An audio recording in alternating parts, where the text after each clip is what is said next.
Got caught daydreaming in class when the professor called on me.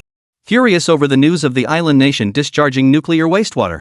A classmate's joking remark, "Let's build a Godzilla," instantly awakened the SSS-level full mastery of scientific research potential within me.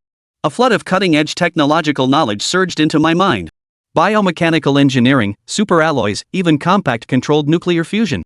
Just as the entire school waited to see me exposed for my MECHA-GODZILLA boast, I silently walked into the warehouse, facing the tightly shut 10-meter-high gate and countless taunts.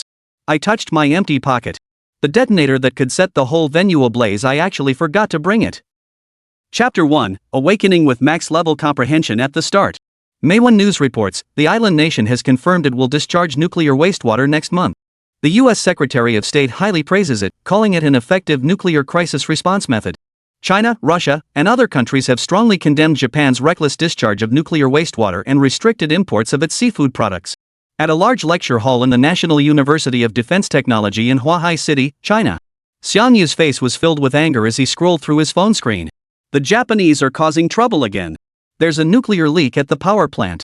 Not only do they fail to promptly rectify the issue, but they also directly discharge nuclear wastewater into the ocean. We've seen shameless acts before, but never anything this outrageous. And they still claim to be an environmentally friendly nation, yet repeatedly pull stunts that defy all decency. He's practically a monster wearing human skin. Xiangyu, what are you thinking about with your head down? At that very moment, a stern voice rang out. Xiangyu's chrysanthemum tightened as he instinctively stood up, his face full of embarrassment. On the podium, the old professor stared expressionlessly at Xiangyu, while the other students instinctively turned their gazes toward him. You've probably heard about the island nation releasing nuclear wastewater recently. Study hard to make our motherland stronger, not to slack off in class. If our country were strong enough, would those little Japs dare act so arrogantly? Would they recklessly discharge nuclear wastewater into the ocean? The future of the nation lies in the hands of you young people. The old professor let out a slight sigh, his tone laced with a hint of disappointment at failing to make iron into steel. Xiangyu hesitated slightly before finally being unable to hold back his question.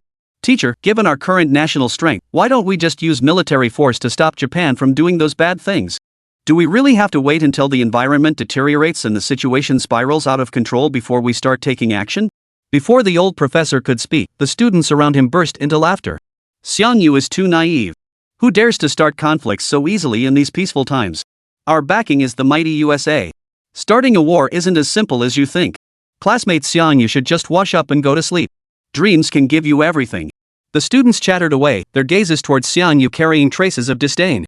Xiangyu felt somewhat frustrated. He knew his words had been spoken in a moment of bravado. But as a hot-blooded young man, he hadn't been able to control himself and ended up blurting them out. Ding dong! Detecting the host's intense reluctance, congratulations on awakening the full-level scientific research talent. Additional reward acquired, Hand of Divine Creation. Xiangyu froze for a brief moment before bursting into ecstatic delight. Did he just awaken his golden finger? My God, what incredible luck! However, before Xiangyu could figure out what the golden finger could do. But then the old professor spoke up. Xiangyu, right now using force really isn't the best course of action. Unless we can develop super weapons far surpassing modern technology and intimidate the island nation into submission through overwhelming superiority, there's no effective way to stop their malicious actions. A super weapon far surpassing modern technology? Xiangyu frowned slightly, his expression serious. Professor Su, what is that? The student beside him was amused by Xiangyu's earnest expression. This guy is such a clown. Stop asking about super weapons, those things only exist in sci-fi blockbusters. In reality, it simply couldn't exist. Mechanical Godzilla would be about right if we could actually build a mechanical Godzilla, that'd be close enough. The boy standing nearby crossed his arms and teased with a smirk. 10 meters tall, capable of diving underwater, and RPGs would feel like tickles against it. Oh, and it'd be best if it's nuclear-powered, capable of spewing atomic breath from its mouth. One blast could wipe out half of Kyoto from those little Japs. The boy's words made the whole class burst into laughter. A joyous atmosphere filled the classroom. Many turned their heads to look at Xiangyu with eyes full of "what an idiot" expressions. Yet at this moment, Xiangyu seemed to have truly transformed into a little cutie. His eyes were dull and vacant, devoid of any expression. Because his mind was suddenly comprehending a vast amount of knowledge with frenzied enlightenment. Advanced bionic mechanical theory, the perfect integration of mechanics and bionics, using machinery to mimic living organisms. Carbon hypersteel, a superalloy with a hardness 1246 times that of diamond and toughness 500 times that of titanium alloy. Small-scale controlled nuclear fusion, the ultra-energy core powering large-scale machinery. Overclocked ion exciter concentrates energy to emit a high-temperature beam, annihilating all matter in its path. A vast amount of knowledge flooded into Xiangyu's brain. He suddenly realized that the top-tier scientific research comprehension he had just awakened must have come into play. Max-level research insight, as the name suggests, means having all skill points maxed out in scientific comprehension. Once activated, it allows sudden enlightenment of related research technologies within a short time. His Xiangyu drew a sharp breath. This talent is simply too overpowered. The brainstorming session ended, and Xiangyu couldn't help but ask, what else? Be more specific. More? The first boy who spoke nearly burst out laughing uncontrollably. This Xiangyu classmate must be quite the oddball. Doing something so childish in front of so many people. But he still suppressed the urge to burst into laughter and continued speaking. It'd be best if it could absorb surrounding nuclear radiation and convert it into energy. Red Lotus Godzilla, you get what I mean, right? And the design absolutely has to look badass, amphibious, with insane speed underwater. Those Japanese nuclear subs have been acting up lately. Ripping one apart with a single claw wouldn't be too much, right? Oh, and it needs stealth capabilities. I mean, given its sheer size. The students in the classroom no longer bothered to conceal the mockery on their faces. The sheer absurdity of the male classmates' nonsense combined with Xiangyu's dead serious expression was downright hilarious. From time to time, Xiangyu would also nod along and say, anything else? You'd think they were conducting some serious academic research. After today, Xiangyu will likely become famous at the National University of Defense Technology. At this moment, even the old professor couldn't help but lose his composure. While seeking advice with an open mind is a fine habit, taking someone's casual nonsense so seriously is another matter. That's truly a bit too outrageous. Of course, they had no idea what was happening in Xiangyu's mind at that moment. These seemingly nonsensical words were now providing Xiangyu with a continuous stream of inspiration. Radiation furnace absorbs surrounding nuclear radiation and converts it into its own energy. Ultra-bionic mechanical fins significantly increase underwater cruising speed, with razor-sharp fin tips capable of tearing through passing vessels. High-frequency ionic oscillation claw shreds any material it comes into contact with through high-frequency vibrations. More and more knowledge flooded into his mind, and when Xiangyu's gaze focused once again, he has already mastered all the knowledge required to build iron behemoths. Peerless comprehension ability, truly terrifying. Alright, let's end the discussion about Godzilla here. Professor Su suddenly interrupted the male student's speech. Comrade Xiangyu's humble attitude in seeking guidance is commendable, but we should also be pragmatic and focus on what we can realistically achieve. At the end of this month, our National Academy of Sciences will host a new concept weapons exhibition. I wonder how everyone's new concept weapon models are coming along. Professor Su's words instantly cast a solemn pall over the previously cheerful classroom atmosphere. The new concept weapons exhibition is a major event at the National University of Defense Technology. Not only will the school's leadership come to visit, but even some high-ranking official figures will grace the occasion. There are only 20 days left at most. I wonder whose design will stand out in this event. After the class ended, Xiangyu originally planned to return to the dormitory to contemplate the design for the steel behemoth. Just then, he heard someone call his name. Xiangyu, you must make us proud at the weapons exhibition, understand? Build a mechanical Godzilla to show everyone. Laughter instantly echoed throughout the classroom. Chapter 2, Building Godzilla? Shocking the entire school. Xiangyu turned to look. It was unmistakably the boy who had just offered suggestions. His name was Xiongli, and he was Xiangyu's classmate. Because Xiangyu's grades had always been better, he could only ever come in second place in every subject. So behind his back, people called him the eternal runner-up. It was precisely because of this that he always found Xiangyu unbearable in every way. Finding fault is a common occurrence. Looking at Xiangli's teasing expression, Xiangyu nodded very calmly. Alright then, I'll build you a Godzilla to see. Just don't be scared shitless when the time comes. At these words, not only did Xiongli burst into laughter, but even the other students watching nearby couldn't help but snicker. Xiangyu's boasting among classmates was just too exaggerated. Even with professional training, you couldn't handle this kind of pressure. Ignoring the mocking gazes of the crowd, Xiangyu swiftly left the classroom. With Yu's departure, even louder laughter erupted in the classroom. I'm dying. What kind of screw is loose in this guy's head to want to build a Godzilla? The key is he said it with such a straight face. The more serious he looked, the harder I laughed. I'm already looking forward to the weapons exhibition at the end of the month. Can't wait to see what kind of contraption you will come up with. Amidst the surrounding laughter, Xiongli secretly reveled in satisfaction. Suddenly, a mischievous idea flashed through his mind. Since classmate Xiangyu had already decided to build MECHA-GODZILLA, why not let the entire school faculty and students know about it? When the time came, Xiangyu could showcase his so-called mechanical monster before the entire school. The thought of Xiangyu's embarrassment at that time filled Xiongli with immense excitement. So Xiongli ran back to the dormitory, logged into the school forum, and posted a message anonymously. Breaking news!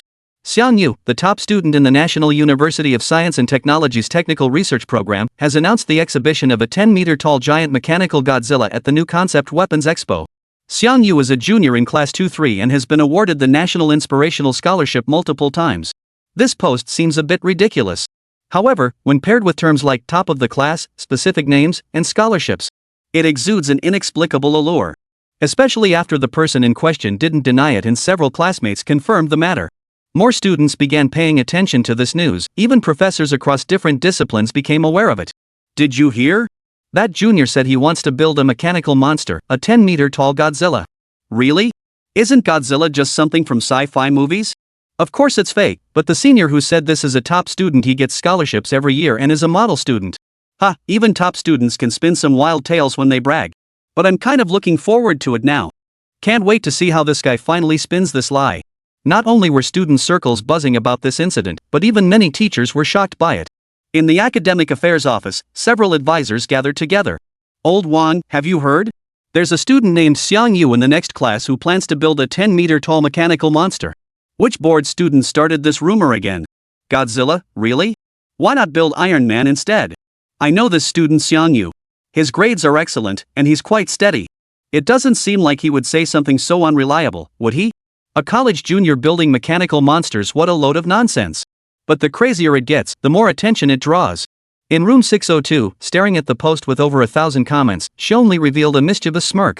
Now that things have escalated, all that's left is to quietly wait for the exhibition to begin. The thought of Xiang Yu losing all face in front of the entire school's teachers and students. Xiongli felt a secret thrill. At this moment, Xiang Yu was unaware of what was happening outside. He was wholeheartedly building the steel behemoth. Divine Creation Hand, a super technology capable of decomposing and reconstructing all matter. Upon activation, the host can forge technology within its subspace. The National University of Defense Technology campus has many workshops available for students to conduct research. After renting a place, Xiang Yu immediately rushed to the building materials market to purchase a large quantity of construction materials. The venue and materials are all taken care of. Immediately, he activated the Divine Creation Hand, and his consciousness instantly entered the subspace. A massive amount of construction materials was absorbed to serve as the foundational elements for building the steel behemoth. Although the Godzilla in the movie looks overwhelmingly intimidating, but cinema is ultimately not reality, and the giant beasts it portrays are far from being the most formidable.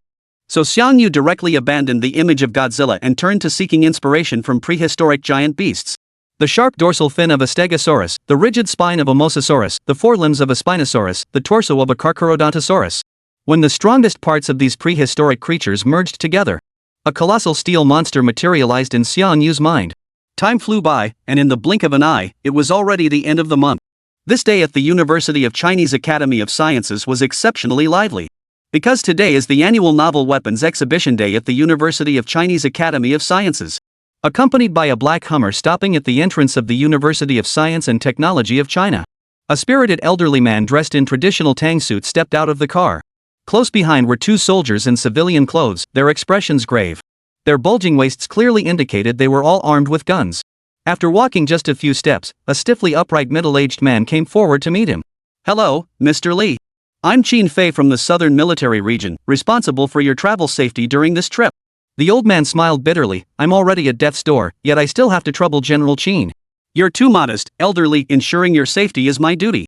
Li Lao's full name is Li Chenglong, a pivotal figure in Jiangnan military factory. He had led the development of several anti-aircraft missile weapon systems, making significant contributions to the national defense construction of Huagua. A truly deserving national titan. After a brief conversation, Old Li and Qin Fei walked into the campus together.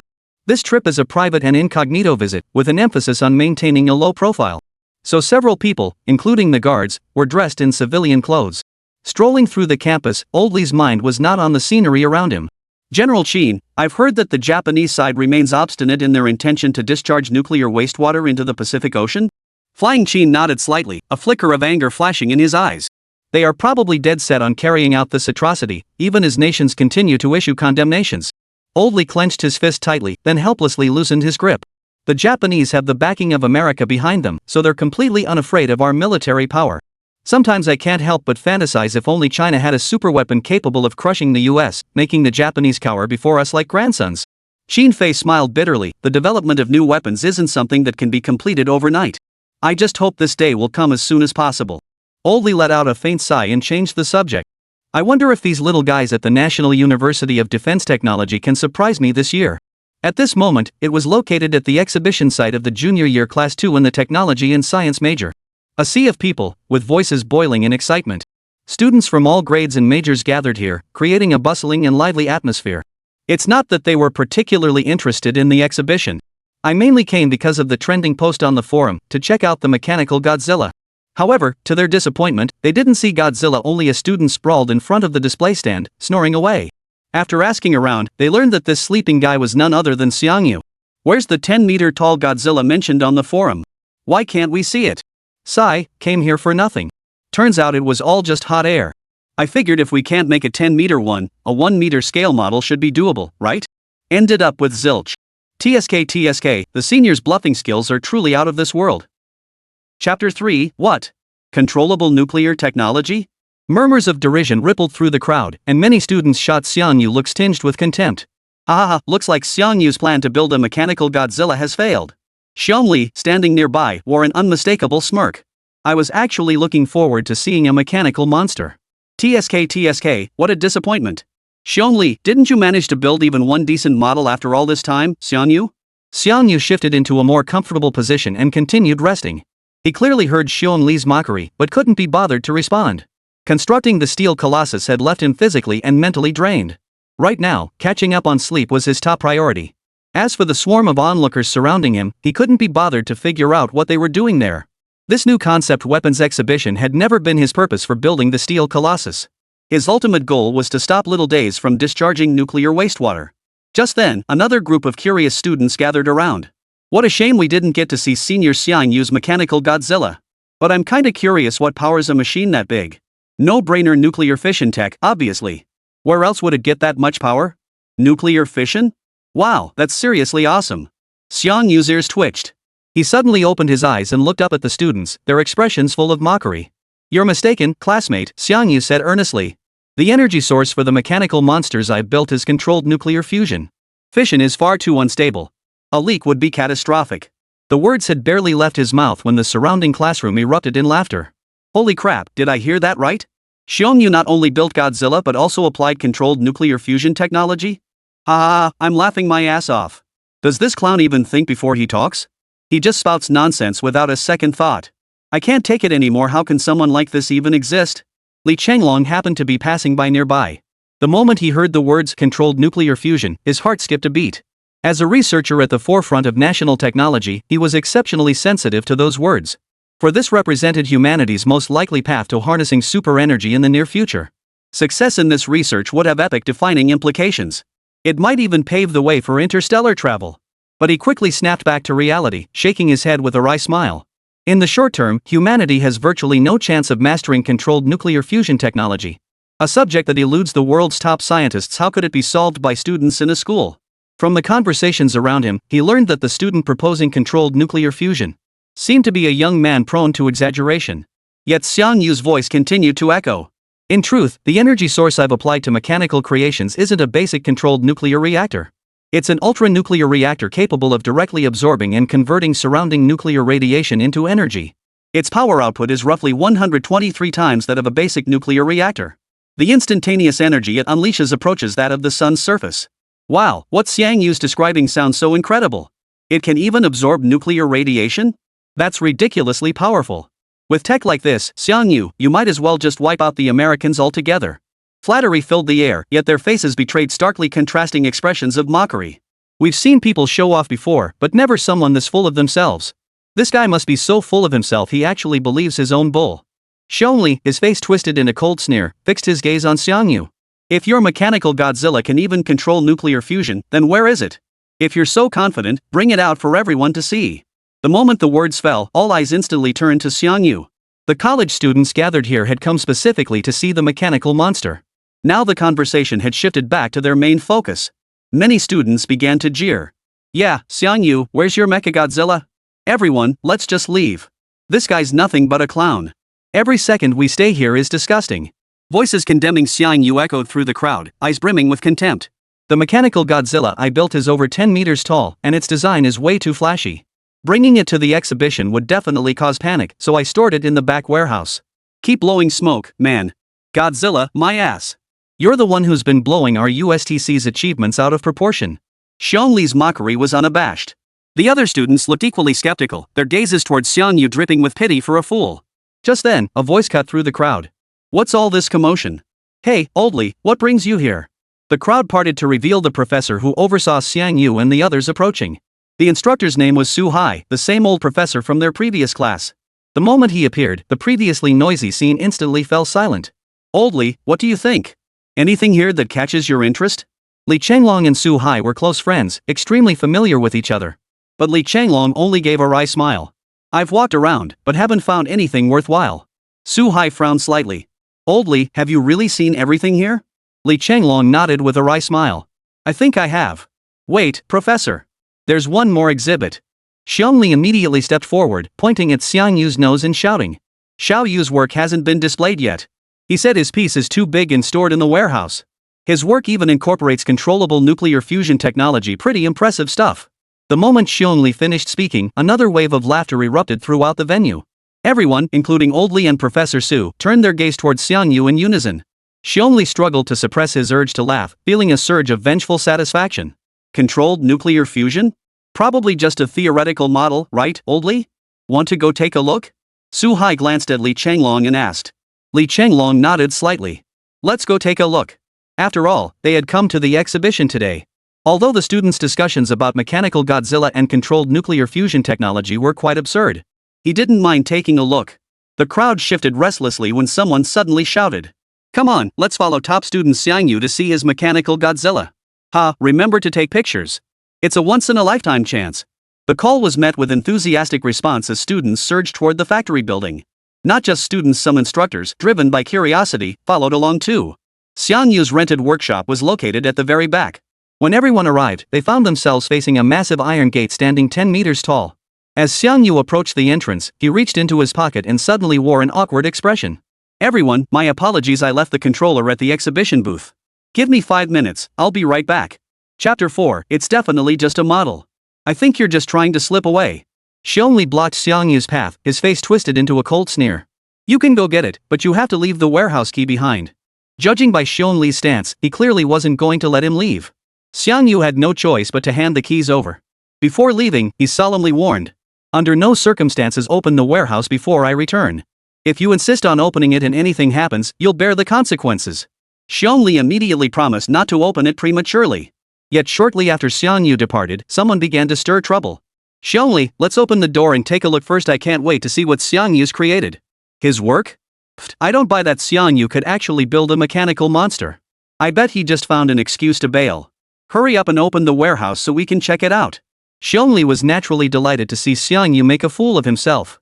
So he rushed to the center of the gate and inserted the key. The thought of seeing a pile of scrap metal once the door opened. Xiangli felt incredibly excited. The key point was that he wasn't alone at the scene. Students and instructors from various grades were present. Even the seemingly influential Mr. Li was present. With so many people bearing witness, he was about to tear away Xiangyu's last shred of dignity. The feeling was absolutely exhilarating. From this day forward, Xiangyu would become the laughingstock of the entire University of Chinese Academy of Sciences. Everyone who mentioned him would treat him like a joke, a clown. Then, I'll mock and humiliate him relentlessly. He'll never be able to hold his head up high at USTC again. As the mechanical gates slowly opened, a massive, jet-black steel construct with a metallic sheen appeared before the crowd. Its colossal humanoid form radiated an unprecedented sense of oppression. Everyone's breath caught in their throats. The thick mechanical arms and the cold, steel claws on them sent a chill down their spines. Especially those two blood-red electronic eyes. They radiated a soul-devouring menace. Nearly 1,000 students, teachers, and mentors present. Receded in terror upon beholding this colossal steel entity. Some timid girls collapsed with a thud. Their legs trembled uncontrollably, their faces as pale as paper. This steel colossus stood a full 10 meters tall, radiating an apocalyptic aura. A single glance was enough to instill a profound dread deep within one's soul.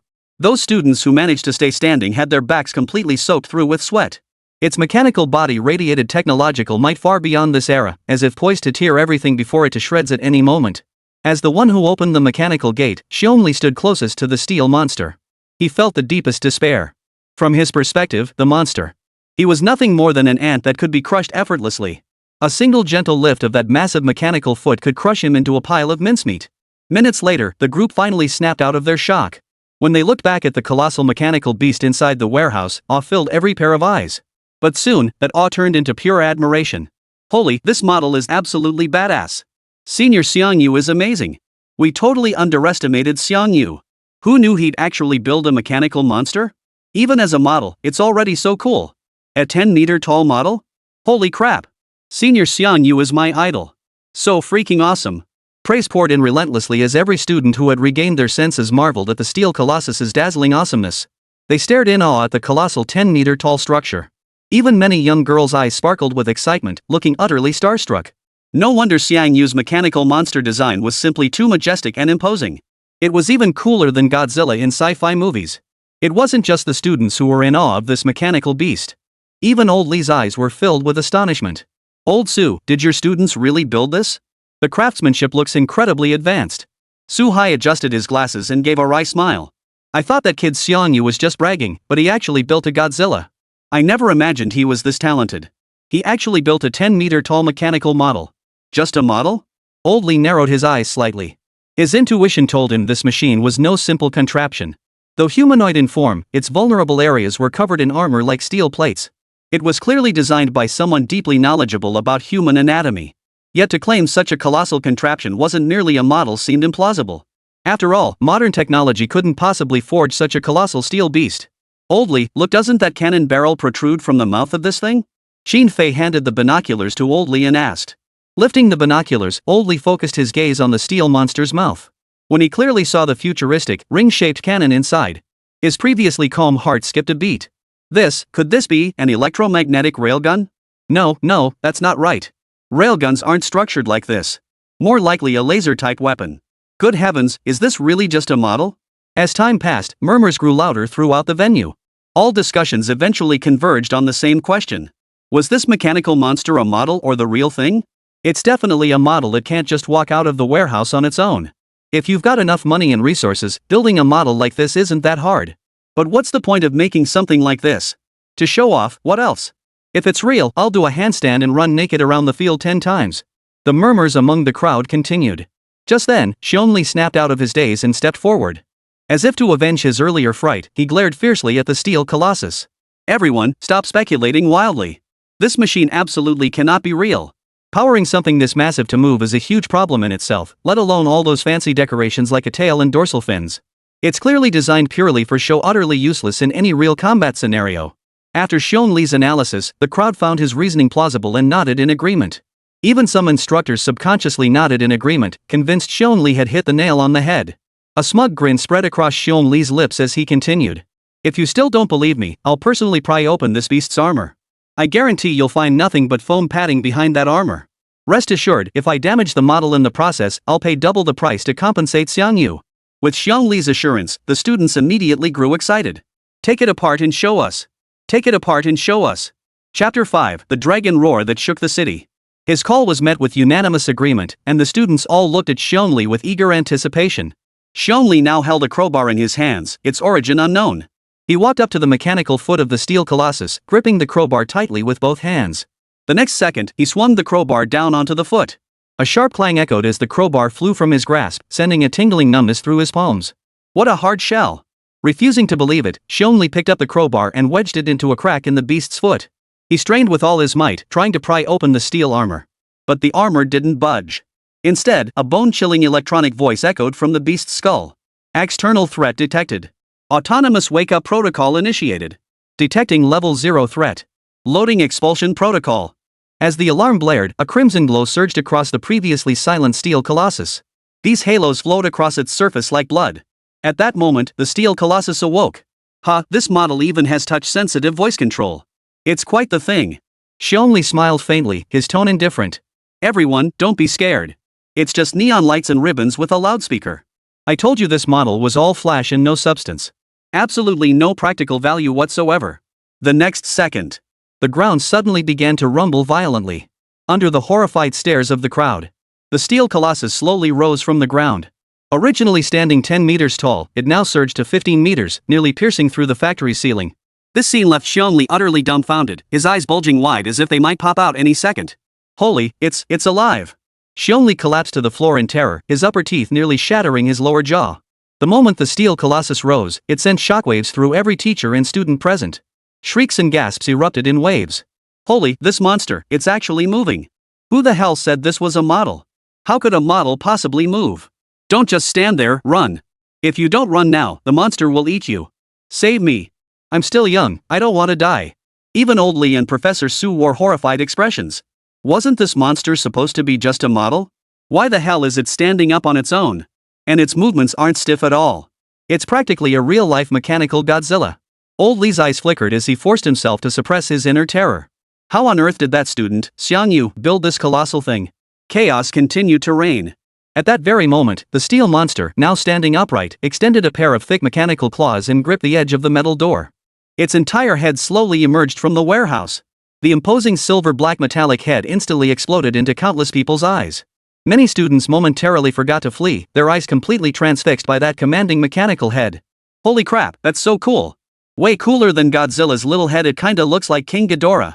What King Ghidorah? This is clearly a megalodon, so damn cool. Even as a girl, I think it's insanely cool. It's giving me butterflies. No wonder it's Senior Xianyu's creation, it's absolutely incredible. The buzzing chatter continued as everyone stared intently at the steel colossus. But the next second, the colossus reared its head, unleashing a thunderous roar from its maw. The sound carried an earth-shattering force. The ground trembled slightly beneath the roar, sending sand and gravel flying. The students, who had been filled with excitement just moments before, were now overcome with unease once more. Their gazes toward the steel colossus were now filled with awe. The beast's roar echoed throughout the entire University of Science and Technology of China, audible even in the surrounding areas of Lixi City. Along the highway, parked cars began blaring their sirens in rapid succession. Athletes jogging on the field halted, heads snapping up in shock.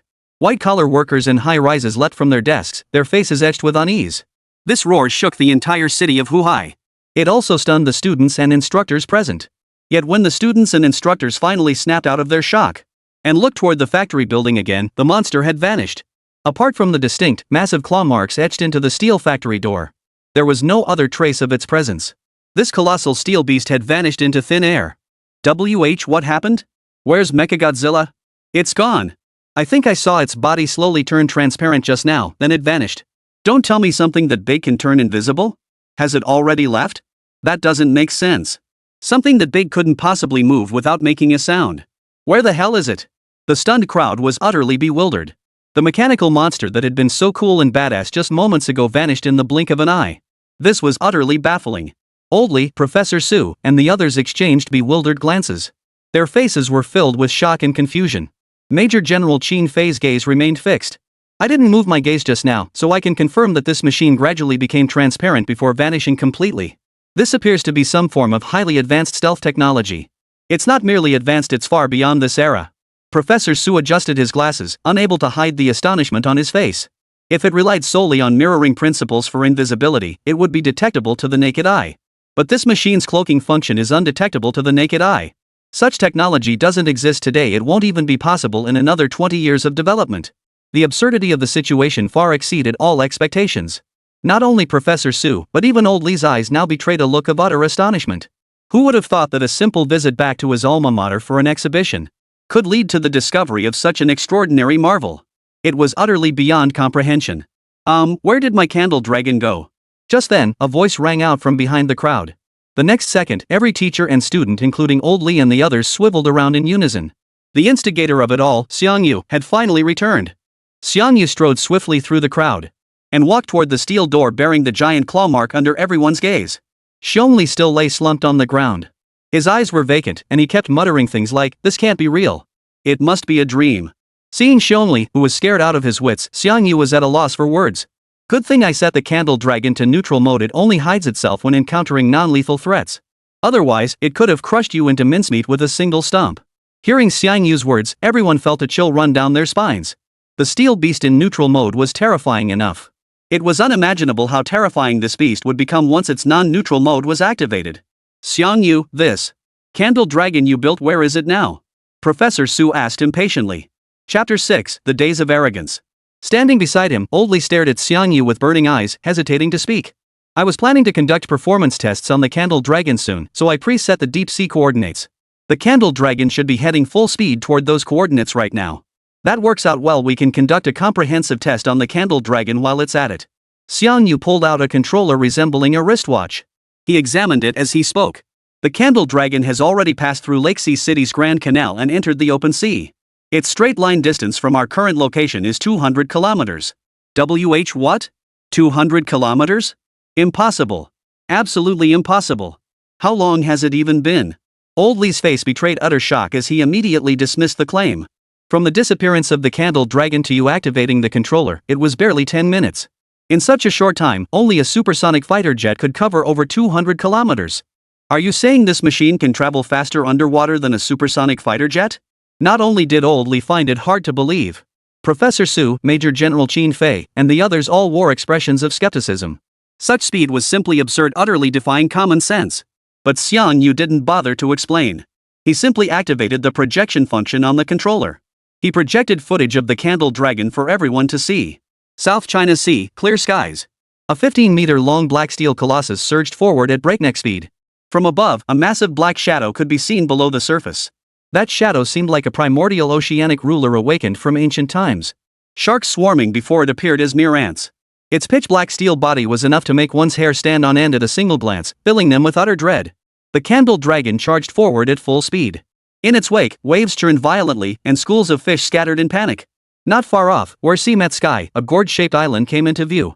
When Old Li recognized it as Hulu Island, 256 nautical miles from the coastline. He finally believed the steel colossus truly possessed unparalleled speed. At that moment, Old Li was utterly astonished. The formidable performance of this steel colossus he witnessed today far exceeded his expectations. If it could be applied to China's national defense development, it would bring tremendous advancement to the nation's development. At this thought, Old Man Li was instantly overcome with excitement. He instinctively grabbed Xiangyu's hand, his voice trembling as he asked, "Xiangyu, how did you create the steel colossus?" Professor Su, standing nearby, reacted quickly and whispered in introduction. "Xiangyu, this is Mr. Li Changlong, the chief technician of the Jiangnan Arsenal and a national-level academician." So this elderly gentleman before him was actually such a big shot? Xiangyu was momentarily startled, then responded with measured composure. Professor Li, the Candle Dragon was inspired by Professor Su Hai's work. Professor Li and Qin Fei immediately turned their gaze toward Professor Su. Su Hai froze in shock. When had he inspired Xiangyu to develop such a massive project? At most, he had offered a few words of encouragement to Xiangyu during a lecture recently. A mere word of encouragement, and Xiangyu built this steel colossus? That's ridiculous. But Xiangyu continued speaking. Professor Su Hai said that to stop Japan's heinous act of discharging nuclear wastewater, we must employ military deterrence to instill genuine fear in them.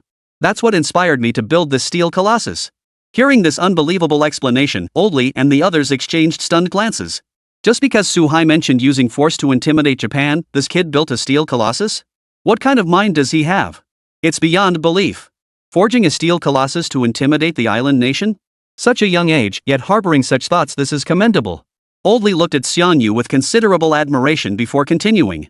But have you considered that such an undocumented steel creation, once discovered by our nation, would inevitably cause significant misunderstanding? Xiangyu's brow furrowed slightly. He'd been so focused on building the monster that he hadn't considered this point. I can arrange identification for you, ensuring your Candle Dragon travels freely through Chinese waters. But you'll need to accompany us to the Jiangnan Military District first to complete the necessary paperwork, and second to address the issue of Shaori's nuclear wastewater discharge. Li Changlong's tone remained calm, showing no coercion towards Xiangyu.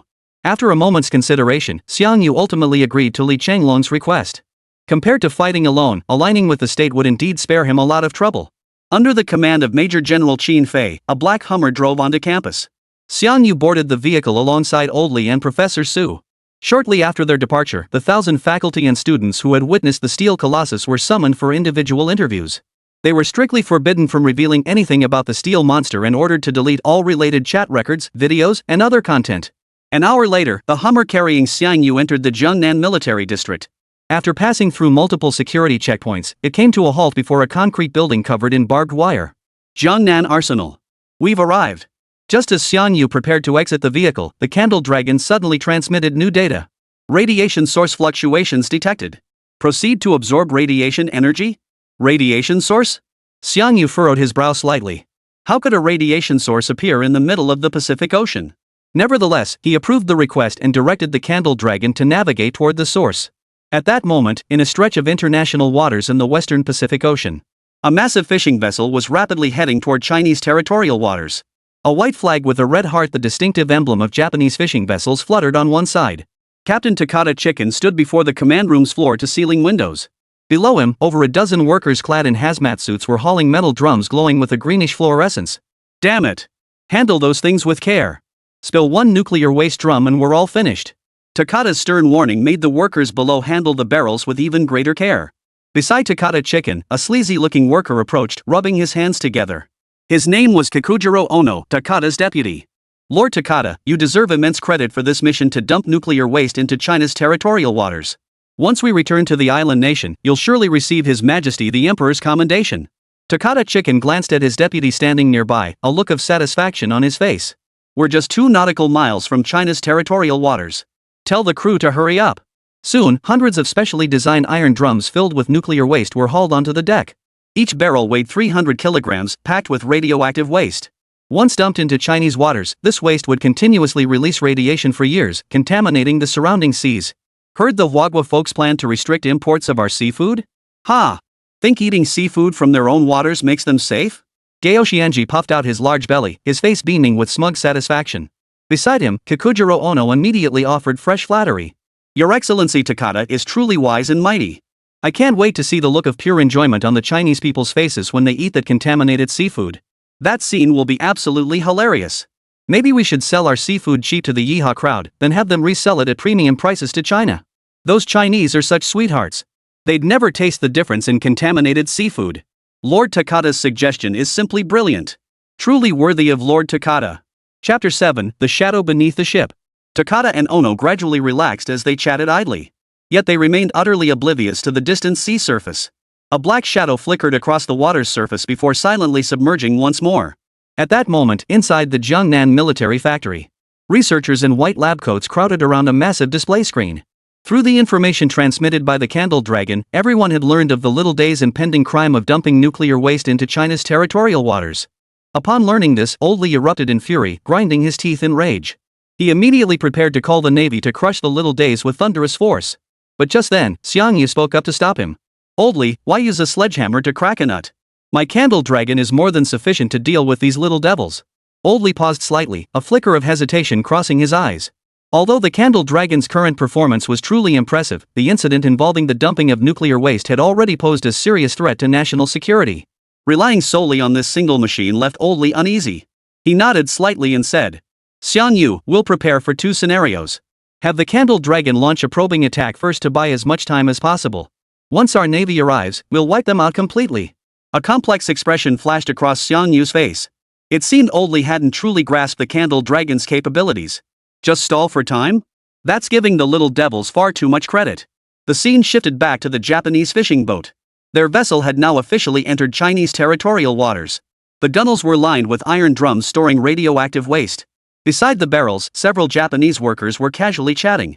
After this job, we get another few weeks off. I hear the Chinese call 996 a blessing unbelievable. It's common knowledge that the Chinese have extremely low standards. Their land is riddled with pollution. They're a backward nation and a backward people, backward in both thought and action. No wonder they love visiting our island nation. They must be drawn by our advanced civilization. Ha, a bunch of uncivilized savages. Wish they'd drink a few more mouthfuls of nuclear wastewater, might make them a bit smarter. A wave of laughter erupted across the deck. Lost in the merry atmosphere, Zayarizi remained utterly oblivious. A massive dark shadow skimmed the surface of the sea, rapidly approaching their fishing boat. Wow, look! A huge school of fish is swimming right toward us. Could it be they recognized us as the eco-friendly little days and came to thank us? Sweeping the seaweed, that's probably it. But then, a dense swarm of sea fish surged toward Zayarizi's fishing boat. Among them were even carnivorous species like sharks. The group of environmentalists lay sprawled on the deck, eagerly watching the underwater spectacle. But just as the school swam past the hull and began moving away, a massive black shadow abruptly appeared in Zayarizi's field of vision. The previously jubilant crew members' expressions instantly turned grim. The next second, the vessel began to shake violently. Damn it, why is the boat moving? Look underwater. What the hell is that thing? Looks like an alligator, but what's an alligator doing in the ocean? Soon, all eyes on deck were fixed on the water below. Beneath the azure surface, a massive, unidentified creature slowly approached.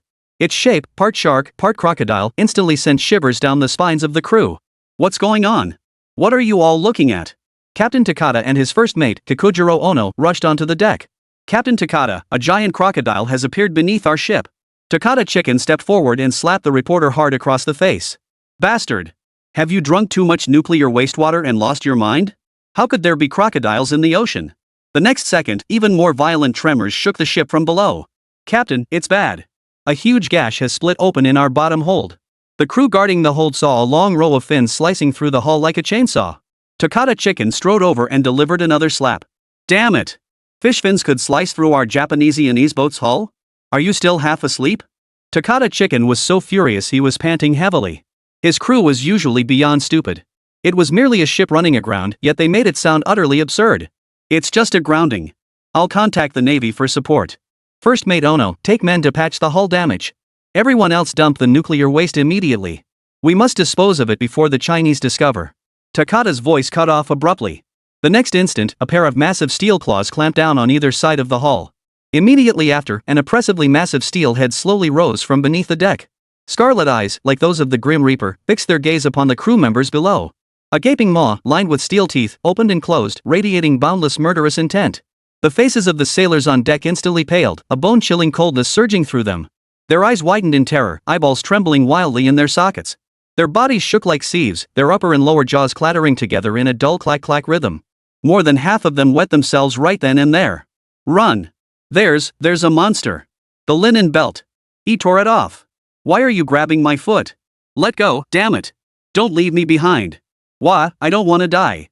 Chaos erupted on the deck of the Little Day, filled with wails and cries. Kikujiro Ono charged toward the captain's cabin like a madman. Reversing the ship's engines, he bellowed into the loudspeaker.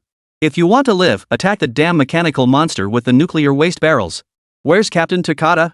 Contact the Navy immediately. Have them send a submarine to protect us. Soon, several workers dragged the foul-smelling Takadachi, his crotch reeking, into the captain's cabin. Seeing Takada Chicken's vacant expression, he walked over and slapped him hard across the face twice. Captain Takadani, report the appearance of mechanical monsters in Hwagwa waters to the Navy immediately. If we delay any longer, none of us will survive. Takada's face was now half swollen like a pig's head. With a numb expression, he walked to the communications console and began transmitting distress signals to the outside world. Meanwhile, several bolder crew members had already hoisted the nuclear waste drums. Damn monster, we Little Days aren't afraid of you. Ha! Let you see the power of nuclear waste barrels. With that, the four young men threw both iron drums toward the Candle Dragon. Suddenly, the Candle Dragon's electronic eye emitted a bone-chilling red beam. Two mechanical claws, one on each side, seized the barrels with pinpoint accuracy. The massive mechanical claws exerted slight pressure, causing the barrels to burst open, revealing the radioactive waste inside. The little rascals clearly hadn't anticipated such agility from this steel colossus. They all froze in place, looking utterly bewildered. Then the Candle Dragon raised its mechanical arm, scattering the radioactive waste like a shower of flowers across the Little Day's deck. Chapter 8, Karma's a Bitch. The next moment, heart-wrenching screams echoed across the Little Day's deck. The radioactive fragments relentlessly pelted the Little Days.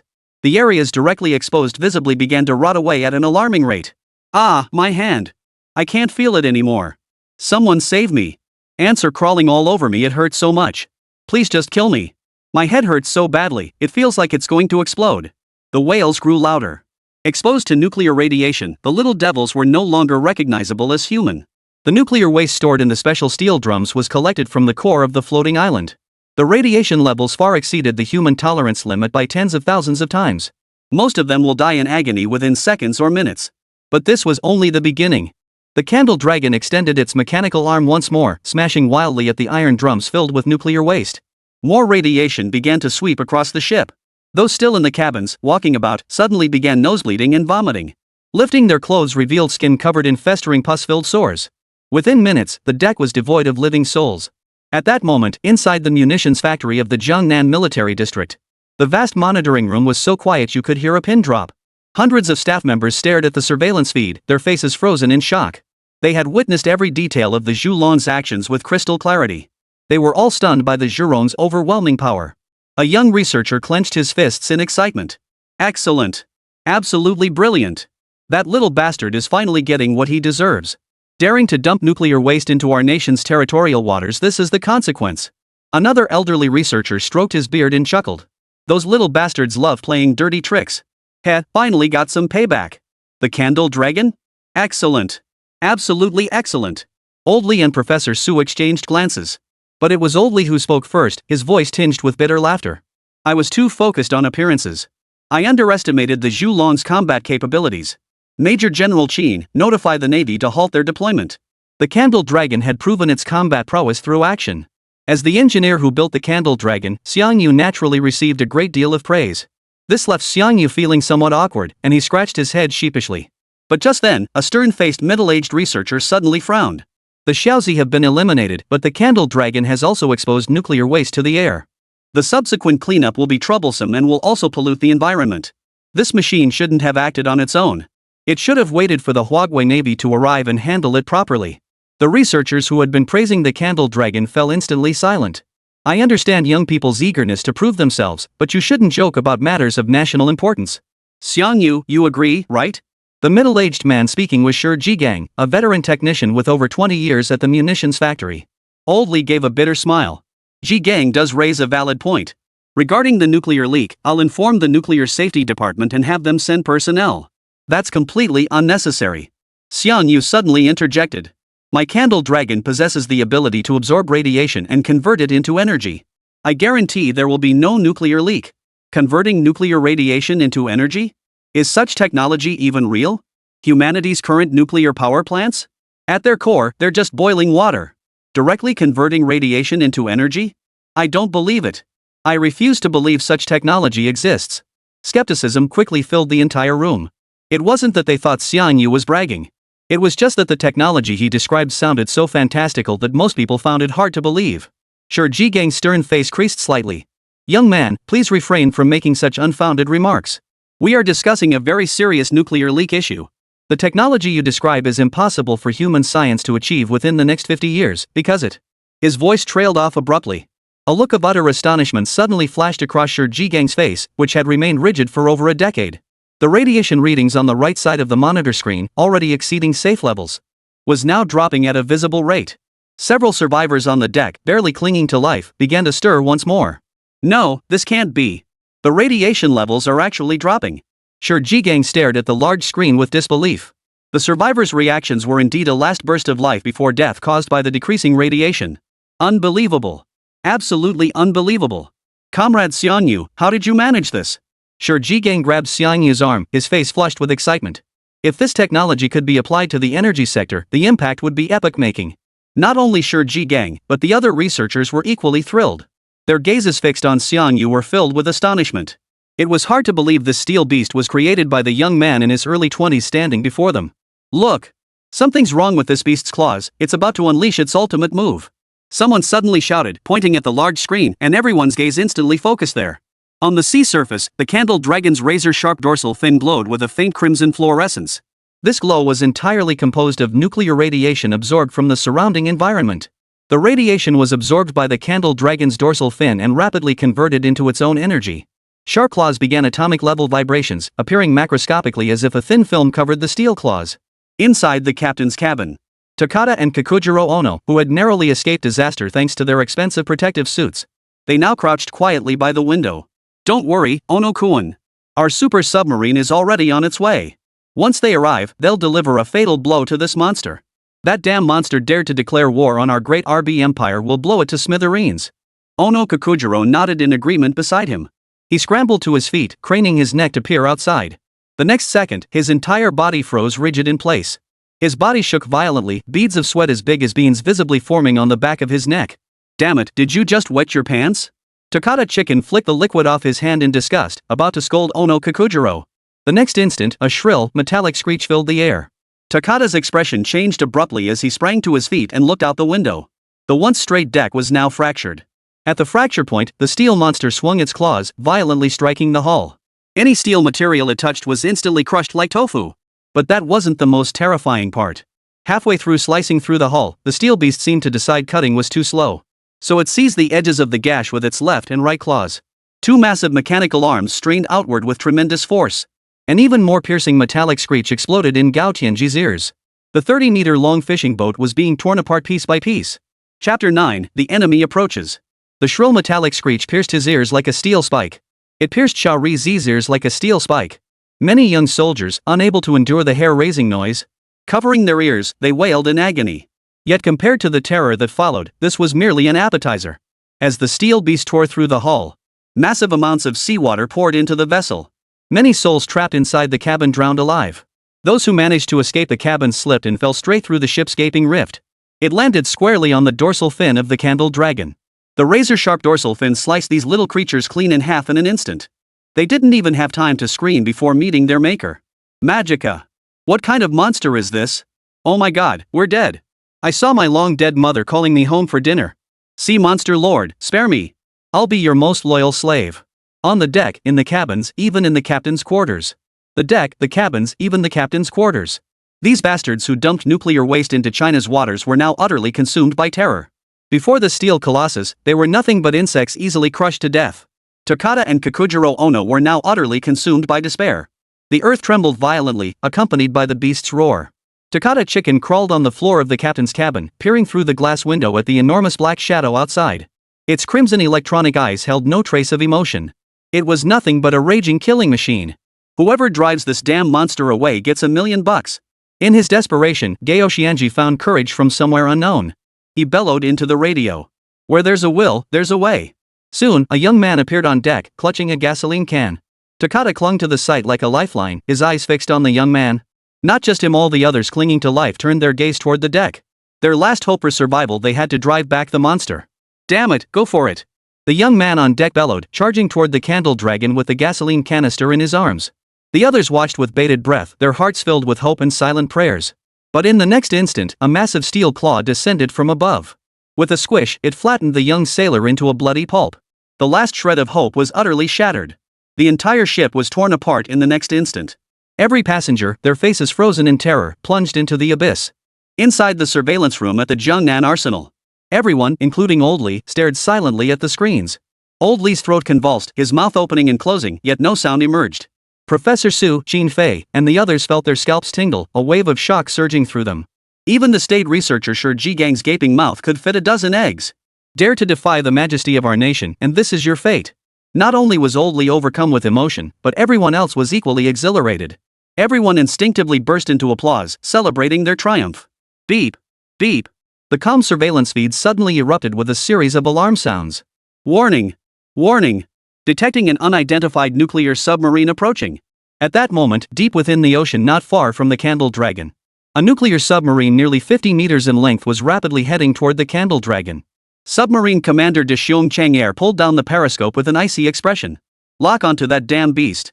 Prepare to launch high-explosive torpedoes. I'll blow it to smithereens. Meanwhile, through the Candle Dragon's detection systems, the armory personnel had already identified the identity of the approaching nuclear submarine. Who would have thought the little bastards would send out the TianGou submarine? I hear their torpedoes pack a hell of a punch. The TianGou made an appearance during the last joint escort drills between the States and Japan. Rumor has it they didn't back down even against the Americans' Ohio-class nuclear sub, they nearly defeated it. The murmurs persisted, all focused on Japan's nuclear submarine. Everyone's attitude was surprisingly unanimous, its capabilities were formidable and should not be underestimated. Xiangyu, Japan's nuclear submarine is formidable. How confident are you against the Candle Dragon? Old Li asked at breakneck speed. I can't predict the exact course of the battle, but I can guarantee one thing, the Candle Dragon will not lose. No one can destroy my Candle Dragon. A sharp gleam flashed in Xiangyu's eyes. Seeing the confident look in Xiangyu's eyes, Old Li nodded with a hint of admiration. Since Comrade Xiangyu has such confidence in defeating the Little Day submarine, let him give it a try. But Shi Ji began to speak, only to be cut off by Old Li. The best way to test weapon performance is in combat. I trust Comrade Xiangyu's judgment. Xiangyu nodded slightly and immediately issued the command. The Candle Dragon charged full speed toward the Little Day's nuclear submarine. Simultaneously, the side hatches of the TianGou opened. 2 high-explosive torpedoes hurtled toward the Candle Dragon. Yet the Candle Dragon made no attempt to evade, charging directly toward the 2 torpedoes. Watching the steel beast charge head-on toward the high-explosive torpedoes hurtling toward it, De Xiong Chang'er's face twisted into a sneer of contempt. I thought it was some intelligent creature, but it turns out to be nothing more than a brute force-wielding piece of junk. Our little sun torpedoes pose a threat even to top-tier destroyers. The consequence of not dodging or evading is clear destruction. Kill it! Deshong Chang'er gripped the submarine's controls, letting out a wild howl. The next instant, two massive bursts of flame erupted from the front of the TianGou nuclear submarine. The blast engulfed the steel monster. Ha ha ha ha! Our great RB Empire's nuclear submarine is invincible! Deshong Chang'er roared like a man possessed.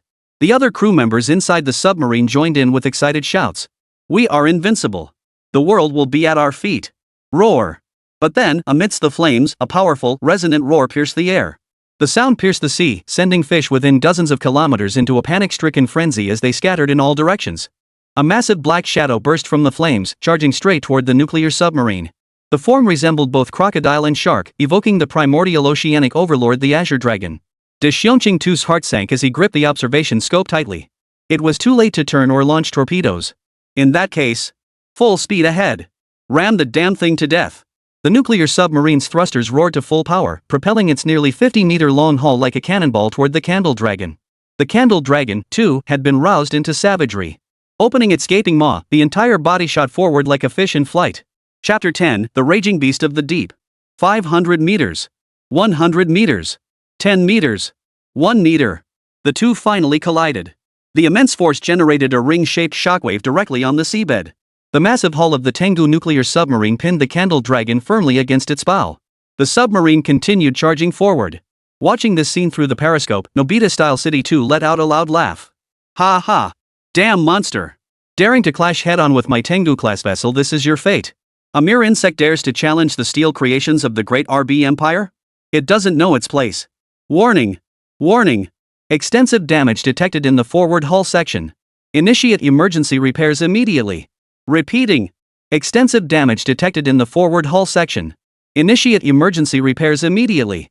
A shrill alarm suddenly filled the nuclear submarine. The maniacal grin on Dashong City 2's face froze instantly. He immediately activated the underwater camera at the submarine's bow. The steel beast showed no signs of damage anywhere on its body.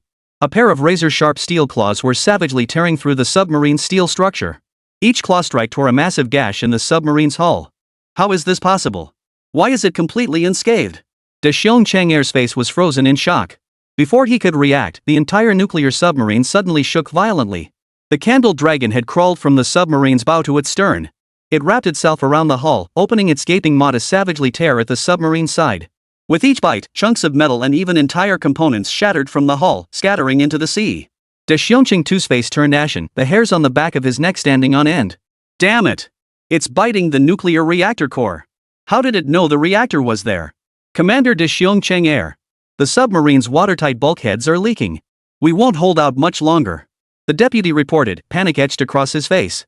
At that moment, Deshong Chang'er's expression had darkened to its absolute limit.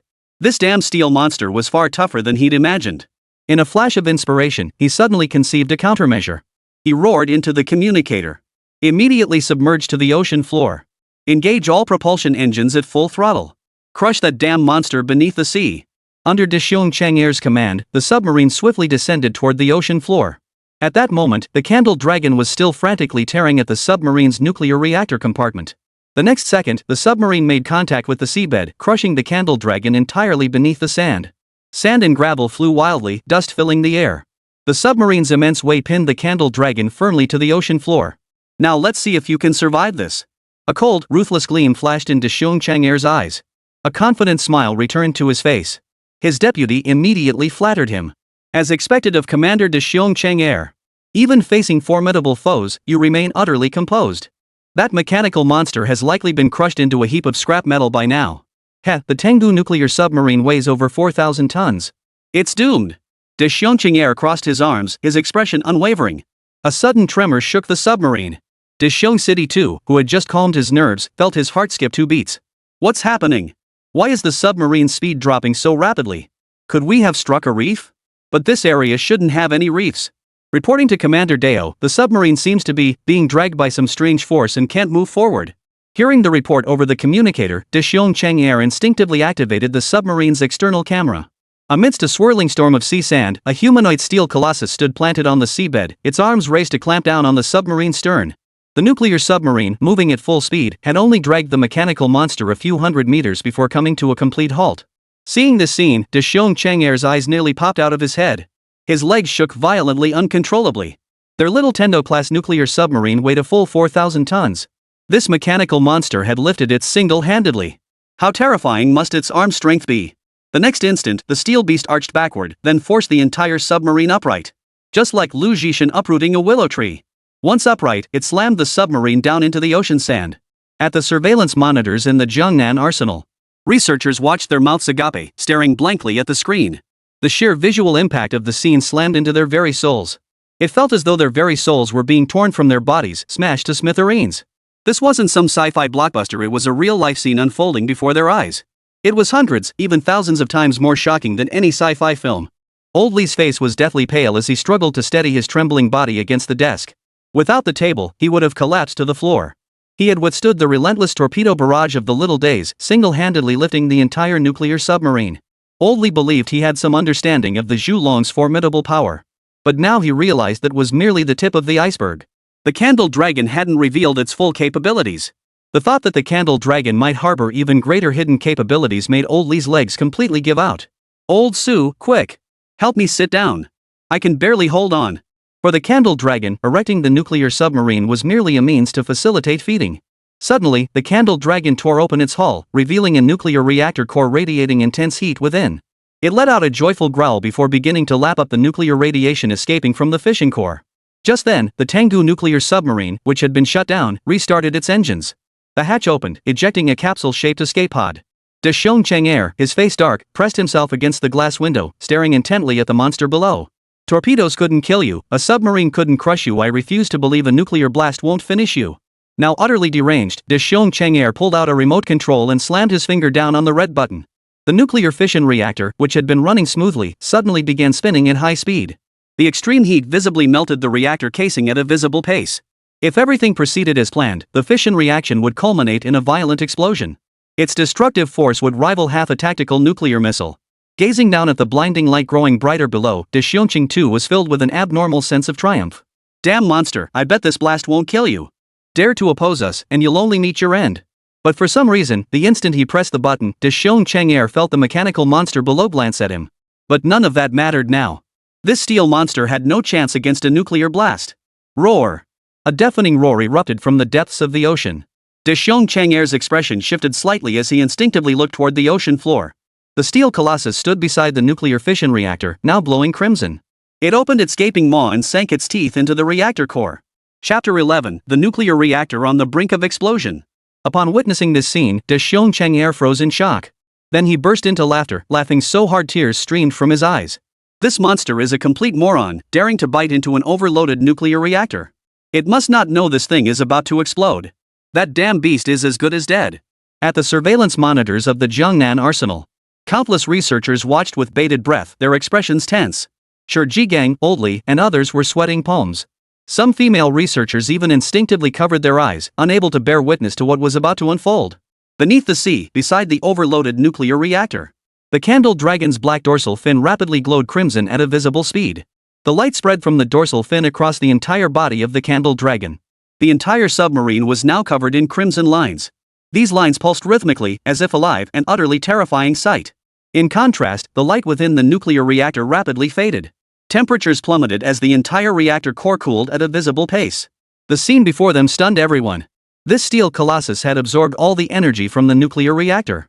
The munitions factory researchers were overcome with emotion, each of them gaping in disbelief. Their jaws hit the floor and couldn't be picked up. Holy, it absorbed it? This thing absorbed the little Japan nuclear reactor? Someone slap me, this can't be a ING dream, right? Old Lee and Professor Su exchanged glances, their eyes brimming with utter astonishment. This steel monster is too damn awesome. No, this can't be real. It's impossible. Deshongqing's eyes bulged in disbelief. His roar nearly tore his throat apart. How could this monster absorb nuclear energy? Who on earth built it? Could it be targeting our little days? A chill ran down Deshong Chang'er's spine as he immediately dialed the Little Days Defense Department. "This is Commander Deshong Chang'er of the nuclear submarine TianGou. We're under attack by the steel monster Godzilla. Here's the situation." At that moment, inside the Little Days Defense Department office, upon hearing Deshong Chang'er report the attack by the steel monster Godzilla, he cursed, "Damn it all. We haven't even finished discharging the nuclear wastewater yet. Has your brain melted down? Godzilla in broad daylight? Where did that come from? Before De Chang could explain, Sun Jijiani unleashed a torrent of scolding. He was furious, mainly because his nap had been interrupted. But soon, a video of Godzilla destroying the TianGou-class was sent to Sun Xian's office computer. Holy crap! It really is Steel Godzilla. The ultimate target might be the floating island nuclear power plant? Sun Xian's tone shifted abruptly as he declared in a grave voice. Deo City 2, hold on. I'm sending naval reinforcements immediately. Hello? Deo City 2? Can you hear me? Hello? The instant the signal dropped, a sense of foreboding rose in Sun Xian's heart. He immediately contacted the Prime Minister. Prime Minister, we're in serious trouble. Here's the situation. We only have a few days left before the nuclear wastewater discharge. We cannot afford any mishaps. Therefore, I propose deploying the defense force to garrison the floating island. In case the monsters arrive. Meanwhile, deep within the ocean. When Nobita Castle 2's communicator lost signal, a powerful sense of unease washed over him. The next instant, a black shadow engulfed the entire escape pod. Dexiong City 2 mechanically turned around, only to find a massive mechanical head, covered in dark red patterns, floating silently before him. Crimson eyes fixed intently on Dexiong City 2, the cold gaze treating him like an insignificant insect. No, don't kill me. Dexiong City 2 trembled violently as he knelt inside the escape pod, his entire body shaking like a frightened chick. But in the next instant, a thick mechanical hand pinched the tiny escape pod with precision. Under Dexiong Chang'er's terrified gaze, the mechanical hand exerted a slight pressure, crushing the entire escape pod in the sea. The scene was as simple as crushing a bug. 1 hour later, Jiangnan Military Port. Dozens of military vehicles poured into the port. Escorted by fully armed soldiers, over 50 researchers in white lab coats disembarked. At the forefront stood none other than the pillar of the Jiangnan military factory, the esteemed academician Li Chenglong. Beside him were Professor Su, Shi Jigang, Qin Fei, and others. Xiang Yu was among them. Comrade Xiang Yu, check how long it will take for the candle dragon to arrive. I'll have the Navy prepare in advance, Qin Fei inquired. Soon. Within 10 minutes. Just then, a formidable contingent approached from the distance. At its head stood a figure bearing 2 stars on his shoulders, none other than a vice admiral. The murmuring ranks instantly fell silent. Qin Fei stood at attention beside him and saluted the approaching figure. Greetings, Lieutenant General Long. Long Kai-Shian, a lieutenant general and the top commander of the Jiangnan military region, was a true heavyweight in the military. General Long, with your busy schedule, what brings you here? Li Chenglong asked with a smile. A hint of resignation flashed across Long Kai-Shian's normally stern face. Senior Comrade Li, please spare me the banter. With such a major incident occurring in my military region, how could I not come personally? Clearly, Long Kai-Shian was already aware of the incident involving the candle dragon. His gaze quickly settled on Xiang Yu. Surprise flickered in his eyes as he blurted out, I never imagined the genius behind the candle dragon would be so young. Comrade Xiang Yu, I'm Long Kai-Shian, the person in charge here. Xiang Yu felt both flattered and a bit overwhelmed by the overture from this high-ranking official, Vice Admiral Long. He promptly responded, Hello, General Long. I'm Xiang Yu, a student at the University of Chinese Academy of Sciences. Long Kai-Shian nodded slightly, then added with a wry smile. The young man who reported this incident to me was too excited to explain clearly, so I'm asking you directly now. Comrade Xiang Yu, did your candle dragon truly destroy one of the Japanese submarines? Xiang Yu nodded slightly. According to naval intelligence, the Japanese have been frequently deploying 10-meter class mini-submarines for operations on the high seas. Your candle dragon is 15 meters in height, right? To destroy their 10-meter mini-submarines, that combat capability is truly astonishing. At this remark, the assembled researchers instantly wore peculiar expressions. Even Old Li pursed his lips, his gaze complex. Ha? What's with the expressions? Am I not right? Long Kai-Shian wore a look of puzzlement. Not only was it wrong, it was completely and utterly mistaken. Just as Old Li was about to speak up to explain, a bone-chilling air raid siren suddenly pierced the sky above the naval port. Alert! Alert! Enemy nuclear submarine detected approaching. Submarine length confirmed, 50-meter class medium nuclear submarine. Execute contingency plan 1 immediately. The shrill sound caused everyone present to turn pale. An enemy nuclear submarine? Approaching the naval base. Long Kai-Shian's expression darkened, a sharp gleam flashing in his eyes as he roared. All personnel, proceed with defensive operations according to the contingency plan. This is not a drill. Repeat, this is not a drill. All personnel at the naval base were fully mobilized. Armed soldiers swiftly moved to their designated positions. All artillery positions were activated, poised to deliver a lethal strike on designated targets at any moment. A grim, tense atmosphere spread across the naval base. Every soldier stared intently at the sea, nerves taut. The moment the commander gave the order, an intense battle would erupt. The candle dragon is almost here, yet no enemy nuclear submarines have been detected in the vicinity. Xiangyu frowned in confusion, instinctively activating the external camera on the candle dragon. Holy yes! What the hell is that? Chapter 12, not an enemy attack, but spoils of war. The footage showed the candle dragon carrying a massive, pitch-black object on its shoulder. Xiangyu instantly realized something and urgently shouted to Long Kaixian. Admiral Long, it's a misunderstanding. We haven't been invaded by an enemy nuclear submarine. It's our own. It's our own. It's the candle dragon returning. The stern expression on Long Kaixian's face faltered slightly. Glancing at Xiangyu's earnest expression, he issued another command over the communicator. All combat units stand by at your current positions. Do not initiate any attacks without my explicit command. Almost the instant Long Kaixian's voice faded. Boom! The previously tranquil sea surface erupted violently. A 50-meter-long black submarine rapidly surfaced from the depths. Affixed to the submarine's bow was a hideously ugly dogskin plaster flag. It was none other than the flag of Little Japan. The garrison soldiers instantly fixed fierce stares on the nuclear submarine, their rifles and cannons locked onto it. They were ready to pull the trigger without hesitation the moment their commander gave the order to fire. Kill those Japanese bastards. But soon, everyone realized something was terribly wrong. The 50-meter-long Japanese nuclear submarine rose higher and higher. Soon, only its hull remained just below the surface. But this clearly defied the laws of buoyancy. The next instant, the entire submarine abruptly lifted upward by a section. A massive steel form emerged from beneath the waves, abruptly appearing before everyone's eyes. A colossal body forged from steel. An exaggeratedly shaped dragon-like mechanical head. Cold, crimson pupils. Holy, what the hell is that? Bro, Godzilla? Nah, way cooler than Godzilla. Why is it carrying Japan's submarine? Look at that huge hole in the back of the sub. Could that be the steel monster's trophy? At the Jiangnan military port, when everyone witnessed the steel colossus carrying Japan's nuclear submarine ashore, everyone involuntarily sucked in a sharp breath. Hearts pounded wildly, threatening to burst through their chests. A 15-meter-tall steel monster carrying a 50-meter-long nuclear submarine. This scene instantly shook the souls of everyone present. Its momentum was like a rainbow, as if a king had returned. With every step the steel beast took, the ground shook violently. Deep footprints were left in its wake. It was utterly mind-blowing. Long Kaixian stared intently at the steel colossus as it slowly climbed onto the land.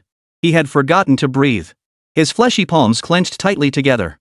The sheer impact of this steel monstrosity before him was unprecedented. He had assumed this steel beast named Candle Dragon had merely defeated a 10-meter-class submarine. But to his utter disbelief, it had actually defeated a 50-meter nuclear submarine. And damn it, it had actually hauled it back. Good heavens, what kind of monster is this? Long Kaixian was utterly horrified. If not for his high position demanding composure, he would have already rushed to Xiangyu's side to ask every question burning in his mind.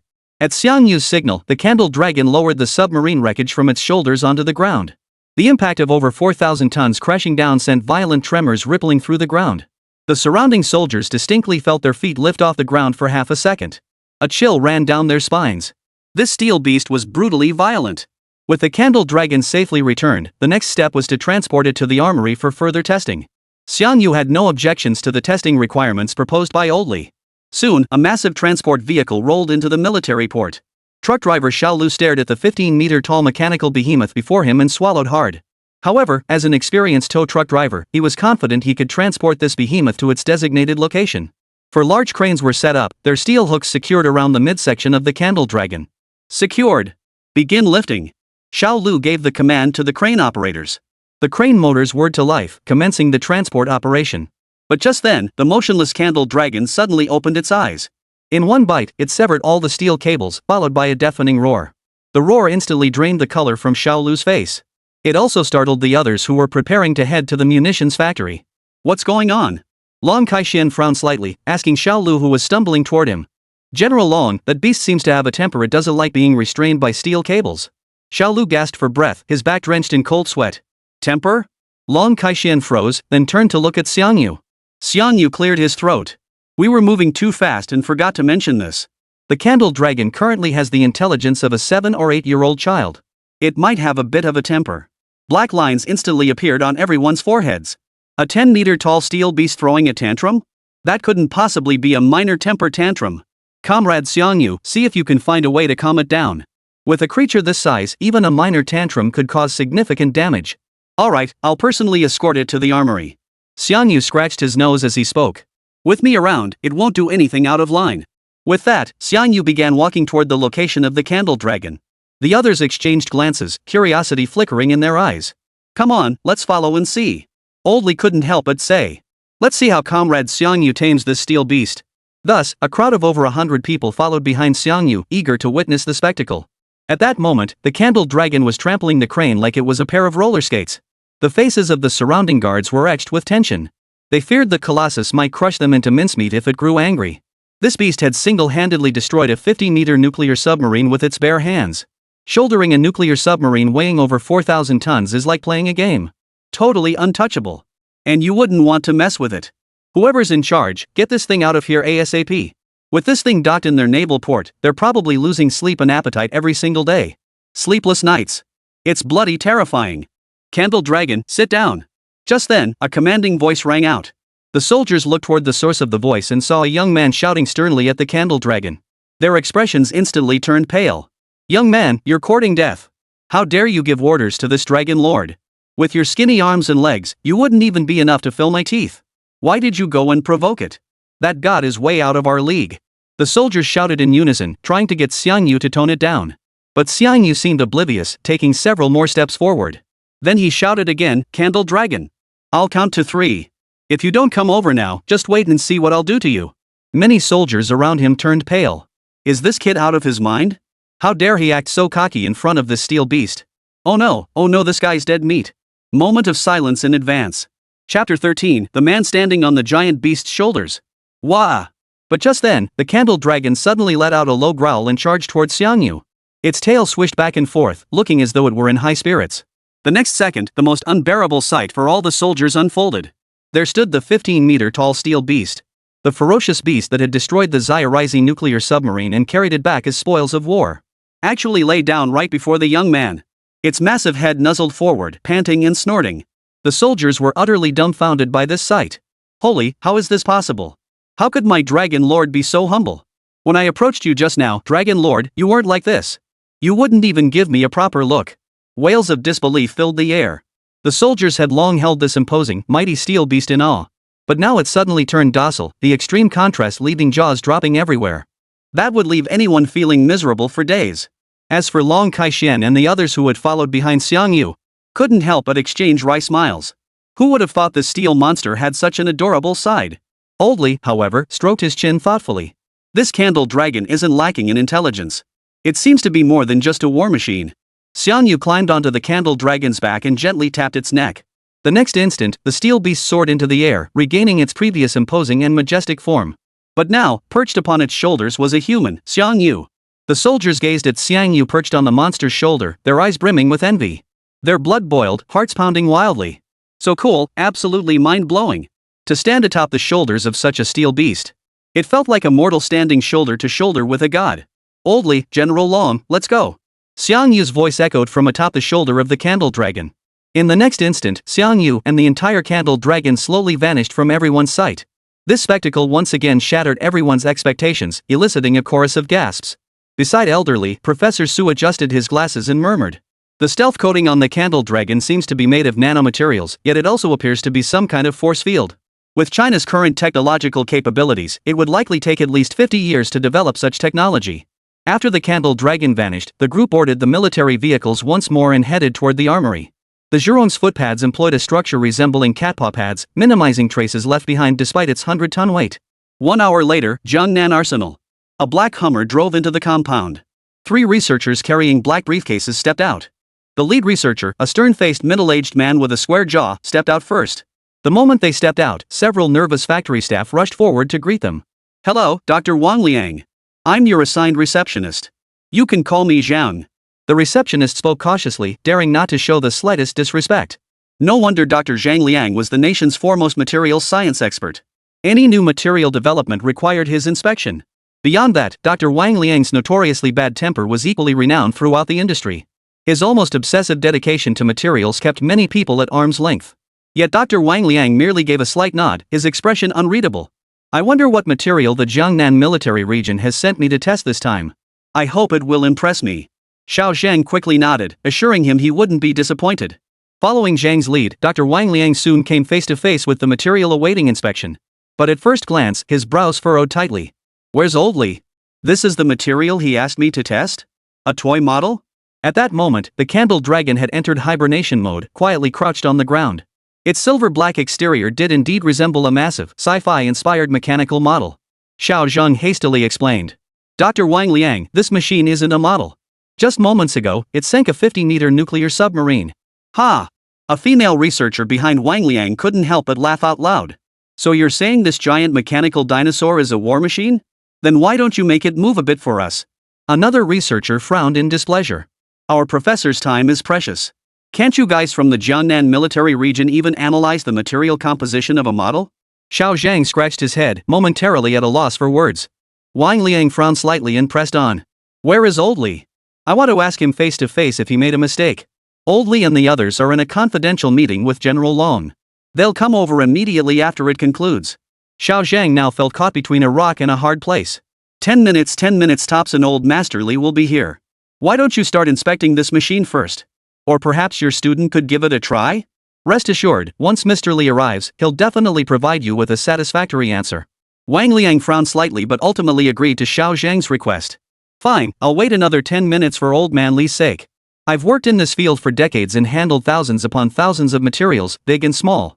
But testing a toy model? This is my first time. Xiao Zhang scratched his head with a wry smile and hurriedly handed over the tea. The design of the candle dragon was indeed too ahead of its time. Anyone who saw it would simply assume it was a highly realistic model. 10 minutes was more than enough time. At Zhang's invitation, 2 students approached the candle dragon. Though not yet graduated, they were after all Professor Wang Liang's star pupils and naturally felt a measure of pride. The male researcher named Su Han lifted his chin, opened the briefcase, and began his presentation with great solemnity. This is the first-generation material testing device developed by our institute. Though not the latest model, it can still detect the physical properties of over 80% of materials on the market. Su Han, why all the talk? Just get it tested and wrap it up, the female researcher urged. Xiao Zhang grimaced silently beside them. After connecting the device to the external armor of the candle dragon, complex data streams rapidly across the laptop screen. Material toughness test in progress. Substructure plasticity testing. Impact strength testing. Shear stress testing. A series of test data continuously refreshed the screen. The next second, 4 massive red characters appeared right in the center of the laptop screen. Test failed. Both materials researchers froze in shock, their eyes nearly popping out of their sockets. What did failed detection mean?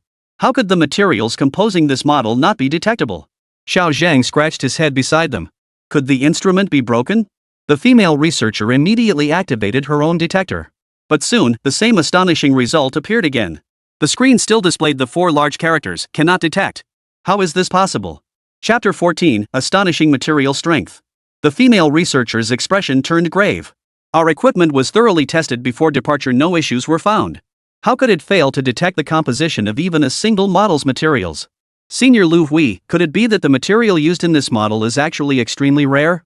Impossible. Absolutely impossible. It's just an exaggeratedly styled model. Lu Hui cut off her junior colleague's words. Look at this machine's design, it's far too flamboyant to have any connection to rigorous science. Maybe it's just a coincidence. Both our instruments could have malfunctioned at the same time.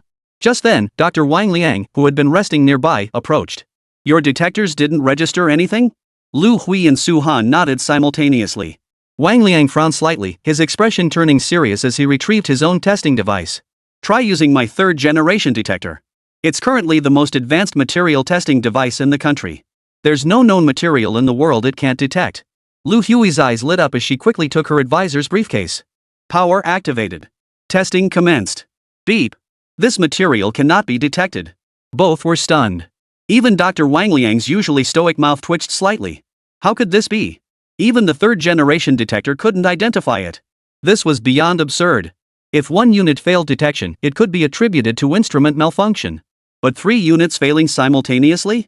It could only mean the problem lay with the material itself. Dr. Wang Liang's expression darkened. He tapped the external steel armor of the candle dragon, his brow furrowed as he ordered. You two, go to the Hummer and bring that machine over here. At these words, Lu Hui and Su Han's faces paled, their hearts skipping a beat. Could it be they were really going to use that machine? Each activation of that contraption consumed hundreds of thousands worth of radioactive elements alone. Even their mentor, Wang Liang, was said to have used it only once. What are you standing around for?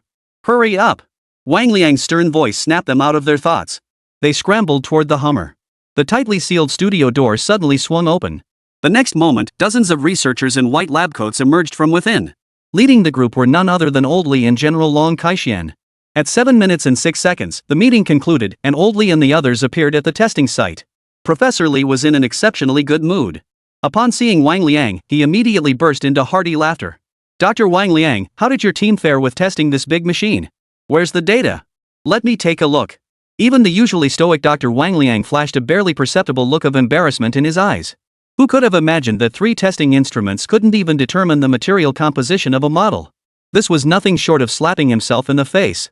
It was a direct blow to his reputation as China's foremost materials testing expert. Mr. Li, please don't worry. My student has already gone to retrieve the most advanced equipment, Wang Liang said, his earlier haughty demeanor completely gone. He adopted an attitude clearly aimed at appeasing the client. Master Li remained calm, chatting and laughing with other researchers as they waited on site. Soon, a large, table-like instrument was carried over. Wang Liang, who had been questioning his life choices moments ago, felt his nerves settle considerably upon seeing the instrument. This is the only gamma-ray detector in China. I will use it to scan this machine. After a brief introduction, Wang Liang personally began operating the detector. Watching the device continuously scan the mechanical body, Wang Liang nervously clasped his hands together. This was their last hope. It absolutely had to produce test results. If this machine still couldn't produce any meaningful results, his job would truly be on the line. Beep. Ray analyzer complete. Target material compressive strength, level 99. Hardness rating, level 99. Toughness rating, level 99. Corrosion resistance level, 99. Note, instrument testing limit is 99. Few mission accomplished. Finally got the readings. Wang Liang first breathed a sigh of relief, then felt as if someone had grabbed him by the throat. His heart leapt into his throat. His eyes widened as he stared at the numbers on the screen. Could he be seeing this correctly? Dozens of performance tests, and every single result was 99%. All at the instrument's maximum test limit. This couldn't be possible. Not only Wang Liang, but even his 2 students were frozen in place. All attributes at 99? Even the renowned tungsten carbide alloy. Its maximum hardness rating barely reaches 60. The material composing this model before them was simply too outrageous. All 3 froze, their minds feeling like they'd been turned to mush. They were utterly unable to think. The material before them had completely surpassed their comprehension. Calling it the most perfect alloy would be no exaggeration. Standing nearby, Old Li and the others now saw the readings on the instrument. Old Li couldn't wait to ask. Dr. Wang, what do you think? The test results shouldn't be too bad, right? Not just decent, they were off the charts. Wang Liang suppressed his excitement as he spoke. In all my years of materials testing, this is the most powerful alloy I've ever encountered. May I ask if this alloy has a name? It's called carbon supersteel, a new alloy developed by one of our young researchers here, replied Old Li. Carbon supersteel. Carbon supersteel. Wang Liang murmured, his eyes blazing with fervor. Mr. Li, without exaggeration, this carbon supersteel is an absolutely epic-making superalloy. If our nation can master the technology to produce this alloy and apply it to military applications, I guarantee that within a decade, China's defense capabilities will utterly crush the Americans, making us the world's premier military superpower. The statement sent shockwaves through the entire room. Researchers stared wide-eyed, their expressions frozen in shock. That Dr. Wang Liang, a figure of his stature, would offer such high praise was astonishing enough. Even Old Li and Long Kaixian felt their hearts suddenly race. They knew the Zhu Long armor was formidable, but they hadn't imagined it would be this powerful. Let me put it this way, everyone. Wang Liang continued, his face glowing with fervor. With the strength of this carbon-enhanced supersteel, it can withstand 99% of the world's missile strikes. Even tactical nuclear weapons couldn't completely destroy it. Everyone, can you grasp the sheer terror of this alloy now? A collective gasp of astonishment filled the room. Withstand 99% of missile strikes? Not even tactical nuclear missiles can completely destroy it? If tanks were built with this material, it would be 10,000 times more formidable than the Tiger tanks of World War II. This is absolutely mind-blowing. Goosebumps are popping up all over. My heart can barely handle it might explode right here. The eyes of countless researchers burned with fervor. Their eyes burned with intensity as they stared at the mighty candle dragon. Even Old Li clenched his fists tightly. His cloudy eyes flashed with excitement. Chapter 15, Voluntary Surrender, Ocean Clearance begins. Never in his wildest dreams did this old man, nearly 6 feet under, imagine he'd witness China's soaring promise before his final breath. For an old man who had devoted most of his life to the nation, it was nothing short of a tremendous surprise. And recalling the secret meeting earlier, announced by Comrade Xiang Yu, tears welled up in his old eyes. A sense of pride welled up within him, a pride that made him feel he could die without regret. If our country can master this alloy, forget about living comfortably. Even the Americans won't dare underestimate us anymore. A fleeting, almost imperceptible shadow of disappointment crossed Wang Liang's eyes. Unfortunately, without the complete forging process for such a powerful alloy, reverse engineering its synthesis formula is virtually impossible. To obtain the rights to use such a precious alloy, our country would likely have to pay an enormous price. Oldly paused in surprise, not expecting the notoriously serious Dr. Wang Liang to reveal such an emotional side. He immediately offered a wry smile. It's not that complicated. In fact, this technology is 100% in the hands of our own people. Have the patent negotiations been finalized? Were any special conditions imposed? Sigh. If the government can't master the core technology, we'll always be led by the nose, just like with the chips over the past couple of years. Wang Liang frowned deeply, lost in his own thoughts. Dr. Wang Liang, the situation isn't as bleak as you make it out to be. Oldly interrupted Wang Liang's muttering. Actually, the researcher developing the carbon supersteel is already prepared to share this material. He's currently in the lab documenting the alloy forging formula. Wang Liang's eyes suddenly widened dramatically, his breathing becoming rapid. Overwhelmed with excitement, he grabbed Old Li's hand. Mr. Li, are you telling the truth? You're not deceiving me? Old Li gave a bitter smile. Why would I lie to you about something like this? Comrade Xiang is being perfectly sincere. Did he make any demands? Demands? He did make one. He asked if the state could provide him with meals from now on. He wants a golden rice bowl.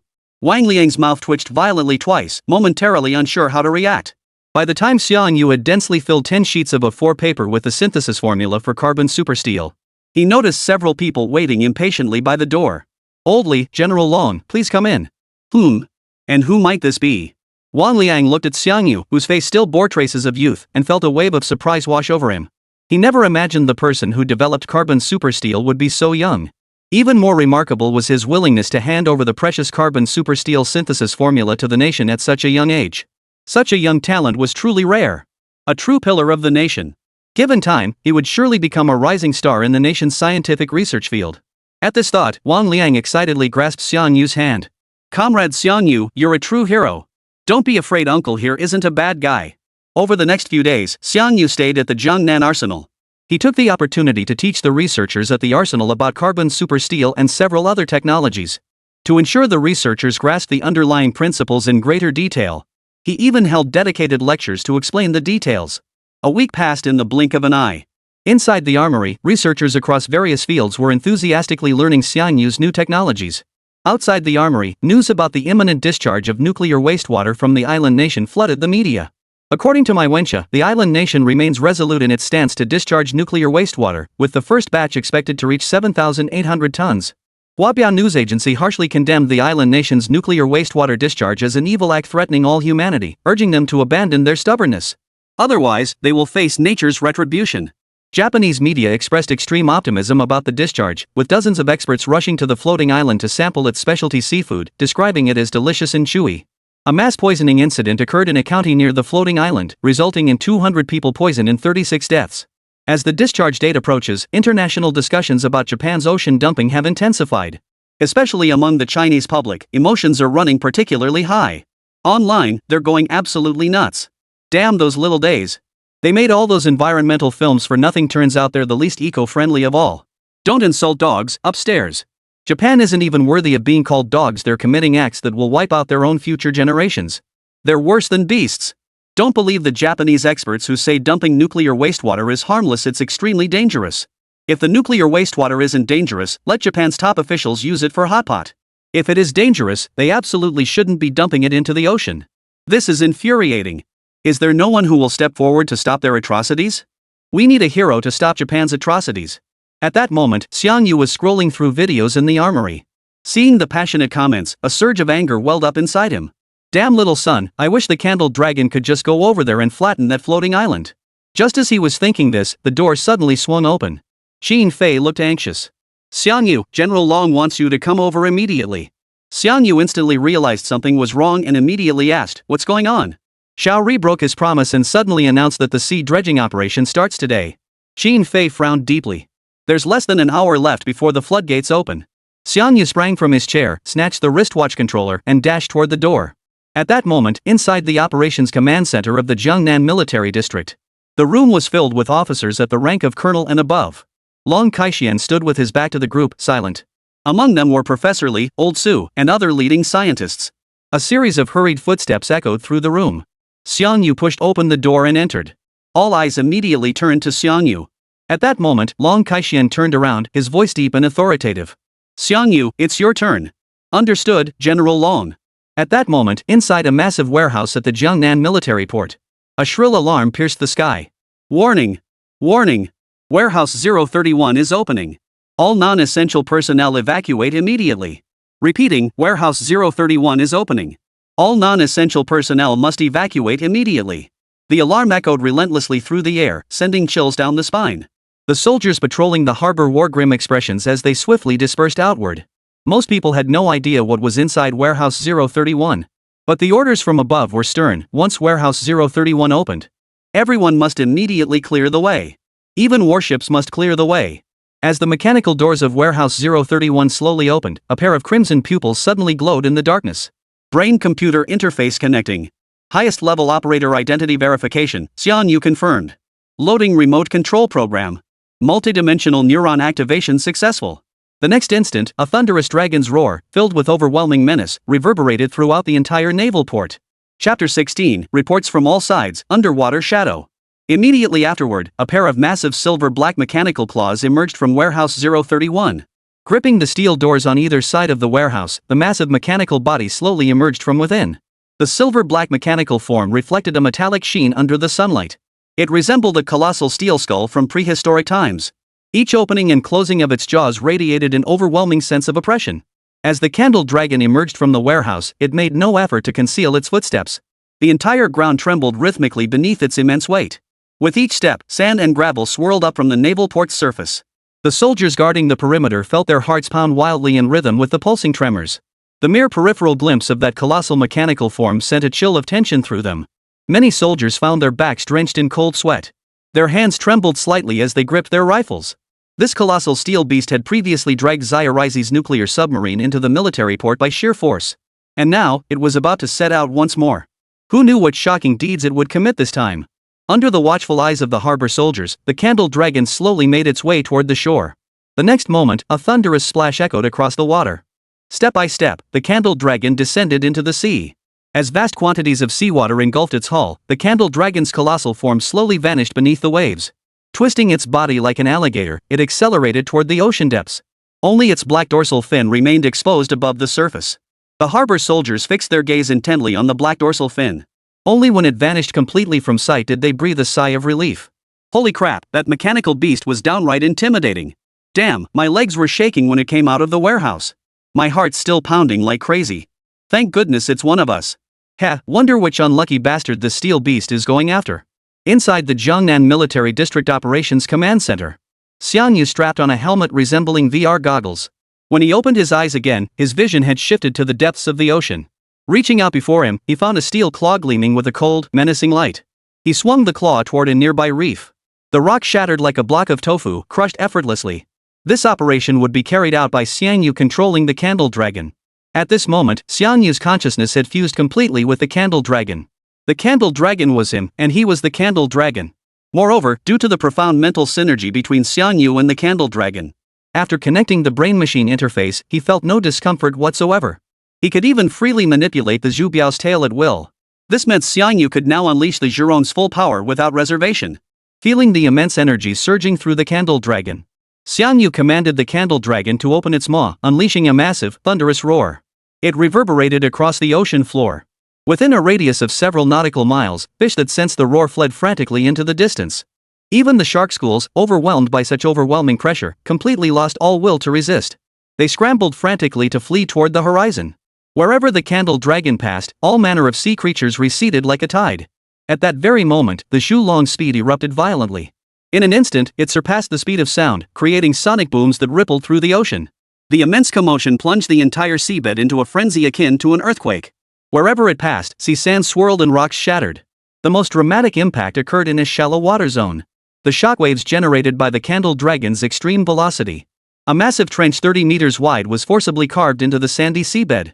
If one were to look down from high above at this moment, one could see a blurred dark shadow hurtling through the ocean depths at an astonishing speed.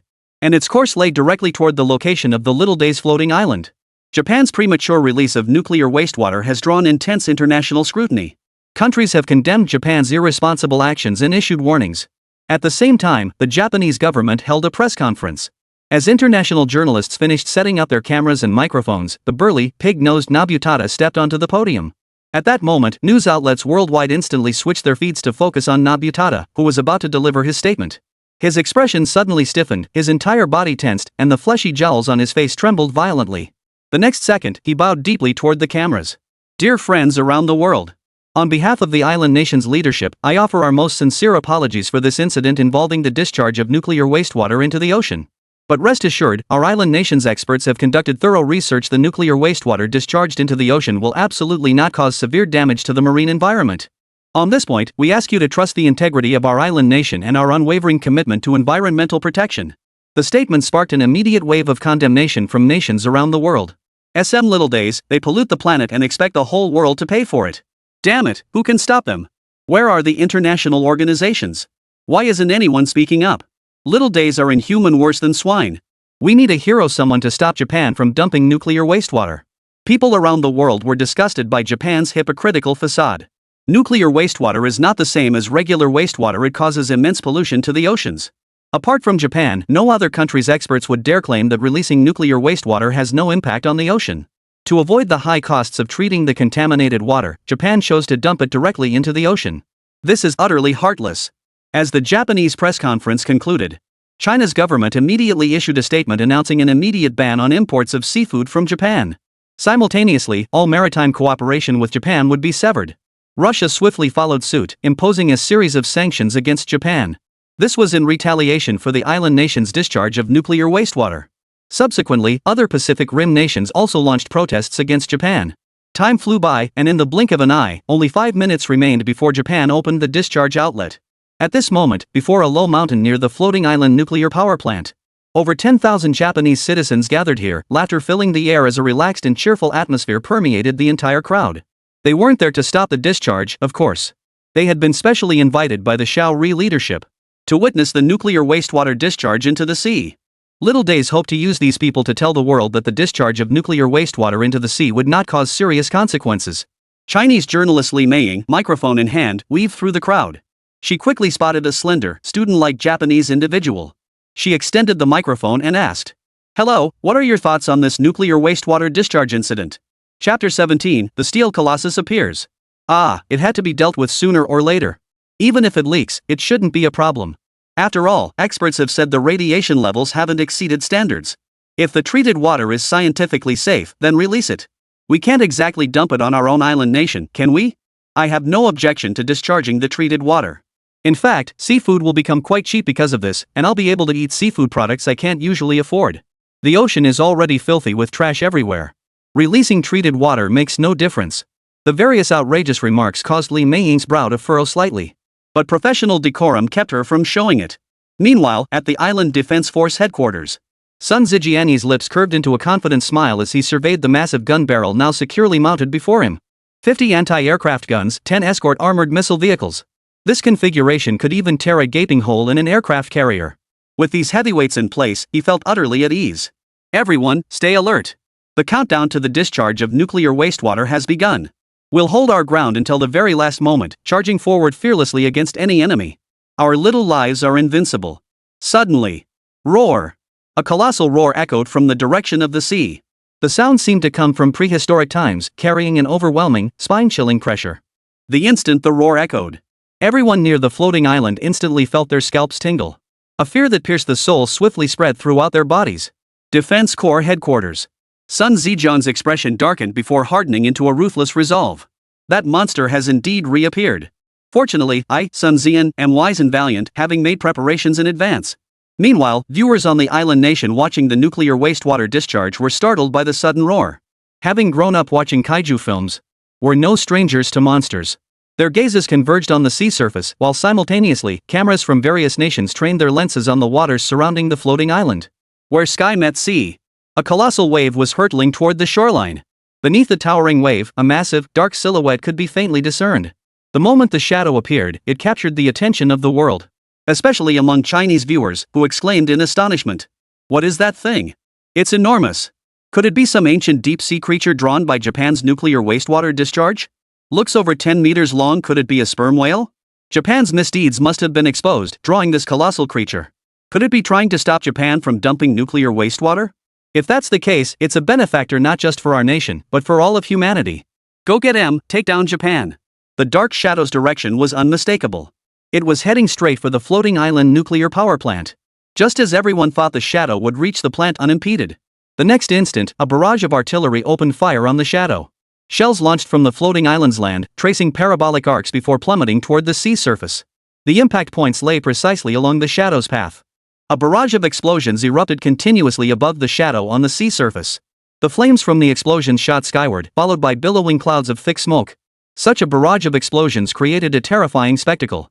The sheer sight alone was enough to make one gasp in awe. Who would have thought the Little Days Guard's firepower was this formidable? When the explosions ceased, the sea surface lay charred black. The dark shadow that had been racing across the water vanished without a trace. Ha! Is that all you've got? Pathetic! Sun Zijian lowered his binoculars, his eyes brimming with smug satisfaction. So this was the legendary steel beast. It didn't even last 10 seconds under their artillery barrage. Too weak, utterly pathetic. But Sun Zijian's smugness lasted barely a few seconds. Waves surged once more upon the sea. This time, however, the massive black shadow stirring up the waves moved several times faster than before. You're still alive? Lucky bastard. Everyone, keep locking onto that damn monster and blast it hard. At Sun Zijian's command, shells rained down upon the steel beast. But this time, the monster didn't take the bombardment head-on. Its entire dorsal fin broke the surface as its mechanical body twisted rapidly, instantly altering its original course. Shells exploded on the water's surface just beyond its reach. Not a single shot hit the monster. Damn it! Recalibrate the bombing zone and launch a carpet bombing. However, the monster clearly possessed exceptional strategic acumen. Before the carpet bombing arrived, it dove underwater without hesitation. Thus, this wave of bombing once again missed its target. The monster was now less than 2 kilometers from the coastline. Sun Zijian felt a pang of panic, contemplating whether to retreat first. Fortunately, one of his subordinates spoke up. Director Sun, the rocket launcher vehicles we just acquired from the US haven't been deployed yet. Sun Zijian's eyes lit up. He'd completely forgotten about this ultimate weapon. He immediately ordered. Armored missile vehicles, lock onto that damn beast. Fire with everything you've got. Whoosh, whoosh, whoosh, whoosh, whoosh. 10 missile vehicles unleashed a relentless barrage of high-explosive rockets as if they were free. From high above, it resembled flowers scattered by celestial maidens. The deafening barrage of explosions sent shivers down the spine. Under such concentrated rocket fire, the unknown creatures in this surprise attack on the Japanese likely faced grim prospects. Viewers worldwide watching the live feed through cameras instinctively shook their heads. Though its origins remained unknown, there was no doubt it had been drawn by the nuclear wastewater discharge. Only now, what a pity! Meanwhile, the locals watching on site erupted into loud cheers. Their faces beamed with joy, as if celebrating a holiday. Don't underestimate the combat prowess of our island defense force. Any enemy daring to obstruct our nuclear wastewater discharge will meet this fate blown to smithereens. It's about time. Hurry up and dump that nuclear wastewater. I've got dinner to cook when I get home. At that moment, within the rocket bomb zone, missile debris and black stains littered the ground. Even patches of flames continued to burn fiercely on the sea surface. Just as everyone thought the shadow attacking the island nation had finally faded away. The next instant, swirling vortexes silently churned up from the dark waters. Sun Zijian, immersed in the euphoria of victory, remained utterly oblivious to this detail. The shadow gradually became transparent, hugging the seabed as it silently crept toward the shore. 1 kilometer. 500 meters. 100 meters. 50 meters. When the escort team members detected abnormal ripples on the sea surface. The candle dragon was now a mere 20 meters from the artillery emplacement in a straight line. The next instant, the sea churned violently as the colossal steel beast rose with brutal force. Its massive silver-black body obscured the sky and blocked out the sun, completely engulfing the artillery emplacement of the tiny sun below. Chapter 18, The Terrified Little Days. Time seemed to freeze in that moment. When the candle dragon's colossal form first revealed itself before the little days. Every little day was utterly intimidated by this steel colossus. Its massive frame, sharp fangs. Its entire body composed of cold, mechanical parts. Scarlet electronic eyes. This steel colossus before them seemed like a mechanical artifact from another dimension. Mysterious and utterly oppressive. So much so that when facing it, the little ones had forgotten to breathe. Their hearts pounded so fiercely it felt like they might burst through their chests. It was a tremor that shook their very souls. Extreme terror instantly engulfed the entire artillery position. Oh my God! Don't kill me! Wha, mommy, I wanna go home. Worry de yao. I must be dreaming. Is this monster a god sent to punish us Japaneseanese? The artillerymen of Zyrizeo instantly lost all their courage. Half of them froze in terror, staring blankly at the spot. The other half wet themselves, ting and pissing everywhere. At that moment, inside the Prime Minister's residence, Shinshu, the pig-nosed man watching the sewage livestream, tumbled from his rocking chair. His weight of over 200 pounds punched a gaping hole through the wooden floorboards. Several burly bodyguards rushed to help him up. They strained every muscle but couldn't budge him. What the hell did this pig eat to get so damn heavy? Oh no! MECHA-GODZILLA's attacking our little paradise. I'm terrified of MECHA-GODZILLA. Shinsho Pig Nose clutched his head, his face twisted in terror. Prime Minister Pig Nose, don't be afraid. The floating island is still far away from us. That monster won't get here anytime soon, the secretary hurriedly reassured him. Shinsho Inohana finally scrambled to his feet, panting heavily. Beep. Beep. Just then, Sun Zhejiang called in. The moment the call connected, a piercing wail erupted. Prime Minister Pig Nose. It's terrible. Mechanical Godzilla has invaded our island nation. Our hard-trained artillery guard unit has been nearly wiped out. That monster is heading straight for the floating island nuclear power plant. The fat on Pig Nose Nobutada's face twitched violently twice, clearly shaken by the news. Could it be that monster intends to destroy the nuclear plant, triggering an even more severe nuclear leak? At this thought, Nobutada's face darkened, cold sweat pouring down his brow. But then Sun Zhejiang continued shouting. Lord Pignose, let's request aid from the United States. I'm sure their supersonic fighter jets can take down this damn monster. Excellent idea. Shinshuo quickly snatched the communicator from his secretary and began contacting the U.S. naval base in Japan. Meanwhile, after trampling the escort fleet's artillery installations into oblivion, the Candle Dragon headed toward the nuclear power plant. Its colossal steel frame. The imposing figure of a colossal beast. Through the cameras of photographers from around the world, it was broadcast to every corner of the globe. International netizens went absolutely wild. American netizen. Holy crap, where did this mechanical monster come from? Could it be alien technology? Korean netizen. Obviously, it belongs to our Korea. Some genius scientist here must have built it to punish those Japaneseanese. Russian netizens. This mechanical beast actually withstood bombardment from an armored missile vehicle. Its materials must be extraordinary. Any nation that acquires the technology from this steel colossus will likely achieve a technological leap in no time. Meanwhile, when Chinese audiences saw this steel monster, it left me quite shaken. Whoever built this thing, it's just too awesome. It can withstand missile strikes and swim so fast underwater it's practically an invincible war machine. Since it's here, it must be here to stop the nuclear wastewater discharge. Go monster, take down those little guys. Let's see if they dare act recklessly anymore. If only this steel beast belonged to our country. Dream on. Our country's tech level couldn't possibly build something like this. At that moment, inside a large lecture hall at the University of Chinese Academy of Sciences, over 100 students were attending a group lecture. She only sat in the back row, staring at the livestream on his phone in utter shock. Holy, this ING thing is Xiangyu's mechanical monster, isn't it? This kid actually went to Japan to stop the nuclear wastewater discharge? Not just Shonli, all the students who had witnessed the steel colossus at the exhibition were dumbfounded. Their faces were frozen in disbelief. But soon, that disbelief turned into excitement and fervor.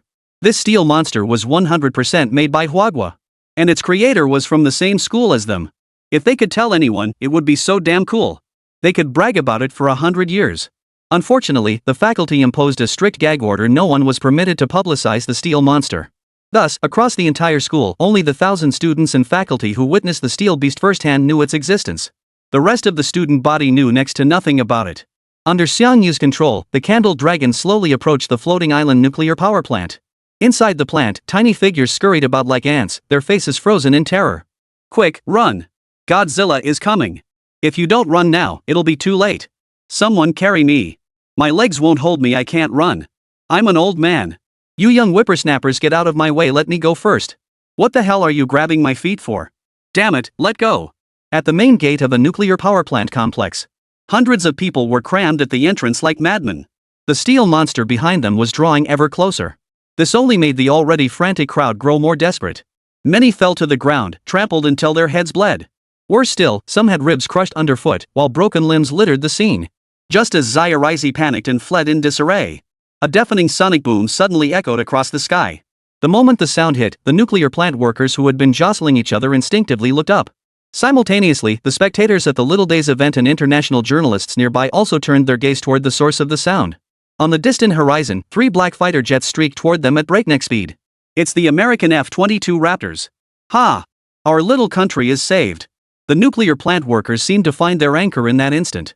They stopped running, craning their necks to watch the American fighters approach in the distance. At the Prime Minister's office, Nobutada Inohana. Upon seeing the black fighters in the live broadcast, he clapped his hands and shouted excitedly. With the F-22 on the job, that damn mechanical monster is finished. How can a land-based thing even hope to fight an F-22? Once we take down that damn mechanical monster, I'll make sure someone dumps nuclear waste into the ocean. Why not just dump all the nuclear waste into the ocean? Let the whole world know we're not messing around. Chapter 19, Air Support for the Mold. As they spoke, the streaking F-22 had already locked onto the steel monster's body. The next second, 6 Sidewinder missiles, trailing long plumes of flame, streaked toward the monster. Pilot Tom executed a graceful spiral climb in the F-22 before flashing a smug grin. A steel monster? Ha, it's nothing special. Don't underestimate it, Tom. It's something we've never seen before. Could be alien tech, Pilot Jerry interjected. Alien technology? Then we can only pray it doesn't get too badly damaged. Maybe we can salvage something useful. Come to think of it, that little guy was pretty dumb to mess with something like that. The Sidewinder missiles were blazingly fast, far outpacing the steel beast's movement on land. After 10 seconds of high-speed flight, 6 Sidewinder missiles struck the Candle Dragon with pinpoint accuracy. A colossal explosion shook the heavens. And so did the hearts of the spectators. Flames shot skyward, black smoke billowed thickly. The entire bombed area was now engulfed in a sea of flames. The hearts of the Chinese audience instantly sank. Under concentrated fire from Sidewinder missiles, the fate of the steel colossus looked grim. Meanwhile, the staff at the nuclear power plant raised their hands high and cheered enthusiastically. The monster has been defeated. Long live the American fighter jets. God bless Zayarizi. Long live Zayarizi. What's so terrifying about a mechanical monster? It's no match for a Sidewinder missile. Now that the monster's gone, let's get back to discharging that nuclear wastewater. The sooner we finish, the sooner we can clock out. I'm craving sashimi. Ha! I know a new sushi place. Let's grab some after work. My treat. Little Days instantly relaxed. They believed the monsters had been utterly destroyed. Their side had achieved final victory. Roar! Suddenly, a colossal roar pierced through the billowing black smoke, reverberating across the heavens and earth. The shockwave surged forth, sending the workers at the nuclear plant tumbling in all directions. That roar contained boundless destructive power. So immense that the glass in the buildings shattered and exploded in an instant. Those caught in the path of the sonic blast felt as if their heads would explode, clutching their temples as they rolled on the ground. What's going on? What happened? Holy crap, the monster's still alive. It didn't die. Damn it. Why won't it die? Why won't it die? As the black smoke dissipated, the Candle Dragon stood firmly in place, its massive 15-meter-tall form unshaken. The flames on its body slowly dissipated, leaving not a single scratch on its surface. Its steel mechanical body heaved violently. Its cold, crimson pupils flickered faintly. Most terrifying of all, its originally silver-black dorsal fin now slowly glowed with a dark crimson light. A dense network of crimson patterns spread across its entire steel body. The Candle Dragon was enraged. The scene before them terrified every little day. Shinjon, the pig-nosed man, sat back down in his chair. When the steel monster reappeared on the live feed, his bulky body crashed to the floor once more, smashing a gaping hole through the wooden flooring. The bodyguards around him flashed a look of disgust before rushing to help him up. But pig-nosed Nobutada struggled to crawl out from beneath the floorboards, pulled out his communicator, and called his American daddy. General Richard. That monster blocked the rattlesnake missile. You must think of a solution. Oh? The new missile? Very well, very well. Then deploy it immediately. Once we've dealt with the mechanical monsters, I'll definitely host a banquet to thank you. 3 F-22 supersonic fighters banked sharply, heading straight for the Candle Dragon once more. Pilot Tom flashed a look of irritation. I was planning to cripple you and salvage you, but since you won't take the hint, there's no need for you to keep existing. I'm sorry, bro. I'm going to destroy you with my own hands, Jerry said, wearing a look of profound regret. The missile pods rotated, loading 6 new cruise missiles. The next second, they launched from the pods, streaking toward the Candle Dragon. The 3 moldy pilots in the F-22s, confident of victory, wore relaxed expressions. Even Tom and Jerry had begun discussing what to eat after the mission. Burgers or hot dogs? Or maybe pizza and Coke? At that very moment, a blinding halo erupted from the Candle Dragon's dorsal fin. Energy surged through its entire body, ultimately converging at its mouth. Overclocked ion accelerator fully charged. Airborne strike target acquired. Authorize annihilation beam launch. At this moment, Xiang Yu was in full control of the Candle Dragon. He distinctly felt the terrifying energy gathering within its maw. without a moment's hesitation. The next second, a massive crimson beam erupted from the mouth of the candle dragon, shooting toward the heavens. The instant the beam appeared, the entire world was bathed in a blood-red glow. An endless crimson halo dyed all creation red. Even the sun seemed insignificant at that moment. Whether standing at the scene or watching the live broadcast, all spectators were utterly stunned by the spectacle before them. Their mouths gaped open, their eyes fixed in stunned disbelief. At that very moment, the scene was broadcast live to every corner of the globe through cameras in every nation. People across the globe were stunned by this crimson beam. Skin crawled, souls felt shattered. Breath caught in their throats, hearts pounding as if they might leap from their chests. The mesmerizing beam carried the terrifying power to destroy everything. The crimson beam instantly enveloped the 6 incoming missiles. In the blink of an eye, they were reduced to ashes. The pilots of the 3 American fighter jets were startled, scrambling to turn their aircraft around. Yet the crimson beam left them no chance to react. The steel head of the candle dragon swiftly swung to one side. The beam slashed violently through the air. The 3 F-22s in its path were instantly vaporized into smoke. The pilots didn't even have time to press the eject button before being obliterated by the annihilating beam, leaving not a trace behind. Holy, that's impressive. In the classroom at the University of Chinese Academy of Sciences, Xiongli leapt excitedly from his seat. He paid no heed to the strange looks from his classmates and professors. He muttered, "Too strong." One laser beam took out 3 American F-22s. It's incredible. He wasn't alone. Several other students in the classroom clenched their fists. Their faces flushed, eyes brimming with excitement. But just then, the instructor's displeased voice cut through the air. "Xiongli, this is class time. Please refrain from disrupting the teaching order. I know many of you are secretly watching that live stream of Xiaorizi dumping nuclear waste. That suddenly appearing machine monster is indeed powerful, but no matter how strong it is, it doesn't belong to our country. Your job is to study hard. Strive to develop weapons as powerful as that machine one day. But that machine monster was built by our own Chinese people. And that thing belongs to our University of Science and Technology of China, same class as me." The words nearly slipped out, almost escaping his lips. Xiongli's face flushed crimson as he clamped his hand over his mouth.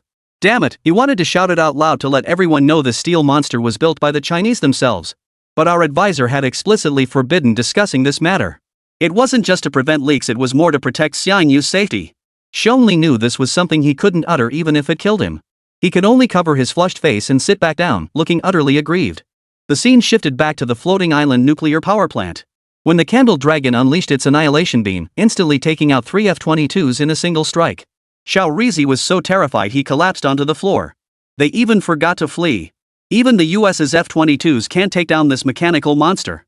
We're done for. I told you not to dump nuclear waste into the ocean. Now look, monsters have come to punish us. Monster Lord, please spare my life. I'll be your slave. Little Days let out a wail of despair. Kneeling supplicants were everywhere. Yet none of this could stop the candle dragon from advancing toward the nuclear reactor. Chapter 20, Storming the Nuclear Reactor. As one of Xiaorizi's largest nuclear power facilities, the floating island nuclear power plant. It housed a total of 6 large nuclear reactors. A decade earlier, this nuclear facility had already experienced a severe nuclear leak incident. The scale of the leak rivaled Chernobyl, reaching a terrifying level 7 nuclear incident. At the time, Xiaorizi not only concealed the accident's severity but also neglected its responsibilities in handling nuclear waste. Radioactive wastewater was simply stored in tanks. Thus, a decade later, we witnessed the utterly heartless act of discharging nuclear wastewater into the ocean. Thus, Xiangyu harbors not a shred of sympathy for these groveling officials. He maneuvered the candle dragon to the exact center of the 6 nuclear reactors. Just as he was about to proceed with the next phase of his plan, Xin Fei's voice suddenly cut through the air. Just now, the higher-ups over at Xiaorizi issued a global statement announcing the immediate cancellation of the nuclear wastewater discharge plan. Looks like they've been intimidated by the candle dragon and completely backed down. Xiangyu paused in surprise, his vision instantly shifting back to the war room. Inside the conference room, everyone wore relaxed expressions. Even the usually stern Long Kaixian had a slight smile playing at the corners of his mouth. Comrade Xiangyu's candle dragon is astonishingly powerful. Especially that moment it took down the American fighter jet, it nearly knocked my jaw off its hinges. This steel beast is incredible. If we could mass produce it for the armed forces. But didn't Comrade Xiangyu say the candle dragon is one of a kind? We can only learn the technology to upgrade our existing weapons. But then, Old Li was seen gently wiping away tears from the corners of his eyes, his face radiating satisfaction. With Comrade Xiangyu's assistance, our nation's technological leap forward is just around the corner. Even if my old bones were to leave this world now, I could rest in peace. The atmosphere grew slightly somber until Long Kaixian changed the subject. Xiangyu, what are your next steps? Will you depart or continue with the operation? The moment he spoke, all eyes instantly turned to Xiangyu. Though the little bastard backed down and stopped releasing nuclear wastewater, it didn't mean they'd learned their lesson. As the saying goes, Japan is like a wild dog. If you don't break its legs, it'll keep barking at you. Xiangyu cleared his throat.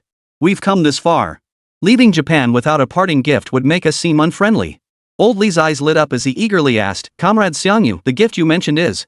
Since Japan's nuclear plants leak whenever they please, I'll kindly oblige them by shutting them down permanently.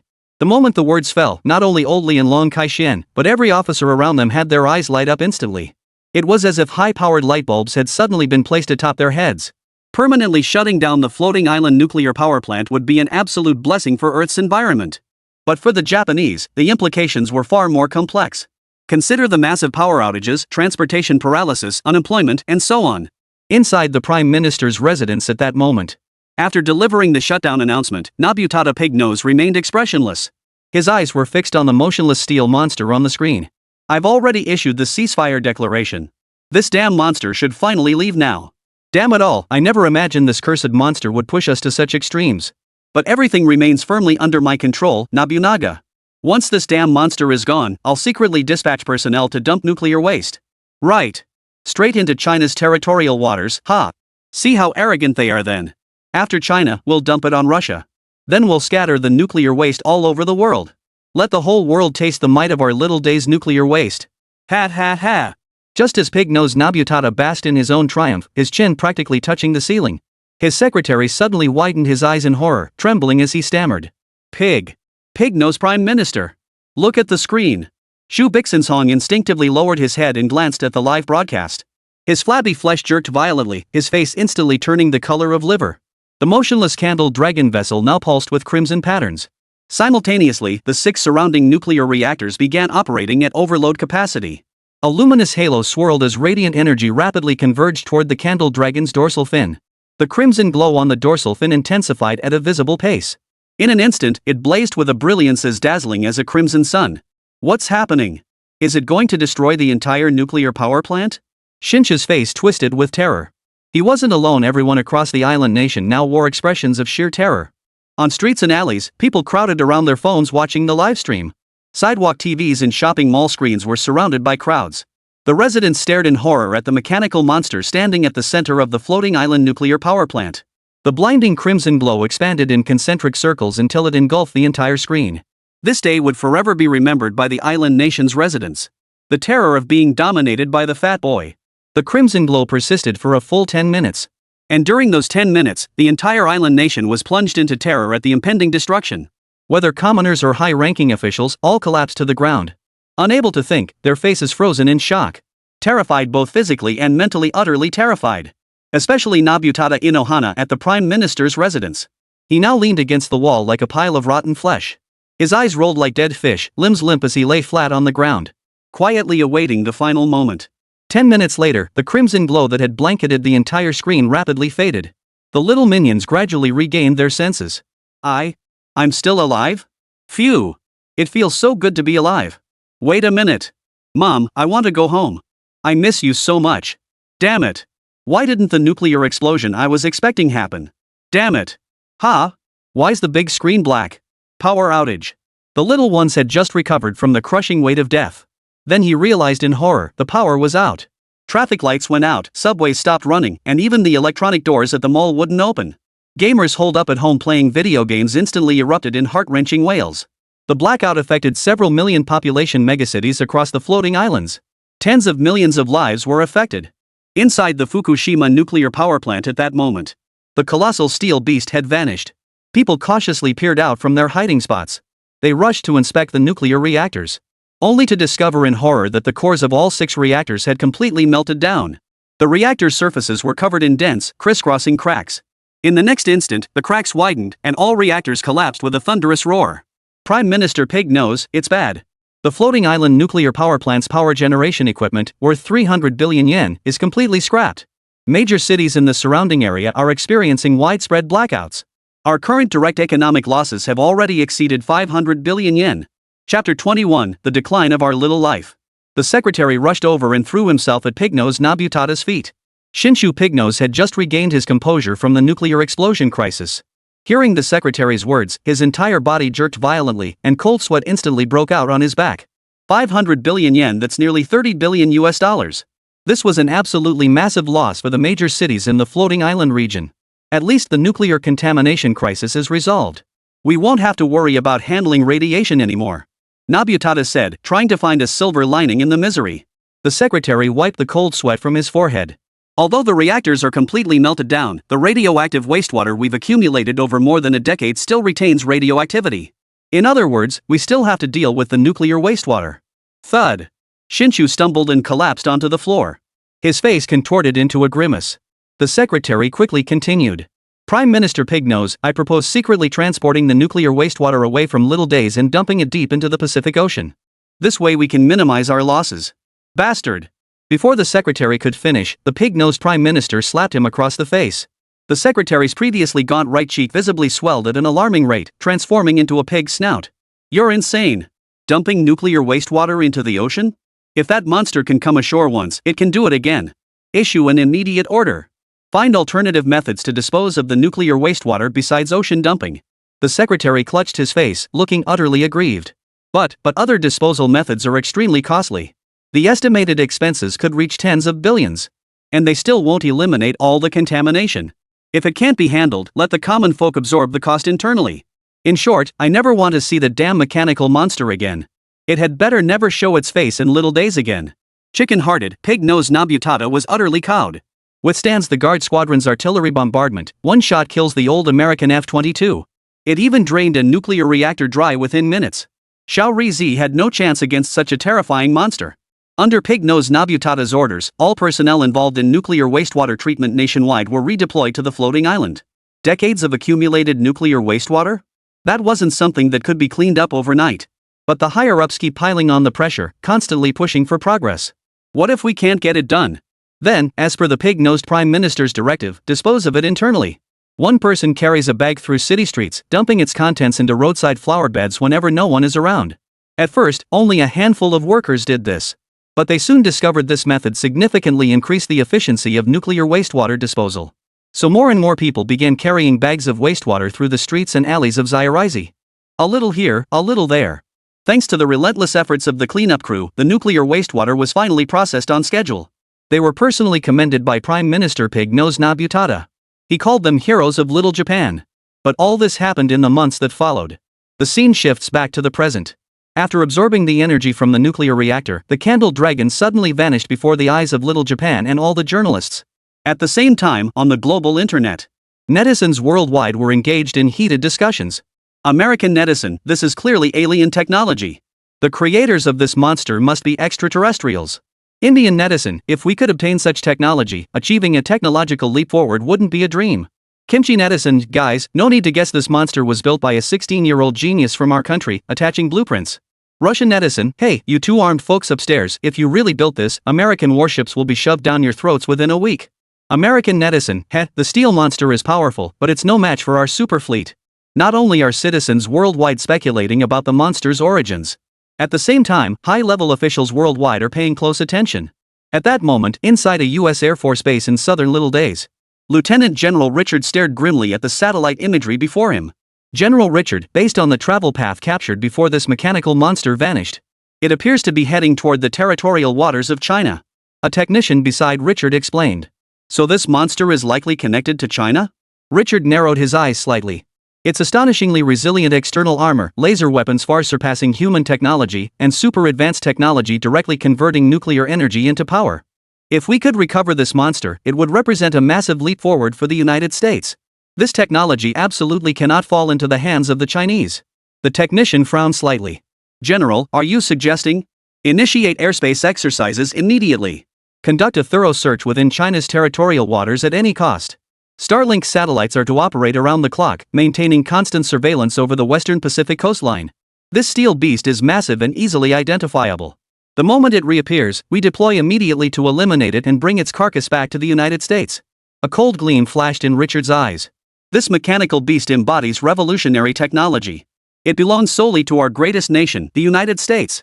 Meanwhile, after returning to the Jiangnan military port, the Candle Dragon entered Warehouse 031 once more and resumed its dormant state.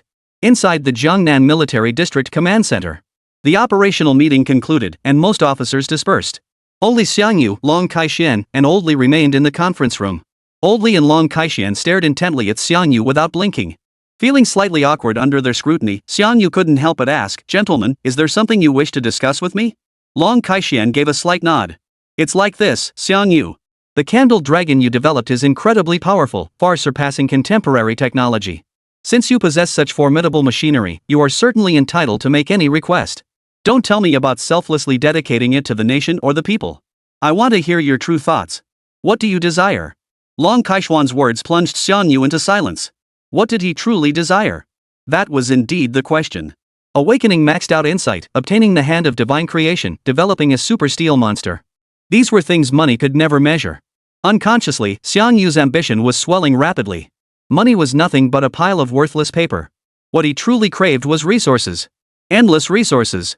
Simultaneously, he craved the vast knowledge needed to transform those resources into super-advanced technology. "General, I wish to participate in national-level weapons research. To freely allocate all kinds of resources and conduct technological development." Gazing into Xiangyu's eyes, ablaze with fervor, Long Kai-shian gave a slight nod. "Very well. I'll arrange these matters promptly. However, as the developer of the Candle Dragon, you have voluntarily surrendered all super technologies to the state. You are entitled to your share of national-level bonuses and awards. For the time being, you will reside at the Jiangnan Arsenal. Major General Qin Fei will oversee your security. Should any issues arise, contact him." Chapter 22, American Invasion, New Realization. Deep into the night, the Jiangnan Military Airport remained brightly lit. General Long Kai-shian, commander of the Jiangnan Military District, and the nation's esteemed elder statesman, Li Chenglong, boarded a special flight bound for the capital city that very night. This trip to the capital was classified as Level 7 Red Top Secret. No one else was privy to its existence. The sole purpose of this top-secret mission was singular: to deliver a detailed report on Xiangyu to China's highest leadership. This matter was of utmost importance, potentially shaping the nation's trajectory for the next century. Both Long Kai-shian and Elder Li were on high alert. Not a single misstep could be tolerated. The technology provided by Comrade Xiangyu is far too significant to be dismissed with mere national awards and monetary bonuses. We must accord Comrade Xiangyu the utmost respect and provide him with both material and honorary rewards. Old Li's expression was extremely grave. "Kai-shian, are all the documents and materials ready?" Long Kai-shian immediately tapped the black briefcase he clutched tightly. "Rest assured, Old Li. Every traceable record of our collaboration with Xiangyu has been copied." Old Li nodded slightly, a sharp gleam flashing in his eyes. "This trip to the capital, even if it costs me my life, I will make the higher-ups recognize the importance of Comrade Xiangyu. My old bones can endure any mishap, but that youngster Xiangyu absolutely cannot. He is a super genius who can change the future of our nation." Long Kai-shian gave a slight nod, his face solemn. "This trip to the capital concerns the very lifeline of our nation's development. There could be no room for negligence." By now, Elder Li and Long Kai-shian had gone nearly 24 hours without sleep, compounded by the biting cold wind and the exhaustion of travel. Their eyes were bloodshot. Yet even so, their spirits remained intensely heightened. As the doors to the high-level conference room in the imperial capital swung open, several stern-faced elders sat within the chamber. They were the highest echelons of Hua Nation, each a titan whose every move could send shockwaves across the world. The top-secret meeting concerning Xiangyu officially commenced. At the same time, within the U.S. naval base in Japan, located in the western Pacific Ocean, Vice Admiral Richard listened grimly to his subordinate's report. The Air Force has been searching near China's territorial sea boundary for several days, yet there's still no sign of MECHA-GODZILLA. We've lost our target. Continuing the search would require entering Chinese territorial waters. Then search within China's territorial waters. Richard spoke, then flashed a sneer. China's fighter jets are outdated. Compared to our F-35Bs, they're absolute junk. Even if we cruise through China's territorial waters daily, they won't be able to do a thing about it. His subordinate nodded immediately. "General, I'll issue the orders right away." Soon, the airport runway cleared. Amidst the roar of engines, several F-35B fighter jets took off from the U.S. naval base in Japan. They sped toward the direction of China's territorial waters. That afternoon, after finishing his work, Xiangyu returned to his dorm room. He intended to relax by playing on his phone for a while. Suddenly, an urgent news alert popped up at the top of the screen. Huabiao News Agency reports, at 0:24 yesterday, multiple U.S. fighter jets violated Chinese airspace.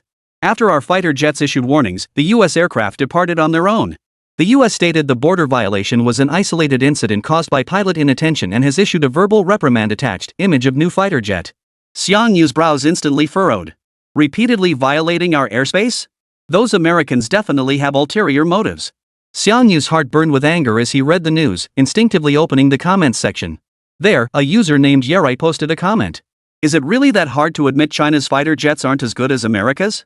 They're fifth-generation fighters, while the junk we send out is nothing short of embarrassing. The brainless patriotic cheerleaders in the comments section are truly pathetic. The comment was so jarring that Xiang Yu's finger lingered on it for a long moment. Then he decided to respond, giving this netizen named Yerai a reality check. The J-10 excels in close-range dogfights and possesses deterrence capabilities within its airspace patrol range that are no weaker than the F-35B. After editing to ensure precise wording, Xiang Yu clicked send. Seconds later, DUI replied. Ha ha ha, another brainless patriotic fanboy. Comparing a third-gen fighter to a fifth-gen? What's wrong with your brain? Don't think a few professional terms from Baidu make you an expert. We can't catch up, period. Is it really that hard to admit America's superiority? Xiang Yu was furious at this user's reply, his fingers tapping furiously as he tried to comment again. But DUI sent another reply. Bro, if you know so much about fighter jets, you must be some big shot at the Aircraft Research Institute, right? Why don't you design one for us then? Nothing fancy, just something simple that can fly at Mach 8. Xiang Yu felt like he was about to spit blood. This guy was clearly toying with him. Suddenly, a buzzing sensation erupted in his brain, instantly plunging him into a state of transcendence. Nuclear aerospace engine, a super engine for spaceflight, nuclear-powered, with thrust 4 to 6 times that of a 3-stage rocket. Xiang Yu froze for a moment, then erupted with wild joy. He never expected his insight talent to activate at this moment. What else? Besides an 8 Mach flight speed, what other capabilities does this fighter require? Xiang Yu pressed on, suppressing his anger. Since it's a fighter jet, combat capabilities must be maxed out. Therefore, its firepower must be formidable. Not only capable of launching missiles, but also capable of conducting artillery bombardment on ground targets. Honeycomb cluster missiles, capable of air-to-ground fire suppression. Each warhead features independent AI guidance, delivering explosive damage equivalent to a large TNT charge. In the comments section, their back-and-forth exchange successfully amused the other onlookers. Ha, never seen this before. 2 little cuties discussing fighter jet design in the comments. The one talking about building a fighter jet probably didn't even finish elementary school. Ground-to-air saturation strikes? You think this is a bomber? Hilarious. Folks, who knew? Saw a little cutie in the comments today, talking about building a fighter jet. The brainstorming session continued. New ideas kept popping up, flooding our minds like a tidal wave. Xinguan bionic aircraft, a biomimetic design integrating tens of thousands of avian advantages born to soar the skies. Airborne particle beam cannon, condenses energy to fire high-temperature beams, melting any obstacle in sight. Beyond visual range photon radar, an ultra-long-range detection device with a diameter exceeding 200 kilometers. Plasma shield, an energy barrier granting the fighter unparalleled defensive capabilities. Chapter 23, New Fighter Unveiled. With maxed-out insight boosting his intellect, Xiang Yu continuously grasped cutting-edge technologies. The conceptual framework for a new fighter jet rapidly took shape in his mind. An hour later, the epiphany concluded, leaving Xiang Yu with a heavy, foggy sensation in his mind. Xinguan nuclear fighter, that shall be the name of the fighter I'm about to build. A sapphire blue exterior, with the perfect form of a phoenix. Nuclear engine propulsion, stealth cruise system, hummingbird cluster missiles. Advanced technologies flooded his mind, and Xiang Yu felt his confidence soaring to unprecedented heights. With the product finalized, Xiang Yu plunged into the construction process. However, a minor incident occurred during the construction process. Xiang Yu discovered that since the nuclear wastewater incident, the subspace volume granted by the hand of divine creation had significantly expanded. It had expanded from the size of a basketball court to that of a football field. The host's astonishment triggered by developing technology can elevate the subspace tier. Energy consumed while crafting products within this space is replenished by that astonishment. Xiang Yu's eyes lit up. So as long as he kept developing new products to trigger awe, the subspace could keep expanding? Moreover, if the subspace grew large enough, he could even build a supercarrier. At this realization, Xiang Yu felt an overwhelming surge of excitement and immediately threw himself into developing a new fighter jet. Time flew by, and before he knew it, 3 days had passed. It was early morning. After pulling an all-nighter debugging the new fighter, Xiang Yu stretched lazily, ready to head back to his dorm for some rest. He happened to pass 2 researchers whispering to each other. Did you hear? The Fighter Aircraft Research Institute is starting tests on military aircraft from all regions tomorrow. Word is they plan to pit them against the Americans' fighters. Bigwigs will be there. Ha? Tomorrow? But I heard the tests were scheduled for today. It's definitely tomorrow, no doubt about it. I swear on my life. Xiang Yu perked up. Talk about serendipity. The Qinghuan had been completed but hadn't undergone flight testing yet, perfect timing to haul it over for evaluation. With that thought, Xiangyu called a tow truck driver and, fighting off drowsiness, hauled the new fighter jet to the test site. Since testing wouldn't start until tomorrow, he decided to head back to his dorm for some sleep first. But no sooner had Xiangyu left than a convoy of military vehicles rolled into the test site.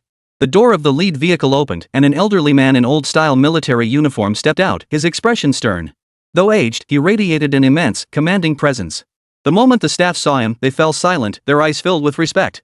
Lu Guoxiong, former commander-in-chief of the Air Force, a living legend. Commander Lu, you've arrived. The head of the RD base approached cautiously. Lu Guoxiong gave a slight nod. American warplanes have been frequently violating our national airspace. The higher-ups are taking this very seriously and have specifically sent me to oversee the situation. The director immediately nodded. Since Commander Lu is here, let's commence testing. Soon, logistics transported all test aircraft to the tarmac. 5 fighters were lined up on each side of the long apron. Only the one at the far left was covered in canvas, like an unwanted child, barely noticeable. Beside old Lu stood a stern-faced, square-jawed middle-aged man. Once everyone had gathered, old Lu introduced, "This is Luo Chang, the chief designer of the Flying Shark Fighter.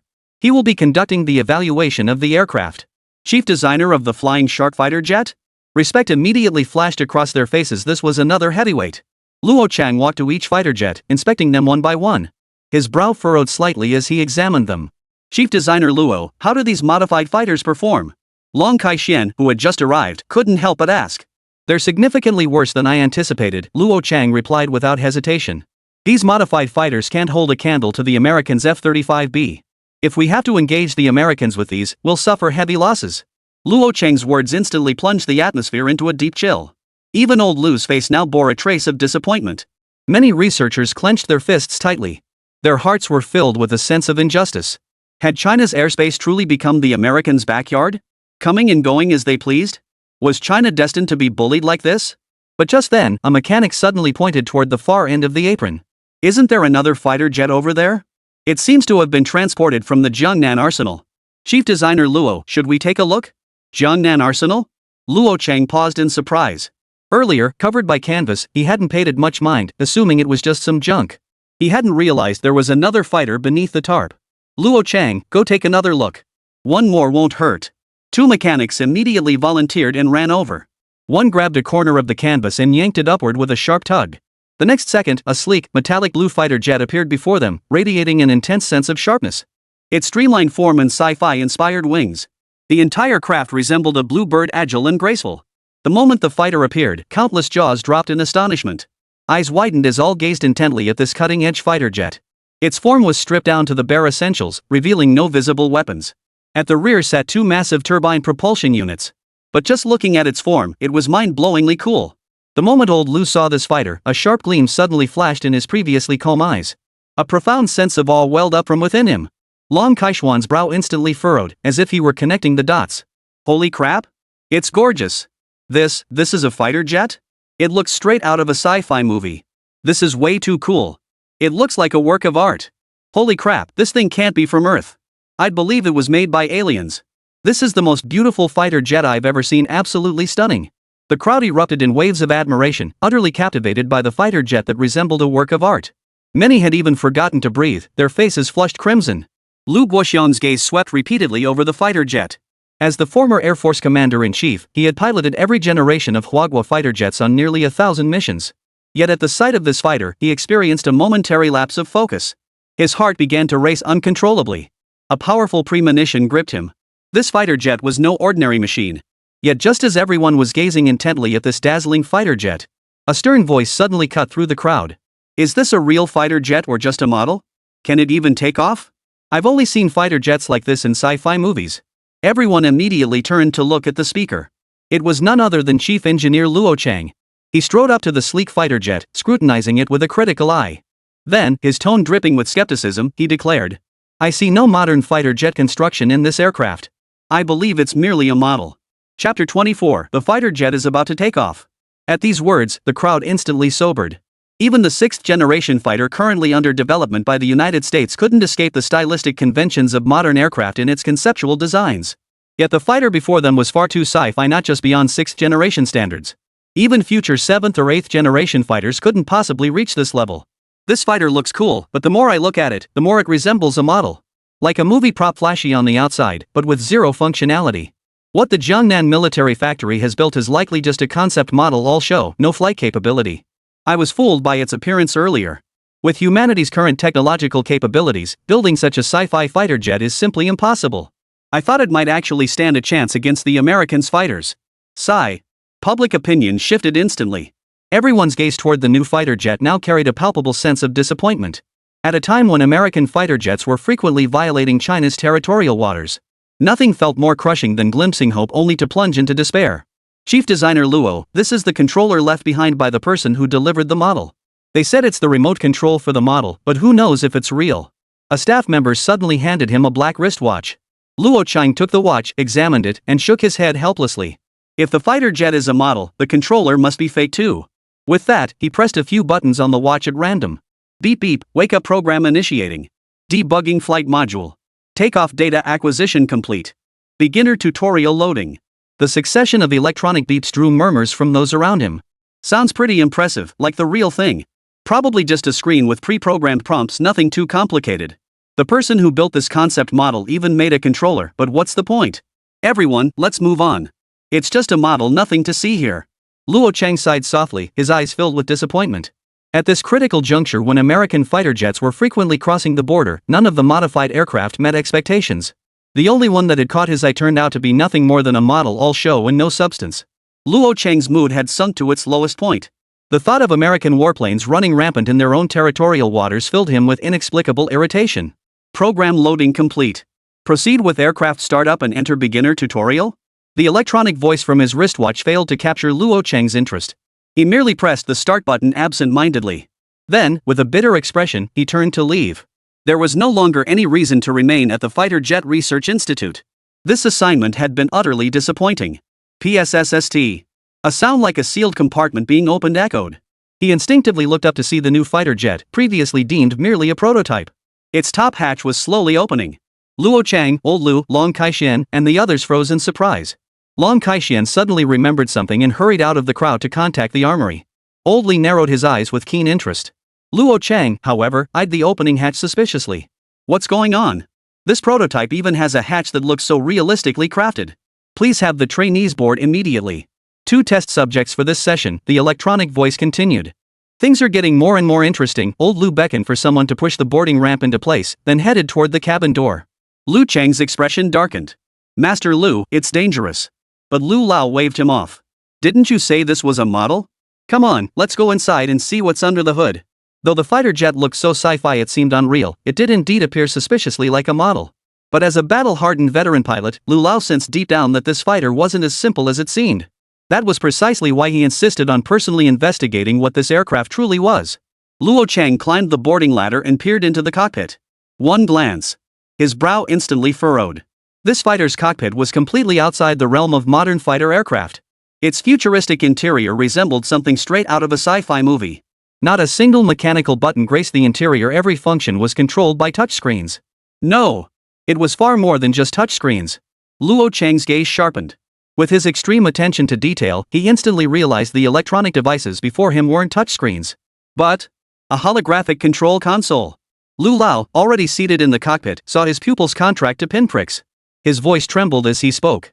His heart pounded uncontrollably, as if it might leap from his chest at any moment. A holographic control console? Not even the US's 8th-generation aircraft carrier has that thing. Good heavens, how could it possibly be on a fighter jet? Not only was Old Lu visibly shaken, but even Luo Chang now wore an expression of utter astonishment. The interior of this fighter jet couldn't possibly be a fake created with textures or lighting. Take the 3-dimensional radar on the cockpit side panel, for instance. A genuine blue orb of light hovered above the screen.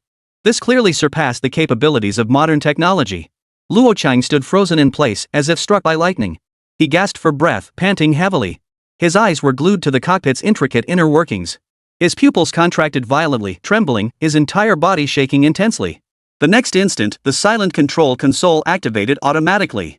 A blue glow traced patterns across the array of displays. Holographic joysticks, 3D radar displays, weapon panels. Advanced technologies projected themselves into view. The capabilities this fighter jet now displayed completely surpassed Luo Chang's expectations. He swallowed hard. He forced himself to suppress the overwhelming emotions surging through him like a tidal wave as he sat down in the co-pilot seat. His heart pounded violently against his chest, his hands trembling uncontrollably. "Luo Chang, are you okay?" Old Lu's voice came from the pilot's seat. Only then did Luo Chang snap back to reality. His voice was strained. "I'm fine, old Lu. I just didn't expect the interior of this fighter jet to be. Based on your experience, would you say the equipment in this cockpit is real or just a mock-up? Holographic projections are already a reality, of course it's real."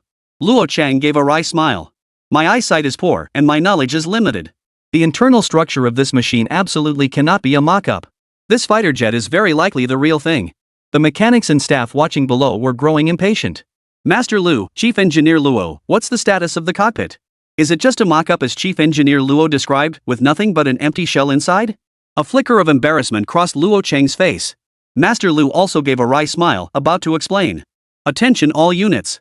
Attention all units. The Qinghuan nuclear fighter is about to take off. All non-essential personnel evacuate immediately." Chapter 25, Fighter Takes Off. A shrill alarm pierced the fighter's cabin.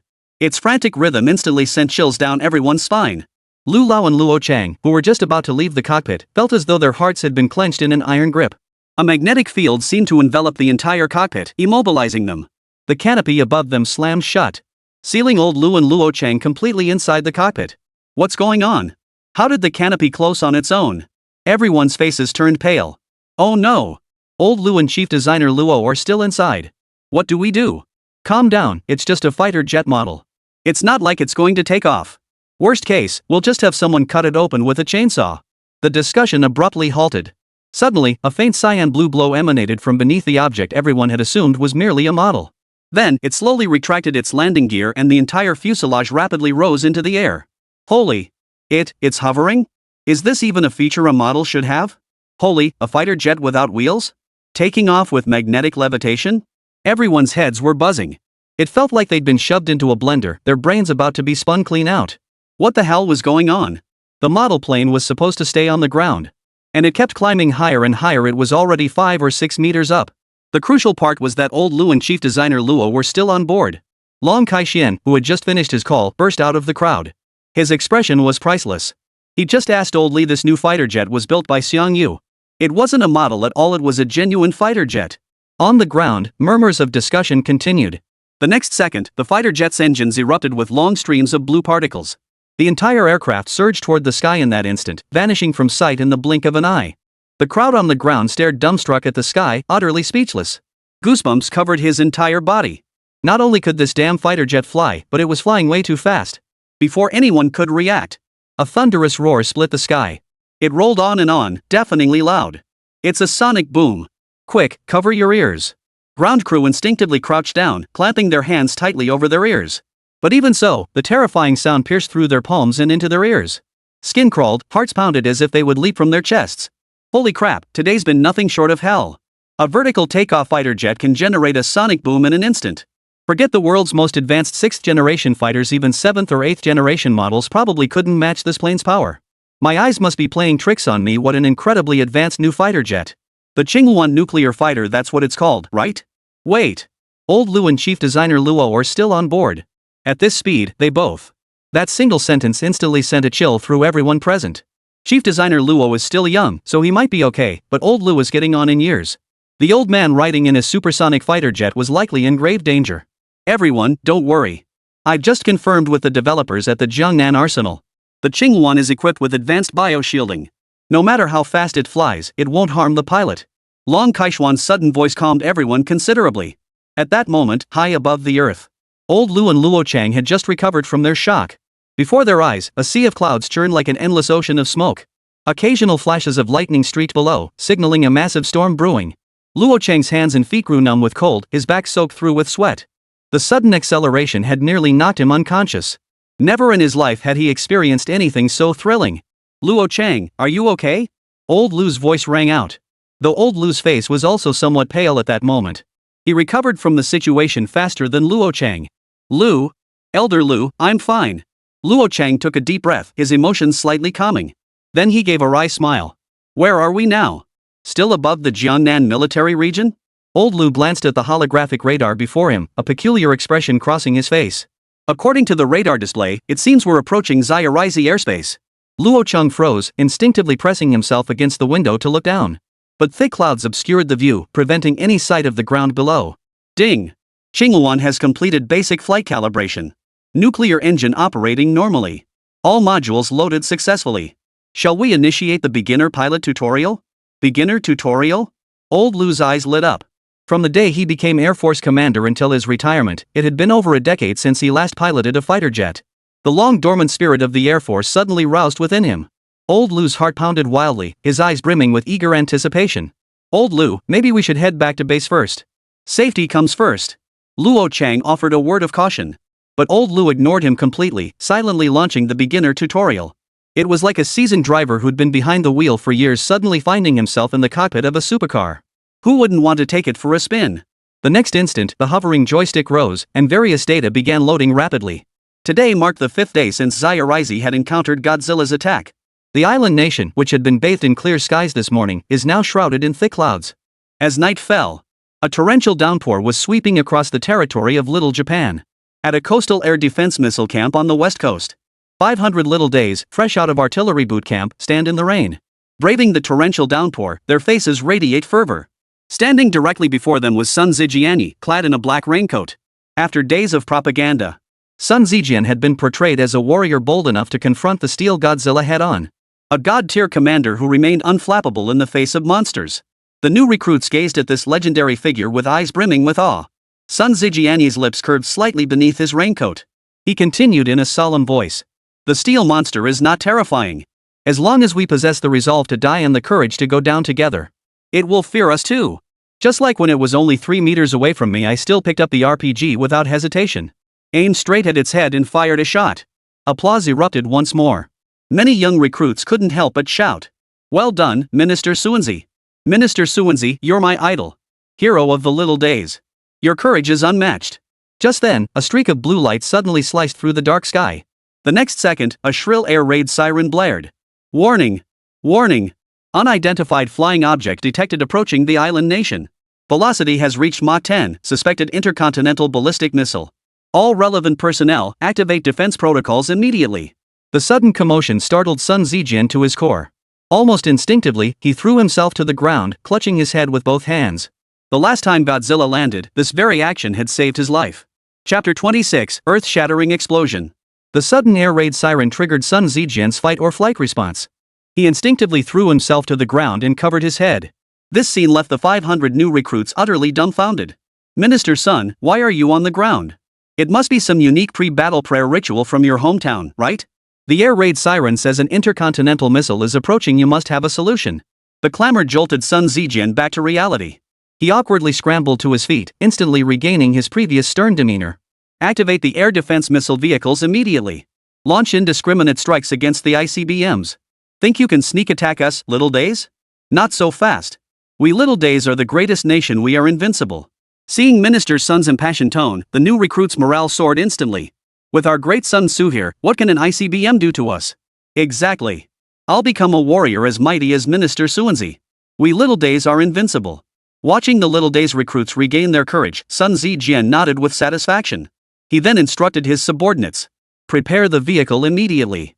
Take me to the nearest air raid shelter for cover. Ha? Aren't you going to command the battle from here? Command the battle? Damn it. What rank do you think I hold? If the missile isn't intercepted, am I supposed to go down with these greenhorns? The subordinate immediately bowed and scraped, rushing off to prepare the vehicle. Meanwhile, Sun Zijian delivered another rousing speech to the recruits. The recruits applauded enthusiastically, their faces glowing with fervor. Above the Shao Dei Ling Sea at that moment, dark clouds gathered thickly, and torrential rain poured down. Yet a streak of blue light pierced the curtain of rain, streaking toward them. It soared upward to pierce the clouds, then spun in dove, flying upside down.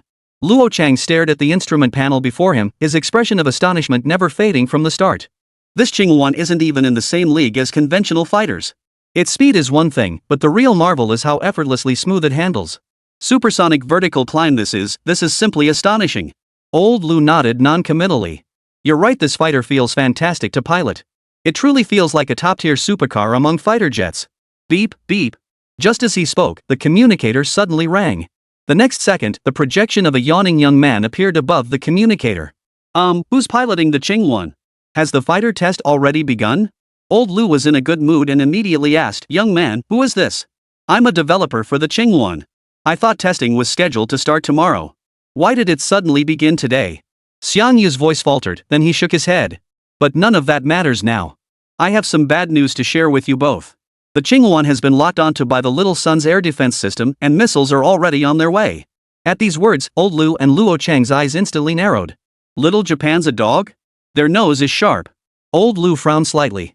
Luo Chang added, "Little Japan's high-tech capabilities are formidable to begin with. Their military technology shouldn't be underestimated. But there's no need for excessive worry." Xiang Yu continued. "With the Qingwan's capabilities, the Little Japan's missiles pose little threat. I'm contacting you to ask for your help in visiting Little Japan's floating island. To see if they're still discharging nuclear wastewater into the sea." Hearing Xiang Yu's request, Old Lu was momentarily bewildered. He couldn't immediately grasp the connection between nuclear wastewater and this young man. "I'll grant you access to the photon radar and ghost cruise system during this operation. All you need to do is fly low over Little Japan's landmass once. In ghost cruise mode, the Qingwan can't be detected by radar. Even to the human eye, it would appear as nothing more than a faint silhouette, no risk of exposure." Xiang Yu explained in detail. Yet he failed to notice the peculiar expressions on the two pilots' faces. It had been years since they'd been assigned a mission, and this sudden task felt somewhat unfamiliar. Especially since the one assigning it was a rather young lad. "If you two are in a hurry to return, then forget it. I can go on my own another day." Xiang Yu scratched his head. "No problem. We'll take this mission." Old Lu Lang chuckled. "It's been ages since we last flew a mission, and this one's over Little Japan's territory? Low-altitude flight? Ha ha ha." Under Xiang Yu's remote control, the Qingwan's various functional modules unlocked instantly. At the Fighter Research Center, ground personnel, who had lost contact with Old Lu and his team for nearly half an hour, finally received a message relayed by Old Lu.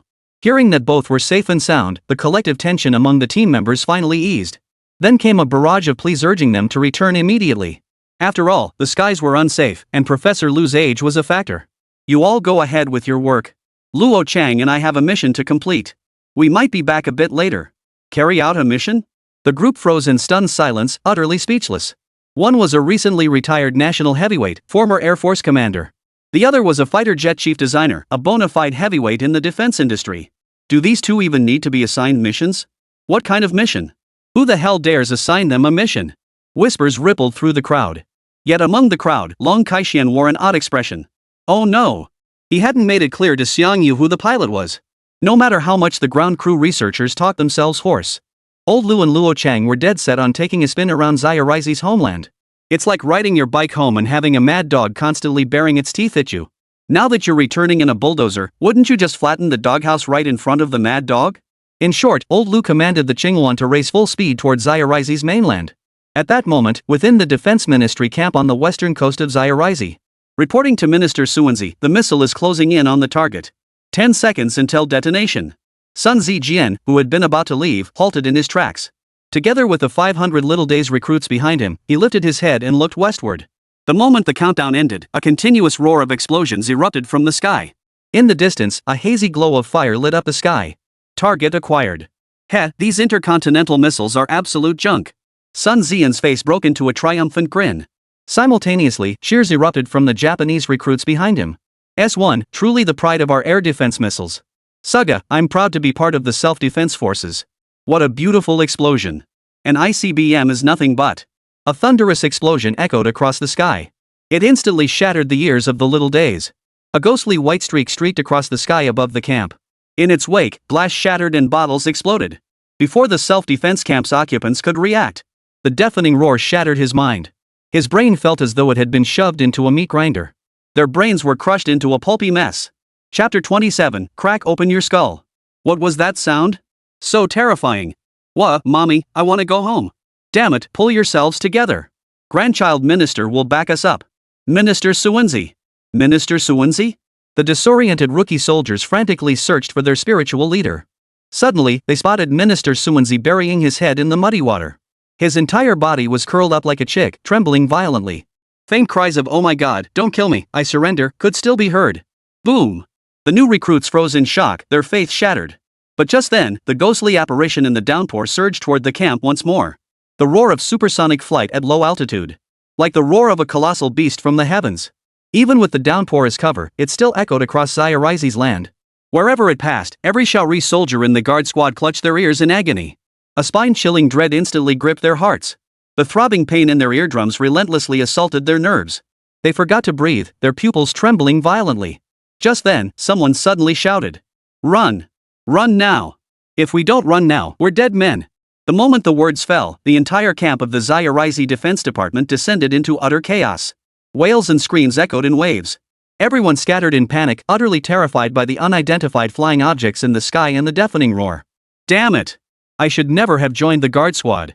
I just wanted a cushy government job, not to die. Why don't we desert? It's better than dying here.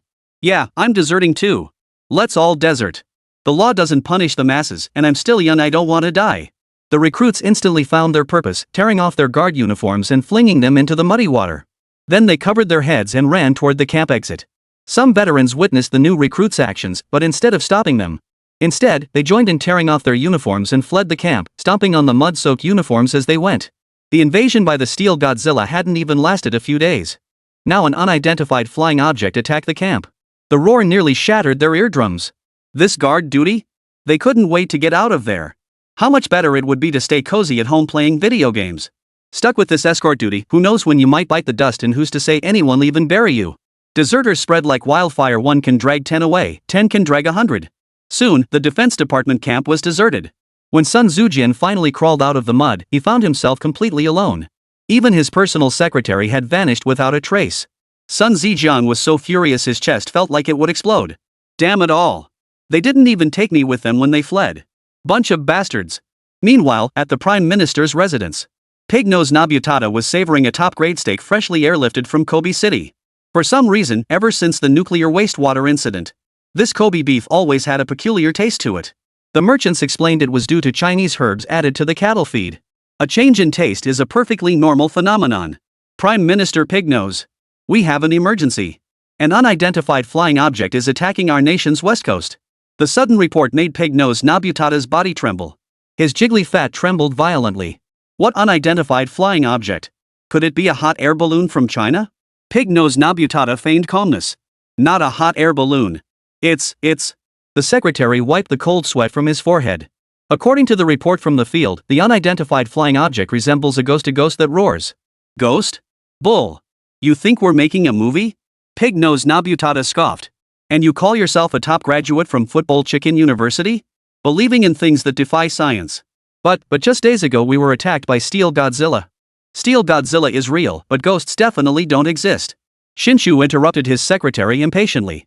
We must believe in science. Believe that there is no such thing as. Shinshu hadn't finished speaking. A deafening roar suddenly exploded beside him. Simultaneously, the glass walls surrounding the Prime Minister's residence shattered instantly. A massive shockwave swept through the entire building like a tsunami. Amidst the stunned gazes of the staff, the ceiling of the Prime Minister's residence was completely ripped off. Wind and rain poured in, flooding the interior. The once opulent residence now resembled a Syrian war zone. Pig-Nose Nobutada stood frozen in the center of the wrecked mansion, still holding a half-filled glass of rainwater mixed red wine. The next moment, a blood-curdling scream pierced the air. Run! Ghosts are attacking the Prime Minister's residence. Get me out of here, I don't want to die. The piercing screams jolted the surrounding bodyguards and secretaries awake. Chaos engulfed the residence as Shinshu, supported by several bodyguards, was hurried toward the armored vehicle.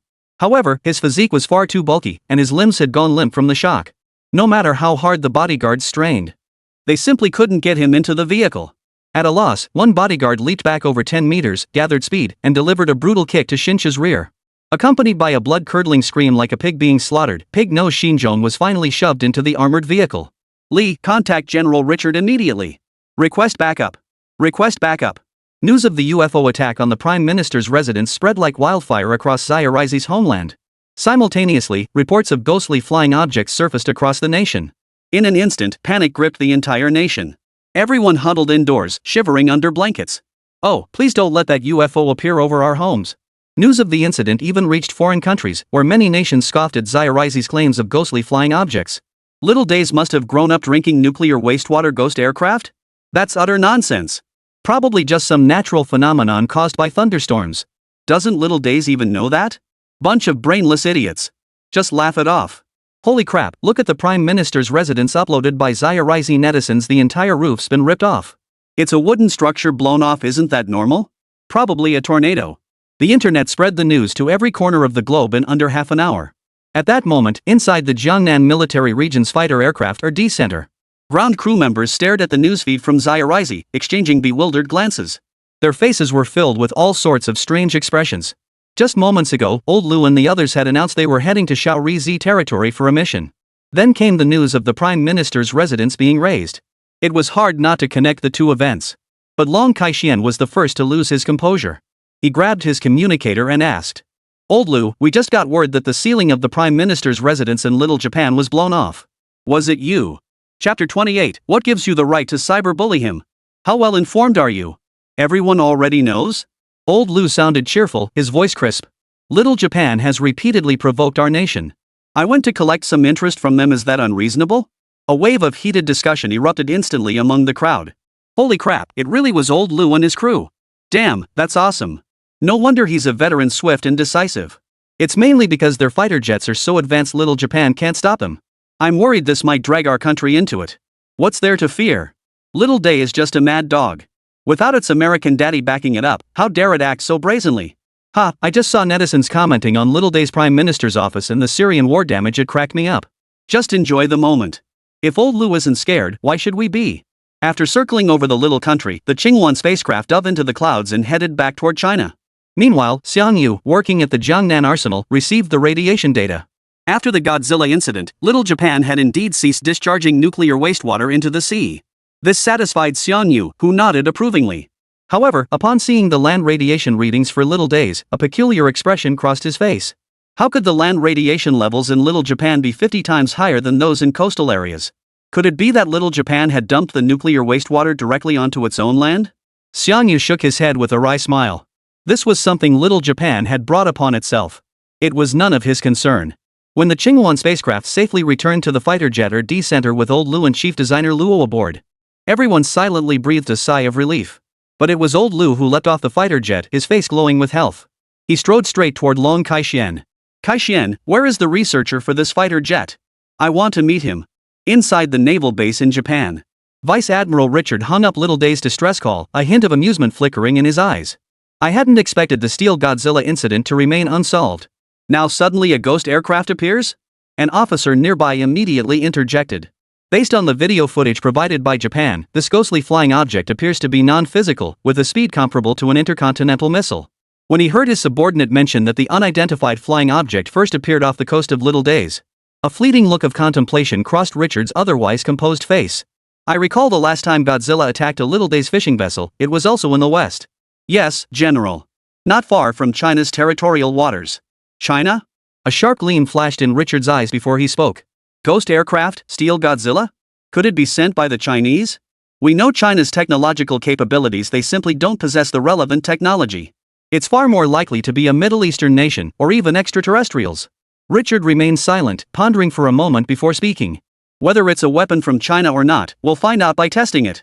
As he spoke, Richard rose from his seat, his finger pointing at a small island near a certain Chinese territorial sea on the Pacific map. Dispatch the airspace butcher immediately to harass this location. At the mention of airspace butchers, his subordinate's expressions shifted slightly. General, that air squadron is a bunch of madmen. What if they go too far? How else can we probe China's true capabilities without pushing the limits? Richard's expression turned cold and sharp. Dispatch them immediately. Let the Chinese see the might of the United States Air Force. Yes, sir. Unaware of the situation, Xiangyu was seated inside a hangar at the Fighter Jet Research Center. Before him stood the Qinghuan fighter jet. This super fighter he had personally built grew more and more appealing to him the longer he looked at it. Its design was entirely modeled after the mythical bird Qinghuan from the classic of mountains and seas. Unlike the Zhulong's rugged, punk aesthetic, instead, it radiated exquisite refinement, embodying a meticulously crafted aesthetic of precision technology. If one were to anthropomorphize machinery, the Zhulong would be a burly, 200-pound muscle-bound brute. The Qinghuan, however, is like a cultured, intellectual beauty. Just as his mind began to wander, Old Lu, Luo Chang, and Long Kai-shian entered the room. Before Long Kai-shian could introduce them, Old Lu took the initiative and grabbed Xiangyu's hand. Luo Chang followed closely behind, his face alight with excitement. Comrade Xiangyu, is this truly the Qinghuan you forged? Xiangyu tried to pull his hand away but couldn't budge it. He nodded awkwardly. Old Lu and Luo Chang exchanged a glance, their eyes sparkling with excitement. Luo Chang couldn't help but ask. Young man, how on earth did you build this fighter? Its performance far surpasses contemporary fighters. Its technological sophistication is nothing short of revolutionary. Xiangyu scratched his nose, pulled out his phone, and opened Douyin. He displayed the comments section beneath the video of the US Air Force violating Chinese airspace to the group. Netizens told me to build a fighter jet, so I did. Most of the features on this fighter were inspired by their suggestions. Lu Lao and Luo Chang were instantly dumbfounded as they scrolled through the comments. Ghost cruise system, nuclear engine, photon radar. Every feature present on the Qinghuan could be traced back to this comments section. And judging by the comment timestamps, they were clearly posted 3 or 4 days ago. Unbelievable. This is just too unbelievable. Old Lu felt his brain couldn't process it. This kid built a Qinghuan nuclear fighter jet just by reading comments from netizens? What kind of mind-bending feat was this? Luo Chang, however, had examined it closely. He not only saw the various customization requests, he also saw the online abuse directed at Xiangyu. The snide remarks, the vile insults, even the ones cursing his family members. Even as an impartial observer, Luo Chang found it deeply distressing. Especially since Xiangyu had consistently offered objective analysis of the equipment strengths and weaknesses between Huagua and the Moldies. Yet he was still being cyberbullied. I think I understand why brother Xiangyu built the Qinghuan now. A flicker of emotion passed through Luo Chang's eyes. He must have been furious at the online bullies. Even if he couldn't win the bread, he had to win the pride that was the driving force behind building the Qinghuan. At this point, Luo Chang shot Xiangyu a fervent look. He then turned to Long Kai-shian. General Long, the Qinghuan is of paramount importance to our nation, yet traces of it remain online. What do you think? Long Kai-shian immediately understood Luo Chang's meaning. Nodding slightly, he replied, I'll dispatch personnel to handle this immediately. Long Kai-shian demonstrated his decisive and efficient side. He turned and left the room. At the headquarters of Ziyuan Jumping, 2 military Humvees pulled up outside. 2 officers with the rank of colonel, accompanied by several fully armed soldiers of the People's Republic of China, strode briskly into the company premises. The receptionist's eyes rolled back the moment she saw the officers. Terrified, she collapsed onto the floor. The lobby manager trembled as he approached. The officers immediately presented their credentials. We're here on orders from higher-ups to carry out a mission. Get your company's responsible person here immediately. Chapter 29, The Internet Purge. In less than 3 minutes, the breathless chairman of Ziyuan Tiaodong rushed over. The military is taking control of your data backend. Any objections? No objections, the meek manager replied, not daring to show the slightest disrespect toward the military personnel. The relevant comments sections were quickly identified.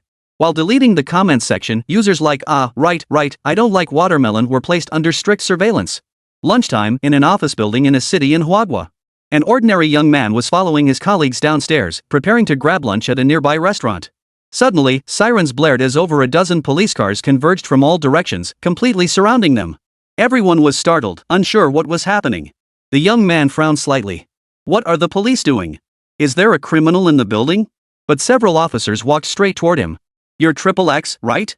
The one with the online alias. That's right, isn't it? You're currently suspected of involvement in an online harassment case. Please come with us for questioning. The young man froze in place, utterly dumbfounded. When did cyberbullying become a matter for the police? A wave of guilt washed over him. He often posted troll comments online.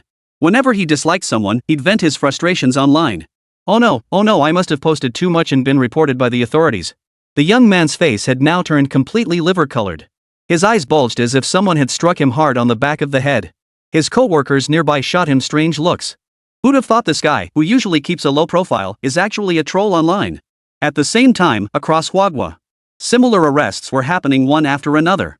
To avoid revealing that the operation was triggered by Xiangyu's posts, authorities launched a sweeping crackdown on online violence, targeting online violence, defamation, malicious rumors, and similar offenses. After screening and verification through big data analysis, all accounts were suspended. Those whose actions were severe enough to cause significant negative impact even received visits from the police. These incidents were then documented in official records. Many online bullies would gloat over their abusive posts one moment, only to have the police knock on their door moments later. The perpetrators are instantly terrified out of their wits. Beyond sanctioning online trolls, platform managers from Douyin, Kuaishou, and others are also summoned for questioning. The current toxic online environment is inextricably linked to the platform executives' negligence. Naturally, these platform executives were scared out of their wits. Don't be fooled by their flashy attire. Before the state apparatus, they're nothing but a bunch of small fry. The online cleanup campaign lasted for days. The once polluted online environment was thoroughly purified. Xiangyu had no idea the casual comment he posted had triggered such a massive online tsunami. At that moment, he was explaining the Chang'e-1 fighter jet to the core technical staff at the RD Center. The superpower nuclear engine used in the Chang'e-1 boasts formidable endurance, theoretically capable of circling the Earth over 80 times. The principle of the nuclear engine is essentially harnessing the heat generated by controlled nuclear reactions to drive the turbine engine, thereby producing immense thrust for the fighter. The others listened quietly to Xiangyu's explanation. They resembled a group of eager students absorbing their teacher's specialized lecture. "Teacher Xiang, I have a question." Just then, Luo Cheng suddenly raised his hand. If nuclear fighters truly possess thrust far exceeding that of large transport aircraft, could they directly replace the engines we're currently developing for our 6th-generation fighters? Xiangyu pondered briefly before shaking his head with a hint of resignation. The Chang'e-1's main structure utilizes super carbon fiber composite materials. Only materials of this strength can support a nuclear engine. Super carbon fiber? What is that? The group exchanged bewildered glances. None of them had ever heard of such a material. But judging by the name alone, it sounded like some seriously advanced stuff. Seeing their bewildered expressions, Xiangyu slid a blackboard toward them and began writing while explaining. Think of ultra-carbon fiber as hundreds or thousands of chain-linked carbon atom nuclei twisted into an incredibly resilient rope, then woven together. This material is not only lightweight but also possesses superheat resistance and corrosion resistance. It won't break even in a 5,000-degree environment. What? 5,000 degrees Celsius? So the Chang'e-1 fighter could still fly normally in a 5,000-degree environment? What kind of monstrous material is this? Luo Cheng's expression instantly tensed, his breathing becoming labored. The other researchers murmured among themselves, their faces filled with astonishment. "Professor Xiang, you're saying this material can withstand 5,000 degrees? That's impossible. When the Chang'e-1 activates, its core temperature reaches over 1,000 degrees. If all systems are pushed to maximum capacity and it enters overload mode, the extreme temperature could hit around 4,000 degrees. The super carbon fiber material is precisely engineered to withstand the heat emitted by the nuclear engine." As he spoke, Xiangyu slid the blackboard covered in formulas toward the group. "This is the synthesis formula for super carbon fiber material. You can try calculating its feasibility." The personnel at the fighter jet RD Center were all top graduates from the nation's leading research universities. They immediately began calculating the synthesis formula on the blackboard. After a long while, they all looked up in astonishment. "It's feasible. This synthesis formula is complete. Good heavens! A fiber material that withstands 5,000 degrees Celsius? Unbelievable! I thought the Chang'e-1 fighter was already incredible, but I clearly underestimated its strength." Whispers of astonishment filled the room as the researchers gazed at the Chang'e-1 fighter jet, their faces alight with fervor. They understood all too well the significance of this super fiber material for China's aviation industry. Once applied to aerospace, its impact would be epoch-making. "Excuse me, everyone." Just as the group was caught up in their excitement, Long Kaixian suddenly pushed open the door and walked in. His solemn expression immediately signaled to everyone that something serious had occurred. 5 minutes ago, we received a distress call from the 013 oil drilling platform. Damn American fighter jets have violated our nation's airspace. The moment Long Kaixian's words fell, the previously lively atmosphere froze instantly. The Americans have provoked us time and again. This is intolerable. Old Lu's gaze grew icy. His eyes blazed with murderous intent. Long Kaixian nodded slightly. This time, it's more than just provocation. They created sonic booms during low-altitude flights, injuring workers on the drilling platform. "Comrade Xiangyu, I request authorization to deploy the Chang'e-1 fighter jets to deliver a thunderous strike against these damned Americans." Long Kaixian was now consumed by rage. He looked at Xiangyu, enunciating each word deliberately. "Teach those Americans a harsh lesson. Let them know the Chinese people are not to be trifled with." Xiangyu accepted the urgent mission and immediately decided to carry it out. Old Lu, possessing exceptional piloting skills, insisted on serving as Xiangyu's co-pilot. Chapter 30, Eagle Strikes the Skies. At that moment, on the 013 oil drilling platform within China's territorial waters, 3 American F-35B fighter jets swooped down like vultures, roaring relentlessly, shattering the air with sonic booms. Inside the American fighter, the pilot laughed arrogantly. Their eyes brimmed with contempt. But at that very moment, a blue phantom streaked through the clouds at breakneck speed. The next second, it shot toward the F-35BS like an arrow released from its bowstring. "Warning! Warning! Unidentified craft approaching. Evade immediately." Repeating, "Evade immediately." The shrill alarms blared almost simultaneously across the 3 F-35 Boliviano. The U.S. pilots, who had been chatting leisurely moments before, sprang to attention like cats with their tails stepped on. They yanked the control sticks hard, pulling their fighters sharply upward. Buzz! But at that very moment, the azure blue phantom streaked past the fighter. Its immense momentum warped the very air around it. The three F-35Bs caught in the blast shook violently, their cockpits rattling like sieves. The entire airframe seemed poised to be torn apart by the force at any moment. Shrill alarms blared from every instrument panel. Cold sweat instantly broke out on the three American pilots' brows as shock filled their eyes. They strained every muscle to grip the control sticks, barely preventing themselves from being thrown from their seats by the shockwave. When the shock ended, the pilots felt as if they had just narrowly escaped death. Their backs were drenched in sweat. At that moment, the American pilots finally made out the shape of the sudden intruder. It was a blue-green fighter jet, approximately 15 meters long with a wingspan of nearly 9 meters. Its streamlined body and crystal clear, teardrop-like form seemed to come from the future. Its overall design bore no resemblance to any known generation of fighter aircraft. Instead, it's as sleek as an alien spacecraft. Its coolness factor was off the charts. Where the hell did this damn fighter come from? Pilot McCord cursed as he tried to lock onto the sudden intruder. The sci-fi fighter was moving at breakneck speed, making it impossible to lock on. It executed a graceful climbing turn after skimming past the American fighter. In the blink of an eye, it was right behind an F-35B. I'm locked on. Pilot Jess exclaimed in panic. Why is it so fast? God, I can't shake it. The situation rapidly deteriorated. The Butcher Squad didn't even know the identity of this fighter. Simultaneously, a deafening warning blared over the international public channel. This is the Chinese Air Force. Exit Chinese airspace immediately. Or we will respond with force. Repeating, immediately leave Chinese airspace. Or we will retaliate. Chinese fighter jets? McCork's face twisted with malice. Chinese airspace is a joke. Jess, scramble the fighters immediately. Bring down that damn Chinese fighter jet. Upon receiving the order, Jace instantly climbed to higher altitude while simultaneously releasing chaff. Countless dazzling flares scattered like flowers falling from the sky. Yet the cyan blue fighter showed no intention of evading, plowing straight through the high-temperature dust cloud generated by the flares. Is this guy insane? Doesn't he fear damaging his engines? Yet the Chinese fighter emerged unscathed from the scorching dust trail. Its hull remained as clean as new. This sent Jace's heart leaping back into his throat after a momentary sigh of relief. Meanwhile, Pilot McCork's face was grim as he stared intently at the Chinese fighter jet within his targeting reticle. Once locked on, he would fire the homing missile without hesitation. Who cares if it triggers an international incident? Blow this damn thing to smithereens first.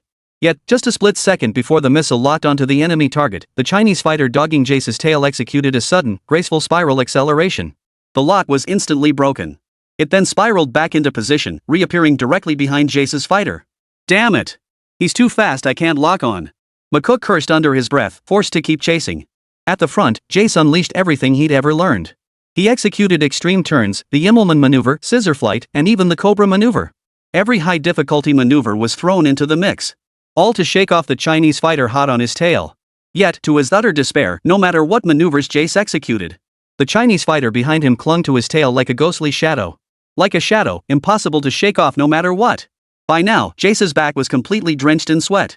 His heart felt as though it were being crushed in a vice. His face was as pale as paper, and the relentless pressure from the high-speed Chinese fighter jet left him gasping for breath. The sweat pouring from his forehead was so intense he had to free one hand to frantically wipe it away. Captain McCork, what should I do? This Chinese fighter jet is chasing me like a ghost.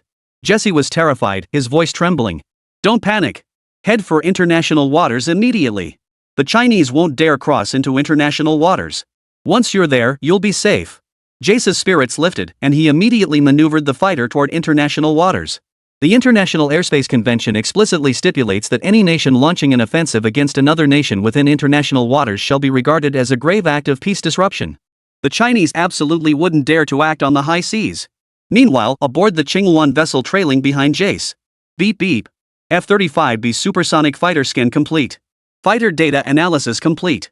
Gazing at the holographic projection of the F-35B model, Xiangyu turned to address Old Lu. Old Lu, all F-35B data has been scanned. I'll send it to Chief Designer Luo shortly, he should find it useful. A look of astonishment flashed across Old Lu's face upon hearing this. Young Xiang, were you relentlessly pursuing that American fighter just to scan this data? Xiangyu nodded slightly. Of course. Otherwise, I would have shot them down long ago. I just figured the American fighter had some research value. Destroying it wasn't enough, I had to copy all the research data too. Whether we keep it for our own research or sell it to other countries, either way works. Old Lu was so stunned his jaw nearly dropped. A trace of astonishment flickered in his cloudy eyes. In just that short time, you scanned all the F-35B's data. The Americans spent 7 or 8 years developing their F-35B, pouring massive funds into creating this cutting-edge fighter. In less than a minute, you scanned the entire thing. Xiang shrugged as if to say, what's the big deal? Then, with a casual flick of his wrist, he packaged all the data and transmitted it back to China. By then, Long Kai-shien and the others had moved to the ground command tower at Zhengnan Air Force Base. Staring at the massive data dump suddenly received on the tower, their faces were blank with bewilderment. Only Luo Chang instantly recognized the data as originating from the American cutting-edge fighter, the F-35B. He rubbed his hands together excitedly. We're sitting on a goldmine. Chapter 31, China's airspace shall not be violated. Ha! All the intel on the Americans' F-35Bs. What a stroke of luck. Young brother Xiangyu, you're incredible. I absolutely adore you. Not only Luo Chang was thrilled, the other researchers nearby clenched their fists tightly in excitement. Obtaining the blueprints for America's cutting-edge fighter jet meant far more than mere replication. Analyzing its strengths and weaknesses to refine our own technology. Even selling the data at a premium to other nations was a viable option. Just as everyone was immersed in their joy, the tower controller suddenly spoke into the microphone. Chingwan fighter, the American aircraft ahead of you has entered international waters. Cease pursuit immediately. Repeating, cease pursuit immediately. The previously electric atmosphere froze instantly. International conventions clearly stipulate that offensive actions cannot be initiated arbitrarily on the high seas. Otherwise, it would be deemed an act of hostility, potentially escalating to war. Even if one was seething with rage, they had no choice but to swallow their anger. Not only the researchers present, but even Long Kai-shien clenched his fists silently. The Americans were pushing their luck. But since they had already left Chinese airspace, no sanctions could be imposed. The moment Jace's F-35B entered international waters, he immediately pulled the fighter upward. It executed an extremely provocative S-shaped turn and reversal maneuver. As it turned, it even flashed a middle finger at the Chingwan. His attitude was utterly brazen. He was certain the Chinese wouldn't dare cross the line and attack, because that would violate international conventions. Upon hearing the tower's report, Xiangyu also hesitated. Though he desperately wanted to shoot down this American intruder violating Chinese airspace, he knew he couldn't act impulsively at this moment. For at this moment, Xiangyu represented not himself, but China. Every action must be guided by the interests of China. We absolutely cannot let emotions dictate our decisions. Damn it, are we really going to let this American bastard walk free? Xiangyu bit his lip hard. Unwilling. So utterly unwilling. But suddenly, old Lu behind him spoke in a low, grave voice. Xiangyu, keep locking onto that American fighter jet. Shoot it down for me. Xiangyu froze, thinking he'd misheard. But old Lu activated the ground communication and continued. It's simple logic. If someone comes into my house and slaps me, am I just going to let them walk out the door without chasing them? Not only will I chase them, but I'll pin them to the ground and slap them hard a dozen times. Make sure he takes a wide detour around our doorstep from now on. Truly the words of a seasoned veteran spoken with unyielding resolve. His formidable presence instantly commanded everyone's respect. Those officers who had been beating their chests in fury over letting the Americans escape. Now their eyes blazed with fierce determination. An indescribable surge of adrenaline shot straight to their skulls. Their blood boiled and the pride buried deep within their bones awoke in that instant. Old Lu was right. The foreign devils had already invaded our homeland, trampling us underfoot and defiling our soil. How could we let them off lightly? Absolutely unforgivable. Damn it. Them. Dare to run rampant in our Chinese territorial waters, and you'll pay the price for your audacity. Luo Chang and Long Kai-shien clenched their fists slightly, neither stopping nor opposing. At this moment, silence was golden. Long Kai-shien was even prepared to shoulder all responsibility himself. Take down that arrogant American fighter jet and demonstrate the might of our Chinese military. Xiangyu, too, felt his resolve strengthen. Narrowing his eyes slightly, the Chingwan launched at full speed. Jace remained oblivious to the looming danger. He was still bragging and shooting the breeze on the Allied channel. Ha! I knew those Chinese bastards didn't have the guts. They won't touch me once I'm out of territorial waters. Bunch of idiots. Don't they know the convention was drafted by us, the United States? This return isn't the end. Soon I'll be back with a vengeance. His voice abruptly cut off. The next second, a massive shadow slowly descended over the fighter jet piloted by Jace. It gradually enveloped the entire cockpit. Jace's expression turned ghostly as he mechanically lifted his head. There, hovering motionless directly above his head, was the cyan blue fighter jet of Huagua. Damn it! Jace, what are you staring at? Get out of there now! McCork's voice crackled over the intercom. Jace snapped back to reality and immediately maneuvered his fighter toward the flank. The F-35B's engines roared to their limits as it dove downward at breakneck speed. In the next instant, a mushroom-shaped sonic boom cloud erupted from the fighter's fuselage as the F-35B swiftly vanished into the distance. Ha! Damn those Chinese. See if you can catch me now. Jess laughed triumphantly. He instinctively glanced back. Sure enough, the Chinese fighter jet was nowhere in sight. This meant he had left the Chinese far behind. So what if their fighter is advanced? My superior piloting skills more than make up for the technological gap. Trash Chinese fighter. Jesse gloated to himself, but just then, Captain McCorkle's voice crackled through his headset. My god, how the hell is he moving so fast? Jace thought the captain was praising him and grinned. Captain McCork, I'm just performing at my usual level. You idiot. I'm not talking about you. I'm talking about that Chinese fighter biting your tail. Jace froze in shock. A chill shot instantly from the soles of his feet to the back of his skull. He immediately ducked his head and saw the Cyan fighter jet hovering motionless less than 10 meters below him. At maximum speed, the F-35B couldn't shake off the pursuit of the Chinese fighter. How could this be possible? Jace's face drained of color, his entire body slumping like a deflated doll, utterly at a loss. At the same moment, a sleek, futuristic beam cannon rose from the back of the Ching-1. An airborne particle beam cannon, a laser weapon specifically engineered for close-range aerial combat. Its high-temperature beam could effortlessly tear through the surface of most aircraft. The beam cannon's muzzle rapidly concentrated energy. Before Jace's horrified gaze, it sliced through the F-35B's fuselage like a lightsaber. The entire fighter jet was instantly cleaved into two equal halves. Jace didn't even have time to let out a heart-wrenching scream before being obliterated by the beam inside the cockpit. At Jiangnan Air Force Base, the fighter control tower fell deathly silent. Hundreds of technicians stared in disbelief at the footage transmitted from the Ching-1, their mouths agape. The world's most advanced fighter, the F-35B, had been destroyed with such ease. That blue, high-temperature beam possessed terrifying power. It was mind-blowing, utterly mind-blowing. Staff in the tower clenched their fists in excitement. Many were so tense they'd forgotten to breathe. Ever since the Americans began viewing China as a thorn in their side, they've launched countless unprovoked provocations. China, determined to focus solely on development and prevent the Americans from dragging down its domestic economy. It often chose to endure when possible, seeking peaceful resolutions whenever feasible. But now, after over a decade of low-key development, China now possesses the strength to challenge the world's foremost hegemonic power. The Ching-1's downing of the American F-35B sends a clear signal. Those who grasped this truth wore expressions of profound excitement. Some of the more emotional ones even began to wipe away tears. Today may well mark the dawn of China's rise on the global stage. A day destined to be remembered by the world. On the 013 drilling platform, Old Meng and over a dozen other crew members stood at the platform's highest point, gazing out. When they witnessed Huagua's fighter jet taking on 3 adversaries and shooting down one of the American warplanes, the crowd raised their hands high and erupted in enthusiastic cheers. Amazing! That's our Huagua fighter. The motherland hasn't forgotten us. Destroy all invaders. Dare to trespass into China's territorial waters, and this is your fate. Ha ha ha, well done. That's satisfying. Kill those bastards. Workers on the drilling platform, overcome with emotion, gazed intently toward the horizon.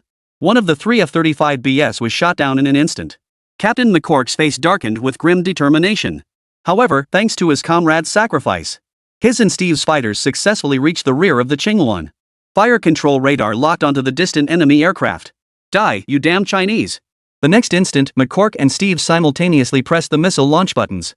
4 white missiles shot out, leaving streaks of white across the sky. Xiangyu, be careful. The enemy is firing missiles at us. Lu Laoda shouted. Xiangyu understood and immediately pulled back on the control stick.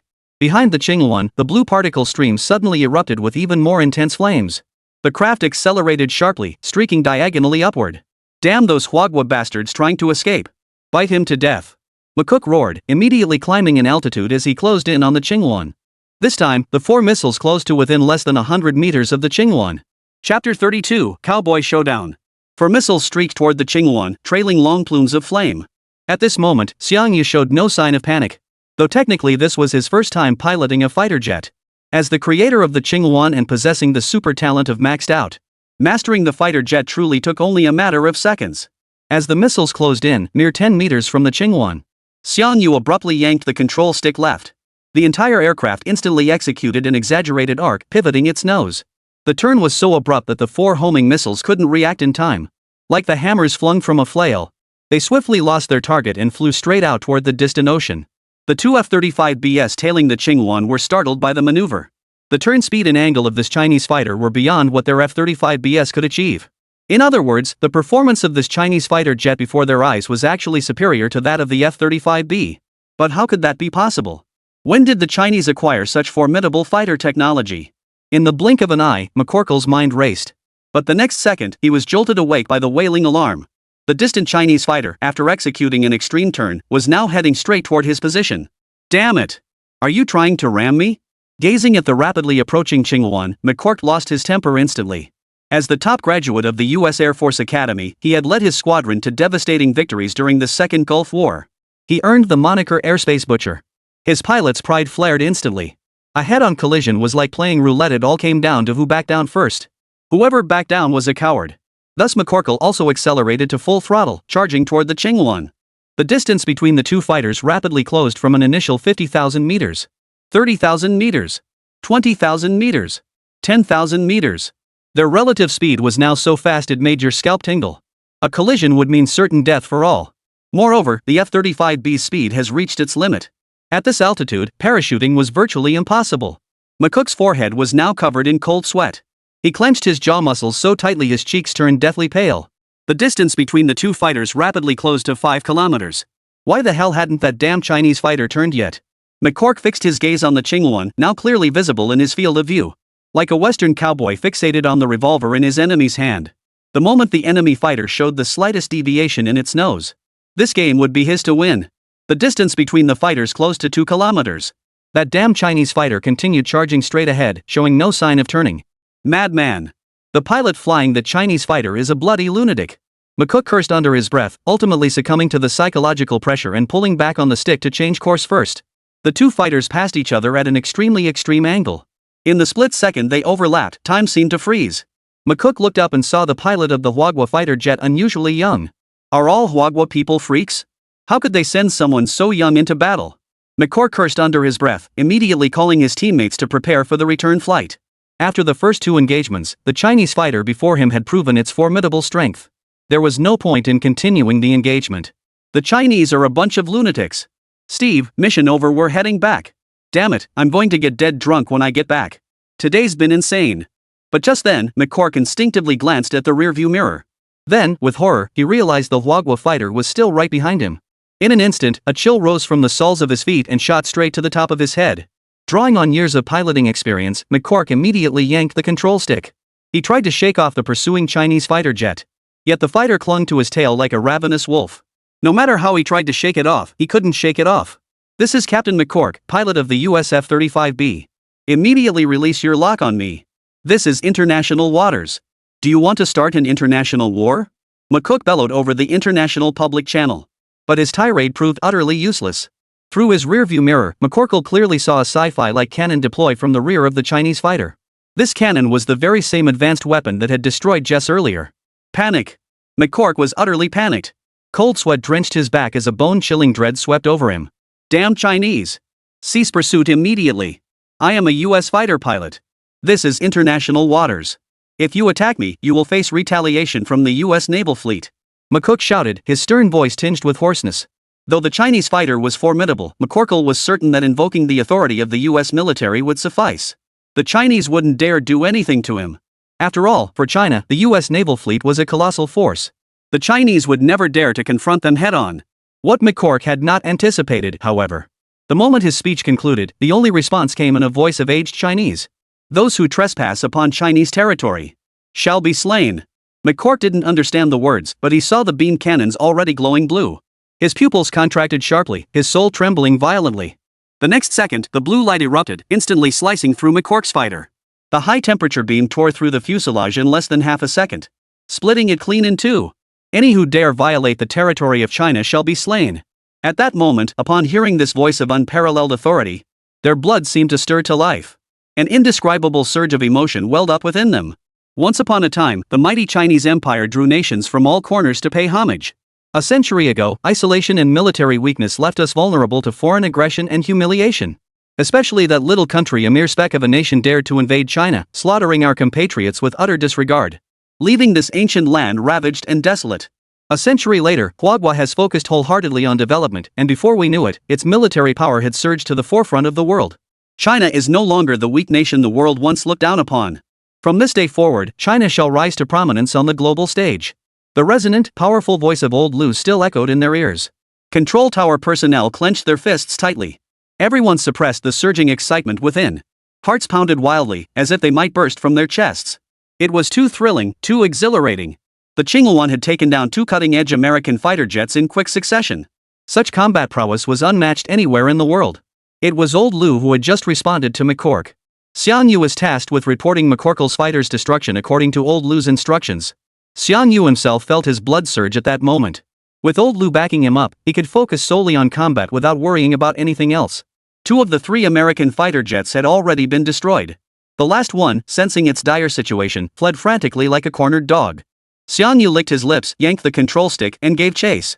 Chapter 33, F-35 be annihilated. Wasn't it acting so cocky just now? Why are you running away with your tail between your legs now? Dare to violate China's airspace and think you can leave without paying the price? Workers on the oil rig shouted their comments. Old Meng, in particular, was intently peering through his binoculars. He watched the fighter's movements while clenching his fists in excitement. Today's events would likely send shockwaves across the international community. It might even become the defining event that ends an era. As someone who witnessed the entire process firsthand, Old Meng felt overwhelmingly moved. When he grows old and the confidentiality period ends, he vowed to recount today's events to his grandchildren. He would learn how the Chinese Air Force had crushed the invading Americans who dared trespass into their territorial waters. Steve, the sole survivor of the Butcher Squad. He wished his fighter jet could sprout 2 more wings. Even though his fighter was already flying at maximum speed. That damn Chinese fighter behind him still pursued relentlessly, closing in at a speed visible to the naked eye. Ground command, this is Steve. I'm being pursued by a damn Chinese fighter jet. That thing's moving too fast, I can't find a chance to launch a missile. Request immediate backup. I repeat, request immediate backup. Steve bellowed into the radio, trying to vent all the fear building inside him. Yet this venting, while relieving some pressure, it did nothing to alter the course of the battle. In the blink of an eye, the Qingyuan fighter appeared behind Steve like a ghostly apparition. The beam cannons on its back extended, and pale blue particle streams rapidly coalesced at the muzzles. Steve's face turned deathly pale at the sight, and he lost consciousness completely in the blinding blue flash that followed. At that moment, within the U.S. Navy base in Japan, as the final fighter jet lost signal, the atmosphere in the operations command center had become oppressively tense. Lieutenant General Richard sat motionless at the center of the conference room, his fingers interlocked beneath his chin. The other officers, seeing their supreme commander silent, dared not speak without permission. Suddenly, Richard tapped the table twice and looked around at everyone. Gentlemen, what are your thoughts on this highly capable Chinese fighter jet? A Navy colonel replied, I believe this fighter is likely a secret weapon of the Chinese. By revealing it now, they aim to intimidate us with their military might. Richard nodded slightly. Anything else? This fighter doesn't look like a product of modern technology, it's far too advanced for current capabilities. Could it be that China got incredibly lucky and acquired alien technology? That's possible, but it's not the main point. Richard leaned back in his chair, his expression growing somber. Don't you find certain features of this fighter strikingly similar to the steel Godzilla that attacked the island nation before? Like how their designs mimic biological forms and their technology far surpasses contemporary standards. At this remark, the assembled American officers collectively sucked in their breath. General, are you suggesting steel Godzilla was built by the Chinese? It's merely speculation without evidence at this stage, Richard replied. However, one thing is certain, the cutting-edge technology contained within this fighter is invaluable. If we could successfully capture and transport it back to the United States, it would propel our aviation technology to unprecedented heights. So, Major Joyce, are you prepared to engage? The moment those words left his mouth, the previously relaxed atmosphere instantly grew tense. All eyes widened in shock before turning simultaneously toward an inconspicuous corner. The Joyce Richard referred to was the leader of a new fighter jet formation. To be precise, it was a super fighter jet never publicly announced by the United States but already quietly deployed across major overseas military bases. More precisely, it was the 6th-generation fighter F-36, codenamed King Cobra. Seated in the corner, Joyce slowly rose to her feet and stretched casually. Finally our turn to take the stage? Those idiots from the Butcher Squad arrogant and overbearing in peacetime, yet on the battlefield they're as weak as Chow Fan's women. Since they can't defeat China's trash, we'll have to handle it ourselves. I hope the Chinese don't disappoint me. Inside the U.S. naval base in Japan. Amidst the wail of piercing alarms, 6 fighter jets resembling black manta rays materialized on the tarmac. In the next instant, massive air currents surged from beneath the aircraft. The aircraft ascended vertically, reaching 100 meters before streaking toward the sky. The 6 King Cobra fighters reached high altitude, forming a V-shaped formation as they sped toward Chinese airspace at full throttle. Warning! Warning! Unidentified combat aircraft detected rapidly approaching. Prepare for combat immediately. The photon radar aboard the Qingyuan locked onto the King Cobra fighters almost the instant they took off. Holographic projections of the aircraft's silhouette filled the cockpit. What is this? Old Lu frowned slightly upon seeing the fighter's silhouette. The image was relayed back to the ground control tower. Staff inside the tower murmured in confusion.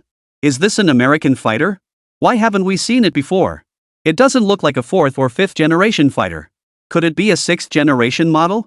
Aren't the US 6th generation fighters still in the theoretical stage? When did?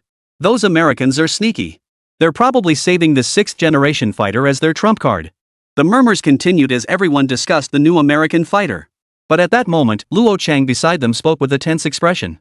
If I'm not mistaken, this should be America's 6th generation King Snake fighter. Those sly Americans. They've been spreading disinformation about the King Cobra having all sorts of problems and development stalling. Who knew it was already deployed? You can't trust a word those Americans say. It really is a 6th generation fighter. The revelation left everyone staring in astonishment. The United States has already deployed 6th generation fighter jets to its military. Meanwhile, their 6th generation fighter jet remains stalled in development. This stark comparison instantly brought a sense of urgency. I never imagined the Americans had already developed a 6th generation fighter jet. We truly underestimated them. Old Lu muttered, then turned to ask you. Comrade Xiao Xiang, do you have confidence in taking down the Americans' King Cobra with your Chingwan? If we're not confident, we should avoid their sharp edge for now. I suspect these Americans mean business. They're likely targeting the Chingwan. Luo Chang from the ground control tower chimed in. Comrade Xiang Yu, the King Cobra's performance significantly outclasses the F-35B. Do not underestimate it. Xiang Yu chuckled. Don't worry, the Chingwan can handle it. Warning. Warning. Multiple beyond visual range missiles detected. Evade immediately. The warning siren blared almost the instant Xiang Yu finished speaking. At that moment, high above the Chingwan, 200 kilometers away, 6 King Snake fighters pitched their noses upward, launching several black missiles toward the front. 12 black, pointed missiles, each trailing long plumes of flame, pierced through the clouds. They streaked diagonally downward toward the Chingwan. Chapter 34, Ghost Fighters. Joyce watched the 12 missiles launch successfully, a look of anticipation crossing her face. The King Cobra fighters were equipped with an equally undisclosed new air-to-air missile, code-named Cupid.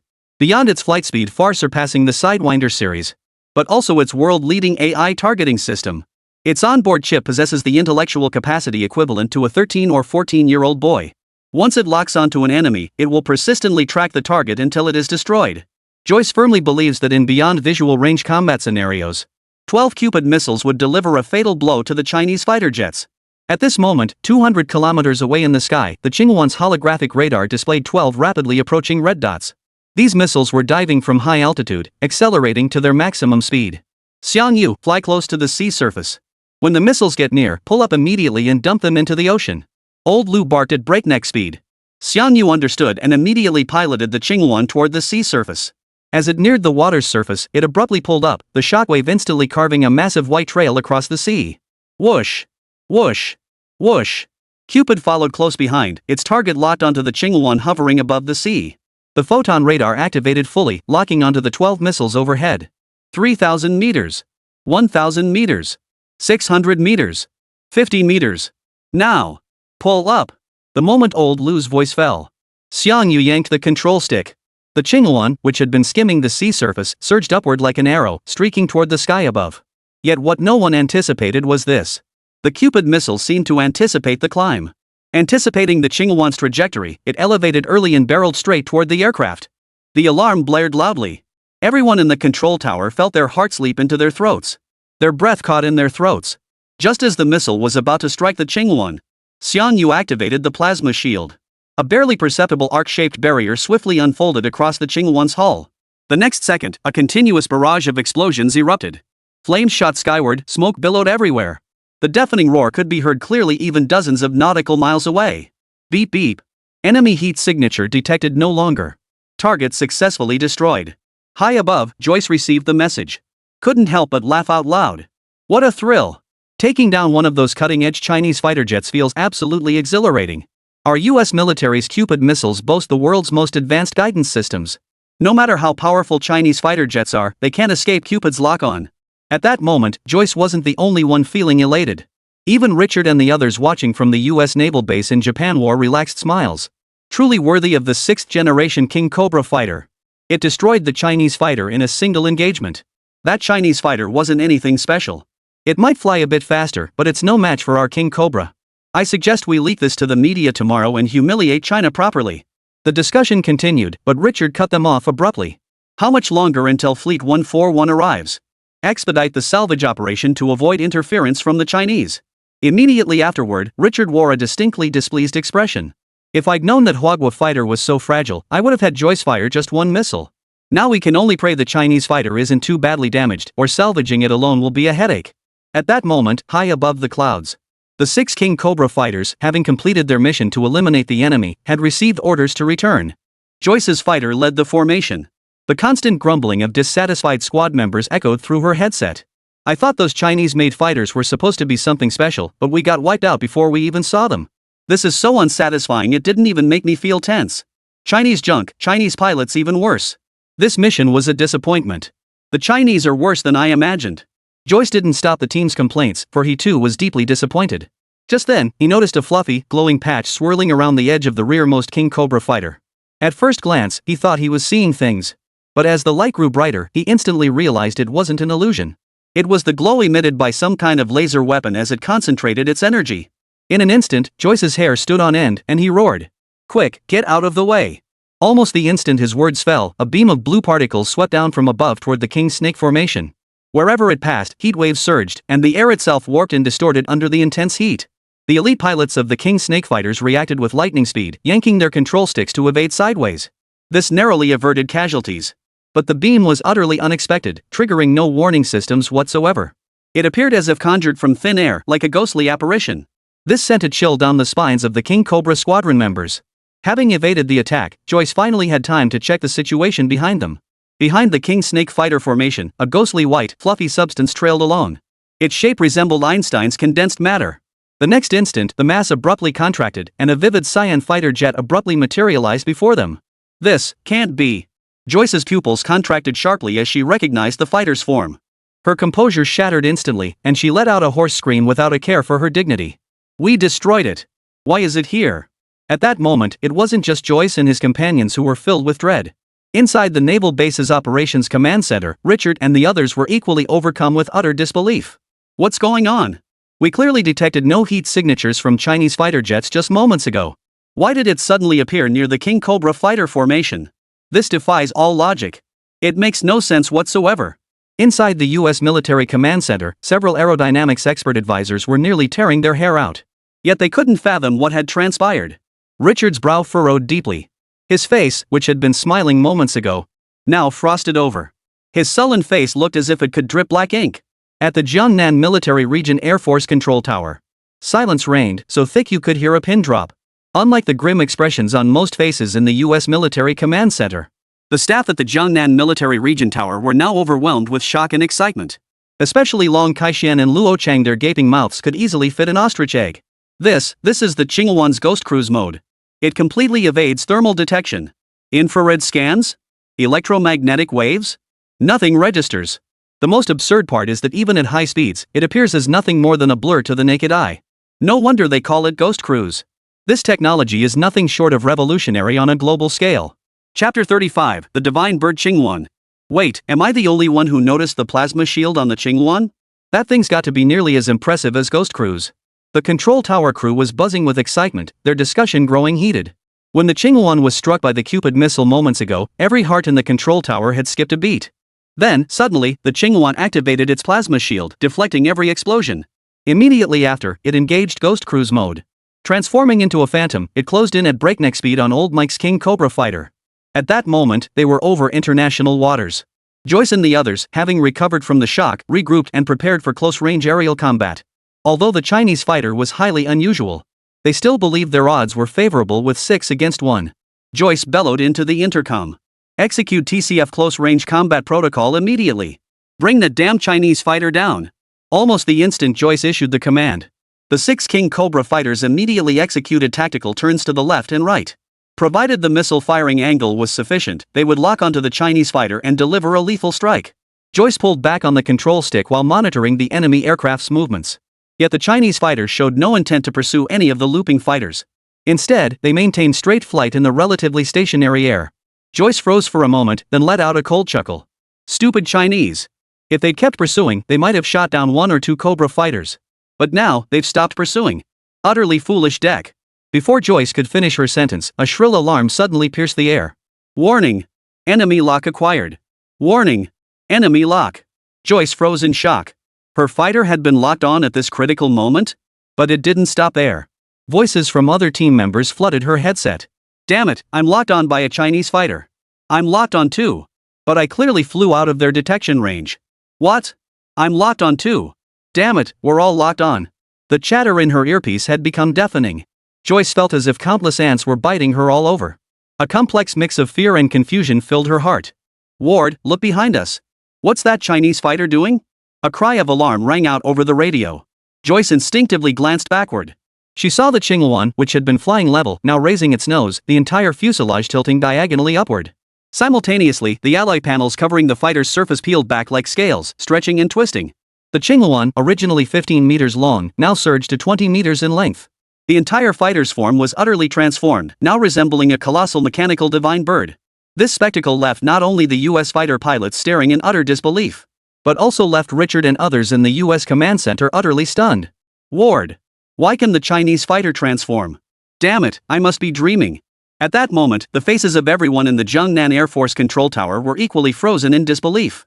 Now we finally understand why this fighter is called the Azure Phoenix.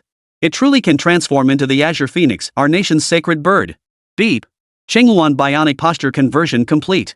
Beyond visual range honeycomb tracking missiles activated. Launch the hummingbird tracking missiles immediately. The moment Xiang issued the command, the mechanical divine bird abruptly spread its massive wings. The next second, 12 fist-sized missiles shot out from its wings. They streaked toward the distant King Snake Fighter formation. If one were to watch from behind the Chingguan, one could clearly see 12 honeycomb missiles, 6 on each side, trace beautiful arcs through the sky. Those arcs resembled the vast wings of an angel unfurling across the azure sky. Beautiful, yet deadly. At that moment, the shrill alarm nearly shattered the eardrums of the King Snake pilots. They yanked the control sticks upward with all their might, desperate to push the fighters to their absolute maximum speed. Faster. Faster. Damn it. The flares aren't working on them. No, do these missiles have eyes? Why can't we shake them off? Amidst the rising chorus of the Guangxi pilots' cries, massive flames erupted continuously in the sky. Each burst of flames signaled the destruction of another costly King Cobra fighter. In the blink of an eye, only one of the 6 fighters remained. Only the one piloted by Joyce, the King Snake's ace pilot, remained. Joyce's face twisted into a savage grimace, his eyes burning with boundless murderous intent. Using the wreckage of his teammates' fighters, he temporarily evaded the Hive Nacille's pursuit. Then he executed a vertical climb and turn, heading straight for the Chingguan below. Damn you, Chinese bastards! Die! Joyce let out a shrill roar as his finger slammed down on the missile launch button. All the Cupid missiles fired toward the Chingguan. The mechanical divine bird flapped its wings once more. An equal number of Hive missiles soared into the sky. Spinning and intertwining, they ultimately detonated with pinpoint accuracy, obliterating every incoming Cupid missile. The explosion sent a sky-filling cloud of smoke and fire, nearly obscuring the entire sky above the Chingguan. Ha! You fell for it. Die! Joyce, piloting the King Cobra fighter, wore a look of frenzied excitement. Using the smoke and dust as cover, it dove toward the Chingguan at full speed. The kinetic energy contained within the Guangxi fighter jet at supersonic speeds was terrifying beyond measure. It could even pierce through a nuclear-powered aircraft carrier with ease. Joyce was now consumed by madness, determined to destroy this damned Chinese fighter at any cost. As the fighter dove, Joyce activated the ejection pod. The moment of ejection caused his right eye's pupil to instantly fill with blood and violently rupture. But this was insignificant to Joyce in that moment. With his sole remaining eye, he fixed his gaze relentlessly forward. The Guangxi fighter charged toward the Chingguan with devastating force.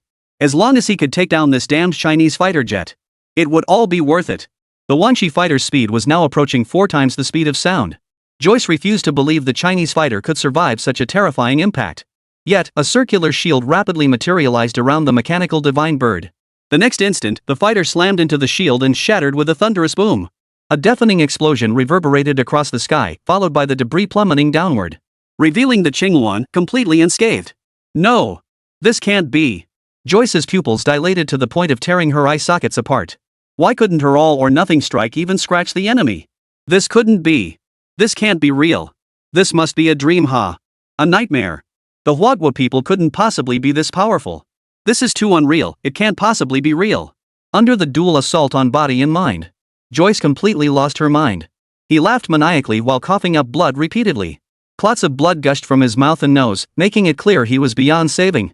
At that moment, inside the command center of the U.S. naval base in Japan, from high-ranking officers down to enlisted personnel, everyone now appeared as if afflicted with senile dementia. They stared blankly at the large screen. His upper teeth clattered violently against his lower jaw as his entire body shook like a sieve. Chapter 36, Shaking the U.S. Air Superiority. Defeated? Their most advanced 6th-generation fighter jets had actually been defeated in this battle. And it was a 1 versus 6 defeat, a complete rout. This was utterly absurd. It felt like a nightmare. The American officers in the command center stared blankly. Their minds were blank. How could their 6th-generation fighter jets, the pride of the US, be wiped out so easily? Unfathomable. Absolutely unfathomable. Even if they shoved their heads into a blender and churned them around, they still couldn't fathom what had happened. At that moment, Lieutenant General Richard stood frozen in place. Occasionally, his mouth twitched violently, as if some nerve in his face had gone haywire. He tried to push through the crowd to say something. But after taking half a step, he stumbled and nearly fell to the ground. It was because he was so tense that his legs had stiffened beyond his control. Is this the trump card of the Chinese people? My God, what kind of monster have we disturbed?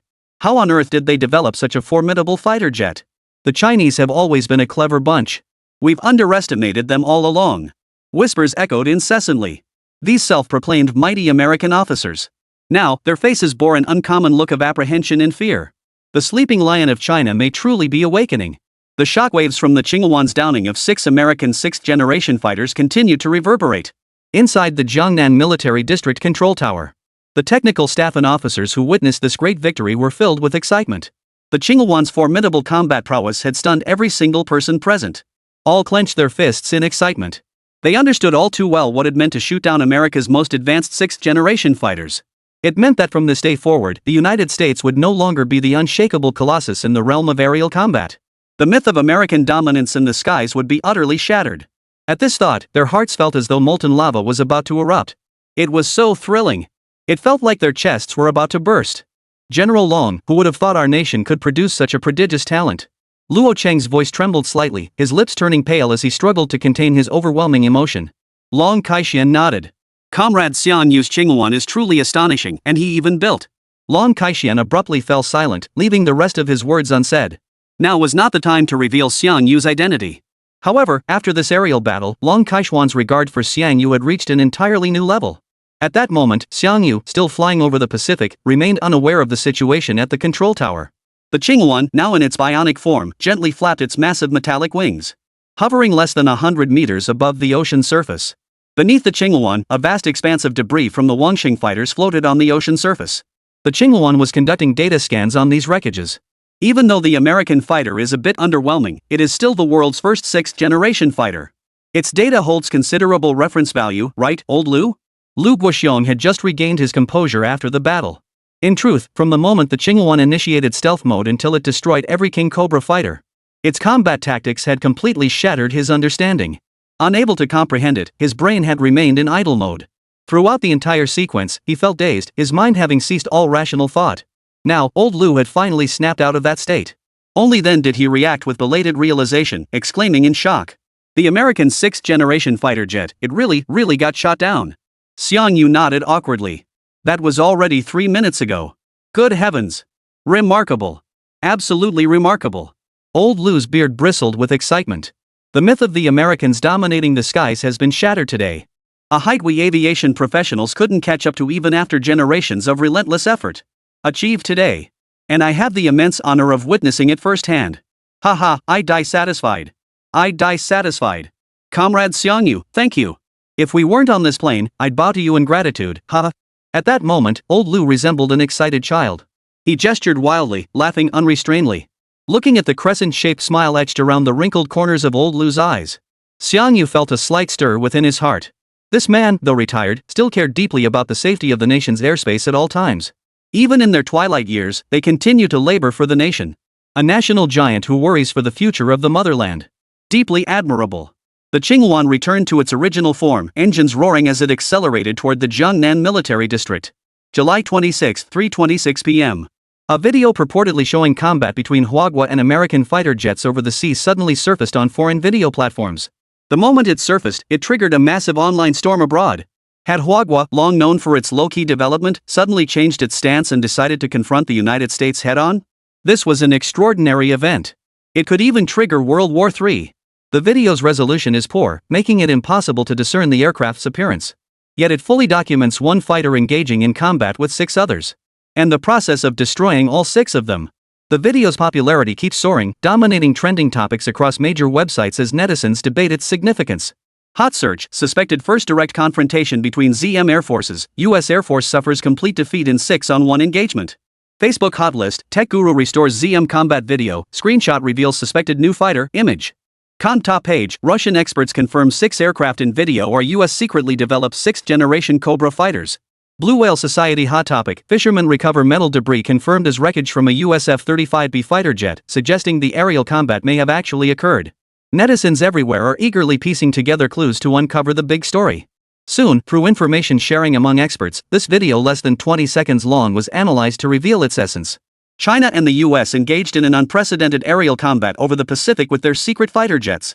The final outcome: China's fighter, facing 6 adversaries alone, destroyed all US aircraft. As the truth emerged, foreign netizens were stunned. Holy crap, have China's fighter jets advanced this far?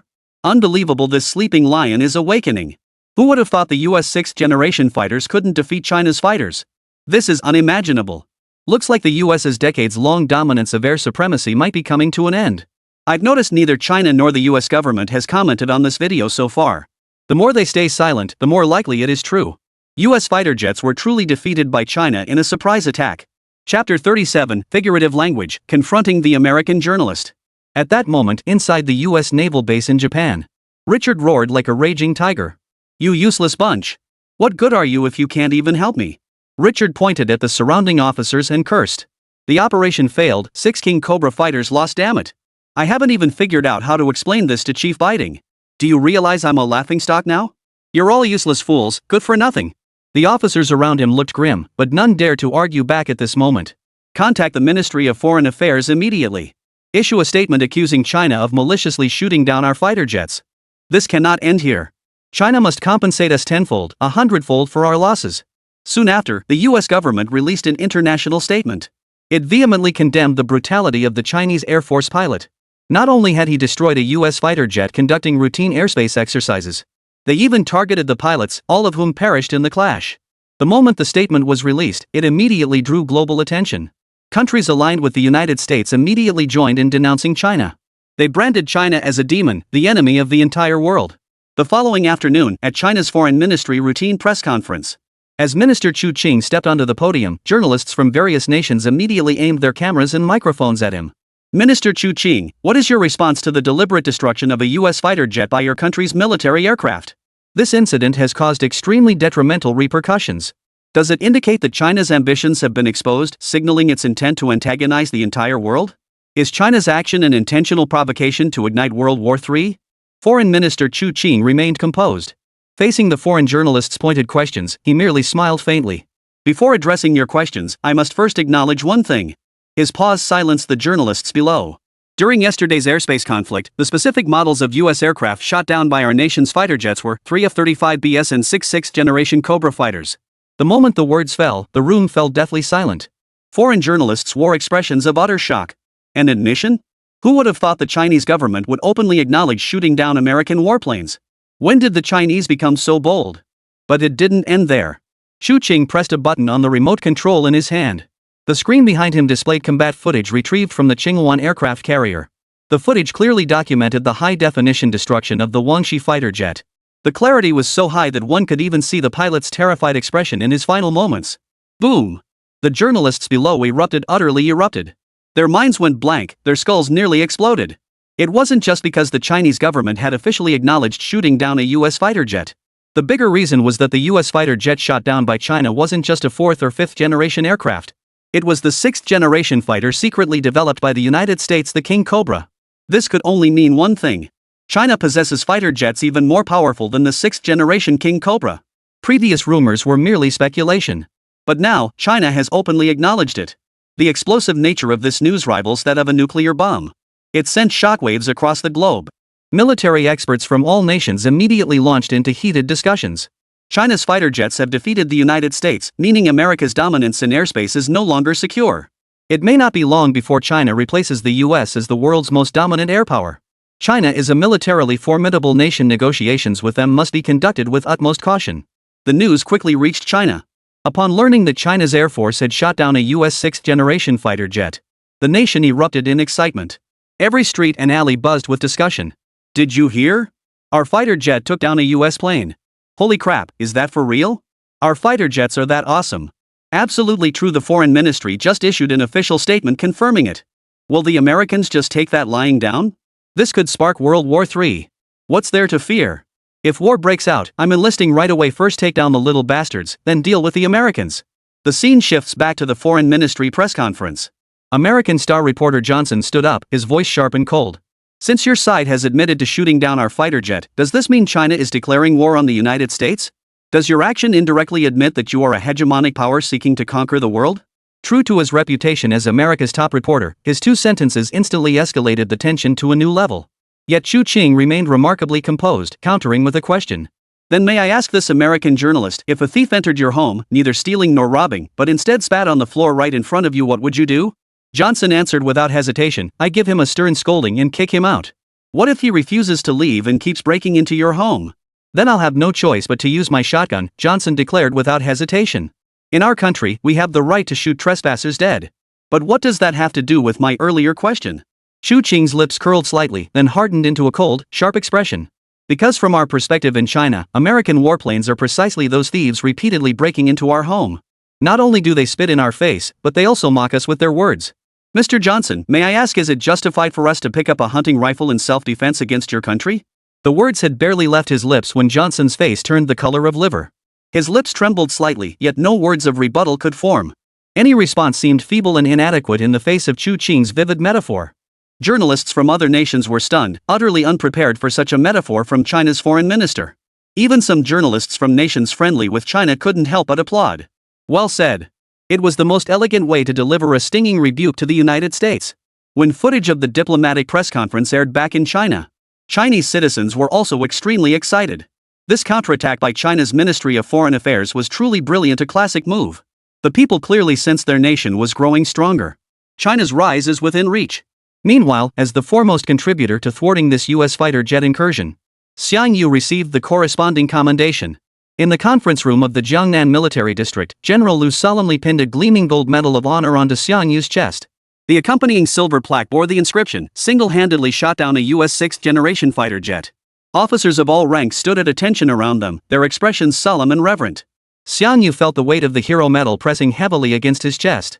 A profound sense of pride welled up within him. At that moment, Long Kai-shian presented Xiang Yu with an appointment letter. Chapter 38, May this life be devoted to serving the nation.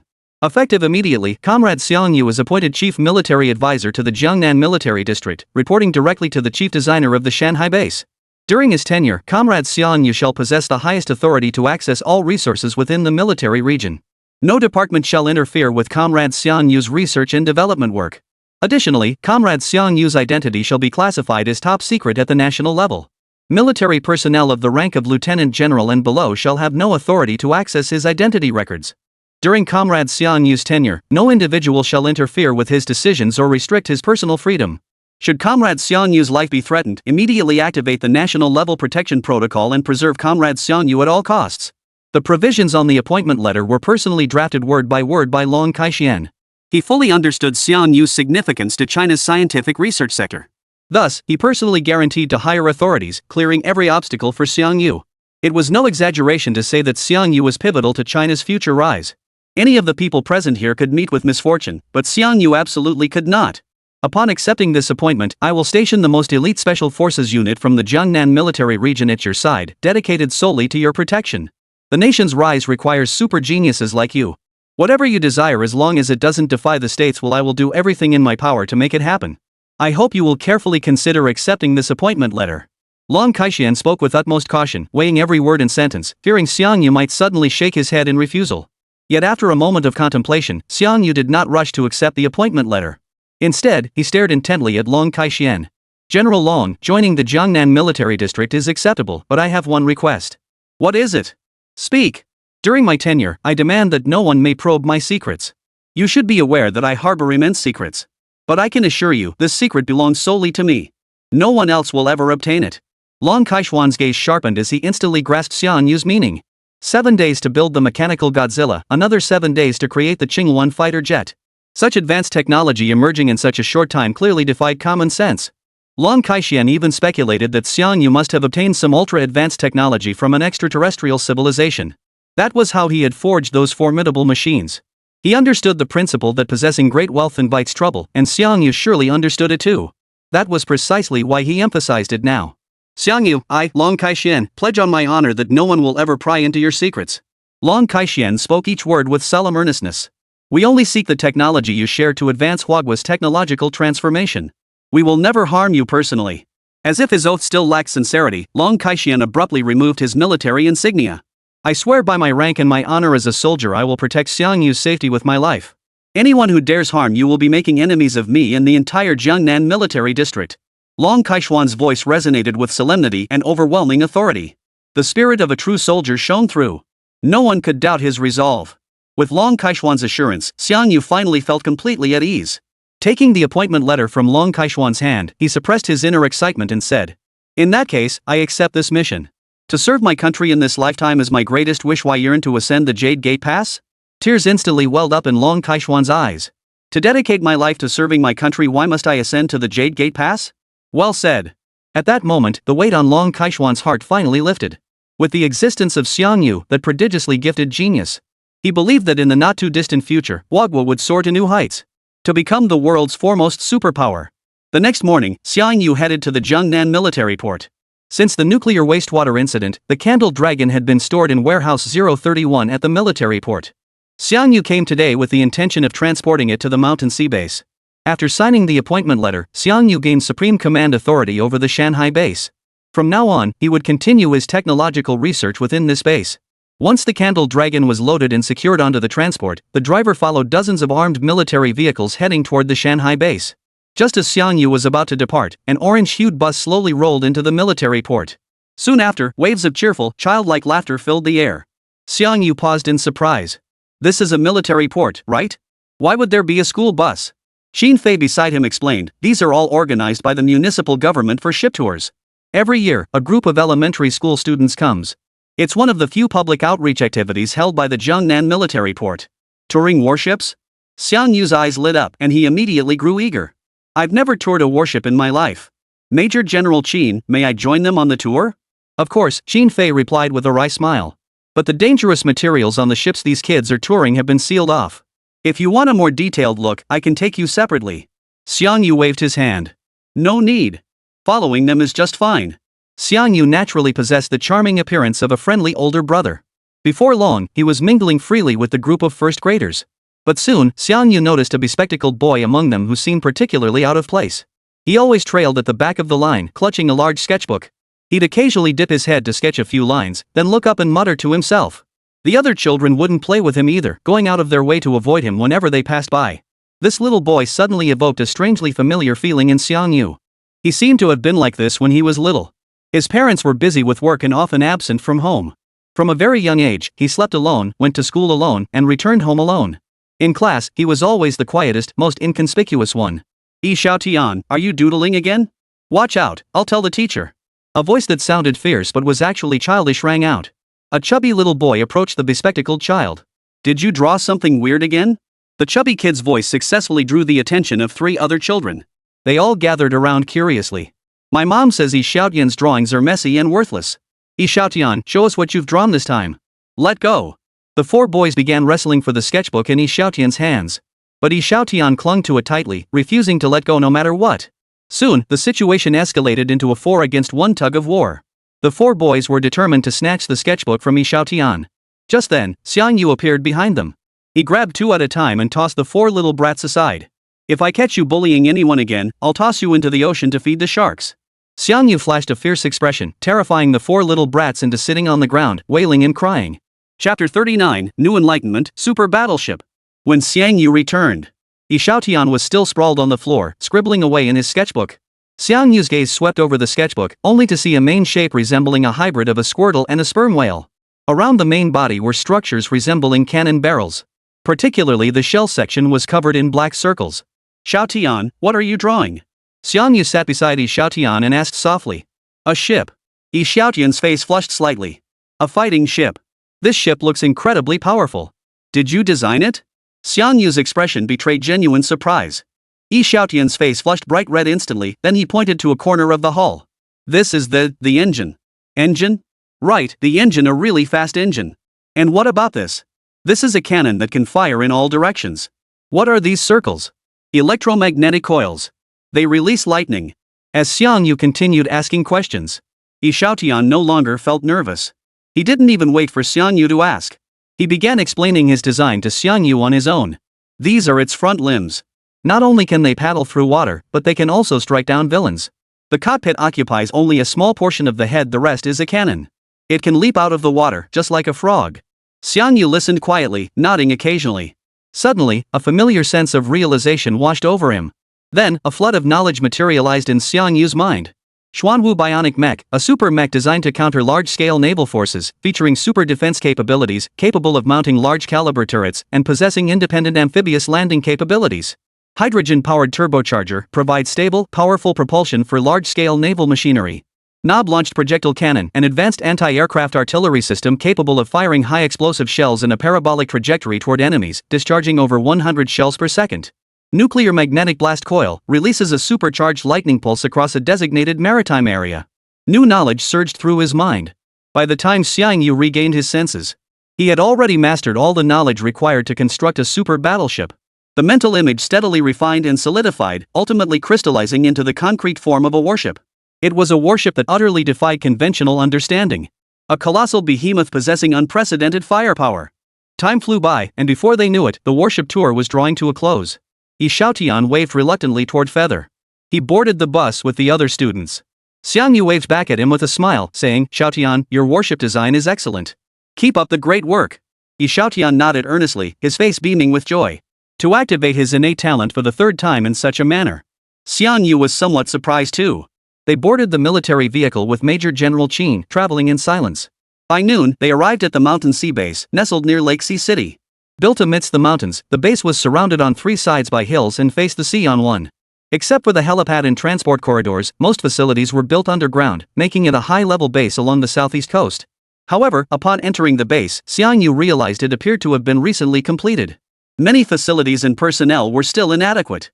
Long Kai-Xian, the overall commander of the Jiangnan military district, had already arrived on site. Standing before nearly 1,000 logistics personnel and soldiers, he ushered Xiang Yu to the front of the stage. "Ladies and gentlemen, allow me to introduce the new commander of the Shanghai base. His name is Xiang Yu." A small murmur rippled through the crowd below the stage. The reason was simple: this new leader named Xiang Yu looked far too young. Starting today, Xiang Yu will conduct scientific research at the Shanghai base. Everyone must cooperate fully. The Jiangnan military district will provide all possible support for any materials he requires, including technical personnel. I hope everyone will cooperate effectively with Comrade Xiang Yu in the upcoming development of the Shanghai base. After concluding his remarks, Long Kai-Xian departed due to pressing official duties. After settling in, Xiang Yu promptly contacted Qin Fei and handed him a long list of materials. Seeing the densely packed list of materials on the paper, Qin Fei asked in surprise, "Chief Engineer Xiang, are you planning to develop new weapons again?" Xiang Yu nodded slightly. "This time, the big project I'm building is quite large, so it requires a lot of materials." Qin Fei wasted no time and immediately set out to procure the materials. A day later, hundreds of massive transport trucks formed a convoy, delivering all manner of materials to the Shanghai base. These materials quickly filled most of the warehouse. Xiang Yu immediately immersed himself in developing the new war machine. Within the vast underground warehouse, every door was locked tight. Xiang Yu stood at the very center of the vast pile of materials. The instant he closed his eyes, the hand of divine creation activated, and his consciousness entered the subspace. The subspace had now expanded to a volume equivalent to 1.5 football fields. It was more than sufficient for forging a super battleship. As Xiang Yu's consciousness unfolded, the materials surrounding him in the real world rapidly disintegrated into dust at a visible speed. They were then absorbed into the subspace. While absorbing the materials, Xiang Yu began conceptualizing the design of the super battleship in his mind. This warship certainly won't be able to fly at supersonic speeds in the air like the Qinghuan, so it absolutely must possess formidable defensive capabilities. Nor can it maneuver with the agility of the Candle Dragon, so it must be equipped with heavy firepower. Both anti-air and anti-ground weapons are essential, especially against nuclear submarine ambushes. Its underwater firepower must be sufficient. With the design complete, the lengthy construction phase begins. The next day, the Little Day's official account suddenly announced a message. It announced an international warship selection competition aimed at fostering global friendship. The competition would adhere to the principle of friendship first, competition second. To promote world peace and reduce conflicts between nations. The competition was scheduled for next Saturday. The announcement immediately drew widespread global attention. At that moment, within the imperial capital's Naval High Command meeting, a video conference connecting the 4 major coastal military districts of China was underway.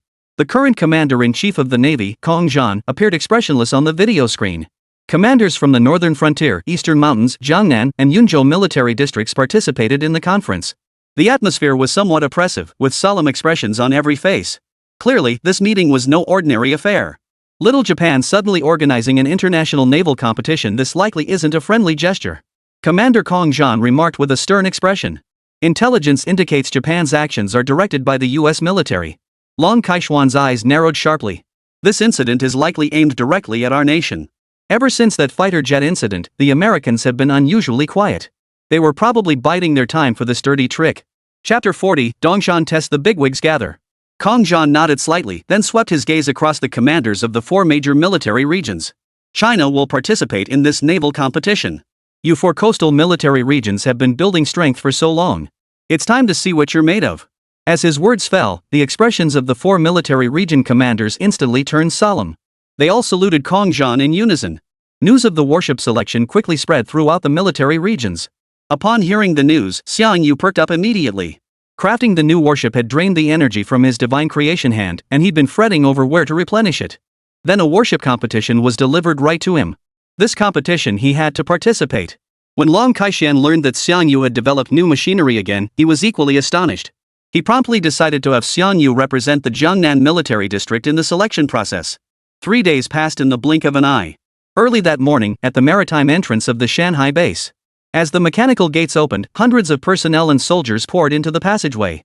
What met their eyes was a colossal mechanical construct floating upon the water's surface.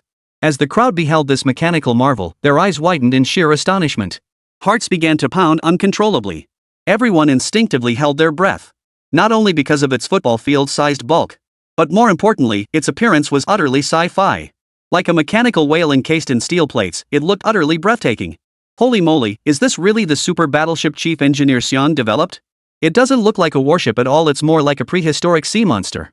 Just that design alone would probably scare the crap out of any enemy at first glance. The crowd buzzed with discussion, their gazes fixed on the steel colossus with awestruck expressions. The overwhelming sense of pressure emanating from the mechanical sea monster was so intense. They all stopped 100 meters away, too afraid to approach. Look! Chief Designer Xiang is coming! A shout rang out. Xiangyu appeared before the crowd, driving a forklift. Perched atop the forklift was a massive olive-drab wooden crate. As Xiangyu approached, others instinctively parted to make way, their faces lit with expressions of admiration. This young man who could independently build a steel sea monster at such a young age. He was no longer just a genius. He was nothing short of a prodigy. Of course, Xiangyu's identity remained top secret within the mountain sea base. No one was authorized to probe into it. And precisely because of this, the mystery surrounding him only deepens. Chief Engineer Xiang, is this massive thing you've built really a warship? It looks so incredibly cool. Someone couldn't help but exclaim. It's called the Xuanwu warship. Though its appearance differs entirely from modern warships, strictly speaking, the Xuanwu is indeed a military vessel. Xiangyu spoke as he picked up a crowbar and pried open the green wooden crate. Inside the olive-drab wooden crate lay neatly arranged, gleaming green gun barrels, along with hundreds of rocket projectiles. A look of utter bewilderment instantly spread across everyone's faces. Next, you soldiers will need to bombard the Xuanwu with these rockets. I require this to test the sensitivity of its external armor. The men exchanged stunned glances, their faces frozen in disbelief. Testing armor with rocket launchers? This unprecedented testing method was something they had never heard of before. Chief Engineer Xiang, rocket-propelled grenades are extremely powerful weapons. What if they damage the craft? A soldier couldn't help but speak up. It's fine. Just fire away, Xiangyu waved dismissively. If it gets wrecked, you won't have to pay for it. At Xiangyu's insistence, the soldiers finally hoisted the rocket launchers. Other technicians stood by to observe and record the process. When the first rocket-propelled grenade detonated on the surface of the Xuanwu warship, the blinding flash and deafening blast left grim expressions on everyone's faces. The rocket's power is no joke, it'll probably blast a layer right off the Xuanwu's hull. Ah, such a beautiful mech. Even a single crack would break our hearts. The crew sighed in unison. But soon, someone noticed something astonishing. The damaged section of the Xuanwu remained completely intact. Not even a speck of paint had been chipped off. Hardly any ash from the explosion had settled on it. What the hell? How tough is this battleship's armor? Rocket barrages couldn't even chip the paint? Skeptical soldiers picked up their rocket launchers again. They fired 7 or 8 rounds in quick succession. When the smoke and dust finally cleared, the bombed area remained completely intact. Not a single trace of damage was visible. Boom! Their minds exploded in an instant. A wave of astonishment surged through them. What material could possibly make up the steel monster that it remained completely intact after being hit by a rocket? At that moment, at Dongshan Military Port, only 1 hour remained before the naval vessel selection process commenced across the 4 major military districts. The harbor was heavily guarded, with fully armed soldiers patrolling and standing watch everywhere. Just then, several figures approached from the distance. At the head of the group stood none other than Admiral Kong Zhan, commander of the Navy. Beside him stood the commanders of each military region. Amidst their casual conversation, a new wave of commotion erupted in the distance. He instinctively looked up to see an elderly man with snow-white hair and a youthful face, clad in a black mandarin jacket, striding toward them. The moment the soldiers spotted the old man, they perked up like they'd been injected with adrenaline. They craned their necks and puffed out their chests. Mu Guochang, Old Master Mu, a veteran general who had fought on the battlefield against the Japanese. A living legend. A man worthy of respect. Who would have thought that Commander Mu would be here for this warship test? I heard you were selecting the strongest warship, so I came to see for myself. At these words, commanders from all military regions stiffened and immediately began preparing for the warship trials. Meanwhile, Long Kai-shian stepped aside and called Xiang Yu. Comrade Xiang Yu, there are less than 40 minutes until the test begins. Where are you now? I'm still at the Shanghai base. The Xuanwu warship just finished testing, and I'm heading over immediately. Long Kai-shian felt a slight sinking in his heart. The sea route from the Jiangnan military district to Dongshan naval port was no short journey. He wondered if Comrade Xiang Yu's new warship could arrive in time. Comrade Xiang Yu, hurry over. The test is about to begin. Half an hour later, Dongshan Harbor. 3 consecutive military districts have already displayed their most powerful warships. The 3 warships were lined up from left to right, each one impressing observers with its formidable firepower. Next up was the final military district, the Jiangnan military district's warship. Yet 5 minutes passed. Not a trace of the Jiangnan military district's warship was in sight. Everyone was left bewildered. On the VIP viewing platform, many officers instinctively turned their gaze toward Long Kai-shian. Even old Mu now wore a look of puzzlement. Though Long Kai-shian's face betrayed no emotion. His mind was racing like an ant on a hot skillet. Comrade Xiang Yu, you've got to pull through. The reputation of our Jiangnan military region rests entirely on your shoulders.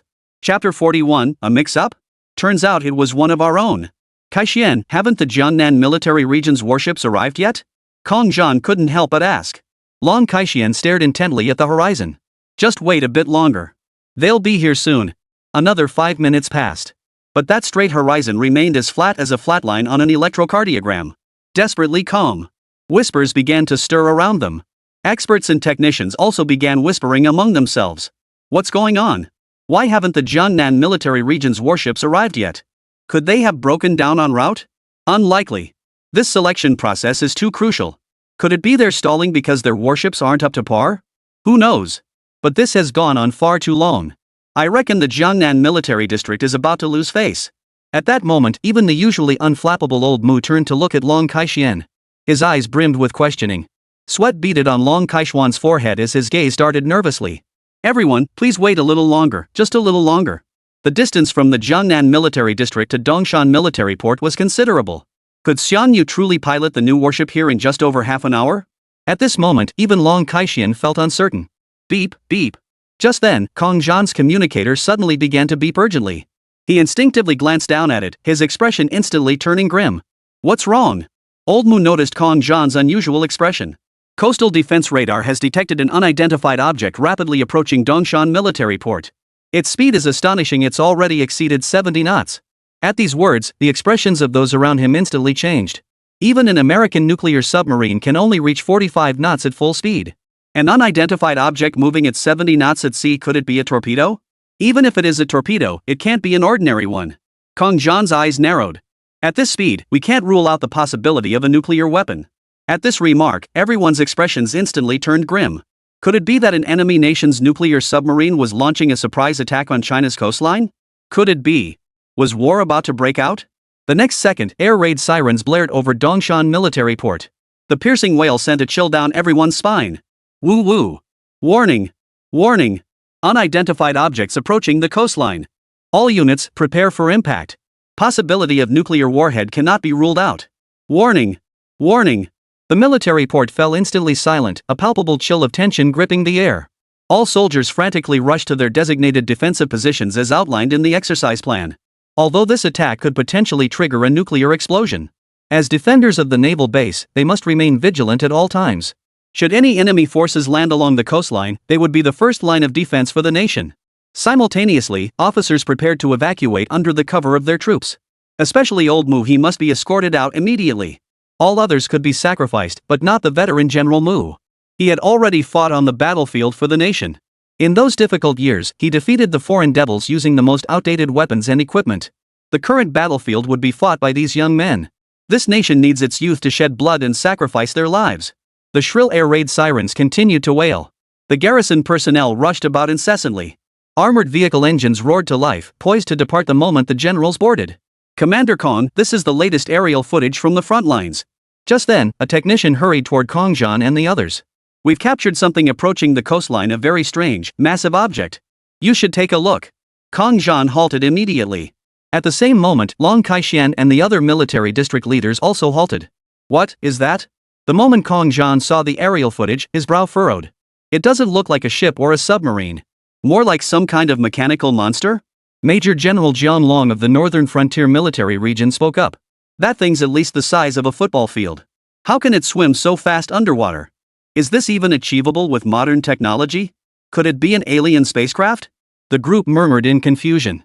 At that very moment, Long Kai-shian also caught sight of the aerial footage.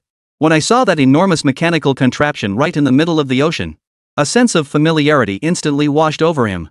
Entirely mechanical, mimicking living forms, with an exterior radiating cutting-edge technology. Weren't these the very characteristics of the Candle Dragon and Azure Phoenix that Xianyu had previously forged? Could this monstrous vessel approaching the East Mountain military port be the Xuanwu warship Xianyu had spoken of? Long Kai-shian froze in shock, swiftly pulling out his communicator. At that moment, Xianyu was piloting the Xuanwu warship at full speed. Propelled by 4 massive turbine engines, even the colossal size of the Xuanwu battleship. It still felt like piloting a race car. Just then, Xianyu received a call from Long Kai-shian. General Long, don't worry. Just hold on 5 more minutes, I'll be there soon. Wait, Xianyu, let me ask you, does your Xuanwu warship resemble a folded whale with 4 large propulsion units at its tail? Yes, General Long. How did you know? Black lines appeared on Long Kai-shian's forehead, his expression as strained as someone suffering from constipation. This was turning into a major mix-up. Who would have thought the unknown object triggering the Dongshan military port maritime alert was actually one of our own warships? What's wrong, General Long? Nothing. Just get over here as soon as possible. Long Kai-shian hung up the phone and immediately called out to Old Mu and the others who were about to board the armored vehicle. Everyone, wait. It's not an enemy attack, just a misunderstanding. The group halted in their tracks. Kong Zhan frowned. What misunderstanding? Kai-shian, explain yourself. It's just that the submarine that triggered the harbor alert isn't an enemy nuclear submarine. It was a warship from our Jiangnan military district. Warship? You mean that whale-like mechanical contraption is a warship? How could that be possible? Everyone looked utterly incredulous. But Long Kai-shian rushed forward with a wry smile to explain. It truly is a warship from our Jiangnan military district. Remember our district's previous fighter jets? They're from the same series. Finally, after Long Kai-shian's persistent explanation, the others reluctantly accepted his explanation. At that very moment, the previously tranquil horizon suddenly surged with waves tens of meters high. The naval port's alarm had already been lifted. All eyes turned toward the absurdly massive waves. Unease rippled through the crowd. Many soldiers instinctively tightened their grip on their weapons. It seemed as though a prehistoric monster lurked within those waves. The monster surged toward the shore at breakneck speed. The hearts of everyone in the naval port pounded faster. Especially those who had returned to the observation deck, like Old Mu. Their brows furrowed, bodies tense. They had no idea what form the new warship Long Kai-shian had mentioned would take. Yet, just as the new warship approached within about 5 kilometers of the shore, the massive waves that had been surging suddenly vanished. The warship then smoothly submerged beneath the sea. Everyone in the naval port was stunned. Can a warship actually dive underwater? The next second, the massive steel hull surfaced once more. Chapter 42, General Long, is this warship impressive? Waves churned violently as seawater surged wildly to both sides. The rushing seawater created waves dozens of meters high. The dignitaries seated on the viewing platform leapt to their feet with a sharp movement. Their eyes locked on the churning sea, their pupils dilating in shock. Just then, the steel colossus's 4-turbine engine shifted direction, spewing flames diagonally downward. 2 mechanical arms suddenly slammed downward. The colossal body, as large as a football field, leapt directly out of the water. The spectacle was undeniably breathtaking. It nearly made everyone's eyes pop out of their sockets. The sheer force of the colossus's leap carried a momentum that seemed poised to pierce the heavens. In an instant, it sent shockwaves through the hearts of everyone in the naval port. Their souls felt as if they were being torn from their bodies, shattered by that unparalleled force. Is this really a warship from the Jiangnan military district? It's utterly astonishing. Unbelievable. What kind of technological marvel is this? Damn it, my legs are shaking uncontrollably. This monster is terrifying. The Xuanwu warship leapt high into the air, revealing its structure in full view. Its body resembled a folded whale, with 2 massive mechanical arms shaped like fins. Its sides and rear were lined with massive caliber cannons. Its tail section comprised 4 massive turbine engines. Its silver-black steel exterior radiated pure technological might. At this sight, it wasn't just the soldiers who were stunned. Even Mu Lao, who had witnessed the most brutal battles, stared in utter disbelief. At that moment, old Mu felt his heart pounding so violently it threatened to burst from his chest. A profound sense of awe washed over his entire being. After all those years in the military, having fought on the battlefield and engaged in close-quarters bayonet combat with the foreign devils. Yet now, even he couldn't hold his composure. It was like watching a sci-fi movie. Could this truly be China's new warship? It was unbelievable. Boom! The Xuanwu warship plunged back into the water, unleashing a tsunami-like wave. The massive shockwave sent soldiers along the shore scrambling backwards several meters, as if to avoid being swallowed by the steel monster. At that moment, every pair of eyes in the entire naval port was fixed upon the colossal steel beast. Soldiers, officers, and logistical personnel alike. Engineers and mechanical technicians alike. All craned their necks toward the shore. Holy cow, could this be a battleship? It's 100 times more impressive than a battleship. Shouts of astonishment and murmurs of discussion filled the air. This colossal mechanical creation deeply shook everyone's hearts. It took a long while before the crowd gradually snapped out of their awe. In the officers' viewing section, Kang Zhan, having regained his composure, turned to look at Long Kai-shen, whose face still bore a stunned expression. Kai-shen, is this massive thing truly the new warship developed by your Jiangnan military region? The moment he spoke, the other officers all turned their heads in unison. Their eyes fixed on Long Kai-shen with intense scrutiny. Feeling slightly awkward under their scrutiny, Long Kai-shen gave a slight nod. As far as we can tell, it is indeed a warship from our Jiangnan military region. The moment his words fell, murmurs erupted among the officers. Holy cow, when did the Jiangnan military region get this powerful? The technology on that thing? Absolutely not modern. Old dragon, you guys wouldn't have snatched alien technology and been secretly studying it, would you? Long Kai-shen gave a wry smile. He didn't know how to explain it. After all, this mechanical beast was crafted by Comrade Xiang Yu. And even now, Long Kai-shen still hadn't figured it out. How Xiang Yu had managed to build one mechanical monster after another in such a short time. This youngster was hiding a colossal secret. Just then, old Mu, who had remained silent, suddenly spoke up. Kai-shen, how did your military district's new warship get here? Long Kai-shen froze for a moment before snapping back to reality. Xiang Yu was still aboard that steel colossus. So Long Triumph hurriedly led everyone toward the shore. Meanwhile, after securing its hull, the Xuanwu warship shut down its engines. The entire warship entered hibernation mode. As the military district leaders approached the Xuanwu, the hatch at the bow opened. Xiang Yu emerged from within. All eyes instantly focused on the young man emerging from the steel colossus's hull. Who would have thought the pilot of this colossal warship would be such a young man? General Long, the Xuanwu warship has been delivered to you. Pretty cool, huh? The crowd felt a wave of embarrassment wash over them. It wasn't just cool, it was downright insane. Just what he demonstrated moments ago was enough to crush warships from other military districts. With all the officers present, Long Kai-shen didn't feel it was appropriate to say much more. He simply motioned for Xiang Yu to come down and introduced each of them by rank. When Xiang Yu learned that the lowest-ranking officer present held a general's rank, he was quite taken aback. His earlier casual demeanor immediately grew more restrained. Especially upon learning that the elderly man seated in the center was a veteran commander who had fought against the foreign devils on the battlefield. His expression grew even more solemn. What Xiang Yu didn't know, however, was that when the others learned he was currently the chief military advisor of the Jiangnan military region, their astonishment was dozens of times greater than before. A military advisor to the military region in his early 20s? That's impossible. Old Long, did you make a mistake? You appointed such a young man as your military advisor? Unbelievable. Absolutely unbelievable. Is this kid some kind of super genius? Even a super genius shouldn't be a military advisor at this age. Long Kai-shian ignored the murmurs of the crowd. Everyone, since the Jiangnan military region's warships are now in position, let's proceed with the upcoming performance tests. Reminded by Long Kai-shian, the group finally remembered today's tests weren't over yet. The subsequent procedures involved testing the warship's various performance aspects. The goal was to evaluate and select the warship with the best overall performance. However, unexpectedly, when Kong Zhan announced the continuation of the tests, the 3 other military district commanders immediately withdrew. Competing with the steel beast for performance? We just look like little cuties. Zhang Long declared, folding his arms. Our 3 military districts won't be testing ours. No matter how we test them, they'll never be stronger than Old Dragon's battleship. Old Dragon, you've outdone us this time. You win. With the 3 major military regions voluntarily withdrawing, the test became a solo performance for the Xuanwu warship. Under Commander Kong's orders, several massive instruments were transported out of the Dongshan military port warehouse. The first warship performance we'll test is its overall strength. A Mediterranean researcher stood before a massive machine, proudly introducing it to the crowd. This is the high-frequency oscillation wave transceiver, the world's most advanced mechanical strength assessment machine. The assessment values will be displayed on the large screen. Higher numbers indicate greater overall strength.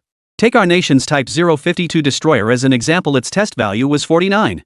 After finishing his explanation, the researcher motioned to his team to activate the oscillation wave transmitter. Soon, a single-digit 1 flashed onto the screen. Chapter 43, Astonishing Defensive Capabilities. Mediterranean nodded slightly. Next, the number will slowly flicker until it reaches the mechanical strength. His voice abruptly stopped. For the second digit displayed on the machine was 99. How is this possible? A look of astonishment flashed across Mediterranean's face. Even the high-performance Type 052 destroyer had never exceeded 50 in its test readings. The mechanical strength of the steel beast before him was twice that of the Type 052? Didn't this mean the Xuanwu warship's hull was virtually impervious to conventional bombs? Before Mediterranean could recover from his astonishment, the screen flashed again. 999. Impossible. The machine must be malfunctioning. Not only was Mediterranean visibly agitated, even the staff nearby wore expressions of utter shock. The world's most defensively renowned Nimitz-class nuclear carrier only boasts a mechanical strength rating of 123. Yet this steel beast before them had achieved the terrifying value of 999. In other words, this machine's defense could completely withstand bombardment from medium to short-range ballistic missiles. And it wasn't merely blocking, it was virtually impervious to penetration. In the spectator area, observing the panicked expressions of the researchers below, the officers murmured among themselves.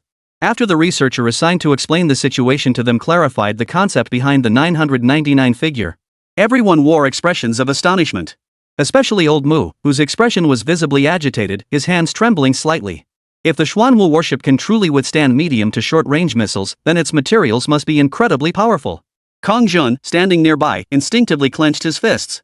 If this material were used to build warships, forget everything else, just in terms of safety alone, it would be world-class. It could even leave the old American warship technology in the dust.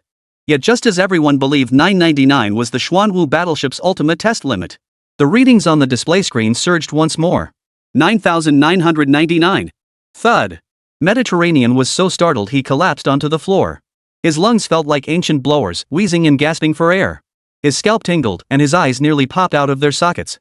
It wasn't that he was weak, a mechanical strength of 4 nines was beyond powerful. He was downright monstrous. The other researchers were in much the same state as Mediterranean. As experts in materials science, they understood exactly what a mechanical strength rating of 99.99% signified. It was a value only achievable by supermaterials capable of withstanding nuclear explosions. This steel colossus can withstand a nuclear blast? Holy, this is unbelievable. I must be dreaming. An alloy that withstands nuclear explosions? Does such a thing truly exist? If our nation could master such technology, the rise of our motherland would no longer be a dream. The technicians let out gasps of astonishment. The surrounding spectators murmured in astonishment. The generals in the viewing gallery exchanged bewildered glances. A profound sense of dread welled up within them. Mechanical strength rated at 4 nines? A supermaterial capable of withstanding nuclear explosions. Did that mean it could simply stand there as missiles pelted it, losing at most a layer of paint? Wouldn't American cruise missiles be like tickling it? Could this steel colossus before them truly be that monstrously powerful? Kong Zhan and Long Kai-shian exchanged glances, each seeing terror in the other's eyes. But Old Mu couldn't help glancing at Xiang Yu beside him. Comrade Xiang, can this Xuanwu warship really withstand a nuclear blast? Xiang Yu held deep respect for the old commander. He immediately replied, theoretically, yes. When designing this Xuanwu warship, we considered that its massive size would compromise high maneuverability, so we focused on making it exceptionally sturdy. Beyond its formidable physical defenses, the Xuanwu also features electromagnetic shields installed at its relatively vulnerable points. Take its weapon bays, for instance. Should they encounter high-intensity explosions, the shields activate to protect the armaments. When Xiangyu mentioned the weapon systems, Old Mu's eyes lit up, and he promptly asked, "Comrade Xiang, could you demonstrate the Xuanwu's weaponry for us?" At this, the other officers turned their attention to him. Their eyes brimmed with anticipation. This Xuanwu warship had already demonstrated astonishing speed and defensive capabilities. Now everyone wanted to know its combat capabilities, especially upon seeing the honeycomb-like detachable decks surrounding the warship. It fueled immense anticipation. Could some powerful weapon be concealed within? Xiangyu didn't refuse, nodding immediately. "Alright, but regular cannons are boring. We'll mainly test the Xuanwu battleship's close-range combat capabilities and its over-the-horizon electromagnetic railgun." Beyond visual range? An electromagnetic railgun. Hearing that name, both Old Mu and the other generals were startled. Kong Zhan asked again, his voice tinged with uncertainty. "Comrade Xiang, are you referring to the over-the-horizon electromagnetic railgun like the ones in sci-fi movies?" "Somewhat similar, though the visual effects might differ slightly," Xiangyu replied earnestly. Kong Zhan cleared his throat and immediately ordered, "Deploy sea-based targets immediately. We'll conduct the over-the-horizon firing test shortly." Setting up the targets would take some time, so Xiangyu planned to test the Xuanwu's close-range combat capabilities first. However, when he suggested needing a sufficiently large object for the test, Commander Kong Zhan was left deeply troubled. To conduct close-range tests with the Xuanwu, we'd need at least a frigate-class warship or larger. But we don't have any decommissioned warships in our harbor for practice. Just as they were fretting, a guard standing nearby suddenly spoke up. "Commander Kong, didn't Dongshan Harbor recently transport a decommissioned nuclear submarine from the Jiangnan military region? I think we could use that as a test subject." Kong Zhan's eyes lit up. He immediately summoned Long Kaixian and Lieutenant General Zhao Yin from the Dongshan military district. It was the prize captured by the Candle Dragon during its recent operation. Due to its massive size, it had been transported directly to Dongshan Military Port. Dongshan Military Port was equipped with large-scale satellite signal jamming devices. It was more convenient to study and dismantle the Japanese nuclear submarine here. Now, the interior of this nuclear submarine had been almost completely dismantled. Only the empty hull remains, destined for the industrial furnace in a few days to be melted down into basic construction materials. It's now perfectly suited to be brought over as a test subject for the Xuanwu. When Xiangyu saw the Japanese nuclear submarine dismantled into scattered pieces, a peculiar expression flashed across his face. But Old Mu chuckled beside him. "I hear this Japanese submarine is war booty from the Jiangnan military district. The key point is that the Japanese still don't know our country sank their submarine. Ha! That's truly satisfying. Triumphant, your military region has quite a few exceptional talents. When you say you'll take down the Japanese, you just go ahead and do it." Generals from other military regions looked at Long Kaixian with admiration in their eyes. Long Kaixian gave an awkward smile, instinctively glancing at Xiangyu. Little did they know that the mastermind behind sinking the Japanese submarine and hauling it back to China was standing right before them. However, due to the special status of the Candle Dragon, this matter couldn't be made public just yet. Chapter 44, The Wild Xuanwu. Xiangyu returned to the control room of the Xuanwu warship. Amidst a chorus of mechanical electronic tones, the Xuanwu, dormant on the ocean surface, stirred once more. Seawater parted from its massive steel hull. As its two fish fin-like forelimbs activated, they churned up towering waves. The Xuanwu warship now resembled a mythical sea monster. A heart-pounding sense of oppression washed over them. The closest escort soldiers silently swallowed hard. Dizziness washed over them, their heads spinning. The sheer visual impact of this thing was overwhelming, utterly mind-blowing. Logistics team, transport the decommissioned submarine to the open sea. With Kong Zhan's command ringing out. The battered submarine was positioned on the sea surface not far from the Xuanwu warship. At that moment, everyone in the naval port craned their necks to gaze out at the sea. Everyone wanted to witness how the Xuanwu warship would engage the Japanese submarine in close combat. That behemoth should be equipped with laser weapons capable of slicing through hulls at close range. The Japanese sub's hull is no pushover. Laser cutting might prove challenging. Or maybe some kind of electric saw-like cutting tool. Could it be using those mechanical arms that look like whale fins? You know how tough little Japan's subs are? I just don't buy that thing's mechanical arms could rip one open. Everyone was now speculating about the Xuanwu warship's close combat tactics. Most believed it would involve laser cutting or chainsaw cutting. But the target was, after all, a proper submarine. The cutting process might prove quite laborious. At the same time, Xiangyu piloted the Xuanwu toward the decommissioned submarine. Within the naval base, officers and soldiers stared intently at this colossal steel entity. They dared not blink, afraid of missing the most spectacular moment. Old Mu and several other generals also stared with wide, alert eyes. Their eyes brimmed with anticipation. With less than 100 meters remaining, the 4 massive engines at the rear of the Xuanwu suddenly dipped downward. The next instant, the entire front section lifted off the sea surface. What the hell is it doing? Holy, it can't be planning to smash it with the mechanical arm. The murmurs abruptly ceased. The next instant, the Xuanwu, its thick mechanical arms raised, like a colossal deep-sea monster, slammed both mechanical arms down onto Xiaori's submarine. Boom! In an instant, the submarine bent nearly 50 degrees. The entire hull floated on the water like a bent steel pipe. Giant waves crashed into 100-meter-high walls of water. The terrifying spectacle sent a chill down the spines of all who witnessed it in an instant. A soul-shaking palpitation surged from the soles of their feet straight to the crown of their heads. But this was merely the beginning. The steel colossus repeatedly raised its 2 mechanical arms, smashing them down onto the submarine again and again. Each impact sent shockwaves through the air, making hearts pound wildly. Under this brutal assault, Xiaori's submarine twisted and deformed at a visible pace. By the final blows, it was bent and folded beyond recognition. Hardly any semblance of a submarine remained visible on that black mass of metal. Too savage. Too brutal. Damn, it felt so damn satisfying. If this scene were filmed and shown to Xiaori, wouldn't it scare the out of those bastards? They'd be begging on their knees without hesitation. After all, the Xuanwu was simply too powerful, crushing little Days as child's play. Its sheer presence alone is enough to terrify the little bastard. The officers and soldiers watching the scene live were at a loss for words to describe their inner turmoil. It felt like having hundreds of pounds of molten lava forced down their throats, their bodies filled with feverish heat from the inside out. Every pore on their bodies was gushing out waves of scorching heat. This steel colossus, forged from super-advanced technology, was now showcasing its savage, ferocious side in the most primal way possible. This visual impact was utterly unparalleled. Yet unlike the overwhelming excitement of most spectators, Old Mu stared blankly at the scene of the steel colossus unleashing its fury. His eyes brimmed with tears. The steel monster before him was indeed awe-inspiring, more so than any weapon or equipment ever seen before. But what stirred deeper emotions within Old Mu was not merely the thrilling spectacle. Rather, it was the fact that this colossus had been forged by the people of China. It was a superweapon undergoing trials at a Chinese naval base. He recalled the days of fighting the Americans. Volunteer soldiers, armed with outdated equipment, charged fully equipped enemies with nothing but sheer passion. Facing American bombers, heavy machine guns, and anti-aircraft mortars, they could only use their lives to compensate for the disadvantages of their equipment. Laggards get beaten. Technological backwardness makes this even more true. When Old Mu gazed upon the colossal steel behemoth on the sea, tears instantly welled up on his aged cheeks. The might of the Xuanwu warship utterly crushed modern military technology. With such formidable weaponry now in existence, China's rise would no longer be merely a dream. Back in the day, those American bastards bullied China. They slaughtered our compatriots. But now, China possessed the means to crush both the Japanese and the Americans. The more Old Mu thought about it, the more excited he became. Unconsciously, tears welled up in his eyes. With the combat prowess of this Xuanwu warship, it wouldn't even flinch against an American aircraft carrier. Generals Kong Zhan and others clenched their fists in excitement.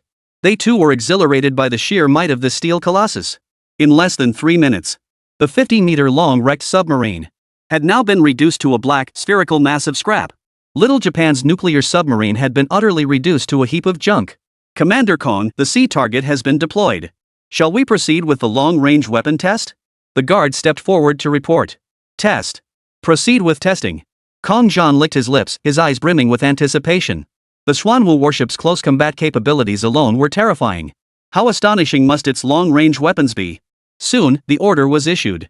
To ensure everyone could see clearly, Kong Zhan deployed an armed helicopter outright.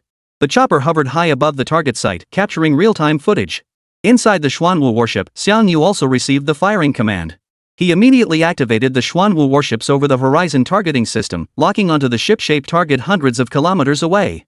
Then, with palpable excitement, he pressed the electromagnetic railgun's activation button. The next second, an electronic alert sounded. Beep. Activating electromagnetic railgun. Energy systems operational. Structure stability normal. Railgun charging, 10-second countdown. As the electronic alert sounded, a massive hatch abruptly opened in the flat armor plate on the back of the Xuanwu. To everyone's astonished gaze, a massive, sci-fi-inspired cannon barrel rose up from the Xuanwu's back.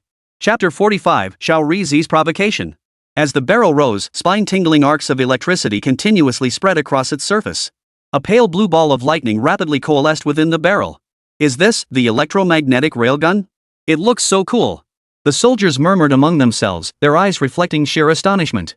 The blue orb continued to coalesce within the barrel. Countless currents, as if possessed of life, converged relentlessly toward the core of the orb. The orb now emitted a blinding radiance. Even the surrounding air began to warp and distort. The next second. Boom! The blue lightning sphere shot out of the barrel toward the horizon at a speed nearly imperceptible to the naked eye. Time seemed to freeze in that instant. The next second, the normally clear sky suddenly darkened. Immediately after, a blinding white light pierced the heavens. At that moment, the generals were intently watching the live fire target feed from the armed helicopter. They witnessed the blue orb whizzing through the air and striking the target with pinpoint accuracy. In the next instant, terrifying blue energy rapidly expanded, shattering the entire target in the blink of an eye. But it wasn't over yet. The terrifying energy continued to spread rapidly. 10 meters. 100 meters. 1,000 meters. The blue energy pulse grew larger and larger, instantly vaporizing the seawater in its path into a 100-meter high heat wave. Quick, climb altitude. The attack helicopter pilot sensed trouble and frantically yanked the control stick. The attack helicopter shook violently as instruments emitted an unsettling series of beeps. With great effort, he stabilized the aircraft. The soldier recording the footage stared in horror at the enormous light sphere below, now expanded to 5 kilometers in diameter. The destructive power of this single shot was beyond imagination. It was practically on par with the destructive force of a tactical nuclear bomb.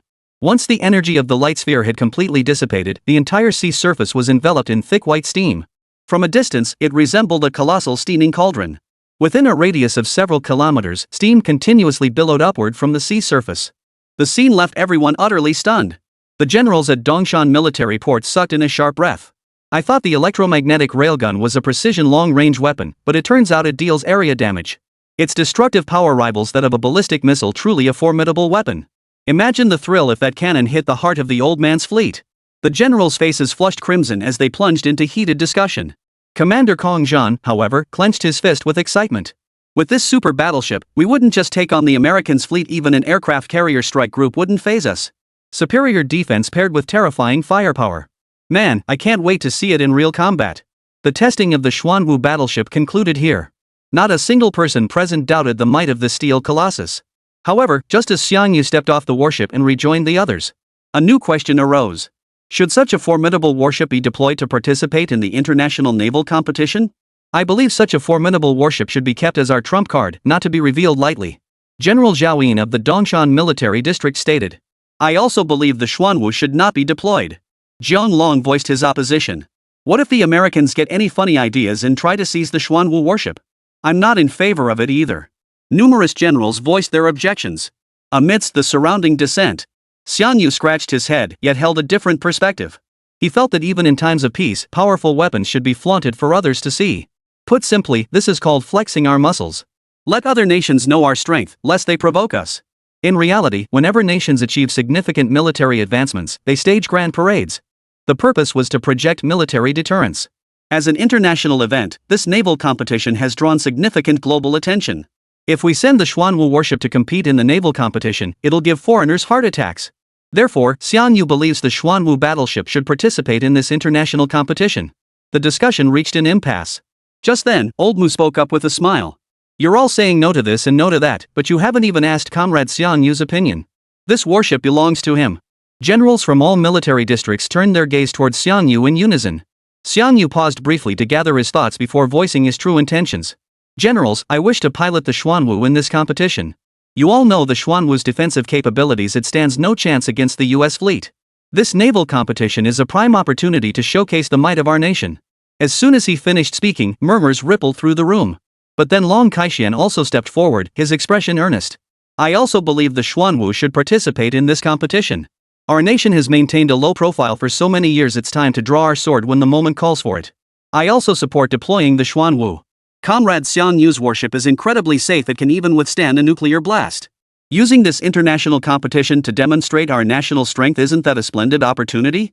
Commander Kong Zhan also offered his opinion with a smile.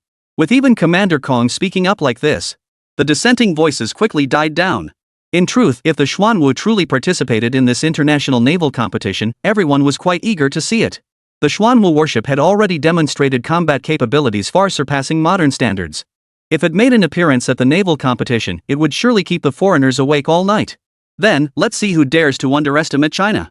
Time flew by, and before they knew it, the opening day of the international warship competition was approaching. This competition, unusually focused on showcasing nations' warships, garnered widespread attention across all sectors. Both national newspapers and online media were buzzing with discussions about the event. Rumors circulating from unknown sources claimed that for this naval competition, the United States will deploy its newly developed super battleship. It is said that this vessel will dominate the competition and claim first place. The moment this rumor surfaced, it ignited heated debates among netizens worldwide. Holy crap, are the Americans planning something big? Deploying their newest warship? I heard their warships are equipped with the latest weapon systems. Wonder if that's true. No doubt about it, the US warship will be the biggest threat to other nations. With the world holding its breath, the naval competition was just one day away. At this very moment, vaporize announced the latest competition details. The competition venue will be situated between Mochizuki Island and Chicken Foot Basin Island. The news sparked immediate outrage across China. For Mochizuki Island is sacred and inviolable territory belonging to China. Xiao Ri's words were a blatant provocation against China. Chapter 46, The Battle for Moonlight Island. Xiang had just returned to the mountain sea base. Upon hearing Little Day announce the competition waters, a cold glint flashed in his eyes. These little bastards are really asking for it. Xiang immediately headed to the warehouse where the Candle Dragon and Azure Phoenix were stored.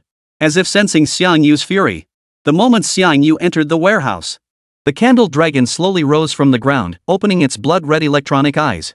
Its massive steel head snapped upward, its right foot thrust forward, followed by a deafening roar the next second. Its crimson eyes radiated a relentless, icy killing intent. Anyone who met that gaze would instinctively freeze in terror. A pair of steel claws flashed with a soul-piercing sharpness. It could scarcely wait to tear apart any enemy who dared threaten Xiang. Beside it, the Qingyuan raised its chest, violently flapping its mechanical wings. The massive mechanical wings reflected a blinding metallic glare. A piercing bird cry echoed throughout the entire mountain sea base, sending shivers down the spines of all who heard it. Hearts pounded wildly, limbs trembling uncontrollably.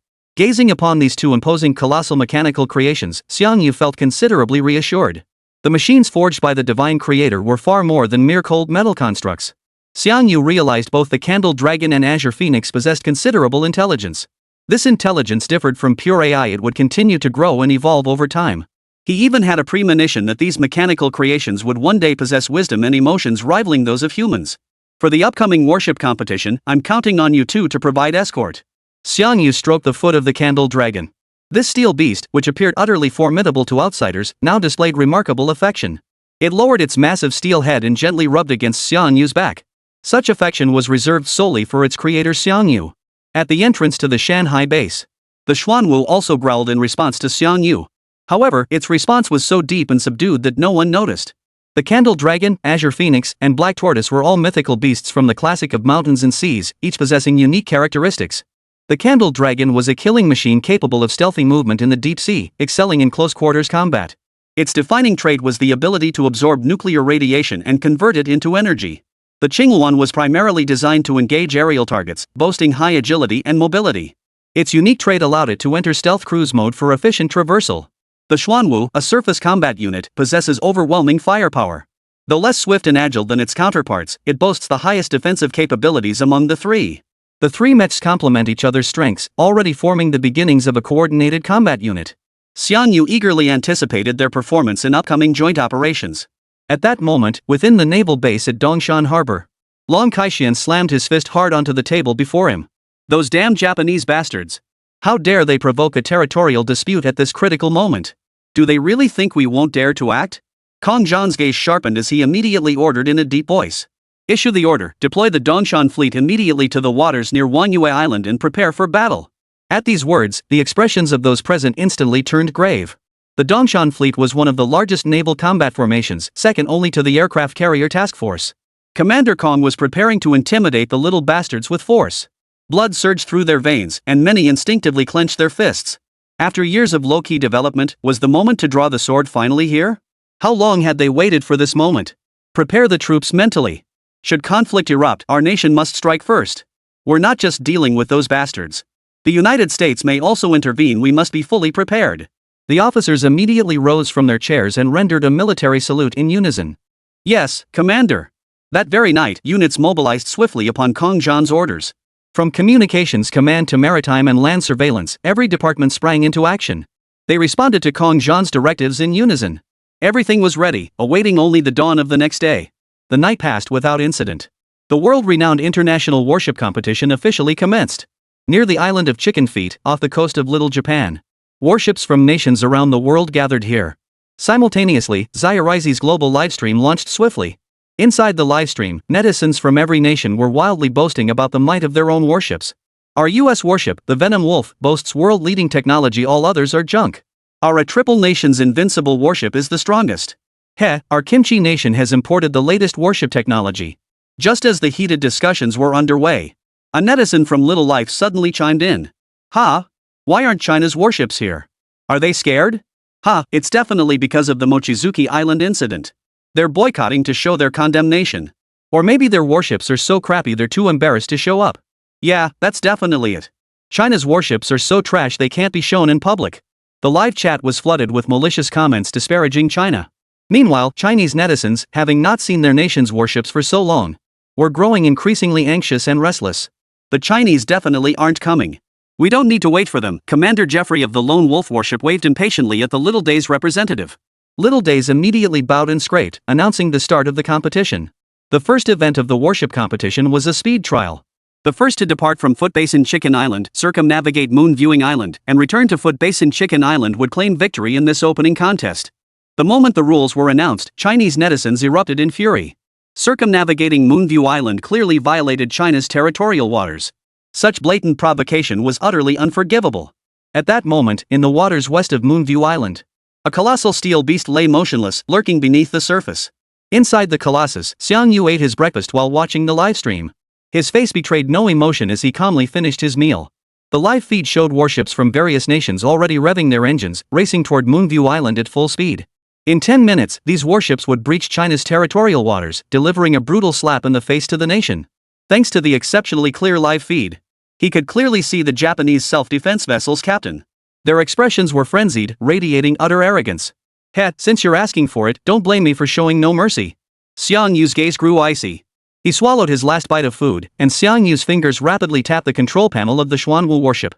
The next second, the colossal beast awoke. Waves churned violently as the colossal beast roared. A frenzied aura rapidly spread throughout the Xuanwu's steel hull. The surrounding sea creatures seemed to sense that unparalleled aura. They fled frantically toward the horizon. Chapter 47, Scared Less. At the competition site, the American Poison Wolf warship held a commanding lead, leaving the other vessels far behind. On board the Venom Wolf, Commander Joffrey stood arrogantly in the captain's cabin. We'll reach Moonview Island soon. Are the cameras ready? When we round Moonview Island, we'll broadcast it live to the entire world. Let the Chinese know that their so-called sacred and inviolable territorial waters are nothing to us Americans. We come and go as we please. The first mate beside him licked his lips, a look of anticipation on his face. Rest assured, Commander Joffrey, our live broadcast equipment is all set. Once we round Moonview Island, we'll make sure the media reporters get a good look. Suddenly, the first mate's voice cut off abruptly. From the direction of Moonview Island, a 100-meter high tidal wave had materialized out of nowhere. Its sheer scale was terrifying, charging forward with unstoppable force from the direction of Moonview Island. It resembled a colossal ancient sea monster, unleashing monstrous waves. Ward Heyo. What the hell is that thing? The American soldiers aboard the ship wore expressions of utter shock. Before they could react, the wave was already upon them. When the American soldiers glimpsed the colossal steel form behind the crashing waves, their souls seemed to leap from their bodies, shattered by the crushing pressure bearing down upon them. It was a colossal steel construct that seemed to belong only in science fiction films. Its silver-black mechanical body resembled a whale in form. Most terrifying of all were its massive mechanical arms, shaped like fish fins, as if poised to smash anything in its path to pieces. Damn it, turn! Turn now! Jeffrey reacted swiftly, his voice hoarse and strained, verging on breaking. The Venom Wolf immediately altered course, veering sharply to one side. In the nick of time, it evaded the collision before the steel monster could strike. Even so, the massive wave generated by the colossal beast still delivered a significant impact to the Poison Wolf.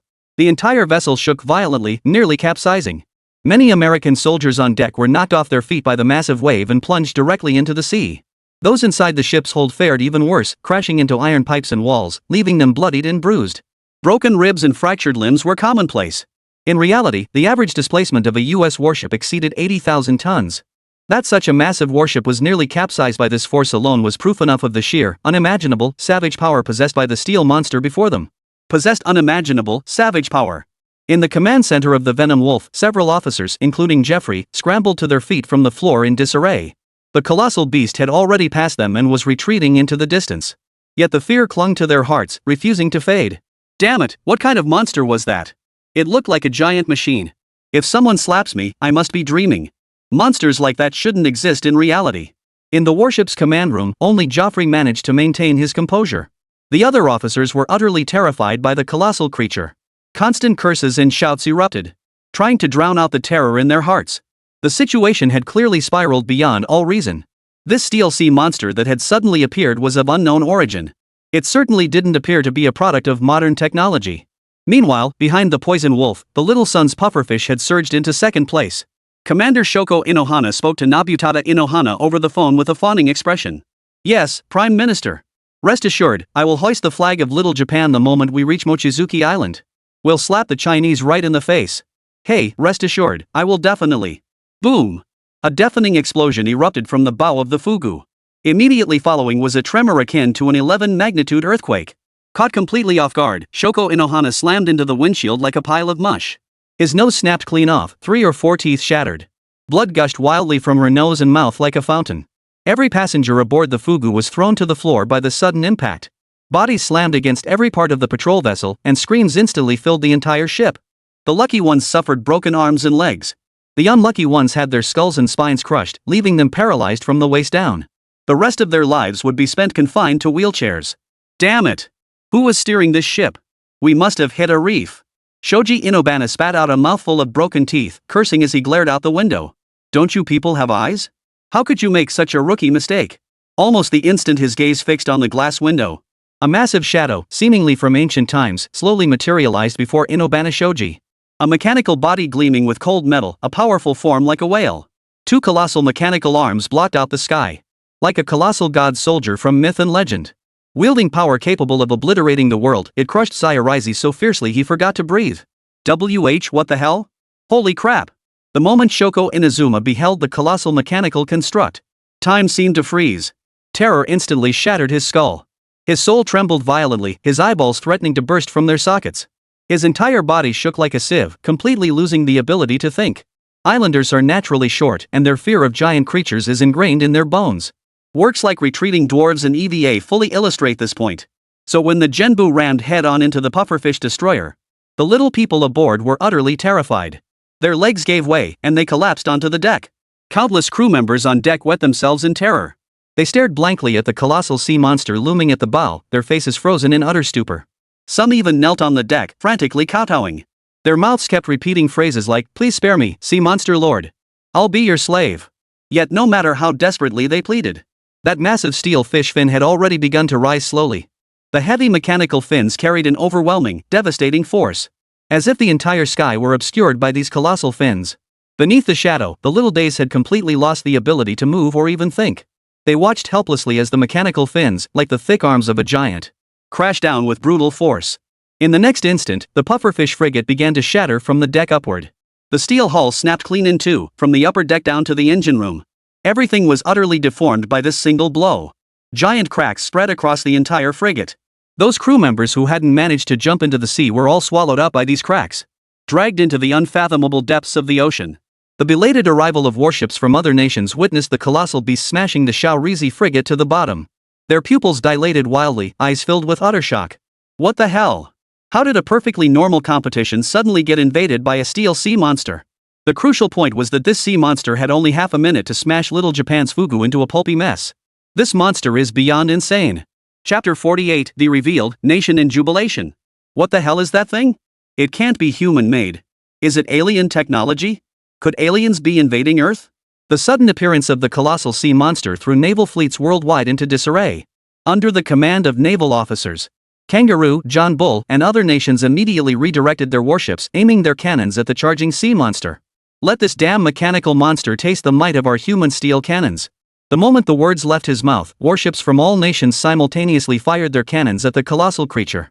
Dozens of shells struck the mechanical sea monster, sending plumes of smoke soaring dozens of meters high. The next second, the mechanical beast emerged from the black smoke and accelerated toward the warships once more. It's still alive? Its defenses are too strong. Soldiers aboard the warship stared wide-eyed, their expressions frozen in disbelief. The heavy artillery on the warships of various nations couldn't even scratch the steel beast. It was utterly unbelievable. The next instant, the warships of the three nations immediately turned their bows and fled without hesitation toward the distance. Clearly, they stood no chance against this mechanical colossus. Since they couldn't win, why stay and die when they could make a clean getaway? With the three nations leading the way, the other warships also began to pull away and flee into the distance. Commanders who had intended to continue the fight instantly changed their minds, urging their helmsmen to turn and flee. Compared to the competition, preserving their lives was paramount. Thus, the warships of various nations that had been heading toward Mochizuki Island now all turned their bows away, scrambling to flee back the way they came. However, the giant's speed was simply too great. Even with warships from all nations racing at full speed, the distance between them and the Colossus was rapidly closing. Damn it, how can that monster run so fast? We absolutely cannot let it catch up to us, or our warships will be torn to shreds. Quick, throw all the heavy cargo overboard. We don't need to outrun the monster, just outpace the other nations. The commander on the Korean warship bellowed at the top of his lungs. Soldiers snapped to attention and began frantically tossing large items overboard. Soon, their warship began accelerating, gradually overtaking the other nations.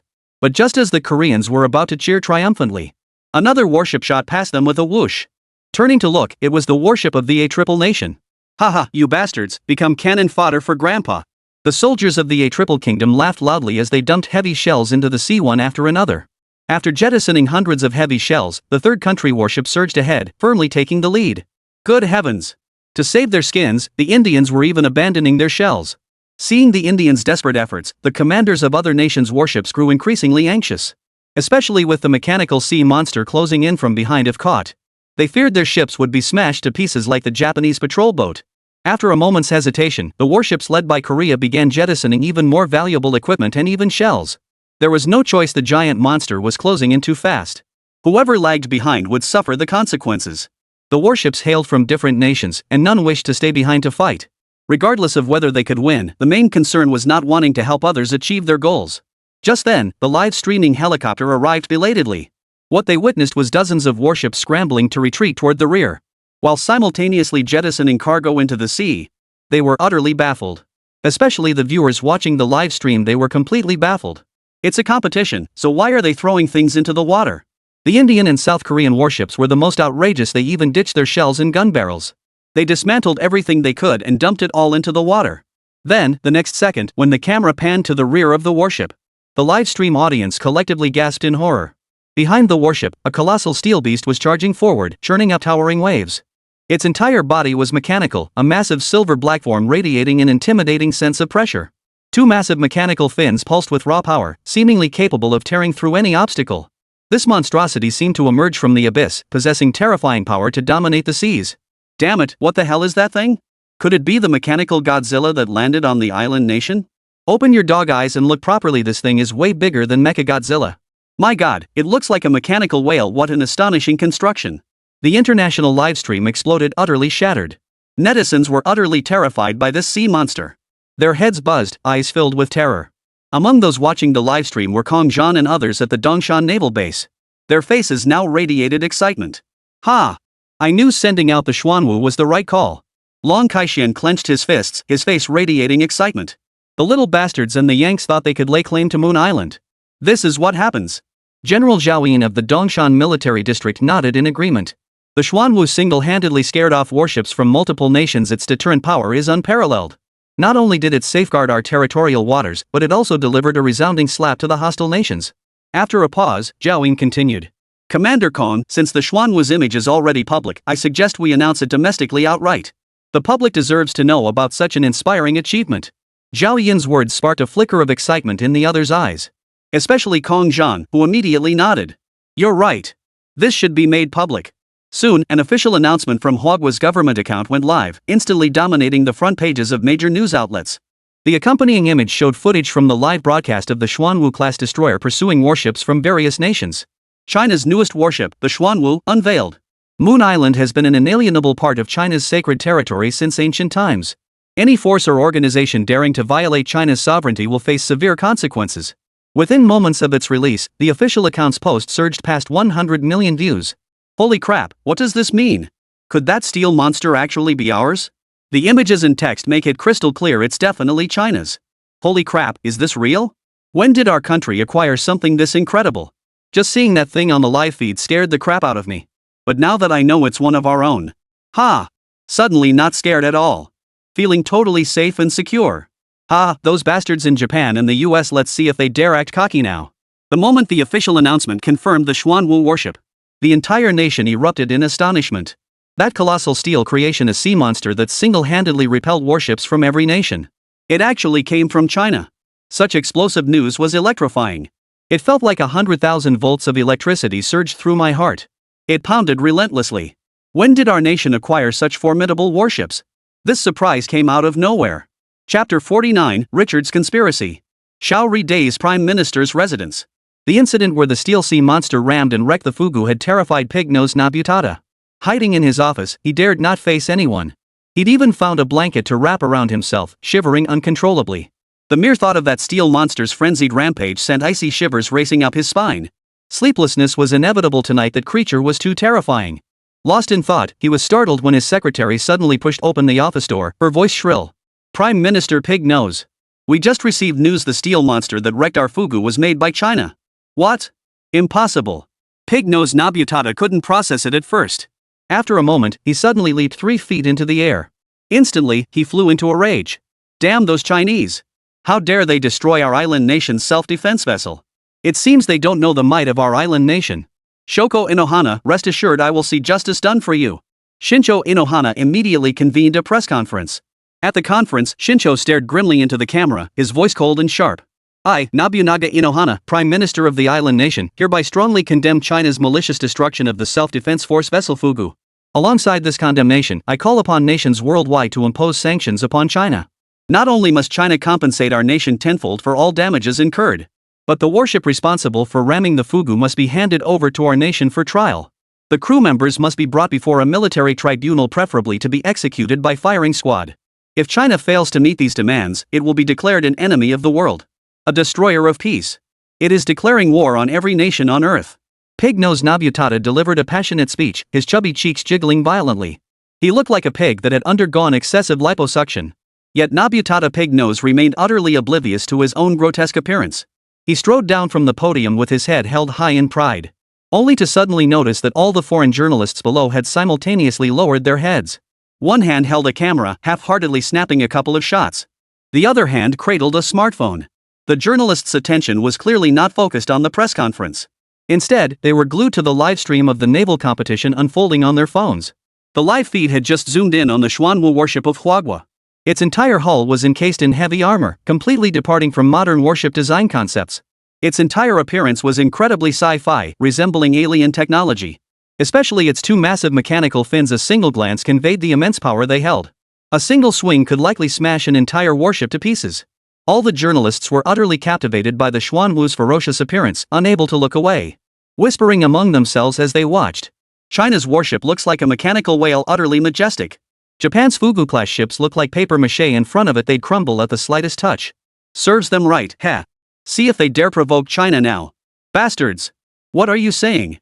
Hearing the murmurs from journalists around the world, Nobutada's composure shattered instantly, erupting in fury. Did you properly record my condemnation statement just now? His rage made the fleshy cheeks on his pig-like face twitch uncontrollably. It resembled a writhing, fat worm, utterly repulsive. But then, an American reporter immediately grinned and said, "Rest assured, Prime Minister, we've got it all down. We'll release it once the International Naval Fleet competition concludes. We guarantee your dignity will be preserved."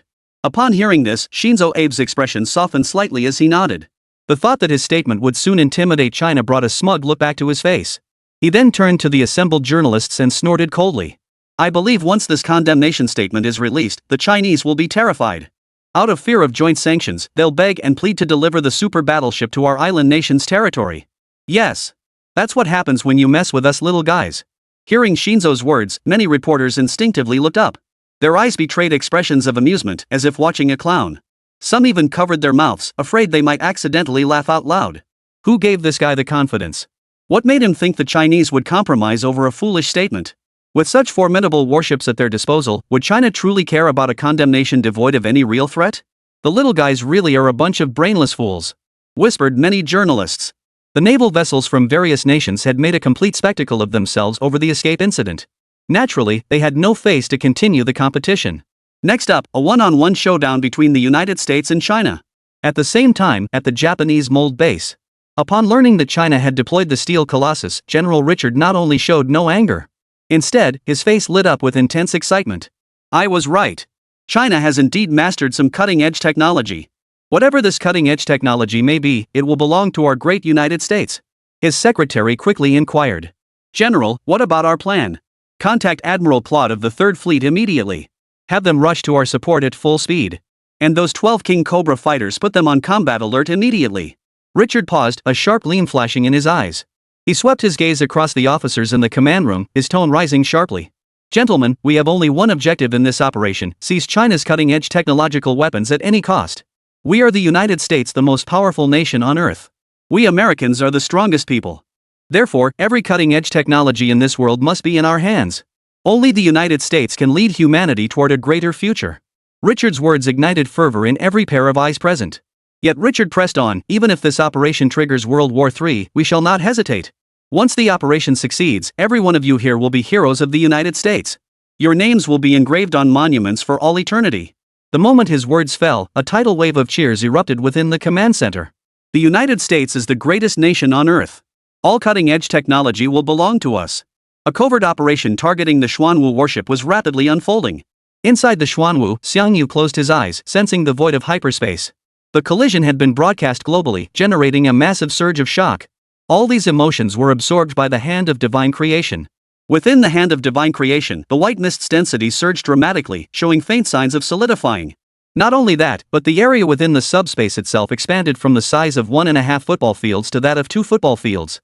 I wonder if the subspace has a limit to its volume. Chapter 50, Round 2 Firepower Showdown.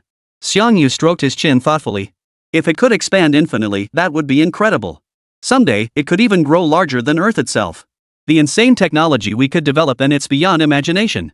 After receiving the coordinates for the next match, Xiangyu pressed the activation button of the Xuanwu. The Xuanwu, lying dormant on the water's surface, roared to life. Waves surged, its presence commanding. The steel colossus's visible form soared over 30 meters above the water. Its colossal form obscured the sky, dwarfing surrounding vessels into toy-like specks. Whether they were event organizers or soldiers from other warships, had now rushed onto the decks, staring in horror at this awakened colossus.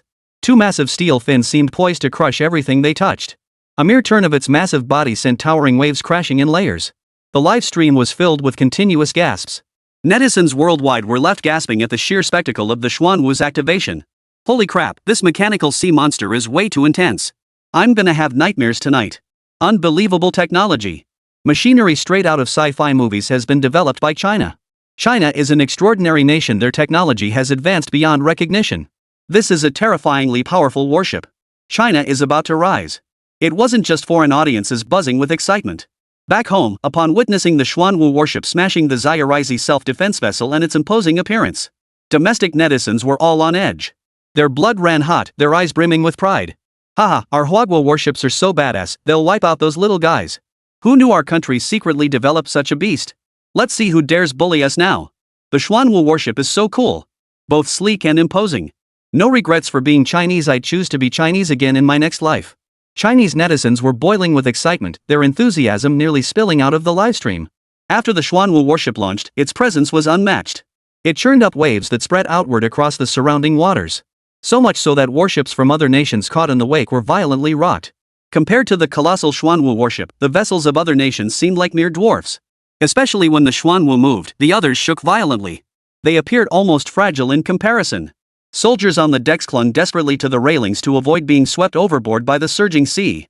Some crew members trapped inside the ship's hold had no time to find something to grab onto. They were simply knocked to the deck, bumping their heads. The Black Tortoise warship advanced with overwhelming momentum and terrifying force. So much so that when it passed alongside enemy vessels, the hearts of foreign naval soldiers pounded wildly. Many found their legs shaking uncontrollably. Damn, China's warship is so intimidating. Compared to it, our warships look like flimsy little wooden rafts. Damn it, someone hold me up. My legs won't obey me. The Xuanwu cut through the fleet of warships from various nations, sailing steadily into the distance. Wherever it passed, soldiers and officers on the surrounding vessels all saluted it solemnly. It seemed as though what passed them was not a warship of the Republic of China, but a true abyssal sea monster. An inescapable chill of dread permeated the hearts of all who witnessed it. In stark contrast to the highly scrutinized Xuanwu, the American Wolf-class warship drew virtually no attention. Commander Jeffrey of the Wolf-class warship glared at the nearby Xuanwu with a dark expression. That damn steel beast, you'll pay for this later. Having been upstaged by the Xuanwu, Jeffrey was thoroughly displeased. The memory of nearly being rammed during the first match still burned vividly in his mind. New grudges piled onto old ones. At that moment, all Jeffrey wanted was to tear the damn piece of junk to shreds. Then toss the pilot into the sea to feed the sharks. But just then, Xiaori's cameraman had somehow boarded the poison wolf. A microphone was thrust in front of Joffrey. Little Days was about to conduct a live interview with Joffrey. Joffrey couldn't have asked for a better opportunity. He immediately addressed the camera with a cold, sharp tone. The United States possesses the world's most advanced missile guidance technology. I am confident we will emerge victorious in the upcoming competition. In contrast, China's steel-clad monster. Joffrey narrowed his eyes slightly, revealing a look of contempt. I doubt its bare mechanical frame holds much firepower. Since it prefers to ram enemies with its steel body, I'm certain that beneath that thick armor, there can't be many missile launchers installed to ensure sufficient defense. It probably doesn't even have many short-range cannons. This seemingly well-reasoned analysis garnered unanimous approval from American netizens. The livestream erupted once more with a barrage of disparaging comments about the Xuanwu warship. At that moment, Xiang Yu was watching the livestream. When he saw the live feed where Joffrey referred to the Xuanwu warship as, his expression darkened instantly. Simultaneously, the entire Xuanwu warship's hull emitted a faint vibration. A muffled, whale-like roar could faintly be heard emanating from within the hull. Seems you felt the contempt too. Xiang Yu's voice was low, his expression impassive, revealing nothing. In that case, let the bunch outside witness the firepower of the Xuanwu warship. 15 nautical miles off the coast of Footbasin Chicken Island. From this distance, Footbasin Chicken Island appeared no larger than the palm of one's hand. The Poison Wolf warship and the Xuanwu warship halted at a relative distance of 3,000 meters. Surrounding them, besides the host organization's vessels, there were also numerous warships from various nations that had come to join the spectacle. The next exercise is straightforward. Aim your warship's standard artillery at Chicken Footbasin Island, 15 nautical miles away. The Little Days representative announced over the intercom. We have placed 1,000 artillery targets on Chicken Island. Whoever hits the most targets wins the second round. The moment the organizer finished speaking, soldiers aboard the Poison Wolf began cheering. Short-range precision strikes, that's exactly our specialty. This contest is ours for the taking. A smug look spread across Jeffrey's face as well. 15 nautical miles, 1,000 targets. He was confident they could take down over half the targets within 10 minutes. The moment the Little Days commander declared the competition open, dozens of missile launchers aboard the Poison Wolf targeted Footbasin Chicken Island with a barrage of fire. Flames shot skyward as missiles pierced the heavens, propelling the Poison Wolf's momentum to its peak. American netizens and Little Days viewers watching the live broadcast erupted in excited cheers. They continuously praised the formidable firepower of the Poison Wolf warship. In stark contrast to the Wolf's blazing display of firepower, was the Xuanwu warship, still lying motionless in the water, showing no sign of change. Chapter 51, The Firepower of the Xuanwu. What? Why hasn't the Chinese warship launched its attack yet?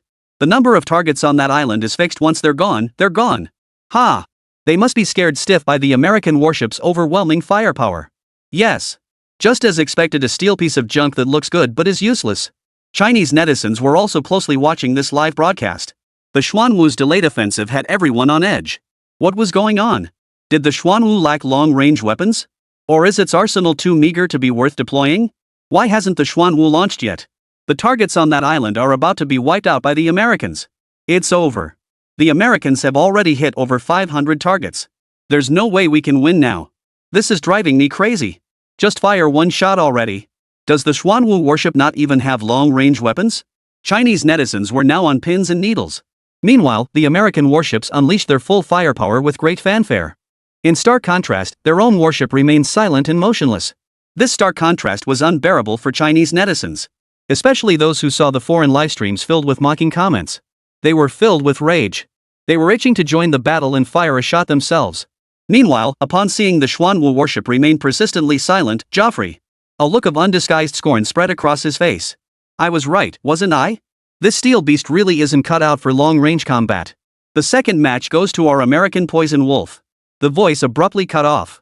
The previously silent Black Tortoise suddenly activated its systems. The steel hull, which had been lying flat on the water's surface, slowly rose, lifting itself out of the water. Is the Chinese warship only now launching its offensive? But it's too late, the outcome is already decided. Yes. Those Chinese are a bunch of useless jerks, dragging their feet and only moving now. Ha! Our target on the island has been pretty much destroyed by our American brothers. China's doomed this time. Through the display, Xiangyu clearly saw every one of those little bastards wearing smug expressions. Some were even celebrating among themselves. A playful smile spread across his face. The Yanks have fired most of their missiles. Now it's time for the Hyunmu to clean up the mess. You foolish Japaneseianese, do you really think my target is the mark on that chicken foot island? Heh, my target is the entire foot basin chicken island. The moment the words fell, Xiangyu activated the weapon systems of the Xuanwu warship. Outside, most people still stared at the Xuanwu warship with looks of utter bewilderment. But the next second, a series of mechanical electronic sounds rang out. The ship's silver black hull opened like a honeycomb. Immediately, jet black gun barrels extended from each honeycomb aperture. From a distance, the Xuanwu's hull now resembled a porcupine covered in a dense forest of black spikes. A rough estimate placed the number of barrels at a staggering 500. Dozens of times more than all the artillery on the American Wolf Spike combined. Each barrel possessed sufficient caliber to launch short-range missiles. The sheer sight of them was enough to make one's scalp tingle and limbs tremble. When the Xuanwu warship revealed its densely packed artillery array to all, whether they were on-site observers or viewers from around the world watching the livestream, were utterly dumbfounded. Their minds felt overwhelmed, as if they'd prematurely succumbed to dementia. Never before had they witnessed such a dense array of gun barrels on any warship. If all these guns were to fire simultaneously, its firepower would rival that of a small fleet. Just then, the Poison Wolf warship halted its assault. The clamorous world fell silent in an instant. And at that very moment, Xiangyu issued the order for long-range fire. The next second, 500 gun barrels on the back of the Xuanwu warship simultaneously spewed crimson flames. The immense sonic blast instantly shattered the eardrums of soldiers aboard surrounding vessels. Their hearts trembled violently. Hundreds of missiles, trailing long, fiery tails, suddenly shot out from the cannons on the back of the Xuanwu warship. These missiles scattered into the sky like exploding fireworks. Everyone was utterly stunned by this breathtaking spectacle. Yet after the awe came deep dread. After ascending to 100 meters, they abruptly reversed course, hurtling toward Foot Basin Chicken Island. Damn it! There aren't enough targets on the island to justify launching this many missiles. What is it trying to do? Watching the live feed, Pig-Nose Nobutada abruptly leapt from his seat. His face darkened as he stared intently at the monitor. The 500 missiles streaked straight toward Footbasket Chicken Island. The next second, the dense swarm exploded like locusts across every corner of Foot Basin Chicken Island. Each missile's explosive force was sufficient to blast craters over 20 meters in diameter into the island. 500 such missiles struck simultaneously. The deafening explosions reverberated so loudly they could be heard even over the distant skies of the island nation's cities. Flames danced wildly, and the blinding light from the explosions made it nearly impossible to keep one's eyes open. The terrifying spectacle was thousands, even tens of thousands of times more horrifying than the earlier American warship. Viewers watching this scene at that moment felt their scalps tingle as an indescribable, overwhelming dread rose from the soles of their feet, surging straight to the crown of their heads. Even netizens watching the live stream couldn't help but feel their hearts pound wildly at the sight. Their faces drained of color, eyes filled with sheer terror. 500 missiles detonated across the island in less than a minute. Half the island's peaks were obliterated. The dense forests that once covered it became barren craters. Damn it all, my Foot Basin Chicken Island! Shinshu let out a blood-curdling scream like a pig being slaughtered. It wasn't just him, the entire island nation was plunged into utter panic. Their tiny nation's land area was already pitifully small. This explosion had wiped out half the island. This was nothing short of a colossal catastrophe. Yet before the Japaneseianese could even recover from the shock, on the live feed, the Steel Colossus's back fired its cannons once more. Another 500 missiles streaked toward the island. Masaka, again. Oh my god. Don't destroy Foot Basin Chicken Island. It's over, it's over. The island will vanish from the map. Why provoke the Chinese? They're terrifying. Amidst the wails of the Japanese masses, the second wave of missiles once again blanketed the entire Footbasket Chicken Island. The earth shattered with a thunderous roar, and seawater surged in like a raging beast. Mountains shattered, and the entire island rapidly collapsed and withered at a visible pace. Intense flames engulfed the entire island, resembling the apocalypse. The scorching smoke from the explosions rose 100 meters into the sky. The scene was utterly terrifying. Chapter 52, Death Race, Crossing the Minefield. The firepower unleashed by the Xuanwu warship utterly stunned the entire world. Especially in Zairizi, the entire nation plunged into profound terror. Their nation's most precious island had been flattened so effortlessly by the Xuanwu warship. Holy crap, this is terrifying. It felt like a living nightmare. As the second wave of missile strikes concluded, the third wave followed immediately. Seeing the Xuanwu warship's gun barrels still adjusting their angles, the host of Zairizi immediately panicked and shouted into the communicator. You Chinese have won. Stop firing. Please stop firing. The island can't withstand another round of bombing. Our territory is already small enough. Yet Xiang Yu, inside the Xuanwu warship, remained unmoved. Without hesitation, he pressed the missile launch button. When this group of little days used the international naval competition as a pretext to lay claim to Moon Island, they had already crossed China's absolute red line.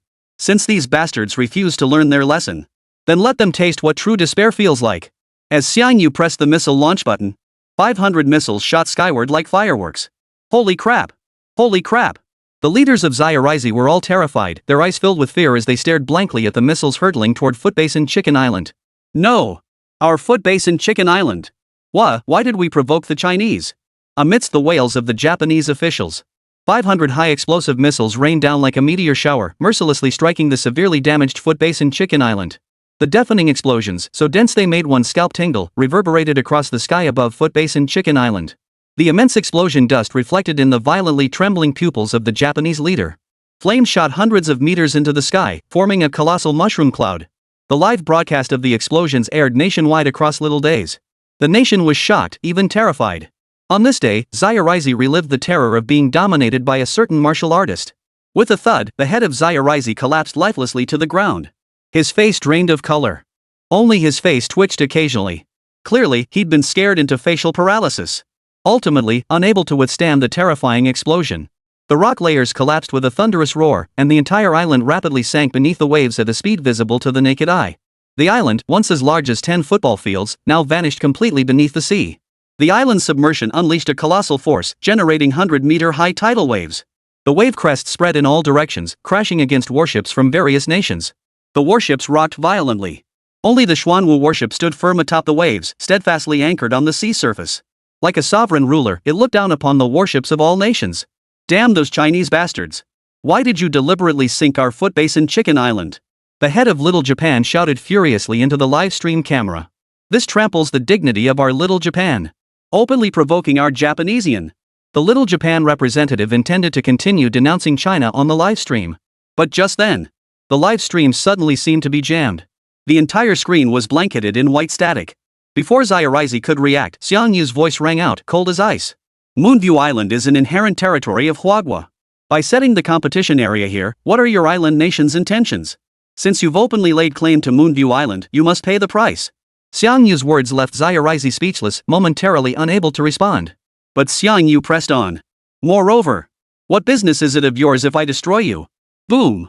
When Zayarizi's citizens grasped the meaning of Xiang Yu's words through the real-time translation system, it felt like being struck in the chest by a hammer weighing billions of tons. A profound sense of unease crystallized within their hearts. So much so that on the central streets of their most bustling capital district, at that very moment, it fell into complete and utter silence. Every citizen of the island nation watching the live broadcast on their phones, computers, and the displays lining the streets and towering skyscrapers froze in place, as if the entire capital had suddenly stopped. Every person stood frozen in unison, brows furrowed, utterly speechless. Destroy you, what does it matter to you? The plain meaning of this phrase is, I'm going to kill you, and it has nothing to do with you personally. Because in my eyes, you're nothing but a worthless insect. Whether I choose to eliminate you depends entirely on my whim. Combined with the terrifying combat prowess the Xuanwu had previously demonstrated, this statement detonated like a mental nuclear bomb within the consciousness of the entire island nation's Japanesianese. The beliefs of countless Japanese citizens shattered in that instant. Their worldview collapsed completely. At the same time, Chinese viewers watching the live broadcast also heard this thrilling declaration. The entire nation erupted in fervor, everyone feeling their blood surge. It felt as though their blood was about to burst through their skulls and escape their bodies. Yes. That's exactly it. Damn, that's so badass. This is what a true son of China looks like. Who's piloting the Xuanwu? He's so damn cool. Xiao Ri was intimidated by Xiang Yu's words, his arrogance instantly deflated. He could only grit his teeth and continue with the competition. The Xiao Ri Z representative approached the livestream camera with a grim expression. The third match tests warship defense capabilities. Everyone, please look at the big screen. The scene shifted to a vast, deep expanse of ocean. This is the vast sea east of the island nation of Shoshu. Over 1,000 floating torpedoes are positioned beneath the surface. The objective for competing vessels is to traverse this zone, with victory going to the side capturing the most buoys floating on the surface. The moment the event was announced, it immediately sparked intense debate among nations. Floating torpedoes were no joke. Even an aircraft carrier would suffer severe damage instantly if hit by one. At that moment, aboard the warship Poison Wolf, Joffrey stood calmly on the deck. He was utterly confident in victory for the upcoming competition. for in his possession were the coordinates for the floating torpedoes provided by Little Days. Navigating the minefield posed no challenge for the Venom Wolf. At the host's command, the Poison Wolf warship fired up its engines and entered the minefield first. After several minutes of progress without encountering a single torpedo, this immediately drew enthusiastic cheers from the American citizens. In contrast, the Xuanwu warship, having delayed starting its engines, was subjected to relentless ridicule. The Chinese cowards are backing down too scared to cross the minefield. That's typical of them, scared to death. Since the Chinese warship has backed down, let's declare victory for our American warship. Amidst the heated debate, the rear engines of the motionless Xuanwu warship suddenly ignited. Look! The Chinese warship is moving. Ha! Do they think they can cross the minefield like the Poison Wolf did? With the size of that Chinese warship, there's no way it can get through. I guarantee the moment it touches the outer perimeter, it'll be blown to pieces and sink to the bottom. All eyes locked onto the Xuanwu warship advancing toward the minefield. Chapter 53, Racing Through the Minefield. 10 seconds after the Xuanwu warship entered the minefield, a massive explosion erupted from the ship's port side. It had inevitably triggered the first floating torpedo. Massive flames erupted, sending black smoke billowing dozens of meters high. Ha! The Huagua warship is finished. Joffrey's face twisted into a smug grin, his eyes brimming with contempt. This is what happens when you dare challenge the United States. The audience gasped in shock, their faces filled with regret. Such a formidable warship, what a pity! The expressions of the Chinese audience turned grim beyond words. Could such a mighty warship really be sunk by a torpedo? The next instant, the steel sea monster emerged from the black smoke. But the Xuanwu warship hadn't sunk in the explosion. Instead, it continued sailing forward, completely undamaged. Moreover, the blast site on the Xuanwu showed no signs of damage whatsoever. Not even a scratch on the paintwork. How is this possible? Joffrey's face twisted into an expression uglier than swallowing a mouthful of. His eyes widened so much they seemed ready to pop out of their sockets. His mouth twitched violently, as if powered by an electric motor. Why hadn't the Huagua warship sunk after being hit by a floating torpedo? This defies science. This is absurd. A floating torpedo powerful enough to sink a cruiser couldn't damage the Huagua warship. Even just breaching its outer armor would be acceptable. But in reality, the blast felt like a mere tickle to the Xuanwu warship. Before Joffrey could recover from his shock, 2 more explosions erupted beside the Xuanwu warship. The Xuanwu battleship triggered 2 more floating torpedoes. The next second, the Xuanwu warship sliced through the thick smoke, continuing its rapid advance toward the distance as if nothing had happened. At that moment, both the on-site crew and the live-stream viewers were utterly dumbfounded by this astonishing spectacle. They frantically grabbed their heads, as if trying to tear them apart. The floating torpedo's power was sufficient to destroy a cruiser, and even an aircraft carrier would suffer severe damage if struck. Yet such a formidable explosive failed to inflict any damage on the Xuanwu warship. How could this be possible? Viewers in the external livestream chat were utterly bewildered. Those who had just been mocking the Xuanwu for overreaching themselves. Now they felt as if they'd been slapped across the face a stinging, burning pain. Why is the Xuanwu warship from Huagua so formidable? They weren't even afraid of floating torpedoes. As one explosion after another echoed across the sky, amidst the sea of torpedoes, the Xuanwu warship charged like an unstoppable colossal sea monster. Every torpedo in its path detonated upon contact. Yet these bombs, powerful enough to destroy an entire fleet, had no effect whatsoever on this raging sea monster. To put it plainly, they weren't even strong enough to tickle it. They were nothing but a loud bang, utterly useless. Those who had been anticipating the destruction of the Chinese warship were now as if they'd swallowed a few pounds of, their faces turning as dark as night. Why hadn't the Chinese warship sunk? This can't be. It defies logic. Everything that happened today must be a dream, a nightmare. Many of the little devils watching the livestream on the mainland island nation collapsed helplessly to the ground. Pale-faced, they looked utterly devoid of will to live. Chinese viewers watching the live broadcast were so overcome with excitement they felt faint. The Xuanwu warship is incredible. Even aircraft carriers get destroyed by torpedoes. Yet our nation's warship plowed straight through the bombs. How awesome is that? Morale surged nationwide, the entire populace electrified. The previous gloom has been swept away. At that moment, inside the Dongshan naval base, Kong Zhanlong and his triumphant crew were also closely monitoring the third contest. Watching the live feed, the Xuanwu plowed through the minefield with brutal force. Everyone wore expressions of sheer satisfaction. Watching it slap the Americans in the face right in front of the whole world, it felt damn satisfying. Long Kai-shin cracked his stiff neck and remarked casually, "I thought we had fully assessed the Xuanwu warship's capabilities, but it seems we underestimated it." Kong Zhan nodded slightly. Its rear defenses are astonishing enough, but even its belly, a part that should be vulnerable, has such incredible protection. Deploying the Xuanwu was a wise decision. Even if those Americans harbored malicious intent toward the Xuanwu, as long as Xiangyu didn't leave the cockpit, they'd never stand a chance against it. The others in the command room nodded in agreement. The Xuanwu battleship's astonishing defense was truly impenetrable from every angle. Flawless, its hull protection far surpassed contemporary warship standards. The Xuanwu continued its relentless charge, leaving a trail of explosions in its wake. The shockwaves from these explosions severely disrupted the torpedoes anchored in the sea. This caused numerous torpedoes to veer off course.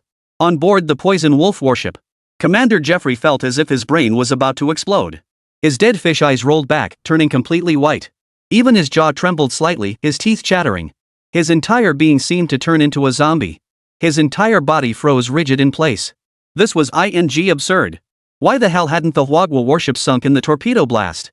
Not even a scratch. Is this even a warship anymore? It's practically an invincible mechanical monster.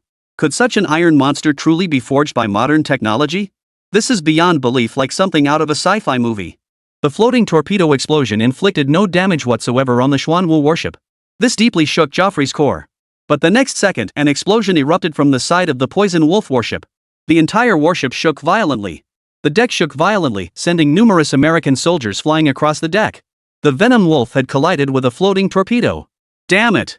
The explosion from the Chinese warship shifted the floating torpedo's position. Joffrey's face drained of color in an instant. His entire body shook uncontrollably. It's over. All over. His pride and joy, the Venom Wolf warship, proved utterly. Compared to the Chinese warship, it was nothing but junk. Then, in the very next second, another explosion roared. This time, Jeffrey was hurled directly into the captain's quarters. His head slammed into a nearby iron pipe, smashing a gaping hole through it. Blood gushed down from his head. The torpedo had ignited the fuel depot aboard the Poison Wolf, triggering a chain reaction of explosions. Soon, flames engulfed the deck of the Poison Wolf, accompanied by constant explosions and screams.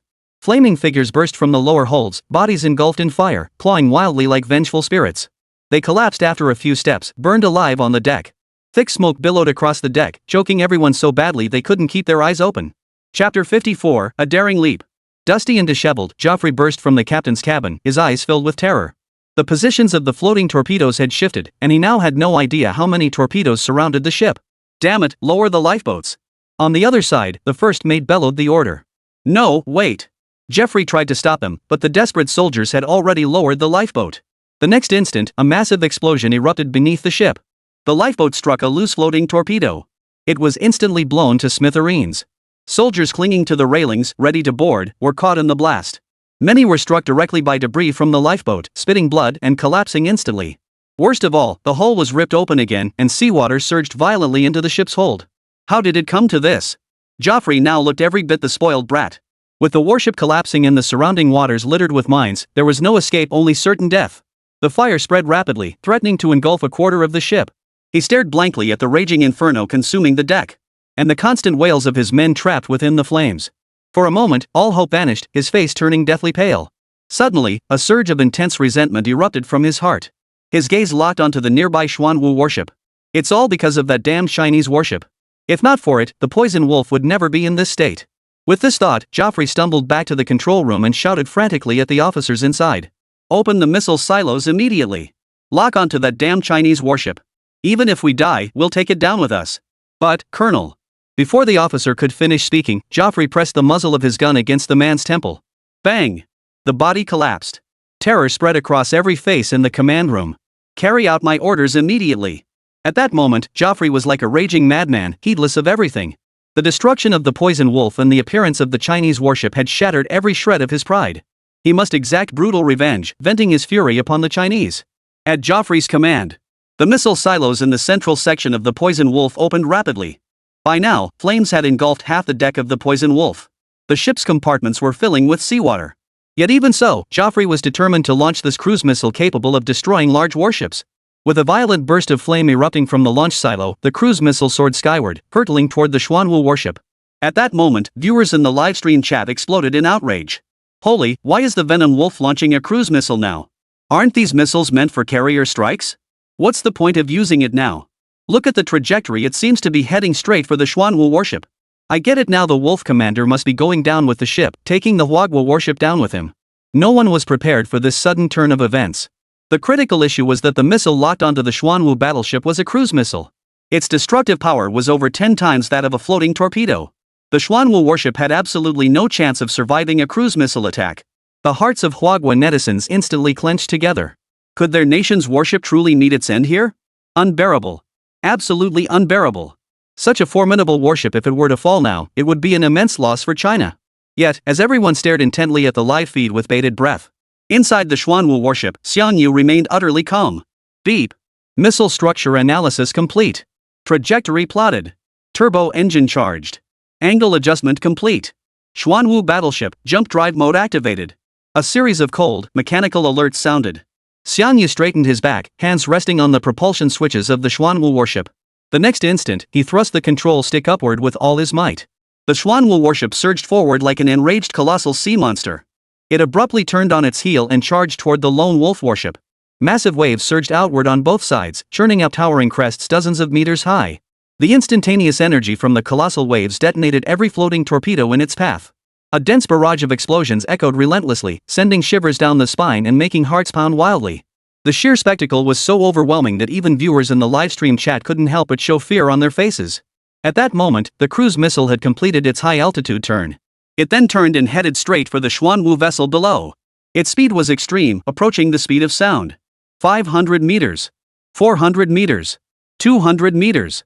Just as the cruise missile closed to within 100 meters of the Xuanwu warship, a scene etched into memory forever unfolded. The massive steel hull of the Xuanwu warship suddenly slammed its tail downward. The entire hull forcibly broke free from the sea surface, leaping out of the water. Two mechanical arms, resembling fish fins, spread out like wings on either side. Giant air currents surged from the mechanical arms and beneath its belly, stabilizing the entire craft as it rose. Now, the Xuanwu warship glided through the air like a flying fish. Under the control of its mechanical arms, the entire vessel swiftly changed direction, tracing an astonishing arc through the sky.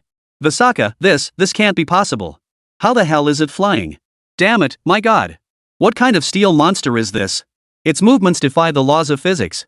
The audience was utterly stunned, their pupils dilating wildly. Their brains froze, tension so thick they could barely breathe. This colossal steel beast weighed at least 5,000 tons. Such a colossal mass leaping out of the water and gliding through the air. This was utterly unimaginable. No one had ever witnessed such a thing in their lifetime. It was downright unearthly. Yet as the Xuanwu warship leapt high from the sea surface, the cruise missile, unable to correct its course in time, passed directly beneath the Xuanwu warship. Directly ahead of the Xuanwu warship lay the position of the poison wolf. The next instant, the cruise missile struck the poison wolf, triggering a violent explosion. The blast's force tore apart half the vicious wolf's hull, flames instantly engulfing the entire warship. Meanwhile, the Xuanwu warship glided through the air for a distance before submerging back into the water. The massive steel hull appeared remarkably agile as it descended into the water. It didn't even create an overly dramatic splash. Like a masterful diver, it was utterly graceful. Struck by the cruise missile, the poison wolf was utterly beyond saving. Flames rapidly spread from the deck to the command center. Colonel Joffrey, save me. I don't want to die. A burning officer lunged toward the stunned Joffrey. His face was burned through, revealing stark white bone. His appearance resembled a zombie crawling out of a graveyard, utterly terrifying. Chapter 55, The U.S. fleet attacks a shameless pretext. Never having witnessed such a horrifying sight, Joffrey's legs buckled instantly, and he collapsed to the ground. His hands flailed wildly behind him as a pale yellow liquid flowed from between his legs. This scene was broadcast live to the world by the helicopter hovering above the poison wolf. The once imposing American colonel now looked utterly pathetic. In an instant, netizens across the American mainland were boiling with rage. In the global broadcast, Jeffrey had actually wet himself out of fear. This was an utter disgrace. A global embarrassment. We thought losing the match was embarrassing enough, but who knew a distinguished American colonel would wet his pants in fear? Firing missiles at a Chinese warship only to blow up their own vessel, utterly disappointing. What the hell is the US Navy doing, sending out such a coward? We taxpayers shell out so much money every year, only to get a bunch of useless jerks in return. Joffrey's cowardly display ignited a firestorm of anger among American netizens. Netizens flooded the official US forums, unleashing a torrent of profanity at the Navy brass. Netizens from other countries watching the livestream mocked the spectacle with various taunts.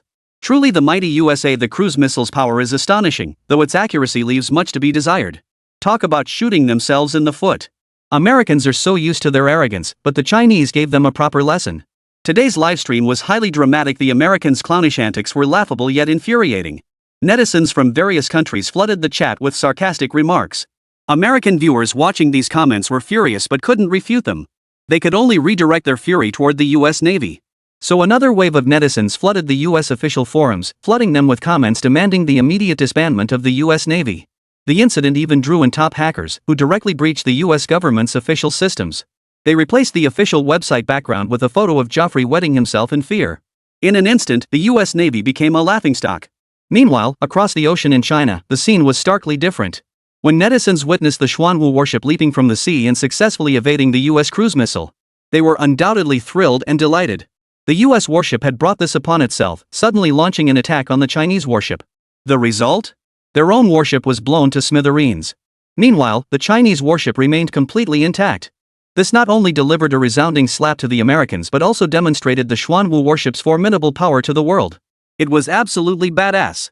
It was so damn satisfying. In an instant, all Chinese netizens developed immense admiration for the Xuanwu warship. The entire internet buzzed with discussions about this super warship. Photos of the Xuanwu dominated the front pages of every news forum. It became the strongest warship in the hearts of the Chinese people. Inside the Pentagon in the United States at that moment, a high-level meeting was underway. Chief Biding put down his phone and glared at the others in the conference room. Because of that damn Joffrey, our US Navy has become a laughingstock. What are your thoughts on this matter? Silence fell over the room as all eyes instinctively turned to the expressionless face of Admiral McCarson. But McCarson tapped the table lightly, his expression calm. That incompetent Joffrey botched the operation, but that doesn't mean the US is doomed to lose this game. In fact, the real battle has only just begun. 10 minutes ago, the Third Fleet, led by Admiral Claude, approached the competition waters.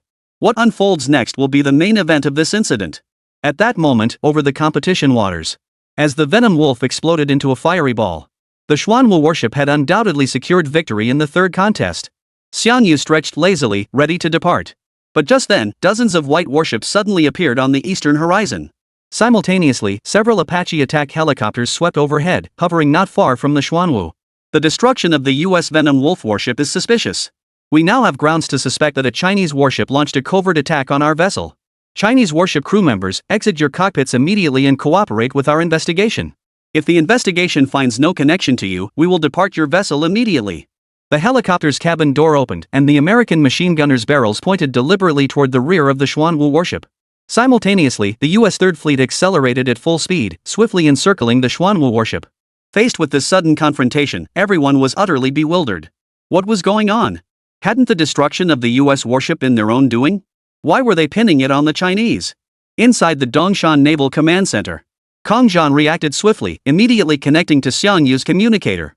Xiangyu, under no circumstances open the hatch. Those bastard Americans mean trouble. They're probably after the Xuanwu warship. After uttering these words, Kong Zhan immediately turned to shout at his subordinates. Order the Dongshan fleet to deploy immediately and support the Xuanwu warship. Damn it all, switch to live ammunition. This time, it looks like we're going all out.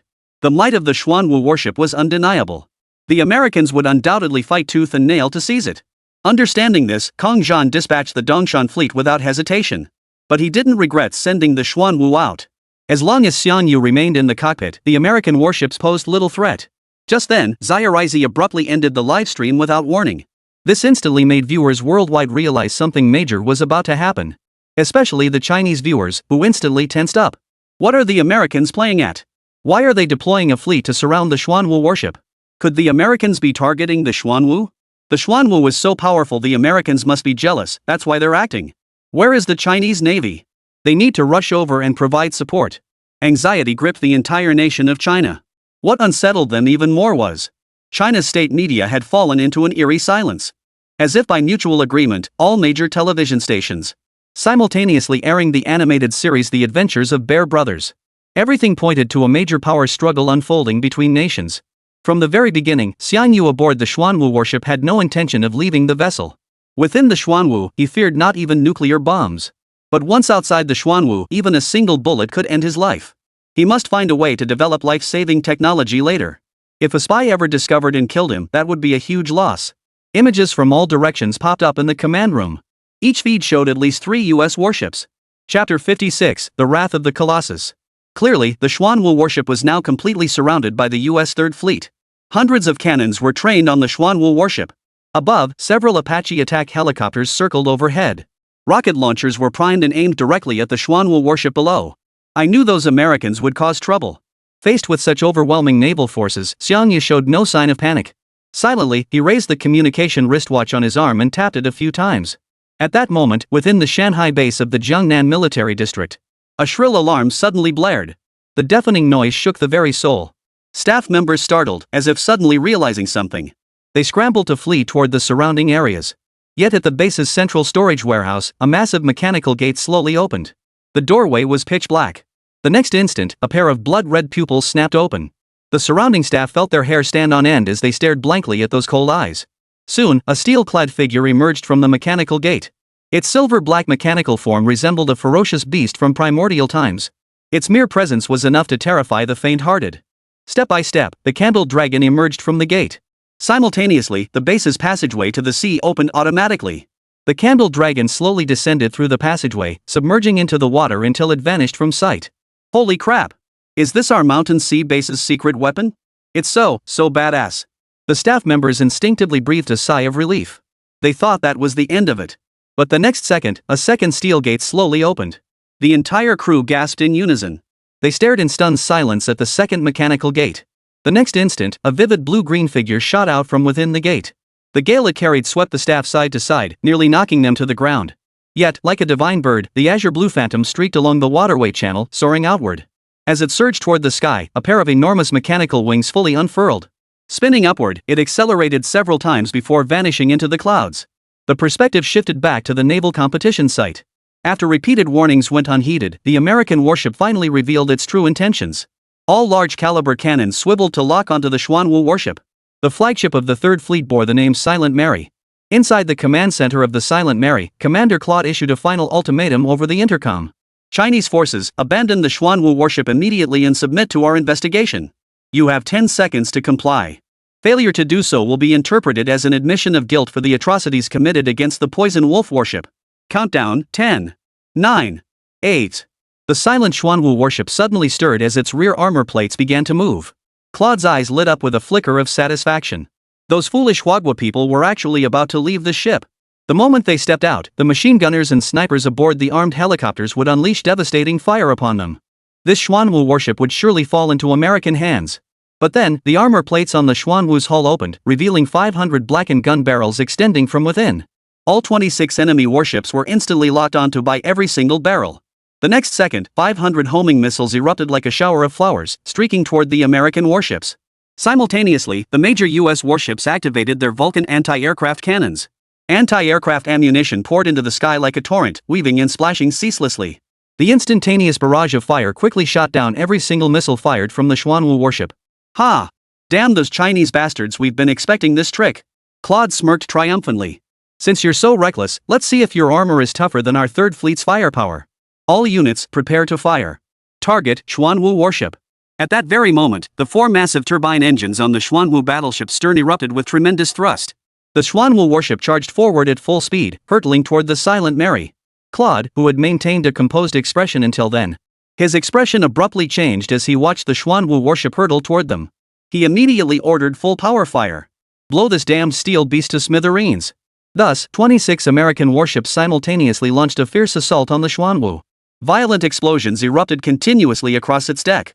The dense flames and thick smoke were visible from hundreds of miles away. Not far away, Little Days howled with excitement. This is the might of our American allies.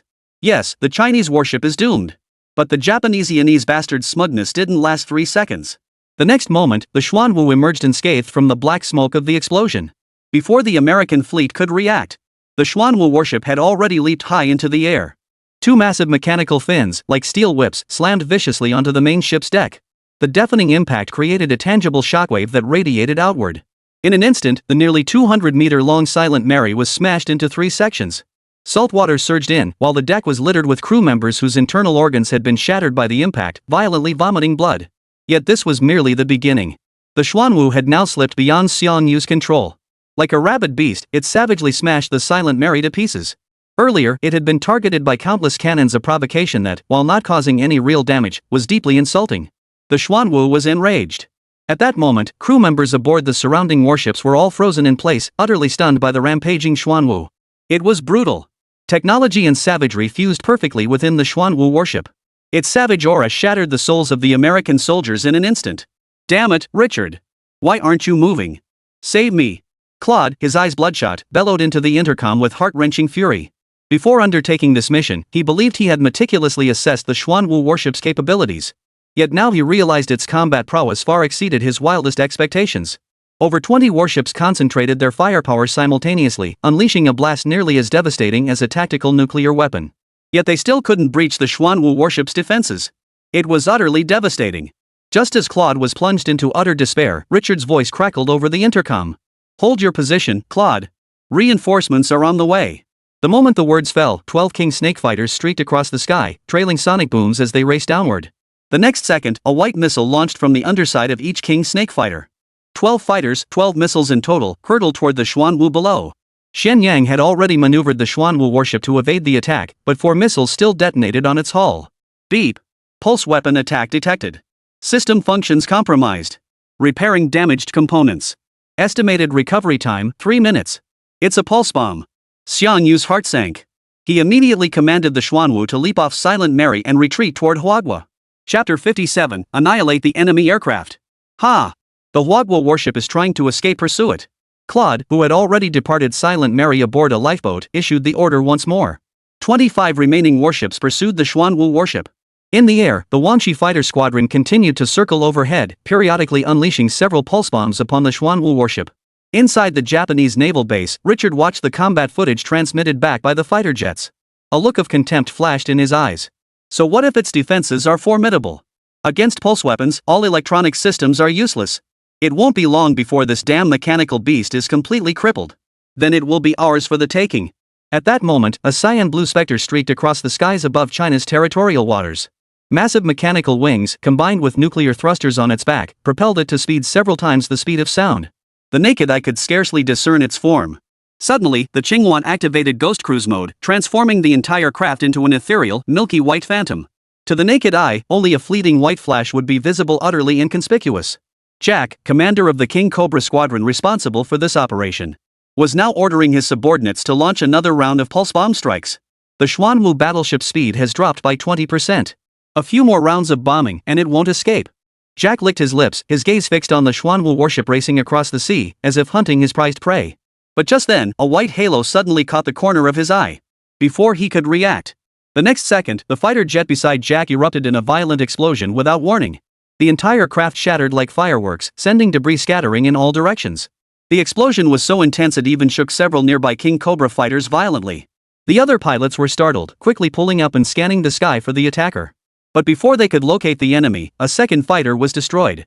Each King Snake was prohibitively expensive, and in the blink of an eye, 2 had been lost. And the enemy's location remained unknown. Look!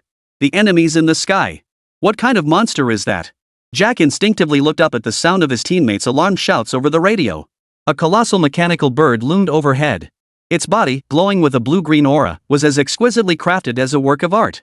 Countless micro-guided missiles on its massive mechanical wings locked onto the fighter jets below. Inside Jack and his crew's cockpit at that moment, the shrill alarm nearly shattered their eardrums. The American pilot felt a chill run down his spine as he gripped the control stick tightly, desperately maneuvering the fighter in all directions. The next instant, the Qingyuan let out a deafening roar as its massive mechanical wings abruptly unfurled. Hundreds of miniature homing missiles, each no larger than a fist, erupted from its body. The missiles traced parallel arcs across the sky, resembling a pair of colossal angelic wings in the heavens, an utterly breathtaking sight. The pilot of the Wanshi fighter beneath the Qingyuan had no time to admire the spectacle. The alarm continued to wail incessantly. The pilots were now exerting every ounce of strength they had, gripping the control sticks with all their might. They executed a series of high-difficulty evasive maneuvers. They attempted to shake off the pursuing missiles with sharp turns. The buttons for launching chaff flares were practically smoking from constant use. Yet they had underestimated the power of the Hive missiles. Over 50 Hive missiles raced toward the remaining 10 King Snake fighters at breakneck speed. The high-temperature dust created by the exploding flares caused no interference whatsoever to the Hive missiles.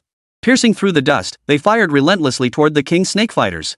The King Snake fighters pushed their engines to the absolute limit, roaring as their entire frames shook violently.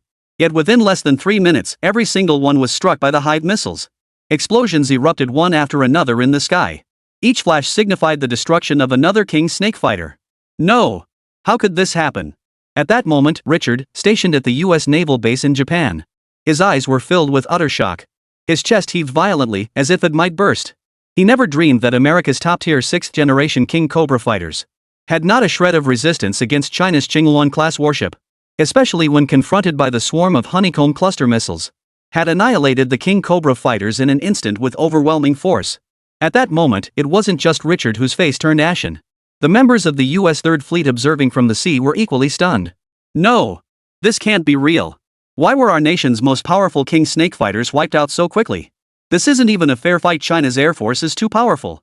Claude, who had just returned to the cruiser, witnessed the complete annihilation of the King Cobra fighters. His face darkened with shadow. What was even harder for him to accept was that, with the King Snake fighters destroyed, China's Xuanwu had also shaken off the pulse bomb's interference. It now sailed toward the distant horizon. All units, lock onto those damn mechanical birds in the sky immediately. Launch cruise missiles. General, what about the Xuanwu warship? It's about to escape. Escape? Claude sneered coldly. Don't forget, the Third Fleet's greatest strength lies not in surface combat units, but beneath the waves. All fleets, cease pursuit of the Xuanwu warship immediately. Focus all firepower on taking down that mechanical bird in the sky. As Claude's order echoed out, over 20 warships instantly opened their missile silos. Flames shot skyward as missiles trailing white fire streaked from the ships, hurtling directly toward the Qingyuan. Qingyuan, evade the missiles and proceed to these coordinates. Xiangyu issued the command in time. The Qingyuan raised its head, letting out a piercing screech. Then, it accelerated, streaking toward the clouds above. Dozens of cruise missiles locked onto its trail. But in the next instant, the Qingyuan activated its ghost cruise system. In an instant, it evaded the missile's tracking and headed toward an artificial island within the island nation's territorial waters. On the sea surface, Claude's face turned ashen upon receiving the missile tracking signals one after another. His face turned ashen. If the Qingyuan had already departed, then the Third Fleet's warships would have no choice but to continue pursuing the Xuanwu. But just as Claude was about to change orders and push forward, a massive fleet appeared on the horizon. The next instant, a stern warning echoed through the international public channel. This is the Chinese Navy. Cease resistance immediately. Anchor and submit to inspection. Failure to comply will be deemed an act of aggression against China. We will initiate immediate artillery strikes. The moment the warning sounded, Claude's expression changed dramatically. When did the Chinese become so aggressive? Chapter 58, Shadows Beneath the Waves. As the warning echoed through the air, all missile launchers aboard the Huagua fleet have been placed on standby. The artillery turrets swiveled, locking onto the approaching U.S. Third Fleet in the distance. Should the U.S. Third Fleet dare advance a single step further, the Huagua Dongshan fleet will open fire without hesitation.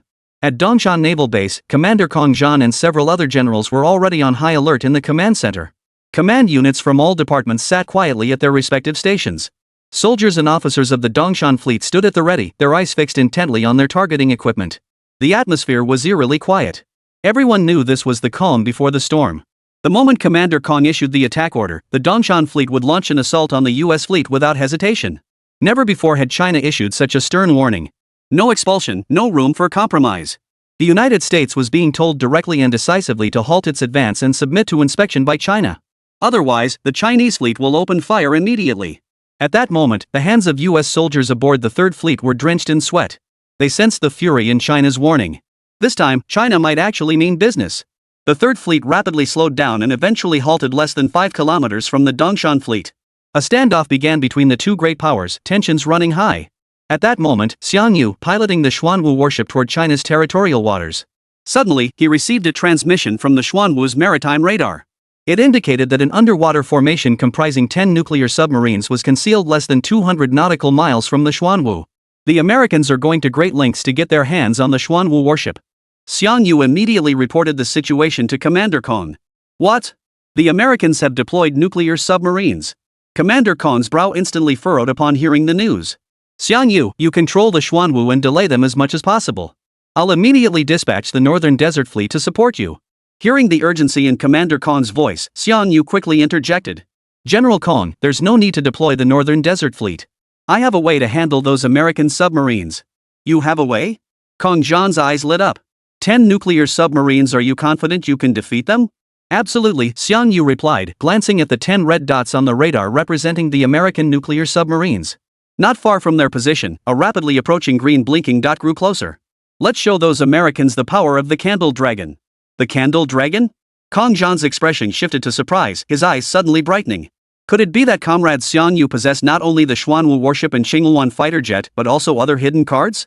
At that moment, deep within a specific area of China's territorial waters, 10 nuclear submarines had opened their torpedo tubes, aiming them at the direction where the Xuanwu was about to surface. Submarine Commander Macaulay sat calmly in his command chair, watching the sea radar screen pulsing with blue light waves. According to satellite intelligence, China's Xuanwu warship would enter their strike range in less than 5 minutes.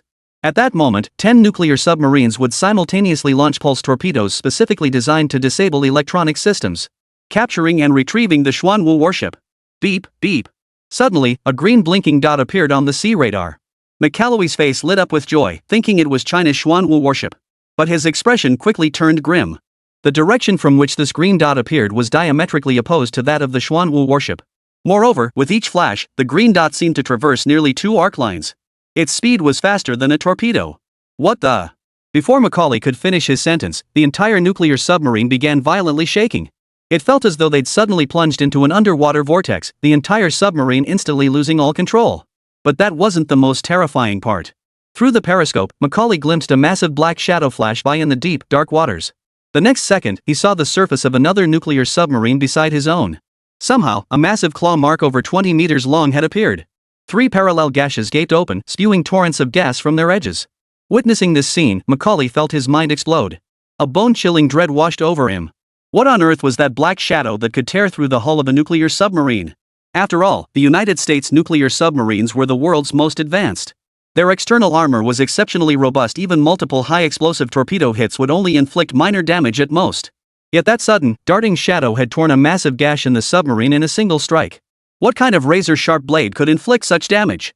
Colonel Macaulay, it's bad. Submarine 103's outer hull is severely damaged. Seawater is flooding in. Those inside are likely already. The communications officer's face was etched with terror. He had witnessed the events unfolding outside through the monitor. The blazingly fast shadow tore a massive gash into the side of submarine 103 the instant it approached. A single encounter had completely crippled a nuclear submarine. That was absolutely beyond the capabilities of modern machinery. Quick! Notify the other submarines, immediately track that shadow. Once locked on, fire torpedoes to destroy it immediately. Reporting, submarine 104 has locked onto the shadow, but cannot fire. McCall's face darkened. Unable to fire? What do you mean?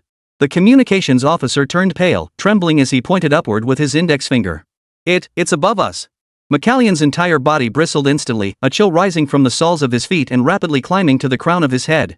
When the hell did that damn thing get up there? Submerged photographs transmitted from other submarines. McCall saw the dark shadows form clearly. Its form resembled Godzilla's, its entire body composed of silver-black steel. A single glance at its enormous dorsal fin and pair of blood-red electronic eyes was enough to make one's hair stand on end. Damn it, it's MECHA-GODZILLA. That steel monster that landed on the floating island. McCall, overcome with emotion, nearly shouted. The mechanical monster the US military had been desperately searching for over the past month had finally reappeared today. However, the submarine fleet's target was China's Xuanwu submarine. They were completely unprepared for the sudden appearance of MECHA-GODZILLA. MECHA-GODZILLA raised its razor-sharp claws and lunged toward the nuclear submarine below. The submarine erupted in violent tremors. Immediately afterward, a dull yet spine-chilling metallic tearing sound emanated from the submarine's hull. As the tearing sound echoed, the submarine's alarms blared. Every instrument went haywire, flashing red lights frantically. Macaulay listened to the increasingly close sound of metal tearing overhead. His soul instantly left his body. He slumped in his chair, his hands and feet shaking violently. His pupils twitched violently. His entire face convulsed uncontrollably. Under the shadow of death, he was utterly frozen in terror. Chapter 59, Guardian Beast of the Nation. It wasn't just Macaulay. The other soldiers aboard Submarine 101 were equally gripped by terror. Though most were unaware that MECHA-GODZILLA loomed directly above them. The blaring alarms and blinding red lights everywhere triggered an instinctive dread. What was even more despairing was that the constant creaking sounds from the submarine's hull, like a beast gnawing on bones. In a confined space like a submarine, such sounds were enough to drive anyone mad. McCook sat slumped in his chair like a zombie, mustering every ounce of strength to activate the communications system. He desperately wanted to relay what was happening here. But after several attempts, there was no response. Colonel Macaulay, our communications system has been completely disabled by some kind of pulse weapon. Not only can we not contact the outside world, but we can't even communicate between submarines in our fleet. The communications officer's words sent a chill through Macaulay's entire being. Immediately following came even more violent tremors within the submarine. The next instant, a massive gash tore open in the hull above. Salt water surged violently into every compartment of the submarine. The immense water pressure instantly crushed the American soldiers inside the compartments into pulp. Feeling the relentless surge of water above him, Macaulay instinctively looked up. A massive diamond-shaped gash appeared directly above him. Beyond the relentless torrent of water, a silver-black steelhead loomed menacingly. The crimson pupils were strikingly clear in the deep sea, radiating a cold, oppressive aura. Macaulay's eyes widened in terror as the water completely engulfed him. Violent explosions erupted throughout the USS 101 nuclear submarine. America's most advanced nuclear submarine was utterly reduced to a heap of scrap metal. Macaulay perished, but the battle in the deep sea was far from over. The Candle Dragon leapt off the 101 submarine and swam toward another vessel. Its speed was like thunder beneath the waves, exploding across the water. Witnessing the destruction of the 101, the other nuclear submarines immediately revved their engines, attempting to shake off the pursuit. Yet compared to the agile MECHA-GODZILLA, the American nuclear submarines moved with the sluggishness of snails. Soon, MECHA-GODZILLA closed in on another nuclear submarine. This time, it did not climb onto the submarine's hull. Instead, it slashed violently through the submarine's hull from below. Its sharp dorsal fin sliced through the hull like a chainsaw, instantly tearing open a massive gash in the submarine's underside. This time, the soldiers inside the submarine didn't even have time to react before being swallowed by the icy sea. Amidst a barrage of explosions, the fourth nuclear submarine rapidly sank. The fifth followed, then the sixth. In the eyes of the submarine pilots, the Candle Dragon had become the grim reaper of the deep sea. Each accelerated assault could obliterate a nuclear submarine in mere moments. Especially that back fin on its spine sharp enough to inspire despair. Destroying a nuclear submarine was as easy as slicing a ham sausage. 10 minutes later, the deep sea fell silent once more. The once formidable submarine squadron lurking within China's territorial waters had been utterly annihilated. All 10 nuclear submarines had their energy drained by the Candle Dragon and sank to the ocean floor. At that moment, the Candle Dragon received another command from Xiangyu, heading toward the same coordinates as the Azure Phoenix. Inside the command center of Dongshan Naval Base, a profound silence hung heavy. Everyone stared blankly at the 10 red dots that had vanished from the screen. Several researchers had forgotten to breathe, their faces flushed crimson by the time they regained their senses. The American fleet of 10 nuclear submarines had been utterly annihilated in less than 20 minutes. This feat was nothing short of terrifying. It was like reading a thrilling novel. Unbelievable. It was utterly unbelievable. Even the usually composed Kong Zhan now wore a rare look of stunned disbelief. Simply because of the claim that 10 U.S. nuclear submarines had been destroyed, he instinctively felt it couldn't be true. Those American nuclear submarines had been a thorn in the side of the Chinese Navy for years. Countless strategies had been devised, yet none had succeeded in establishing an effective deterrent. And yet, today, 10 nuclear submarines had been taken out with ease. Kong Zhan felt his entire worldview had been utterly overturned. All the contingency plans formulated against the United States now seemed as childish as a game of make-believe. No contingency plan could match the reliability of deploying a single powerful mechanical creation. Forget formations and tactical maneuvers. Just bulldoze through mindlessly, crushing the enemy with overwhelming force. This was the level of combat power Kong Zhan had always dreamed of achieving. Kai Shen, is the Candle Dragon that took out the American submarine really the same mechanical beast that stopped Japan from discharging nuclear wastewater earlier? Old Mu rose shakily from his chair, visibly overcome with excitement. His question drew the attention of everyone present. Long Triumph nodded slightly. That's correct. The Candle Dragon is the mechanical Godzilla the Japanese referred to. And it was built by the same people who created the Xuanwu battleship. The moment the words fell, everyone's pupils suddenly contracted. They collectively sucked in a sharp breath. The same person? Xiangyu. Xiangyu not only built the Xuanwu battleship, but also the mechanical Godzilla that terrified little Days? Add to that the Azure Phoenix, which single-handedly crushed the American King Cobra fighter squadron. All three of these mechanical marvels were Xiangyu's creations. Unbelievable. Absolutely unbelievable. Old Mu's eyes flashed as he trembled with excitement. The three machines developed by Comrade Xiangyu transcend the label of genius. He's nothing short of a prodigy. Kong Zhan's eyes suddenly lit up. Candle Dragon, Black Tortoise, Azure Phoenix. They perfectly correspond to the mythical creatures from the classic of mountains and seas. Is Comrade Xiangyu bringing the rare beasts from the classic of mountains and seas into reality to serve as our nation's guardian deities? The news of the Candle Dragon defeating the American nuclear submarine had everyone in high spirits. Yet starkly contrasting their high spirits. At the U.S. Naval Base Command Center in Japan. What the hell? Why has the nuclear submarine squadron lost contact? Damn it! Who can tell me what the hell happened? Richard violently smashed his teacup, his eyes blazing with fury. The other officers beside him dared not even breathe. The sudden loss of contact with the submarine fleet was truly bizarre. No one knew what had actually happened. Richard's mood had plummeted to its lowest point. First, the Xuanwu warship had slipped out of control and escaped their encirclement. Then, China deployed superfighters that utterly destroyed all 12 of their King Snake fighters. And now, their final trump card, the nuclear submarine squadron, had vanished without a trace. Looking back at the entire campaign, Richard felt as though an invisible hand had been manipulating the entire situation from the start. A chill crept deep into his bones. This is bad, Admiral Richard. The Third Fleet is surrounded by the Huagua fleet. Chapter 60, The Might of the Pulse Railgun. The sudden news instantly darkened Richard's expression.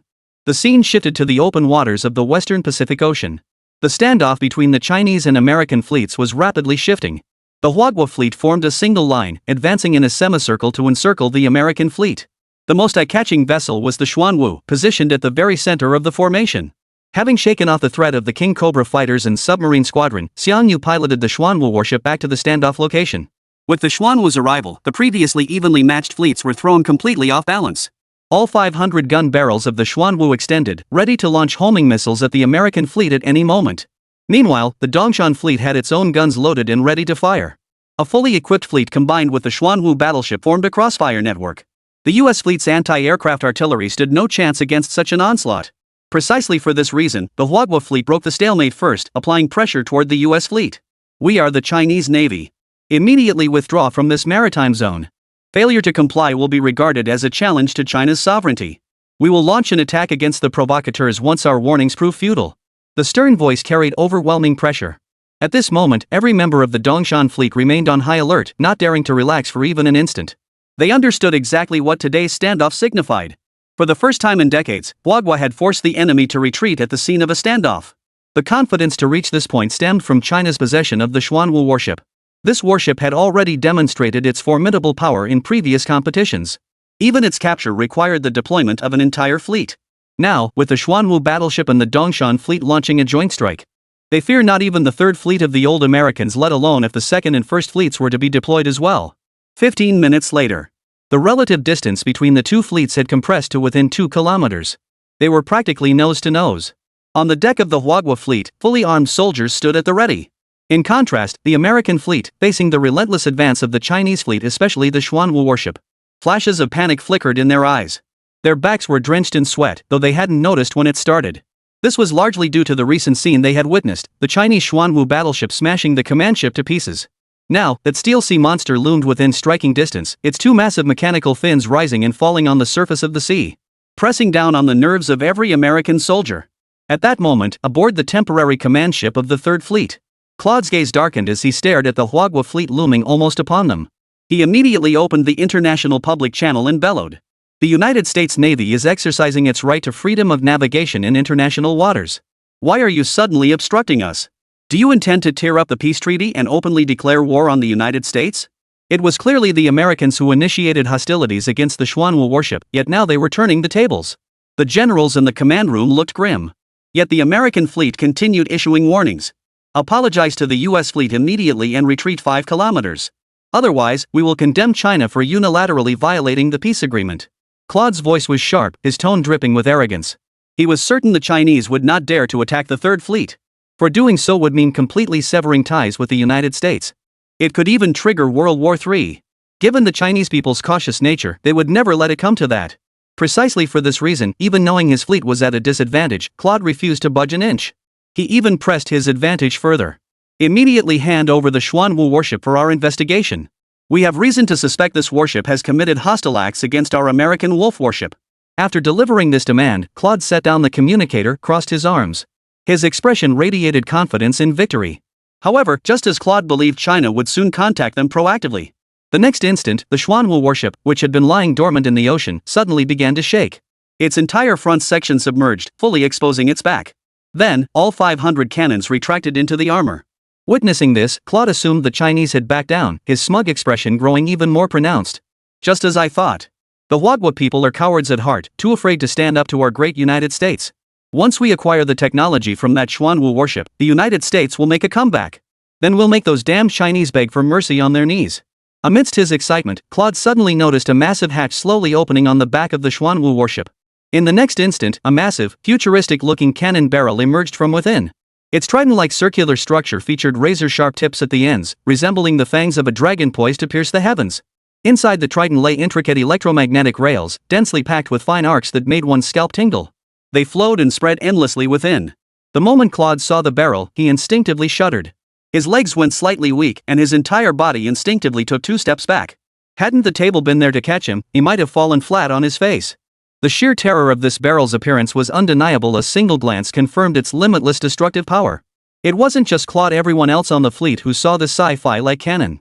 Their eyes betrayed unease. The 500 homing missile cannons of the Xuanwu warship had already left an indelible mark on their memories. But they never imagined that wasn't the Xuanwu's only weapon of mass destruction. This warship also possessed a colossal cannon.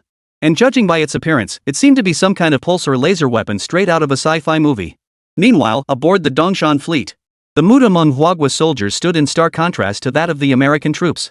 Every pair of eyes burned with intensity as they watched the over-the-horizon electromagnetic railgun rise from the back of the Xuanwu warship. This thing was rumored to be capable of flattening half of the Japanese islands with a single shot. Such an incredibly powerful superweapon, belonging to the same manhwa camp. This filled the Dongshan fleet soldiers with immense confidence. Beep beep. Railgun mode transitioning. Pulse railgun charging. As the system alert sounded, the previously dormant railgun began to glow with a blue aura. Immediately following, lightning bolts as thick as arms spread across the surface of the railgun. The entire barrel rapidly accumulated energy at a visible pace. A blue ball of electricity rapidly coalesced within the barrel. Damn those Chinese bastards. Do you want war? Claude stared at the ever-expanding ball of lightning within the Xuanwu warship's barrel. An overwhelming sense of dread instantly surged through him. In that moment, he suddenly had a premonition: the Chinese dared to start a war. With such formidable weapons as the Xuanwu warship at their disposal, the military might of the manhwa people was no longer what it once was. Chapter 61, Hear that battle cry. Unwilling to concede, Claude bellowed twice more into the communicator. All he heard in response was the pulse cannon's countdown alert. 10, 9, 8, 7.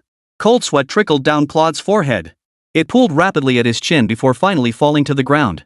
Watching the pulse cannon grow increasingly bright in the distance until it reached a blinding intensity, Claude's pupils darted wildly before he finally grabbed the communicator and shouted, "Retreat! Third Fleet, retreat immediately!" Claude chickened out, completely chickened out. It wasn't just because of the Republic of China's unyielding stance. The greater reason was that the pulse cannon on the back of the Xuanwu warship was simply beyond what their fleet could withstand. Yet with only 5 seconds left on the countdown, there was no time to relay the withdrawal order to the Third Fleet.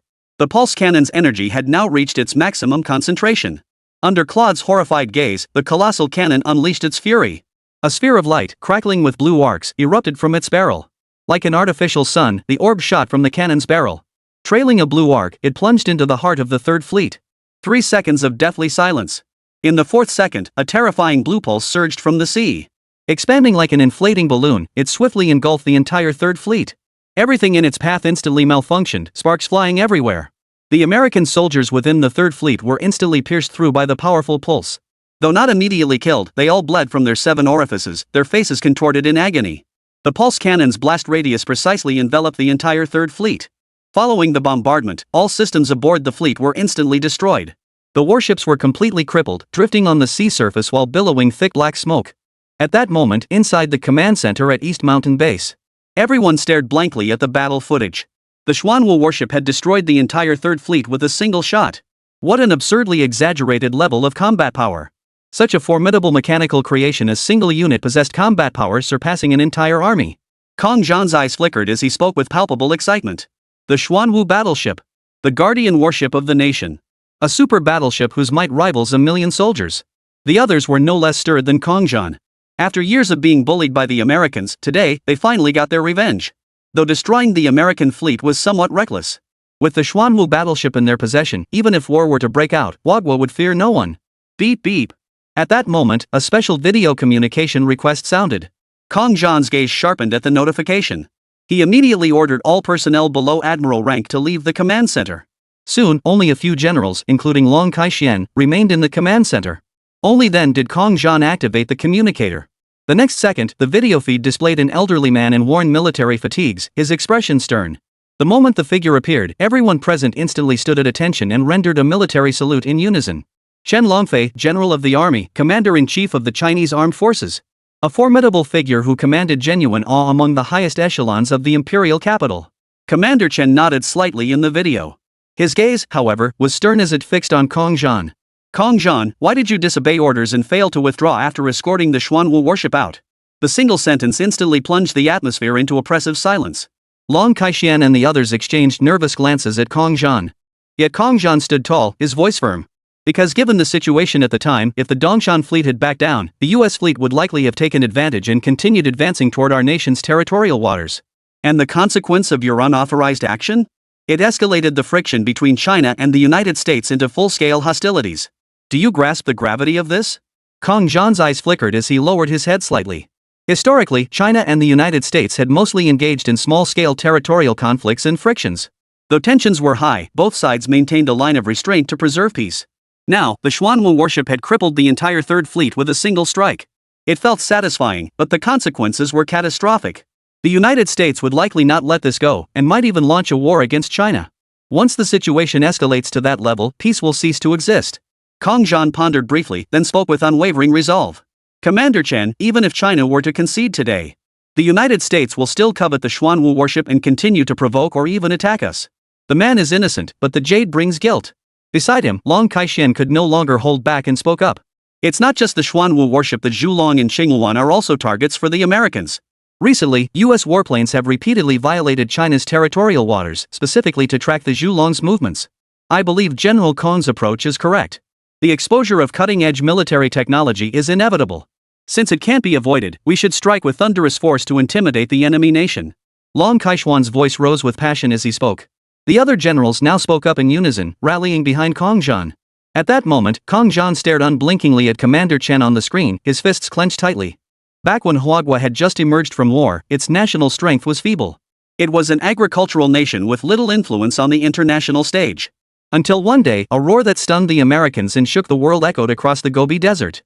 From that moment on, China possessed a superpower trump card capable of deterring the world, finally earning its seat at the table. And now, China held a new trump card. Amidst relentless suppression by the United States and its Western allies, China desperately needs to unleash a new roar of fury. The Xuanwu warship's single strike that crippled the US Third Fleet is that roar. Observing the general's agitated expressions, Chen Longfei, who had been sternly composed, felt a slight twitch at the corner of his mouth. Kong Zhan, if not for our tacit approval, do you think the Dongshan fleet could have reached this point? The counter-question left Kong Zhan momentarily dumbfounded, unable to respond. Chen Longfei continued. All these years, our nation has been desperately building chips and phones, isn't it, to prove to the world that China is no less than any other country? But these methods are too gentle, so much so that certain Western countries still see us as soft targets, easy to manipulate at will. When I learned the Jiangnan military region had produced a top-tier genius who developed those 3 steel beasts, I was so excited I couldn't sleep for nights on end. Kong Zhan and the others exchanged glances, momentarily at a loss for words. Our nation desperately needs a rallying cry. A rallying cry that will keep Western nations awake at night.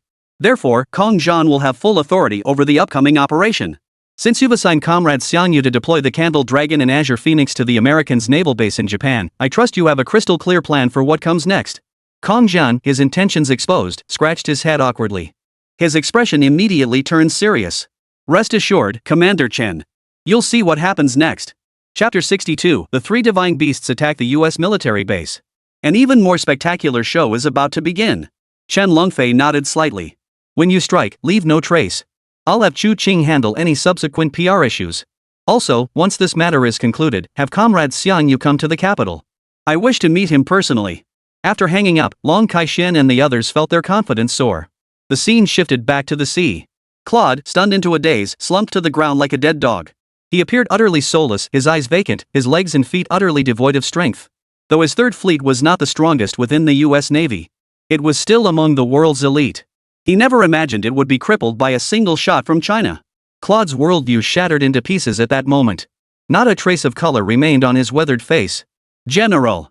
Our old backup radio is barely functional, but we've managed to contact Vice Admiral Richard at the naval base in Japan. The communications officer rushed over, breathless with urgency. Claude mechanically took the phone. Claude, hold on. I've sent reinforcements. Reinforcements? Claude's hands shook violently beyond his control. It's useless. It's too late. The Third Fleet is completely destroyed. The Chinese warships are too powerful. Before Richard could continue, Claude hung up the phone. Even if a fleet came to their aid, against the terrifying railguns of the Xuanwu warships, there was absolutely no chance of victory. Not only had Claude completely lost his will to fight, but even the soldiers aboard the fleet wore expressions of sheer terror. though they hadn't been killed by the pulse railgun. That terrifying single blast had etched an indelible shadow into their souls. A shadow they would never escape for the rest of their lives. Meanwhile, at the naval base in Japan, Richard hung up the phone abruptly, his eyes darkening with growing anger. Damn Claude, hanging up on me. Does that useless fool even know how to fight? He just lost the Third Fleet like it was nothing. And their nuclear submarine squadron, why can't we get in touch with them yet? Distraught, Richard paced to the command room's floor-to-ceiling windows. The U.S. naval base in Japan was situated on an artificial island called Dengtu Island. Looking down from the command room, over 80% of the base's military structures were visible. A dedicated aircraft landing pad, anti-aircraft artillery, and rows of super rocket launchers stood in formation. The perimeter was lined with massive coastal defense guns, while SEAL teams conducted intensive training drills. From its inception, this naval base was built with the explicit purpose of containing the Chinese Navy. With its fortified walls and formidable artillery, an overseas base of this scale, even if China deployed its entire fleet, it wouldn't budge an inch. Whenever Richard felt troubled, he would survey the entire base. This superfortress, built with his own blood, sweat, and tears. It filled him with a profound sense of security and confidence. Yet at that very moment, a dark silhouette caught the corner of Richard's eye. The shadow appeared on the horizon, initially mistaken for a reef. But he quickly realized that his base was surrounded entirely by deep waters. Where could any reef be? Instinctively, he raised his binoculars to investigate. In an instant, Richard's previously composed demeanor vanished. His expression darkened, and every muscle in his body tensed instantly. That dark shadow wasn't a reef, it was a mechanical monster charging through the sea. MECHA-GODZILLA had arrived. Soon, a piercing alarm blared over Mount Dento. American soldiers, who had been chatting idly moments before, immediately rushed to their respective posts. Simultaneously, dozens of large-caliber coastal defense guns swiveled their barrels. Rocket launchers entered launch countdown mode. 3 missile silos opened, revealing the short-range ballistic missiles within. Every long-range strike weapon on Dengtu Island locked onto the rapidly approaching Candle Dragon. Inside the U.S. command center, Richard's gaze sharpened. After the initial panic, he had regained his composure. After searching for so long, I never imagined MECHA-GODZILLA would deliver itself right to our doorstep. I refuse to believe this steel beast can destroy the entire Dengtu Island base. All combat units, engage MECHA-GODZILLA immediately. Concentrate fire and take out that damn mechanical bastard. The moment his words fell, every artillery piece on Dengtu Island fired simultaneously. The deafening roar of artillery fire echoed across the island. Simultaneously, missile silos and rocket launchers locked onto the Zhulong silhouette, unleashing hundreds of homing missiles into the sky. Compared to the Third Fleet, the firepower on Dengtu Island was dozens of times greater. To deter China, it could even launch surprise attacks directly against the Chinese mainland.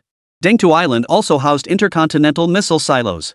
It was no exaggeration to say that the Dengtu Island base resembled a sharp fang poised to pierce the heart of China at any moment. Once war broke out, the threat to China would be lethal. This is one reason Commander Chen authorized Kong Zhan to proceed with this operation. Eradicate the Dengtu Island base and safeguard national territorial security. At that moment, Richard gazed down at the billowing white smoke rising from below. A sense of confidence in conquering the world welled up within him. Such dense and powerful artillery fire, even a super base poured with reinforced concrete, would be reduced to rubble in mere minutes. He was utterly certain that under such overwhelming firepower, Mechanical Godzilla would have no chance of survival. At that moment, 300 nautical miles west of the Dengtu Island base, the Genbu battleship lay alone, submerged in the waters. The prisoners from the Third Fleet had been handed over to the Higashiyama fleet for processing. The Genbu battleship pressed on with its next mission. The Xuanwu battleship's rear hatch opened, activating its railguns over the horizon mode, targeting Dengtu Island 300 nautical miles away. Inside the cockpit, several semicircular targeting reticles projected holographically before Xiangyu. The ring spun and contracted, finally locking onto a missile silo igniting on Dengtu Island. The next second, Xiangyu pressed the launch button. The Xuanwu warship abruptly tilted backward. A dense ball of electricity, solidified to the size of a basketball, shot out toward the distant target. The immense recoil swept through the Xuanwu warship, sending waves dozens of meters high crashing around it. The electrically charged sphere, condensed to its absolute limit, effortlessly broke the sound barrier. It hurtled toward Dengtu Island at a terrifying speed exceeding Mach 20. Its speed was so immense that the naked eye could not possibly track it. At that moment, inside the command center on Dengtu Island, Richard was still anticipating the moment when missiles would converge on Godzilla, blowing it to smithereens. A flash of white light streaked across the horizon. The next second, a massive electromagnetic shockwave radiated outward from a missile silo within the island. It spread outward with terrifying force.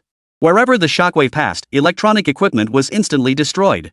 The pursuing missiles, which had been hurtling forward at high speed, plunged straight toward the ground as if its fuel had been drained in an instant. Chapter 63, The Colossus lands. In an instant, explosions rippled beneath Dingtu Island. Coastal defense guns belched thick smoke, utterly incapacitated. Countless American soldiers caught in the blast scattered in panic, clutching their heads. Wails of agony instantly filled the entire island. And those missile silos that had intimidated China for decades were now utterly destroyed beyond repair. What the hell happened? Someone tell me what the hell happened. Richard stared at the island billowing black smoke with a grim expression. Just moments ago, he'd been brimming with confidence, expecting the island's firepower to obliterate the Candle Dragon. Now, not only was the Candle Dragon unscathed, but 80% of his own artillery had been neutralized. General Richard. We're in deep trouble. All our electronic equipment has been destroyed by a pulse. The man stumbled in, his face contorted with terror. 3 missile silos are scrapped, including the one for intercontinental missiles. It's lost all combat capability. All rocket vehicles are unusable.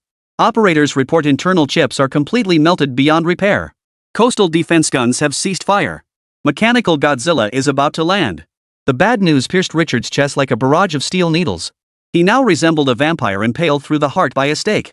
His face drained of color, contorting almost beyond recognition. The fighters. How many fighters do we have left? Send them all out. Richard roared like a madman. Issue the order. Have all soldiers arm themselves and prepare to engage the mechanical Godzilla. Aren't there still a few amphibious tanks in the underground warehouse? Bring them all out to join the fight. I refuse to believe that our 50,000 American soldiers on Dingtu Island can't take down that damn MECHA-GODZILLA. His voice rose to a shrill pitch from sheer agitation. Soon, the American soldiers who received the orders began deploying their defenses once more. Meanwhile, at the rear helipad on Dingtu Island, being farther from the main battlefield, it had suffered relatively little damage from the pulse cannons. Thus, dozens of F-35Bs and F-22s were transported to the airfield, ignited their engines, and took to the skies. Soon, the fighter bombing formation sped toward the Candle Dragon. American soldiers below Dingtu Island watched the jets streaking overhead with burning eyes. Their eyes brimmed with anticipation, eager to witness the enemy being obliterated in an instant. But at that very moment, a flash of azure light streaked across the sky. The Ching-1 fighter appeared over Dingtu Island. The next second, the Ghost Cruise system activated. The Ching-1 cyan blue hull transformed into a white phantom. It dove toward the formation of fighter jets below. The American pilot at the controls remained oblivious to the looming danger above. Not even a single early warning system had sounded an alert.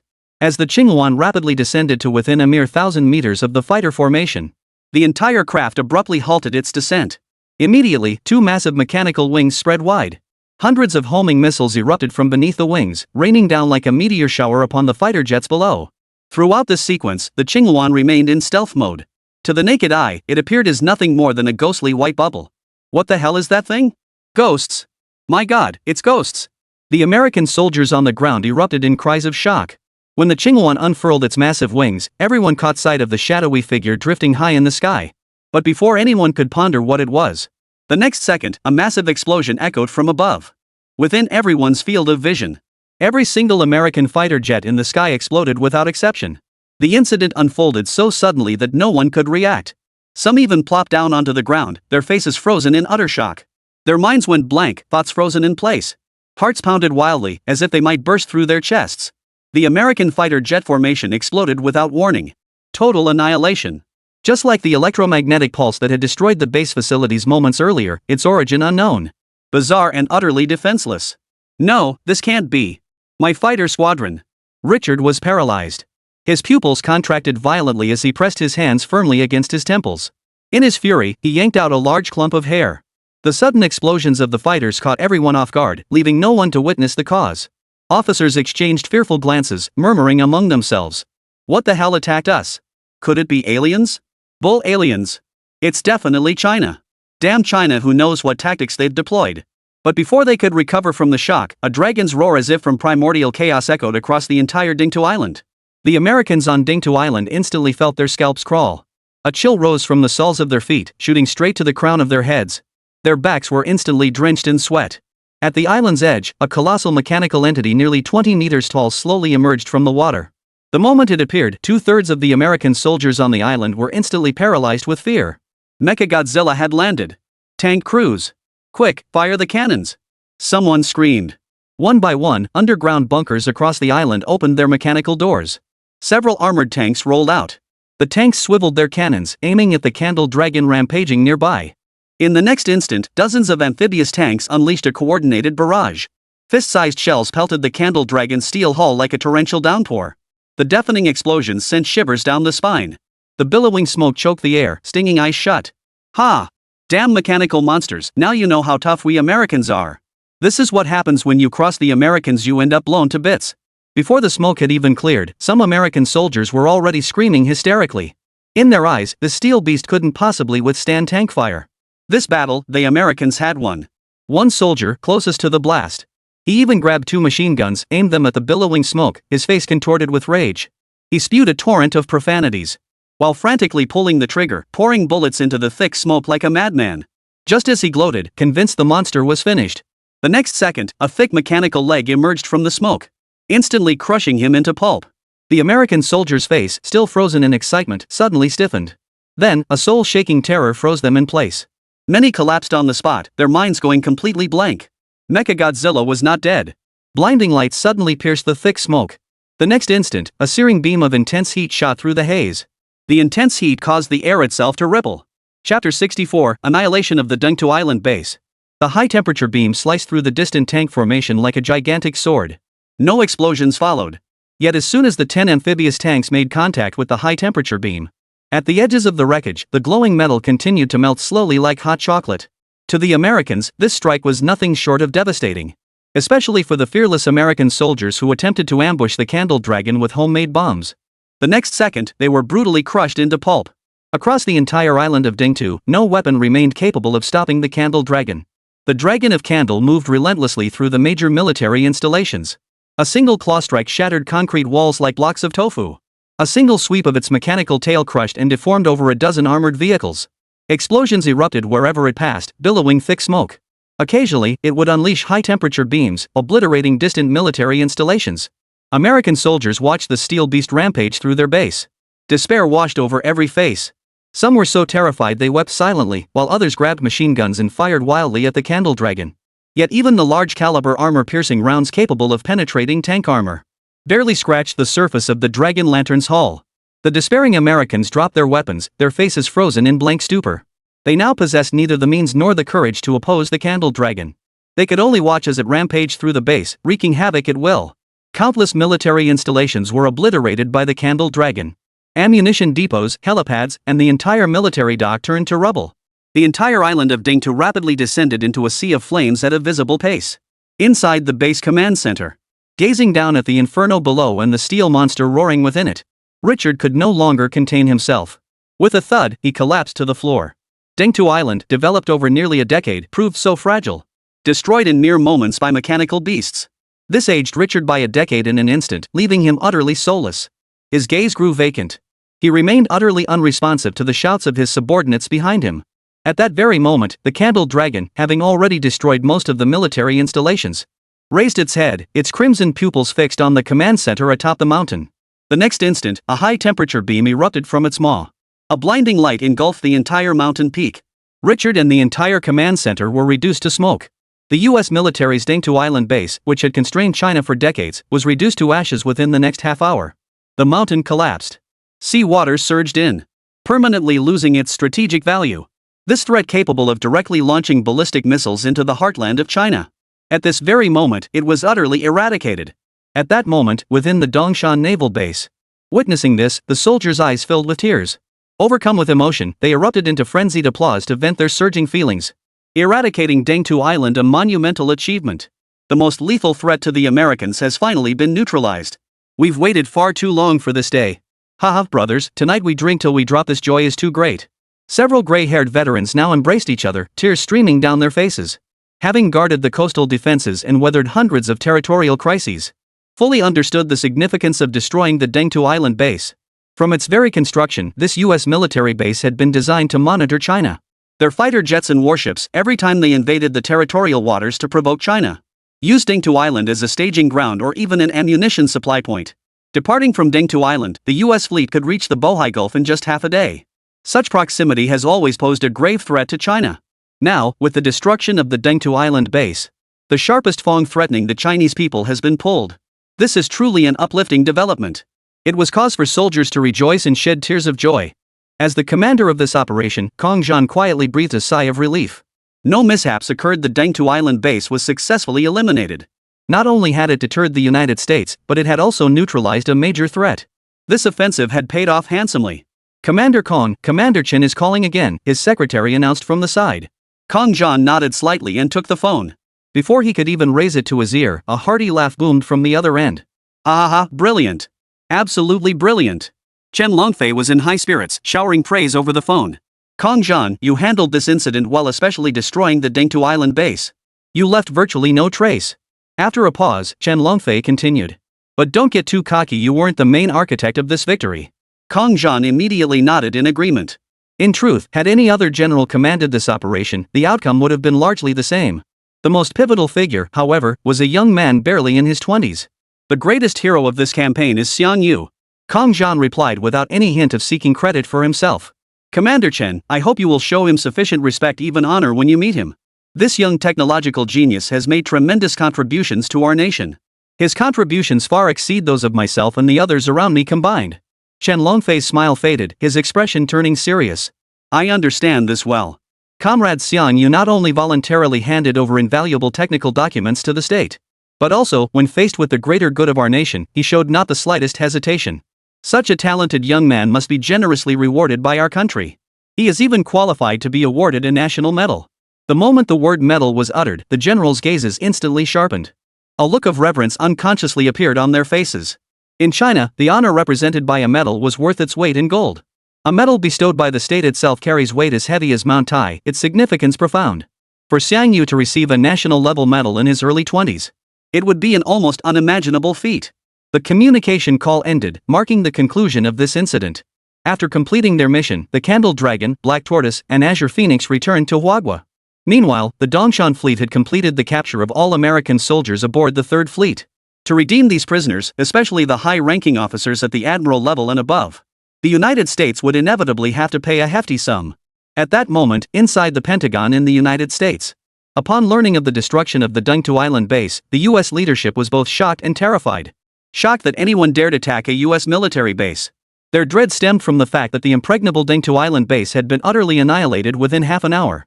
According to the base's final transmitted data, the nuclear warheads stored within the base had not been deployed at all. Some kind of pulse weapon struck them, instantly disabling the nuclear strike facilities within the base. Chapter 65, Press Conference confronting American journalists. Clearly, this was a premeditated ambush. And the attackers were most likely from China. Chief Bai Deng, based on our current intelligence, the pulse weapon used at the start of the battle was most likely the rear-mounted artillery of China's Xuanwu warship. However, the Third Fleet's capture zone is a full 400 nautical miles from Dengtu Island. Only missiles can reach such a distance, and the advanced artillery on the Xuanwu warship lacks the capability to launch missiles. But we currently lack evidence proving the pulse cannon originated from the Xuanwu warship. As his subordinate reported, not only did Chief Bai Deng's expression darken, even Admiral Macassan, standing nearby, wore a shadowed expression. The Third Fleet had been destroyed by China, with nearly 10,000 sailors captured alive. Such an event had been utterly unimaginable before, something no one dared to contemplate. Now, Dengtu Island had been obliterated as well, sending a chill down Admiral MacArthur's spine.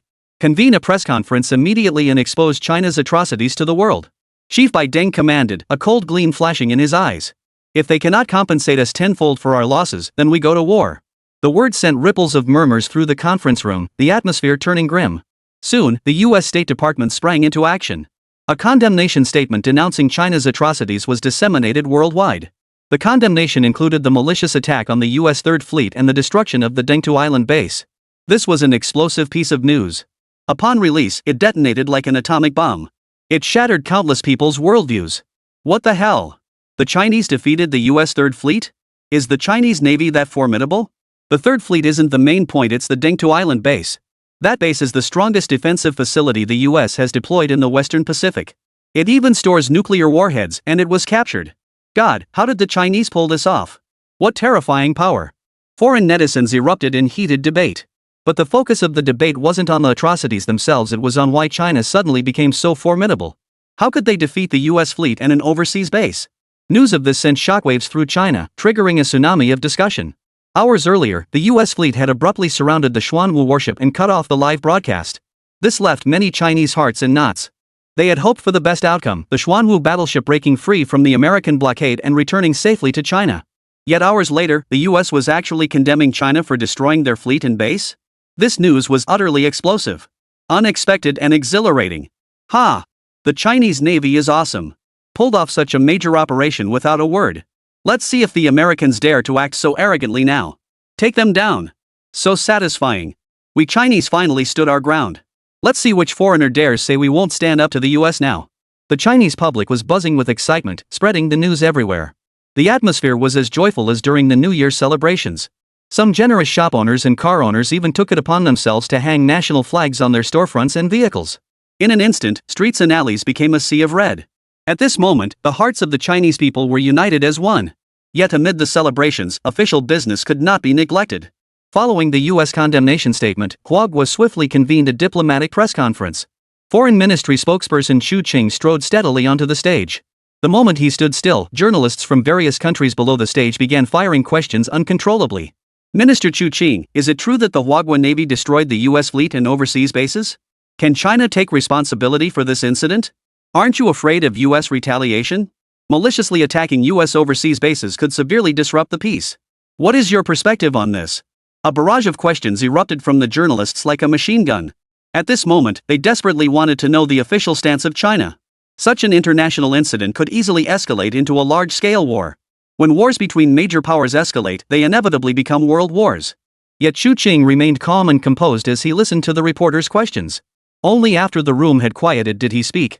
First, regarding the destruction of the U.S. military base on Dengtu Island, I extend China's deepest condolences on behalf of the Chinese government. The moment those words left his mouth, every reporter in the room froze in shock. What the hell? Deep condolences? Wasn't the U.S. base destroyed by your Chinese people? What do you mean by expressing deep condolences? Could it be that the Dengtu Island base wasn't destroyed by China? But that's impossible. The U.S. government has already issued a condemnation statement. Chu Qing continued. According to intelligence we've obtained, the U.S. base on Dengtu Island was destroyed by an unidentified giant mechanical construct. And you should all recognize this mechanical entity. It's the MECHA-GODZILLA that landed on the island nation months ago. At this revelation, the bewildered grew even more bewildered. The sheer volume of information was overwhelming, leaving them unable to process it. Yet a journalist from the United States immediately retorted.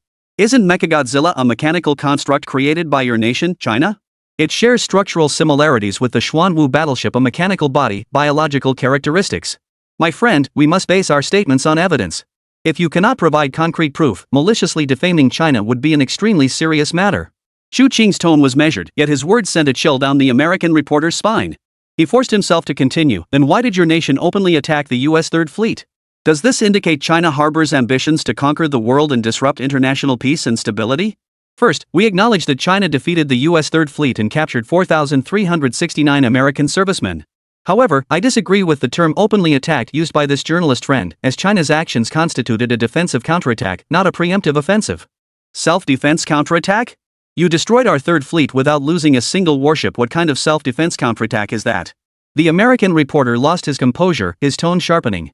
China clearly launched a blatant surprise attack against the United States. Otherwise, given the combat prowess of our fleet, we would never have suffered such a crushing defeat. A cold gleam flashed in Chu Qing's eyes as his previously gentle expression turned stern. The U.S. Third Fleet suddenly appeared at the International Warship Competition venue and launched a surprise assault on the Xuanwu warship without China's consent. Under such circumstances, should China not mount a defensive counterattack? But that was because our Poison Wolf warship. The American reporter attempted to wriggle out of it, but Chu Qing cut him off. What transpired at the naval competition is witnessed by the entire world. The U.S. military displayed outright piracy, attempting to seize the Xuanwu warship. Our nation mounted a justified defense, yet now the U.S. has the audacity to turn the tables on us. I ask the journalists present from all nations, do you consider this fair? Chapter 66, One Battle to International Renown and Deterrence. Chu Qing's words prompted the international journalists to shake their heads instinctively. Having been dispatched to China for coverage, these journalists possessed analytical capabilities. They all understood that the United States had initiated this provocation. They had underestimated China's military strength, only to end up shooting themselves in the foot. Now, China's Ministry of Foreign Affairs was bringing this matter out into the open, effectively sparing the United States no face whatsoever, delivering a stinging slap across its cheek. The American reporter's face flushed alternately red and white before he finally chose to silently return to his seat. Chu Qing continued his statement. China has always been a peace-loving nation. To our friends, we stand ready to share our hearts and livers, offering mutual support and assistance. But let anyone who dares to bully us first weigh their military strength. Otherwise, the fate of the U.S. Third Fleet awaits. The moment the words fell, erupted in an uproar. Journalists from various nations frantically snapped photos while murmuring among themselves. What's gotten into the Chinese? They've suddenly become so aggressive. Looks like they've decided to go toe-to-toe with the US. The sleeping lion has awakened. The Foreign Ministry's statement triggered a massive international reaction. Upon receiving the news, leaders around the world were stunned. Countries with good relations with China immediately called to express their support. They spoke of enduring friendship and bonds stronger than gold. Meanwhile, nations that had harbored resentment toward China now found themselves gripped by apprehension. China's fleet annihilating the Americans in seconds signaled that China's military might have likely surpassed that of the latter. If they continued to adopt hostile stances toward China, what if China, displeased, launched an offensive against them? That would be terrifying. Consequently, many nations began to soften their policies toward China. Embassies around the world began actively discussing initiatives to ease tensions between nations. At this moment, in the capital of the Bear Nation, Moscow, in the Supreme Leadership Conference Room, Emperor Pu, having just finished listening to the Secretary General's report on Sino-American tensions, clasped his hands together, his brow slightly furrowed. After a long pause, he tapped the table firmly, gathering his thoughts. China's rise is now an established fact. This will be a powerful ally. We must fortify this relationship to jointly contain the United States. The Minister of Defense nodded slightly. The technology aboard China's super battleships far surpasses modern standards. It's only a matter of time before they surpass the United States. We must win them over. Commander, I suggest strengthening our cooperation with China in oil and natural gas. If we can establish long-term partnerships in energy, our relationship with China won't deteriorate. Emperor Pu nodded slightly, then inquired, what is the status of Pipeline 012? Pipeline 012 was the primary conduit for Bear Nation's oil exports to Huaghua, having commenced construction just last year. Energy Minister Andre immediately replied, it is projected to be completed by August of the year after next. Once operational, it will primarily supply northeastern China. Allocate 3% of fiscal revenue to the construction of Pipeline 012. It must be completed within this year. The minister's expressions tightened. 3% of fiscal revenue was no small sum. The commander-in-chief's order clearly signaled a willingness to sacrifice interests for the sake of maintaining good relations with Huaghua. In addition to Pipeline 012, connect 2 more natural gas pipelines to Huaghua. Minister of Energy, you will personally travel to Huaghua to negotiate this matter.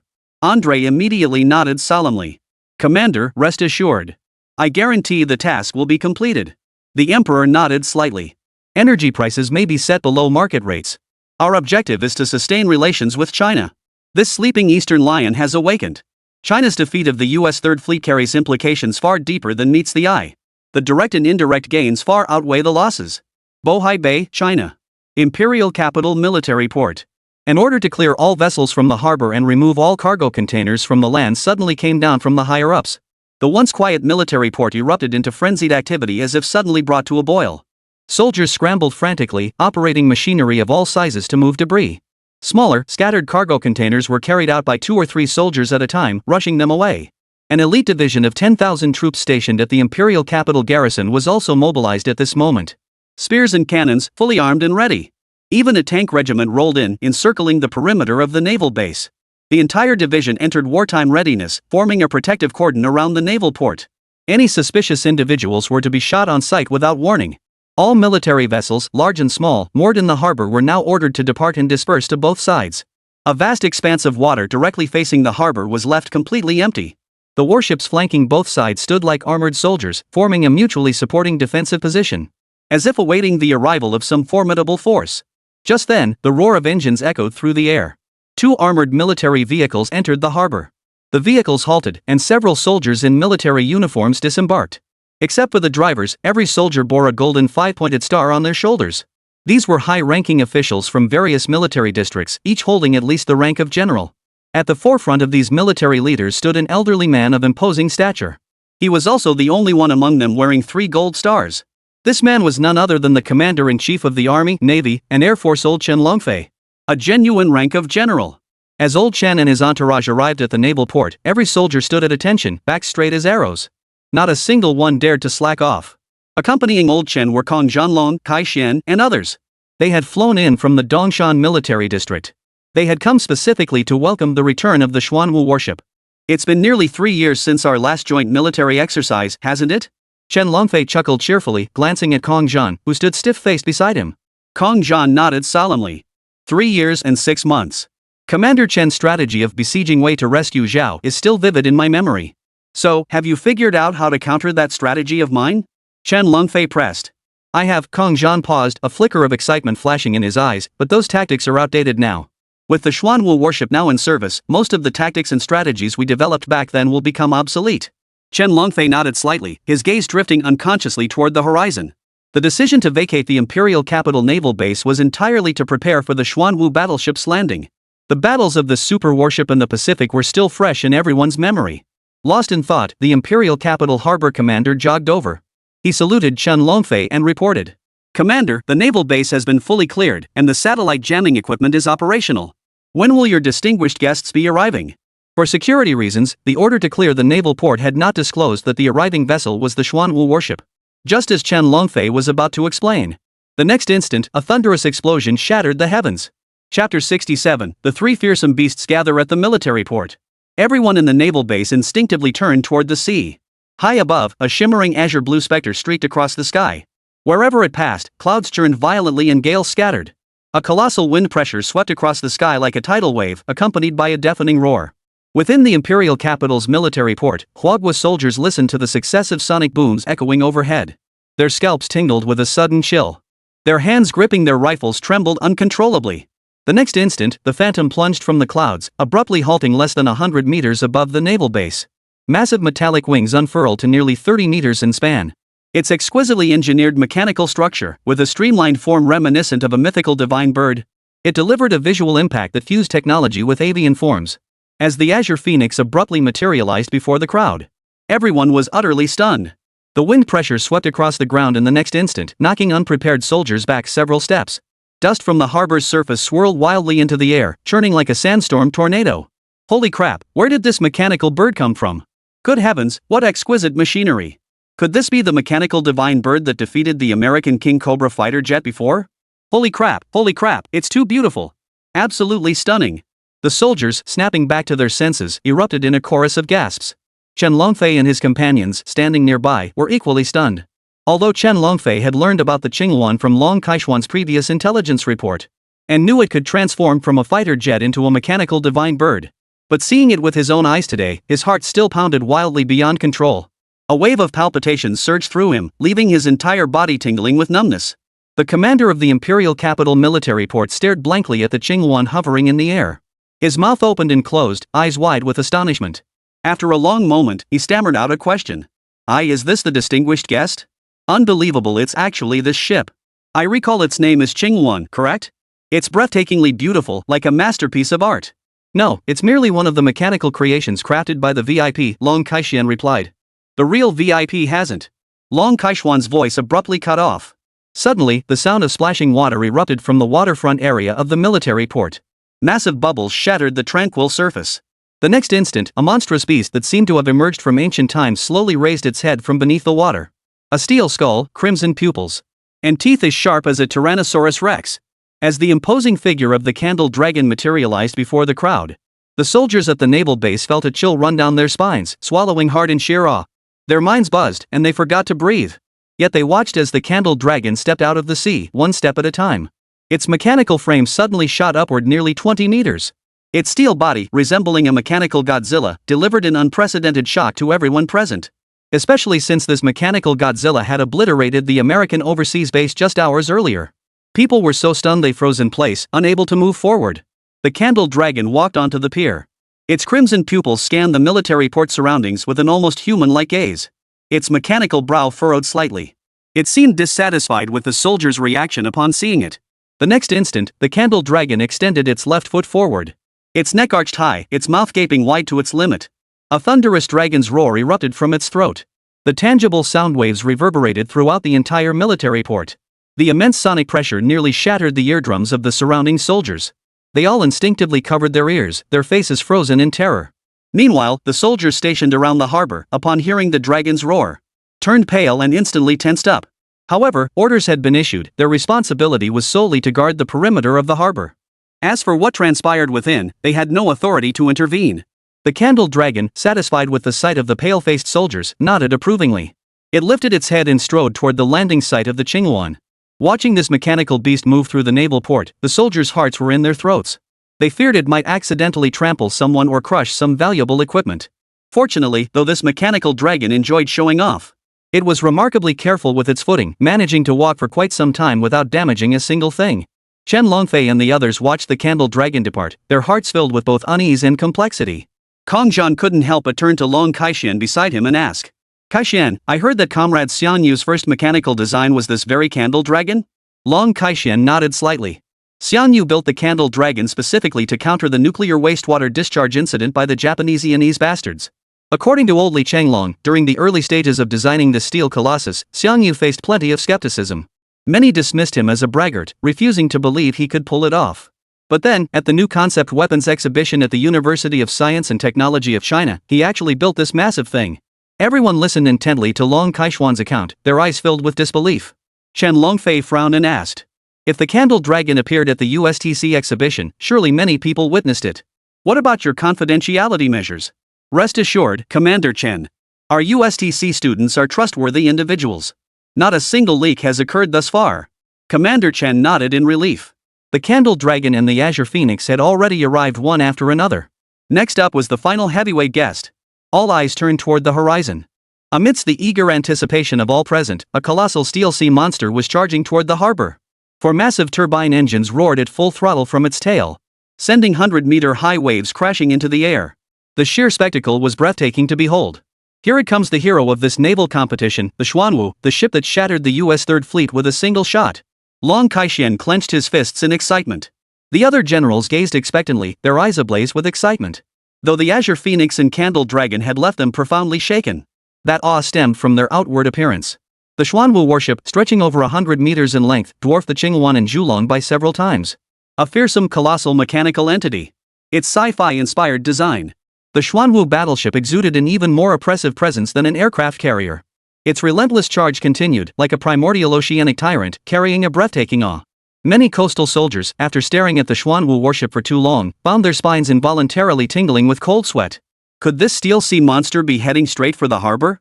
With its immense size and speed, smashing the port to pieces would be effortless. It wasn't just the soldiers whose hearts sank. Even Kong Zhan and his men felt uncertain. The sheer oppressive force of the Xuanwu warship accelerating toward them created an overwhelming sense of pressure, making it feel as though it would crash into them at any moment. Chapter 68, The Youth Upon the Mechanical Colossus. "Commander, why hasn't this behemoth slowed down yet?" The naval base commander, visibly shaken, couldn't help but ask. Chen Longfei didn't respond to him, his eyes fixed intently on the colossal mass racing across the sea. Truth be told, this was his first time seeing the thing in person. It was far more imposing than anything he'd seen on television. And far more awe-inspiring. "Everyone, relax. This is the standard cruising speed for the Xuanwu warship. It won't crash into us," Long Kaixian attempted to reassure the group. But the moment his words fell silent, the Xuanwu warship, which had been speeding across the sea surface, suddenly changed its posture. Two massive mechanical fins slammed downward with force. The four turbo engines at its stern roared to full throttle, churning the waves. The next second, before the stunned eyes of the crowd, it leapt directly out of the sea. Its football field-sized hull abruptly ascended into the air. The scene, obscuring the sky and blocking out the sun, was utterly breathtaking. So many soldiers recoiled dozens of meters backward when they saw this colossal beast leap into the air. "Damn it! Isn't that a battleship? How the hell did it take flight? It's actually going to crash into the harbor? We're done for, we're dead. With a monster like that crashing down, there's nowhere to run." Madness. The soldiers at the harbor were utterly driven to frenzy. All eyes fixed on the gliding Xuanwu warship with terror. Hearts pounded wildly. Scratching their heads raw, they couldn't fathom how such a colossal thing had leapt into the air. And it was even gliding through the air like a bird. This utterly defies the laws of physics. Newton himself would have jumped out of his grave to witness this spectacle in China. Compared to the panicked soldiers at the naval base, Chen Longfei and his team remained relatively composed. After all, they'd seen this technique of descending from the sky on television. But witnessing such a colossal machine soaring through the skies sent a chill down their spines. The thing had taken flight, but how would it land? Soon, the Xuanwu warship glided into position above the naval base. Its shadow engulfed a vast area, sending many hearts racing. The next moment, several cargo doors opened in its belly. Each hatch revealed a turbine engine spinning at high speed. The engines roared to life, generating powerful updrafts. Propelled by the rising air currents, the Xuanwu warship, which had been plummeting rapidly, its descent rapidly slowed. When the Xuanwu warship's hull was just 1 meter above the ground, its descent slowed to a complete halt. The next instant, the entire warship landed steadily right in the center of the harbor. It had leapt upward with the most ferocious speed, yet descended as lightly as a feather. This maneuver stunned everyone. The soldiers at the military port stared blankly at the colossal vessel that had landed in the harbor's center. Their hearts pounded wildly, their eyes filled with awe. But it wasn't just them. Chen Longfei, Kong Zhan, and the others also stared intently at the Xuanwu warship. This super battleship delivered a tremendous visual impact. The next moment, the hatch of the Xuanwu warship opened, and a young man with a delicate appearance stepped out. The moment he appeared, all eyes were fixed on him. Even Chen Longfei, who had maintained a semblance of composure, felt his heartbeat accelerate uncontrollably at the sight of this youth. If the three mechanical constructs symbolized unrivaled might, then the young man who forged them seemed nothing short of divine. As if sensing the rapidly intensifying atmosphere around him, the candle dragon opened its crimson eyes and strode swiftly toward the Xuanwu warship. Meanwhile, the Qingyuan unfurled its wings and hovered overhead. In the next instant, both machines roared in unison. The sound shook the heavens and earth, carrying a primal, untamed might that sent shivers down the spine. Everyone witnessing this scene felt their souls being torn from their bodies, only to be shattered by the sheer force of it the next instant. Breathless, their blood felt scorching hot, threatening to burst through their veins. Three mechanical beasts appeared together in the frame, their presence utterly overwhelming. And between these three mechanical beasts, a slender youth stood calmly. Though his stature was minuscule compared to the colossal beasts, the three colossal beasts treated him as their sovereign, meticulously guarding him at the center. In that moment, everyone felt a deep, heartfelt reverence for this young man. It was as if a beast tamer from the primordial era had tamed three formidable mechanical beasts, all under his command. When Xiangyu leapt from the Xuanwu warship, he found the surroundings eerily silent. Soldiers nearby stood frozen in place, as if turned to stone. Their eyes held a vacant stare. What's wrong with you guys? Xiangyu scratched his head in confusion. Earlier, when piloting the Xuanwu warship over, he'd seen the vast empty expanse of the military port. So he decided to just drive it right up. But the moment he stepped off the Xuanwu warship, it felt like time had frozen around him. Everyone stood completely still, their eyes wide as light bulbs. With no other choice, Xiangyu walked over to Long Kaixian. Among the crowd surrounding them, he only recognized Long Kaixian and Kong Zhan. It wasn't until Xiangyu reached them that Chen Longfei snapped out of his daze. Though he'd seen Xiangyu's photo before, when Chen Longfei met him face to face at close range, he found himself drawn to the young man's resolute demeanor. Just by looking at his face, this kid seemed like a decent young man, easily earning people's goodwill. Especially since Comrade Xiangyu had voluntarily shared cutting-edge technology with China. He admired this young man immensely, even felt profound respect. With such a patriotic young genius among them, China's rise to prominence seemed within reach. After calming himself slightly, Chen Longfei stepped forward and extended his hand. Hello, Xiangyu. I'm Chen Longfei. Commander Chen Longfei? Xiangyu paused slightly, his expression instantly turning serious. This household name, the commander-in-chief of China's land, sea, and air forces. Xiangyu had known his name since childhood. He extended his hand and shook it earnestly with Commander Chen. After exchanging pleasantries, Xiangyu was escorted to the imperial capital's military camp. Along the way, armed helicopters cleared the path while tanks provided escort. To ensure Xiangyu's safety, the military even sealed off a major thoroughfare in the capital city. Soldiers and snipers were densely deployed along both sides of the road. Anyone daring to approach the main thoroughfare would be shot on sight after a single warning. As for the ordinary citizens trapped behind the roadblocks, witnessing the military's extraordinary mobilization, trembled in fear, not daring to cross the line. Terrified that a stray bullet might shatter their skulls. Under exceptionally tight security, Xiangyu was finally escorted into the imperial capital military camp. Xiangyu now sat in a conference room. The room was empty except for him. But soon, accompanied by the sound of heavy footsteps, the conference room door swung open, and dozens of officers at the rank of general or above entered. When Chen Longfei entered, several stern-faced civilian staff members followed behind him, each carrying a briefcase. Chapter 69, The Awarding of Medals, A New Journey. Surrounded by nearly 10 generals and clerks, Xiangyu felt somewhat uneasy. The atmosphere quickly grew tense. This made Xiangyu instinctively rise from his seat. But Chen Longfei, looking utterly serious, pulled out a document. Xiangyu, male, 21 years old. For constructing the Candle Dragon to block the island nation's discharge of nuclear wastewater, awarded 1 first-class merit. Defeating the American King Cobra fighter jet while piloting the Qingyuan fighter jet, awarded 1 first-class merit. Manipulating the Xuanwu warship to win the naval competition, enhancing our nation's prestige, awarded 1 first-class merit. 3 first-class merits in one fell swoop. Even the generals who had mentally prepared themselves in advance. At this moment, they all wore expressions of envy. In peacetime, earning a single first-class merit was no easy feat. Yet Xiang Yu, a young man barely in his early 20s, had earned 3 first-class meritorious service awards in one fell swoop. Such a feat would have been unthinkable before. Yet none felt envy, for each of Xiang Yu's 3 deeds deserved a first-class merit. Comrade Xiang Yu is hereby specially promoted to the rank of Major. The moment the words fell, the conference room erupted in enthusiastic applause. Achieving the rank of Major at 21 was no ordinary feat. Chen Longfei paused briefly before continuing. Comrade Xiang Yu single-handedly annihilated the U.S. Third Fleet during the latter stages of the naval competition. In the battle for Dengtu Island, he completely destroyed the U.S. military's overseas base. For these 2 meritorious acts, he is hereby promoted. Comrade Xiang Yu is hereby promoted to the rank of Colonel. Additionally, Comrade Xiang Yu will assume full military command of the Shanghai base. A double promotion, rising directly from Major to Colonel. The crowd's gaze towards Xiang Yu grew increasingly intense. The rank of Colonel is just a step away from General. At his age, Xiang Yu has attained the rank of Colonel. He stands a strong chance of becoming the youngest general in Huaxia in the past decade. Kong Zhan and Long Kai-Shian, in particular, were clapping wildly. Xiang Yu's promotion reflected positively on them too. Long Kai-Shian, in particular, was beside himself with excitement, practically clapping his hands to shreds. This peerless genius who emerged from their Jiangnan military region. Given time, he would surely become a dazzling star that shook the world. To have unearthed such a prodigy for China, this life was worth it. At that moment, Xiang Yu gazed at the documents and Huagua military uniform presented before him. His heart swelled with emotion. What Chinese man doesn't harbor a heart yearning to serve his country through military duty? Previously, due to his scientific research background, he believed his life would never intersect with the military. Yet today, he had unexpectedly been commissioned as a colonel. His excitement grew even more intense. As he took the uniform, his hands trembled slightly. As the commander directing the battle of 3 mechanical behemoths, Xiang Yu was effectively a technical specialist. Now, he had been specially recruited into the military.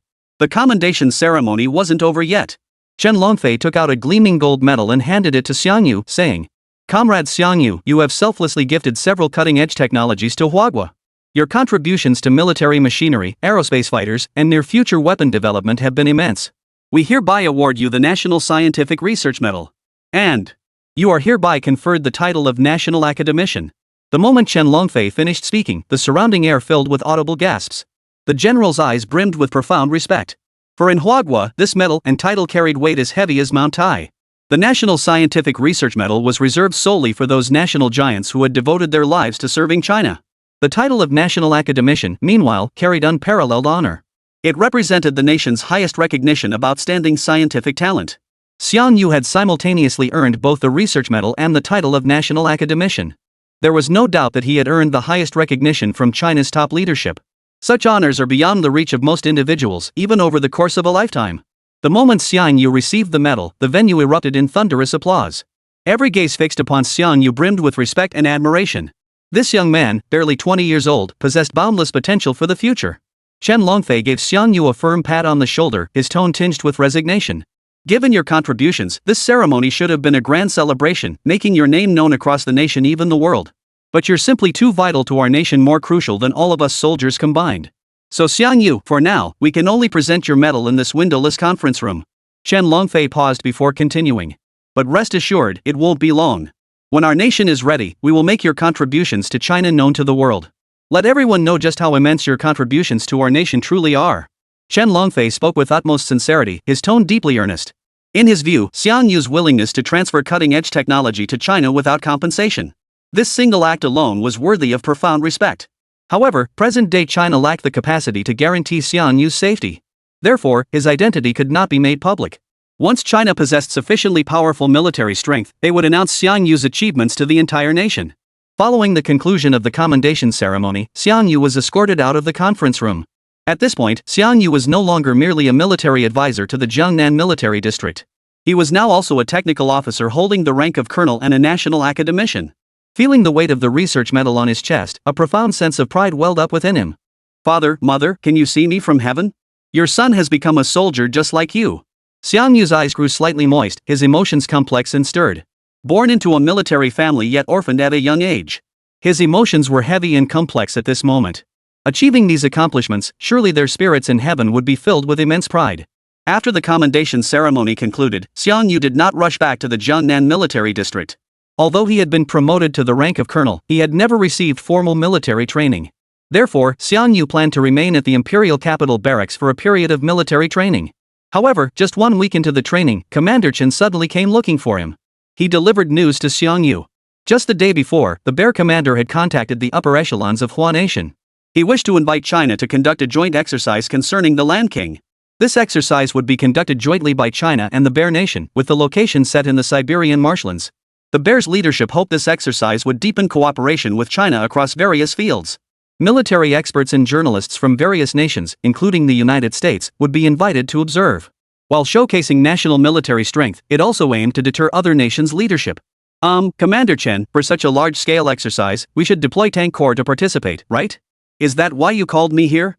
Comrade Xiang Yu, I want you to design a king of land warfare to participate in this joint exercise. Chapter 70, Unexpected Epiphany, Super Tank.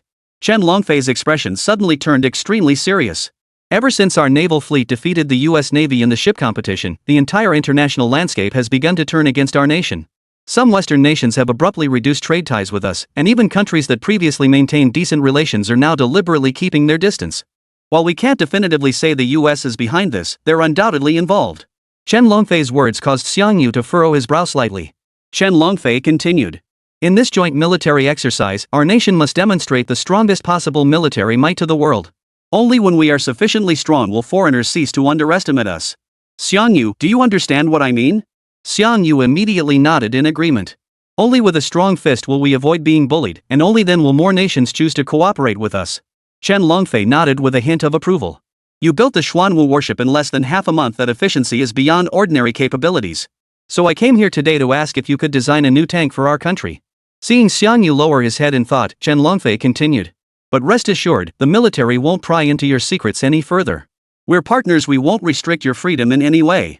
Commander Chen, I can't guarantee we'll create a super tank, but I'll do my best to try, Xiang Yu replied. Activating max-level insight required a certain coincidence, and Xiang Yu wasn't sure if it would work. Chen Longfei chuckled, no worries. We still have a month and a half before the joint military exercises. Go ahead with your development. Even if you can't complete the design, it's perfectly fine. Though Chen Longfei repeatedly stressed upon leaving that doing one's best was sufficient, even if the design failed to materialize. Xiang Yu remained intensely focused on developing the new tank. Since those foreigners were pulling dirty tricks behind our backs, he'd design an awesome super tank to show them. He had to scare them so badly they wouldn't sleep for 3 days and nights.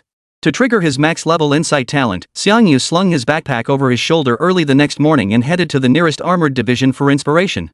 The armored division stationed around the imperial capital belonged to Division T of Army Group A. Its strongest unit, the 702nd Tank Regiment, had over 500 tanks in active service. When Xiang Yu arrived near the tank regiment, a massive military exercise was underway. Hundreds of main battle tanks drilled various formations within designated zones. Behind each tank, multiple infantry squads provided cover and executed precision elimination tactics. Dust swirled thickly, the scene brimming with overwhelming momentum. Hey, rookie! The Type 99 tank formation is moving in. Get in the vehicle if you don't want to be flattened like a pancake.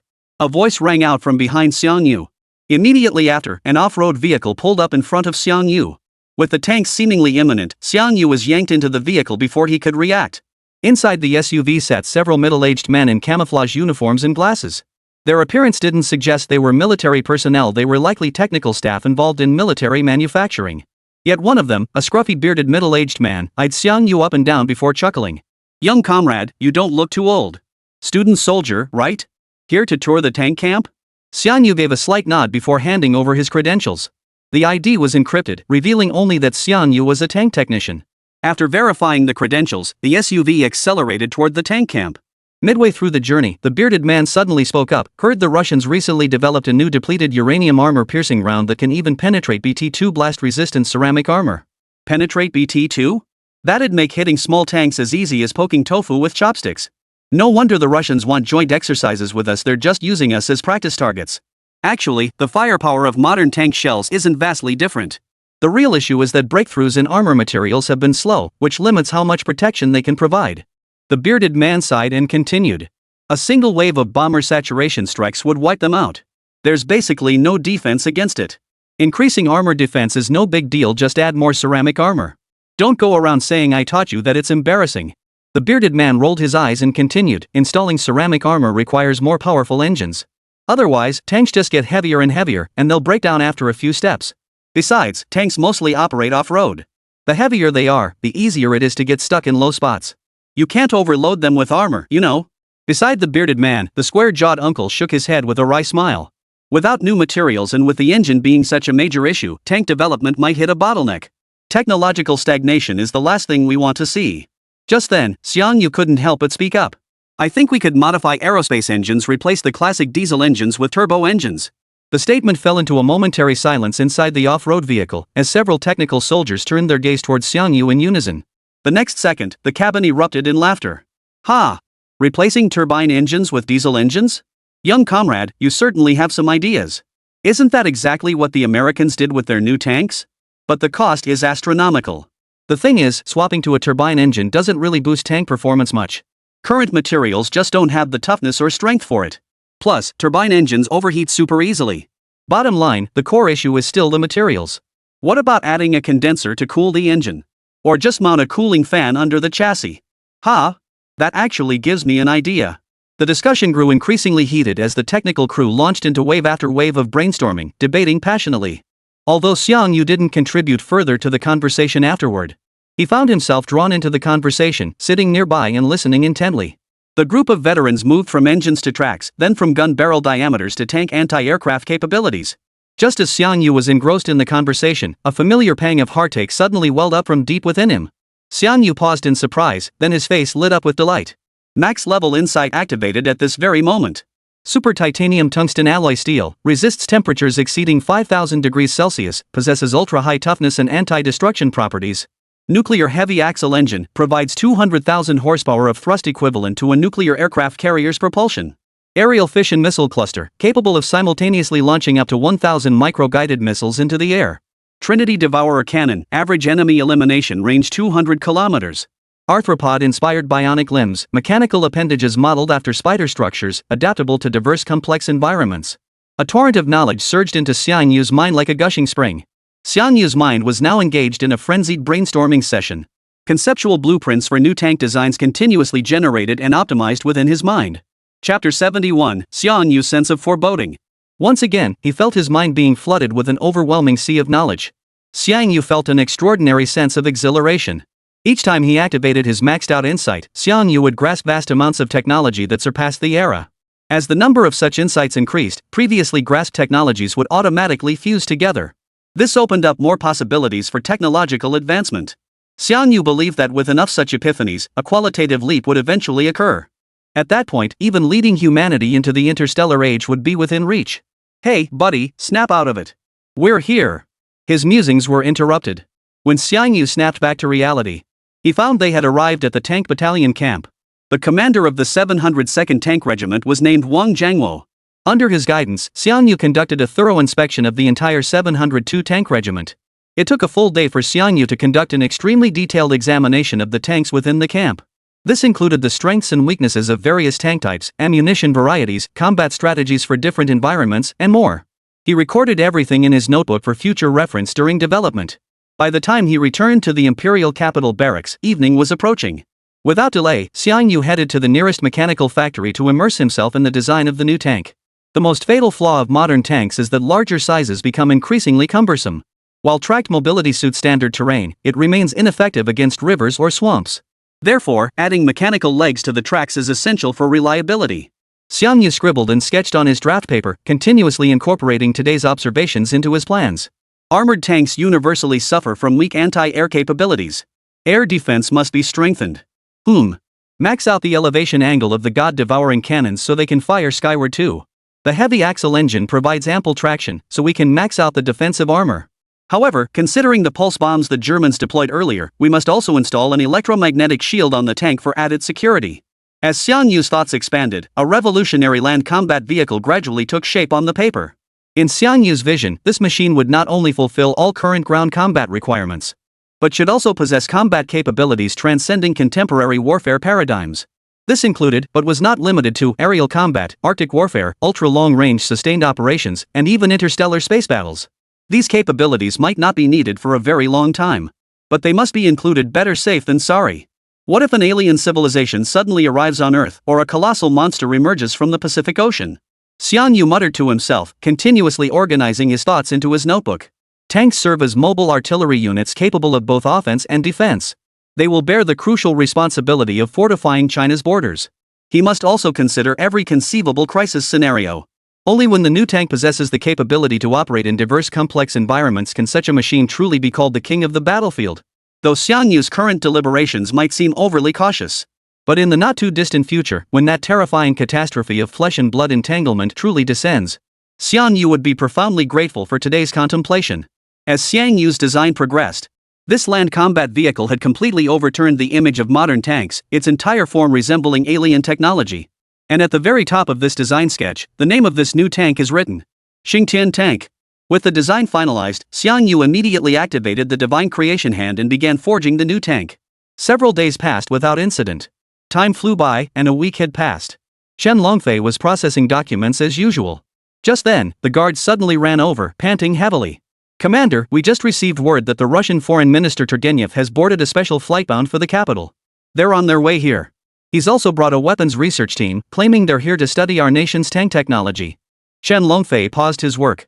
"I fear that old dog Turgenev is using this study as a cover to flaunt their own tanks. I've dealt with him for years. I know exactly what's on his mind." The guard furrowed his brow slightly. "Commander, should we refuse? They want to come, what reason do we have to refuse?" Shen Longfei snorted coldly. "Gather our nation's weapons experts. Come with me to meet someone." The guard was baffled, unsure who the commander intended to meet at this critical juncture. Nevertheless, he notified the weapons experts in the capital. Soon, under Chen Longfei's lead, over a dozen weapons experts and officers headed to the machinery factory directly under the imperial capital's military camp. These experts represented China's foremost scientific minds, having contributed to the development of most of the nation's weaponry and military equipment. They held significant achievements in the military industry. At that moment, the innermost factory area of the mechanical plant was under heavy security. Everywhere, soldiers patrolled with loaded rifles, their expressions stern. Even Chen Longfei and his team were intercepted and subjected to extremely rigorous inspections upon approaching. No recording devices were permitted. All communication devices, including cell phones and walkie-talkies, were confiscated. Metal detectors were even deployed to conduct comprehensive scans on everyone. Every single metal buckle was meticulously examined to ensure no spy devices were present. Of course, throughout the entire inspection process, no one showed any sign of discontent. Even Chen Longfei cooperated fully and completed the inspection without complaint. Only after the inspection was complete did the group head toward the warehouse. Amidst the rumble of heavy machinery starting up, the massive steel gate swung open automatically. A young man with a delicate appearance, dressed in a light blue work uniform, emerged. Outside the warehouse, Chen Longfei, the researchers, and the officers all turned their attention toward him.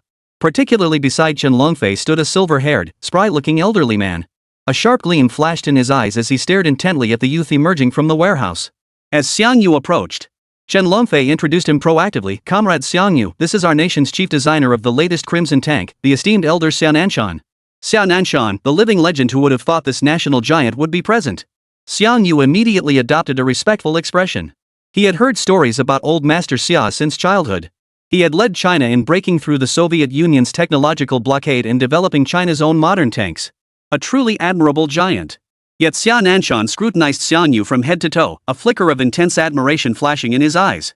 Even now, he found it hard to believe this young man was the designer of the Xuanwu warship. After brief pleasantries, Xiangyu led the group into the warehouse. The warehouse was dimly lit. A shadowy figure, resembling a dark deity, stood silently in the darkness. Chapter 72, Nanoscale Precision Engineering. The visitors filed into the warehouse one by one. Their gazes were almost universally drawn to the colossal object lurking in the shadows. What is that thing? It's huge. Looks like some kind of heavy excavator. But it's shaped strangely. Its shape reminds me of the insectoid creatures from the Galactic Fleet. As the group continued to speculate, Xiangyu switched on the warehouse lights. As light flooded the entire warehouse, the sci-fi-inspired Xingtian tank abruptly materialized before them. A colossal 10-meter-tall mechanical frame. Heavily clad in alloy armor, it bore 3 massive tech cannons that sent shivers down the spine at a single glance. The Xingtian tank's appearance, completely at odds with modern tanks, instantly blew everyone's minds. Its alien insectoid body structure gave it an aura rivaling that of a demon god. A single glance was enough to strike fear into the soul, sending shivers through every limb. At that moment, every researcher and soldier who witnessed the Xingtian tank felt their hearts racing uncontrollably. The Xingtian tank's appearance was overwhelmingly oppressive. They instinctively felt fear toward it. Cold sweat drenched their backs in large patches. It wasn't just the researchers. When Commander Chen Longfei clearly saw this sinister mechanical creation, he felt a tingling sensation on his scalp, his eyelids twitching uncontrollably. In his expectations, the tank developed by Xiang might be quite impressive. But it should adhere to the matchbox-like design of 2 tracks and a single cannon barrel. Yet the machine before him was not only absurdly oversized, but its appearance diverged drastically from his expectations. It resembled some kind of arthropod, yet retained certain tank-like structural elements. No wonder Kong Zhan suggested Xiang Yu's extraordinary encounter might have originated from outer space. This tank could never have been created by Earth's technology. Chen Longfei pondered silently. Meanwhile, Xia Nanshan murmured beside him. I've spent my entire life building tanks, and today I've truly seen something new. He adjusted his glasses, which had nearly slipped off his nose from the tremor. His eyes brimmed with utter disbelief. This tank's design is too avant-garde, it's pure flights of fancy.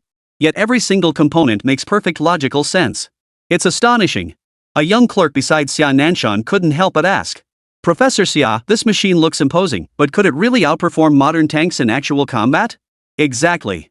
It's such a large target, with its armor and hull clearly integrated, no anti-blast ceramic armor mounted. It's so big, it'd be easy to focus fire and take it down instantly, right? I also think this tank is unreliable, it's all flash and no substance.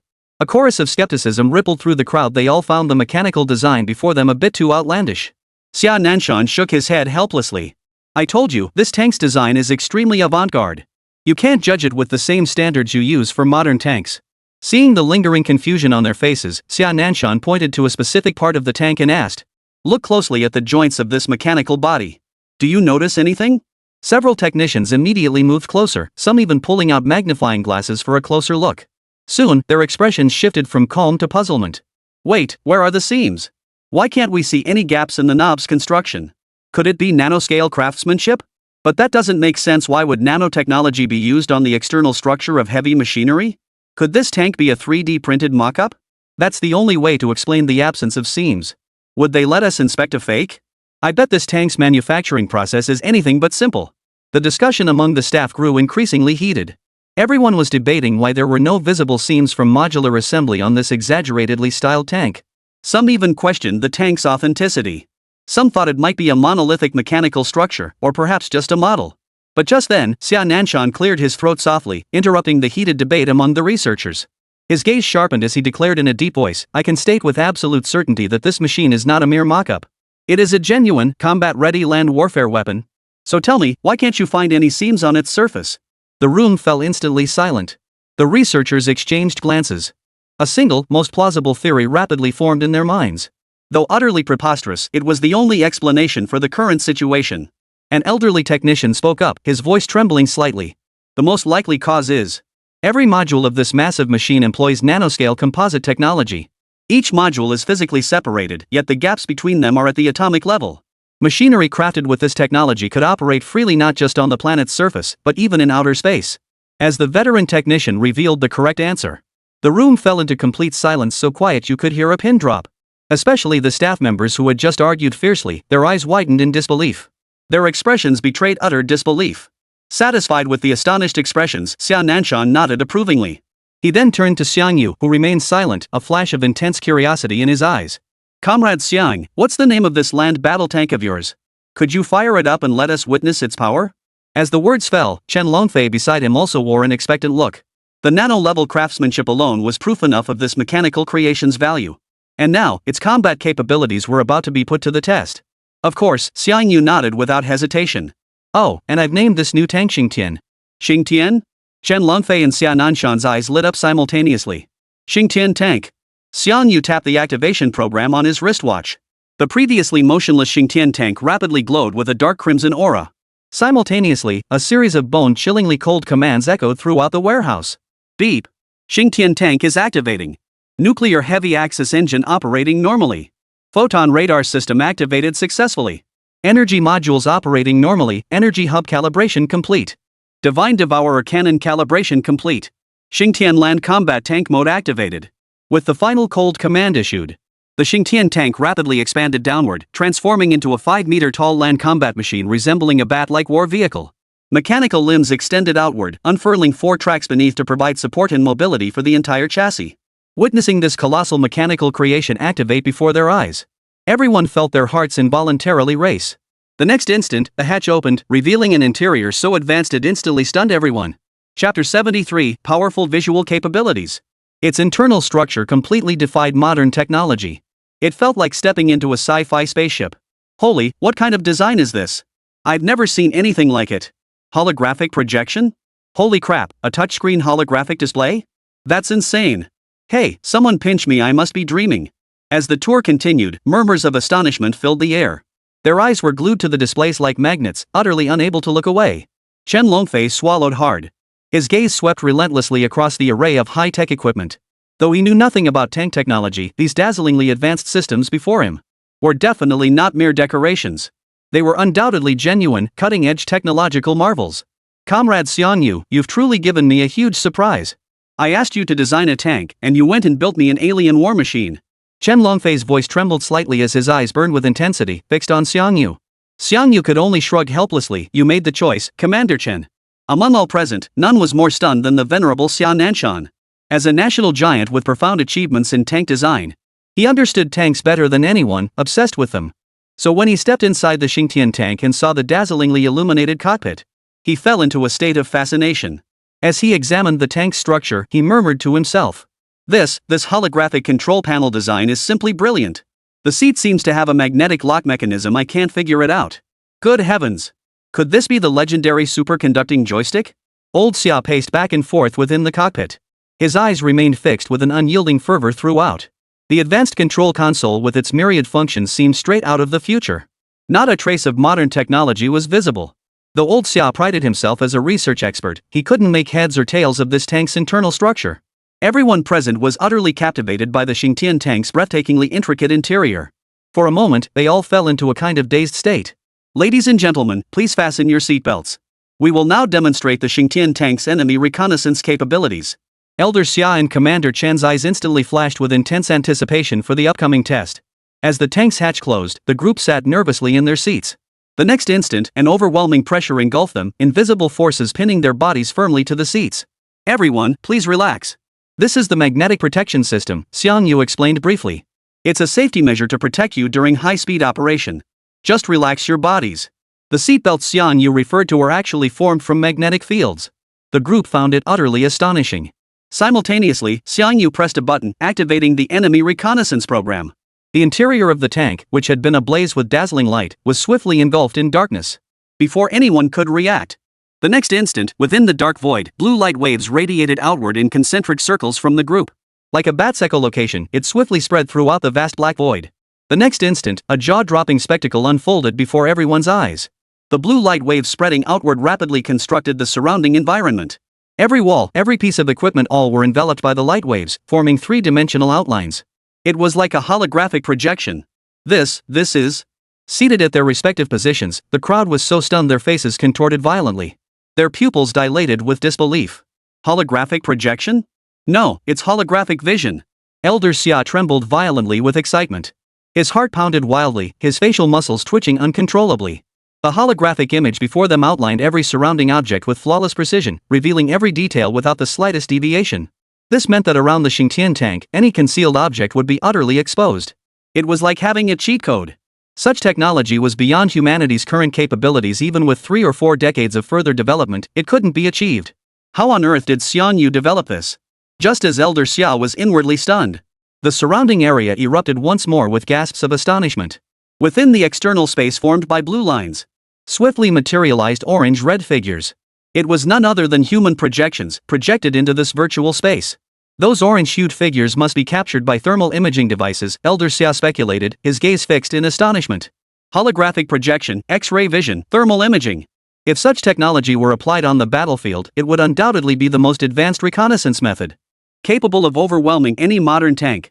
As Old Master Xia finished speaking, the entire holographic projection of the virtual space rapidly expanded outward. The group could now clearly see numerous scenes and workers outside the warehouse. When the detection imagery covered the entire machinery factory, everyone was so stunned they couldn't utter a word. This technology is truly unbeatable. It's like cheating, utterly insane. It shows every building and every person outside with crystal clarity. Inside the Xingtian tank, the crew gasped in awe. Their mouths formed perfect O shapes. Chen Longfei was equally stunned, but amidst his astonishment, he couldn't help but ask, Comrade Xiangyu, this Xingtian tank you designed has an intelligent control system, right? Just like the Qingwu one? Xiangyu nodded and explained, the Xingtian tank can indeed be operated intelligently. Even a complete novice who's never touched a steering wheel could quickly master the driving techniques. A flicker of excitement lit up Chen Longfei's eyes as he eagerly asked, "Can I test drive the Xingtian tank? I want to experience driving a high-tech combat vehicle too." Of course, Xiangyu smiled. The Xingtian was just developed and still needs further testing anyway. Soon, Xiangyu and Chen Longfei swapped seats. Next, Chen Longfei would test drive the super machine. But just as Chen Longfei was about to start the engine, his phone suddenly received a text message. Foreign Minister Turgenev of the Bear Nation has arrived at the 702nd Regiment tank firing range, accompanied by numerous weapons experts. Upon reading the message, Chen Longfei rubbed his chin thoughtfully. A sudden idea struck him, and he immediately addressed Xiangyu. "Comrade Xiang, I intend to drive the Xingtian tank to the 702 Regiment firing range. With a group of Russians just arriving, perhaps we should give them a demonstration of this Xingtian tank." Xiangyu nodded slightly. "Sure, Commander Chen. I've already switched the driving mode to novice mode.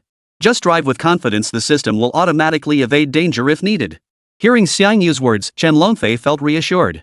Without hesitation, he pressed the start button of the Xingtian tank. Chapter 74, The Bear's Weapons Expert. Warning! Warning! Xingtian tank is about to deploy. All non-essential personnel must clear the runway immediately. Repeating, all non-essential personnel must immediately clear the runway. The hair-raising alarm echoed throughout the warehouse and beyond. Every worker who heard it instantly paled. They scrambled frantically toward the sides of the road. The next instant, a sinister, jet-black tank emerged from the warehouse. Its scorpion-like form instantly exploded onto the workers' eyes. The mere sight of its 3 advanced tech cannons radiated a bone-chilling menace. Holy, that tank is so badass. Totally awesome. Who built this beast? It's insane. Holy, I'm on my knees already. Upon seeing this sinister tank, the staff inside the mechanical factory couldn't help but gasp in awe. They all rushed to the sides of the road, staring blankly at the exaggeratedly designed tank. It felt like an iron hammer had struck their hearts. They could barely breathe. At that moment, Chen Longfei, seated in the driver's seat. His face was filled with excitement. The others were equally overcome with excitement, watching the buildings and crowds shrink beneath them. Their hearts pounded wildly, their blood surged through their veins. It felt as though everything around them was made of tofu, easily crushed beneath their feet. Just then, Xiangyu's voice rang out. "Everyone, hold on tight. Commander Chen, you can step on it now." "Step on it?" Chen Longfei paused for a moment, then his expression shifted to one of understanding. The next second, the engine of the Xingtian tank roared to life with a thunderous roar. The sound seemed to emanate from ancient gods, carrying an unprecedented, overwhelming sense of menace. The staff members who heard the roar felt their heart rate spike by 108 beats per minute.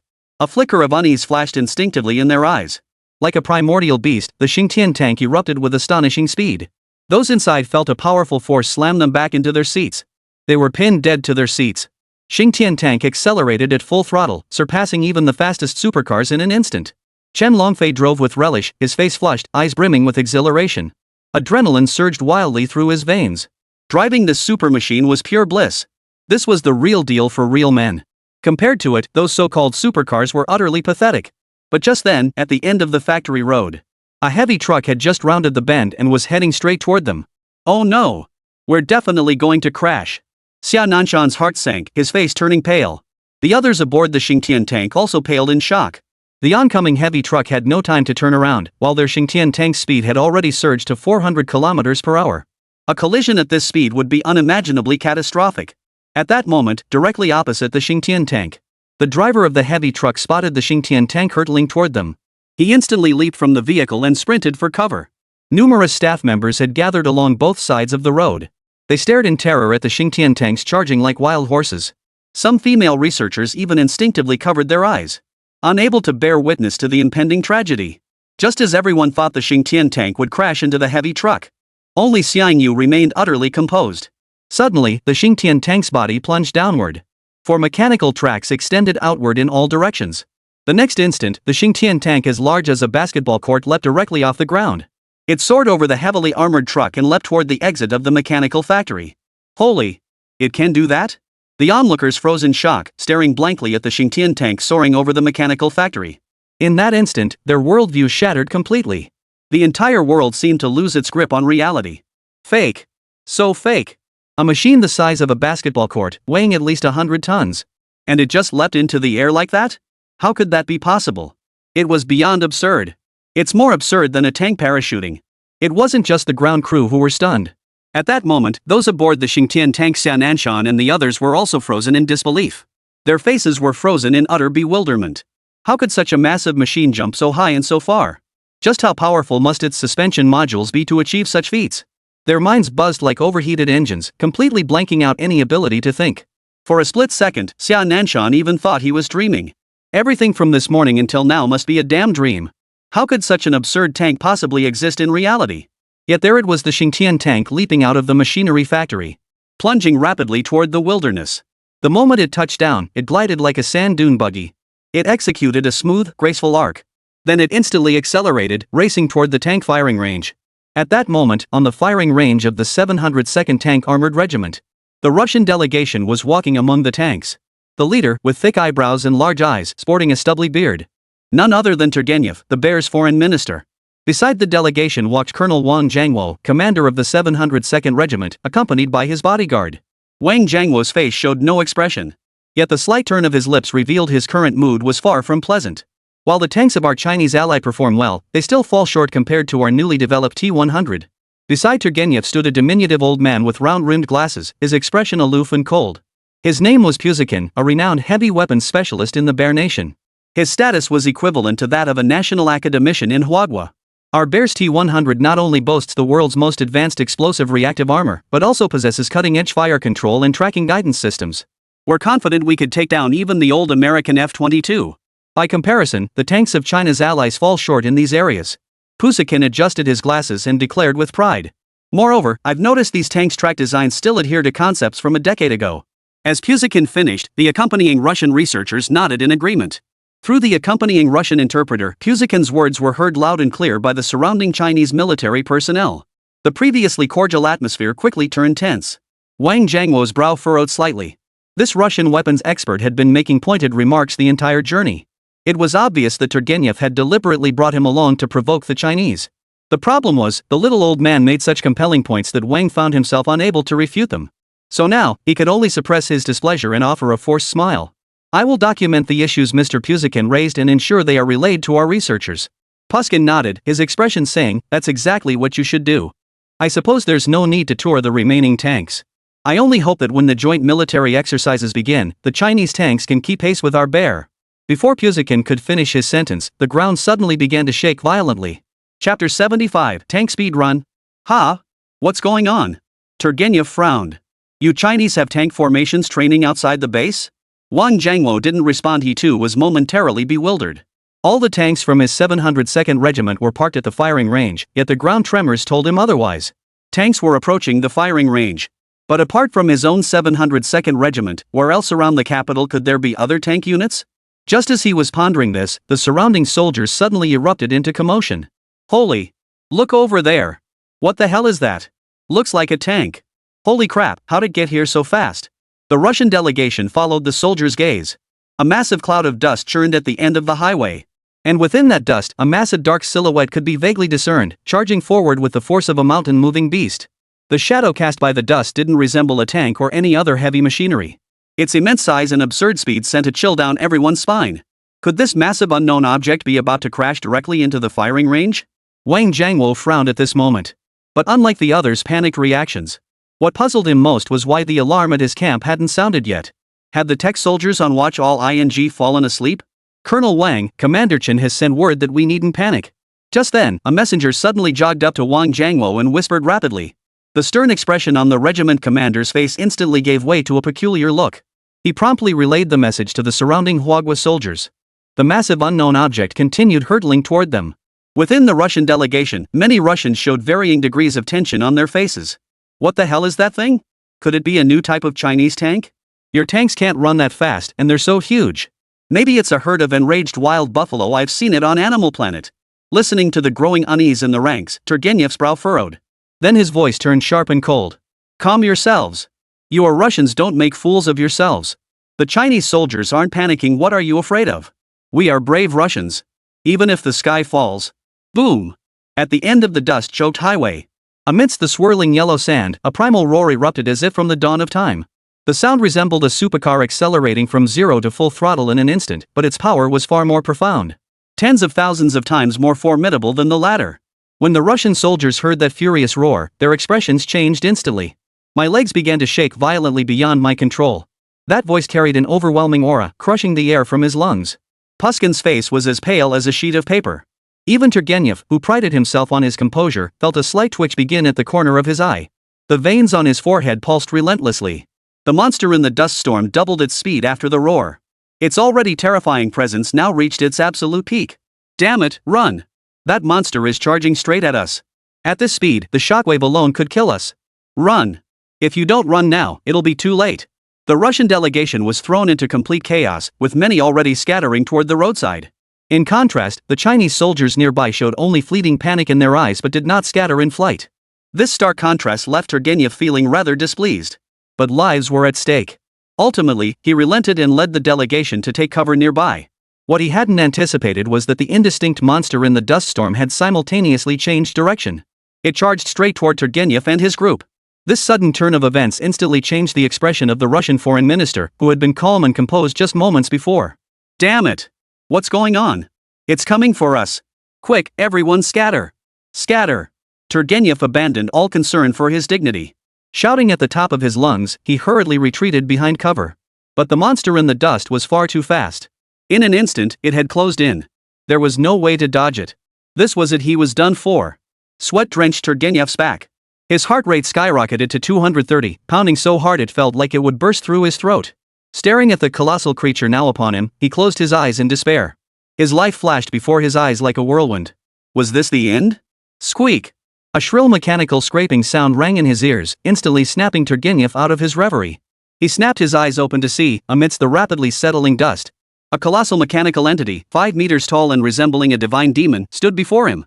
Crawler tracks protruding forward like demonic claws. 3 enormous, futuristic-looking cannons. A body as alien and monstrous as an extraterrestrial insectoid. In that instant, Turgenev froze in place, utterly petrified. His entire being seemed to have prematurely succumbed to senile dementia, his body trembling violently as his mouth twitched uncontrollably. Beside him, Pushkin was even more shaken than Turgenev. His mouth gaped open as he stared dumbly at the colossal mechanical contraption before him. His pupils shattered from the shock. He forgot to breathe, his face flushing crimson without realizing it. Many others in the Russian delegation were so terrified by this unearthly mechanical entity that they collapsed to the ground. Faced with this unseen mechanical entity, their hearts were filled with utter panic. In contrast, the surrounding Huagua soldiers, though many instinctively took a few steps back. But overall, they held their ground far better than the Russian delegation. This composure was largely thanks to Colonel Wang, who had briefed them on the situation beforehand. The shock over the mechanical contraption persisted. The members of the Bear delegation stood frozen in place, as if nails were driven into their feet. Just then, the side hatch of the colossal mechanical contraption slowly opened. Chen Longfei, Elder Xia, and others emerged with steady steps. The moment Commander Chen appeared, the surrounding Huagua soldiers immediately stood at attention, saluting in unison. The slight tension in their gazes was instantly replaced by fervor. Only when Commander Chen appeared did they truly confirm. This extravagantly designed machine was indeed the superweapon forged by their own countrymen. This is insane. Absolutely mind-blowing. Turgenev, my good brother. You finally arrived. Chen Longfei, his face flushed and eyes sparkling, leapt down from the Xingtian tank. He spread his arms wide and gave Turgenev a hearty hug, still reeling from the shock. Only when he felt the crushing pressure of the embrace did Turgenev snap out of his daze. Then, his voice trembling slightly, he asked. This mechanical beast, what is it? Oh, this, Chen Longfei chuckled, gesturing toward the Xingtian tank behind him. This is our nation's latest tank development. How about it? Not too shabby, right? Chapter 76, The Bear Expert's Skepticism. Passable? It's absolutely badass, okay. Old friend still loves to show off. Turgenev swallowed hard, forcing himself to remain composed. Commander Chen, it's been ages. This contraption is actually a tank? Chen Longfei gave a slight nod. Yes, it's a new development. We brought it to the firing range to test its performance. Does it even need testing? Just look at that speed, faster than a supercar. It's more than enough to outclass tanks from any country in the world. Faced with Chen Longfei's words, Turgenev felt his head buzzing. He couldn't help but wonder suspiciously, could it be that he'd drunk too much vodka last night? Was he still dreaming? How else could he have seen such an absurd tank? It wasn't just Turgenev, the rest of the Russian delegation also felt a strong sense of unreality. The machine before them stood 5 meters tall and was as large as a basketball court. It resembled alien technology invading Earth straight out of a sci-fi movie. It didn't look anything like a tank made by humans. Could this machine be an alien weapon captured by the Chinese? But Colonel Wang interjected with a chuckle. When Commander Chen notified me earlier, I hadn't fully processed it yet. Ha, welcome the new tank to our 702nd Regiment for combat testing. But just then, weapons expert Puzikin suddenly took a large step forward. A hint of scrutiny flashed in his eyes. Moments ago, he had been so stunned by the Xingtian tank's imposing presence that his mind went blank. Only now had he regained his composure. If this machine truly is China's latest tank design, then I can only say your research into the design of the king of land warfare is utterly half-hearted. The moment these words left his mouth, the entire scene fell silent. Even Chen Longfei, Wang Jiangwo, and the others, who possessed considerable composure, couldn't help but furrow their brows slightly. The other Chinese soldiers surrounding them wore expressions of displeasure. This little old man had been nitpicking at China's tanks since the moment he arrived. If it wasn't this that was flawed, it was that which was inadequate. Now Commander Chen had brought this incredibly powerful super tank. And he was still nitpicking. This was truly going too far. Chen Longfei, however, merely smiled faintly and inquired, Professor Puzikin, what specific issues have you identified? Could you elaborate? The problems with this tank are enormous. Puzikin snorted coldly before responding. First, its sheer size makes it an easy target for enemy artillery fire. Second, such a massive mechanical contraption must weigh at least 100 tons. I must ask, how does it prevent sinking into the mud when traversing swampy marshlands and crossing rivers? And finally, the most critical flaw. Puzikin paused briefly, his eyes brimming with contempt. This tank's massive size and weight imply enormous power consumption. How exactly do you plan to address its endurance issues? Truly the top weapons expert of the Bear Nation. The three objections were well reasoned and sounded entirely plausible. The rest of the Russian delegation nodded in agreement. Clearly, they found Puzikin's objections quite reasonable. Even Turgenev, who had been somewhat displeased, now let a faint smile touch his lips. Commander Chen, please forgive Professor Puzikin's bluntness, but he does have a point. While this tank boasts a sleek exterior, its combat performance falls short of a conventional tank. Chen Longfei frowned slightly, feeling a twinge of irritation, about to respond.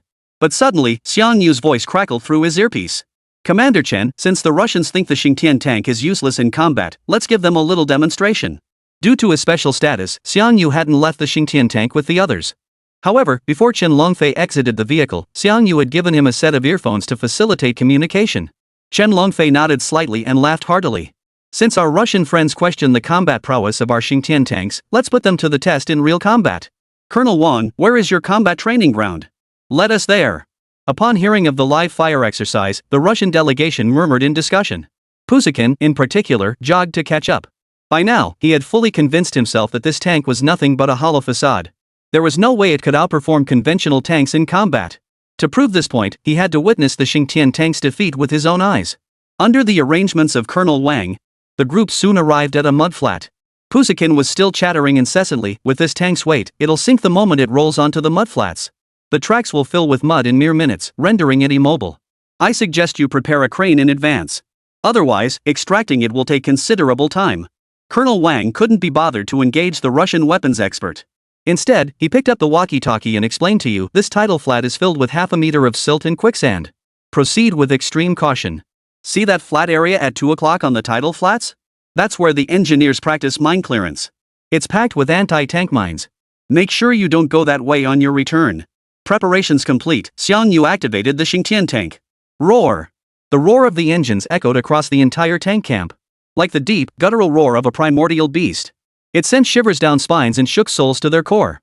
Under the fixed stares of everyone present, the Xingtian surged forward at full throttle toward the tidal flats. Yet the moment the Xingtian tank entered the mudflats, it proved exactly as Puzikin had warned. Its entire mechanical frame sank into the mud and sand. Puzikin on the observation deck couldn't help but speak up. I told you so. This tank looks impressive but is useless. Such an enormous size. Before Puzikin could finish his sentence, the next second, the Xingtian tank, which had been stuck in the mud, suddenly began moving forward again. Massive amounts of silt were pushed aside, leaving a long trench in its wake. This can't be possible. Puzikin's eyes trembled, his face contorted in disbelief. Over 100 tons of weight. How could this tank still have power? Its tracks should be completely filled and blocked by mud. But no matter how much Puzikin struggled to comprehend it, the Xingtian tank continued advancing steadily across the mudflats. This can't be. Why is this happening? Who can explain the principle behind this? Puzikin looked helplessly at the Russian researchers behind him. Yet these researchers were equally baffled at that moment. Half a meter of muddy sand, even ordinary tanks would have to proceed with extreme caution to cross it. Yet this mechanical beast before them, its immense weight should have rendered it utterly immobile on the mudflats. Unless. But one of the Russian researchers seemed to have an idea. He immediately pulled out paper and pen and began frantically calculating. Chapter 77, Minefield Rampage. Estimated tank weight 100 tons. Mud depth 0.5 meters. Track radius 0.8 meters. The horsepower required to traverse 100 meters is? By the end of his calculations, the Russian researcher's face had gone pale, his hand gripping the pen trembling violently. What is it? Speak up. Puzikin grabbed the researcher's shoulders and shook him violently. Finally, the stammering researcher managed to utter. I only calculated an approximate figure, but this tank's horsepower is now equivalent to the thrust of a manned rocket. What?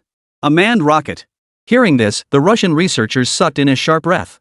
Horror spread across their eyes. A tank with thrust comparable to a manned rocket? The concept was terrifying. It was like installing the heart of a manned spacecraft engine into a tank chassis. Unthinkable. It would keep you awake at night. The person who built this tank must be a madman. Through the Chinese interpreter, Chen Longfei and Elder Xia clearly heard what the Russian researcher had said. They exchanged glances, their eyes brimming with astonishment.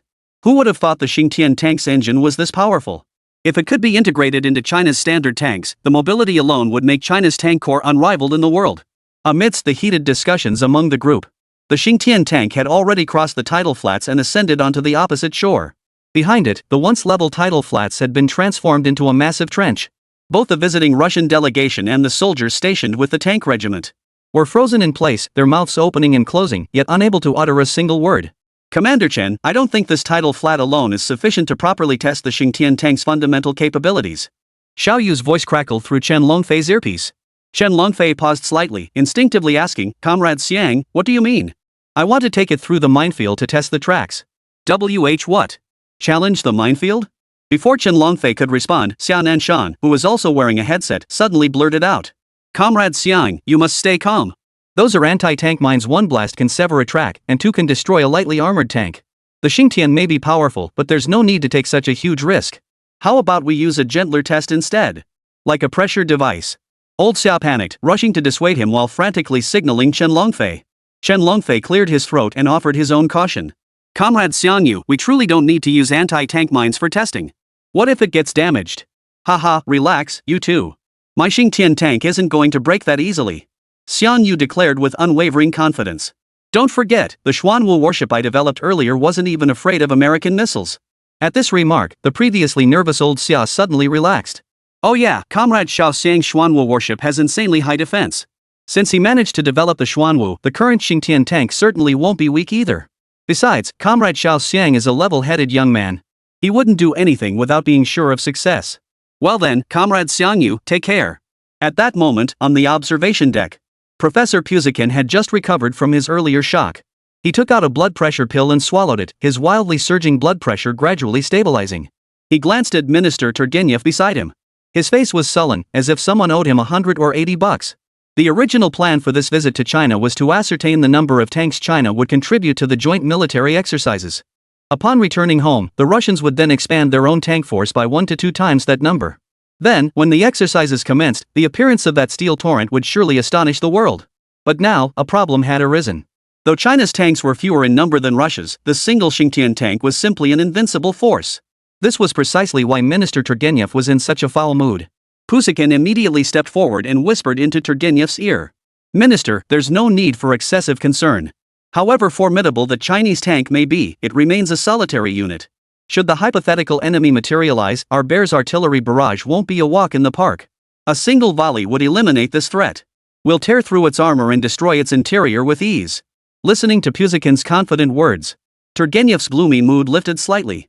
Indeed, their artillery support possessed formidable power. Even the United States would hesitate to confront it head-on. Impossible. Boom. Boom. Boom. His thoughts abruptly halted as a series of thunderous explosions erupted from the direction of the Xingtian tanks. Turgenev and Puzikin instinctively turned toward the source of the explosions. The next second, their faces drained of color as if someone had splashed white paint on them. This time, it wasn't just the Russian delegation whose expressions changed drastically. Even the surrounding Chinese soldiers wore expressions of utter shock. It appeared that the Xingtian tank had somehow driven into an area densely packed with anti-tank mines. The earlier explosions were the sound of detonating mines. That tank driver must be a little cutie. Damn!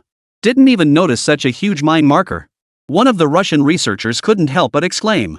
We're done for. Look at the blast, those are clearly mines designed for heavy tanks. The Huagua tank is toast at the very least, the entire track is blown to pieces. Yet just as the Bear delegation cried out in regret, the next second the Xingtian tank boldly emerged through the billowing smoke. Its entire mechanical body showed no signs of damage. It even still reflected the gleam of a factory fresh finish. Without pause, the Xingtian tank pressed forward, triggering yet another series of landmines. The dull boom sent shivers down the spine, making eyes dart wildly. But compared to the physical tremors, the psychological shock it delivered was far more intense. For amidst the deafening roar of explosions, the Xingtian tank pressed forward with unwavering stability. The mines beneath its tracks seemed like mere firecrackers. Utterly powerless. Yet both the visiting Russian delegation and the Chinese soldiers were well aware that a single one of these anti-tank mines could severely damage a conventional tank. Yet the Xingtian tank rolled over them as if nothing had happened. How is this possible? Why aren't the heavy anti-tank mines working? Pushkin's blood pressure, which he had struggled to keep under control, surged violently to his head. He seemed to have suddenly gone mad. He began tearing at his sparse hair. This can't be. This isn't real. If even anti-tank mines can't damage it, then our Bear's artillery barrage is nothing but a joke. How the hell did it do that? Why did it survive the mine blast? Pushkin's emotions had clearly spiraled out of control. It took several men to restrain him. Chapter 78, Pushkin's loss of composure. Watching his nation's weapons expert lose his composure like this, Turgenev's lower eyelid twitched uncontrollably twice. He glanced at Chen Longfei, who remained calm and composed. He couldn't help but ask. Commander Chen, what exactly is the origin of this tank you've developed? What is it made of? How can its defenses be so astonishingly strong? At that moment, Turgenev looked utterly defeated. The pride that had once flowed like a torrent of steel had now vanished completely. This exaggeratedly designed tank from Huagua, with its sheer propulsion and defensive capabilities alone, were already beyond what their Russian tanks could match. This joint military exercise was likely to become nothing more than a backdrop for China's green leaves. Chen Longfei watched the listless Turgenev, tensing every muscle to stifle an involuntary laugh. What a thrill! Absolutely exhilarating. The Russians prided themselves on their formidable land combat capabilities. Yet in every joint exercise, they carried an air of condescension. This visit to China was no exception. They arrived with an arrogant attitude, acting as if they were lecturing the world. And now, they've been thoroughly humiliated. Will they still be so cocky? Keep that up, and I'll knock your bear-like head right off. The behavior of the Russian delegation was all witnessed by the Chinese soldiers. A surge of immense pride welled up within them. Just like Wang Yusheng, who was assigned by Li Yunlong to guard the warehouse, his smugness was written all over his face. And at that very moment, the Xingtian tank returned, like a king returning to his throne. All eyes burned with intensity, fixed on this super tank that seemed like a god of war incarnate. Many scrutinized the Xingtian tank's tracks. Upon confirming not a single scratch from the mines had marred the tracks, their astonishment surged to new heights. Commander Chen, I beg you for a favor. Pushkin suddenly burst out from the Russian delegation. His excitement nearly caused him to throw himself at Chen Longfei.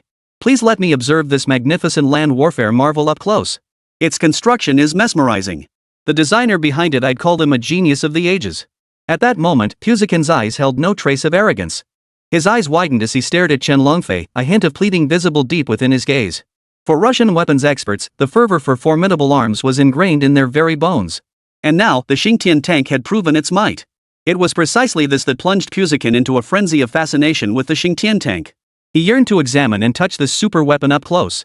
To feel its immense power up close. I'm afraid this tank is still in the testing phase. Unauthorized detailed examination is not permitted in China at this time. At that moment, it seemed as though everyone could hear the sound of Pushkin's heart breaking. But then Pushkin flashed a smile uglier than crying. No need to worry. If I can't observe it up close, then please allow me to conduct remote measurements with this device.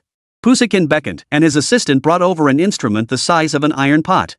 This is our Bear's gamma-ray analyzer for testing mechanical strength. Theoretically, it can measure the strength of any machinery. Commander Chen, rest assured. This device only records strength, it won't probe the internal structure of the machinery. Commander Chen remained silent, a contemplative expression crossing his face. But Turgenev stepped forward beside him. Commander Chen, my friend, he said in a gentle tone, I pledge my honor that Professor Pushkin's device will not compromise your secrets. We only wish to see where the limits of this super tank lie. As Turgenev finished speaking, the other Russian researchers all wore expressions of fervent excitement. When the Chinese military officers and researchers grasped the meaning behind Turgenev's words, they too wore looks of anticipation. They wanted to see just how much this tank, which didn't even fear anti-tank mines, could withstand. Could it withstand high-explosive anti-tank rounds, or even short-range ballistic missiles? Chen Longfei held Turgenev in high regard for his integrity. He nodded and said, "I'll consult the developer. If he agrees, we'll proceed with instrument testing." Turgenev paused slightly. The developer? The person who developed the Xingtian tank? I wonder what this peerless genius looks like. If given the chance, he must meet him in person. Soon, Chen Longfei received confirmation from Xiang Yu. Pusakin, who had been waiting impatiently, immediately handed the instrument over to the Chinese researcher. This strength tester is a 6th-generation device world-class. Even American instruments fall a notch below ours. Pusakin rubbed his hands together. There isn't a single substance in this world that can escape its detection. As Pusakin finished speaking, the Chinese researcher activated the device. The next second, an electronic alert sounded. Beep, beep. Unable to detect gamma-ray feedback bands. This device cannot detect it. What? Pusakin's expression changed. His facial muscles twitched uncontrollably. His furrowed brow seemed poised to crumple into a single knot. This shouldn't be happening. How could it not detect anything? Even the hardest metal should register some data. It's impossible for it to show absolutely nothing. Unless the metal composing this super tank is impervious even to gamma rays. At this thought, Pusakin instinctively started walking toward the Xingtian tank. But he was immediately blocked by the guarding soldiers. I never imagined I'd witness a mechanical creation of this caliber in my lifetime. If even gamma rays can't penetrate it, then this tank is absolutely capable of withstanding a nuclear blast. Puskin's words sent shockwaves through the crowd. The faces of the surrounding bear men paled in unison. A tank that can withstand a nuclear blast? Few would believe such a claim. Yet Turgenev frowned and asked. Even nuclear explosions come in tactical and strategic yields, Professor Pusakin. Could this tank withstand the Big Ivan from the Tsarist era? Absolutely possible. Puskin replied without hesitation. It's not just about withstanding the blast, it can survive the explosion entirely intact, with everyone inside emerging unscathed. The materials and craftsmanship used to build this tank are ahead of the world by 50 years. Whoever possesses such technology will dominate the world, it's only a matter of time. As a top expert in the military field of the Bear Nation, when he offered such a high appraisal, both Turgenev and Chen Longfei took it extremely seriously. Turgenev immediately dialed his satellite phone to inform Emperor Putin about the Xingtian tank. Upon hearing that China had developed another formidable technological weapon, Emperor Putin was deeply shocked. He immediately convened a high-level leadership meeting. The meeting had only one agenda item: how to establish a more stable and effective cooperative relationship with China. Several fuel pipelines dedicated to China had already been constructed. Following unanimous approval by the Russian leadership, it was decided to double the number of fuel pipelines. All construction must be completed by early next year. Chapter 79, Tank Production Line. Chen Longfei also submitted the evaluation report from the Bear Nation experts to the Huaguo leadership. A high-level meeting was immediately convened. However, the discussion primarily focused on commending Xiang Yu. Several venerable elders even proposed personally presenting Xiang Yu with an award after the joint military exercises concluded. Before long, it was noon. The Russian delegation was escorted away from the tank firing range to find a place for lunch. Inside the temporary camp housing the Xingtian tanks, Regimental Commander Wang, Chen Longfei, and Elder Xia all stood beside the Xingtian tank. 100 meters away from them, 3 inner and 3 outer circles of infantry and elite tank troops from the 702nd Regiment gathered around. Accompanied by the sound of mechanical startup, Xiang Yu emerged from the Xingtian tank. "What do you think, everyone? Not bad for a tank, huh?" Xiang Yu grinned. The three of them grimaced. It wasn't just decent, it was absolutely mind-blowing. Ever since seeing the Xingtian tank, I feel like I've spent most of my life studying for nothing, it's all gone to waste. Old Lu shook his head helplessly. Chen Longfei and Wang Jiangwo both let out wry smiles. A tank like this? We never even dared to dream of it before. The materials alone completely outclass other tanks. But Comrade Xiang Yu, building such complex land combat machinery must have been incredibly taxing, right? Achieving mass production of tanks with this level of strength would likely be quite difficult, Chen Longfei said with a hint of regret. Indeed, old Xia shook his head. If we only deploy this single unit for the joint exercises, it would be rather underwhelming. Therefore, our nation can only deploy the previously confirmed tank formation. Since the Xingtian tank cannot be mass-produced, we have no choice but. Who said the Xingtian tank can't be mass-produced? Xiang Yu suddenly spoke up, cutting off the others. The three men froze, their eyes suddenly blazing with intense focus. Comrade Xiang. Xiang Yu, what did you just say? Could you repeat that? Chen Longfei's voice stuttered slightly, convinced he'd misheard. Xiang Yu shrugged and spoke slowly, enunciating each word. I said mass-producing the standard Xingtian tank isn't a difficult task. As long as we build the machining stations for each component on the production line and equip them with specialized assembly robotic arms, achieving an automated integrated tank production line is no problem. The words exploded like thunder in the ears of the three men. Especially for Chen Longfei, his face shifted from utter shock to elation. Finally, it turned into sheer ecstasy. Old Xia's legs buckled, and he staggered backward. Had Wang Jiangwo not been there to steady him, he might have collapsed onto the floor. I heard correctly. Comrade Xiao Xiang really did say mass-produced Qingtian tanks. Mass-produced Qingtian tanks. Mass-produced Qingtian tanks. Old Master Xia seemed possessed, muttering to himself incessantly. Such a reaction was hardly surprising. After all, not long ago, everyone had witnessed the formidable power of the Qingtian tank. It must be noted that the previous tests had only covered defensive capabilities. The weapon tests hadn't even begun. But there was no doubt this tank possessed astonishing destructive power. Comrade Xiang.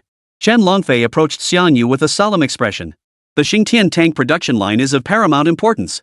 If you're willing to build the production line for our nation, feel free to make any demands. As long as it doesn't violate our principles, I will fulfill every one of your wishes.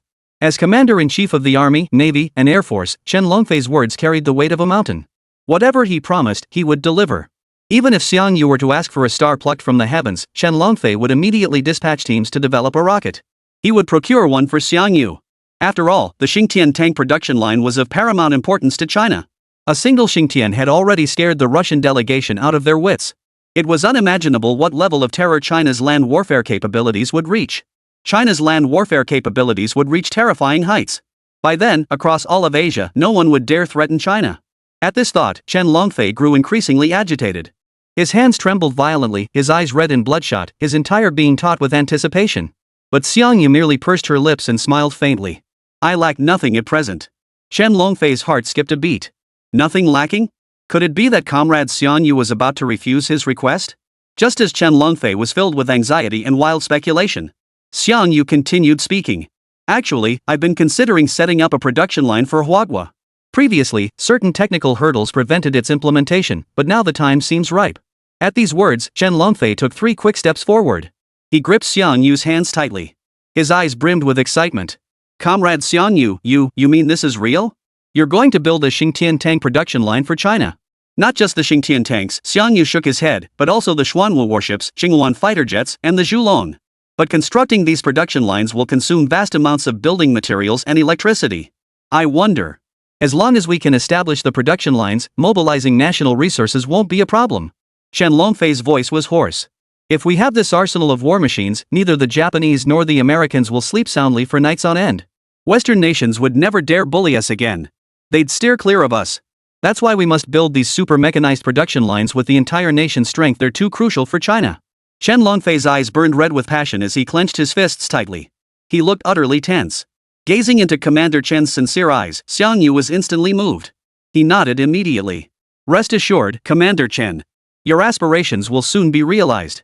The testing of the Qingtian tank concluded hastily. Xiang Yu was secretly escorted to the nearest military base. At the same time, Chen Longfei applied to higher-ups to initiate a nationwide mobilization, gathering all the materials Xiang Yu needed in record time. When Xiang Yu mentioned insufficient energy, they even diverted power from 3 nuclear power plants to exclusively fuel the production line. Time flew by, and suddenly only 2 days remained before the joint military exercises. The 702nd Armored Regiment had already departed days earlier to head for Siberia. At this moment, within an underground military base in the imperial capital, a massive production line was working at full speed. On a track as wide as a basketball court, mechanical tanks resembling alien insectoids, continuously being welded and assembled by surrounding robotic arms. 100 meters away in the observation chamber, hundreds of researchers gathered, yet an eerie, absolute silence hung in the air. Each gazed at the colossal, fully automated mechanical factory beyond the windows, their eyes filled with awe. But when their gazes shifted to the young man standing before the window, his back turned to them. They regarded him as though he were a monster. Chapter 80, The Qingtian Tank Corps. In less than 7 days, this young man named Xiang Yu had established a super tank production line at an astonishing pace. The most astonishing part was that this production line required no manual labor. It was fully automated. Workers only needed to place the required materials onto the conveyor belt. The system would then automatically melt, process, and assemble them into standardized Qingtian tanks. Xiang Yu, tell me the truth, are you really an alien? Chen Longfei stared down at the massive production workshop below the glass window. His voice trembled slightly as he spoke. It was Xiang Yu who turned back, offering a wry smile. Commander Chen, I'm a legitimate citizen of China, a descendant of the Yan and Huang emperors. Chen Longfei opened his mouth but ultimately decided not to press further. After all, Xiangyu had been classified as a top-secret protected subject of China. Even he couldn't press Xiangyu for more details. Everyone, follow me downstairs. Let's see how the mass-produced units are coming along. The moment Xiangyu finished speaking, the researchers' eyes lit up like light bulbs. This visit was all about seeing the standard-issue Xingtian tanks. The events that unfolded at the tank firing range just days ago were still vividly etched in their minds. The Xingtian tank's formidable power had been etched deep into their minds. Now, they were about to see the mass-produced Xingtian tank. How could they not be thrilled? I'm so nervous. Feels like my heart's about to jump out of my chest. Everyone, try to relax a bit. Don't let sudden hypertension cause any fatalities. I've already prepped my quick-acting heart medicine. If anyone needs some later, I'll share. Following Xiangyu's lead, the group soon arrived at the edge of the production line. The massive production line seemed built for giants. The group could only look up to see parts of its structure clearly. Soon, the researchers, led by Xiangyu, approached a massive mechanical door. He casually pressed the activation switch. A series of rapid mechanical sounds filled the air. The massive mechanical door slowly swung open. Within the pitch-black warehouse, the voracious mechanical structure stood menacingly, its form barely discernible. The next instant, lights flooded the space. Within the vast warehouse, hundreds of standardized Xingtian tanks were neatly arranged. Their sci-fi insectoid appearance featured massive Trinity cannons. For tracks 2 front, 2 rear supported the entire chassis. Most crucially, the hundreds of standard Xingtian tanks before them no longer bore the factory-applied silver-black color scheme. Instead, their entire bodies were now coated in a dark crimson paint. A gleaming golden 5-pointed star laser etched across their chests. And on the armor panels flanking the hull, the totem of the Chinese dragon was intricately carved. Even though the researchers had mentally prepared themselves in advance, when they saw the 100-plus imposing Xingtian tanks before them, their faces went blank, eyes widening to their absolute limit, as if their corneas might burst. Many researchers' mouths formed perfect O shapes. Their entire bodies shook uncontrollably. A single Xingtian tank was enough to awe the crowd. And now, over 100 Xingtian tanks stood parked in the warehouse. The sheer scale was beyond belief. I thought this production line could only crank out 4 or 5 Xingtian tanks. That alone was mind-blowing. But in just a few short days, they produced over 100. Good heavens! This is unbelievable. A miracle, absolutely a miracle. With these Xingtian tanks, China's ground forces are now absolutely unbeatable. Neither the little guys nor the Yanks will stand a chance against us anymore. Researchers buzzed with excitement, many even wiping away tears. The prospect of Huagua acquiring so many Xingtian tanks at once had them overcome with emotion. Tears welled up in their eyes. Especially seeing the standard Xingtian tank's paint scheme brimming with Huagua elements. Their hearts surged with fervor, making them want to roar to the heavens. Yet in stark contrast to the researchers' fervor, Xiangyu shook his head with a wry smile. To produce so many standard Xingtian tanks in such a short time, Xiangyu not only pushed the production line to operate 24/7 at maximum capacity, but also drained the entire energy output of 3 nuclear power plants. Only the imperial capital could barely sustain such a production line. In the Jiangnan military district, it would have been utterly impossible to produce over 100 standard Xingtian tanks in such a short time frame. Energy remains our most pressing concern. I wonder how Professor Li's research on controlled nuclear fusion is progressing. Lost in thought, he noticed Chen Longfei approaching at a measured pace. A closer look revealed a slight tremor in his legs. Clearly, Chen Longfei was suppressing his inner excitement. Xiangyu. Chen Longfei's voice trembled. Can these Xingtian tanks in the warehouse be deployed immediately? Xiangyu nodded. Absolutely. Their operating systems are highly intelligent. Any veteran tank commander will have no trouble piloting them. Good. Excellent. Chen Longfei clenched his fists in excitement. With these Xingtian tanks, China will command the world's attention during the upcoming joint military exercises with the Russians. But there's one problem, Xiangyu said with a wry smile. These mass-produced standard tanks, whether in firepower or size, are significantly weaker than the first-generation Xingtian tanks. They'll only achieve about 50% of the Xingtian tank's combat effectiveness. After speaking, Xiangyu pressed a button beside him. Inside the warehouse, another massive steel gate slid open. The moment the steel door swung open, a crimson Xingtian tank slowly rolled out. Its color scheme resembled the surrounding tanks, but both its size and armor scale far surpassed the others. This Xingtian tank, personally developed by Xiangyu, exuded an aura of dominance that was far beyond that of the mass-produced models. The researchers, who had been utterly stunned by the sight of hundreds of standard tanks moments ago, were now utterly numb. Amidst the mass-produced tanks, the visual impact of the Xingtian tank had skyrocketed beyond measure. At this moment, the Xingtian tank resembled a true god of war. Surrounded by its subordinates, its aura radiated supreme authority. So majestic. Xingtian tanks, the war god Xingtian. Ha! I wonder what those bears will think when they see so many Xingtian tanks. What's the big deal about an iron flood? Against the Xingtian tank corps, it's nothing. Researchers rubbed their hands in excitement, eager for the joint military exercises to begin immediately. Under Qianlongfei's arrangements, 101 Xingtian tanks were swiftly selected for the upcoming joint military exercises. The first-generation Xingtian tank driven by Xiang Yu was designated as 0. Together with the other Xingtian tanks, it formed the Xingtian Tank Corps. At the same time, as the date of the joint military exercise agreed upon with the Bear Nation rapidly approached, the eyes of nations worldwide turned toward the Siberian marshlands. Official observers from various nations were dispatched to Siberia. Journalists from internationally renowned publications also poured in, all to provide detailed coverage of the joint exercises between the two superpowers. Chapter 81, The Bear's Expectations. The joint military exercises captured the world's attention. As military powers standing shoulder to shoulder with the United States, the Bear and China naturally drew the attention of countless people. Their joint military exercises naturally drew the attention of countless observers. The Xing'an Line, a major railway traversing northeastern China. 10:23 p.m. At Jinhaiwei Station, a heavily armored train larger than ordinary passenger trains pulled into the platform. At the same time, the area surrounding Jinhaiwei Station was completely sealed off by fully armed Huagua soldiers. The station had been seized by the military. Hundreds of armored off-road vehicles formed a protective perimeter around the station. Soldiers armed with live ammunition stood in front of the vehicles. Heavy machine gun positions on the roofs were also manned. On nearby high-rise buildings, hundreds of snipers had their rifles set up and ready. Even in the air, dozens of armed helicopters continuously patrol at low altitude. Searchlights illuminated the station's surroundings. The constant whirring of rotor blades sent chills down the spine. The station was completely sealed off, with no one permitted to cross the cordon or approach the tracks. The military's sudden large-scale operation naturally drew the attention of many citizens, especially the stranded passengers at the station, who were utterly bewildered. Did you see that train on the tracks? Holy crap, I've never seen one that big. That's a wartime heavy-duty transport train, specifically designed to haul massive machinery. You'd never see one under normal circumstances. The military pulling out such a big operation out of nowhere. What on earth are they transporting? Who knows? But it must be something huge and important. Passengers murmured among themselves, their eyes filled with puzzlement. But then, outside the floor-to-ceiling windows, massive black silhouettes approached from the distance. Though shrouded in the night, passengers could only make out the vague outlines of the moving rows of dark shapes.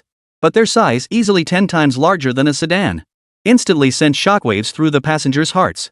My God, what are those things? Looks like a tank, but way too big. Damn it, is this what the military mobilized to protect? Watching the colossal machinery pass by the floor-to-ceiling windows, though entirely covered in olive drab canvas, the sheer outline of the machinery was enough to send shivers down the spines of the passengers. Nearly 5 meters tall, like a giant. Beneath the canvas, the shape of a cannon barrel was discernible. This was definitely not construction machinery like an excavator. It is a military unit designed for combat. They resemble modern tanks, yet their appearance differs significantly from conventional ones. If forced to describe it, it resembles a mechanical giant with tracks instead of legs. It's clear these machines are absolute killing machines designed for war. Their design is simply too far ahead of its time. Even more astonishing is their sheer number. 1, 2, 3. As passengers watched hundreds of these war machines roll past the floor-to-ceiling windows, their pupils contracted sharply, hearts pounding uncontrollably. They were utterly bewildered. What kind of machinery were these? Could it be that the military had developed some new weapon? They hadn't heard a single whisper about it before. As they pondered, the entire station hall suddenly plunged into darkness. Immediately, an enormous shadow blocked the floor-to-ceiling windows. This shadow was nearly twice as tall as the previous one, and its form was even more massive. Merely its appearance radiated an overwhelming sense of pressure. So much so that passengers instinctively held their breath, afraid the slightest sound might disturb this colossal machine. Long after the colossal figure had departed, the passengers lingering in the hall finally snapped out of their shock. Holy, holy! How could it be this huge? It feels like the leader of all the other machines, so imposing. Could these be new military land combat machines?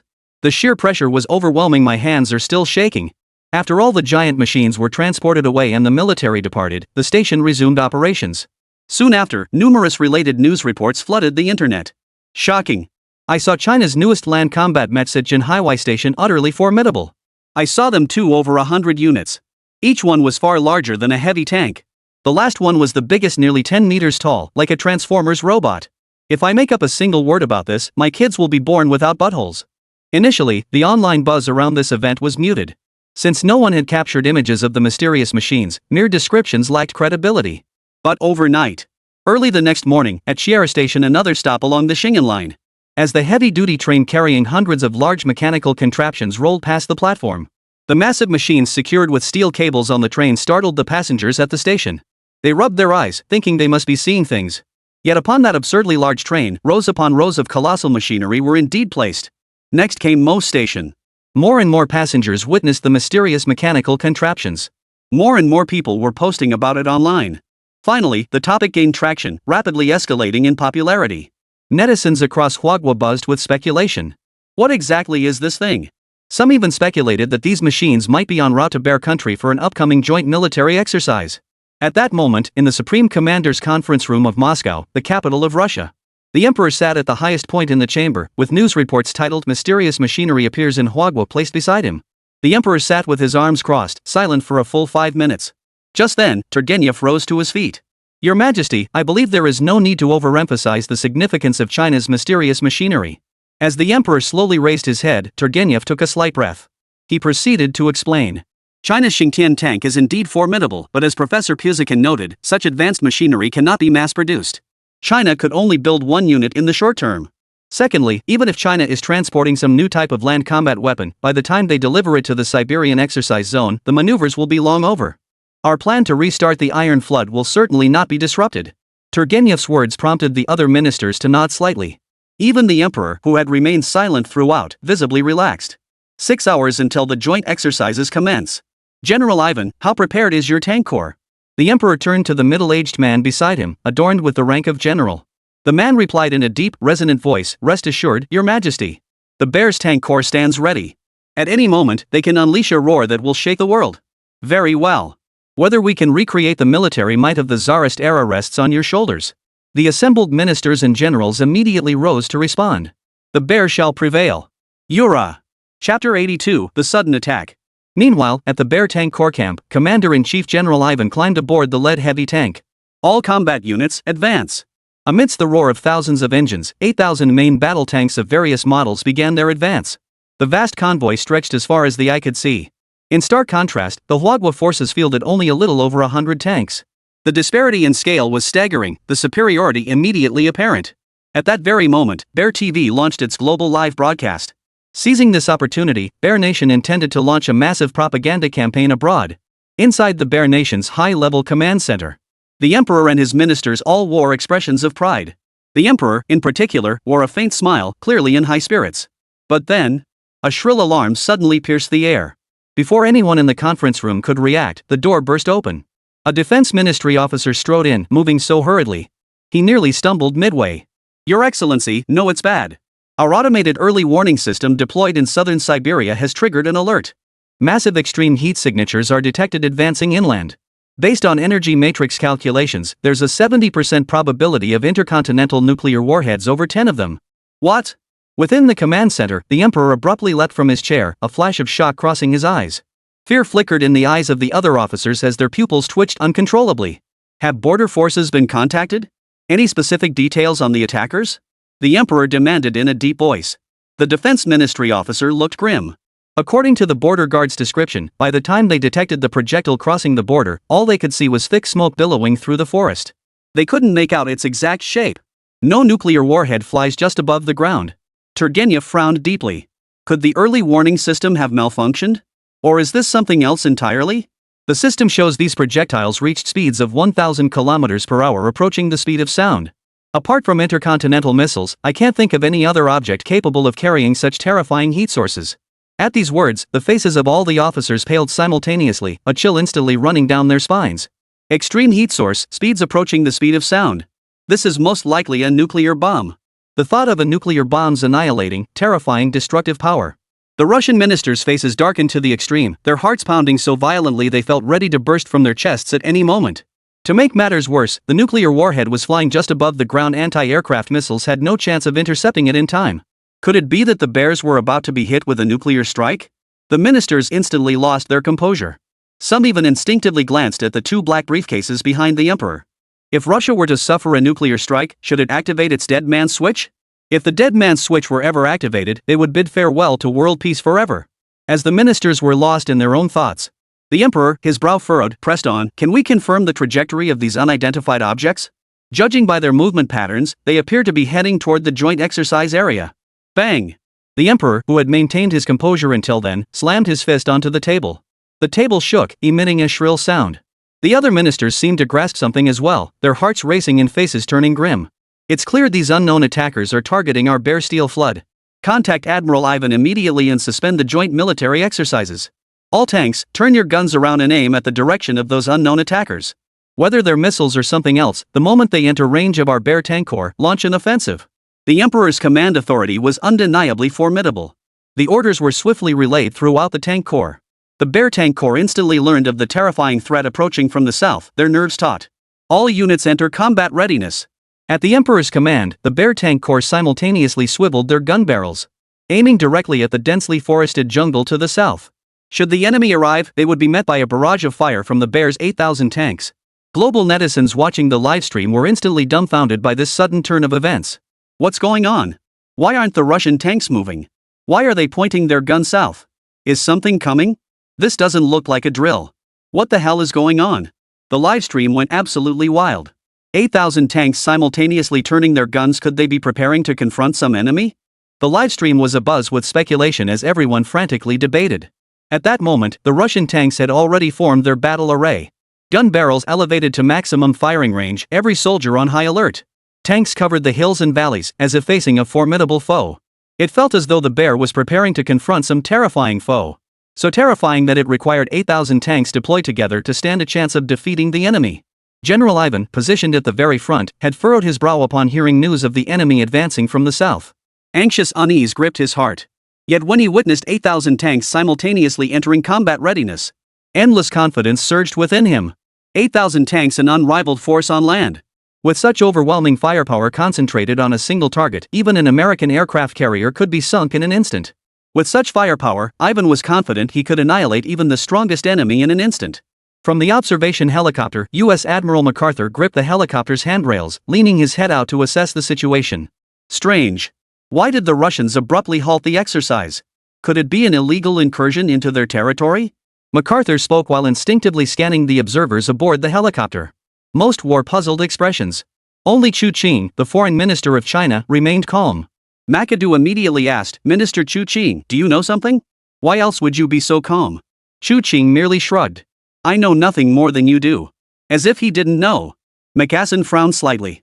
Chu Qing's expression clearly betrayed his knowledge of the inside story. Could it be that the Bear's suspension of military exercises was connected to Huagua? Lost in thought, McCarson was jolted awake by a startled cry. Good heavens! Look at the horizon, what on earth is that? An observer pointed southward, terror etched across his face. Everyone on the helicopter immediately scanned the distant horizon. There, on the southern horizon, sand and gravel swirled, obscuring the sky.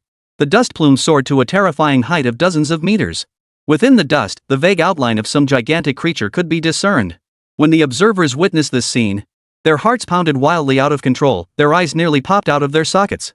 For the unidentified creature within the dust cloud instilled in them a profound sense of impending doom. A primal terror rising from the deepest recesses of their souls. Chapter 83, Dust Settles, Despairing Bear. At this moment, it wasn't just the observers aboard the helicopter. The Bear's high command and the viewers in the livestream room. All eyes were fixed on the unknown entity hurtling toward them. But the distance was too great, no one could yet discern what lurked within the swirling dust cloud. Judging by this setup, the Bear is going for a head-on confrontation, McCassin said, turning to Chu Qing. Minister Chu Qing, aren't you going to say something?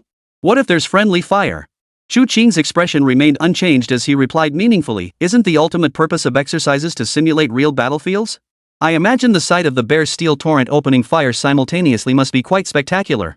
A flawless response. McCassin's brow furrowed, clearly unimpressed with this Chinese diplomat. At that very moment, a cannon blast echoed across the ground. The Russians are launching their offensive. Someone shouted. The next second, a deafening barrage of artillery fire erupted. Thousands of tanks simultaneously unleashed their fiery tongues. Shells rained down like hail, striking targets dozens of kilometers away. The sheer scale of the assault, unleashed in an instant, was staggering. In the livestream chat, viewers from around the world witnessed the torrent of fire unleashed by the steel flood. All sucked in their breath. Is this the military might of the Bear? Absolutely staggering. Whatever that unknown object is, it won't survive the bear's artillery barrage. Even an aircraft carrier would be sunk. Why provoke the bear? The livestream chat erupted with discussion. While praising the might of the Russian tanks, viewers expressed grim predictions for the attacking object. No one believed anything could survive under such concentrated Russian firepower. It would be blown to smithereens. The artillery barrage from the steel torrent continued unabated. As the unknown object drew nearer, nearly every Soviet tank had opened fire. The overwhelming barrage created a deafening roar that shook the very ground. Rolling clouds of smoke from the explosions obscured vast swaths of the area. No one could see what lay within. Ha! This is the power of the Iron Flood. From the lead heavily armored tank, Army General Ivan leaned halfway out of the turret, laughing maniacally. Any enemy daring to invade our bear's territory shall bow before the might of our bear's artillery. We bears are invincible. His voice abruptly cut off. Amidst the billowing smoke in the distance, dozens of dark figures could be faintly seen dashing through the flames and mist. The black smoke billowing from the explosion now showed signs of being dispersed. What? The enemy hasn't been wiped out by the artillery fire. General Ivan's brow furrowed slightly as he immediately issued another order to open fire. 8,000 main battle tanks unleashed their barrage simultaneously. The deafening roar of bombardment echoed across the heavens, causing the earth itself to tremble. Whether observers at the scene or viewers watching the live broadcast from around the world, every single one felt their hair stand on end and their scalps tingle. Yet when this barrage concluded, the explosion's smoke and dust collapsed inward once more, twisting and distorting, continued advancing toward the steel torrent. This can't be possible. Inside the bear's Supreme Command Center, ministers instinctively rose from their seats. Their eyes filled with utter astonishment. Through the surveillance feed, they clearly witnessed the 100-meter-thick dust cloud kicked up by the simultaneous barrage of 8,000 tanks. That dust was being influenced by some force within. It surged toward the bear's tank core in unison. Within the swirling dust now, it seemed as though an unknown monster formed from sand itself lurked. Mysterious and deeply unsettling. What the hell are those things? Why can't we kill them? Turgenev's face darkened. Thoughts raced through his mind, and suddenly he envisioned a colossal mechanical form. Could it be China's Xingtian tank? Impossible. Absolutely impossible. Turgenev shook his head violently. It couldn't be. For no matter how formidable China's Xingtian tank might be, it could never create such a formidable presence. The unknown enemy emerging from the dust was overwhelmingly numerous, far beyond what a single Xingtian tank could ever match. It absolutely couldn't be the Xingtian tank. The Bear Legion's bombardment continued unabated. Yet to the despair of all the tank crews, no matter how relentlessly they pounded the ground, whether with high explosive incendiary shells or depleted uranium armor-piercing rounds, they couldn't halt the enemy's advance. Their pace slowed, but they steadily advanced toward the tank core. The thick smoke from explosions now lay less than 3 kilometers from the core. This meant the enemy within the smoke was now within striking distance. Inside the heavily armored tank, General Ivan stared through the periscope at the relentlessly advancing explosion dust. A sudden wave of helplessness washed over him. It's over. All over. The bear tanks have unleashed their maximum firepower, yet they still can't take them down. Their defenses are terrifyingly strong. At that moment, General Ivan was utterly despairing. Not just him, but every soldier in the tank corps. Morale had plummeted to rock bottom. Though shells continued to rain down, the attacks were like tickling the enemy. They were utterly ineffective. Everyone, prepare to go down with the enemy. Ivan's voice was low and trembling. The tank corps he had personally built. He had intended to restore the deterrent power of the Soviet era. Now, it was about to be destroyed. He had ultimately failed to live up to the emperor's expectations. With this thought, Ivan closed his eyes in despair. At the same moment, continuous bombardment caused the barrels of 8,000 tanks to overheat one after another. Within minutes, firepower plummeted by nearly 80%. The explosion dust rapidly dissipated. From the dust emerged a dark figure. The high command of the Bear, international observers aboard helicopters, and the audience in the live broadcast room instinctively held their breath, eyes fixed intently on those dark silhouettes. What on earth could withstand the Bear's iron deluge of bombardment? Everyone was utterly curious. The next instant, a succession of large, oddly shaped machines surged from the smoke and dust. They scattered in a fan-shaped formation. Their bodies resembled alien insectoid creatures, supported by 4 armored tracks. 3 gun barrels protruded from their heads, radiating a futuristic tech aesthetic straight out of a sci-fi blockbuster. As the crowd caught sight of these mechanical beasts' forms, they collectively sucked in a sharp breath. Their hearts pounded wildly out of control. Holy crap, what the hell are these things? Alien tech? They can withstand tank fire, they've gotta be alien. Holy crap, aliens have invaded Earth. Just as netizens were engaged in heated debate, a dark silhouette emerged once more from the dust. But compared to the unknown machinery already emerging from the dust, this dark figure was easily twice as large. Over 10 meters tall, it stood like a war god, charging out of the dust. The moment it appeared, it shattered countless eyeballs. Chapter 84, Hardcore Display, Shocking the World. Its exaggerated cannon barrels and surrounding armor, coupled with an utterly monstrous form. The moment it appeared, every spectator wore a look of sheer terror. But what was truly shocking wasn't just the appearance of these mechanical monsters. It was their paint scheme. Their dark red hulls bore golden 5-pointed stars carved across their chests. And on their sides were imprinted ancient totems from the Eastern realm. As the dust rapidly cleared, both the soldiers on the scene and the viewers in the livestream room could clearly see the mechanical monster's appearance. The richly painted Chinese-style livery, the golden 5-pointed stars. Could these machines possibly be Chinese? Impossible. How could this be? The first to react was Turgenev within the Supreme Command headquarters.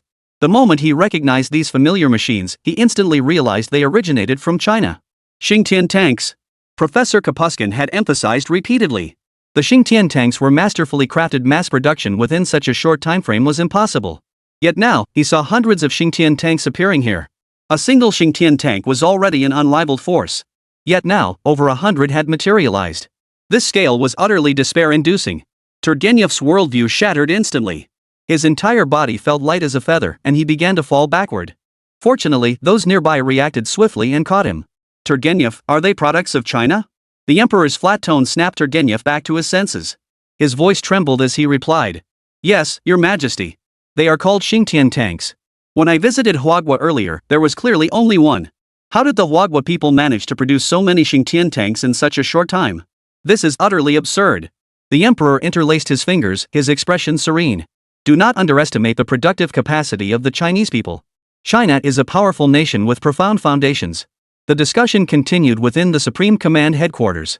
Meanwhile, aboard the helicopter housing the International Observer Delegation, U.S. Admiral MacArthur's forehead veins bulged. He clenched his fists tightly, forcing his body to remain still despite the horrifying scenes unfolding below.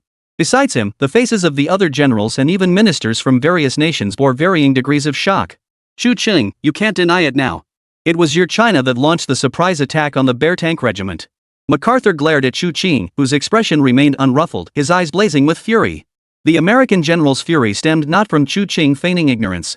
Rather, it was directed at those ground units that had been able to roam freely amidst the Bear's artillery fire. They were created by the Chinese. Jealousy and fear intertwined, ultimately fueling Macasson's fury. The moment he voiced his doubts, the other observers aboard the helicopter turned their gaze toward him. Even the Russian pilot flying the helicopter couldn't help but glance back. Simultaneously, the live-streaming cameraman on board trained his lens on Chu Qing. Behind the camera, the global audience were now focused on the Chinese foreign minister, hoping to hear the most accurate and official response from his lips. Instead, Chu Qing merely adjusted his collar, ruffled by the wind pressure. His gaze remained calm as he looked into the live broadcast camera. Now entering the stage is our nation's latest main battle tank, codenamed Xingtian. The moment the words fell, it felt as though everyone's minds exploded. Boom! Their minds went blank. It's real. It's actually real. These bizarrely shaped mechanical units were actually creations of China. And they were tanks built by the Chinese people. People around the world who heard this news felt profoundly shaken. The vivid images of these mechanical creations advancing under fire from the Russian tank corps were still fresh in their minds. When did the Chinese acquire such god-tier weapons? Netizens from countries like Japan and the United States felt a chill run down their spines, plunging into a state of panic. A nation wielding such devastating firepower might just trample their homeland into oblivion. The very thought was terrifying. Tonight, sleep will surely elude them. MacArthur watched Chu Qing speak eloquently before the camera. His eyes burned with envy. He couldn't help but feel envious, for those formidable mechanical creations weren't forged by Americans. They were the creations of China, their adversary. Not only jealousy, but also a deep sense of apprehension. At this very moment, the eyes of the entire world were fixed on Chu Qing. More precisely, they were fixed upon the Xingtian tank standing behind Chu Qing. Minister Chu Qing, is your nation Xingtian tank also participating in this military exercise? Minister Chu Qing, why did your Xingtian tank corps arrive so late? Minister Chu Qing, what is your assessment of the steel torrent from the Bear Nation? Observers from various nations couldn't hold back, rushing forward to ask questions. They were desperate to understand China's intentions. The sudden appearance of the Xingtian tank corps, at the cost of directly confronting the steel flood of the Bear Nation, demonstrating to the world the terrifying defensive capabilities of these tanks. Every nation on Earth yearned for more information about them. Yet Chu Qing remained composed, speaking calmly and eloquently.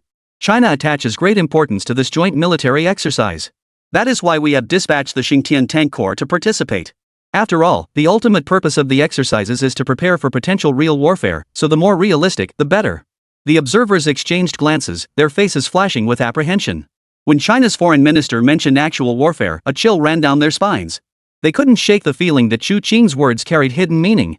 Since the enemy's surprise attack had been a misunderstanding and neither side had suffered significant losses. After a period of reorganization, the exercise site resumed operations. However, the Russian soldiers, having suffered the earlier blow, their morale was somewhat shaken. General Ivan, in particular, wore a stern expression, his brow deeply furrowed. This joint exercise primarily focused on the Russian and Chinese forces jointly confronting a hypothetical enemy in the eastern sector. Next, the tank corps of both nations would converge at a designated location to launch a joint counterattack. According to the original Russian plan, their steel torrent of 8,000 tanks would dazzle the world during this joint counterattack. Shock the entire world. However, the current situation is this. When the Xingtian Tank Corps of China and the Bear's tanks converged at the same location, their terrifying height exceeding 5 meters and massive bulk instantly crushed the momentum of the Bear Tank Corps. Consider that even the mass-produced standard Xingtian tanks stand over 5 meters tall, with a volume exceeding 4 times that of a heavy main battle tank. They were truly terrifying mechanical behemoths. Not to mention the Zero unit piloted by Xiangyu, whose volume was 3 times that of a standard Xingtian. Standing over 10 meters tall, it was only half a head shorter than the Candle Dragon. Chapter 85, Who needs a bridge to cross the river? When compared like this, even with 8,000 Bear tanks, they still couldn't match the sheer presence of 101 Xingtian tanks. Yet after a moment of despondency, General Ivan rallied his spirits. Though the Chinese tanks boast astonishing defensive capabilities, that doesn't mean they're suited for the Siberian battlefield. If I recall correctly, the Lena River lies just ahead. I'll be damned if I don't see how those heavy Xingtian tanks managed to cross that mighty river. It wasn't just General Ivan. Observers from various nations also caught sight of the broad river ahead. The river spanned 100 meters in width, its banks entirely covered in undeveloped muddy marshes. Crossing such a river was no easy feat for a land battle tank. Moreover, the Xingtian tank weighed several times more than the Russian heavy tanks. Such machinery, even with tracks, would be unable to move an inch in the marshy terrain. They might even sink directly into the water and become mired in the mud. It seemed as though they had discovered the Xingtian tank's weakness. MacArthur remarked with a hint of schadenfreude, the Xingtian tank lacks river crossing capability. If they want to cross, they'll have to head upstream.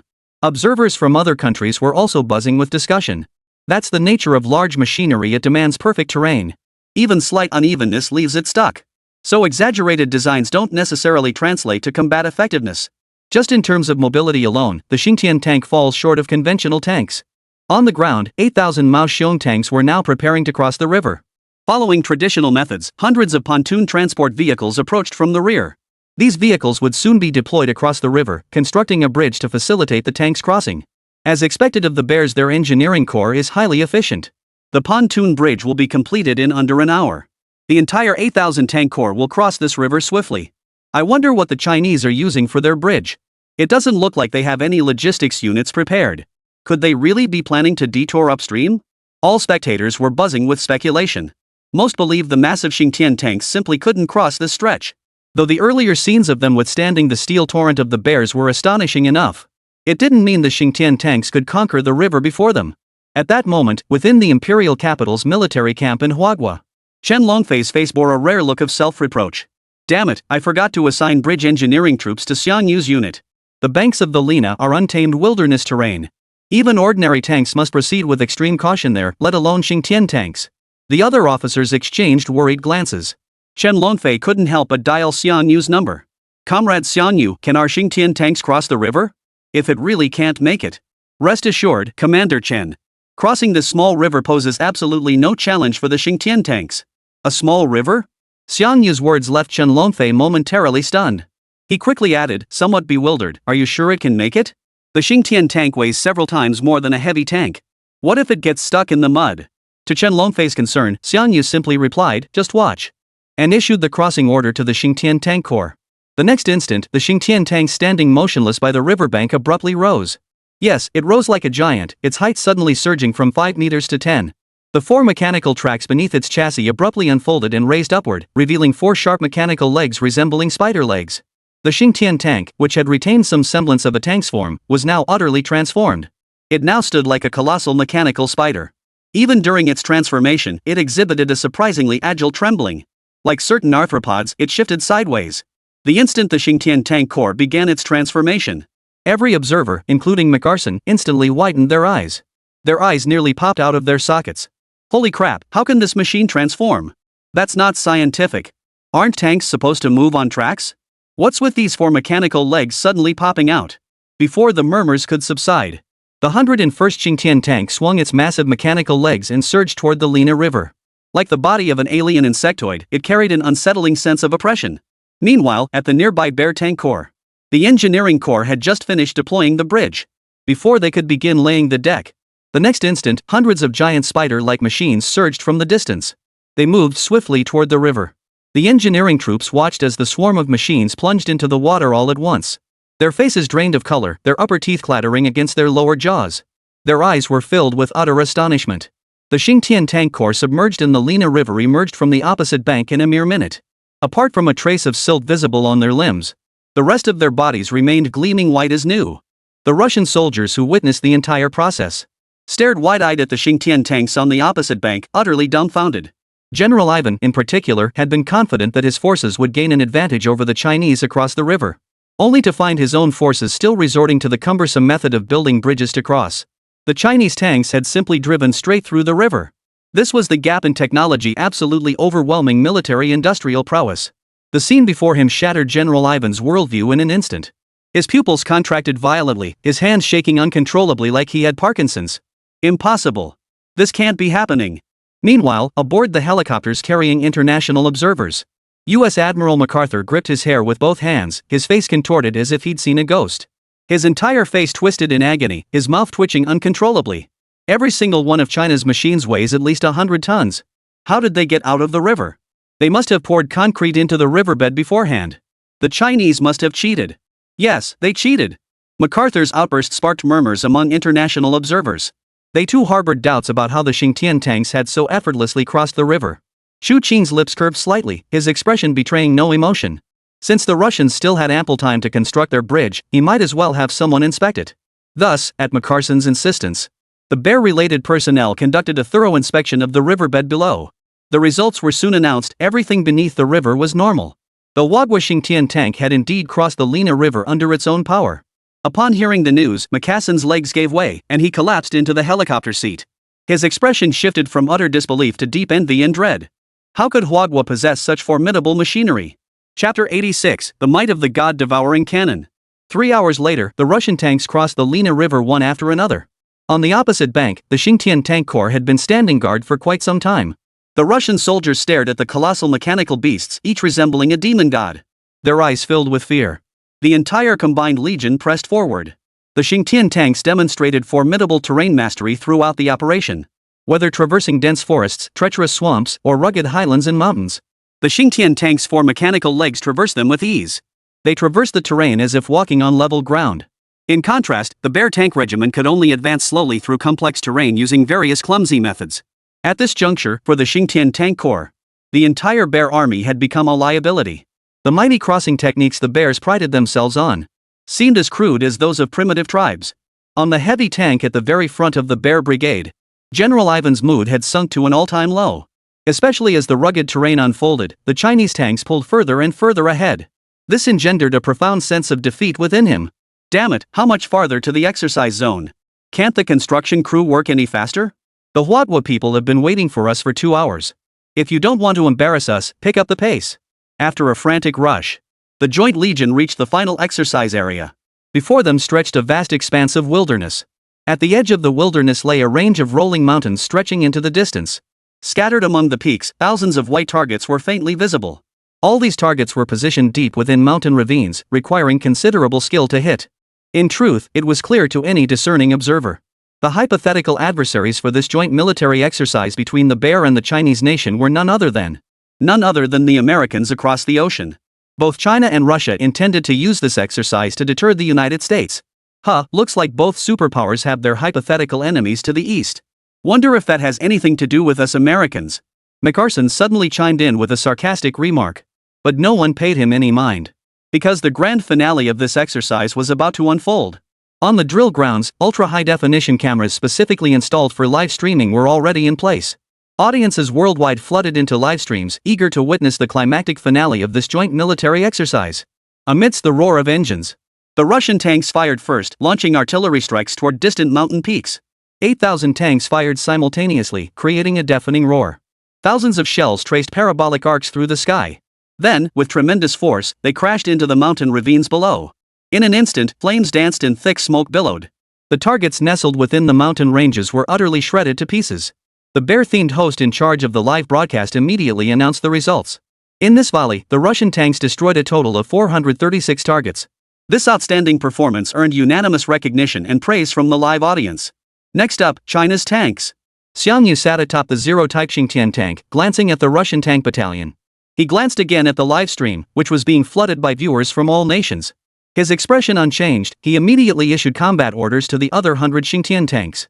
The next instant, 101 Xingtian tanks descended, their 4 mechanical legs pounding like piledrivers. Pounding relentlessly downward. In the blink of an eye, their mechanical legs were deeply embedded into the ground below. This scene left many viewers utterly baffled. Weren't they supposed to fire? Why were China's Xingtian tanks driving their mechanical legs into the ground? Before anyone could grasp the reason behind it. Sizzle. On the 100 smaller Xingtian tanks, 3 futuristic-looking gun barrels pulsed with faint blue arcs of electricity. The arcs steadily gathered toward the tank's barrels. The Xingtian tank's barrels rapidly charged, each section emitting dazzling flashes of light. As the light converged at the barrel's muzzle, the surrounding air warped and distorted, as if some dark substance were rapidly collapsing toward the muzzle. Bear Tank Regiment. As the soldiers gazed upon the 100 barrel-like cannons, each one a terrifying beam of light. Their faces drained of all color, utterly bloodless. Their upper teeth violently struck their lower jaws. The sight of 100 beam cannons coalescing filled them with primal dread. Even General Ivan, a veteran of countless battles, his face was now etched with sheer terror. His entire face contorted into a mask of terror, his eyes suddenly shrinking to pinpricks. The international observers who had already disembarked from the helicopters felt their throats go dry. They stared blankly at the 100 blinding little suns. Especially Admiral MacArthur of the United States, his Adam's apple jerking violently as he struggled to suppress the terror etched across his face. The next instant, the god-devouring cannon, focused to its absolute limit, erupted with a pale blue, high-temperature beam. In an instant, the beams from the 100 Xingtian tanks coalesced into a vast laser net. It slammed toward the distant mountains. A second of deathly silence. The next second, the distant mountains collapsed with a thunderous roar. Like slices of cake, they shattered into pieces one after another. No flames, no explosions visible. Only the relentless collapse and dust billowing thousands of meters into the sky remained. Before anyone could react, a deafening roar shook the air. 6 entire mountain peaks were obliterated by the divine devourer cannons. The collapsing rock layers triggered earth-shaking tremors, and many bear soldiers stationed on the outskirts were knocked flat by the violent tremors. Equipment, tents, and everything else were shattered in an instant. Witnessing this scene, the spectators trembled violently. Terrifying power. A tremor that shook them to their very souls. Yet the events did not end there. At that moment, Xiang Yu, aboard Unit 0. As he observed the dazed crowd outside, a mischievous grin suddenly flashed across his lips. The next instant, he activated the divine devouring cannon mounted on Unit 0. The sky, which had been relatively clear moments before, darkened inexplicably. Even the sun in the sky now appeared dim and lifeless. Then, a crimson beam of light suddenly streaked across the sky. Everyone instinctively looked toward the beam's origin. There, at the very center of the Xingtian tank core, a colossal machine several times larger than a standard Xingtian tank stood, its cannon barrel radiating a crimson aura. Along the barrel, segments of crimson light continuously charged. With each segment charged, the crimson glow on the horizon intensified. When the entire barrel had transformed into a fiery crimson, the world seemed drenched in blood. All that met the eye was a sea of crimson. This scene resembled the apocalypse. As if the entire world had been reduced to a single hue blood. Whether present at the scene or watching the live broadcast, were utterly shaken to their core by this terrifying spectacle. Hearts pounded violently against their chests, souls seemed poised to shatter in that instant. Even before it was unleashed, it had already caused such extraordinary phenomena in heaven and earth. It was impossible to imagine the terrifying destructive power it would possess. Chapter 87, Eternal Friendship with China. The divine devouring cannon, condensed to its absolute limit, erupted a colossal crimson beam toward the mountains. Doomsday descended, plunging the earth into instant, deathly silence. The colossal crimson beam swept across the distant mountains like the scythe of death. The next second, the mountains were engulfed by the immense, terrifying beam. In an instant, the sky turned to daylight. The silhouettes of the mountains crumbled and collapsed under the beam's terrifying destructive force. Rocks shattered into dust, trees turned to ash. Endless mountains and rivers rose up before the terrified gazes of countless people, soaring upward, only to be shattered instantly by an invisible force, reduced to grains of sand and earth. As the crimson glow gradually faded and the world returned to its normal hues, the mountain range that had once stood to the east had vanished without a trace. Mountains flattened into plains, rivers reversed their course, and all life ceased to exist. My God, this is power only a deity could wield. Leveling the land with a single blast, what terrifying destructive force. Can this truly be a technological creation of mankind? All who witnessed this scene uttered trembling exclamations. Never in their lives had they witnessed such terrifying power. Their very souls were shattered along with the vanishing mountains and rivers. Inside the Bear's Supreme Command headquarters, silence reigned. The entire Bear High Command sat frozen, all in a state of dumbstruck stupor.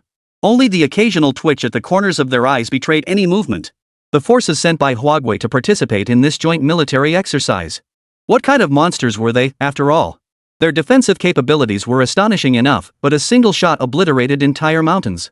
Is this even a power humanity should wield? Absolutely monstrous. Even the great emperor, renowned for his iron-blooded fearlessness, his heart was struck by 10,000 points of critical damage. His fingers were clenched together, yet the trembling was still clearly visible.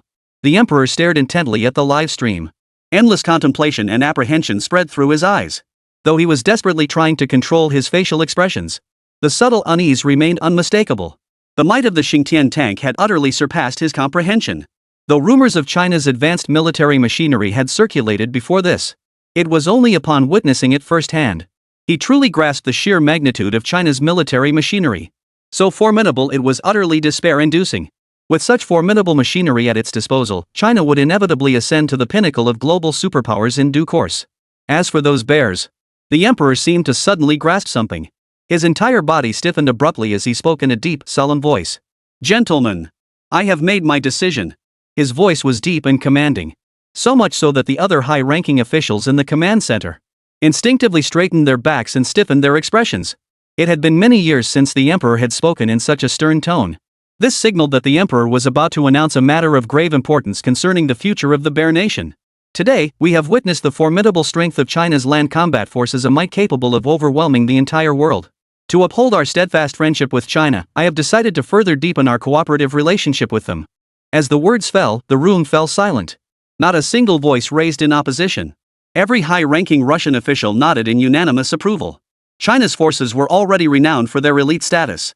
Now equipped with the Xingtian tank, a standard-issue armored combat unit that crushes modern technology, it could be said that Huawei now possesses military might capable of overwhelming any nation in the world.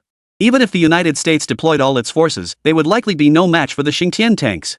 Should any Western nation dare to challenge China's authority, a single beam cannon blast from the Xingtian tank would send them straight to meet their maker. For any nation fortunate enough to forge deep friendship with such a superpower, it would present a monumental opportunity for the Russian bear to ascend among the world's foremost superpowers. Thinking this, the emperor rose from his chair in excitement. No! Merely negotiating cooperation unilaterally cannot demonstrate our bear nation's resolve in pursuing a friendly strategy toward China. Turgenev, prepare the aircraft immediately after the military exercises conclude. I will personally travel to China. The faces of the Russian elite froze, their expressions instantly becoming incredibly complex. To forge ties with China, the emperor was actually going to personally travel there to discuss business. Such a sudden move would have been unthinkable before. After all, as the supreme commander of the Bear Nation, his stature demanded a certain level of decorum. Yet when China demonstrated the Xingtian tank's overwhelming combat prowess, even the decisive emperor was profoundly impressed. At any cost, he must forge an alliance with Huawei. Meanwhile, at the imperial capital's military camp in China, several high-ranking Huawei generals, including Chen Longfei, were utterly stunned after witnessing the Xingtian tank's power. Unlike the fear-gripping other nations, Chen Longfei and his comrades, while stunned, were also deeply exhilarated and thrilled. Ecstatic expressions lit up every face. After all, these super land combat machines, feared by the entire world, belonged to China. Terrifying beam cannons capable of obliterating mountains and rivers were now unleashed for China. Haha, thrilling. Absolutely thrilling. Firing this cannon is damn satisfying. Chen Longfei clapped his hands and laughed heartily. At this moment, he cared not a whit for his image, merely clapping with all his might, as if venting all the pent-up frustration of these past years. Especially when he saw the expression on the face of U.S. Admiral McAdoo in the live broadcast, a look of utter dismay. Chen Longfei felt his blood boil with excitement, his spirit soaring. If not for the crowd around him, he might have even let out a few shouts to give voice to the overwhelming emotion surging within him. But just then, old Xia spoke up unexpectedly from the side. "Commander Chen, aren't you getting ahead of yourself?" The word struck him like a bucket of cold water, instantly dousing Chen Longfei's fervor. He immediately composed himself and cautiously inquired. "Mr. Xia, what do you mean by that?" Mr. Xia frowned, his voice deep and solemn. "Don't get too caught up in the joy of victory. Think about who built these Xingtian tanks. And that Xingtian tank production line." At this point, both Chen Longfei and the other generals around him instantly grasped what old Xia meant. While the Xingtian tanks are indeed formidable, the people who forged them are China's most precious treasure. With a single shot leveling a mountain, the Xingtian tanks demonstrated China's military might to the world. Yet China must not let this success go to its head. The greatest contributor to this military exercise, Comrade Xiang Yu, must be richly rewarded. "I believe our immediate focus should be on how to honor Comrade Xiang Yu," old Xia stated solemnly. Though given Comrade Xiang Yu's character, he may not care about rewards. He may decline, but we absolutely must offer it. We absolutely must not displease Comrade Xiang Yu. Do you understand? Old Master Xia's words extinguished the last vestiges of excitement in Chen Longfei's heart. A solemn expression quickly replaced it. Old Master Xia was absolutely right. Xiang Yu must be rewarded. Chapter 88, The Eve of the Award Ceremony. Had Xiang Yu not stepped up to lead the joint military exercise at a critical moment, and single-handedly forged the Xingtian tank corps, the entire spotlight would have been stolen by the Russian side. An 8,000-strong Iron Tide remains an unstoppable force in any era. Yet Xiang Yu shattered that stalemate, drawing the world's attention squarely onto China. Undoubtedly, this joint military exercise will yield immense international influence for China. In the long run, the benefits are immense. It was precisely for this reason that Elder Xia proposed the generous reward for Xiang Yu. Chen Longfei, however, wore a solemn expression. "Rest assured, Elder Xia, our nation will never shortchange Comrade Xiang Yu. I'll report this to the highest authorities immediately and ensure Comrade Xiang Yu's rewards are implemented as soon as possible." Old Master Xia nodded firmly. Remember, the scale must be elevated to the highest level. Not a single national level award should be omitted. As I said before, Xiang Yu may decline, but we cannot fail to offer. Comrade Xiang Yu must feel the full weight of our nation's esteem and respect. Chen Longfei immediately turned and strode out of the command center. This matter, he would personally call China's highest leadership about. He wouldn't trust anyone else with it. When it came to matters concerning Comrade Xiang Yu, we must be extremely vigilant, exercise strict oversight, and allow absolutely no slip-ups. If any foolhardy bastard dared to provoke or harm Xiang Yu, for Chen Longfei, this would be an absolutely unforgivable offense. It would be tantamount to treason. Dragging them out and executing them on the spot would be entirely justified. As the terrifying might of Huagua's tanks shook the world, the joint military exercise was nearing its conclusion. Although the Russian steel tide failed to achieve the globalling effect anticipated, the entire exercise was nonetheless successfully concluded. As the host nation, the Bear warmly invited the soldiers aboard the Xingtian tanks to drink and revel together, in an attempt to foster closer ties. However, this proposal was instantly rejected. After all, while the Xingtian tank possessed formidable power, it also represented an invaluable technological treasure coveted by other nations. Staying in Russia was far less secure than returning to China. As Xiang Yu issued the retreat order, 101 Xingtian tanks rose with unyielding resolve. For massive mechanical legs erupted from the rock layers, causing their size to surge to nearly 10 meters. The Russian soldiers who had already disembarked and were adjusting their limbs were once again confronted by these monstrous super land combat machines. Their scalps tingled, hearts pounding wildly as if they might leap from their mouths at any moment. Many could feel their legs trembling slightly, though they had witnessed the formidable power of these mechanical beasts from within their tanks before. But now, with a much broader view, the shock only intensified. My God, these incredible steel creations! How on earth did the Chinese develop these things? Thank goodness we're friends with the Chinese. Our friendship will surely endure. We must raise a toast to them when the chance arises. China is a mighty nation. Amidst the chorus of praise from the Russian soldiers, the Xingtian tank corps marched majestically toward China. Along the route, towering dust clouds stretched nearly 100 meters. From afar, it seemed as though some unknown beast lurked within the dust, sending shivers down the spine. The Xingtian tank corps advanced like a whirlwind. Whether encountering jungles, rivers, or mountain ranges, they traversed all terrain unimpeded at full speed. Compared to the tracked movement of modern tanks, the mechanical legs of the Xingtian tanks were immeasurably more advanced. As the dust stirred by the Xingtian tank corps gradually settled and fell silent, the onlookers at the exercise site finally snapped back to reality. Not only were the Russian soldiers' hearts pounding wildly, but observers from other nations were equally pale-faced. They quickly distanced themselves from others, pulling out satellite phones to report today's events to their respective superiors.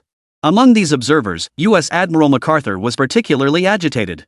"Chief, did you see China's tank corps? They're a completely different model from the mechanical sea monsters that destroyed our third fleet earlier. They must have captured alien technology. There's no way they could build something like this otherwise. We haven't avenged the destruction of our third fleet, and now China has unveiled land combat machines of this caliber. Chief, we must strike preemptively and nip the rising Huawei in the bud." Macasson's mouth fired like a machine gun, words pouring out relentlessly. As he spoke, his gaze instinctively drifted toward the Chinese foreign minister standing nearby. His eyes were filled with apprehension. At that moment, inside the chief's conference room of the Octagon building, Bai Deng and several other U.S. ministers listened solemnly to Macasson's briefing. China's successive unveilings of superweapons kept shattering their preconceptions. It seemed China was truly poised for a rise this time. And it was a rapid rise that seemed impossible to contain. This left the U.S. high-ranking officials looking grim, their sense of crisis skyrocketing. After a long silence, Bai Deng lifted his head slightly and glanced around at the surrounding ministers. Admiral Mac's words ring true. China is on the verge of ascension. Before they become fully powerful, we must nip it in the bud. Soon, a conspiracy targeting China swiftly unfolded. Xiang Yu's return to Huagua occurred a full day later. However, he did not linger in the capital. Instead, he boarded a heavily armored train bound for the Jiangnan military district, including the Xingtian. Xiang Yu had now forged 4 super mechanisms: the Candle Dragon, Azure Phoenix, Black Tortoise, and Xingtian. When the Xingtian tank was transported to the underground storage facility, it was positioned behind the 4th massive mechanical door. The other 3 massive mechanical doors housed the Candle Dragon, Azure Phoenix, and Black Tortoise units respectively. It was worth noting that during Xiang Yu's absence from the mountain sea base, the 3 mechanical divine beasts had not been idle. Instead, Xiang Yu had deployed them all as laborers to undertake comprehensive expansion and renovation of the entire mountain sea base. In Xiang Yu's vision, the subterranean sections of the base must possess sufficient space to accommodate the myriad mechanical creations yet to be forged. With the assistance of the Candle Dragon, the mountain range atop the base had been largely hollowed out. Weak points were reinforced with concrete and new steel materials. When Xiang Yu returned to the mountain sea base, the underground space here had expanded beyond imagination. It could easily house tens of thousands of people. Even a colossal warship like the Xuanwu could be fully housed within the base's storage facilities. Xiang Yu gazed upon the vast space resembling an underground metropolis. He nodded in satisfaction. Following the conclusion of the Bear Alliance exercises, the subspace within the hands of the divine creation not only expanded once more, but the energy transformed from the shockwaves also filled this vast space to the brim. This prompted Xiang Yu to decide on further expanding the weapons production line. Chapter 89, Upgrading the Mountain Sea Base. After all, activating his innate talent required a catalyst. Rather than waiting for a random epiphany, it was wiser to transform existing technology into tangible combat power. With this in mind, Xiang Yu dialed the number of Long Kaixian, the commander-in-chief of the Jiangnan military district. At that moment, Long Kaixian was racking his brains with several other officials over the upcoming commendation ceremony arrangements. Seeing Xiang Yu's name flash on his caller ID, his heart skipped a beat and he answered immediately. "Xiang Yu, what's on your mind?" Xiang Yu got straight to the point. "General Long, I need to order a batch of materials: 10,000 tons of steel, 5,000 tons each of copper and lead ingots, some titanium alloy, and tungsten steel materials." Xiang Yu rattled off the list of construction materials in one breath, as if ordering dishes. Long Kaixian didn't flinch at the staggering cost of these materials. Instead, his eyes lit up, and his heartbeat quickened uncontrollably. Comrade Xiang Yu suddenly ordering this much construction material? He must be up to something again. "Xiang Yu, are you building another super machine?" Long Kaixian suppressed his excitement and asked cautiously. "Not exactly. I'm planning to renovate the mountain sea base and set up a few production lines while I'm at it." "Oh, so it's just upgrading the base, and while you're at it, build production lines."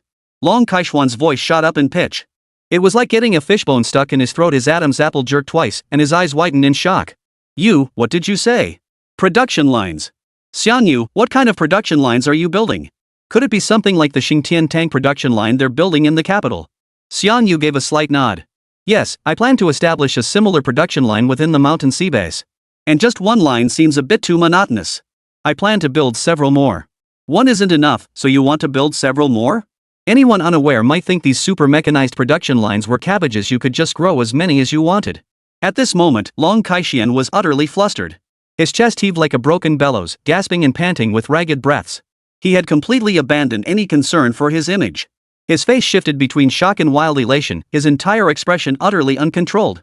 The other executives in the conference room were initially puzzled by Long Kaixian's behavior. However, when they heard phrases like production line and build more of them, they quickly grasped the situation. Then, just like Long Kai-shian, their facial expressions spiraled completely out of control, alternating between astonishment and ecstatic joy. They were more excited than a wife giving birth. Soon, under Long Kai-shian's personal mobilization, a fleet of military heavy trucks began transporting various construction materials toward the mountain sea base. The construction required an enormous amount of materials. To meet Xiangyu's demands within a short time frame, Long Kai-shian directly submitted a support request to the capital's high command. The imperial capital's high command took this matter extremely seriously, not even inquiring about the specifics of what Xiangyu intended to forge. The order was relayed immediately, triggering an emergency mobilization. Military districts and armories nationwide urgently requisitioned and procured vast quantities of construction materials. In barely a single night, the majority of Xiangyu's required materials were assembled. The efficiency of the state apparatus was terrifying indeed. Heavy-duty trucks transporting the materials stretched from the loading docks of the mountain sea base all the way to the urban center of Lakesea City. In the blink of an eye, the warehouses at the Shanghai base were filled to the brim with construction materials. Gazing at the mountains of diverse materials before him, Xiangyu rubbed his hands together, his eyes blazing with excitement. Materials in place, time to roll up our sleeves and get to work. Days slipped by in the blink of an eye. This morning, the sky was clear and blue, the morning sun as bright as new. The sound of powerful propellers echoed overhead. At the Jiangnan Military District's military helipad, several military transport aircraft landed one after another. Beside the aircraft, countless fully armed soldiers stood solemnly, their backs straight. 3 commanding figures in military uniforms, their shoulders adorned with gold stars, descended from the aircraft with dignified bearing. The soldiers all revealed expressions of reverence, saluting in unison. The 3 generals, from left to right, were General Chen Longfei, Commander-in-Chief of the Army, Navy, and Air Force. Former Commander-in-Chief of the Air Force, General Lu Guoxiong. And the current Commander-in-Chief of the Navy, General Kong Zhan. The 3 generals stood tall and proud, their presence commanding. Their military presence instantly commanded the respect of everyone present.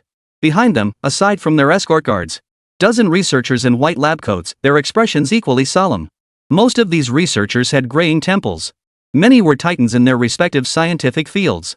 Among them were some familiar faces. Luo Chang, chief designer of Huagua fighter jets. Wang Liang, the leading authority in materials science. Even Li Changlong, the esteemed Professor Li who had just returned from reporting to the capital, and Xia Nanshan, the venerable Professor Xia, the tank designer. At this moment, their expressions solemn, they had all gathered here. All for one shared purpose, to present an award to that person. Old Lu, are you feeling better from your cold? Kong Zhan carefully helped Old Lu to his feet. You should rest a few more days.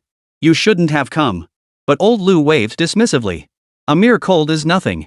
My old bones couldn't possibly miss such an important event. Turning to his peers behind him, he addressed the equally aged Mr. Li and Mr. Xia. How are you holding up, old comrades? After such a long flight, are your bodies still up to it? Old Li laughed heartily, patting his chest as he declared in a booming voice, if you can handle it, why couldn't we? But Mr. Xia's face darkened, completely unimpressed by his friend's banter. Instead, he spoke sternly. You 2 old codgers, stop reminiscing. Have you prepared the relevant documents and medals? Don't screw up at the ceremony, I can't afford the embarrassment. Old Xia, don't worry about me, Old Li patted his silver briefcase. Last night in the capital, I even slept holding on to it. There's absolutely no way we'll drop the ball. As they spoke, a military vehicle approached from the distance. Long Kai-shian stepped out and saluted the assembled dignitaries. Gentlemen, the vehicles to the Shanghai base are ready. Let's depart. No further words were needed. Swift and decisive. An hour later, the steel jungle had vanished from sight. What met their eyes were winding mountain roads and endless ranges of peaks. Kai-shian, I recall the Shanghai base was originally built to withstand nuclear strikes. They say it can hold 50,000 people. That mountain ahead should be it, right? Sitting in the passenger seat, Long Kai-shian gave a slight nod, about to speak. But at that very moment, boom! A series of thunderous explosions echoed across the sky, shaking the very soul like a bolt of lightning. Everyone who heard the sound instantly paled. Their scalps tingled instantly. As the roar rapidly drew nearer, they gazed toward the distant expanse of the sky. Several cyan blue figures streaked toward them at breakneck speed. Chapter 90, Shock from the Big Shot. There were at least 10 of those blue figures. Forming a human formation in the sky, they moved at incredible speed. Vaguely visible were sonic booms unfurling like umbrellas in their wake. Within mere seconds of their discovery, 10 cyan blue fighter jets streaked overhead. The next instant, a bone-chilling roar echoed from the heavens. Like the roar of aerial overlords, it pierced the depths of the soul. They are. Luo Chang leapt from his seat in excitement. His hands gripping the binoculars trembled like sieve flour. Qingyuan nuclear fighters, 10 Qingyuan nuclear fighters in total. Hearing Luo Cheng's words, the others in the vehicle froze in shock. Qingyuan nuclear fighters? The very fighters that single-handedly took down multiple American King Snake fighters. The super fighter that dominated the skies during the international warship competition. Wasn't it said that this fighter was prohibitively expensive, with only one ever built? Then what about the 10 Qingyuan fighters that just flew overhead? Before even reaching the Shanghai base, everyone was already in disarray, feeling as disoriented as if in a dream. Many in the convoy pressed their faces against the windows, watching the nuclear fighter jets vanish into the horizon. Their hearts refused to settle for a long time. At the end of the road, nestled among the mountains, a massive heavy-duty mechanical gate loomed before them. After undergoing rigorous identity verification and inspection, the group formally entered the Mountain Sea Base. Hello everyone, I'm Zhang Yang. You can call me Zhang. Chief Engineer Xiang is currently occupied with work and unable to join us at this time. I will now lead you on the tour. A young researcher wearing glasses stepped forward. Although Chen Longfei and the others had come to confer an honorary title upon Xiang Yu, they were equally fascinated by the Shanghai base. So they followed Xiao Zhang deeper into the base. Just then, Luo Cheng couldn't help but step forward and ask Zhang Yang. Comrade Zhang, we just saw a formation of cyan blue fighter jets outside. Are they? Luo Cheng's question immediately drew the attention of the others, who perked up their ears and gathered closer. For veterans like Lu Lao and Kong Zhan, their hearts were pounding like caged animals, filled with unbearable anxiety. They wondered if that fighter formation was indeed the work of the Mountain Sea Base. Zhang Yang responded immediately. You must be referring to the standard nuclear fighter formation. Those are the new combat aircraft produced by the nuclear fighter production line completed by Chief Designer Xiang just a few days ago. The formation you're observing is likely undergoing test flight experiments. Nuclear fighter production line? It's already been built. The group exchanged stunned glances, their faces betraying utter astonishment. As the chief designer of China's fighter jets, Luo Cheng's face flushed crimson in an instant. His entire body trembled violently. So the Shanghai base now possesses the capability to mass-produce the Qingyuan? But it's only been half a month. Unbelievable, absolutely unbelievable. Zhang Yang nodded slightly, a hint of fervor flashing in his eyes. Although Chief Designer Xiang mentioned that the nuclear-powered fighters produced on these assembly lines are significantly weaker than the original Qingyuan and cannot switch to the Qingyuan's bionic form, they are still super fighters capable of dominating the skies. Follow me, everyone. I'll take you on a tour of the production line. Led by Zhang Yang, the group soon arrived at a massive observation room fitted with floor-to-ceiling windows. Even before approaching the windows, the group could hear the rhythmic clatter of machinery humming from below. Unlike the usual jarring mechanical clatter, it seemed to possess a certain rhythm, sounding remarkably pleasant. When they reached the floor-to-ceiling windows and looked down, within the vast space supported by rock and steel pillars beneath the dome, a massive elliptical production line was operating at full speed. The production line was strung together by massive conveyor belts, with highly precise machinery installed at regular intervals. Countless robotic arms darted swiftly between the tracks, periodically reaching out to grasp components on the conveyor belt, performing welding and assembly tasks. Countless intricate components emerged and converged at the front end of the line. By the time they reached the end, they had largely taken shape as prototypes of nuclear fighter jets. The majority of the standard nuclear fighter's body is completed on this production line, but the energy and intelligence systems require the chief engineer's personal oversight. Although we are studying that knowledge, progress is extremely slow. Therefore, our Mountain Sea base has only completed 10 standard fighters so far. As for these on the conveyor belt, they are considered semi-finished products and serve as practice models for trainees. Luo Cheng and the others listened quietly to Zhang Yang's explanation. Their gazes, however, remained fixed on the production workshop below, utterly unwilling to look away. The production line before them was simply too magnificent, too spectacular. Even 100 meters underground couldn't conceal its cyberpunk sci-fi aura. This was especially true for the older pioneers like Old Lu and Old Xia. Their gazes toward the production line brimmed with profound emotion. This nuclear fighter production line, coupled with the Xingtian tank line in the capital, one airborne, one land-based given time, they could rival half of China's military might. The rise of China is now within sight. And as the architect of all this, Comrade Xian Yu remained unassuming, still immersed in researching cutting-edge technology. Such virtue is truly rare and precious. With this thought, Elder Xia and the others instinctively tightened their grip on the boxes they held. Conferring an honor upon Xian Yu was no longer merely a matter of presenting a commendation medal. It was a mission these old men felt compelled to fulfill. They felt profoundly honored to bestow this medal upon Xiang Yu. By the way, everyone, Chief Engineer Xiang hasn't just built this one production line. There's also the unfinished warship production line and the mechanized infantry production line. Would you like to take a look? What? Other production lines too. The prospect of mass-producing nuclear fighter jets alone was enough to thrill everyone. Now they heard there were additional production lines. This sent the hearts of researchers and military personnel racing at 280 beats per minute. Blood rushed to their heads, leaving them feeling dizzy and disoriented, as if in a dream. Even seasoned veterans like Old Xia could only fumble for their emergency heart pills, swallowing several in a hurry.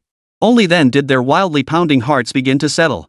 Led by Zhang Yang, the group proceeded to tour the Xuanwu and Zhulong production lines. However, these production lines were currently only prototypes. Achieving operational readiness would require considerable time. I recall the Xingtian tank production line in the capital. Just its startup drained the power of 3 nuclear plants. With 3 production lines planned for the mountain sea base, how much electricity will that require? A researcher asked. That's precisely what Chief Engineer Xiang is tackling right now, Zhang Yang replied, gesturing toward the far end of the corridor as he prepared to continue. But in the next instant, the ground began shaking violently and abnormally. What's going on? An earthquake. Chapter 91, Energy Matrix. Everyone's faces paled as a chill rose from the soles of their feet, shooting straight to the crown of their heads. The ground trembled with increasing intensity. Even the machinery nearby emitted faint tremors throughout the process. It felt as though the entire base was shaking. Only a major earthquake could cause tremors of this magnitude. The once functioning mountain sea base was now filled with blaring alarms and flashing red lights everywhere. Researchers hurried through the corridors. Chen Longfei and the others, trapped in the passageway, watched the frantic staff with a sense of helplessness. For a moment, they didn't know what to do. It was Zhang Yang who stopped a researcher and asked, "Old Zhang, what's going on? Is it an earthquake?" The researcher called Old Zhang waved his hand dismissively. Not an earthquake. Chief Engineer Xiang has activated the deep base energy matrix. He's manually activating the energy core, the controlled nuclear reactor. At these words, everyone froze in shock. Their hearts pounded so hard it felt like they might shatter their very souls. Controlled nuclear reactor? The tremors were caused by activating a controlled nuclear reactor. Humanity's closest approach to the super energy source of the future, the world-transforming technology of controlled nuclear fusion. And it was currently operational at the deepest level of the mountain sea base. Elder Xia and the other elders were overcome with emotion, rushing to old Zhang's side in an instant. They grabbed his shoulders like madmen, shaking him violently. "Quick, take us to see it.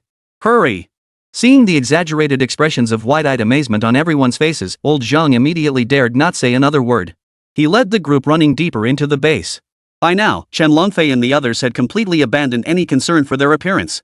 They all quickened their pace, desperate to reach the depths of the earth in the next second. At that moment, deep within the mountain sea base, a massive military facility stretching a full kilometer underground. A massive circular nuclear reactor hummed continuously, emitting a dazzling pale blue glow. The reactor's entire volume was the size of a football field, resembling a glowing crystal cup. It radiated an unbearably intense heat. Before this colossal energy matrix stood a relatively diminutive mechanical form. Despite the immense nuclear radiation, the Candle Dragon was performing the final debugging procedures on the entire reactor. Xiang Yu himself remained in the safer inspection chamber, remotely controlling the Candle Dragon to execute a series of operations. When Chen Longfei and the others rushed into the observation room and saw the colossal matrix resembling alien technology beyond the floor-to-ceiling windows, they were utterly transfixed. Everyone's pupils suddenly contracted to pinpricks. They held their breath, their minds going blank. Is this the controlled nuclear fusion reactor? Old Li instinctively moved toward the floor-to-ceiling window, gazing at the enormous ring-shaped energy matrix outside. The ring continued accelerating, accompanied by increasingly blinding blue energy beams radiating outward. His eyes fluttered violently as a dizzying sensation, triggered by immense stimulation, surged through his brainstem. Had Long Kai-shen and the others not acted swiftly to steady him, he would have collapsed to the floor. The scene before them sent a buzzing sensation through everyone's heads. Yet the next second, a shrill alarm pierced the air.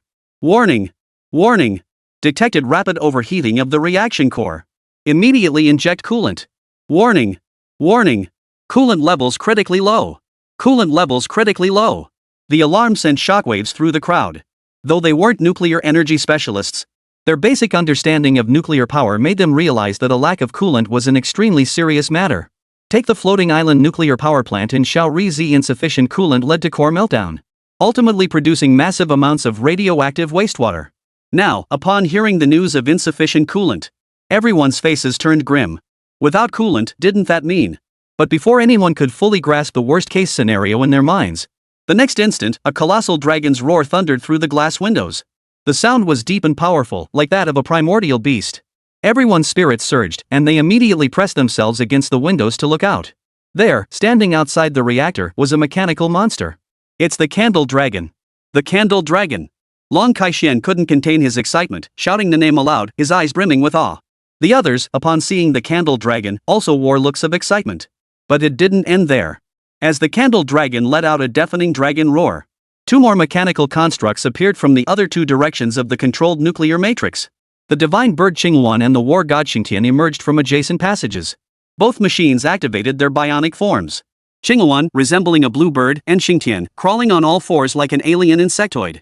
Both units flanked the energy core, whose concentration intensified, entering combat readiness. The reactor core, rapidly heating up, now faintly glowed with a crimson aura within.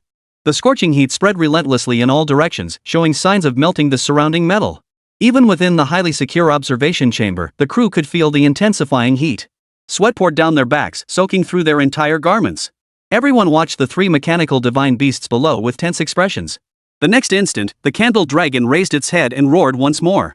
Simultaneously, crimson energy began to coalesce at its chest. The air around it rapidly warped and distorted, with the dragon candle at its core.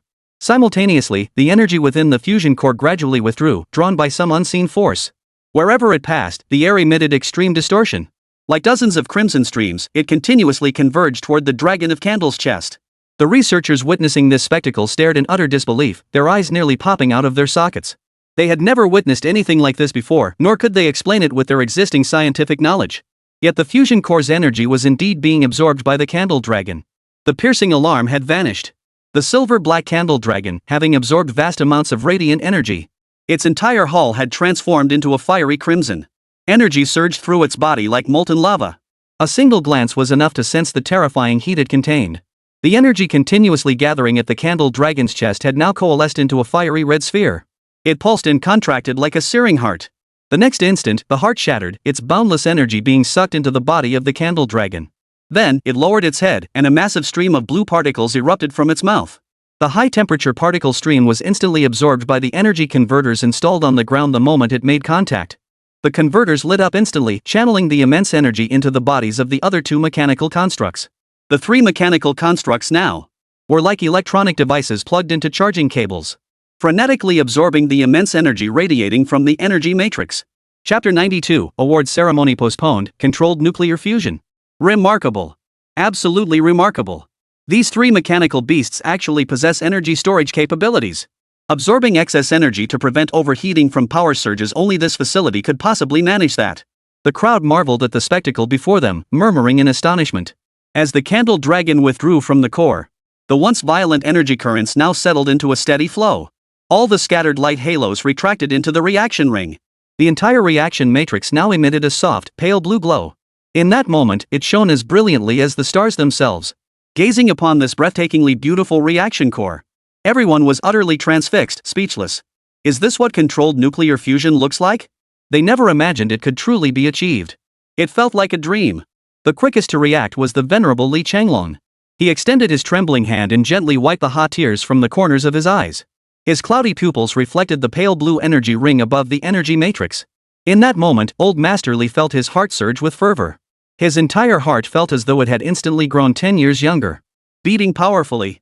Controlled nuclear fusion, humanity's most valuable super energy source in the near future. The nation that masters this technology first. It would mean leading the world for the next 20, even 30 years. This is technology capable of sparking a super technological revolution. I never imagined it would appear before my eyes so effortlessly. It's simply unbelievable. The other elders weren't far behind, their eyes already brimming with tears. Who would have thought that an old man nearing the grave would witness the advent of controlled nuclear fusion? What a thrilling surprise! Tonight, they'd be too excited to sleep. Just as he was thinking this, the door on one side of the observation room opened. Xiangyu emerged and greeted the crowd. Everyone, it's been a while. All eyes instantly focused on the young man. He had forged a series of mechanical monsters and successfully developed controllable nuclear fusion. The young man before them possessed extraordinary creativity. Longfei, come here. I need to speak with you. Amidst their conversation with Xiangyu, several venerable elders including Elder Xia and Elder Li summoned Chen Longfei aside. Chen Longfei looked puzzled, his expression filled with confusion as he gazed at the elders. The expressions on Xia Lao and the others' faces, however, were solemn. Regarding Comrade Xiangyu's commendation ceremony, it would be best to postpone it by 1 hour. Chen Longfei paused slightly, instinctively asking, why? Elder Li's eyes burned with intensity as he replied earnestly, the previous awards were for the development of machinery and production lines. But now, with controlled nuclear fusion having been achieved, the commendation must be elevated to a higher level. Chen Longfei was stunned, then smiled wryly. But the commendation we've prepared is already the highest level, there's nothing higher. No, even if we have to force it, we must add another tier. Old Xia's tone grew stern. Comrade Xiangyu has developed controlled nuclear fusion, a technology capable of sparking a super technological revolution. You should understand what this signifies. Comrade Xiangyu may decline, but we must offer it. Seeing the earnest expressions on the elders' faces, Chen Longfei let out a wry smile. I'll go figure something out right away. After leaving the group, Chen Longfei immediately contacted the capital's high command. When the imperial capital's high command learned that the first controllable nuclear fusion reactor in human history had been constructed within the mountain sea base, they were naturally stunned. Amidst their astonishment, they immediately began considering how to reward Xiangyu. This young hero of Huagua deserved the highest honors. Ultimately, the leadership decided to add an additional award on top of the existing rewards. Though the reward seemed shockingly high given Xiangyu's current age. But who could blame them? He had developed controllable nuclear fusion, a technology so revolutionary it defied belief. He deserved every bit of it. The scene shifts back to the deepest recesses of the mountain sea base. At that moment, Xiangyu and his team, clad in protective suits, stood at the outer perimeter of the energy matrix. Gazing at the super matrix continuously pumping energy outward, everyone felt a chill run down their spines. The technological marvel before them radiated an overwhelmingly sci-fi aura. It simply didn't seem like something modern technology could have developed. Especially the intricate details of its construction, it was simply beyond what modern machine tools could produce. The fit was seamless, not a single gap was visible where the components joined. Of course, they had no idea that Xiangyu possessed a godlike ability like the divine creation hand. Any technological facility could be constructed from the atomic level up, with precision surpassing even 3D printers. Truly astonishing craftsmanship, nanoscale manufacturing technology. Many researchers couldn't help but express their awe. At that moment, Xiangyu provided an appropriate explanation to the group. This energy matrix has completely abandoned traditional boiling water power generation methods. The energy it produces is converted into electricity through the surrounding transmission units, supplying power to all facilities within the mountain sea base. The matrix's energy extraction is remarkably simple. Simply keep adding water, and it continuously generates energy through nuclear fusion. As Xiangyu spoke, the researchers swiftly pulled out paper and pens, furiously jotting down notes in their notebooks. Though Xiangyu spoke casually, everyone understood. These were invaluable insights into controlled nuclear fusion research. Every word, every sentence, had to be recorded in full. Every single word carried immense weight. Seeing everyone frantically scribbling, Xiangyu gave a wry smile. What I'm saying now is fairly basic, there's no need to record it. I've already compiled the relevant construction procedures for the controlled nuclear reactor. Just come with me later to get them.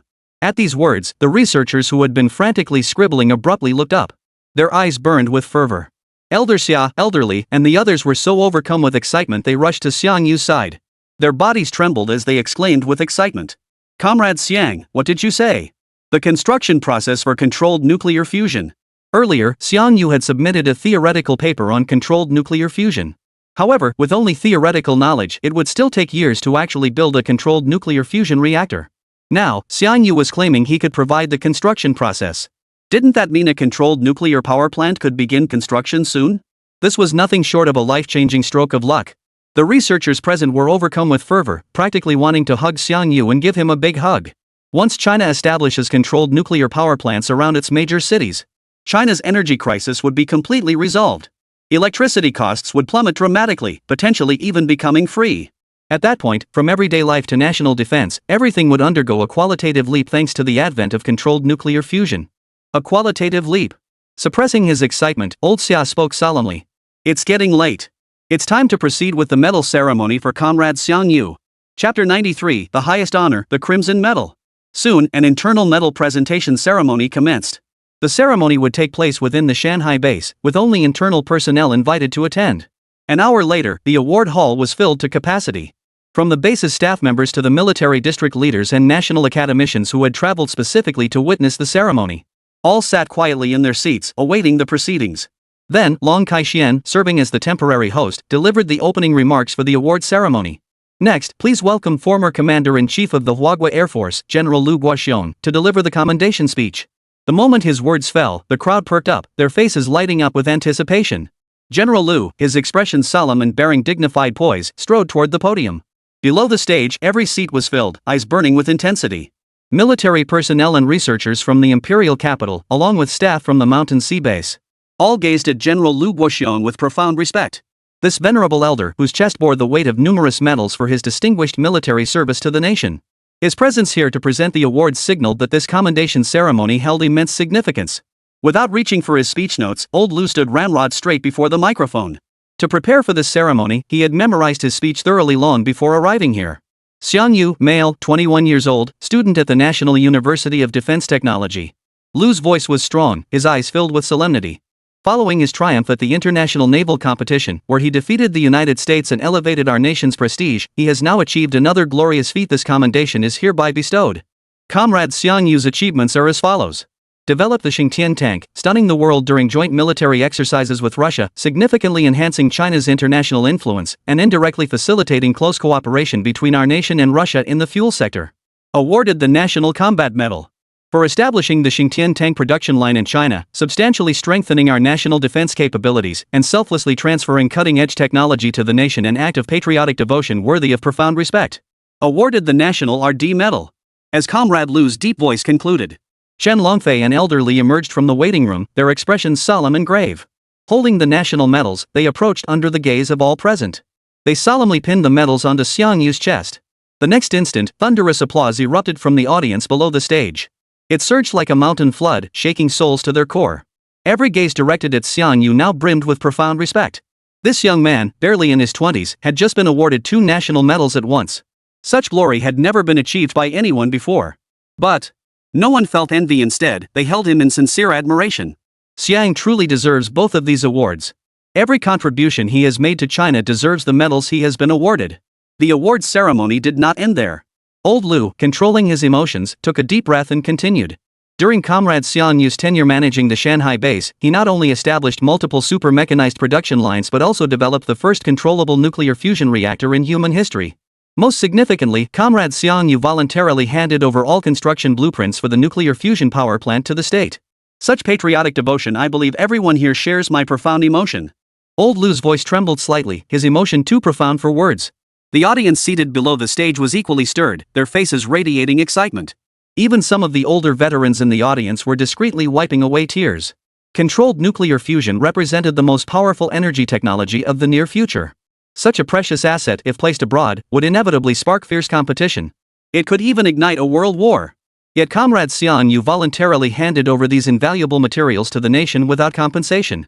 Such magnanimity filled everyone present with profound admiration. Just as everyone was moved, the resonant voice of old Lu rang out. Xiang Yu's achievements are truly unprecedented. He is hereby awarded the highest honor of the Republic of China, the Crimson Flame Medal. The moment the words fell, everyone felt as though their heads might explode. Their minds were struck head-on by a speeding train. Shattered into pieces. The Crimson Flame Medal. It was the Crimson Flame Medal. Countless pupils dilated violently, eyes nearly bulging from their sockets. The gaze of the older generation, in particular, burned with an intense, almost feverish heat. This was a medal reserved for those who had made revolutionary contributions to Huagua during extraordinary times. Throughout the nation's history, the number of great figures who had earned this honor could be counted on one hand. The honor it embodied weighed as heavily as Mount Tai. It represented the highest honor bestowed by the entire nation. But this is not the core purpose of the Crimson Flame Medal. What truly elevates it to China's highest tier medal is that it grants the wearer supreme authority to make any request whatsoever. Of course, any request mentioned here must not violate the law or breach the nation's fundamental principles. Beyond that, the state will grant and fulfill any request. In fact, if Xiang Yu were to desire an island or wish to establish a special zone for autonomous development, China's highest authorities would grant it without hesitation. A medal with such immense authority was actually bestowed upon Xiang Yu. How could those below the stage not be stunned? But it didn't end there. Old Lu continued his speech. Comrade Xiang Yu has not only achieved extraordinary accomplishments in scientific research, revolutionizing China's scientific landscape, but also demonstrated exceptional strategic acumen in military command. Based on Comrade Xiang Yu's performance in multiple combat operations, his merits are recognized with a special merit award and a 1-rank promotion. Congratulations to Comrade Xiang Yu on attaining the rank of Major General.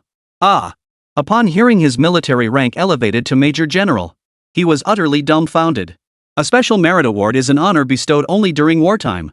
Throughout the entire history of Huagua, only a handful of individuals have ever received it. It was essentially a military honor that existed only in legend. In ancient dynasties, it would be comparable to a title like Duke of the State. Talk about being awesome. And it wasn't just the Special Merit Award. Xiang military rank was elevated as well. He was promoted directly from colonel to major general. What does that mean? It means Xiang is now a full-fledged general of Huagua. He's essentially on equal footing with military region commanders like Long Kaixian. But he was barely in his early 20s and he'd been promoted to major general? At that moment, Xiang felt his head spinning. It felt like he was dreaming. He'd assumed he'd be stuck at the rank of colonel for years, yet here he was, promoted in just a few months. It felt like riding a rocket whoosh. And suddenly he was promoted. Compared to Xiang bewilderment, the audience below the stage was clearly far more excited. Chapter 94, China's top secret project launches. Holy! Did I hear that right? Chief Engineer Xiang got promoted to Major General. A 21-year-old Major General? Holy, that's insane. Chief Engineer Xiang, a godlike man. The audience below erupted into chaos. Every face wore an expression of utter astonishment. Especially the military personnel who had come to attend the award ceremony. Their mouths could open wide enough to easily hold a dozen eggs. As soldiers, they knew all too well what a special military merit meant. Not to mention the rank promotion. That was the rank of Major General. In China, the honor represented by the rank of Major General was unparalleled. From this day forward, Xiang would no longer be known solely as chief designer. He would also be Major General Xiang, China's youngest general to date. At that moment, Long Kaixian felt the most complex emotions.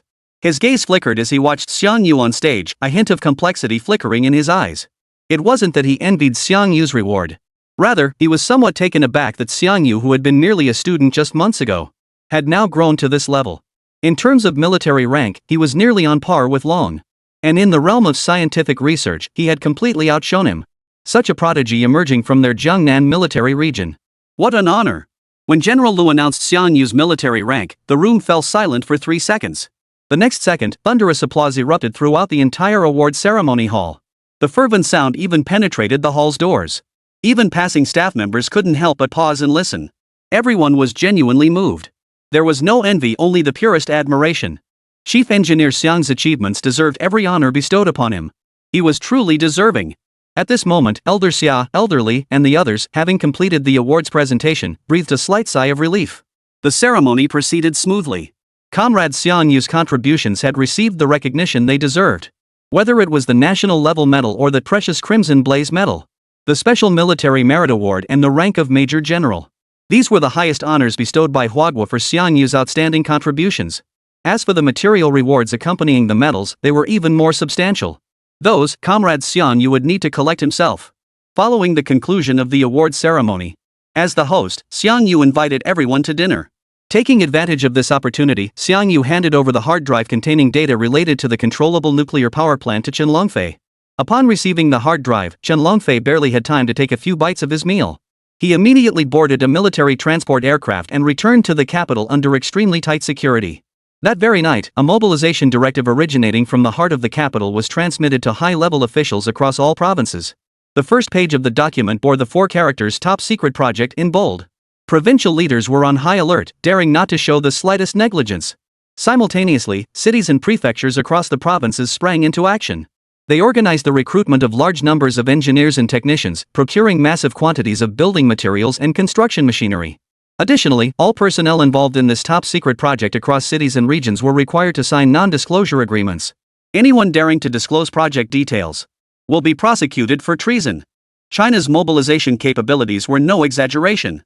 In less than a week, a large number of engineering personnel were recruited across all provinces. These personnel would now be deployed to foundational construction projects for the controlled nuclear power plant. The materials provided by Xiang were exceptionally detailed. So detailed that following the blueprints made constructing the nuclear plant's infrastructure as simple as assembling building blocks. This is precisely why China's leadership launched a nationwide mobilization effort. The goal was to assemble the nuclear power plant platform at the fastest possible pace and ultimately ignite the light of nuclear fusion. When all of Huagua's energy consumption is supplied by controlled nuclear fusion, China will be completely free from its energy crisis. That day is fast approaching. Chen Longfei and his colleagues were filled with immense anticipation. Another half-month passed in the blink of an eye. After receiving his commendation, Xiang felt no difference from before. The only change was that patrol soldiers no longer addressed him as Chief Engineer Xiang when they encountered him. Instead, they addressed him as Major General Xiang. At first, it felt a bit odd. But after hearing it repeatedly, he grew accustomed to it. During this period, Xiang remained at the Shanghai base. The large quantity of construction materials purchased earlier had been almost entirely depleted. As a result, the Shanghai base now housed 3 fully operational super-mechanical production lines.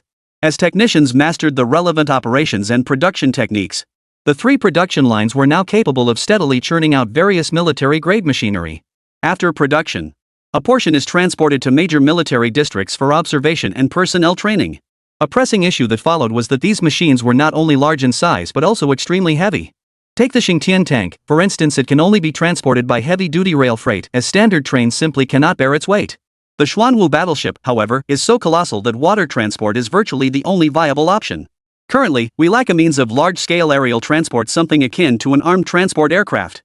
Within the Shanghai base, Xiangyu surveyed the rows of nuclear fighters lined up before him, silently setting his next research direction. He intended to develop a flying unit. Unlike the TianGou-class hyper-maneuverable fighters, this time, the aircraft he intended to build would prioritize aerial transport as its primary function. It must at least be capable of transporting Xuanwu warships. With this goal in mind, Xiangyu began a new round of conceptualization.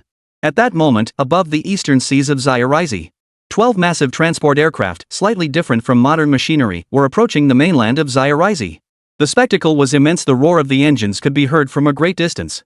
At the forefront of the formation, U.S. Admiral MacArthur stood silently at the very front of the cockpit, a stemmed glass in hand. The early activation of Project Zodiac aims to strike against China's arrogance, encircling them to deliver a military deterrent. The timely completion of these 12 Titan transport aircraft allows us to showcase America's formidable military technology to the world. His aide beside him wore an expression of pure excitement. The Admiral is correct. With the Titan transports, we can activate 12 overseas bases in China's eastern maritime regions almost instantly. 12 bases, that means 12 intercontinental missile launch platforms. No matter how powerful China is, they absolutely won't dare to make a rash move under such a threat. MacArthur shot his aide a look tinged with approval. Indeed. Operation 12 Palaces had been quietly prepared by the United States years ago. A large-scale military operation with the strategic objective of containing China's rise. And now, this plan is officially underway. Pointed at China. To intimidate China. 12 Titan transport aircraft crossed the island nation's airspace with overwhelming force. Almost instantly, they captured the full attention of the little day's citizens. The internet exploded with videos and rumors spreading like wildfire. Chapter 95, The American Conspiracy, Operation Golden 12 Palaces. At that very moment, the island nation's Prime Minister, Shinshu Pignose, issued a statement claiming the 12 new transport aircraft belonged to an American ally. It was merely a routine exercise that happened to pass over the island nation's airspace. However, the United States' sudden move could never be as simple as a routine exercise. Earlier, at the international naval competition, the United States suffered a crushing defeat at the hands of China. Now, the Americans are preparing to strike back. Back in China, major platforms are scrambling to cover this incident. Chinese netizens aren't pushovers. They knew this move by the US must be part of a sinister plan. Overnight, public sentiment across China boiled over. Many sensed the impending crisis and instantly grew fiercely determined. Countless individuals rushed to enlistment offices overnight to join the military. Countless veterans reached out to their former commanding officers and superiors. They swore a blood oath: if war comes, we will answer the call. Countless Huagua netizens volunteered their services on official forums. The Chinese people do not provoke trouble, but we fear no trouble. We will fight to the death against any hostile forces that dare to bully our nation. Whether it be the United States or any other nation. Any enemy daring to cross China's red lines will face the wrath of its billions of citizens. The fervor of the nation instantly ignited the blood of countless soldiers and officers. They vowed to stand with China through thick and thin. Destroy all hostile forces. China is an ancient nation with a long history. The Chinese people will never compromise with any enemy who dares to humiliate them. A century ago, our forebears laid down their lives, shedding blood and sweat for China, for this very land. They drove out the invaders and reclaimed our magnificent rivers and mountains. Now, the younger generation shall take up the banner of defending the motherland. Every inch of land, every drop of blood, 100,000 youths, 100,000 soldiers. If anyone dares to bully China, one word, we'll kick their asses. Beat them so badly their own mothers won't recognize them. Every coastal military district of China now simmers with fiery resolve.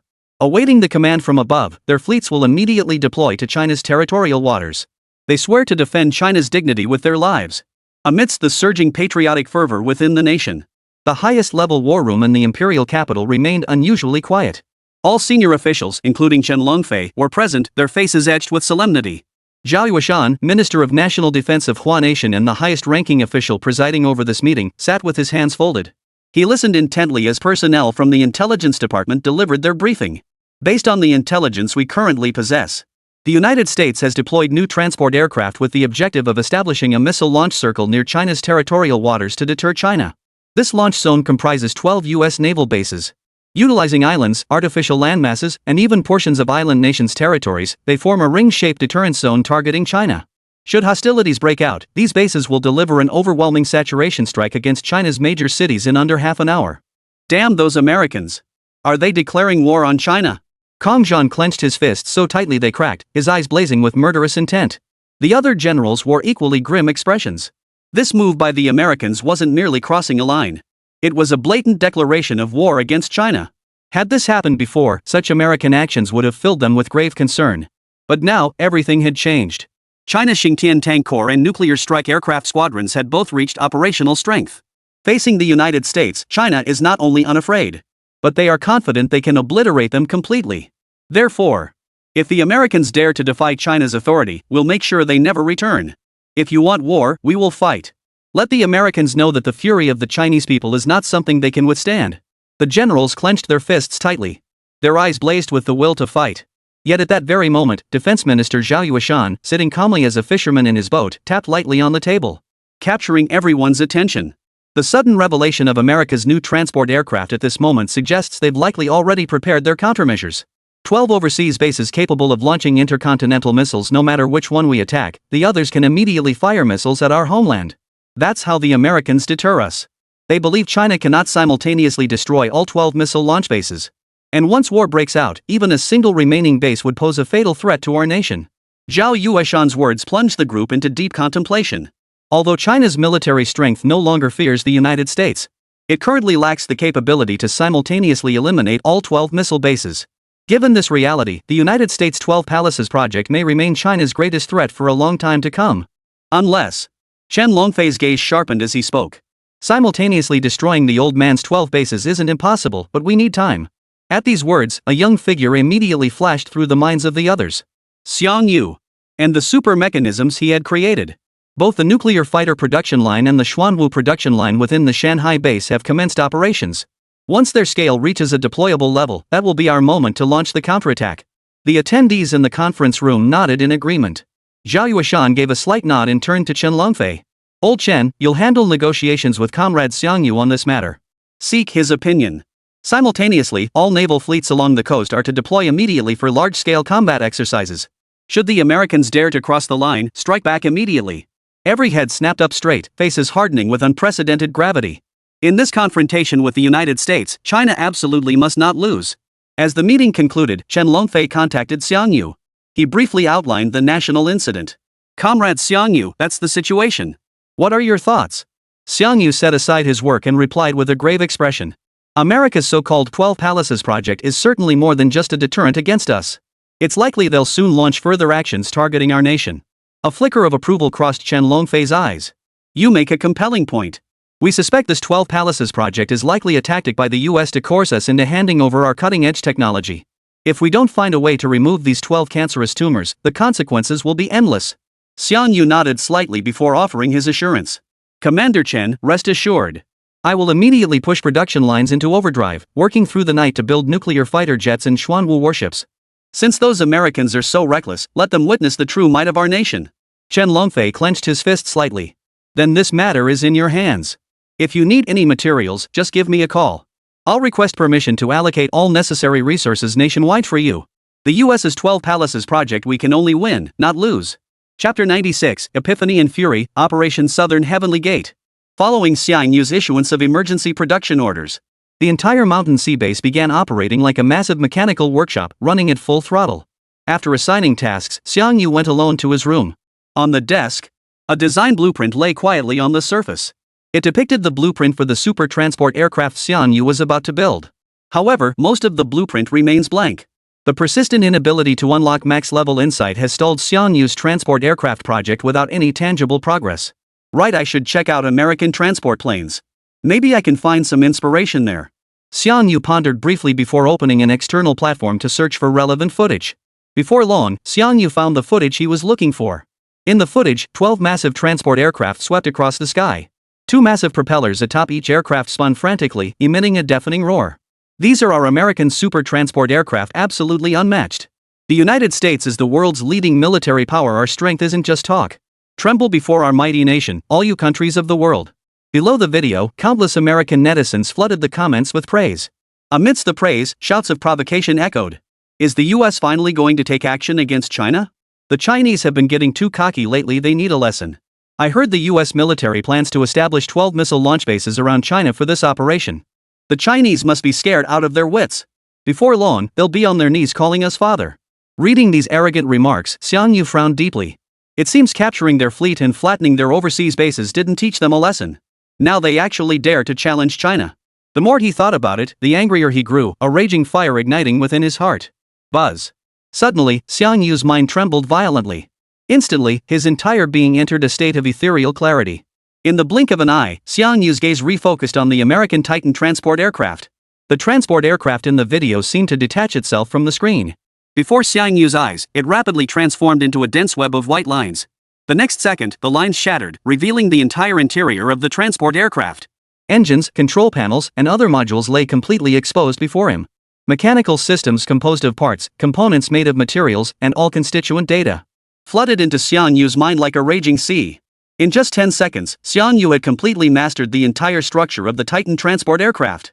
Maxed out comprehension, truly terrifying. Yet this was far from over. For comprehending the transport's mechanics was merely the starting point of his maxed out insight talent. What followed was the true moment of enlightenment. Skyward Aerospace Engine, a super engine delivering immense kinetic energy for colossal aerospace equipment, with peak thrust reaching 400,000 horsepower.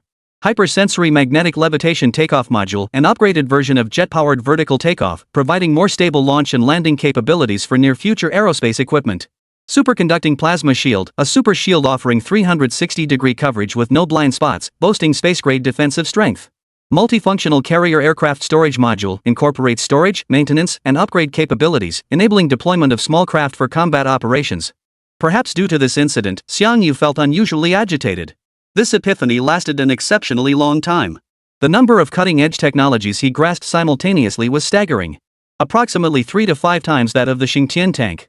A tsunami of knowledge surged into his mind. Even though he had endured several previous infusions of cutting-edge technology, he still felt as if his entire brain was about to explode. Endless streams of knowledge kept welling up from within his mind. By the end, TianGou's consciousness began to scatter.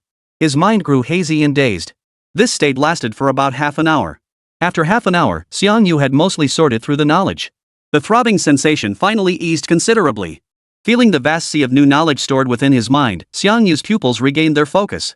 His hands clenched tightly together without conscious thought. What I've grasped seems to be more than just transport aircraft. It's about aircraft carriers. No. It must be space carriers. A super space carrier. TianGou's breathing grew ragged, his eyes blazing with excitement. A flying fortress in the sky. This is the prototype of the legendary Southern Heavenly Gate project. Holy crap, I think I'm about to build something truly extraordinary. The Southern Heavenly Gate project was essentially a conceptual blueprint for near-future warfare. Centered around aerial fortresses capable of flight. It involved strategic concepts integrating multiple advanced war machines and weaponry. At this stage of development, China's military technology, no longer confined to conflicts within Earth's atmosphere, but a strategic blueprint targeting hypothetical extraterrestrial adversaries. Although TianGou previously designed war machines like the Azure Phoenix and Candle Dragon, ultimately, they were single-unit combat systems. Powerful as they were, they remained somewhat inadequate when deployed in large-scale campaigns. But with the advent of the space carrier, everything changes. Much like an aircraft carrier sailing the seas, with hundreds of carrier-based aircraft taking off and landing, it could deliver devastating strikes against any coastal region. Now, TianGou was about to build an airborne carrier. How could this not stir the soul? Didn't the Americans intend to encircle and intimidate China with their 12 Palaces plan? Then let them witness China's Southern Heavenly Gate project. Let them understand that the vast and ancient Chinese nation is not something these mere 200-year-old upstarts can compare to. With that thought, TianGou dialed Chen Longfei's number. Commander Chen. I have a new idea. Please arrange for a batch of materials to be custom made for me. Yes, exactly. The sooner the better. Ideally, have it delivered by tomorrow morning. I'll keep you in suspense about the specifics for now, you'll find out soon enough. As the materials gradually arrived, TianGou commenced his research and development work. Days passed in the blink of an eye. Online, news about the United States 12 Palaces project was gaining momentum. Netizens worldwide were glued to the drama, debating who would prevail in this showdown between the US and China. The US is still a superpower after all. Even if their cutting-edge tech lags behind China's, they've got missile production down to a science. 12 missile launch bases, all aimed at China's major cities. If it comes to war, China won't stand a chance. Holy crap, the US government just released an official statement. They're talking about putting China on trial. Holy crap, the tension is palpable. Netizens worldwide engaged in heated debates, while leaders across nations closely monitored the situation. Though the conflict stems between China and the US. If war erupts between these two nations, it could engulf the entire world. Chapter 97, Storm Clouds Gathering, Visitors from the Military District. At this moment, while the eyes of the global public were fixed on the Sino-American conflict, China's leadership remained unusually quiet. They maintained silence even in the face of repeated provocative statements from the United States. Had China's leadership backed down? Absolutely not. This was precisely the calm before the storm. Meanwhile, the United States seemed to sense China's unusual silence. It has begun massing troops at the 12 Palaces base. Through air and sea transport, missiles are being frantically shipped to the front lines. Even the fleet is moving toward the western Pacific. The atmosphere is thick with impending storm clouds.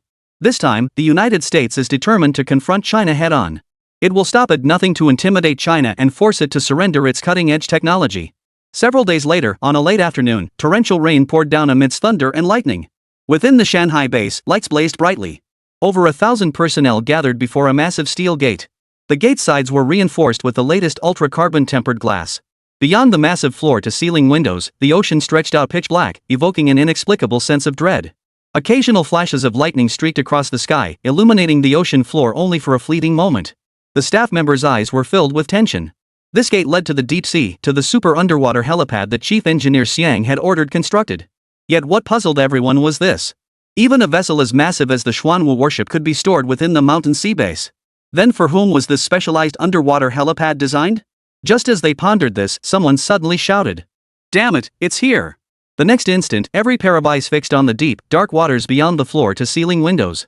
Within that unsettling, pitch-black world, an unprecedentedly massive silhouette was slowly approaching. Due to the lack of light, the details of the figure remained indistinct. Yet even its outline alone was enough to turn their faces pale and make their legs tremble slightly. For that shadow was simply too immense. Several times larger than the Xuanwu warship, it felt like an ancient overlord rising from the depths. It could no longer be described as a mere monster. It resembled some unspeakable, colossal unknown entity. A single glance sent an oppressive chill straight to the crown of their heads, making their scalps crawl. Holy! What the hell is that thing? From the outline, it looks like some kind of ship, but it's just huge. Don't tell me this is Chief Designer Xiang's new mechanical design. Xiang is freaking awesome. As the indescribable entity slowly drew nearer, it completely obscured the massive floor-to-ceiling window. If one could view this scene from the depths of the ocean, the scene would be this. A gigantic black shadow slowly approached the pea-sized glass pane. Surrounding both, the sea stretched out in a grim, desolate expanse. Occasional flashes of lightning only served to outline its contours with even greater depth. The staff members stared blankly as the immense, unknown entity drew nearer. Their faces were frozen in a look of utter bewilderment. Stunned, utterly petrified. Many instinctively stumbled backwards several dozen paces. Terrified that the unnameable thing would crush them in an instant. At that very moment, the massive mechanical door emitted a heavy, grinding sound as it activated. Immediately, the door swung open, revealing the long, empty parking bay beyond. The workers snapped out of their shock, craning their necks to peer inside. They all wanted to see what the super-mechanical entity far larger than the Xuanwu warship actually looked like. Disappointingly, however, the docking interface had already closed. They couldn't catch a glimpse of the new machine's appearance. But their attention quickly shifted to the young man stepping through the mechanical door. "Chief Engineer Xiang. You've invented another incredible machine, haven't you? Master Xiang, allow me to bow to you. You are the god in my eyes. Master Xiang, can you give us a sneak peek of the new machine? We're dying to know." Staff members swarmed around Xiangyu like stars clustering around the moon. Their eyes burned with fervor. These researchers, deeply rooted in China's military-industrial research sector. They didn't chase celebrities or crave fame. Their sole passion was an unparalleled fervor for science and technology. So in their eyes at that moment, Xiangyu was the hottest superstar in their hearts. A god-like man. A legend leading China's technology to the pinnacle of the world. Faced with the overwhelming enthusiasm of the crowd, Xiangyu scratched his head awkwardly. Then, adopting a serious tone, he declared, "I didn't bring you here to gawk. Get to work. If you don't finish, you won't get to eat, got it?" The researchers immediately burst into laughter. They nodded eagerly, promising to work hard to avoid going hungry. Xiangyu then led them to the landing pad. Next, Xiangyu needed everyone's hands to complete the final debugging of the space carrier. The violent storm continued to rage across the Jiangnan military district. There was no sign of it abating. At the same time, at the Jiangnan military airport, a camouflage transport aircraft pierced the rain curtain and touched down on the tarmac. The cargo door opened, and 3 middle-aged men clad in raincoats stepped out. Their strides were steady, the howling wind unable to budge them an inch. An armored off-road vehicle pulled up before them. They climbed in, started the engine, and the vehicle quickly vanished into the torrential downpour. In the driver's seat of the military vehicle sat none other than Long Kai-shian, the commander-in-chief of the Jiangnan military district. The 3 in the back seat removed their rain hoods at that moment. Familiar faces flanked him on either side. Kong Zhan and Chen Longfei. Seated in the middle was a stern-faced middle-aged man with a square jaw. This man was none other than Zhao Yueshan, Minister of National Defense and one of the highest-ranking officials in Hua Nation. The United States came prepared for this operation. According to intelligence analysis, they are aware of our ongoing controlled nuclear fusion project. This is one reason for their sudden large-scale troop deployment. Chen Longfei beside him nodded slightly. The project spans the entire nation with massive personnel movement. Keeping it completely confidential is nearly impossible. But once the controlled nuclear fusion project is completed, the Americans will no longer pose a threat to us in the energy sector. Zhao Yueshan nodded. I came here to check on the progress of Comrade Xiang Yu's nuclear fighter jet. The Americans have deployed missile launch bases around our maritime borders, posing a significant threat that demands urgent attention. Long Kai-shian immediately replied. Rest assured, Minister Zhao. We already have enough nuclear fighter jets to form a squadron. As for Comrade Xiang Yu, Zhao Yueshan's brow immediately furrowed at Long Kai-shian's pause. What about Comrade Xiang Yu? Has he been overworked building the nuclear fighter jets? If that's the case, halt production immediately. Comrade Xiang Yu's health is more important than anything else. That's not it, Long Kai-shian replied with a complex expression. The nuclear fighter production line is already automated. But I heard Xiang Yu has been working on a new machine lately. Specifically designed to counter the United States 12 Palaces project. Chapter 98, Pango Space Carrier, completed.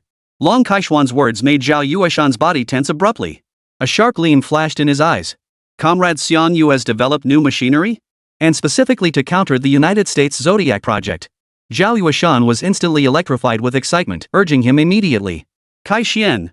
Speed it up. I can't wait to see Comrade Xiang Yu's new creation. At that moment, Xiang Yu had just finished adjusting the equipment and was preparing to return to his room to rest. Just then, a staff member rushed over in a panic, announcing that Commander Chen and his group had arrived. Xiang Yu naturally went to greet them. Soon, an armored jeep pulled into the base. Several familiar faces stepped out of the vehicle. Commander Chen Longfei, Commander Kong Zhan, and his immediate superior, General Long Kai-shian. Besides the 3 of them, there was also a middle-aged man with a square face. Xiang Yu felt he looked familiar. For a moment, he couldn't place him. Allow me to introduce Minister Zhao Yueshan, our nation's Minister of National Defense. Minister Zhao, this is Comrade Xiang Yu, the overall commander of the Shanghai base. After Commander Chen Longfei's brief introduction, Zhao Yueshan couldn't wait to ask. Comrade Xiang Yu, I hear you're developing new machinery to counter the United States 12 Palaces plan. Could you show us around? Seeming to notice his own urgency, Zhao Yueshan explained with a wry smile, the conflict with the Americans is escalating, and the pressure from above is immense. Since the machinery was meant to be seen, Xiang Yu didn't hide anything. He immediately led the group to the undersea helipad. Numerous technicians bustled before the massive mechanical doors. Upon seeing Xiang Yu arrive with the senior executives, they all paused their tasks. A hint of anticipation flickered in their eyes. The earlier debugging hadn't allowed them to see the full scope of the super mechanism. Now that the big boss had arrived, surely it was time for them to see it. Yet upon arriving, Zhao Yueshan and his entourage immediately fixed their gaze upon the massive floor-to-ceiling windows designed for deep-sea observation. A vaguely discernible, colossal machine lay sprawled within the profound depths of the ocean. Its indistinct form only heightened its air of mystery. This is the new machine developed by Comrade Xiang Yu? Kong Zhan's eyes flickered, his voice trembling slightly. The others beside him approached the window, speechless and transfixed.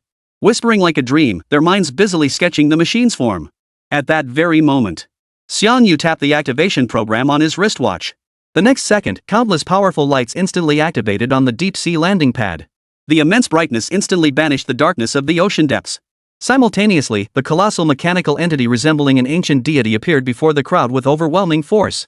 It was a colossal supercarrier of unimaginable scale. Like a sharp sword, it pierced straight into everyone's eyes.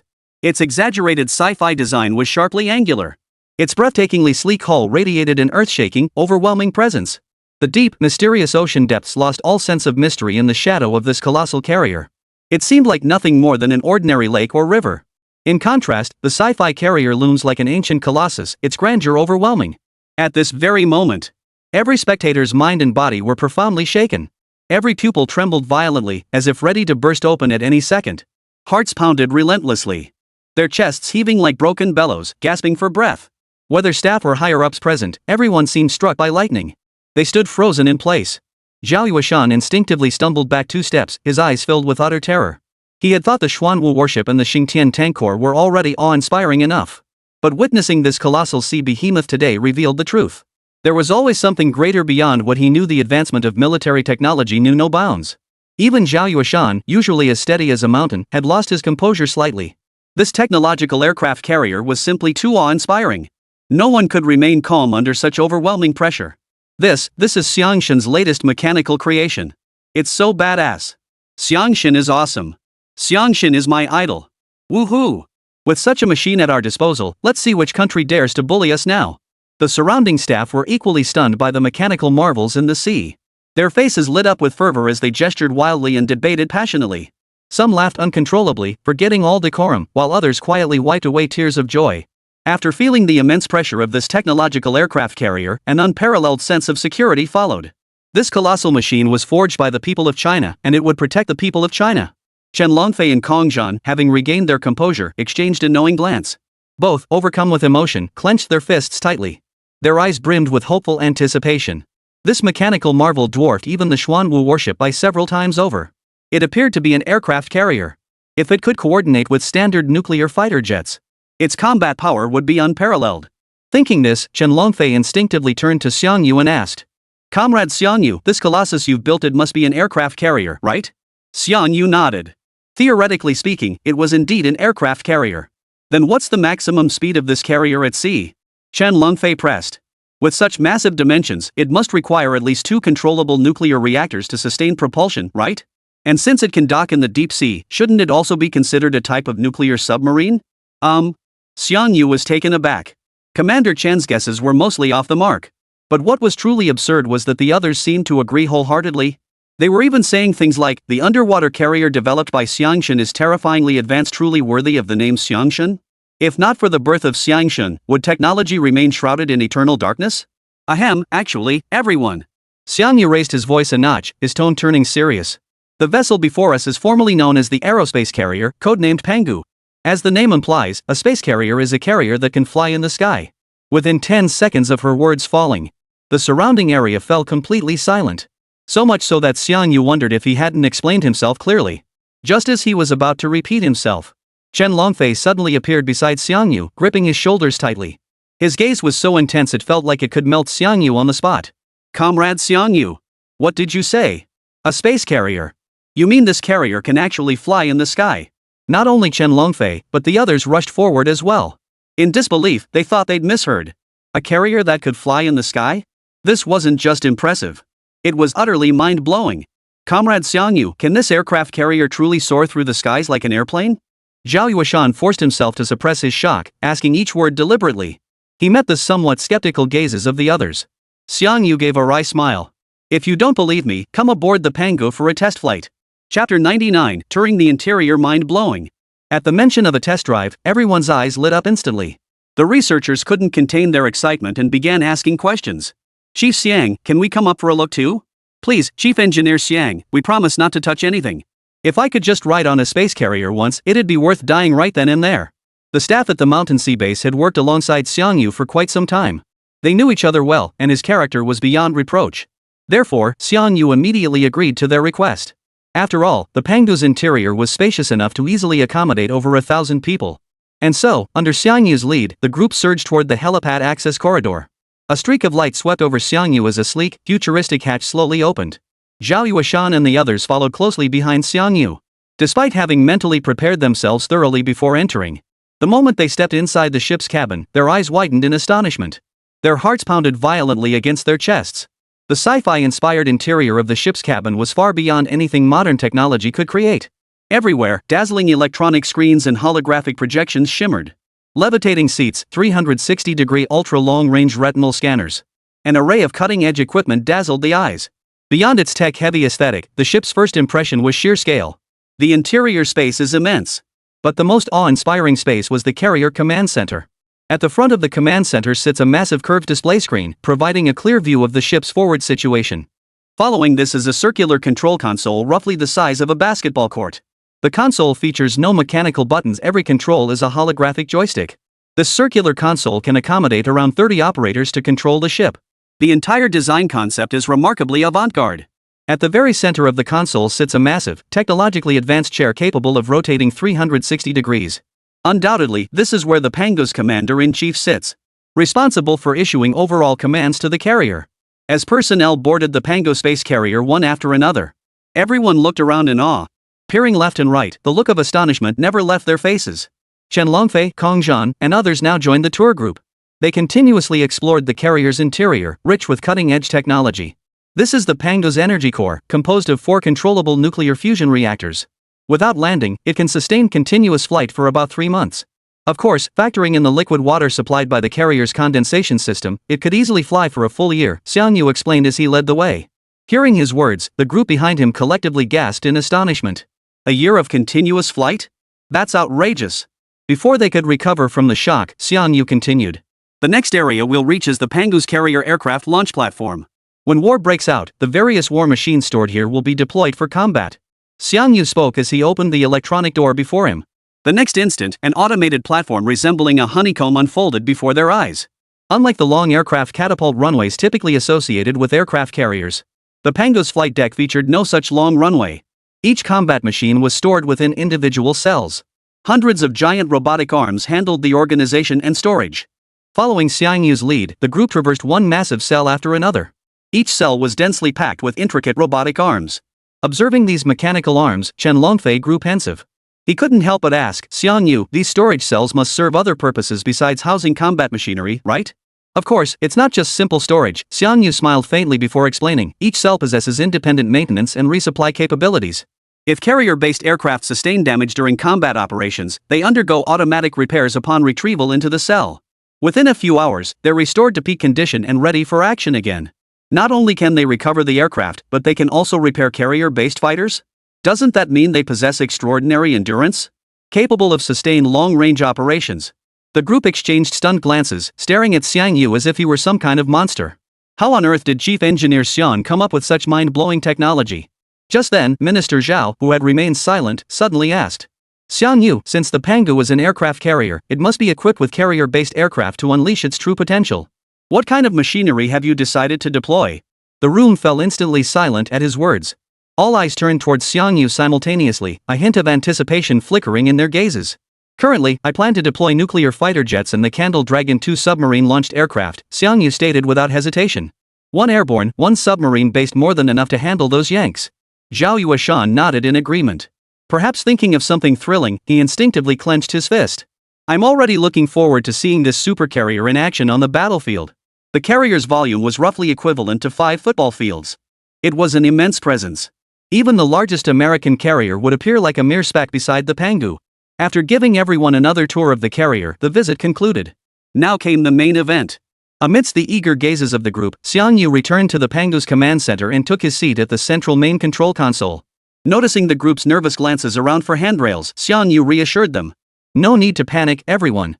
The Pangu's hypersensitive magnetic levitation takeoff system won't cause any strong vibrations. Even elderly passengers in their 70s or 80s won't fall during launch. The group instinctively chose to trust Xiangyu's words, their bodies relaxing slightly. Xiangyu's gaze sharpened as he instantly entered pilot mode. A dazzling cascade of data streams flashed continuously before his eyes. Several panels hovered before his eyes, constantly updating the operational status of the Pangu's various modules. As Xiangyu issued the launch command, the group felt a slight tremor beneath their feet, followed by the entire carrier awakening as if from slumber. The previously dormant equipment activated in an instant. The dimly lit command center brightened as lights flared on. Alongside the carrier's exterior lighting, multicolored halos illuminated the once deep ocean. Immediately after, an icy electronic voice rang out.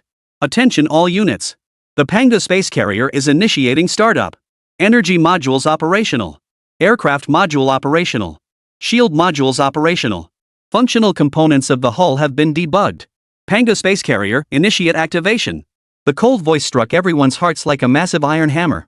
So much so that no one dared breathe a word. Their eyes brimmed with tension. The next instant, the view outside the floor-to-ceiling windows began to slowly rise. Chapter 100, Where Dreams End, the Starry Sea begins. It's moving! It's moving! Holy crap, it's really moving! Some people, overcome with excitement, let out a cry. Others stared wide-eyed, fixated on the scene beyond the floor-to-ceiling windows. The deep ocean floor seemed to be plummeting downward. The view rapidly filled with pitch-black seawater. The panga's lights swept across the water, startling countless fish and shrimp into frantic dashes for escape. Crew members instinctively covered their mouths. Hearts pounded wildly, not daring to breathe a single breath. At that moment, in a deep water zone near the mountain sea base, a massive mechanical contraption slowly rose toward the surface as countless bubbles surged violently. Along the coast, the station soldiers sensed something amiss and instinctively looked up. They stared in stunned silence at the violently churning sea not far away. Their scalps instantly tingled with dread. Just then, a bolt of lightning suddenly streaked across the torrential night sky. The entire sea was instantly illuminated, as bright as day. In that split second, the garrison soldiers clearly saw the enormous dark shadow about to surface. A sudden tingling spread across his back. It felt as though a speeding train had slammed into their chests. They couldn't breathe. It felt as though their very souls were being shattered. The soldiers stationed at the mountain sea base were all seasoned veterans. Having received advance notice, they had some psychological preparation. This barely allowed them to steady their nerves. At that very moment, the ship's lights blazed to full power, instantly illuminating the surrounding area. Rising from the depths of the sea was none other than a colossal flying aircraft carrier. This is the super weapon newly developed by the mountain sea base? Holy crap, is that a spaceship? A spaceship? Damn it, someone slap me, am I dreaming? The station soldiers' eyes widened in disbelief, their bodies stiffening to attention. Soon, the panga soared into the sky. Inside the carrier's command center, everyone stared out the window at the rapidly shrinking land below. Everyone was equally stunned. Gazing at the ever-expanding expanse beyond the windows, they felt their hearts tremble violently. An indescribable surge of excitement swirled relentlessly within their chests. Minister Zhao's gaze, however, was unfocused as he murmured to himself. We're flying. We're really flying. A space carrier. This is truly a space carrier. At that moment, Xiangyu, seated at the command center, issued another command. Suddenly, four massive circular vector nozzles opened at each corner of the panga's chassis. The nozzles expelled massive streams of blue particles. The pangu, which had been steadily ascending, began to accelerate, racing toward greater heights. The closer it approached the upper atmosphere, the more intense the thunder and lightning became. Yet no matter how dazzling the lightning, it could not harm the pangu in the slightest. At that moment, the pangu spacecraft resembled a silver-white blade, plunging fiercely toward the heavens. The coastal garrison soldiers stared dumbly at the massive spacecraft soaring ever higher. Their eyes were filled with awe. Soon, the vessel pierced through the thick, dark clouds, ascending even higher. At the floor-to-ceiling windows, the dark clouds dispersed, only to be replaced the next moment by a dazzling expanse of stars. The pangu pierced the clouds, ascending to Earth's upper atmosphere. What met their eyes was a vast sea of dazzling stars. Everyone gazed at the crystal-clear cosmic constellations. Their gazes froze, unable to move an inch. In that moment, everyone was utterly mesmerized. No wonder ancient people placed the abodes of gods and immortals in the heavens. The cosmos is both mysterious and magnificent, Xiangyu murmured, filled with profound emotion. Gazing upon the sea of stars before him, a surge of ambition suddenly welled up within Xiangyu. One day, he would lead China beyond Earth, soaring into the Milky Way. Lead China to explore the unfathomable mysteries of the cosmos. To witness the bizarre and ever-changing planets and alien races. Let all races across the cosmos know that in the distant solar system lies a planet of intelligence called Earth. And upon this planet lies a nation called Huagua. Lost in thought, Zhao Yuashan approached, his face betraying his excitement. Xiangyu, can we test the panga's speed? I just saw the blue particle stream erupting from the vector engine. That must be some advanced propulsion technology. Xiangyu nodded slightly. Let's test the speed then. Immediately, Xiangyu activated the ship-wide communication system. Attention all units, locate the nearest seat immediately. All seats aboard the pangu are equipped with electromagnetic shielding fields to protect occupants during acceleration turbulence. Upon hearing Xiangyu's command, everyone immediately began searching for seats. Those who found seats and sat down soon felt an external force enveloping their bodies. A sense of security instantly filled them. After confirming everyone was seated, Xiangyu issued his command. Suddenly, four massive vector nozzles erupted from the rear of the pangu, which had been cruising at a steady speed. The nozzles surged with streams of scorching blue particles. The high-temperature particle streams burned fiercely in the air, instantly distorting the atmosphere. Simultaneously, the entire carrier surged forward with explosive acceleration, shooting toward the horizon. Inside the carrier, everyone felt a tremendous force of acceleration slam them back into their seats. Followed by the view outside the floor-to-ceiling windows rapidly magnifying. Adrenaline surged, heart rate skyrocketing to 180. At that moment, above the island nation, a passenger plane filled with citizens of the island nation was cruising leisurely through the skies. Most passengers had already fallen asleep inside the cabin. The next second, the fuselage suddenly shook violently. Water cups toppled over, and belongings flew everywhere. The passengers jolted awake from their slumber, their faces frozen in terror. It's all his fault. What's going on? What's happening? Is this a terrorist attack? Oh my god, I don't want to die. The violent shaking of the aircraft instantly plunged the passengers into panic. They screamed incessantly, throwing the entire cabin into chaos. Just then, Captain Jiro's voice came over the intercom. Everyone, please remain calm. The turbulence is caused by air currents. Please trust my piloting skills. I will bring us all down safely. The voice abruptly cut off. The next second, a blood-curdling scream pierced the air over the intercom. Masaka! An alien spacecraft! There's an alien spacecraft! We're done for! The passengers hadn't even processed what was happening. The passenger by the window suddenly pointed outside in sheer terror. Is that an aircraft carrier? Why is it flying in the sky? What the hell? You're talking nonsense, man. Holy, it really is an aircraft carrier. High above, not far from the Littleday's passenger aircraft, a massive space carrier surged forward like a battering ram, shooting toward the distance. Even at a considerable distance from the Littleday's airliner, the turbulent airwaves generated by its acceleration nearly sent the Littleday's airliner tumbling from the sky. Those passengers who witnessed the flying carrier pass before their eyes were utterly terrified, their eyes nearly popping out of their sockets. Chapter 101, Rescue from the Motherland. The tremors lasted less than half a minute. Yet it became a nightmare that would haunt Xiao for the rest of his life. Meanwhile, the instigator had already sped far away, vanishing into the clouds. The next second, Xiang activated the Panga's cloaking function. High above, the Panga's rear engine shut down as the craft transitioned to flight powered by its underside hypersensitive magnetic levitation system. The entire craft entered a state of invisibility during this transition. Neither search radars nor the naked eye could detect the Panga's presence. A true ghost space carrier. With the test flight objectives achieved, Xiang maneuvered the Panga toward its return to Huagua. A torrential downpour blanketed the sky, showing no signs of abating. The colossal silhouette of the Panga cut through the torrential downpour, resembling a prehistoric flying beast. Just as everyone aboard the Pango believed everything was proceeding smoothly, the Pango suddenly received a distress signal. At that moment, near the southern territorial waters of Huagua, torrential rain poured down amidst thunder and lightning. A Chinese fishing vessel was anchored in deep waters. The hull had cracked, and water was leaking in. The entire vessel was in grave danger. Despite Captain Lu Yong desperately directing the crew to repair the vessel, the hull's cracks were expanding at a visible pace. Massive amounts of seawater surged into the hold, sweeping through every corner, relentlessly battering the fishermen's bodies and will.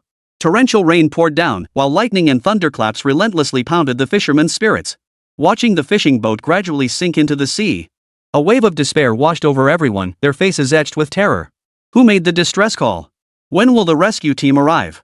Lu Yong dragged an injured crew member out of the lower hold. Captain Lu, even the fastest rescue team will take half an hour to get here. Half an hour. There wasn't enough time. Lu Yong's heart sank. The fishing boat's hull had been torn open by the reef, leaving a massive gash. It might not even last 5 minutes. Half an hour was definitely too late. Yet they were at least 14 or 15 nautical miles from land. With so many people on board, even if everyone squeezed into the lifeboat, there was no way they could brave the stormy seas back to shore. Was this where he and his fellow villagers would meet their end today? He watched the fishing crew gather on the deck, their faces etched with terror. Lu Yong's heart twisted in agony, overwhelmed by a wave of intense self-reproach. At that very moment, the entire hull snapped like a broken pencil. A bone-chilling tearing sound echoed from below deck. The enormous crack seemed to take on a life of its own, spreading relentlessly across the deck. In the next instant, it threatened to tear the deck apart completely. Lu Yong's legs buckled, and he collapsed onto the deck, his face drained of color. He could no longer suppress the terror within him, his entire body shaking violently. It's over. Everything is over. The fishing boat was destroyed. We were doomed. I'm letting down the villagers. Not only Lu Yong looked grim, but the other fishermen also slumped to the ground. Huddled tightly together, their eyes brimmed with unease. Just as the situation reached its most critical moment, a sudden flash of light pierced the previously overcast sky. The thick gloom dissipated in an instant. The next second, a massive technological spacecraft abruptly materialized directly above the fishing boat. The fishermen on deck were drawn by the light, instinctively looking up. Hovering above the heavens was a colossal spacecraft that seemed to have come from the cosmos. Its silver-white hull resembled a sharp sword. Its angular hull radiated a profound sense of technological sophistication. Its immense bulk blocked out the sun, resembling a flying fortress. The fishermen's hearts pounded wildly at the sight of this vessel, their souls trembling violently. This was a vessel only seen in science fiction films, yet it now appeared before their very eyes in reality. For a fleeting moment, the fishermen even forgot the impending danger, their eyes fixed on the colossal vessel in the sky. Everyone was utterly stunned by this sudden apparition. And in that very instant of their stunned stillness, a blinding pale blue halo erupted from beneath the massive spacecraft. It was the hypersensitive magnetic levitation takeoff module surging into action, rapidly generating a powerful magnetic field around the fishing boat. The mothership's chassis now resembled an invisible giant hand. It steadily grasped the sinking fishing boat without being detected. Immediately, countless beams of light enveloped the fishing boat, illuminating the surrounding waters. A miraculous scene unfolded. The fishing boat ceased its descent. The seawater, which had nearly reached the deck, began retreating into the hull at a visible speed. The fishermen trapped in the hold were able to escape to safety as the water rapidly receded. Still trembling with fear, they sprinted to the deck, gasping for breath. At that moment, Xiangyu at the Pango's control console held his breath, his fingers flying as he continuously issued commands to the system. The other crew members beside her watched silently, not daring to utter a sound. The fishing boat below was teetering on the brink of collapse. To ensure the rescue went flawlessly, Xiangyu had to manually control the magnetic field's intensity. At that moment, Xiangyu resembled a surgeon at the operating table. The magnetic field was his scalpel, and the fishing boat was the patient's bleeding internal organs. Xiangyu had to be meticulously careful to ensure the operation proceeded smoothly. After Xiangyu's series of adjustments, the crack that had nearly severed the fishing boat in two slowly ceased spreading. Even the enormous gash began to close, inch by inch. Witnessing this scene, the fishermen on deck were utterly dumbfounded. To their eyes, neither the receding seawater in the hold nor the sealing of the hull breach involved any external assistance. It felt like some supernatural force had intervened. Could it be a divine being? A manifestation of the sea god? But such speculation was quickly cast aside. For all the fishermen realized that the savior above them was a technologically advanced spacecraft emitting a faint blue halo. Am I seeing things? Why does it feel like the fishing boat is rising? The cracks have all closed. Unbelievable, this is nothing short of a miracle. Aliens? That must be an alien spacecraft in the sky. Though they didn't know what had actually happened, the fishermen wept tears of joy at having survived the ordeal. A hint of relief appeared on their still shaken faces. And just then, the hovering technological spacecraft above them broadcast a message. We are the Huaguai Navy. All personnel, lie flat on the deck. I will take you home. Repeating, all personnel, lie flat on the deck and remain still. I'll take you home. The voice wasn't loud, yet it instilled a profound sense of security in the fishermen aboard the boat. What struck them as even more incredible was that this hovering technological spacecraft had been sent by their motherland to rescue them. Not an alien spacecraft, but a Chinese vessel. The fishermen instinctively chose to trust, all lying flat on the deck without moving. The next instant, the Pango activated its hypersensory magnetic levitation system. The entire fishing vessel was lifted out of the sea at a visible speed. Chapter 102, Would you believe I could transport an aircraft carrier? As the Panga sailed toward China in the sky, the fishing boat below also moved slowly in a suspended state. Only now did everyone grasp what had truly transpired. The reason the fishing boat floated on the sea surface was entirely due to that sci-fi spacecraft overhead. The spacecraft had employed some advanced technology to lift the fishing boats entirely out of the sea. And throughout this process, the fishing boat was not secured by any physical chains. Such technology was utterly astonishing.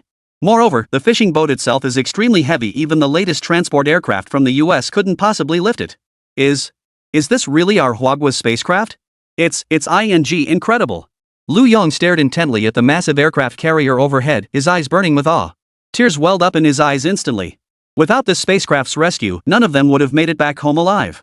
He wasn't alone. Many fishermen on the deck were wiping away tears. There was joy at surviving the ordeal, but more than that, there was profound emotion. Just as they were about to face certain peril, the nation launched a rescue operation. This profound emotion would stay with them forever. And they would be forever grateful to Huagua. Woohoo, we made it.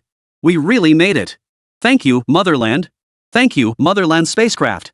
My wife and son, I'll be able to return to you alive. Wah! The fishermen wept bitterly, their eyes brimming with gratitude as they gazed upon the Pangu. At that moment, inside the command center of the Pangu space carrier, only Xiangyu remained seated calmly in the master control chair. Everyone else, including Chen Longfei, stood pressed against the floor-to-ceiling windows, gazing down below. Staring at the fishing boat floating steadily below, shock filled their eyes. Is this the legendary superconducting magnetic traction technology? Good heavens, this is supposed to be super advanced tech that only exists in imagination. Using a controllable magnetic field to move heavy objects similar to the principle of an electromagnetic crane. The key is that this fishing boat weighs thousands of tons. The traction force is terrifying. Never imagined I'd witness such technology in my lifetime. Damn impressive. Whispers of awe filled the air as every worker's gaze remained fixed on the fishing boat below. Overwhelmed by excitement, their brains felt oxygen deprived, leaving them dizzy and lightheaded.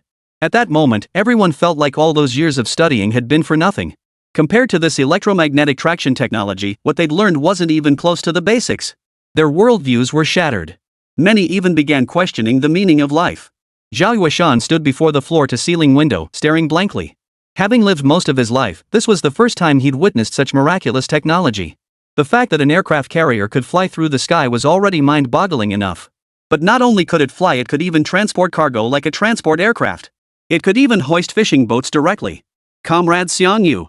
Zhao Yueshan strode quickly to Xiangyu's side, his expression grave. Could you tell me the maximum load capacity of the Pangu? I know hoisting this fishing boat isn't its limit. Zhao Yueshan didn't lower his voice when he asked the question. Many people overheard him and turned to look. Xiangyu pondered briefly before smiling. You're asking about the maximum weight limit for transporting heavy objects via magnetic traction, correct? Zhao Yueshan nodded earnestly. A rough estimate formed in his mind. The space carrier itself was already absurdly massive. He estimated that towing around 10,000 tons would be its absolute limit. 10,000 tons, roughly the weight of a cruiser. The ability to haul such a massive load was truly astonishing. But just then, Xiang Yufeng's calm, matter-of-fact voice reached his ears. The exact tonnage is unclear, but transporting the carrier shouldn't be a problem. Oh, so it's just to transport the carrier? Carrier? Zhao Yueshan couldn't hold it together, his voice trembling. His eye twitched violently twice, beyond his control. You mean the Pangu can transport an aircraft carrier? Impossible. Absolutely impossible. An aircraft carrier averages at least 50,000 tons. 50,000 tons. What does that even mean? How could the Pangu possibly haul a 50,000-ton object? It wasn't just Zhao Yueshan who thought it was impossible. The other staff members considered it an outright fairy tale. Xiangyu's claim had completely surpassed their comprehension. 50,000 tons. Even the largest ocean-going cargo ships couldn't haul that kind of weight. Yet Xiangyu merely shrugged his shoulders, offering no further explanation. Practice is the sole criterion for testing truth. When the time comes, he'll show them. Then they would naturally believe in the Pangu's capabilities. Half an hour passed in the blink of an eye. The storm that had raged for most of the night quietly subsided. The moon shone brightly amidst sparse stars, the entire night sky seemingly washed clean. The Milky Way spilled across the heavens, its brilliance dazzling. Bathing in the dazzling starlight, the Pangu slowly made its way toward the ports of Guangdong and Guangxi. It was now 1:23 a.m. The Guangdong-Guangxi port remained brightly lit. In fact, not only the port itself, but also the surrounding cities were bathed in neon light. It resembled another city that never sleeps. In the sweltering summer heat, just past 1 a.m. marked the prime time for many to enjoy a night stroll. In the streets and alleys, handsome men and beautiful women, couples or friends, gather in groups of 3 or 5. They enthusiastically devoured all kinds of delicacies, enjoying the leisure of nightlife. Yet beneath this tranquil surface, another group was urgently assembling, gearing up for action. Inside a military camp in the Yunhai military region, a fully armed contingent of Chinese soldiers boards an armored convoy, heading toward the Liangguan port several kilometers away. The port manager of Liangguan port was urgently summoned from his home. Upon learning the military intended to take control of the port, he rushed to the scene in such a panic he didn't even notice he was wearing the wrong shoe. Soon, a 1,000-strong force flooded into the port. Containers at the harbor's center were swiftly removed, clearing a vast expanse of open ground. Everyone except the port manager and several executives was driven away. The port manager, surnamed Su, was known as Old Third Su. Wearing a suit jacket, he approached the military commander with a hint of obsequiousness. Major Zhang, is some important figure arriving that warrants such a large-scale operation? Major Zhang's expression remained icy as he replied, Don't ask questions you shouldn't be asking. You'll find out soon enough. Su Laosan chuckled and was about to speak again. The next second, a piercing alarm suddenly blared across the entire harbor. Major Zhang's gaze sharpened, his eyes instantly locking onto the horizon. It's here. Here? What's here? Su Laosan tried to ask something, but the words froze on his lips. He instinctively looked toward the sea surface. In an instant, his previously normal expression underwent a drastic change. His pupils contracted sharply to pinprick size. At the horizon's edge, a massive flying object was rapidly approaching. Even from such a distance, its sheer outline revealed its immense scale. Many times larger than a warship. Chapter 103, The Scheme from the United States. Never seen anything this massive, and it's actually flying in the sky. Su Laosan stared at the rapidly approaching colossus, his scalp instantly tingling. Holy, what is that? An alien spacecraft? Not only was Su Laosan horrified, but the senior executives from various departments beside him also had their pupils dilate in shock. Their mouths gaped wide enough to swallow an ostrich egg whole, their bodies shaking violently like frightened chicks. One executive, cigarette clamped between his fingers, stared blankly at the distant sea. He didn't even notice the cigarette burning his fingers. On the other side, soldiers stationed to guard the harbor gripped their rifles tightly. Every muscle was taut, preventing their bodies from trembling instinctively. No wonder the major ordered us to clear every obstacle from the harbor. With such immense bulk, landing would be impossible without ample space. As the colossal spacecraft slowly drew nearer, the crowd could discern its intricate details with increasing clarity. This technological vessel seemed to have stepped straight out of a movie, radiating pure sci-fi flair. Gazing at its angular hull, gasps echoed throughout the harbor. But soon, everyone's attention was completely drawn to the object hovering beneath the ship. Holy, what's that beneath the ship? A fishing boat. Su Laosan, with his sharp eyes, immediately shouted out. The others' eyes followed suit, confirming the fishing vessel suspended beneath the spacecraft. They could even make out fishermen lying prone on the fishing boat's deck. Occasionally, a few fishermen would lift their heads to look around. Could it be that this spaceship hauled the stranded fishing boat here? Holy crap, this. But there's no tow rope. How did they lift it into the air? Su Laosan and the others were utterly stunned. Their jaws dropped so hard they couldn't pick them up. The alien spacecraft alone was shocking enough, but then there was a fishing boat trailing beneath it? And the fishing boat wasn't secured by chains, it looked like it was just floating in midair. Holy crap, what kind of advanced technology is this? Never seen anything like it. As they stood frozen in disbelief, the Pangu had already reached the harbor's airspace. The next second, an alarm blared from the Pangu. Warning! Warning! Transport cargo descending. All non-essential personnel must evacuate immediately. Repeating, all non-essential personnel must evacuate immediately. Su Laosan and the other port executives were startled by the sound, their legs shaking violently. Instinctively, they tried to run away. Had it not been for Major Zhang blocking their path, they might have even run out of the port. It wasn't that they were particularly fit, they were simply terrified. In all their lives, they'd never witnessed such an imposing display. Was this the power of the state apparatus? It was enough to make anyone wet their pants. Su Laosan swallowed hard, taking several deep breaths before finally calming his panic. Meanwhile, as the warning sirens echoed relentlessly, the fishing boat slowly descended under the magnetic beam's control, landing in the harbor. As the fishermen disembarked, their legs still felt unsteady, but their eyes brimmed with the joy of having survived a catastrophe. We made it! We made it! Thank you, Motherland! Thank you, Chinese Navy! The fishermen embraced each other, weeping uncontrollably. Amidst the tears, laughter also rang out, the hearty laughter of those freed from calamity. But after the tears and laughter subsided, the fishermen wiped away their tears and bowed deeply toward the Pangu. This was their way of expressing their profound gratitude. At that moment, Xiang Yu in the cockpit watched the sincere expressions of the fishermen below. He felt a slight stir of emotion.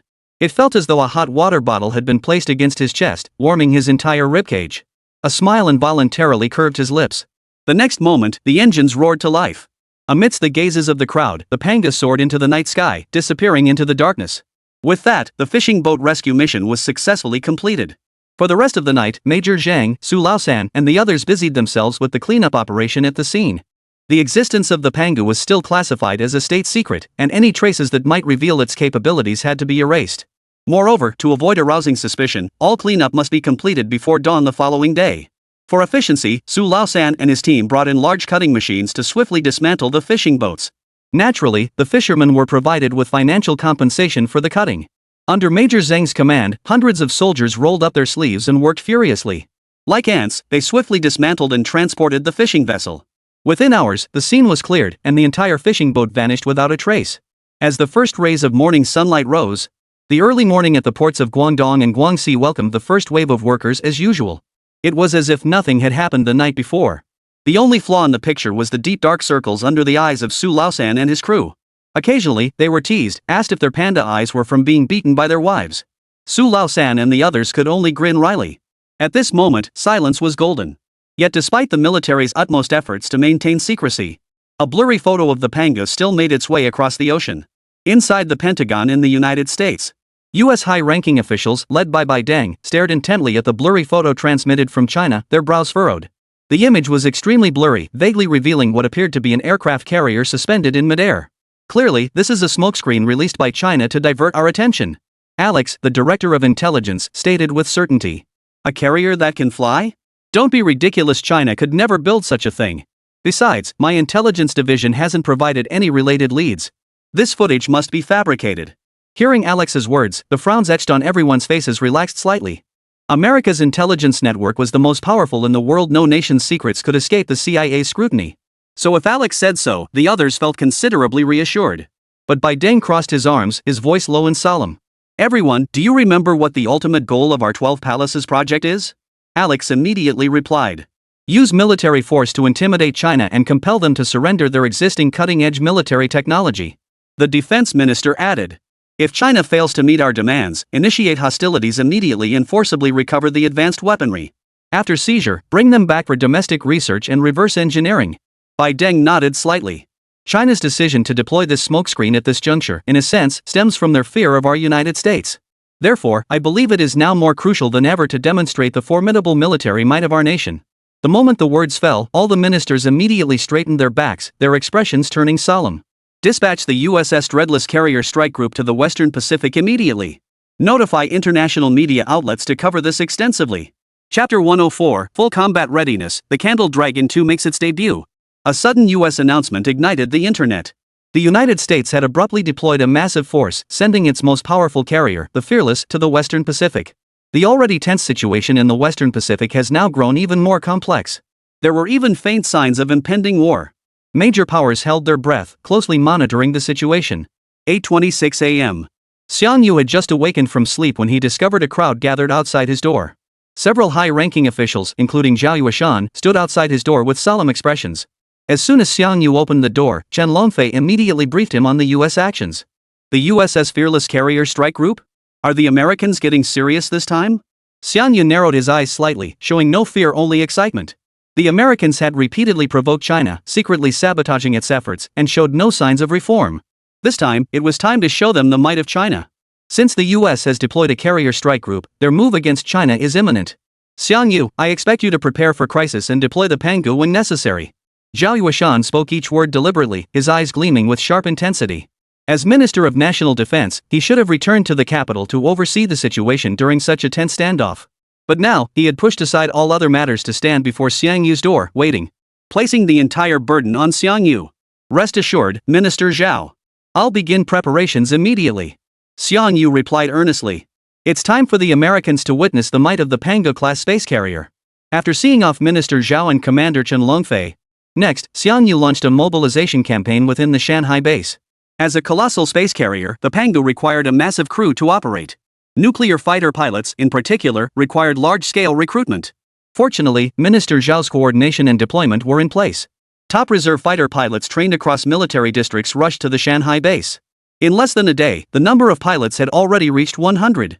In the combat readiness hall, gazing at the soldiers standing tall with their backpacks in hand, Xiang Yu's expression was unprecedentedly grave. These elite pilots, the cream of the crop from every air force, were each handpicked from thousands, truly the cream of the crop.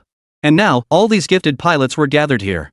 They were about to pilot the world's most advanced fighter jets to confront the Americans. Xiang Yu himself now wore a military uniform, his shoulders bearing the insignia of a major general. The relentless daily military training had already instilled in Xiang Yu the bearing of a soldier. Hands clasped behind his back, he stood perfectly straight. Despite his age being almost too young for a major general, the soldiers present showed him no sign of disrespect. Their commanding officers had repeatedly emphasized before their arrival. The youth before them represented the future of Huagua's technological advancement. Even if it meant sacrificing every last one of them, his safety must be preserved at all costs. This youth would be the supreme commander of this overseas operation. Gentlemen, put down your packs for now. I'll take you to familiarize yourselves with the fighter hangar. At these words, the eyes of the soldiers below the stage lit up instantly. Their hearts began to race. These elite pilots, selected from every military region, were geniuses at the controls. One of their primary reasons for being here was to pilot the world's most advanced nuclear fighter jets. They had test-flown them before in their respective military regions, but back then, there were too many pilots and too few aircraft. It was never truly satisfying. Now, the moment that thrilled them most was about to arrive. Half an hour later, Xiang Yu led the group before a massive mechanical gate. As the gate swung open, a colossal warehouse stretched endlessly before their eyes. The sheer scale of the warehouse sent a chill down their spines. But what sent adrenaline surging even higher were the rows of pure black fighter jets neatly arranged within. There were at least 100 of them. Their futuristic designs resembled alien spacecraft. Their jet-black exteriors radiated a piercing, soul-chilling coldness. These were standard nuclear fighters modified from the Chinghuan-class design. To enhance their deterrent effect, TianGou had their paint schemes entirely changed to silver black. When the soldiers caught sight of these nuclear fighters, their eyes widened instantly. Their sleek designs and formidable performance. The thought of piloting these nuclear fighters soaring through the skies was enough to set hearts racing. Over the next period, TianGou kept the others in the warehouse to familiarize themselves with the aircraft's functions. He himself headed alone to another warehouse. Nearly 3 months had passed since TianGou took control of the mountain sea base. Beyond expanding production lines and renovating the base's interior, there was another plan that had been steadily progressing. Today was finally the day to unveil it. Once again, a massive mechanical door stood immovable. As the mechanical doors slowly swung open, a highly automated mechanical production workshop came into view. The workshop is currently bustling with activity. On the conveyor belts, various angular components continuously float along, being transported and assembled. Upon seeing TianGou's arrival, the workshop supervisor immediately approached. His eyes burned with fervor. "Chief Engineer Xiang, you're here." TianGou gave a slight nod before inquiring, "How is production of the Candle Dragon 2 progressing?" "Currently, 500 units have been activated, with all systems integrated into the Pango console." "Good. Take me to see them." Led by the supervisor, TianGou proceeded to the adjacent storage warehouse. The moment the warehouse doors opened, a piercing chill shot straight to the crown of his head. Inside the warehouse, hundreds of Candle Dragon 2 combat units stood neatly arranged across 2 tiers. As a mass-produced model, the Type 2 stood only about 2 meters tall, slightly taller than an average adult. They were essentially scaled-down versions of the Candle Dragon. Though smaller than the original model, its strength lay in its sheer numbers and mass production capability. Moreover, these units were programmed with intelligent systems, enabling autonomous combat without human intervention. They are highly reliable underwater combat units. "Begin loading the Candle Dragon Type 2 units now," TianGou instructed. "And remember to integrate their systems with the original prototype as well." "Yes, Chief Engineer Xiang," the supervisor replied before immediately directing workers to commence loading operations. As TianGou issued continuous orders, various weapons and ammunition were continuously loaded onto the Pango. Meanwhile, the Pango's combat capabilities surged rapidly during this process, with a colossal flying fortress nearing completion. 2 days later, the U.S. Navy's Invincible Carrier Strike Group anchored in the Western Pacific. Simultaneously, the U.S. government issued a global statement, condemning China as the world's public enemy, attempting to bully and dominate the globe, demanding China immediately surrender its cutting-edge military technology and share it globally. Failure to comply would be regarded as an act of global aggression. The United States would not hesitate to launch all possible military actions against the enemy. Many Western nations aligned with the United States are now siding with the United States, demanding China share its cutting-edge technology. After all, should China capitulate and surrender its high-tech advancements, they too stand to gain. Thus, many nations are mimicking the U.S. approach, making threats against China and pressuring its leadership. Chapter 105: Those who offend China shall be punished, no matter how far they roam. At this moment, China, silent for so long, finally speaks. And its response was exceptionally decisive. Those who dare to offend China shall be punished, no matter how far they may be. The declaration sent shockwaves across the globe. The shorter the statement, the greater the impact. World leaders were stunned by China's terse response. It seemed the Chinese truly intended to confront the United States head-on. Yet what no one could have anticipated was this. Following China's counterstatement, another major power immediately followed suit. Russian Foreign Minister Turgenev stepped before the cameras, his voice sharp and cold. For years, the United States has exercised hegemony across the globe, inciting wars. It is the undisputed bully and aggressor. In contrast, China has never infringed upon the sovereignty of other nations. This incident in the Western Pacific is undoubtedly yet another act of American hegemony. On behalf of the highest leadership of the Bear Nation, I issue a strong condemnation to the United States. Furthermore, we, the Bear Nation, will dispatch the Arctic Fleet and the Blackfish Fleet to conduct large-scale live fire exercises near Vladivostok. The moment this declaration was released, it sent shockwaves through the highest echelons of governments worldwide. They've gone mad, utterly mad. This is insane. The US-China standoff alone was already terrifying enough, leaving everyone overwhelmed. Now the Russians are getting involved too. And they've thrown their full support behind China to jointly confront the United States. This makes the situation even harder to control.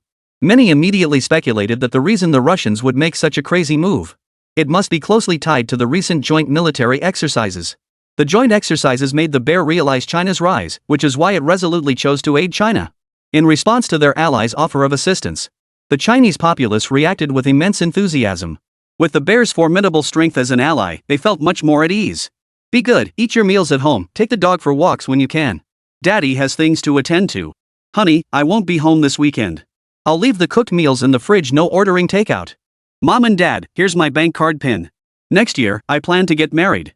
Countless families received calls from their breadwinners. The soldiers of Huagua quietly made what might be their final farewells. Over the next few days, the atmosphere in the region began to settle into an eerie calm. The fervor surrounding the Western Pacific incident gradually subsided. The only difference was that major television stations all began airing the animated series Strongman Logging in unison. The show aired from morning into afternoon, then continued from afternoon into evening.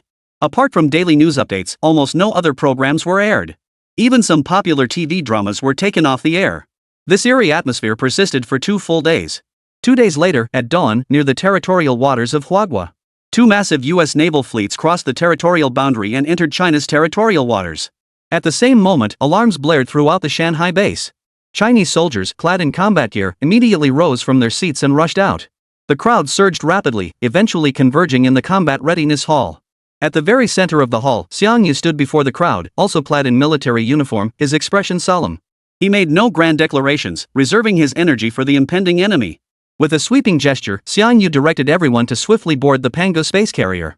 Logistics personnel dispersed throughout the ship to perform debugging tasks, while combat personnel headed to the flight deck to prepare for boarding. The carrier's pilots followed Xiangyu to the main control room. Warning! Warning! The Pango space carrier is initiating launch procedures. All non-essential personnel must evacuate immediately. Repeating. All non-essential personnel must evacuate immediately.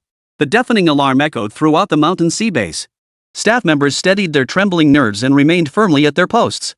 Soon, the Pango rose from its undersea hangar, ascended, and finally broke through the surface. Amidst the awestruck gazes of countless garrison soldiers, it sped toward the heavens. Meanwhile, at the Imperial Capital Military District's Supreme Command Center, senior officials including Chen Longfei and Zhao Yueshan presided over the rear command center, their expressions solemn and commanding. Beyond Defense Minister Zhao Yueshan, other ministers and even higher-ranking officials were present in the command center. This wasn't the first time China and the United States had clashed head-on. But this was the first time they had decided to confront the United States head-on and were determined to win the gamble. The internet was abuzz. Countless foreign journalists and international netizens focused their discussions entirely on this Sino-American standoff.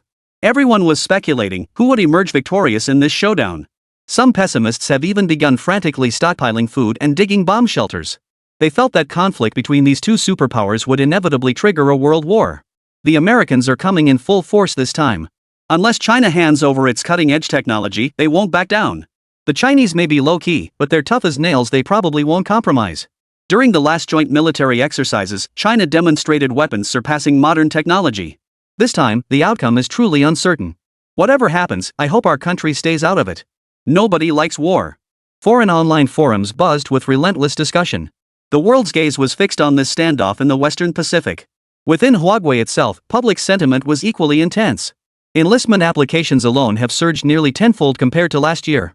Even many demobilized veterans have been contacting their superiors, demanding to rejoin the forces and contribute their strength to defend the motherland. The Chinese people would rather die standing than live on their knees. Previously, due to insufficient strength, they could only endure humiliation and develop discreetly. But now, China has surpassed the United States in both national strength and military might. If you seek war, we shall fight. Whoever backs down is a coward. Faced with such fervent anti-American sentiment among its citizens, the Chinese government wasted no time. They have directly uploaded videos of warships departing from various military regions onto the internet. The 4 major fleets Northern Desert, Eastern Mountains, Southern Jiangnan, and Cloud Sea set sail simultaneously, heading toward Oldme's location. The sight of their nation's fleet in such overwhelming numbers instantly brought tears of pride to the eyes of the Huagua populace. Anti-American fervor erupted like a volcano, sweeping across the nation.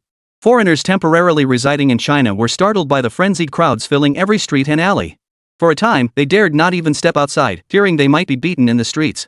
Foreign journalists in China, witnessing the spirit of the Chinese people, couldn't help but exclaim, "China's rise seems truly imminent." Not only in military strength, but also in the awakening of national will. Meanwhile, in the East China Sea, 2 U.S. naval fleets deployed their formations, advancing toward the Chinese mainland in a mutually supporting, flanking formation. In the control room of the command center, Commander of the First Fleet, Vice Admiral Johnson, was on the phone with the commander of the Second Fleet. "Admiral Lance, I propose we increase speed and circle China's territorial waters twice. If the Chinese Navy issues a warning, we'll claim it's a drill. Anyone who dares to approach will get a taste of our super cannons." Chapter 106, Above the Heavens, the Colossus Strikes. Lance nodded. As expected of Admiral Johnson. Your proposal is excellent. I can't wait to see the Chinese go berserk. Soon, the U.S.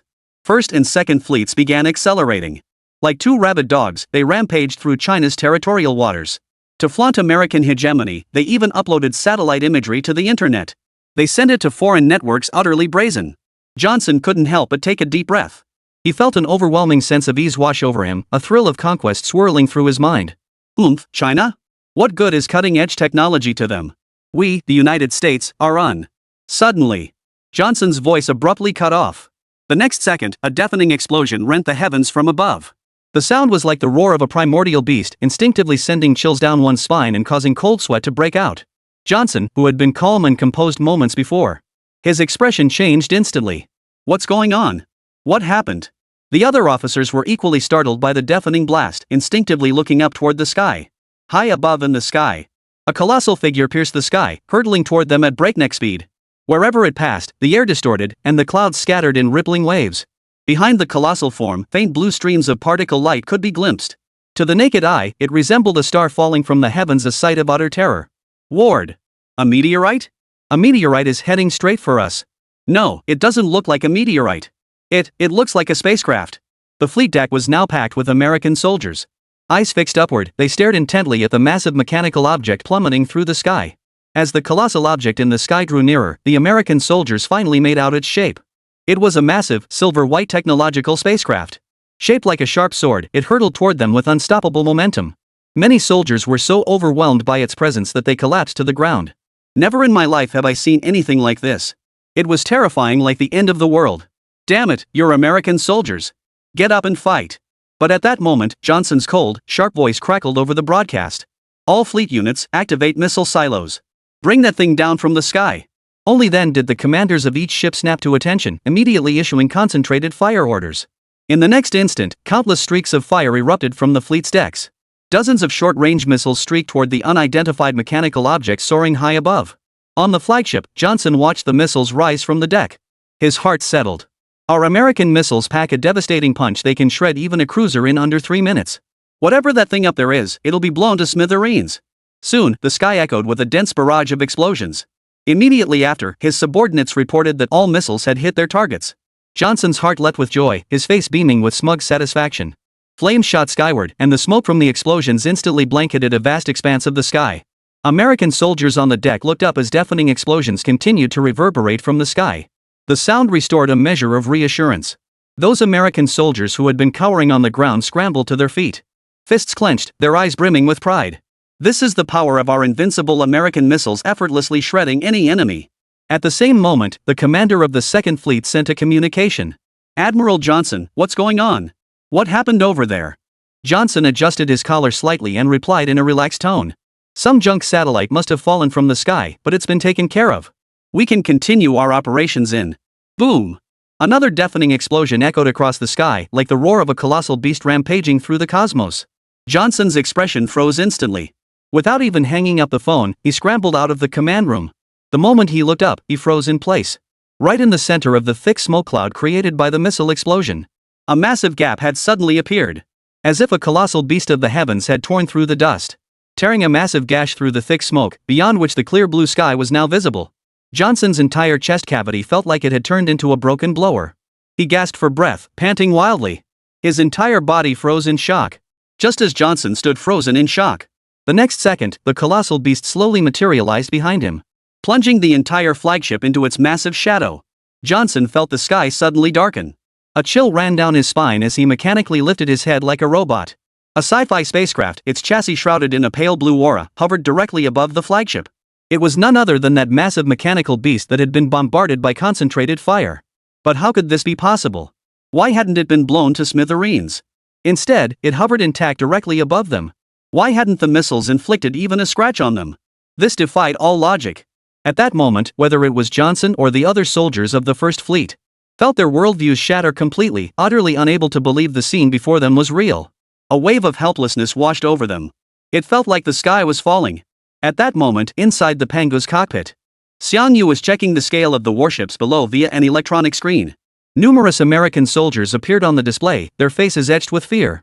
Commander Johnson, in particular, was frantically chattering his teeth, looking utterly terrified.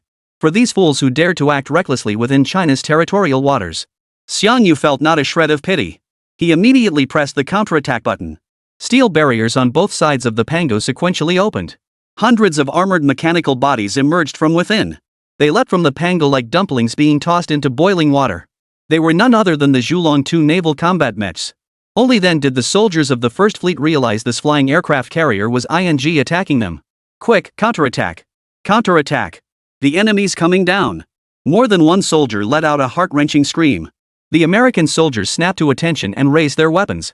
The gunners inside the ship's hull reacted too, raising their cannons to try and wipe out the enemies descending from the sky. Yet when the interwoven fire of shells and bullets engulfed the descending war machines, the true despair of the American soldiers had only just begun. The Candle Dragon II, struck by shells, remained unscathed. It brazenly landed on the main ship's deck, defying the bombardment. With a single swipe of its sharp claws, it instantly destroyed an anti-aircraft gun. As for the firearms wielded by the American soldiers, needless to say, their rounds struck these war machines like tickles. Sparks flew everywhere, yet they inflicted not a single scratch. What kind of monster is this? Why can't we kill it? Chapter 107, The Despair of the U.S. Navy. The soldiers' desperate shouts echoed across the deck. Heart-wrenching cries mingled with the roar of artillery and gunfire. And the shrill screech of metal tearing. At that moment, First Fleet Commander Johnson was mimicking the movements of some four-legged crawling creature. He crept back into the command room. He picked up the communication phone and called for reinforcements from the Second Fleet. Admiral Lance. We're under attack by unidentified vessels. The flagship of the First Fleet is about to fall. Damn it, come save me. The enemy has boarded the flagship's deck. We need a solution fast. Yet after Johnson's desperate cries, there was no response on the other end. It was as if his words had sunk into the sea, leaving no trace. Yet the green light indicating a clear communication link remained lit. This meant Lance was receiving his transmission. Johnson instantly realized something and cursed immediately. Damn it, Lance! Why aren't you answering? What the hell do you think you're doing? Soon, Lance's cold voice came through the phone. Vice Admiral Johnson, this mission is at all costs. Rest assured, reinforcements from the 12 Palaces base will arrive shortly. Your sacrifice will be worth it. The next second, Lance's sharp voice crackled over the broadcast. This is Vice Admiral Lance, Commander of the Second Fleet. By supreme order of Chief Biting, I am assuming command of the First Fleet. All ships of the First Fleet heed my command.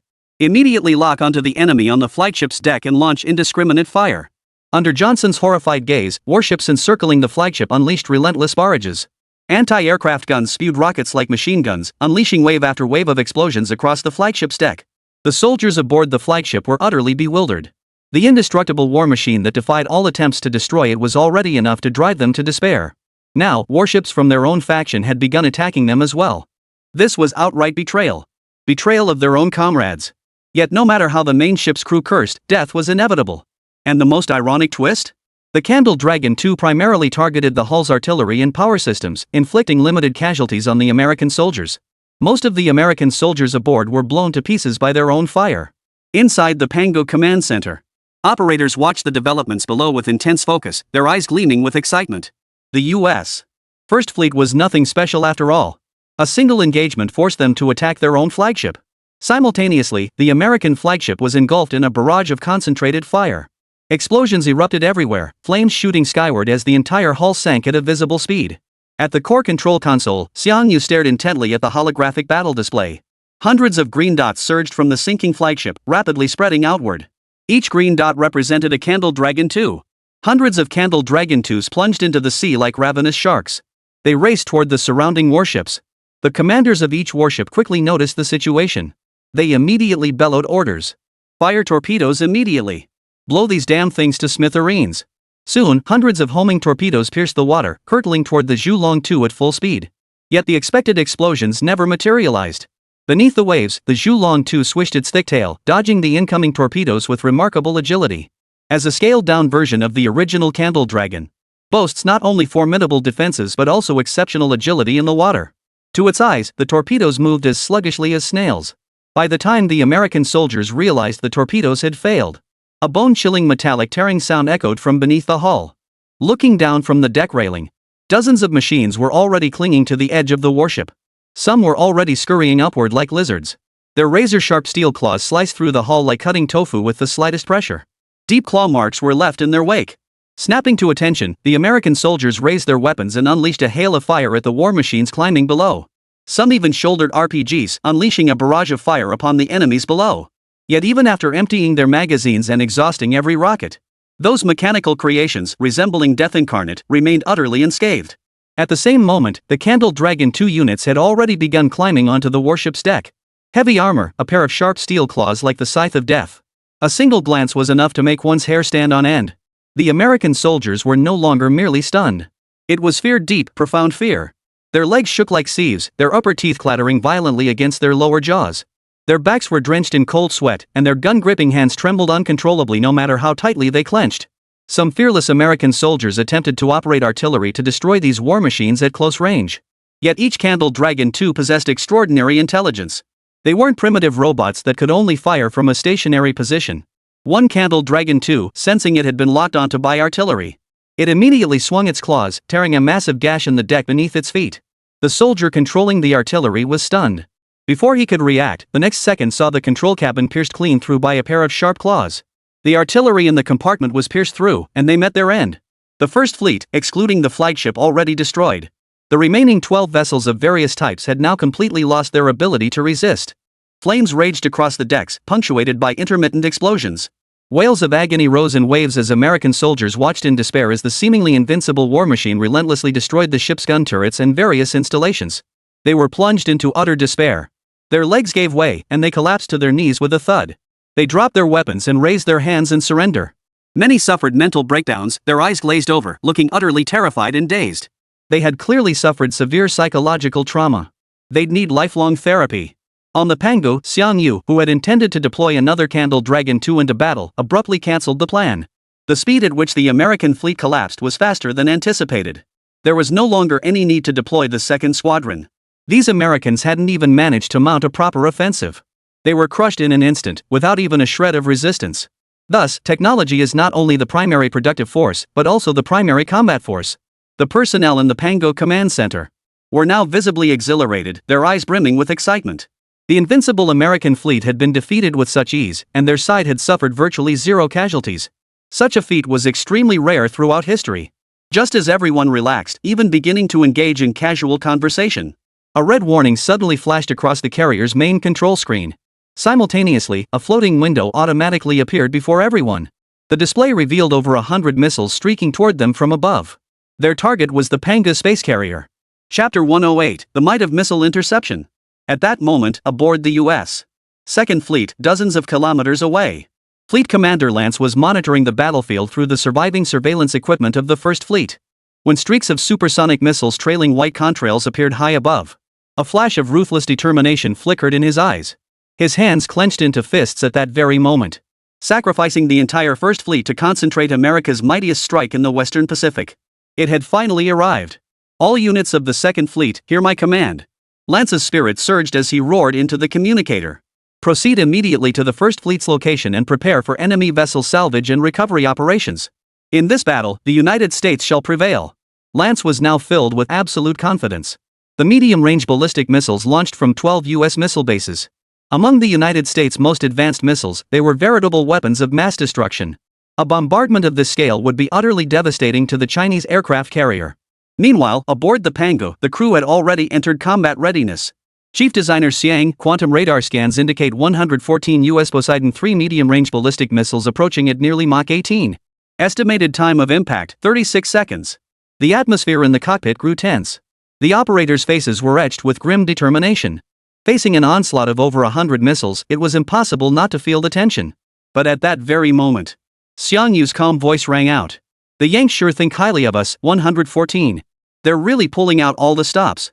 Everyone instinctively turned to look at Xiang-Yu's main control console. For some reason, when Chief Engineer Xiang delivered those words with such composure, a profound sense of security welled up within them. Though the enemy's missiles were hurtling toward them, their tension rapidly dissipated. With Chief Engineer Xiang in command, those 114 American missiles didn't seem so daunting after all. They watched as Xiang-Yu's fingers flew across the keys, issuing the latest commands to the Pangu. The next second, Xiang-Yu pressed the final button, a faint smile curving his lips. It's time for the Americans to witness the Pangu's intercept system. The moment the words fell, everyone felt the entire Pangu suddenly jerk to a halt. As if a colossal beast had suddenly awakened. Hearts raced uncontrollably. On the holographic panel before Xiangyu, data streams raced wildly. The schematic diagram representing the entire vessel lit up with a dense cluster of red warning indicators. Everyone instinctively looked out the window. There, on the Pango's deck, hundreds of missile launchers rose like exploding fish scales. The next instant, missiles as thick as arms erupted from these ports like they were free.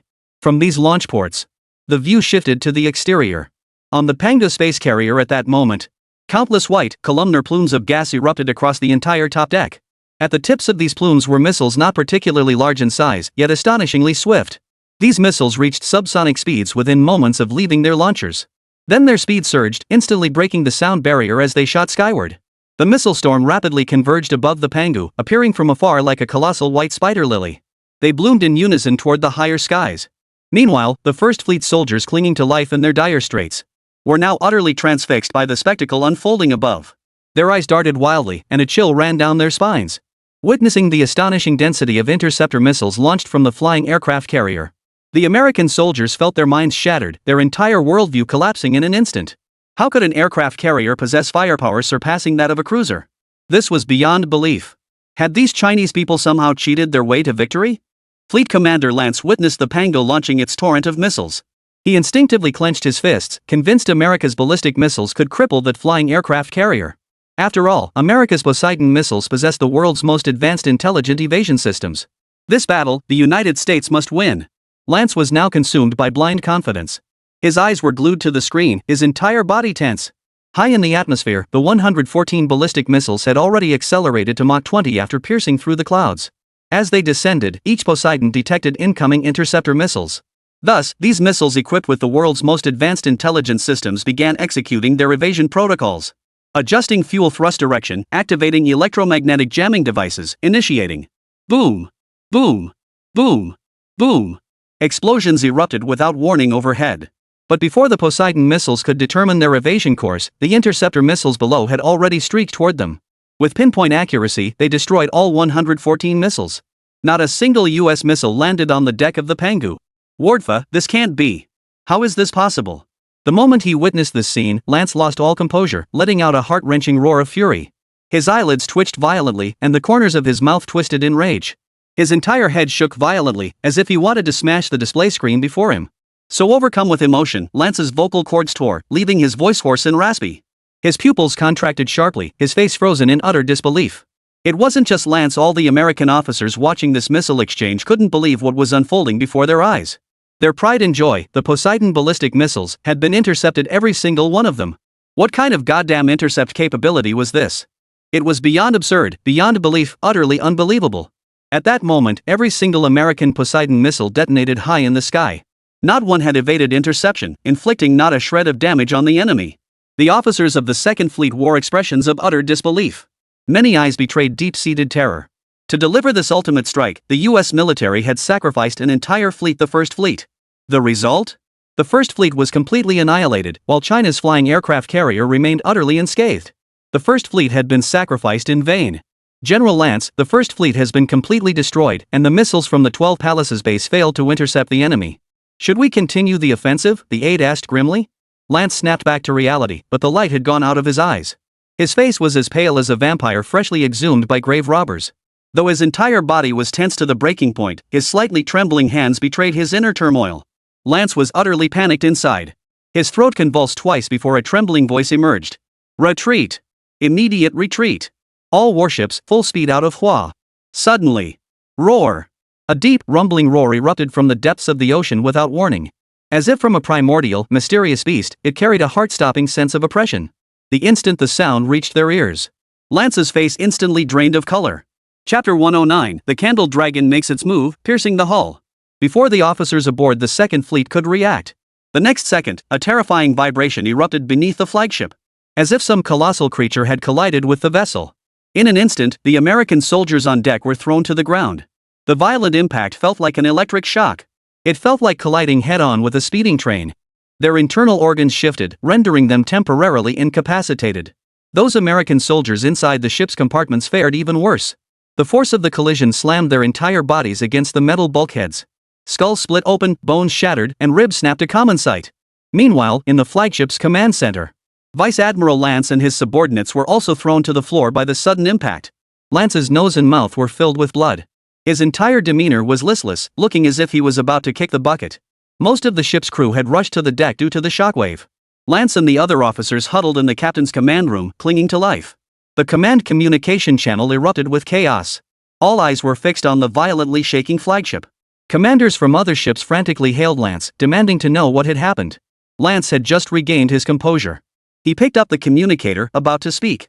But just then, a series of excruciatingly sharp, metallic ripping sounds erupted from the lower holds. Like the scene of a chain reaction car crash, the sound of countless vehicles scraping metal against each other.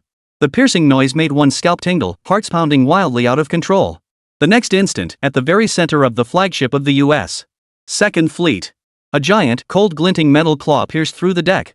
It sliced outward with the ease of cutting through silk. The deck shattered with a thunderous crash, revealing a gaping hole. Within that gaping hole, a pair of crimson pupils suddenly flared to life. Like the grim reaper of the abyss, it cast a deathly stare brimming with overwhelming pressure.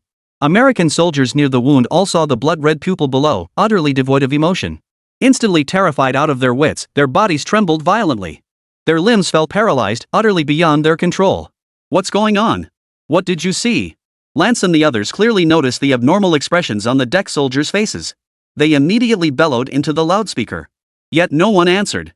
Because everyone was utterly terrified by the mechanical creatures lurking beneath the wounds. They had forgotten to think, completely broken. As the gash in the deck continued to widen.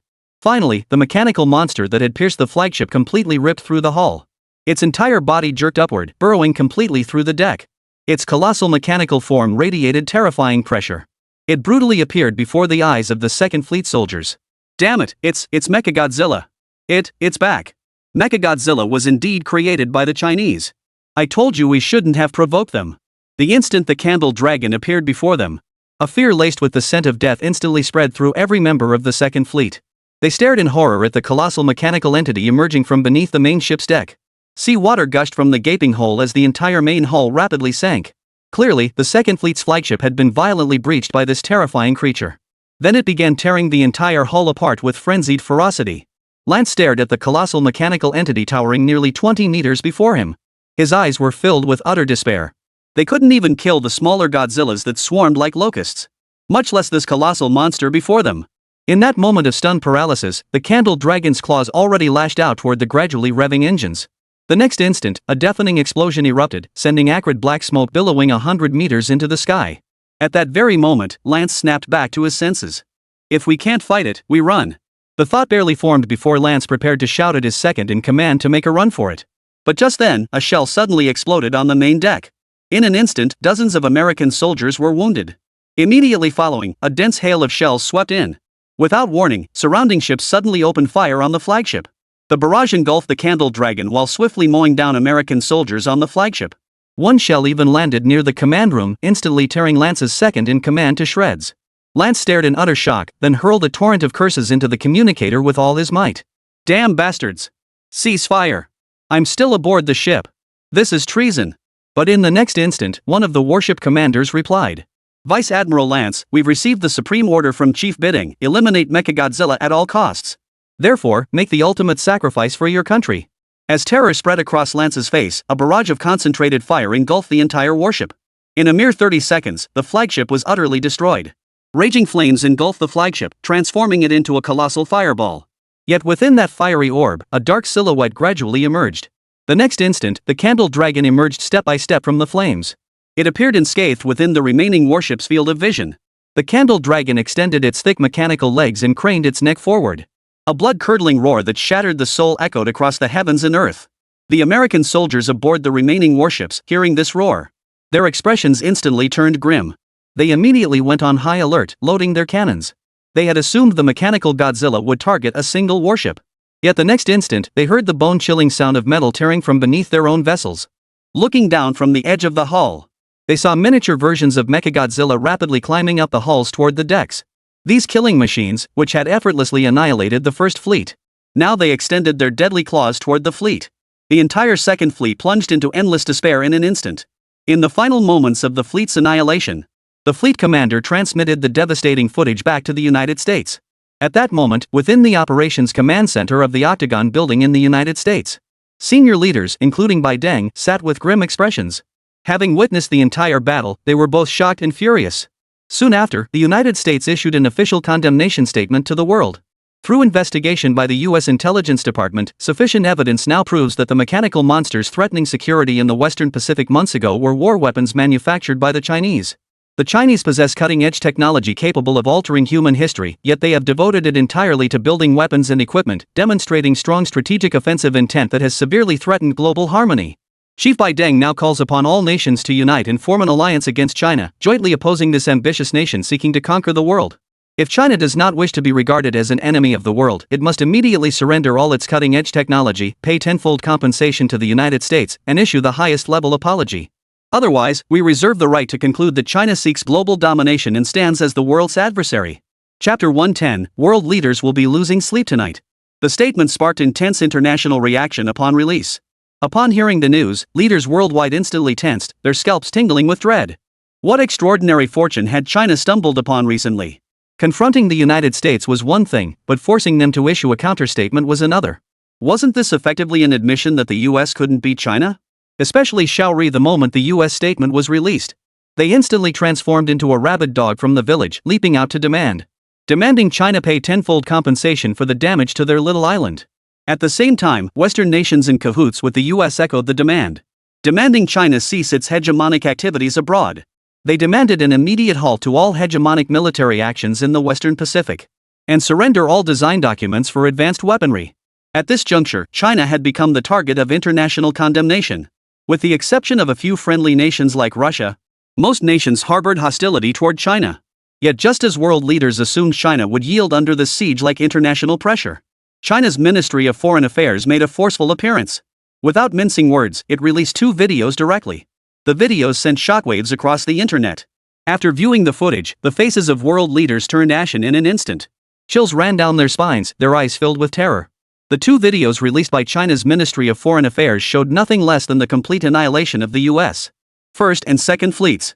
The American fleet in the footage was utterly defenseless against the onslaught of China's naval combat machinery. Like fish on a cutting board, they were destroyed in an instant.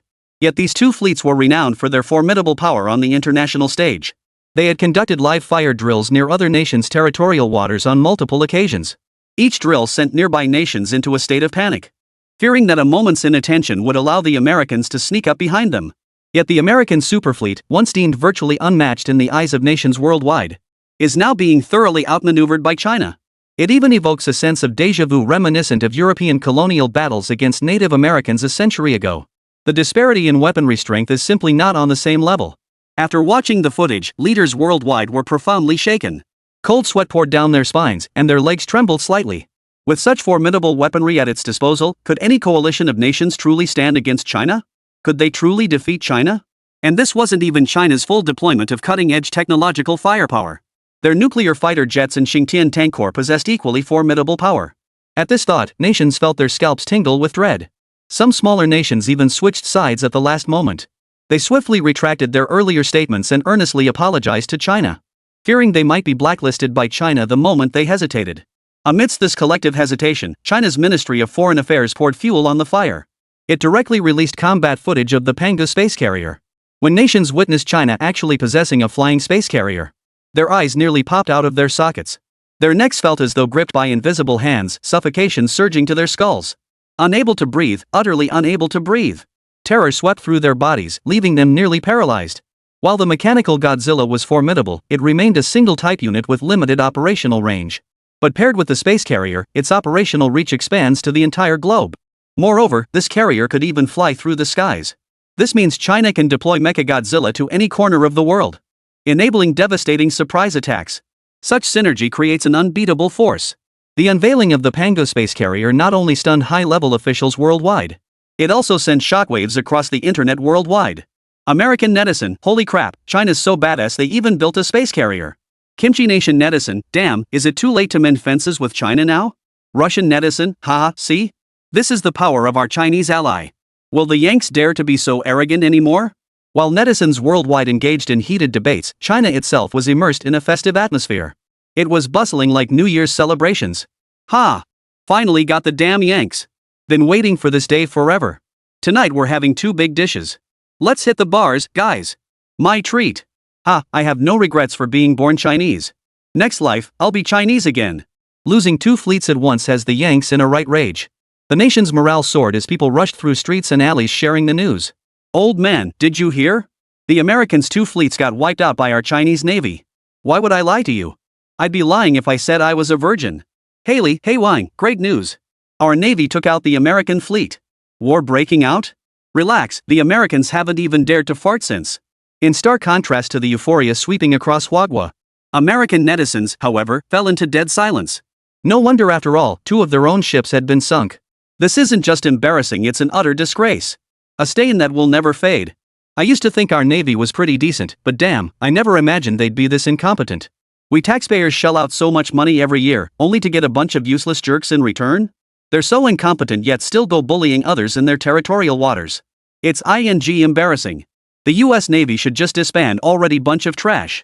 As the price for military defeat, the US Navy has become the nation's scapegoat for venting frustration. Some felt online criticism wasn't enough. They marched directly to high-level government offices, holding signs and protesting. They used megaphones to shout demands for the worthless Navy to disband immediately. At the Pentagon, secretaries handed over footage of the protests. Particularly those protesters brandishing signs addressing old Bai's family. Bai Deng's defense is shattered. Rage flushed his eyes crimson, his face contorting in fury. These damn troublemakers. Who's going to take them out? Didn't they see China's weapons? If they get shot like this, how can they blame me? No one dared speak up. After all, they just lost 2 entire fleets. It was utterly humiliating. Defense Minister Leon, however, merely adjusted his collar slightly. Then, with a calm expression, he said, "Rest assured, Chief Bai Deng.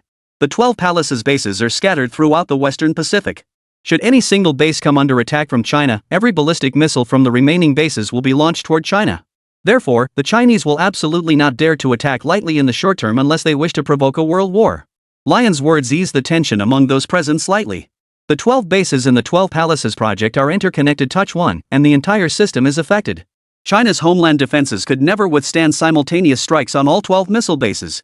Therefore, the 12 Palaces bases will serve as a crucial military deterrent against China for years to come. Before Lion could finish, a panicked voice abruptly cut him off. "Chief Bai Deng, no, it's terrible. Just now, the Chinese military issued a surrender declaration." The words sent shockwaves through the room. Several ministers even leapt to their feet with a thud. Chapter 111, Surrender or War. At that moment, the entire US leadership had their eyes glued to the live broadcast of China's press conference. Simultaneously, officials and citizens around the world were glued to their televisions. With complex expressions, they awaited China's impending statement. There stood Commander-in-Chief Chen Longfei, clad in a dark green military uniform. With a solemn expression, stepped onto the podium. "Today, on behalf of China, I formally demand that the United States immediately surrender to our side." The moment the words fell, the world was stunned.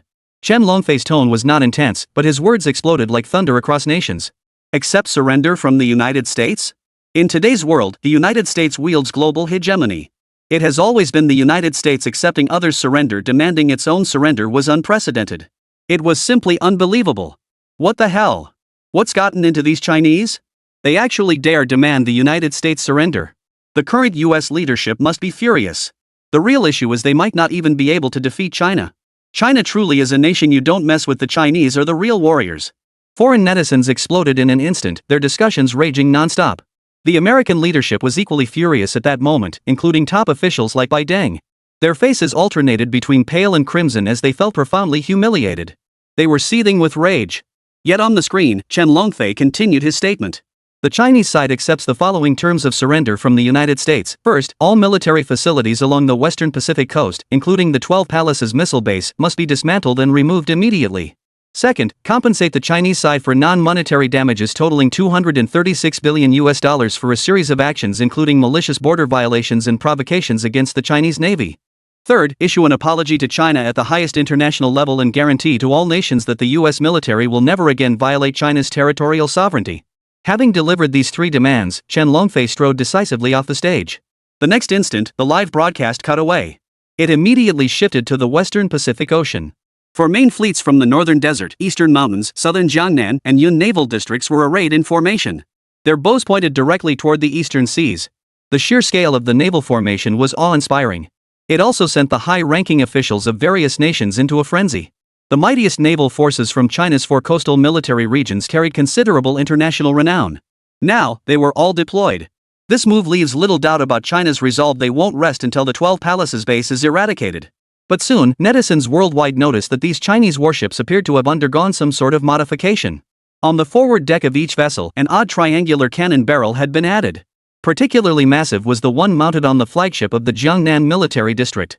Holy, it's the Xingtian tank. The Chinese have mounted Xingtian tanks onto their warships. Eagle-eyed netizens immediately let out a collective gasp. Indeed, for this battle, every naval unit deployed had undergone modifications. Every warship now carried a fixed Xingtian tank. The Xingtian tank's long-range beam cannons possess devastating destructive power, whether targeting airborne or ground targets. But before netizens could recover from the shock of the shipborne tanks, the sky suddenly darkened as an immense flying mothership slowly materialized directly above the fleet. The live broadcast camera panned upward, but the mothership was too massive to capture in its entirety. Visible only were the technologically advanced chassis of the mothership and the faint blue halo emanating from its magnetic levitation system. This was the first time nations had observed the Pangu up close. Its silver-white hull radiated an overwhelming sense of pressure. Its massive mechanical frame revealed a technological structure far surpassing modern industry. Whether ordinary citizens or top-tier mechanics were utterly captivated by the Pangu's chassis structure. The pinnacle of scientific achievement can indeed be equated with art. At this moment, the Chinese Navy had already assembled and was heading toward the eastern seas. Meanwhile, the global live broadcast initiated by the Chinese government continued uninterrupted. Instead, it continued with multi-angle live coverage. Before battle, revealing one's position is a cardinal sin on the battlefield. Yet China chose to broadcast globally nonetheless. This conveyed an unparalleled confidence to nations worldwide. Confidence in their own elite combat capabilities. At that moment, inside the core base command center of the 12 Palaces base, U.S. Admiral MacArthur watched the live feed with a cold expression, yet a faint sneer touched the corners of his mouth. Do you really think the Poseidon missile is America's most advanced weapon? Since you damned bastards are so arrogant, let me show you the pinnacle of American military-industrial prowess. MacArthur immediately picked up the communicator and issued orders to the 12 Palaces base. All units, attention! Immediately launch the Jericho 2 domain-level missiles. Aim it at the Chinese fleet and blast it to smithereens. As MacArson's command echoed through the air, 12 missile bases along the western Pacific coast immediately sounded their alarms. In the next instant, several pointed missiles shot skyward, swiftly vanishing into the clouds. Warning! Warning! Unidentified missiles detected approaching. All units, prepare for combat immediately. Repeating, prepare for combat immediately. Simultaneously, the Huagua fleet received intelligence of the U.S. missile launch. The 4 major fleets immediately entered combat readiness. Anti-aircraft guns elevated their barrels and interceptor missile silo hatches opened. Everyone held their breath, eyes fixed intently on the airspace radar before them. At that moment, Xiang Yu, commanding from aboard the Panga space carrier, narrowed his eyes slightly, watching the red dot moving at an astonishing speed on the quantum radar. He knew this counterattack from the United States was likely far from straightforward. With a flick of his thoughts, he immediately contacted the commanders of the 4 fleets. Gentlemen, assign the Xingtian tanks to handle this air defense mission. Our fleet's coverage is too vast. Relying solely on the warship's own anti-aircraft artillery will inevitably lead to casualties. By now, Xiang Yu had become a godlike figure in the minds of the 4 fleet commanders. Thus, they obeyed Xiang Yu's orders without hesitation. Thus, the Xingtian tank drivers climbed into their vehicles. With practiced ease, they activated the tanks, bringing them all into combat readiness. Meanwhile, aboard the flagship of the Jiangnan military district, Long Kaixian personally took his seat at the controls of the first-generation Xingtian tank. The moment the chassis activated, signals automatically linked to the surrounding Xingtian tanks. All machines designed by Xiang Yu possessed intelligent operating systems, establishing a hierarchical command structure among them. The prototype held command and communication authority over all mass-produced models, much like a general commanding his subordinates. The first-generation Xingtian tank was the general, while the mass-produced models were its subordinates. As all Xingtian tanks prepared for battle, hundreds of slender white streaks pierced the clouds at speeds exceeding Mach 20 from the extreme upper atmosphere. Old Mike's Jericho 2 missiles are here. Chapter 112, Intercept All, Counterattack begins. The incoming Jericho 2 missiles numbered a staggering 200. Such a scale could utterly annihilate a medium-sized city. The live broadcast continued, with the hearts of the Chinese people hanging in their throats. Netizens from other nations watched with bated breath. Could the Chinese military withstand this American offensive? Soon. The Jericho 2 entered its final dive acceleration phase. But in the next instant, the speeding Jericho 2 suddenly disintegrated. Each missile split apart like exploding corn, fragmenting into dozens of smaller warheads. The missile count instantly multiplied over tenfold. They swarmed like locusts, covering the Chinese fleet. Ha! Foolish Chinese! Do you truly believe only you possess cutting-edge technology? Let us show you the might of America's ultimate weapon. MacArthur stared intently at the live feed, his eyes gleaming with bloodlust. Such an overwhelming assault, compounded by each splinter missile possessing intelligent tracking capabilities. He refused to believe the Huagua could withstand this assault. With anticipation etched across his face, the Jericho 2 rapidly closed in on the Chinese fleet. Simultaneously, the Xingtian tanks aboard every Chinese warship activated their rear-mounted anti-air missile launch systems. The airstrike fission missile cluster. This was the air defense weapon Xianyu had designed for the Xingtian tanks. They hadn't had a chance to use them before, but now was the moment. Meanwhile, aboard the Pangu, Xianyu operated the quantum radar, locking onto every incoming missile. Through complex data calculations, even the missile's flight trajectories were fully predicted. After completing these tasks, Xianyu immediately shared the data with the Xingtian tank corps below. At this moment, the Pangu had become the Xingtian tank's all-seeing eye. The number of missiles in the sky and which Xingtian tank was assigned to intercept each one. All calculated by the Pangu. The next instant, the airstrike fission missile cluster launched. The Xingtian tanks in front of the warship simultaneously fired thread-like projectiles into the air. Upon closer inspection, however, one could discern that these were miniature-pointed missiles, each barely the size of a soda can. Each Xingtian tank launched nearly 1,000 such missiles into the sky. These missiles intertwined at extreme speeds, weaving an aerial anti-aircraft missile net. The next instant, the Jericho 2 laser blasted toward its target. The moment it struck the missile net, a barrage of explosions erupted. A deafening barrage of explosions erupted overhead, blanketing the skies above the Huagua fleet. The resulting smoke and dust blanketed the sky, flames shot skyward, and the deafening roar filled the air. At that moment, whether it was the Chinese naval soldiers on the scene or the global audience watching the live broadcast, held their breath, hearts pounding in their throats, bodies tense with anticipation.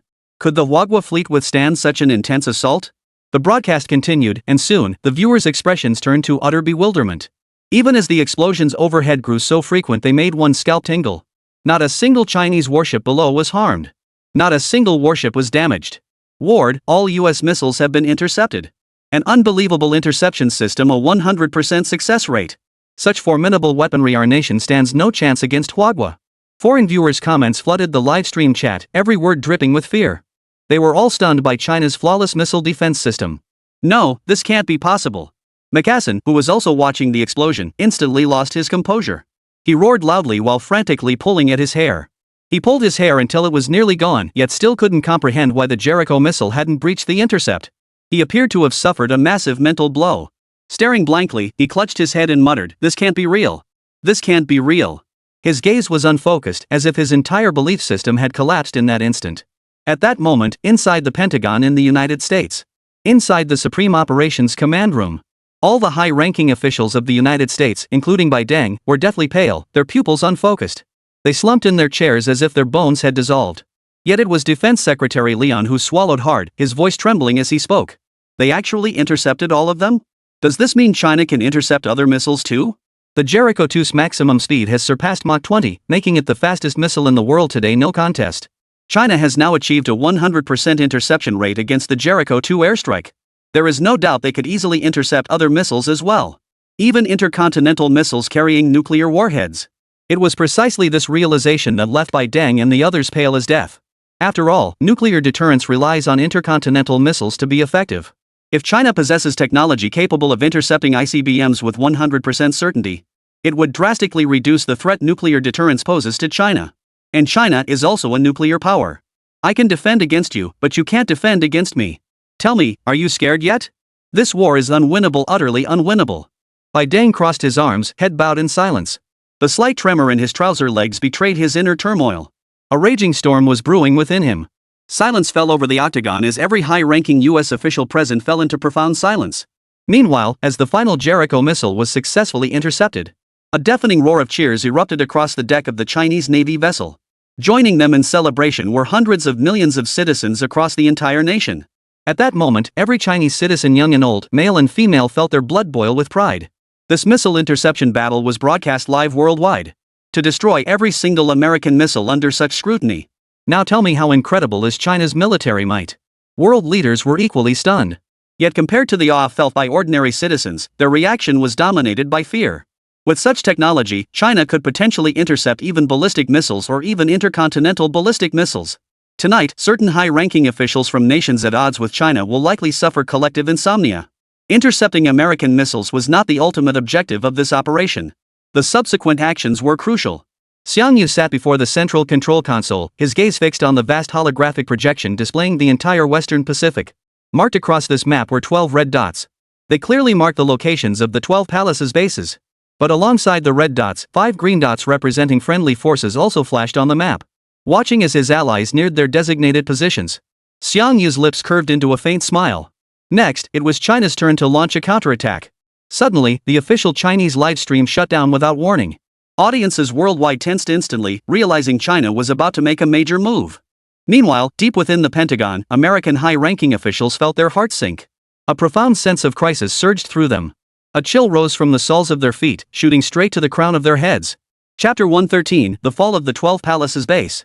A low, guttural roar suddenly erupted near Base 12 Palaces 1, located close to the Arctic Ocean. Before the garrison soldiers could sound the alarm, a massive particle beam followed, ruthlessly sweeping across the island's center. The next instant, the missile silo at the heart of Base 1 erupted in a violent explosion. The entire island vanished in an instant, vaporized after a flash of blinding light. The shockwave and towering flames from the blast shook the heavens and earth, resembling a nuclear detonation. Everything in its path melted instantly. Not far away lay the Black Sea Fleet of the Bear Nation. When the Russian Navy witnessed that apocalyptic scene, their pupils contracted sharply, their faces etched with unease. The Chinese operation had begun.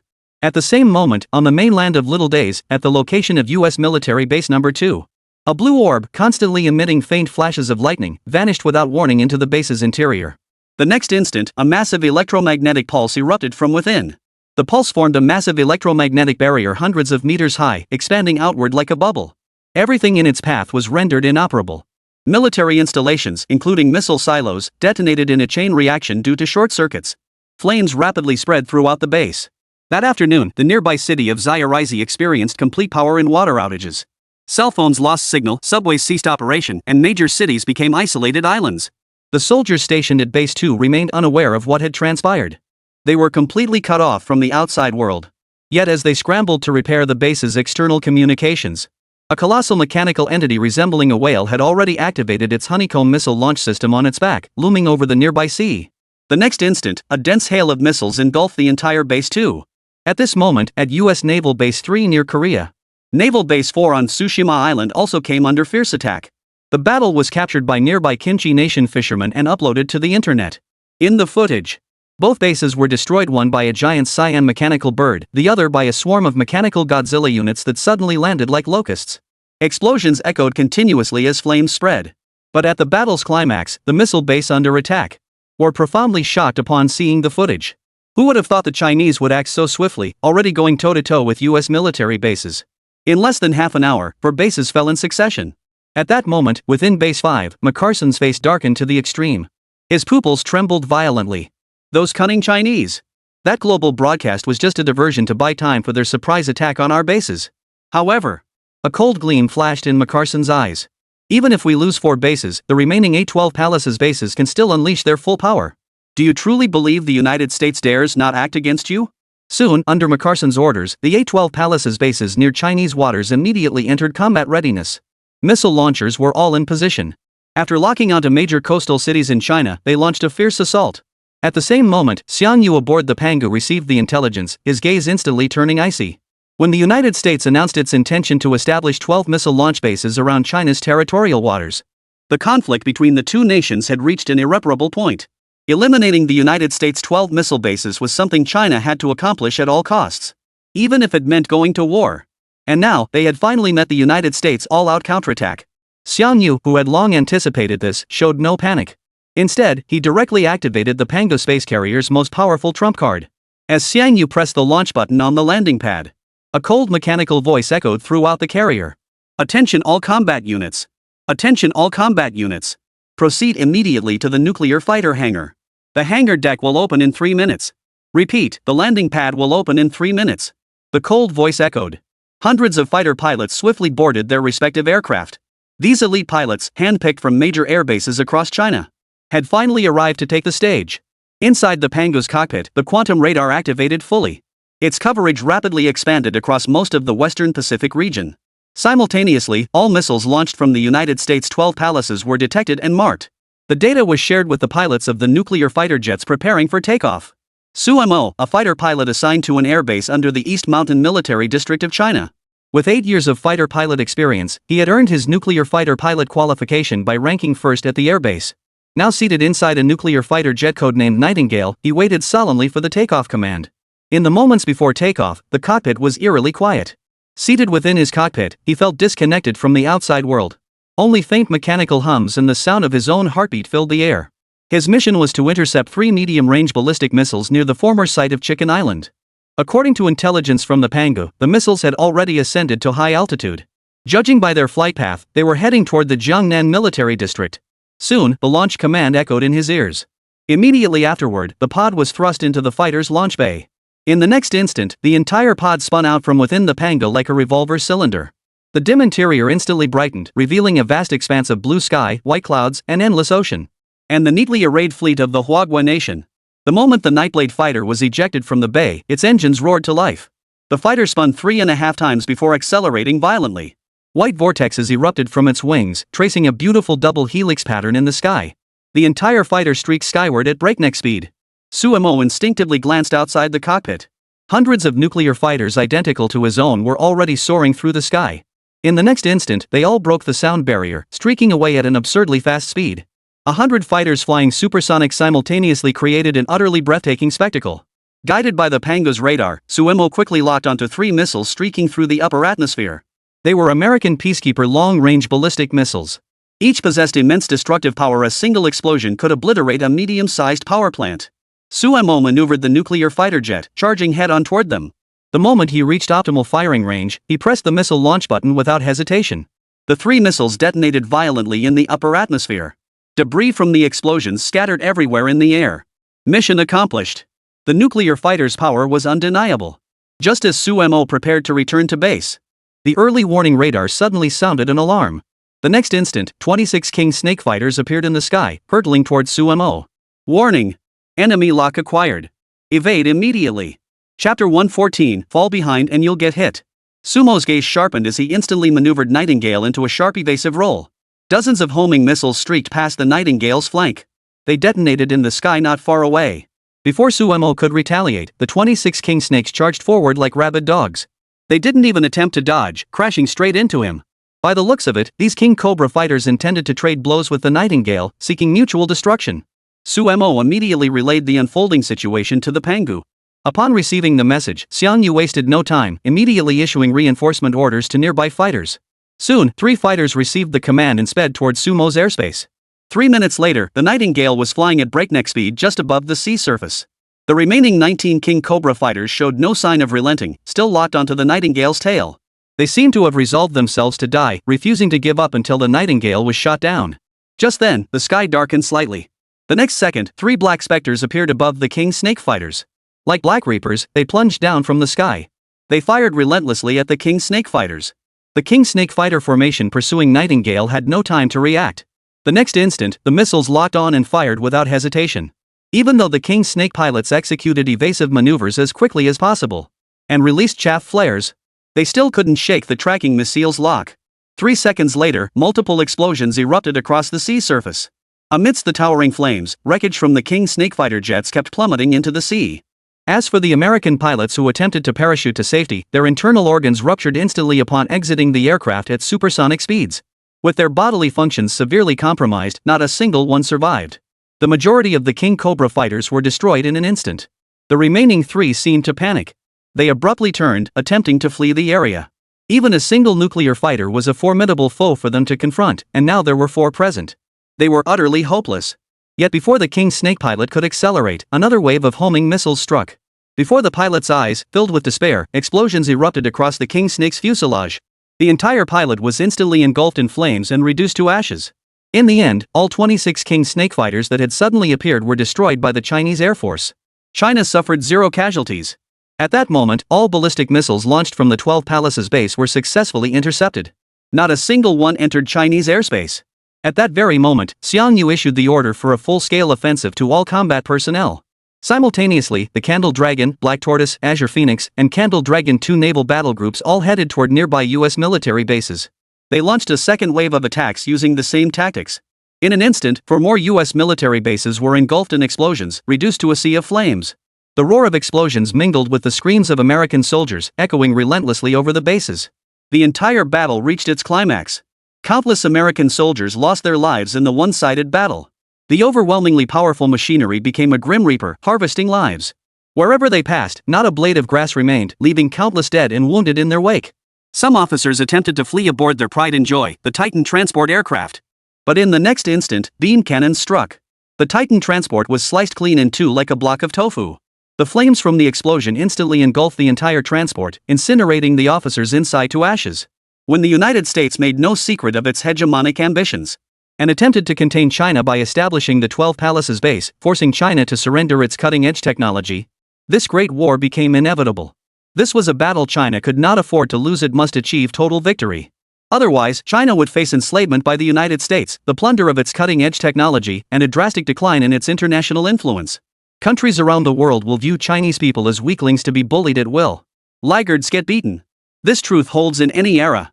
As the mechanical constructs successively overran the 12 Palaces base, TianGou activated the Pangu's engines, heading toward the core of the 12 Palaces base 5.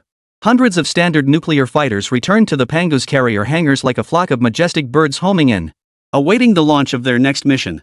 Under TianGou's command, the Pangu activated its cloaking mode. As the entire vessel ascended, it gradually became transparent and ultimately vanished from the sky. At that moment, chaos reigned within the United States Core Base 5. The floor was littered with discarded weapons and equipment, while officers scrambled about like headless flies. Moments earlier, they had received a series of devastating reports. First, all missiles launched from the 12 Palaces base had been intercepted.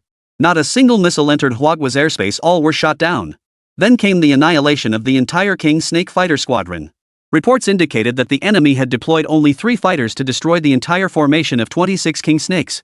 They thought that alone was enough to crush their spirits. But soon after, they received distress calls from 4 surrounding bases. Mechanical monsters had landed at the missile base, wreaking havoc everywhere.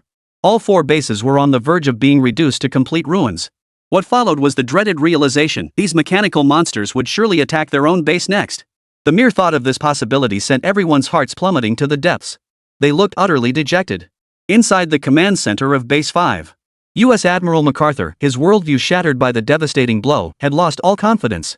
He now resembled a heap of limp flesh, slumped motionless in his chair. His unfocused pupils held only a vacant stare. Clearly overwhelmed by immense trauma, he had become a mere shell of a man. But just then, his aide burst into the command room, his face beaming with joy. "Good news, Admiral MacArthur. Chief Biting has sent word for us to evacuate immediately. The Dreadnought Carrier Strike Group sent to rescue us is anchored 6 nautical miles offshore." "What? Reinforcements have arrived." Admiral MacArthur, who had been slumped in despair, shot up from his chair as if injected with a syringe full of adrenaline. He leapt from his chair, nearly jumping 3 feet in the air. His face was aglow with excitement. "We don't have to die. We don't have to die, damn it. Pack up immediately." "No, forget packing. Let's go. We need to rendezvous with the Dreadnought Strike Group right away." MacArthur's voice trembled with excitement. But before leaving the command room, he grabbed the communicator and activated the base broadcast. "We are the mighty warriors of the United States. No enemy is stronger than our will." MacArthur's voice boomed. After his rousing American-style speech, the soldiers' eyes hardened with resolve. Their fighting spirit reignited. Meanwhile, MacArthur quietly boarded a boat with several subordinates and slipped away. The moment he stepped aboard the USS Intrepid, a profound sense of having narrowly escaped death washed over him. At that moment, MacArthur felt profoundly grateful to be alive, an overwhelming urge to cry out loud nearly taking hold. What he didn't know was that at that very moment, directly above the Invincible, a stealthy steel colossus silently watched him and the entire carrier strike group surrounding him from the skies. Chapter 115: The Desperate Electromagnetic Storm. The clear blue sky had grown dark and ominous without warning. The wind picked up, and the once calm sea seemed to sense something. It began to slap restlessly against the surface of the warships. Many instinctively looked up, assuming a heavy downpour was imminent. Why else would the sky darken so swiftly? Yet when they looked up to investigate, they discovered the situation was far from simple. High above, countless clouds were being pulled by some force, forming a counterclockwise cyclone. The massive vortex enveloped the entire carrier strike group. American soldiers standing on the deck were puzzled and murmured among themselves. "What the hell is that? Looks kinda like a hurricane."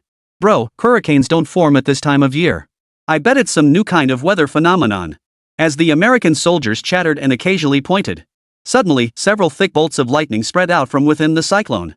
Suddenly, without warning, sparks flew from a cable connection somewhere on the USS Intrepid. Simultaneously, soldiers on the deck seemed enveloped in static electricity. Every hair on their bodies stood on end. Some female soldiers with ponytails saw their hair break free and stand straight up toward the sky. At the same moment, schools of fish beneath the surface were also affected. They leapt frantically from the water, instantly covering the entire sea surface. As if some primal biological instinct had been triggered. The sharp crackling of fish fins sent shivers down one's spine. Mecha-san, who had just regained his composure, shuddered involuntarily. Hearing the commotion, he instinctively stepped out of the captain's quarters and looked up. The next second, his pupils contracted to pinpricks, and his ruddy face drained of color in an instant. The once clear sky had transformed into a sea of crimson. Like sunset clouds torn apart by some mysterious force. It had transformed into a massive crimson vortex. Within this crimson vortex, hundreds upon hundreds of lightning bolts spread out intermittently. It resembled a passageway to hell, filled with a bone-chilling sense of oppression. Mecha-san's right eyelid twitched violently, his heart clenched as if in a vice, leaving him breathless. Just then, Captain Henry beside him raised his binoculars and cried out in shock. My God! What is that thing in the eye of the storm? It looks like a spaceship. At the word ship, Mecha-san instantly bristled. He snatched the binoculars from Henry's hands. When he clearly saw the figure hovering high above, the blood drained from his face and he seemed to age 20 years in an instant. His legs buckled and he collapsed to the ground like a sack of potatoes. China's flying aircraft carrier had caught up. At that moment, the Pangu, suspended high in the sky, had just completed its storm matrix. The crimson storm vortex made the Pangu appear like a bloodthirsty beast from ancient times. Simultaneously, within a radius of several nautical miles centered on the Pangu, hundreds of nuclear fighters circled the Pangu counterclockwise. Their nuclear engines operated at overload, generating powerful lightning fields. These fields collided continuously under the Pangu's influence, spawning thick bolts of lightning within the clouds. The red, high-temperature particle streams spewing from the nuclear fighters dyed the entire cloud layer a blood-red hue. A completely man-made electromagnetic storm zone had formed. Sensing the danger, the U.S. captain immediately ordered a retreat. Yet what filled them with dread was that even at full speed, the warship couldn't escape the storm's grip by even an inch. It felt as though a super magnet lay at the very center, pulling all the warships toward it, preventing them from escaping. Wardfack. What the hell is this thing? Why are the ships out of control? Damn it, fire all missiles. Target the spacecraft in the sky. At Henry's hoarse shout, the warships finally snapped into action. They immediately locked onto the Pangu in the sky, and several missiles shot skyward. But just as the American officers believed the missiles would strike their target, in the next instant, countless crimson bolts of lightning spread across the cyclone barrier. They struck the launched missiles with pinpoint accuracy. Some attempted to pilot their fighters upward. But in the next instant, affected by the magnetic field, crashing into the cyclone barrier, instantly reduced to shreds. A wave of despair swept across the ship's deck. Unable to escape, unable to fight back, the U.S. Navy now felt like fish on a cutting board. Their faces were ashen, their eyes filled with terror. Most stared blankly upward at the apocalyptic spectacle unfolding in the sky. Their legs gave way, and they collapsed to the deck. Their bodies shook violently, their upper teeth clattering against their lower jaws. Their faces were drained of all life. As the cyclonic barrier enveloped the entire formation, the destructive force of this electromagnetic storm reached its peak. Drawn by the supermagnetic force, all surrounding frigates, with the dreadnought carrier at its center, surged toward it uncontrollably. They crushed against the dreadnought in a frenzied stampede. The Americans on deck were utterly petrified. They had never witnessed such a terrifying spectacle in their lives. Their worldview was utterly shattered. By the time Mecha-san regained his senses, the Invincible had been utterly deformed. The entire vessel twisted and contorted like a piece of dough. Simultaneously, Mecha-san noticed dozens of frigates embedded along the carrier's warped edges. Dozens of frigates embedded within. They too were severely deformed, resembling paper balls endlessly crumpled in a child's hands. All jumbled together into one chaotic mass. Witnessing this scene, Mecha-san's eyes nearly popped out of their sockets. His breath came in gasps, yet he still felt an intense suffocation. He looked around helplessly, searching for his comrades. But the only body he found was that of Captain Henry, who had already taken his own life. As the Invincible carrier strike group was brutally crushed into a colossal wreck of warships, this American vice admiral had completely broken down. Then, in despair, he raised his gun and took his own life. Feeling the relentless pressure of the collapsing space around him, accompanied by the creaking sounds it emitted. Finally, despair engulfed Mecha-san too, robbing him of all will to live. He picked up the pistol lying on the ground and ended his own life. By this point, no signs of life remained detectable on the entire carrier strike group's deck. Xiangyu sat aboard the Pango, neither sad nor glad, continuing to send the final recall command. Towards the warship below, Xiangyu felt no pity whatsoever. This was a war provoked by the United States. If they were defeated, it would only be the Chinese military that suffered humiliation. War is like this: either you die or I perish. Since the United States had repeatedly provoked China, they must pay the price. Soon, an even more immense magnetic field enveloped the sea surface. The entire formation compressed and solidified once more. A quarter of an hour later, the storm dissipated. The Pangu, along with the compressed, solidified fleet specimens, vanished from their original positions. Chapter 116: The Shadow over the United States. It was several hours later before the United States confirmed the carrier strike group was lost to communication. The final communication record stopped at Admiral McArson boarding the carrier. When the news reached the Pentagon's Joint Operations Command, the higher-ups were both terrified and furious. How could such a massive combat group vanish into thin air? Are the intelligence people all useless pieces of iron? Why are satellite images over the Western Pacific still being jammed? Have you determined the cause yet? Defense Secretary Leon bellowed at his staff, his voice hoarse with fury. But this tirade was more an outlet for his own unease. Just moments ago, all 12 missile bases in the Western Pacific had been obliterated by China. Countless missile launchers and other military facilities were destroyed, with heavy casualties among U.S. troops. The direct economic losses had already exceeded $200 billion. But that wasn't the most terrifying part. The most terrifying thing was that their pride and joy, the daring aircraft carrier strike group, had vanished without a trace. As if erased from the map by a mysterious giant hand. How could such a massive fleet simply vanish into thin air? This is utterly bizarre. There were no clues whatsoever. Even vast swaths of the Western Pacific were affected by some kind of magnetic interference, rendering satellite imagery useless. Inside the U.S. High Command headquarters, every face was grim. Some felt their scalps tingle with dread. But at that moment, Chief Bai Deng issued an order. Convene an international conference immediately to confront China over their egregious actions. The disappearance of the USS Fearless is undoubtedly linked to them. At these words, the ministers nodded in agreement. No doubt about it, those damned Chinese were behind this. Not only had they destroyed the 12 Palaces base, but they had also wiped out an entire carrier strike group. Such heinous acts must be met with severe condemnation and sanctions. But Bai Deng continued. We haven't lost this war yet. Though we cannot conquer China by force, economic sanctions and cultural invasion can still erode China. Defense Secretary Leon immediately stood up. The studio for the international statement is ready. Chief Bai Deng, let's head over now. Soon, an international press conference commenced within the octagon. To underscore the gravity of the situation, this condemnation was broadcast live to the entire world. At this moment, citizens across nations who had long been without updates from the Western Pacific. Upon learning of the U.S. live broadcast, they flooded the streaming platform. They were desperate to know the final outcome of this conflict. Soon, Bai Deng, his face solemn, stepped up to the podium. His opening statement declared, China is a dangerous nation. The Chinese people relish war. Meanwhile, in the skies above Fairfax, a city in the eastern United States, a thick, ominous cloud mass drifted slowly overhead. When the shadow of the clouds obscured most of Fairfax's buildings, many Americans instinctively looked up, their expressions filled with confusion. Is it going to rain? But the forecast said no rain today. It's raining. Go home and bring in your blankets. A gentle breeze blew, and the seemingly heavy clouds dispersed as easily as if they'd been blown away. A vaguely discernible, exceptionally massive figure floated within. Inside the octagon building at that moment, Bai Deng's condemnatory speech had reached its climax. His face flushed crimson as he glared coldly into the camera. China is a belligerent nation. Its conquest of the world is inevitable. Therefore, all nations must immediately impose economic sanctions on China. Restrict its import and export trade, sever its raw material supply chains, and eliminate all economic ties. Only then can we contain. Snap.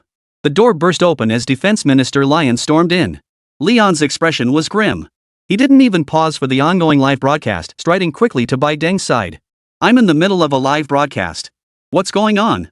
Bai Deng frowned. Everyone else turned their gaze toward the defense minister. Chief, please head to the safe house immediately. Leon was drenched in cold sweat, his face pale. Just now, the Missile Defense Department reported detecting a Chinese flying aircraft carrier in our airspace. At this revelation, shock rippled through the room. Lyon's words were simultaneously broadcast live across the globe. The hearts of nations around the globe skipped a beat. China has gone mad. Violating U.S. airspace. Do they want to start a world war? Rush to the supermarket and stockpile supplies. World War III is coming. People around the world erupted in frantic discussion, their voices thick with unease. But Bai Deng suppressed his inner terror and feigned calm. The Chinese are ambitious and clearly won't let this go. But our American air defense missiles aren't just for show. Secretary Lyon immediately warned the Chinese aircraft carrier if it dares come within half a step of our American homeland, missiles will be waiting. At that moment, Bai Deng's aura surged violently. His slightly narrowed eyes flashed with a confident light. Not the West Coast. It's right above us. Overcome with shock, Lyon's voice rose to a shrill pitch. Bai Deng, who had been utterly confident moments before, instinctively shuddered. His entire face, as if injected with an overdose of hyaluronic acid, instantly collapsed. The flying aircraft carrier had already reached the capital? How long had it been? Only a few hours. Bai Deng's pupils trembled violently, his face contorted with uncontrollable terror. It stood in stark contrast to his earlier swagger. Outside the window, the sky had grown dim at some unknown point. A heap of massive metal wreckage, twisted steel skeletons crumpled together. Dropped by the Pangu. The impact site landed precisely in the park opposite the Octagon building. The colossal impact shattered the entire park while unleashing an earth-shattering roar. Simultaneously, dust billowed 100 meters high, leading the uninformed to mistake it for a meteorite striking Earth. Yet when the dust finally settled and everyone saw the true form of the fallen object, eyes instantly widened to their limits, and a fierce chill shot up from the soles of their feet. For spread across the ground was a vast expanse of metallic wreckage, covering an area as large as the park itself. It was nothing less than the mangled wreckage of a warship. Cannons embedded in the deck, twisted hulls like twisted ropes. Even fragments of fighter jets could be seen embedded like tattoos across the wreckage's surface. But what sent the chill deepest down his spine was a piece of iron at the highest point of the wreckage. A tattered American flag hung limply, fluttering feebly in the air. The moment they saw that flag, a terrifying realization struck everyone. Could this mangled heap of warship wreckage possibly be the remnants of the American fleet? Click. Foreign Minister Leon, standing by the window. Suddenly, he collapsed to his knees, unable to control himself. His gaze fixed blankly on the metallic wreckage outside the window, his pupils trembling violently as if they might explode at any moment. His entire mental world collapsed in a thunderous crash, shattering his worldview to pieces. The other high-ranking officials of the United States beside him were no better off. Fear etched itself onto every face. Chapter 117, not warlike, yet unafraid of war. The Dreadnought Carrier Strike Group. This is the Dreadnought Carrier Strike Group. At that moment, Leon no longer cared about his position as Secretary of Defense. He muttered to himself as if utterly mad. Terror seemed poised to spill from his eyes. The others were equally horrified, facing this pile of wreckage that seemed to have been crumpled by the gods themselves. The horror shot straight to the top of their skulls. Especially Alex, the head of intelligence. His entire body trembled as he instinctively stumbled backwards several steps. Completely unaware of the live broadcast equipment placed along his retreating path. His body collided with the camera. Amidst the flustered attempts to steady him, the equipment conveniently rotated 90 degrees, its lens now pointing out the window. At that moment, viewers around the world watching the livestream were puzzled by the sudden loss of audio. Especially Bai Deng, who stood frozen in place as if struck by a petrification spell. The next second, the live feed spun wildly. Then, the massive pile of architectural ruins appeared on screen. The steel wreckage, formed by dozens of warships crushed together, stood rigidly in place. It instantly blew the minds of viewers worldwide. It blew up. The entire internet exploded. Netizens knew exactly where Bai Deng had launched his livestream, the capital of the United States. Directly in front of the capital should have been a national monument. Yet now, a pile of massive construction debris stood abruptly in its place. Especially since the shape of this pile resembled dozens of warships intertwined. This was clearly beyond comprehension. Who transported such a massive wreckage of warships here? Could these intertwined warships possibly be the fleet of the United States? Ward, terrifying power. This is horrifying. These are the wreckage of a U.S. carrier strike group. Damn it, I can see the King Cobra fighters embedded in the deck. What the hell happened? Why are the wreckage of the American fleet dumped right in the capital's park? Aren't the Chinese fighting the Americans? Wardfa, it couldn't be the Chinese, could it? Speculation swirled through netizens' minds. Amidst the heated debate, a collective chill ran down their spines as their eyes darted wildly. A profound sense of unease settled over them. What was unfolding now was utterly bizarre, even sci-fi movies wouldn't dare depict it. At the same moment, in the highest command center of the imperial capital across the ocean, all present officers of every rank and high-level officials fell into silence. Chen Longfei, Zhao Yueshan, and others stared intently at the fleet wreckage appearing on the video feed. After a long pause, whispers began to circulate among the crowd. Comrade Xiang Yu actually pulled it off. He actually took the entire American dreadnought carrier group back to the United States. Unbelievable. I still can't believe it's true. Although Xiang Yu's plan to use the aircraft carrier wreckage to intimidate the United States had been proposed only a few hours earlier, But when the wreckage of the American aircraft carrier actually crashed into the capital of the United States, became an indelible landmark impossible to erase. Everyone was profoundly shaken. They had completely lost the ability to think, their minds spinning. Their entire bodies, from head to toe, felt as if injected with a sedative, completely numb. Chen Longfei raised his water cup, took a small sip, and his forcibly suppressed excitement slowly subsided. Then, he smiled bitterly. Seeing the pango hoist that stranded fishing vessel was already astonishing, but I still underestimated the sheer power of this space carrier. Not only can it transport an aircraft carrier, but it can even haul an entire carrier strike group. The Americans are probably scared out of their wits this time. The others immediately nodded in agreement, their eyes flashing with excitement. Commander Chen was right, the Pango's capabilities were truly terrifying. Yet Zhao Yueshan couldn't help but let out a wry smile as he continued. Compared to its transport capacity, its ability to fly right into the heart of the US mainland is what truly astonishes us. The Americans' homeland defense missiles rendered useless. This is far beyond just being scared out of their wits. Today's events will likely become a nightmare haunting Americans for the rest of their lives. Zhao Yueshan's words were soon proven true. Back in the US mainland, when the American public witnessed the live footage of their aircraft carrier strike group twisted into a mangled heap, national confidence suffered an instant, colossal blow. The dreadnought carrier strike group, once the pride and joy hailed as the world's mightiest, now lay twisted into a heap of scrap metal, discarded before the octagon. Like a scar of defeat, shame and helplessness surged through their hearts. Layers of devastating blows piled up, shattering the American people's hearts in an instant. The self-proclaimed global superpower, boasting hundreds of overseas military bases. It routinely bullied smaller nations and interfered in other countries' affairs. It imposed hegemony across the globe. Until now, Americans had always believed their nation to be invincible. For a powerful nation to bully the weak seemed perfectly normal. Many citizens even take pride in this. They believed this embodied the dignity of a great nation. The strong should bully the weak and plunder their resources at will. Survival of the fittest. Yet when the American people witnessed the King Cobra fighter jet, a symbol of America's cutting-edge military technology, embedded like a toy into the wreckage of an aircraft carrier. When the once feared USS Intrepid carrier strike group, which once roamed the globe, striking terror into neighboring nations wherever it went, was discarded like trash. National pride crumbled in that instant. The scene shifts back to the US Capitol. Inside the octagon, Biden violently slammed the live broadcast equipment onto the floor. To vent his unease, he even stomped on it several times. Damn it! It must be the Chinese. This is all the Chinese doing. Madness spread across Biden's pupils. Lion, issue the declaration of war immediately. The United States is declaring war on those damn Chinese. Since they dare to defy the authority of the United States, we'll show them what we're made of. The moment these words left his mouth, the office fell into an instant, deathly silence.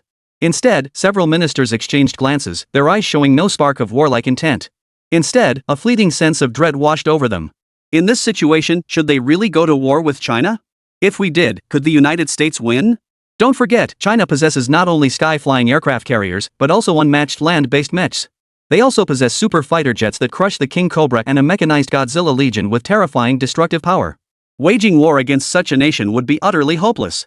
Even if we deploy intercontinental missiles at any cost, we might not even hit China's mainland. Meanwhile, China could effortlessly descend upon their cities. The twisted wreckage of warships before the octagon is China's warning signal. Chapter 118, America's Apology Statement. The Chinese aren't afraid to go to war. Lion's trembling voice rang out. Otherwise, they wouldn't have tossed the wreckage of the Invincible back at us. This is their warning, their threat. Why don't we just surrender? When the word surrender reached the ears of the ministers, the first reaction among the crowd was not humiliation or anger. Instead, a slight sense of relief washed over them. Under the crushing weight of China's formidable military might, their nerves had long been stretched to the breaking point. Especially after the wreckage of the aircraft carrier was dumped right before their eyes. The immense shock nearly drove them to the brink of mental collapse. Under these circumstances, Minister Lion's surrender proposal became the optimal solution to the immediate crisis. Like a timely rain, it swiftly washed away the heavy burdens weighing on the ministers' hearts. Exactly. As long as they surrendered to China and let China remove that damned aircraft carrier wreckage, America would still have hope. Surrender. Surrender to China, and this nightmare will end. But then, Director of Intelligence Alex stepped forward abruptly, gasping heavily. I agree with Lion's proposal. We surrender. The Chinese are too powerful. Surrendering isn't shameful. This is preserving our fighting strength for the United States, a strategic retreat. Damn it, we'll never provoke the Chinese again, they're a bunch of devils. The murmurs spread like floodwaters across the entire office. Nearly everyone was discussing surrender. Some even yearned for it. The 12 Palaces base was completely destroyed, yet the counterattack missiles failed to scratch China. Even the carrier strike group had been reduced to scrap and tossed back. These devastating events struck blow after blow at the hearts of the American high command, ultimately shattering their resolve. Now, ministers and officials at every level just wanted to end this nightmare as quickly as possible. If the Chinese demanded an apology, they would apologize. If they demanded compensation, they would pay. As long as that damned flying aircraft carrier leaves American soil, they're willing to pay any price. No, we cannot surrender. But at that moment, Bai Deng's hoarse voice abruptly snapped everyone back to reality. The United States is the most powerful nation on earth. Only others bow to us, we will never bow to anyone. Bai Deng gasped for breath, his entire being plunged into a state of utter madness. His mind was beginning to cloud. Besides, America hasn't lost. We still have intercontinental missiles. We still have strategic nuclear weapons. Even if it means mutual destruction, we'll make sure the Chinese snap. Just as Bai Deng roared in fury, the office door burst open. Immediately afterward, dozens of stern-faced middle-aged men entered the room. Each carried a black briefcase. The ministers stiffened at once the federal parliament had arrived. Before anyone could speak, the parliament's chief representative approached Bai Deng, whose face was flushed. Chief Bai Deng Clark, we have received a joint resolution from the parliament. It has been decided that all your positions will be revoked in 10 minutes. You may step down. Step down? Bai Deng, who had been radiating fervor moments before, felt as if he'd been struck from behind with a blunt object.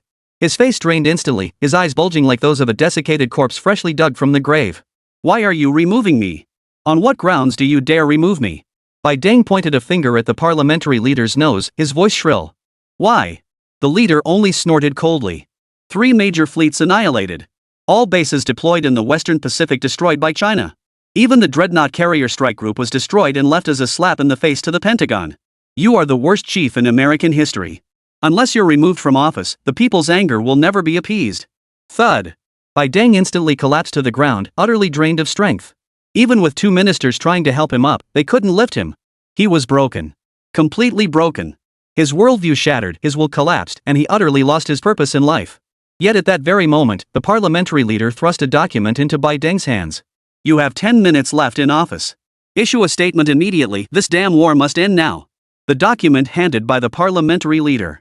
Boldly inscribed were the 3 characters, surrender document. Upon seeing those 3 characters, Bai Deng completely collapsed into a heap of mud. Dazed and confused, he was supported by others before standing before the camera lens in a state of utter numbness. At that moment, high above in the Octagon building, Xiang and the other Pango crew members waited in silence for the United States' latest statement. On the video feed, Bai Deng appeared to have aged a decade overnight. Supported by others, he shakily walked onto the podium and placed a document before him. I, on behalf of the United States, now formally issue an apology to China. In the recent standoff in the Western Pacific, the actions of the U.S. military constituted malicious provocation against China and posed a threat to China's national security. The moment his words fell, everyone aboard the Pango clenched their fists, their expressions surging with excitement. At the same moment, back on Chinese soil, Chinese citizens glued to their televisions, nerves stretched taut, erupted into a frenzy upon receiving the United States apology statement. Hearts pounded wildly as hot blood surged from their chests to every limb. In that moment, a towering sense of pride and unparalleled national fervor erupted from the crown of their heads. People poured out onto streets and alleys, cheering, roaring, and running to tell one another the news. Finally, after weathering storms, navigating development and suppression, enduring Western blockades and humiliation, the Chinese people stood tall. With fists as big as clay pots, they forced the old American to apologize for repeatedly violating China's dignity. Before this, it was simply unimaginable. Blood boiling. Excitement. Inside the imperial capital's high command headquarters, Chen Longfei, Zhao Yueshan, and others stared intently at the screen, their eyes burning with fervor, watching the video feed of the U.S. president delivering his apology statement. Their emotions were equally stirred. The tension that had gripped them finally dissolved in that moment. They bore the heaviest burden during this Western Pacific standoff. The slightest misstep could have triggered unforeseeable consequences. And now, at the very moment old Mike issued his apology, they knew China had achieved a complete victory in this standoff. The Western Pacific crisis was resolved, and the Americans had backed down. China's future development would now be even brighter. This conflict resolution is largely thanks to Comrade Xiang Yu. Zhao Yueshan expressed his profound emotion, his face radiating satisfaction. Without the series of super mechanisms he developed, we could never have won this incident so easily. Even if we had ultimately destroyed the 12 Palaces base, the cost would have been immense. Everyone immediately nodded in agreement. Exactly. In this game of wits, Xiang Yu deserves the greatest credit. Just as the group was engaged in lively discussion, A foreign ministry official suddenly rushed up to Chen Longfei and whispered something in his ear. What did you say? The Russian bear's Emperor Putin is coming to China for a visit? Arriving within 3 hours? The big dog, the old goat, is coming too? And John Bull and Gaulish Rooster too?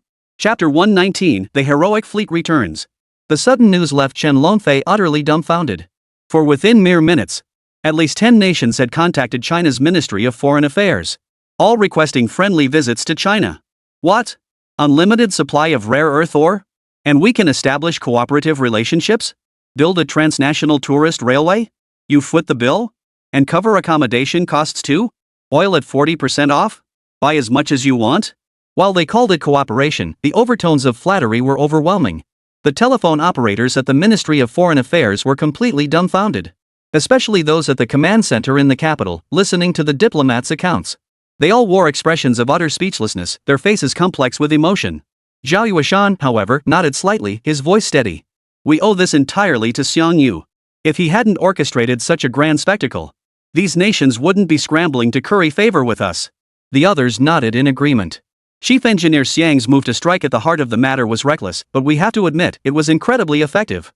Not only did it scare the hell out of the Americans, but it completely transformed the stances of other nations too. Let's see who dares to underestimate China now. The diplomatic envoy nodded with a wry smile. Yeah, even that big dog showed up, offering oil at half price like some shopping mall clearance sale. It's ridiculous. The discussions continued, but all attention was now focused on Chief Engineer Xiang. Their voices brimmed with admiration. Who would have thought Chief Engineer Xiang not only possessed extraordinary intelligence and developed several supermachines, but also possessed such precise judgment and strategic vision? Not long ago, when Chief Engineer Xiang proposed dumping the wreckage of the old rice formation onto the US mainland, many officers were secretly nervous. What if pushing the Americans too far triggered a large-scale conflict? The consequences would be unimaginable. Yet the reality was that under the deterrence of Chief Engineer Xiang's various super mechanisms, the United States didn't even have the courage to go to war. They didn't even dare to make a peep when the warship wreckage was dumped right at their doorstep. With nuclear-powered fighter jets soaring through the skies, underwater Candle Dragon mechs patrolling the seas, and colossal combat machines like space carriers and Xuanwu warships at their disposal. With these superweapons in place, the US dared not resist in the slightest. Chief Engineer Xiang is truly a peerless genius. With him, our nation grows ever more secure. Many couldn't help but sigh in admiration. Amidst the murmurs, Zhao Yueshan and Chen Longfei exchanged a silent glance.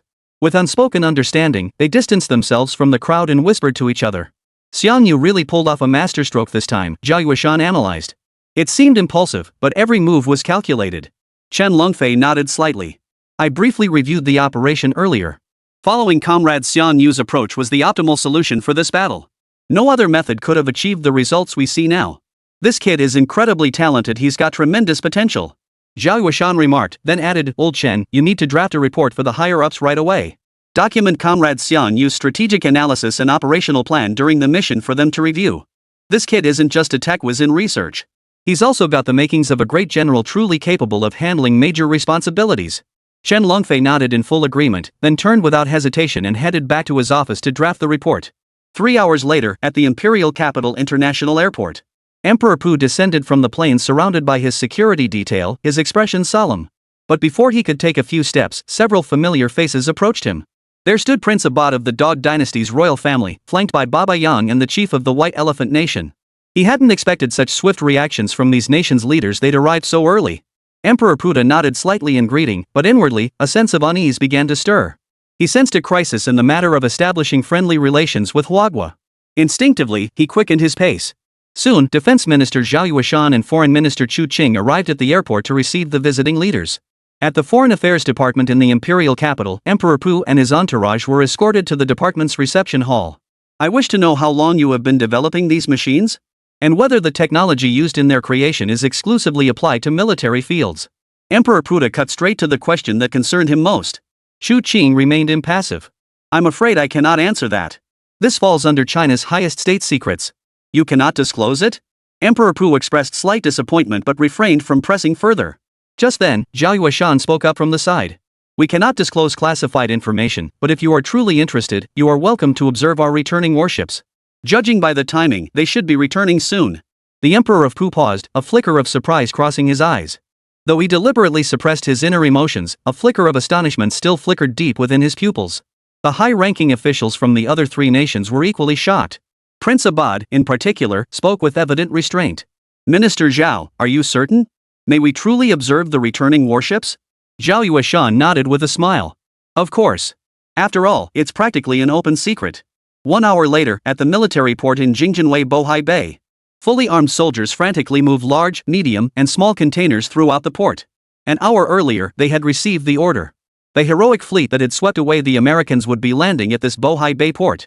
The moment the news broke, the port garrison soldiers immediately redoubled their efforts.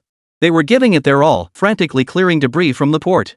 This was no joke. The approaching vessel was the supercarrier that had defeated the Americans and flown to the Pentagon to force their apology. Even just catching a glimpse would be something they could brag about for the rest of their lives. The mere thought of that heroic carrier landing here sent the soldiers into a frenzy. They worked even harder. Just then, several military vehicles rolled into the port. Doors swung open, spilling out military brass and senior researchers. Some wore military uniforms, others lab coats. At a glance, there were dozens of them. Among this group of dignitaries, 2 figures stood out most prominently. None other than the radiant minister Zhao Yueshan and the steadfast commander-in-chief of the armed forces, Chen Longfei. As the pair approached the port personnel, everyone instinctively straightened their posture, fearing they might make a fool of themselves before these 2 highest-ranking officials of Hua Nation. Just then, the last military vehicle arrived slowly. Stepping out were not only Chu Qing, but also the bear commander Emperor Pu, the Prince of Dogland, and the chief representatives of White Elephant Nation and Barbary Sheep. With foreign leaders present to observe, the atmosphere instantly grew solemn. Everyone proceeded to the viewing stands and waited in silence. But this waiting did not last long. Within minutes, hundreds of black silhouettes appeared on the horizon. The moment those dark silhouettes came into view, every person instinctively tensed up. Chapter 120, Heroes Return. The first sight to meet their eyes was over 100 nuclear fighter jets painted in black. These standardized fighters formed several V-shaped formations. They swept majestically over the harbor. The next second, sonic booms erupted, their deafening roar sending shivers down everyone's spine. Everyone looked up, witnessing the sci-fi fighters streaking overhead. Their eyes brimmed with awe. The roar echoed like a chorus of 1,000 beasts. The futuristic exterior of the craft delivered a visually stunning impact. Without executing any tactical maneuvers, it merely swept overhead. Yet it sent blood surging through their veins, tension tightening their fists instinctively.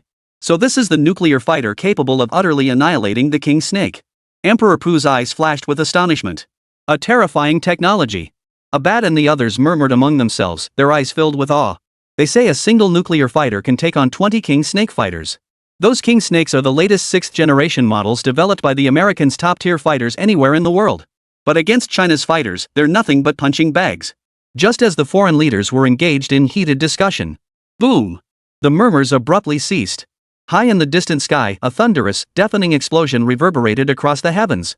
The instant that explosive sound erupted, everyone felt as though a massive iron hammer had struck their chests.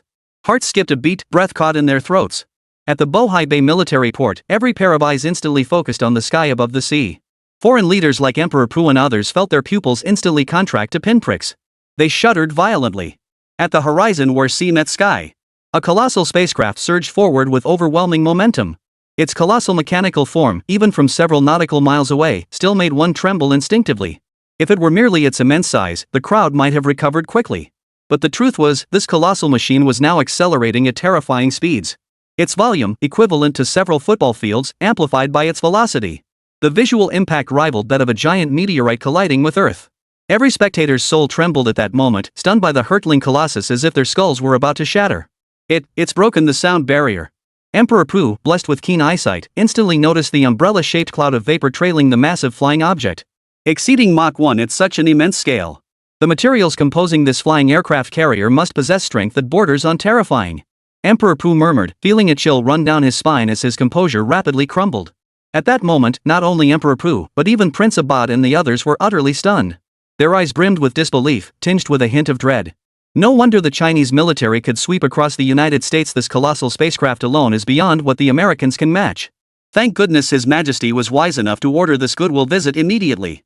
This trip has been well worth it. Meanwhile, China's high-ranking officials were equally stunned.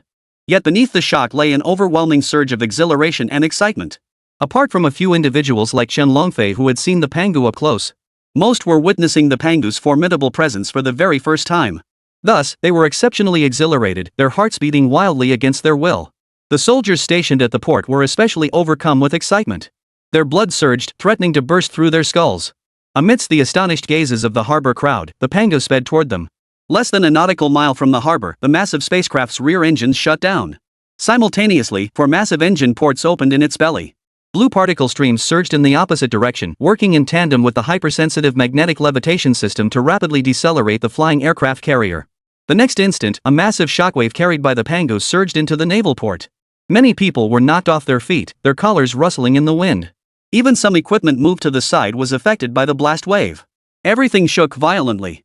The wind was so fierce that people could barely keep their eyes open. Yet even so, they could feel the immense, oppressive weight of the colossal mechanical entity looming overhead. Especially for foreign guests like Emperor Pu and others, a hair-raising sense of urgency gripped them. Deep within, an urge to flee the scene surged. It was a pure, primal urge. It was utterly beyond rational suppression. Emperor Pu, after all, was the commander of a great nation, possessing vast experience. This allowed him to barely maintain his dignity as the blast wave swept over him. But Abad and the others were not so composed. Their throats convulsed violently twice, their trembling pupils filled with utter dread. It felt as though what loomed overhead wasn't a flying aircraft carrier, but some ancient, monstrous beast. A mere glimpse of its fangs could plunge one into endless terror. This is China's technological creation? It's too powerful. I can't find the words to describe how I feel right now. We must forge deeper ties with China. Several high-ranking officials suppressed their nervousness while pondering these thoughts. At that very moment, the Pangu hovercraft above them slowed to a complete stop, hovering directly over the naval base. Even though the Bohai Bay military port covered a vast area, it could barely accommodate the Pangu at this moment. The next instant, a piercing siren pierced the sky from the Pangu. The stunned crowd jolted awake in unison. Warning! Warning! The craft is about to land. All non-essential personnel must evacuate immediately. Repeating, all non-essential personnel must evacuate immediately. Hearing the warnings, the crowd broke out in cold sweat and quickly retreated dozens of steps. They watched as the Pangu craft descended slowly, finally coming to a steady halt right in the center of the harbor. As the Pangu's engine shut down, the crowd's hearts finally settled. Only then did the crowd gathered at the harbor truly grasp the immense scale of this colossal vessel. A fresh wave of gasps erupted from the crowd. Holy crap! What an awesome flying aircraft carrier! It's so badass! Looks like an alien spacecraft. To witness this with my own eyes, my life is complete. What a way to go! At that moment, it wasn't just Chen Longfei and the other officers and research experts. The entire military port's soldiers were swept up in the excitement. They weren't just stunned by the Pangu's futuristic, tech-heavy appearance.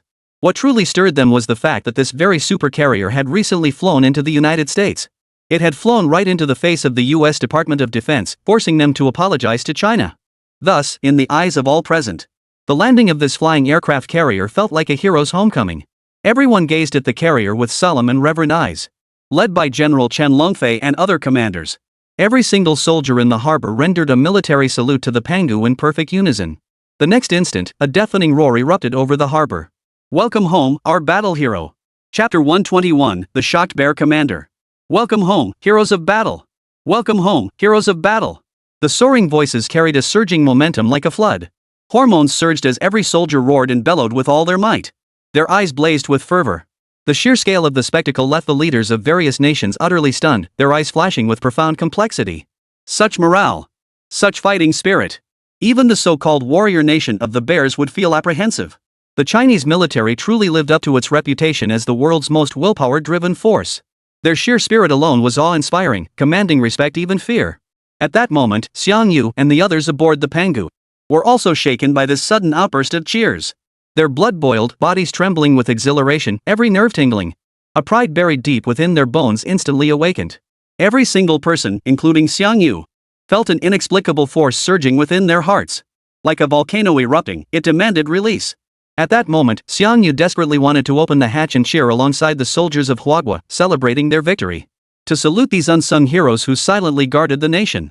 Yet due to his unique status, he could not appear in public for the time being. A wave of regret instantly washed over him. At the Bohai Bay Naval Base, the cheers that had echoed for several minutes finally died down. What followed was a silence so profound one could hear a pin drop. From the viewing gallery, Foreign Minister Chu Qing adjusted his collar and strode purposefully toward the assembled foreign dignitaries. Ladies and gentlemen, the Pangu aircraft carrier has completed its berthing. We have prepared a state banquet. Please follow me. Chu Qing's polite phrasing served as a subtle dismissal. Emperor Pu and the others understood the implication immediately and departed the naval base by car.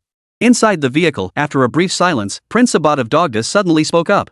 Minister Chu Qing, several large oil fields have recently been discovered in our country.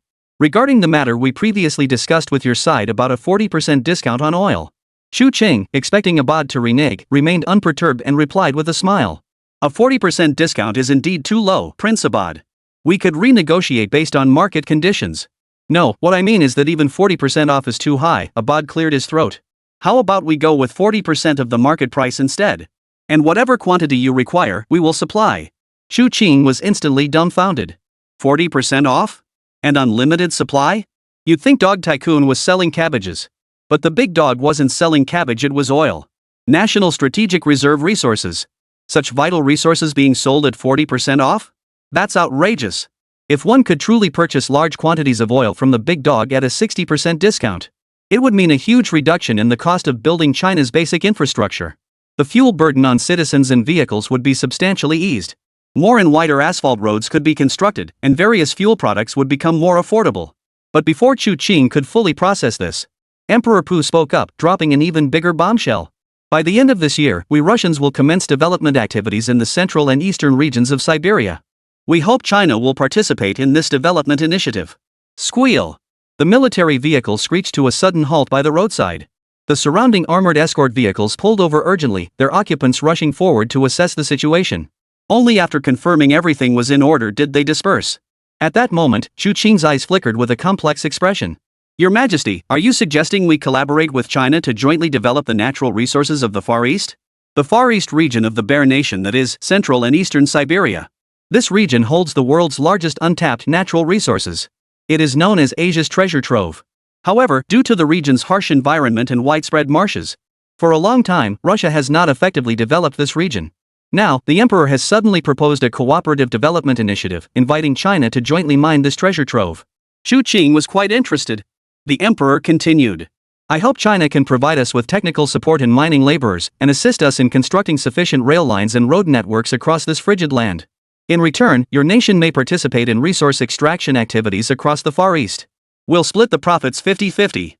What do you think, Minister Chu Qing? 50-50 split? A 50-50 split on Far Eastern resources. This was practically gold falling from the sky, free resources.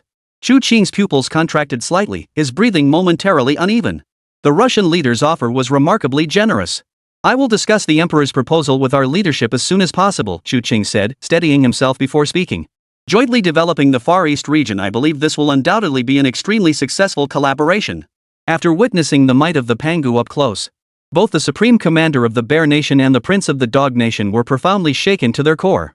They fully grasped the formidable power of China's cutting-edge technology. It was precisely for this reason that they had changed their minds at the last moment, increasing their bargaining chips for cooperation with China. Even if it meant sacrificing some interests, they were determined to forge a bond with China. Similarly, the chiefs of the Barbary Sheep and the White Elephant nations also proposed more favorable cooperation terms. However, with limited resources, their collaborations leaned more toward tourism and light industry. Yet for China, these partnerships still offered numerous advantages. The cooperation documents were finalized an hour later. At the same time, Huagua issued a global statement announcing cooperative relationships with countries like the Bear Nation and the Dog Nation. The news immediately stirred restlessness among certain international fence-sitters. Once again, the phones at China's Ministry of Foreign Affairs were flooded with calls.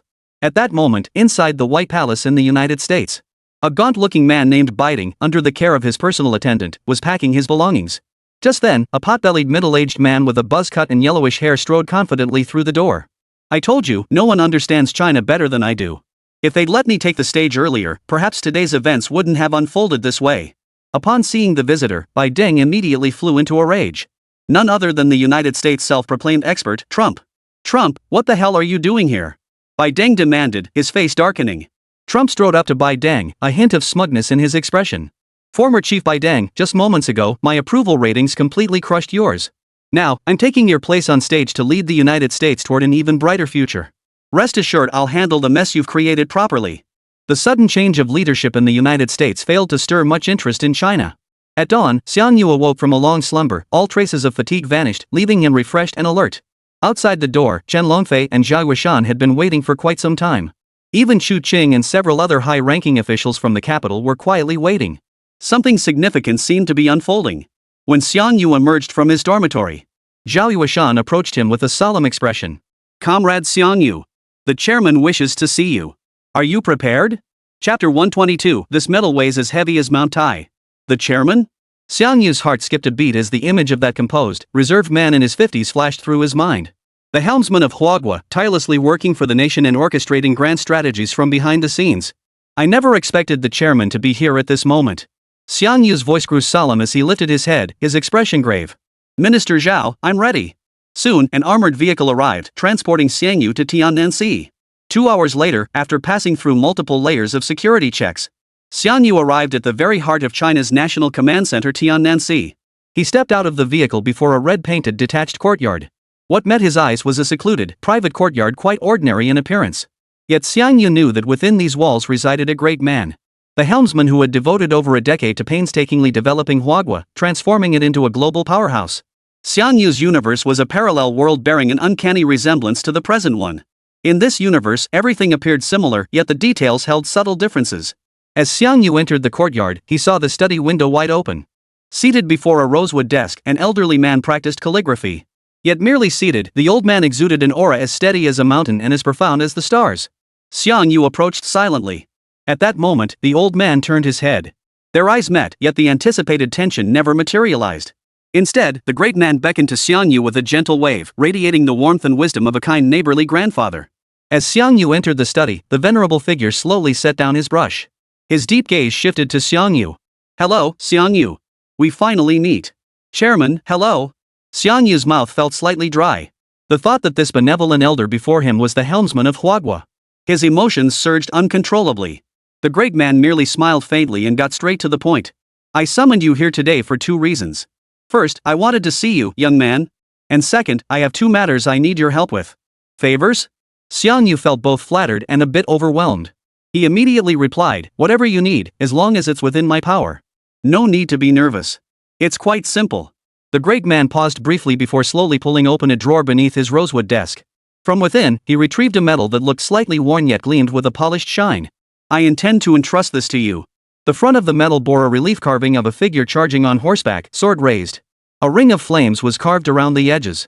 Though many inscriptions and details had been worn smooth by the passage of time, yet Xiang Yu felt an intense aura of grim resolve emanating from it at a single glance. Amidst the raging war, the cavalryman raised his blade high. Even engulfed in flames, they charged resolutely toward the enemy. As Xiang Yu stood transfixed, the great man placed the medal into his palm. What is this? The medal before him drew a look of puzzlement from Xiang Yu. He instinctively flipped it over, revealing the engraving on its reverse. The next moment, Xiang Yu's pupils contracted slightly. Engraved on the reverse were just 3 characters, Swordbearer. Swordbearer? These 3 characters were unfamiliar to Xiang Yu. He had never heard of them before. But that didn't stop him from speculating on their meaning. The one wielding the sword referred to the martyr depicted on the front of the medal, charging through the flames. The crimson blaze medal you received earlier was originally modeled after this very insignia. A hint of profound depth flickered in the great man's gaze. You should understand the significance behind the crimson flame medal. Xiang Yu nodded slightly. The crimson flame medal, China's highest honor. It not only carries immense honor, but also grants the recipient the right to make one request of the nation provided it does not violate fundamental principles. Even requesting an entire island would be permissible. Xiang Yu's eyes flickered, revealing a hint of surprise. He never imagined the crimson flame medal would have an original prototype. And that prototype was now in his very hands. Yet the great man continued. Though the crimson flame medal is an extremely precious honor in Huagua, it is not unique. Someday, someone else will possess it. But... The great man paused, his tone suddenly turning grave. The swordbearer medal you hold in your hand, however, is one of a kind. Throughout history, present, and future, there will only ever be this one. For it is the honor our forebears earned through blood and fire, a glory without equal. Xiang Yu's breath caught slightly, and the medal in his hand suddenly felt incredibly heavy. As if it weighed 1,000 pounds. Gazing at the cavalryman charging with sword raised on the medal's face, Xiang Yu drifted into a trance, his spirit transported back a century to the land of China. War raged, Japanese pirates invaded. To cover the main force's retreat, a cavalry unit bravely charged through the enemy's front lines. They charged fearlessly into a hail of bullets and spears. Even as the enemy surged like a tidal wave, even as comrades fell one by one beside them. Cavalry company, charge. Cavalry company, keep charging. Fight to the last man, bleed to the last drop. Xiang Yu's eyes instantly turned crimson, his chest feeling unbearably heavy. As if 1,000-pound boulder weighed upon him. His heart felt heavy as lead. Your Excellency, such a precious medal you. I hope you will become the sword bearer of our nation, the great man said solemnly. Wield the sword of the Chinese nation and strike down all who dare to invade. I now formally bestow this medal upon you. May you carry forward the spirit of the sword bearer. Xiang Yu stood frozen, his lips trembling slightly. Words formed on his tongue, yet he found himself at a loss for what to say. But the great man continued. The sword bearer medal is not merely an honor.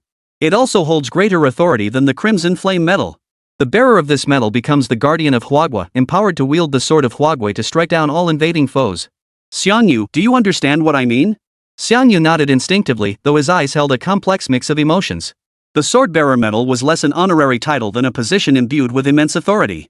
Similar to titles like War King of China or Military God, it carried immense authority and influence. If Xiang Yu so desired, he could even command the entire Huagua military. As Xiang Yu remained silent, the great man laughed heartily and continued. Didn't I say I needed your help with two matters? Having discussed the first, it's time for the second. The second? Xiang Yu paused slightly. Your Excellency, please proceed. I intend to hold a large-scale international military parade in 2 months. The theme will be showcasing cutting-edge military technology. What do you think, Xiang Yu? Xiang Yu's eyes lit up slightly. While the international backlash against the US hasn't subsided yet, striking while the iron is hot with a grand parade is indeed feasible. This will greatly help consolidate our international influence. A hint of admiration flashed in the leader's eyes. That's why I want the super mechanical device you're developing to make its debut at this parade. Let the world see just how formidable our nation's strength truly is. Chapter 123, Spy Crisis, Strengthening Ourselves. Xiang Yu nodded immediately. Rest assured, I've got this covered. The following morning, China's Ministry of Foreign Affairs held a press conference. A major announcement was made. The Huagua side plans to hold a military parade on the 26th of next month. This parade will systematically showcase Huagua's cutting-edge weaponry to the world. The announcement immediately sent shockwaves across the international community. Holy crap, China's holding a military parade? Is this for real? They're definitely going to showcase those super weapons that destroyed the US fleet. Is it too late to apply for Chinese citizenship now? I want to witness this in person. Online forums were abuzz with heated discussions. Countries worldwide expressed keen interest in the weapons capable of easily defeating the US fleet. Many had assumed China would lie low and bide its time after the Western Pacific incident, keeping its cutting-edge weapons hidden as trump cards. Who would have thought China would choose to boldly showcase itself on the international stage? This is confidence. Within China, upon learning that the motherland would hold a military parade, public sentiment was also running high. Spontaneous patriotic activities have sprung up everywhere, from large-scale events to small shops and restaurants, with many switching to red backgrounds. From small tea shops and restaurants to larger establishments, red backgrounds were adopted. Banners dominated screens, filled with messages of goodwill. For instance, a certain bubble tea brand, already red in color. They even launched a promotion offering flag stickers with every bubble tea purchase. Even before the parade began, flags had already spread throughout every street and alley in China. The streets were transformed into a sea of red, a truly spectacular sight. The news even spread overseas, trending on major international platforms. For a time, Huagua captured the world's attention, becoming a focal point of discussion among people across nations. Unbeknownst to many, China's standing in the eyes of foreigners had quietly risen to new heights. In August, the weather in Huai City had already begun to take on its characteristic stifling heat. At this moment, outside the gates of the University of Science and Technology of China in Huai City, an unassuming middle-aged man was enthusiastically hawking grilled cold noodles. It was midday, and students frequently bought a serving to take back to their dorms. Hey, I heard your university held a weapons exhibition recently. Pretty impressive, huh? Developing weapons before graduation? Truly the nation's future pillars. The plump girl called Beauty instantly beamed with delight. Uncle, you're well informed. We did have an exhibition, and tons of people came to see it. The middle-aged man busily grilled cold noodles. After asking if she wanted cilantro, he casually inquired. Were there any impressive weapons at the exhibition? Our country's been making waves lately, even putting on a military parade. Powerful weapons? The image of some massive contraption instantly flashed through the plump girl's mind. She instinctively lowered her voice. Uncle, I'll tell you, there really is something remarkable, but our school never held a weapons exhibition. Where'd you hear that? A rough voice cut fat girl off. She only approached the stall with a look of caution. Uncle, just stick to grilling your cold noodles. Don't ask questions you shouldn't. Kid, you're so fierce, the middle-aged man said, putting on an innocent expression before falling silent. The plump girl immediately shot Xionli a look of disgust. Her expression seemed to scream, are you even a college student? What a lack of manners. But the very next second, a Hummer suddenly pulled up in front of the cold noodle stall. Several stern-faced police officers stepped out. We're from the Public Security Bureau. You're suspected of involvement in an international espionage case. Come with us. The middle-aged man had no chance to resist before being forced into the vehicle by the officers. Meanwhile, the plump girl beside him was now pale as a ghost, her legs trembling uncontrollably. Her eyes nearly popped out of her head. Xiong Li, meanwhile, wore an utterly speechless expression. Hey, lady, keep your mouth shut. Trouble comes from loose lips, you know. The middle-aged man taken away in the police car wasn't sent to the police station but directly to the State Security Bureau. After interrogation, he was confirmed to be an American spy. At that moment, inside the State Security Bureau office, Chen Longfei took the arrest records handed to him by the director, his brow slightly furrowed. Since last month, 12 foreign spies infiltrating Huai City have been apprehended, 6 from the United States, 3 from Little Japan, and 1 each from the land of the free, Kimchi land, and Kangaroo country. These bastards mean business. The director of the National Security Bureau nodded slightly. I've already deployed additional personnel to patrol the vicinity of the University of Science and Technology. Undercover agents have been integrated into the crowd. The moment any suspicious individuals are spotted, they are to be immediately followed and apprehended. Ensure the identity of Subject 1 remains undisclosed. Chen Longfei gave a slight nod. Maintain strict confidentiality at all costs. This concerns the very lifeline of our nation's development. Leaving the National Security Bureau, Chen Longfei's brow remained slightly furrowed. He immediately called Xiang Yu and briefed him on the espionage matter. At that moment, Xiang Yu was at the Jiangnan arsenal, having just guided workers through the smelting process for a new alloy. He was now resting in the open area outside the left-wing factory building. Upon hearing that spies from various nations had infiltrated Huai City, his brow instinctively furrowed. Xiang Yu, you must be extremely cautious during this period. I'll have Long Kaixian send additional personnel. They'll provide 24-hour security for you. After hanging up, Xiang Yu did not relax. A heavy weight pressed on his chest, filling him with unease. Only then did Xiang Yu realize a grave problem. Although he had developed numerous powerful military weapons, he himself remained utterly vulnerable. Not just a bullet, even a single blow could knock him out. What if one day he was kidnapped, locked in a pitch-black cell, tortured, and forced to drink chilly water? The very thought sent shivers down his spine. No, even with countless guards protecting me, accidents could still happen. The best protection lies in my own strength. Xiang Yu's thoughts churned relentlessly. Build a mech suit to protect myself? Or synthesize gene-enhancing agents to turn himself into a little superhuman? No, mechs are too cumbersome to don. What if Old Six snipes me? As for gene potions, he hadn't even grasped the basics of that field yet. He wasn't even sure if he possessed any talent in genetic chemistry. Just as Xiang Yu was deep in thought, he suddenly felt an itch on his neck. He instinctively reached up to scratch it, only to see a tiny creature the size of a grain of rice fall to the ground. He squinted and saw it was a tiny ant. When did it crawl onto me? Xiang Yu was a bit dazed, staring at the tiny creature scurrying away. Despite its small size, the ant moved with surprising speed. In the blink of an eye, it had reached the grassy area a meter away. Over there, thousands upon thousands of ants were gathering. They marched in a mighty procession toward the depths of the flowerbed, like soldiers on a military campaign. Xiang Yu parted the leaves, observing the teeming ant army with growing fascination. The more he watched, the more fascinated he became, and the more he marveled at these remarkable creatures. Suddenly, a familiar pang of recognition washed over him. Gift of Insight, activate. Chapter 124, New Insight, Nanotechnology. Top-tier nanomechanical theory, cutting-edge micromaterials science, multi-layered neural reconstruction systems. A tidal wave of knowledge surged into Xiang Yu's mind. Xiang Yu, who had previously known nothing about nanotechnology, had now become the unparalleled pinnacle in this field. Half an hour later, the state of enlightenment ended. He felt his entire brain weighed down, his whole body growing sluggish. This drowsiness was his brain's self-regulating mechanism after absorbing a massive amount of information in such a short time. A good night's sleep would restore him. But Xiang Yu had no intention of sleeping now. He was incredibly excited. Because the problem of his weak self-defense capabilities was about to be resolved. I'm going to invent super nanobots that can integrate into human blood, Xiang Yu declared to himself. Not only will these robots dramatically enhance the host's self-healing capabilities, but they'll also amplify their physical functions. With sufficient numbers, they could even cover the entire body, forming a defensive structure akin to an exoskeleton. Leveraging his newly grasped nanotechnology insights, Xiang Yu relentlessly refined the design details of his nanobots. He even politely declined old Li's dinner invitation. He hurried back to the mountain sea base and settled into his private workshop. Xiang Yu began his final contemplation before commencing development.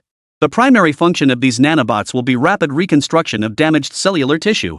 The weakness of nanorobots is their vulnerability to electromagnetic pulses, so the materials must possess ultra-high electromagnetic interference resistance. Since they're robots, energy supply is also an issue. We'll incorporate components that extract energy from organic matter. This way, the host's ingested food can also power the nanobots. With survival and endurance addressed, the next step is enhancing the body.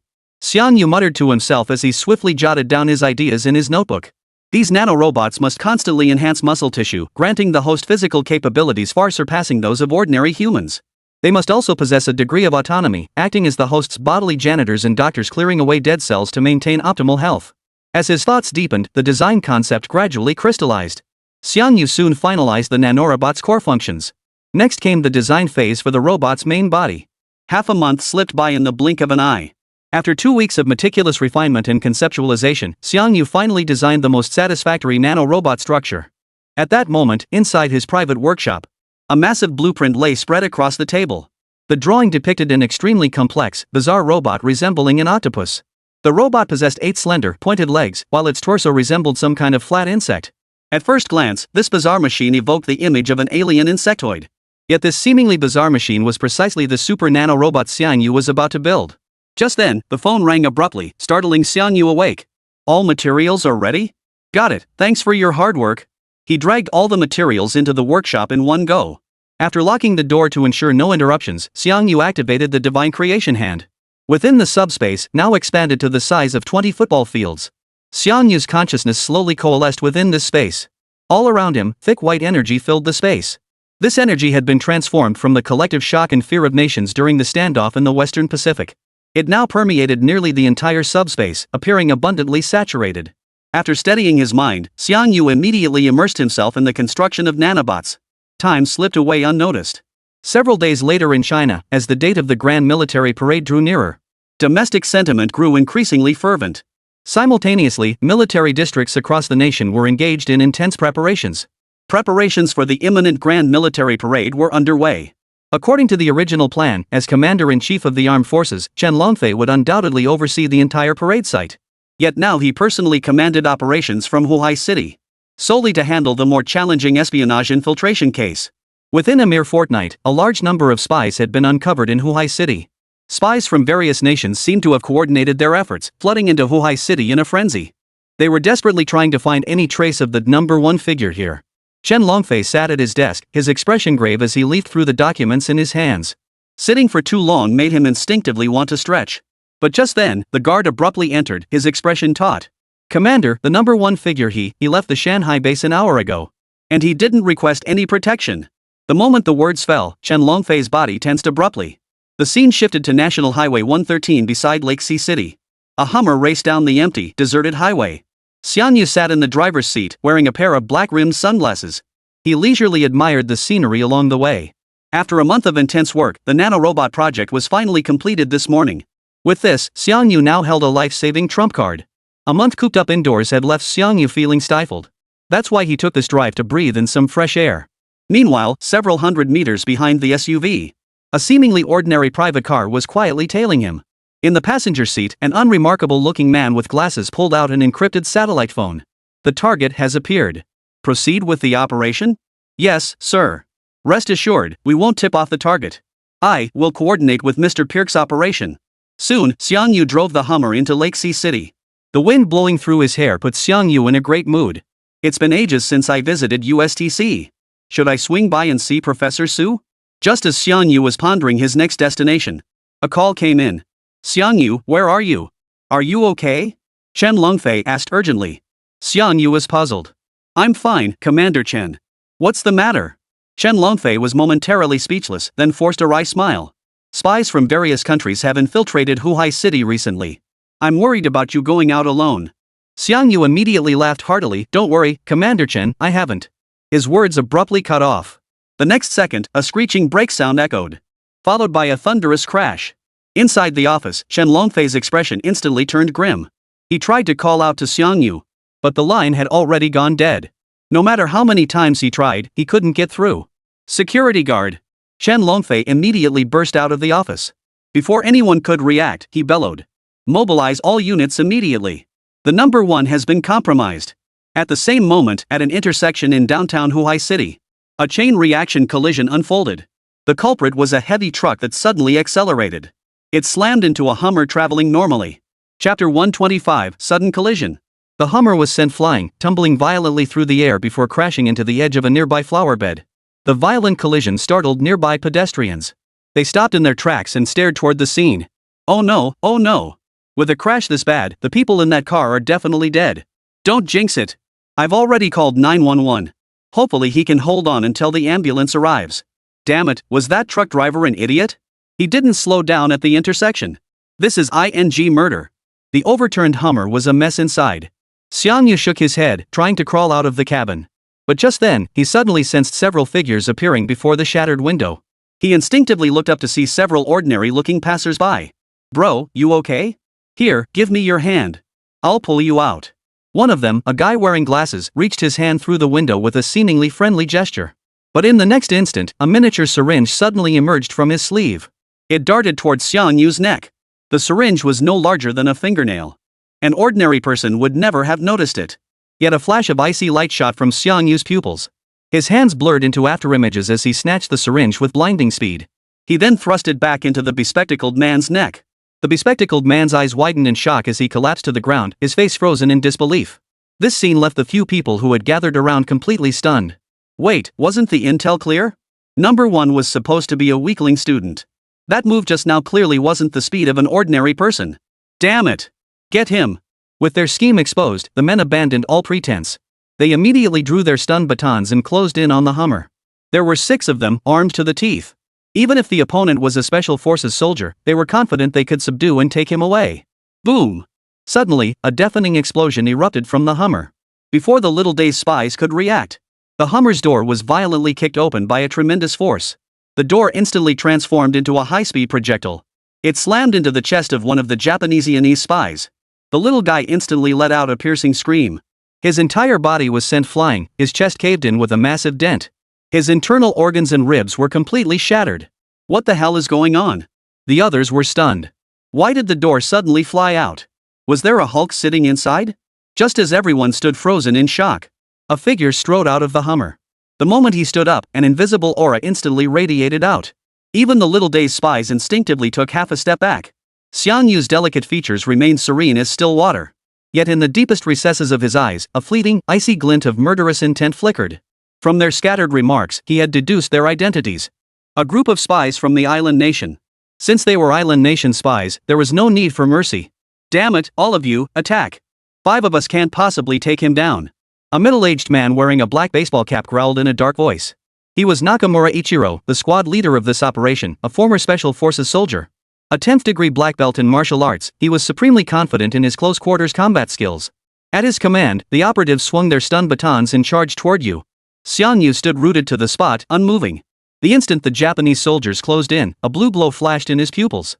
His right leg blurred into a phantom strike, instantly connecting with the attacking Japanese soldier. Thud! Thud! Thud! Thud! The next second, the bone-chilling sound of cracking bones filled the air. The 4 Japanese soldiers charging towards Xiangyu. Their entire bodies twisted and deformed as if struck by a high-speed train. Shattered bones pierced through flesh, spilling blood across the ground. This was followed by a chorus of agonized screams. Bastard! My spine! My spine's broken! Wasaka! Why can't I feel my legs anymore? All my ribs are broken. Someone help me, I don't want to die. A crowd of onlookers had gathered nearby. They were stunned by the bloody scene. But when they heard the moaning man on the ground speaking Japanese, they snapped out of it. Damn it, they're Japanese! What the hell are those little devils doing in our Huai city? Did you notice? The young man who took down the Japanese guy doesn't seem to have any injuries on his body. But he clearly got hit by a big truck. Damn it, I just noticed the Hummer's license plate is white. This young man is military. The onlookers' eyes instantly filled with awe as they stared at Xiangyu. Especially after he kicked 4 thugs into serious injuries with a single blow. He looked like an action movie star, utterly commanding. Many instinctively pulled out their phones to capture the scene unfolding before them. At the accident scene, only Nakamura Ichiro remained standing opposite Xiangyu. The others had been reduced to piles of mangled flesh, exhaling their last breaths. Nakamura Ichiro glared coldly at Xiangyu. You're the big shot, huh? You! Bastard! Nakamura Ichiro roared in fury and charged straight at Xiangyu. Simultaneously, the stun baton in his hand transformed into a samurai sword. Damn Chinese bastard! I'll slice you into a human pike, leaving you begging for death. Nakamura Ichiro swung his katana wildly, bellowing with terrifying ferocity. The onlookers watching the scene collectively broke out in a cold sweat. In China, not only are firearms strictly regulated, but even sharpened blades face stringent controls. Witnessing someone suddenly slashing at people on the main street was truly shocking. Facing the blade lunging toward him, Xiangyu sneered coldly, showing no fear. A faint blue glow flickered beneath his skin. The next instant, Xiangyu raised his palm and reached out to grab the blade. "Bastard, you're asking for death." Nakamura Ichiro roared, channeling every ounce of strength into the blade. This strike could cleave a bear in two, let alone a human. Yet this Chinese man before him was foolish enough to try catching a blade with his bare hands. Very well. Let me show you the sharpness of our great Japanese empire's katana. The moment the blade met Xiangyu's palm, a crisp snap echoed through the air. The katana snapped clean in two. The onlookers nearby froze in shock at the sight. Sunflower seeds scattered everywhere, and jaws dropped so hard they couldn't be picked up. Holy, catching a blade barehanded and with just one hand. This must be a sci-fi movie. He snapped the blade clean off. I'm blown away. The scene unfolding nearby sent shockwaves through the onlookers' minds. People were utterly dumbfounded, their minds frozen like a system crash. Compared to the onlookers' shock, as a participant in the incident, Nakamura Ichiro had already plunged into profound terror. Chapter 126, The Power of Nanotechnology. Snapping a samurai sword barehanded was beyond the realm of normal logic. Staring at the single remaining section of blade in his hand, Ichiro Nakamura's face turned deathly pale, his entire body shaking violently. He stood rooted to the spot, as if his soul had been stolen. His lips quivered violently, yet no words came out. The will forged through years of martial arts training collapsed in an instant. At that very moment, Xiangyu stepped before him. Looking down from above, his eyes held nothing but icy coldness, as if he were observing a corpse. Pierced by that icy stare, Nakamura Ichiro snapped back to his senses. His legs buckled, and he collapsed to his knees. "I'm sorry. I was wrong. Please don't kill me. My family is waiting for me to come home. I have two adorable daughters and a son who just started walking." Xiangyu ignored his pleas, raising his fist expressionlessly, poised to deliver a crushing blow. But at that very moment, a black van burst out from behind the flower beds. Like a runaway horse, it barreled straight towards Xiangyu. Nakamura Ichiro, whose heart had been as cold as death, suddenly lit up. His face contorted, utterly consumed by madness. "Ha! My allies have come to rescue me. Damn you, Chinese bastards. Go to hell." Facing the speeding black van, Xiangyu showed no trace of fear. He calmly turned around, his deep pupils as still as an ancient well, revealing no emotion. Xiangyu took a step forward. A split second before the black van collided with him, he swung his pale blue fist with tremendous force, smashing it down onto the hood. Time seemed to slow down hundreds of times over in that instant. The moment the van made contact with Xiangyu, it began to deform at a speed visible to the naked eye. Like trash tossed into a hydraulic press. It crumpled together in an instant. The entire front end dipped downward, then rolled over Xiangyu's head. With a thunderous crash, the box truck smashed to pieces upon impact. The several spies inside the van didn't even have a chance to escape. They were instantly crushed to death. No! How could this happen? This can't be real. Damn it! This can't be real. Nakamura Ichiro's agitated expression froze abruptly. Immediately, a heart-wrenching wail erupted from him. His worldview shattered, his eyes bulging as if they might pop out. His eyes rolled back like a dead fish, and he collapsed unconscious. Catching a blade with one hand was already beyond scientific explanation. Yet when an 80 miles per hour car barreled toward him, it didn't kill the young man. He actually punched the car right over. The scene before them exploded with an intensity rivaling a sci-fi blockbuster. The surrounding onlookers' brains exploded along with it. Holy, it's the T-800 Terminator. Holy, the Terminator. He's clearly Captain China. One punch to flip a car? Is this even humanly possible? This isn't about being strong anymore, it's downright insane. Amidst the crowd's gasps, Xiangyu walked over to the unconscious Nakamura Ichiro. His right foot crushed down on the man's arm with brutal force. The next second, the crisp crack of breaking bones mingled with Nakamura Ichiro's agonized screams echoed throughout the area. Nakamura Ichiro's face contorted in agony, his entire being racked with pain as if his soul were about to leave his body. But it wasn't over yet. Xiangyu proceeded to stomp on his other arm and both legs one after another. The spine-chilling sound of bones snapping echoed relentlessly. Nakamura Ichiro erupted in a blood-curdling scream. He repeatedly lost and regained consciousness. Repeated torment. You said you'd turn me into a human steak. So breaking all your limbs shouldn't be too much, right? Xiangyu crouched harmlessly before Nakamura Ichiro. Though Nakamura Ichiro's limbs were now utterly twisted, his mind remained razor-sharp. His entire body trembled, and the gaze he cast upon Xiangyu was filled with terror. As if he were looking upon a demon. Now, I have a few questions for you. Answer truthfully, and I'll let you go. What do you say? Seeing Nakamura Ichiro nod, Xiangyu began his interrogation. You mentioned earlier that you have allies. Who are your allies? If I'm not mistaken, you must have a base or something similar. Give me the address. 10 minutes later, the military intervened and sealed off the scene. However, aside from several spy corpses on the ground, there was no trace of the primary target. Investigators also discovered Xiangyu's damaged phone inside the Humvee. This made Chen Longfei's expression darken to the extreme. Could Xiangyu have been kidnapped? If that's the case, we must immediately seal off Lake Sea City. Chen Longfei's mind raced as he swiftly considered countermeasures. Just then, an investigator hurried over. Commander, we've found a crucial lead.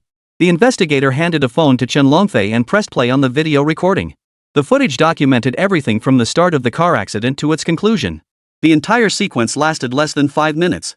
But when Chen Longfei saw Xiangyu kick open the door and emerge from the Hummer, his expression shifted from concern to utter astonishment. Especially later on, when he snapped a samurai sword in half with one hand and instantly killed the spy with a single kick. He even shattered a speeding car with a single punch.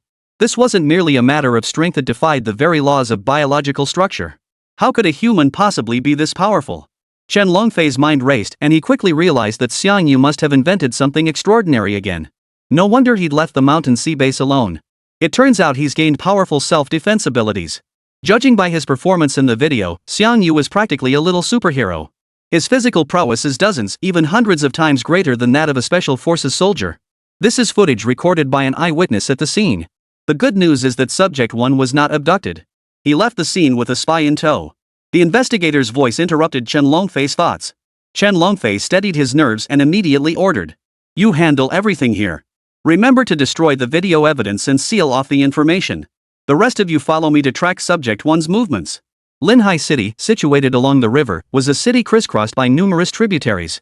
The largest and most renowned tributary is called the Yu River. On the Yu River stood Lake Sea City's largest secondary school, Yu River Middle School. Today marked the school's annual sports meet, with the field packed to the rafters and filled with deafening cheers.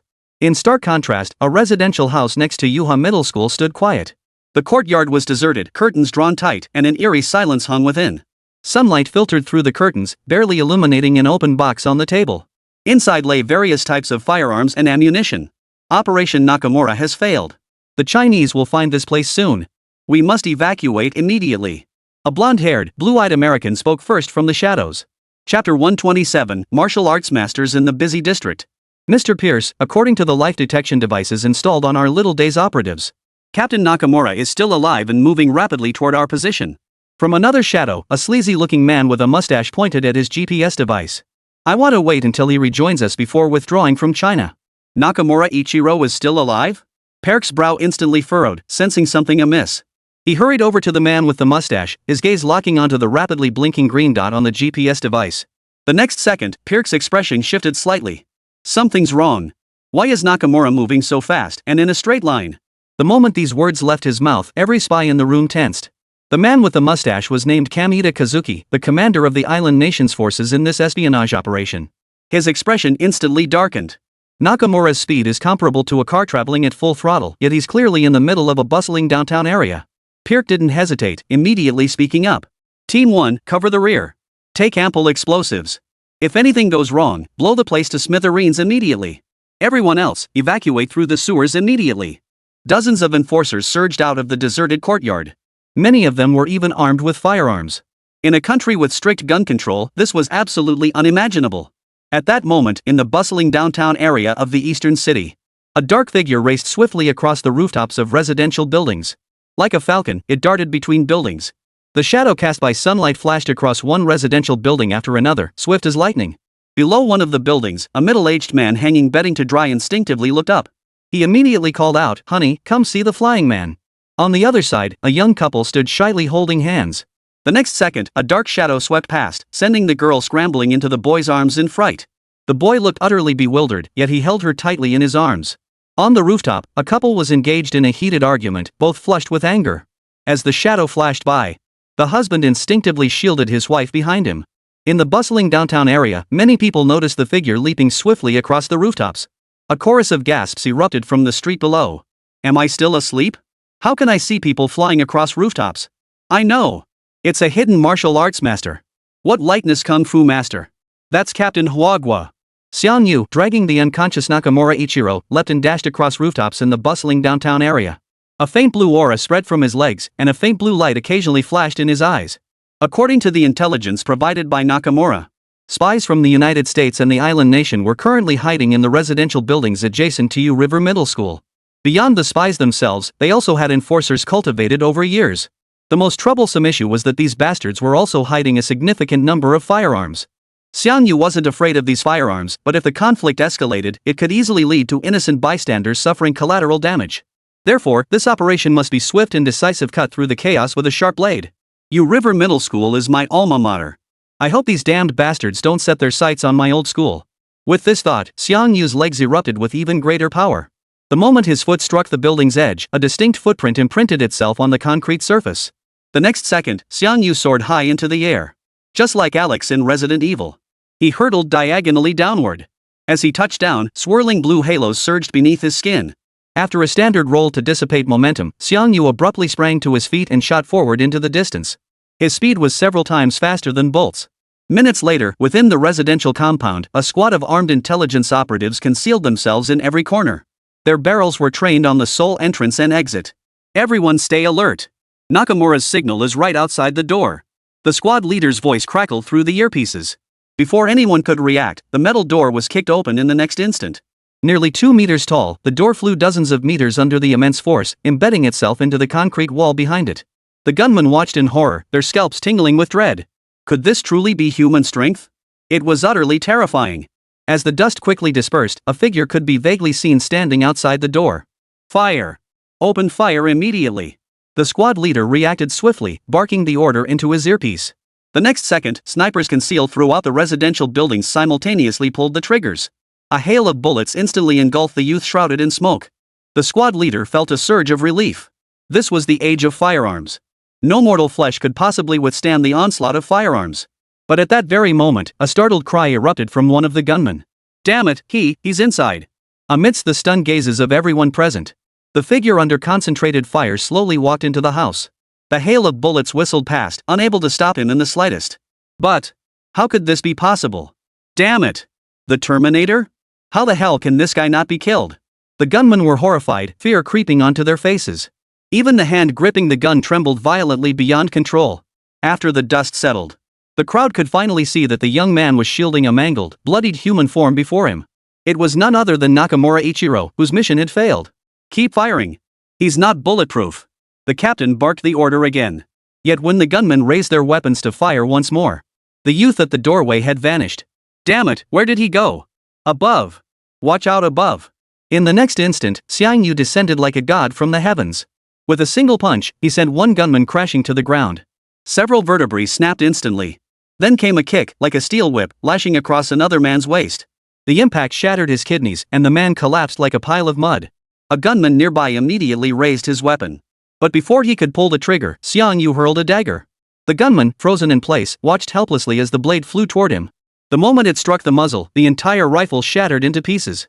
The dagger, having shattered the rifle, plunged deep into the gunman's chest. A one-sided slaughter had begun. Xiangyu now tore through the surrounding enemies like a wolf in a sheep pen. Though the gunman strained to aim, not a single bullet grazed Xiangyu. In the blink of an eye, the gunmen were dead or wounded. The sole survivor was a squad leader. The squad leader stumbled into the inner room.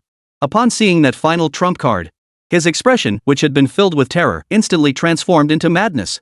In the center of the inner room, a mother and daughter were bound together, their faces streaked with tears.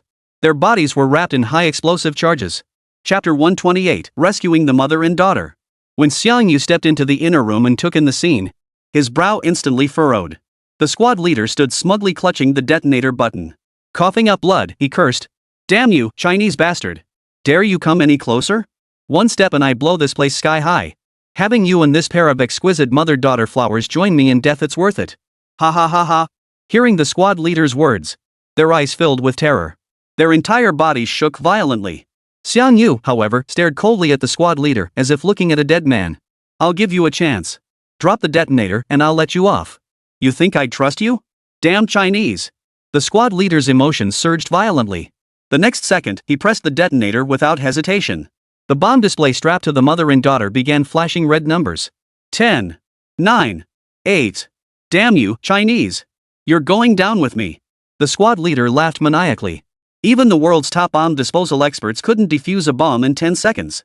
You're dead, ha ha ha. Boom. The next second, the squad leader who had been laughing maniacally was kicked flying by Xiangyu, embedding himself into a nearby concrete wall. He then swiftly moved toward the mother and daughter. At that moment, the countdown had only 6 seconds left. Not only Xiangyu but even the bound woman clearly saw the countdown numbers. Her large, watery eyes were filled with utter despair. You should go, the woman's voice trembled. There's no way to disarm it. You're still young. It's not worth it for us. On the other side, the squad leader embedded in the wall was still clinging to life. He coughed up blood while laughing triumphantly. Damn you, Chinese! You're finished, haha. Stay here and join me in death. But Xiangyu paid him no mind. His eyes were fixed intently on the bomb's timer.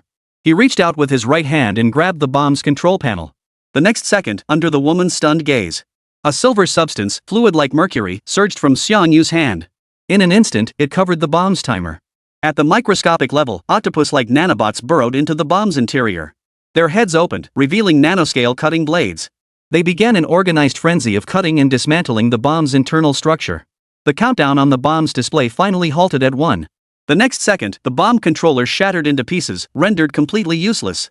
The nanobots that had left Xiangyu swiftly reintegrated into his body. At that moment, the woman closest to Xiangyu was utterly transfixed. Her mouth instantly formed an O, her face etched with utter disbelief. The bomb had been defused. So effortlessly. She hadn't even had time to react. Good heavens! They had survived. The woman snapped back to reality, tears welling up instantly. She shot Xiangyu a look of profound gratitude before burying her face in her daughter's neck and sobbing uncontrollably. Having narrowly escaped death, her joy surged to the heavens. Cough cough. This can't be. Why didn't the bomb explode?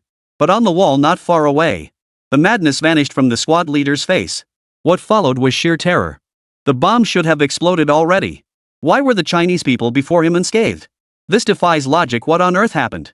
Amidst intense frustration and fear, the anger in the squad leader's eyes vanished instantly.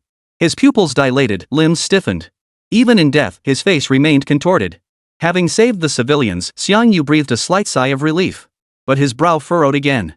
Because the hiding spot before him couldn't possibly contain only these people.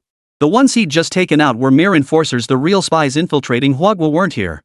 With this thought, Xiangyu swiftly searched every room, hoping to find some clue. Yet after a thorough search, he found nothing. Benefactor, are you searching for the other villains? Just then, the kidnapped mother and daughter emerged from the inner room, supporting each other. Both were strikingly beautiful, and their ages appeared remarkably close. The daughter, around 16 or 17, still wore her high school uniform, while the mother appeared to be only about 30. To the uninformed, they could easily be mistaken for sisters. Xiangyu gave a slight nod. This foreign spy ring is large in number. It appears the core members have already fled. But the daughter, who had remained silent until now, suddenly spoke up. It was our school's foreign teacher, Dwight, who kidnapped us here. I'm a student at Yuha Middle School. At these words, Xiangyu's brow instantly furrowed. Spying in China under the guise of a foreign teacher? That meant this house had served as their base for quite some time. It was inevitable that there would be escape facilities like secret passages or hidden mechanisms. Just then, the girl spoke again. I've studied some languages from the island nation. I overheard one of the little guys mention several times about keeping an eye on the stove and placing extra fire extinguishers around. Brother, you should go check over there. Xiangyu paused for a moment before rushing toward the kitchen. They'd already wasted considerable time. Any further delay risked letting the foreign spy escape successfully. So Xiangyu didn't hold back. The moment he entered the kitchen, he pressed his palm against the floor. The next second, nanobots surged forth like a tidal wave, swiftly moving downward through the floor cracks. Soon, a massive cavity was detected. There really is a hidden chamber here. Xiangyu's eyes narrowed sharply as he immediately recalled the nanobots. He clenched his right fist and slammed it down. The iron plate covering the ground instantly buckled. The deafening crash startled the mother and daughter in the courtyard. They hurried to the kitchen doorway. When they saw the young man inside hammering the ground with one punch after another, they were utterly dumbfounded. With each impact of his fist, the floor rapidly crumbled and warped at a visible pace. Their hearts began to pound wildly. Holy crap, is this guy even human? Not only is he handsome, but he's also incredibly strong. The young girl, inexperienced in the ways of the world, flushed crimson with embarrassment, her eyes brimming with awe. The next second, Xiangyu grabbed the edge of the iron plate and, with a sudden surge of strength, lifted the entire slab. A sewer entrance appeared before their eyes. Stay right here and don't move. The police will be here soon. Xiangyu instructed the two women by the door. Without hesitation, he leaped into the hole and disappeared into the dark depths of the sewer. Several minutes later, deep within the sprawling sewer network, Pirk and Kamida Ichiki wore grim expressions. Their entire squad had been wiped out just minutes ago. According to GPS readings, the members of the second squad hidden throughout the sewers to delay the Chinese advance were losing signal one by one. An unknown enemy was closing in on them at breakneck speed. We can't keep moving forward, there's no way to escape to the riverbank. Pirk pulled a pistol from his pocket. Come on, follow me back to the surface. We're heading into U River High School. Chapter 129, Let Go of That Girl. U River High School, a secondary school along the lakeshore in Lake Sea City. The playground was packed with people, shouts rising and falling. It was the annual sports meet. However, when Pirk and his gun-wielding companions stormed the podium and cut off the event music, the once boisterous scene instantly fell silent. The next second, Pirk grabbed the microphone, his voice cold as ice. Everyone, follow my orders immediately. Anyone who dares to move will be shot on sight. Pirk immediately raised his pistol and fired several shots into the air. The moment the shots rang out, fear spread across every student's face. Gunshots! Their school was under terrorist attack. A wave of unease swept across the entire playground as the students trembled in terror. When Xiangyu tracked down Pirk and his group, they were on the playground, systematically attaching timed bombs to each student. Seeing this, Xiangyu's brows immediately furrowed. These damn bastards are taking the students hostage. The terrorists carried a significant number of timed explosives. The consequences of detonation would be unimaginable. Under these circumstances, we absolutely cannot act impulsively. Xiangyu's mind raced, rapidly considering feasible options. A direct assault was out of the question unless he could guarantee the terrorists wouldn't press the detonator button. What method could achieve that goal? Just as Xiangyu pondered this, chaos erupted on the sports field. Several male athletes from the sports team suddenly lunged forward, attempting to wrestle the gun from the terrorists' hands. However, facing gunmen who had tasted blood on the edge of a blade, the students stood no chance. The next second, they were violently slammed to the ground. The brutal scene instantly terrified every student present. Chaos erupted across the field, cries and screams filling the air. Even warning shots failed to restore order. A flash of impatience crossed Pirk's eyes. He immediately stepped forward, dragging a bespectacled female student to the main podium. Shut up, everyone, or she'll meet the same fate. Pirk's face twisted with murderous intent as he pressed the muzzle against the girl's neck. From a distance, Xiangyu witnessed this scene, and a sudden flash of insight struck his mind. A rescue plan rapidly took shape in his mind. The girl, her face pressed against the cold metal of the gun, turned deathly pale. Her eyes were bloodshot, and tears the size of beans streamed down her cheeks. Her tightly clenched lips had begun bleeding from sheer tension. The students on the playground fell into a deathly silence upon witnessing this scene. Many students, overcome with fear, covered their eyes, unable to bear witness to the bloody scene that followed. By now, Pirk had already disengaged the safety on his pistol.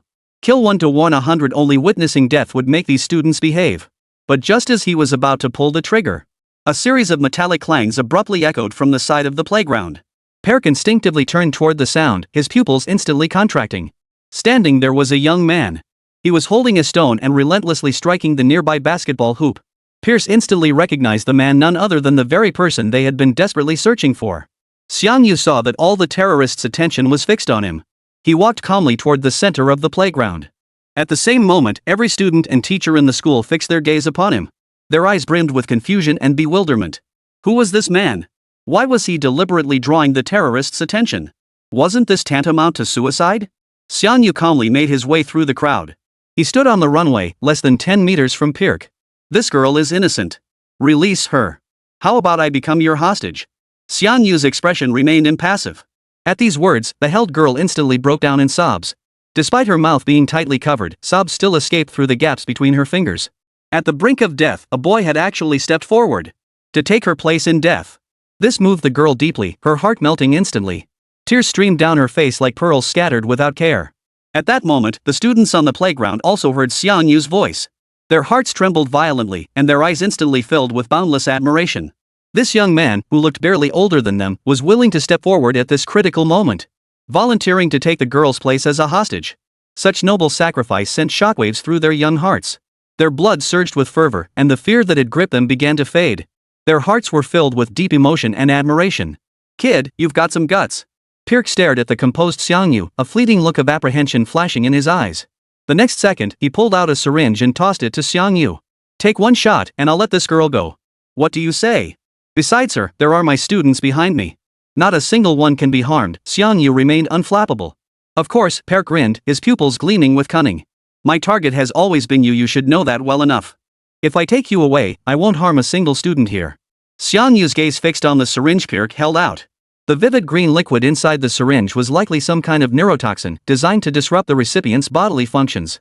Was Pirk intending to use this syringe to render him helpless before taking him away? However, Xiangyu wasn't overly concerned about the drug. Because his entire body was filled with countless nanobots. These robots would capture and neutralize every trace of the toxin the instant it entered his body. At this moment, Xiangyu wouldn't even feel a cobra bite. Truly immune to all poisons. So, before everyone's eyes, Xiangyu slowly inserted the syringe into his own neck and pushed the solution into his body. Ah, you fools. Yet the next second, Pirk clapped his hands vigorously, his face brimming with smug satisfaction. Not only him, but the other gunmen too grinned at Xiangyu. As if they were watching some cute little thing. This foolish Chinese man had actually injected himself. He surely had no idea how potent this drug was. This is the world's most potent neurotoxin. Once injected, you'll remain conscious while losing all control over your body. Even if we cut off all your limbs, you won't feel a thing. I never imagined you'd actually inject it into your body. How utterly foolish. Pirk doubled over laughing, his eyes brimming with undisguised scorn. Now I regret it, sir. I'll activate the detonation sequence when I leave this place. Not a single student here will survive. Xiangyu now seemed overcome by the drug's effects, swaying unsteadily. Upon hearing Pirk's voice, he opened his mouth wide as if to speak, but ultimately collapsed straight onto the floor. Witnessing this, Pirk and his companions wore even broader smirks of satisfaction. Chapter 130. Something's wrong. Why did the tone suddenly shift? On the playground, everyone stared at Xiangyu, collapsed and helpless. The hearts of every teacher and student present clenched in anguish. In their eyes, Xiangyu had become a warrior worthy of respect. A hero. Willing to sacrifice himself to protect the weak. Even when facing brutal terrorists, he showed no fear. Even when forced to take drugs. For the students below, he hesitated not a moment. Tears streamed down the faces of many students and even female teachers. They wept uncontrollably. The girl on stage was now a tearful mess, her face streaked with tears. As if the most precious thing in her life was about to be destroyed. Her heart ached so intensely she could barely breathe. With the primary target successfully captured, Pirk abandoned his stubborn resistance. He summoned Kamida Kazuki to discuss the evacuation plan. Meanwhile, Xiangyu was dragged onto the main stage by the terrorists. When Xiangyu opened her eyes again, he was as lifeless as a marionette. Everything except her eyes was frozen in place. The terrorists remained remarkably calm about Xiangyu's condition. The neurotoxin rendered him conscious yet completely paralyzed. Even an elephant would be immobilized after receiving the injection. Xiangyu, his eyes wide open, showed no panic. Instead, he was eerily calm, silently observing his surroundings. In fact, the moment the neurotoxin entered his body, the nanobots had already begun to react swiftly. They stimulated immune cells to produce antibodies. The paralysis caused by the neurotoxin lasted only a few seconds before completely dissipating. Xiangyu feigned paralysis, biding his time for a counterattack. What Xiangyu hadn't anticipated, however. As he silently observed his surroundings, contemplating how to resolve the immediate predicament, his head was suddenly lifted and placed onto a pair of soft, slender legs. Immediately after, a delicate little face, streaked with tears, appeared before Xiangyu. Her thin lips parted slightly, her face radiating boundless tenderness. You're awake, benefactor brother. Does this feel better? Xiangyu was instantly dumbfounded. Oh? What the heck is going on? He was in the middle of a high-stakes standoff with terrorists. Where did this girl come from? What the hell does she want from me? Xiangyu's brain raced, and just as his CPU was about to short-circuit, it suddenly clicked. This girl was the hostage the terrorists had just taken hostage, intending to make an example of her. He'd only intervened to save her because he felt she shouldn't be dragged into this mess. There's really no need for her to fuss over me like this. Yet a faint blush flushed the girl's pale cheeks as she whispered softly. My savior. If I survive this, will you be my boyfriend? If you agree, then blink your eyes. Though her voice was faint, her gaze was unwaveringly resolute. Xiangyu was utterly dumbfounded, his eyes reflecting 7 parts shock, 3 parts bewilderment, and 1 part faint embarrassment. Is this how you pledge yourself? Who am I? Where am I? What am I doing? I'm just a nerdy science guy. How did I suddenly end up on this pure love path? Apparently, she hadn't gotten a response from Xiangyu for a while, and the girl was getting a little impatient. I'm the school beauty of you, ha. The gorgeous kind. And I'm a top student too, you won't regret it. To be fair, this girl was genuinely pretty, though her mushroom haircut, uniform, and sunglasses hid most of her looks. But she possessed a unique aura. Like an elf. Especially her eyes, they were pure, untouched by the world's corruption. Lost in thought, he suddenly realized the terrorists had already completed their deployment. Pirk's face was cold as ice as he addressed the negotiator on the other end of the line. You have 5 more minutes. If the helicopter hasn't arrived by then, I'll kill 10 students. For every minute you're late, I'll kill 10 more. Every student at Yuha Middle School is in my hands. We can play this game for a very long time. Outside the school, a large contingent of police and military personnel had already gathered. Even Chen Longfei had arrived at the scene early, his brow deeply furrowed. No one had anticipated this espionage incident escalating into a full-blown terrorist attack. Everyone's expression darkened. What made matters worse was that these terrorists possessed a large quantity of explosives. If detonated, Yuha Middle School would suffer catastrophic casualties. Commander Chen, should we provide the terrorists with a helicopter? If they actually escape China, the consequences would be unimaginable. Chen Longfei's expression was grave. After a moment's thought, he nodded and said, "Give them the helicopters. The students are the future of China. We must protect them at all costs. But the top target is already in the terrorists' hands. What if they manage to escape?" Chen Longfei's gaze sharpened, a resolute glint flashing in his eyes. "No, I trust him. If he dared appear alone at the hijacking scene, he must have a way to resolve this trouble." Chen Longfei recalled every moment he'd spent with Xiangyu. There was no doubt about it, Xiangyu was an extremely meticulous and rational individual. Such a person would never act impulsively and do something beyond his control. Moreover, whether it was the car accident scene or the fierce battle in the residential building earlier, Chen Longfei had witnessed it all. Xiangyu had demonstrated strength far beyond that of an ordinary person, almost like a superhero. Given that, we can trust him to resolve this crisis. Soon, the police helicopter landed on the playground. Pirk's lips curled into a faint smile. Freedom was just one step away. He immediately signaled his men to approach the helicopter. However, during this process, Pirk remained vigilant. Besides the incapacitated number 1, he also brought the female student leaning against him aboard the helicopter. One more hostage meant one more bargaining chip. With the rotor blades spinning rapidly, the helicopter swiftly ascended into the sky. Meanwhile, on the ground, the police and soldiers surrounding the school did not rush into the campus. The bomb remained unexploded, still under the terrorists' control. High above, Pirk and several other subordinates all showed a hint of relaxation on their faces. But Kamita Ichiki narrowed his eyes and said, "Rest assured, everyone. Our support team is fully prepared. As long as we move fast enough, even if the Chinese send out a mechanical Godzilla, they won't be able to catch us." As the words fell, his gaze instinctively drifted toward the girl beside Xiangyu. To make Xiangyu, who was completely paralyzed, more comfortable, the girl held Xiangyu, cradling his limp neck against her shoulder. The fierce wind whipped up by the spinning propeller blew her thick bangs back, revealing her breathtakingly beautiful face. Kamita and the others were instantly transfixed, their expressions turning lecherous. Chapter 131, Sudden Counterattack. "Captain Pirk, this hostage is useless now. Why don't we have some fun?" "Yeah, Captain. I've never banged a Chinese woman before. This little girl must be a virgin. Such a beautiful girl, she's absolutely perfect." Feeling the terrorists' hungry, wolf-like stares, the girl's face instantly drained of color, her entire body shaking uncontrollably. As a high school student, she had never experienced such horror. Beads of tears the size of beans rolled down her cheeks, her eyes filled with terror. As the person closest to her, Xiangyu could distinctly feel her heart pounding wildly. Her entire body trembled uncontrollably, cold sweat soaking through her clothes. She was clearly terrified. A surge of inexplicable rage rapidly climbed within Xiangyu's heart. At the same moment, Kamita Kazuki completely lost control of his animalistic urges. Drool dripping from his mouth, he lunged toward the girl.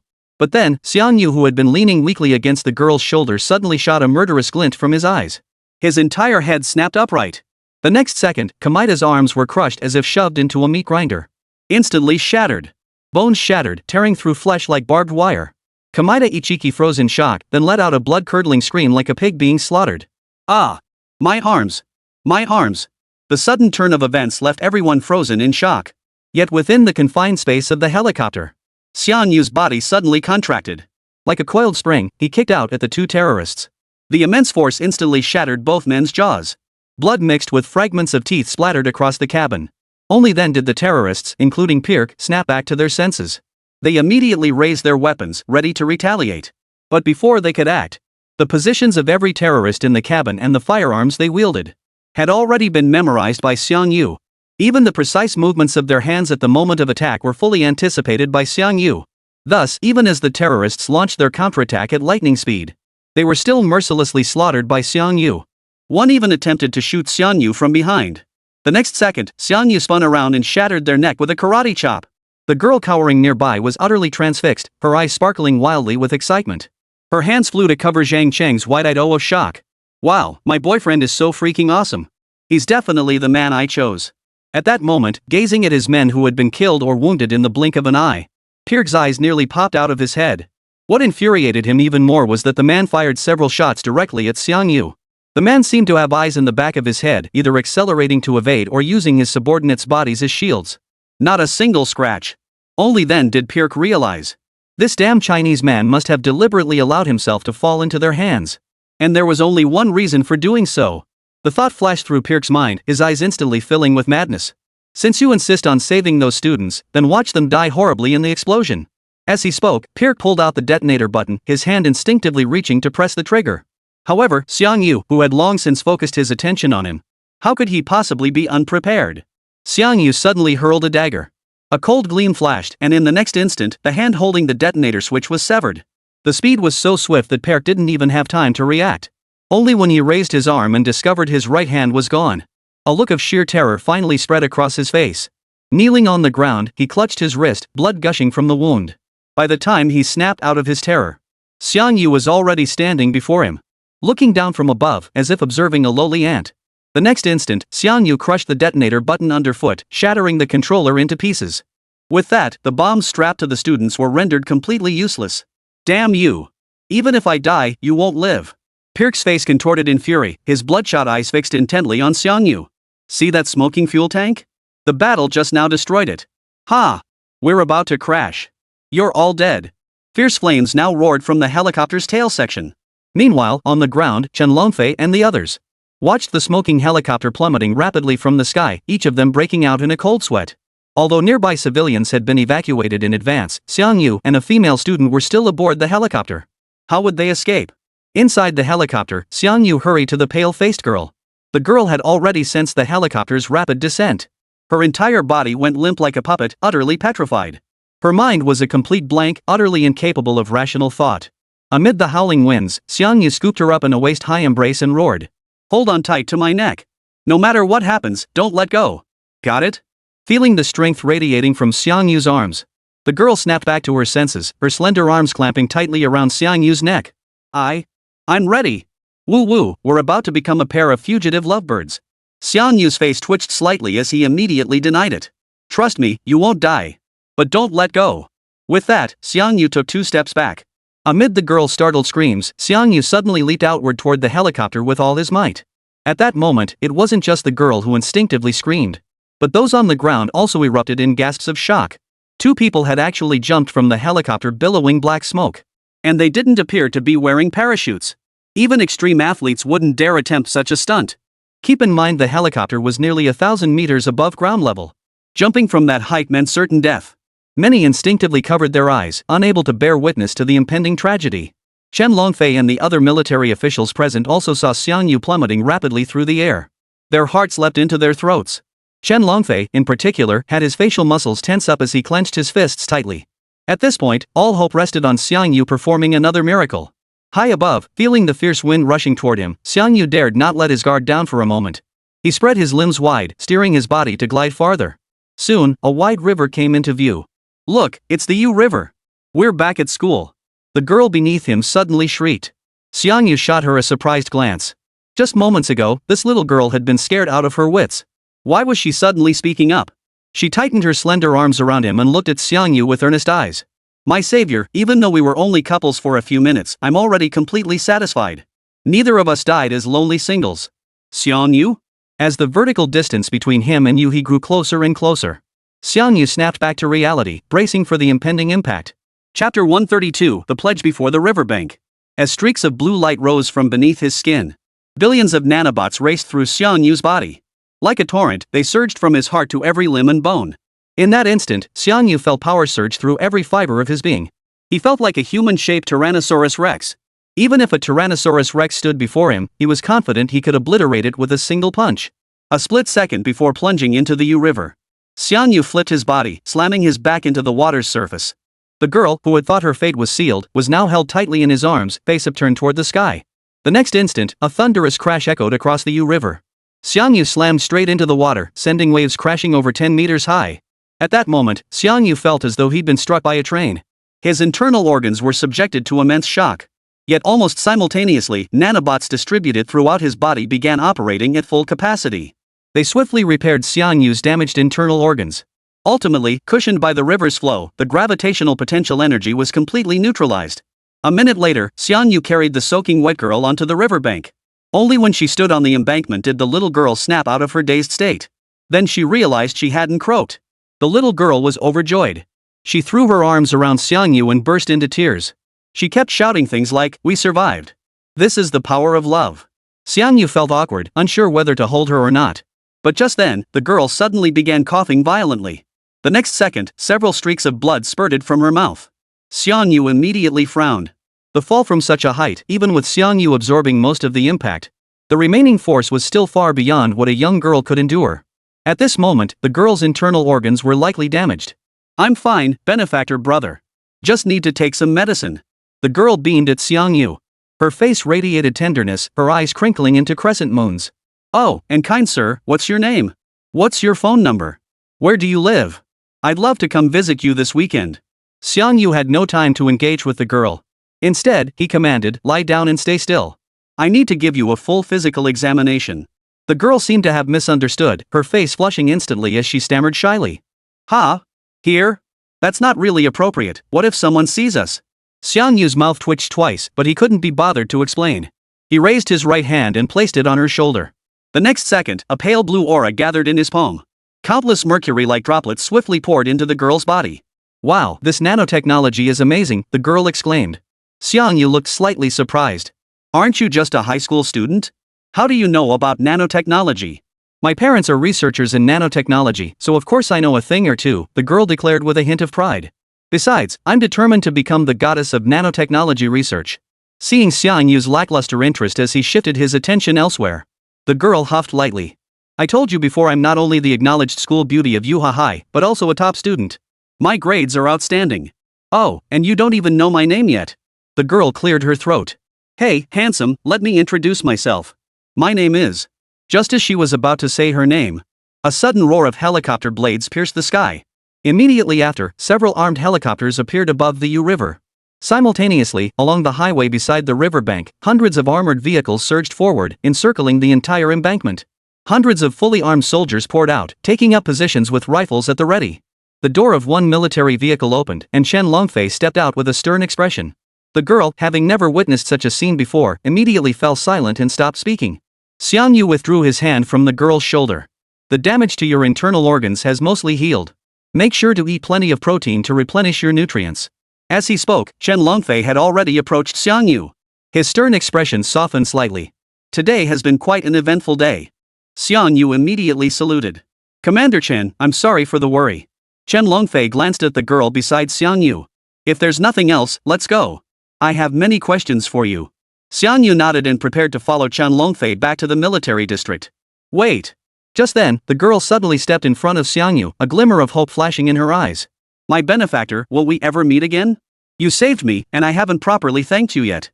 Xiangyu was about to refuse. After all, his identity was unique, and he could no longer live as an ordinary person. Yet, gazing into the girl's sparkling, utterly sincere eyes, Xiangyu's heart softened. He immediately replied. "Then you must study hard, understand? When you become a top scientist in the field of nanotechnology one day, we'll definitely meet again." "Alright, it's a deal." The girl smiled radiantly, like a spring breeze, as if she could melt anyone.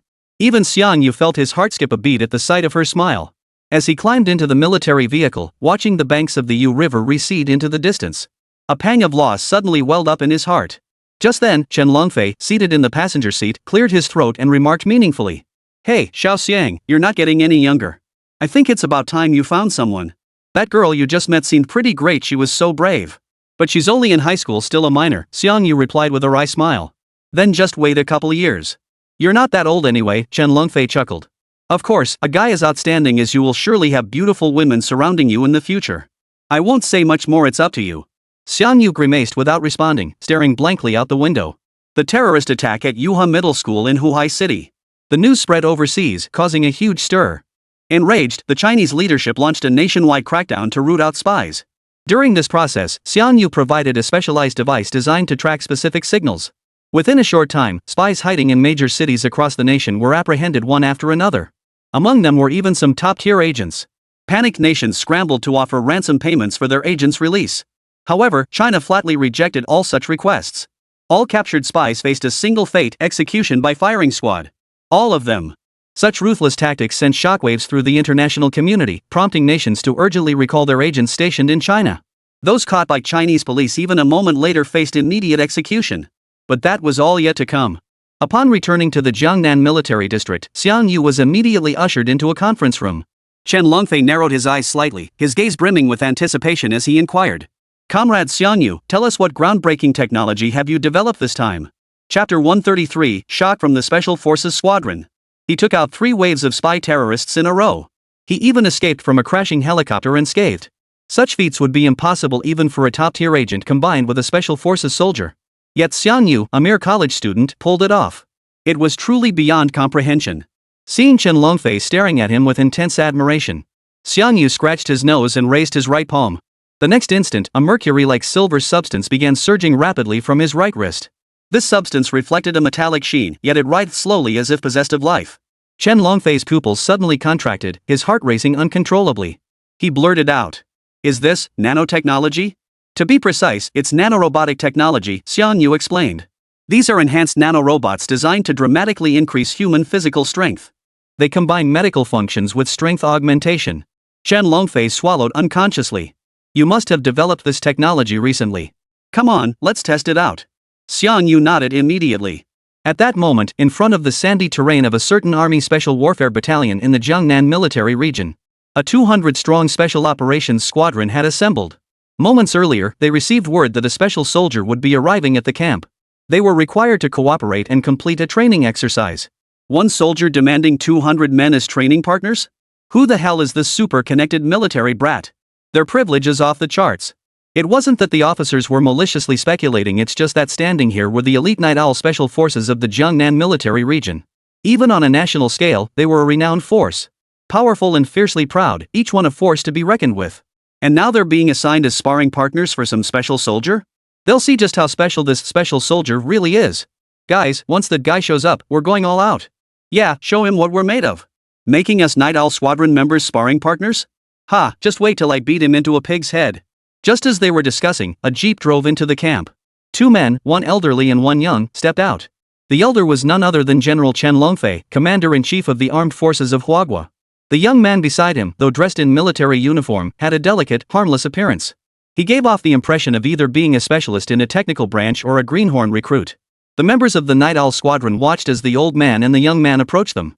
They instantly identified the special soldier as the one accompanying Commander Chen. Their expressions immediately turned sour. This soldier, with his scholarly, bookish demeanor, was going to spar with all 200 of them? Wasn't that a bit too much of a bully move? He estimated that if they randomly picked anyone from their Night Owl Squadron, could take out 10 of the opposing side. Look at this guy's scrawny frame, one bump and he'd fall apart instantly. His forearms are like pencils, they'd snap at the slightest pressure. Just as the Night Owls were lost in their wild imaginings, Chen Longfei and Xiang Yu had already stepped before the crowd. The Night Owl Squadron leader, Chu Tian, stepped forward and saluted Commander Chen. Reporting, Commander. The Night Owl Squadron, 200 men, assembled. Glancing at Xiang Yu beside him, Chu Tian hesitated briefly before asking again. Commander Chen, is the special soldier you mentioned the young man standing beside you? Yes, he is. Why? A peculiar look crossed Chu Tian's face. The Night Owl Squadron is full of rough and tumble types. I'm worried they might hurt this young man. Perhaps we should call in some regular soldiers to assist. Chen Longfei raised an eyebrow. Truthfully, I'm more worried he'll go too hard and hurt you guys. At this remark, the Special Forces soldiers beside the sandpit instantly lost their composure. This kid could hurt us? I'm afraid I could poke a hole in him with just a light jab. Skinny arms and legs, he doesn't look like he can fight at all. His punches are probably so weak they'd just tickle me, ha. Hearing the officer's murmurs, Chen Longfei didn't bother explaining. He immediately urged Xiang Yu to proceed with the test. Xiang Yu calmly walked to the center of the sandy area, surrounded by burly, wolf-like Special Forces soldiers. Yet he remained utterly unflustered, his composure unwavering. Long before the nanobots were injected into his body, he had stored vast amounts of combat-related knowledge. Under the stimulation of the nanobots, this knowledge became Xiang Yu's instinct. Even martial arts masters who had trained their entire lives couldn't match Xiang Yu's current level. Cyber martial arts, are you scared yet? The test commenced as the first Special Forces soldier leapt into the sandy terrain. But to Xiang Yu's surprise, the commando beckoned him with a relaxed gesture, signaling him to attack. Xiang Yu wasted no time, thrusting his right leg forward. Nano-robots surged through his body, unleashing a terrifying aura that erupted outward in all directions. In that instant, Xiangyu transformed into a ferocious tiger, his entire body radiating boundless pressure. The next second, his fist struck out with brutal force. The officer, who had been calm and composed moments before, his pupils instantly contracted to pinpricks. The danger sense honed by years of military service sent a chill down his spine in an instant. A chill shot up from the soles of his feet to the top of his head, leaving his spine instantly frozen stiff. Facing Xiangyu's assault, the officer now found himself overcome by an involuntary sense of dread. But it was too late to dodge now. The officer, driven by sheer will, roared and unleashed a punch towards Xiangyu. The clash occurred in the blink of an eye. The next second, the scene fell into dead silence. The burly Special Forces soldier was sent flying backward. He rolled several times across the sand before coming to a halt. This scene left the members of the Night Owl Squadron utterly dumbfounded. A tingling sensation ran from head to toe. Their eyes trembled violently in their sockets, as if they might pop out at any moment. Old Lu's massive frame weighed nearly 180 pounds. To be sent flying by a single punch, just how immense must the puncher's strength be? With this thought, all eyes turned back to Xiangyu, their expressions now fixed on him as if he were a monster. Meanwhile, the knocked-back officer, Old Lu, scrambled to his feet from the sand. He stared back at the young man nearby, his face equally stunned. No wonder Commander Chen assigned the entire Night Owl Squadron as sparring partners. This young man's strength is truly extraordinary. Guys, be extra careful in the next fight. Old Lu retreated from the sandpit after speaking. The other officers exchanged glances, then in the next instant, they charged en masse toward you. Their expressions were solemn. This young man wasn't some military brat who got in through connections. He was a super soldier of extraordinary strength. They dared not take him lightly, unleashing their full might in an assault against you. Surveying the Special Forces soldiers surging toward him from all directions, Xiangyu's fighting spirit surged, a more intense pale blue aura pulsing beneath his skin. His aura surged to new heights, shaking the heavens and earth. At that moment, Xiangyu transformed into a human-shaped Tyrannosaurus, lunging toward the charging Special Forces soldiers. Chapter 134, The True Human Tyrannosaurus. His hands instantly blurred into afterimages, unleashing a torrential barrage of attacks. Within the sandy terrain, officers of the Night Owl Squadron attempted to counter using their combat experience. Yet against sheer, overwhelming force, all blocking and deflection proved futile. The officers were tossed about like autumn leaves, flying wildly through the air, utterly defenseless. At that moment, at the edge of the sandy terrain, Chen Longfei and Chu Tian, the Night Owl Squadron captain, were utterly stunned. Their pupils contracted violently and trembled. Xiangyu charged wildly across the sandy terrain, each impact knocking down several Special Forces soldiers. In contrast, the Special Forces soldiers couldn't inflict even the slightest damage on Xiangyu. They couldn't even get close. For Xiangyu possessed not only terrifying strength, but also speed and reflexes so swift they were utterly hopeless to counter. It was simply beyond what any human could achieve. Commander Chen, who exactly is he? Chu Tian's throat went dry. His gaze fixed on Xiangyu was filled with awe. Such prowess, such power. Across the entire military, he was simply unmatched. Even the elite warriors and battle gods from every military region couldn't possibly be his match. He's a very special existence for Huagua. Chen Longfei's eyes flickered. This young man always manages to surprise me in unexpected ways.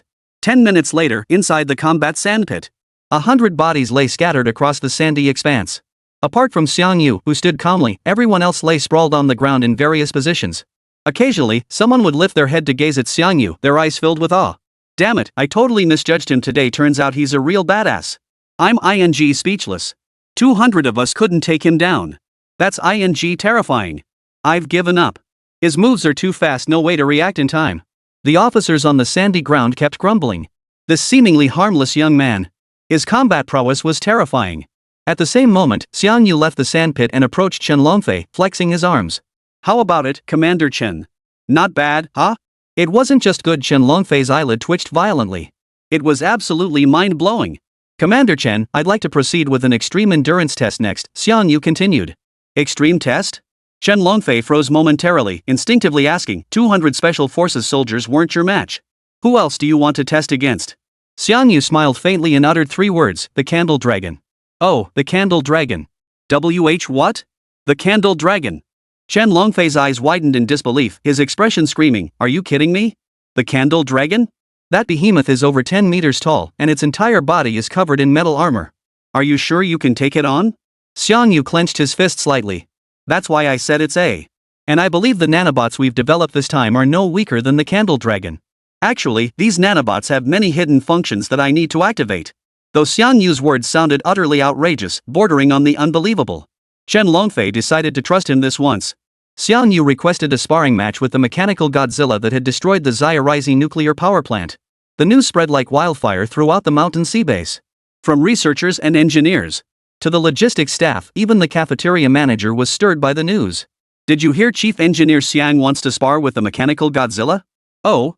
Has Chief Engineer Xiang developed a new machine? What, he's going to spar in person? Ha! That sounds too fake. No matter how skilled Chief Engineer Xiang is, he's still flesh and blood. Having him go hand to hand with that steel beast? Give me a break. Inside the base, staff buzzed with speculation. Most people definitely didn't believe the rumor. They dismissed it as absurd, something utterly impossible. The news didn't just spread within the mountain sea base. At the same time, news reached Long Kaishian at the Jiangnan military district. Old Li at the armory, and even figures like Old Lu and Old Xia in the distant capital had all heard about this incident. Comrade Xiang Yu wants a one-on-one duel with the Candle Dragon. Is this reliable? What? Commander Chen said it himself. Quick! Have the folks at the Mountain Sea base start the livestream. Comrade Xiang Yu has been keeping a low profile, but now he's making big moves again. In the end, even the chairman was alerted. A call went straight to Chen Longfei. Longfei, what's the situation over there? Is the battle between Xiang Yu and the Candle Dragon real? Chen Longfei let out a bitter laugh and recounted the events to the chairman. Super nano robots? 200 special forces soldiers couldn't stand a chance against them? That's incredible. The chairman's eyes lit up slightly as he immediately ordered. Switch the live feed to me. I want to see it myself. And so, a live broadcast accessible only to China's highest-ranking officials commenced. At that moment, deep within the Shanghai base's massive warehouse complex, amidst the roar of massive machinery starting up, a massive metal gate slowly swung open. In the next instant, a mechanical Tyrannosaurus Rex nearly 20 meters tall emerged from the pitch-black warehouse. Its ferocious head and heavy, metallic-textured body revealed. It was none other than the long-lost Candle Dragon. The Candle Dragon seemed to have just awakened from slumber, its long arms resting before its massive jaws. It performed a distinctly human-like yawn. It then scanned its surroundings. The instant it spotted Xiang Yu, its tail, which had been hanging low, suddenly curled upward and began wagging rapidly like a certain dog breed. Witnessing the Candle Dragon's demeanor, those nearby felt their mouths twitch involuntarily. The image of a mighty, imposing steel beast crumbled before their eyes. This damn thing is a husky in a mechanical Tyrannosaurus skin. Xiang Yu, reunited with the Candle Dragon after so long, couldn't help but smile. Machines forged by divine hands were automatically endowed with considerable intelligence. In truth, Xiang Yu didn't believe this intelligence stemmed solely from programmed AI. It felt more like the sentience born from some organic lifeform or perhaps even a soul. In other words, Xiang Yu believed the Candle Dragon was a living machine. It possessed its own independent way of thinking and even a distinct personality.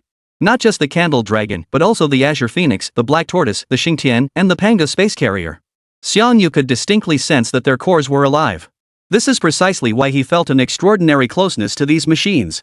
It felt like treating them as his own children. After briefly interacting with the Candle Dragon, the long-awaited combat phase commenced. At Xiang Yu's request, the Candle Dragon was permitted to attack Xiang Yu using any means except its shock claws and energy weapons. Xiang Yu's objective, however, was to take down the Candle Dragon. Would the mechanical Tyrannosaurus prove more powerful, or would Xiang Yu, its creator, emerge victorious? Amidst everyone's anticipation, the battle commenced. Chapter 135, The Limits of a Living Being. Within the live broadcast channel, numerous influential figures including high-ranking officials from the imperial capital were watching this showdown. The battle footage showed a vast, empty underground base.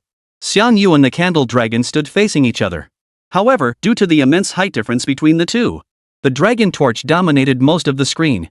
Xiang Yu appeared minuscule in comparison, like an insignificant little ant. Xiang Yu gazed at the Dragon Torch not far away, a flash of blue light flickering in his eyes. Simultaneously, a blue aura glowed beneath his skin. Nano-robots raced frantically, continuously channeling energy throughout his body. As if sensing the energy gathering within Xiang Yu, the right leg of the Candle Dragon suddenly lunged forward. As its massive steel jaws opened wide, a thunderous roar erupted. The roar echoed throughout the entire base, causing every staff member who heard it to pale slightly. Their hearts couldn't help but race a little faster. The next instant, the Candle Dragon's massive frame charged toward Xiang Yu. Before the battle commenced, Xiang Yu had issued an order to the Candle Dragon. Treat this battle seriously. No holding back. The Candle Dragon obeyed, its massive mechanical claws slamming down towards Xiang Yu without hesitation. Though not in shockwave mode, these claws remained a force to be reckoned with. Even granite could be crushed as easily as tofu. At the Candle Dragon's powerful strike, everyone held their breath in silent dread. Yet Xiang Yu fixed his gaze intently on the Candle Dragon's claws. Just as it was about to strike, he crouched low, then leapt violently into the air. The claw sliced past Xiangyu's cheek by a hair's breadth. Simultaneously, Xiangyu spun his body, planting his foot squarely on the back of the candle dragon's hand. In the next split second, explosive power surged from his feet as he propelled himself upward, using the dragon's arm as a springboard. Holy, water-walking lightness kung fu! A chorus of gasps erupted around him as everyone watched Xiangyu perform like a master of lightness kung fu. Eyes widened to their limits, faces frozen in utter disbelief. But it wasn't over yet. Like a sharp arrow, Xiangyu shot toward the candle dragon's head. The candle dragon tried to counter with its claws. But Xiangyu dodged it effortlessly. The next instant, Xiangyu leapt upward. Harnessing power from his entire waist, his right leg whipped like a steel whip toward the candle dragon's head. A dull thud echoed instantly throughout the entire warehouse area. The 10-meter-tall steel beast was knocked directly to the ground. This single blow left everyone nearby utterly stunned. Even those watching the live broadcast, including Old Lu and the others, wore expressions of utter astonishment.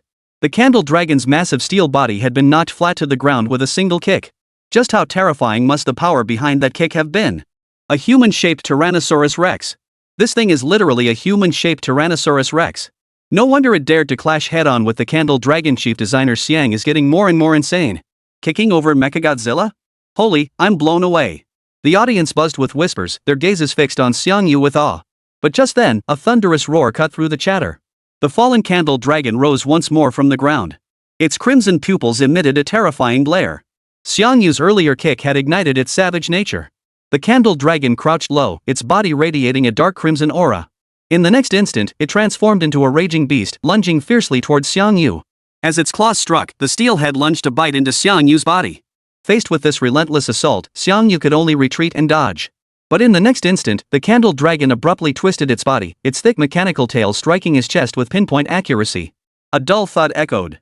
Xiangyu flew backward as if struck by a baseball bat. He tumbled dozens of meters across the ground before finally coming to a halt. A whoa! The candle dragon let out a triumphant roar and continued charging towards Xiangyu. At that moment, Xiangyu's eyes burned with intense fighting spirit. A faint blue energy emanated visibly beneath his skin. The next instant, dragon and man collided. The candle dragon relentlessly lunged at Xiangyu with its jaws, while Xiangyu swung his fists, smashing them into the dragon's steel-like body. This fierce battle raged on for several minutes. The onlookers were utterly transfixed. All were profoundly shaken by the intensity of the battle. Their pupils dilated in disbelief, their scalps tingling with numbness. Without the aid of beam cannons or other thermal weapons, it was pure hand-to-hand combat. Crucially, the combatants possessed vastly different physiques, yet they traded blows relentlessly. Especially Xiangyu in everyone's eyes, he was nothing short of a monstrous presence. The mechanical body of the candle dragon shook the heavens and earth. It was the very machine that had once destroyed a US naval base. Yet here it was, locked in a fierce, back-and-forth battle with Xiangyu, a human who appeared as frail as a reed. Didn't this prove Xiangyu possessed strength rivaling the candle dragon itself? Yet he was clearly just a researcher. Why had he suddenly become so powerful? Just as everyone was lost in speculation, Zhu Long seized his chance, crushing Xiangyu beneath his foot. Spectators instantly broke out in a cold sweat. Getting stomped by the candle dragon was no joke. Even a steel tank would be reduced to scrap metal under that stomp. Yet in the next instant, the mechanical foot that had already descended slowly began to lift upward. Everyone instinctively looked down at the foot of the candle dragon. There stood Xiangyu, his expression grave, both hands straining to hold up the descending mechanical foot. A blue aura radiated ever more intensely from his body. His limbs, which had been bent, were now slowly straightening and standing upright. Close combat instantly transformed into a contest of pure strength. The candle dragon, too, was enraged. Its mechanical body operated at full power, relentlessly applying downward pressure. Yet Xiangyu's body began sinking at a visible rate. Even the concrete floor was now rapidly spreading with a dense network of cracks. Xiangyu felt every bone and muscle in his body groaning in agony. It felt as though the crushing weight above would shatter him into pieces at any moment. Yet simultaneously, he could distinctly feel the nanobots throughout his body frantically repairing and fortifying his physique. His torn muscles were being continuously reconstructed. Throughout this process, his body rapidly strengthened. Muscle strength and bone density both approached the perfect biological limits. On one side, the immense pressure bearing down from above, on the other, nanobots frantically patching his flesh. Xiangyu felt like a blade repeatedly tempered in fire, about to reveal the divine sharpness of a legendary weapon. Yet soon, Xiangyu sensed the nanobots within him rapidly depleting. The struggle against the candle dragon had consumed too much energy. The remaining energy could no longer sustain his body's transformation. The candle dragon seemed to sense Xiangyu's exhaustion too, showing signs of losing its grip. Yet this primal enhancement of his very essence, forged under the dual pressures of internal and external forces, was a rare and precious opportunity that could not be sought out. To abandon it now would make future breakthroughs nearly impossible. Chapter 136, Pushing the Limits, Human Form Tyrannosaurus. How could he sustain this state? Thoughts flashed rapidly through his mind. Soon, an idea crystallized in his mind. The next second, the hand of divine creation activated. Within the subspace, the remaining materials began to swirl wildly. White energy surged like a tidal wave, reshaping the substances. To rapidly generate more nanobots in a short time, TianGou directly activated the 100-fold amplification mode, pouring a 100-fold surge of energy into the process. The entire subspace instantly entered overload mode. A massive number of nanobots were produced within an extremely short time frame. Macroscopically, a mercury-like liquid surged within the subspace. A mere palm-sized silver solution contained over 100 million nanobots. Outside, the struggle with the candle dragon had left TianGou's entire body numb. What sustained him until now relied not solely on physical strength. It was sheer willpower. At this moment, not only the candle dragon, but even the surrounding spectators could see it. TianGou's body had reached its limit. It seemed only a matter of time before he would be defeated in this contest of strength. Still, to have held his own against the candle dragon this long is already incredibly impressive. After all, he's only flesh and blood. No matter how strong, there's a limit. What a pity. We thought Xiangshan was about to create a new legend, but now it seems. The audience debated fiercely, some expressing admiration, others regret. The high-ranking officials of the imperial capital watching the live broadcast also felt a twinge of regret. Old Lu and the others frowned deeply, saying nothing. The might of the candle dragon was undeniable, but it remained a machine no matter how formidable. It was ultimately an external force. If TianGou could truly defeat the candle dragon with his own physical strength, it would mean TianGou would be the first human to possess strength comparable to that of a steel monster. From the perspective of species evolution, the significance would be immense. Unfortunately, given TianGou's current condition, he likely couldn't continue fighting. Yet just as everyone believed defeat was inevitable, a furious shout erupted from beneath the candle dragon's feet. Candle dragon, is that all the strength you've got? Can you muster a bit more strength? At that moment, an even more intense glow erupted beneath TianGou's skin. His pupils turned blue, emitting a soul-devouring glow. His neck was covered in a dense network of pale blue threads. His entire being resembled a super soldier from the future, possessing both physical and technological attributes. At the microscopic level, as trillions of nanobots flooded his body, TianGou's disintegrating body began to rapidly repair itself. Countless nanobots raced through every limb and organ, propelled by the heart's rhythmic pumping. From muscle tissue to vital organs, all tissues were swiftly restored with the nanobots' assistance. They functioned like ants maintaining their nest, constantly patching and reinforcing TianGou's vast nest. The numbness receded like a tide. TianGou once again felt the surging power coursing through his entire body. The collapse of his body halted completely as he fully adapted to the pressure emanating from the candle dragon.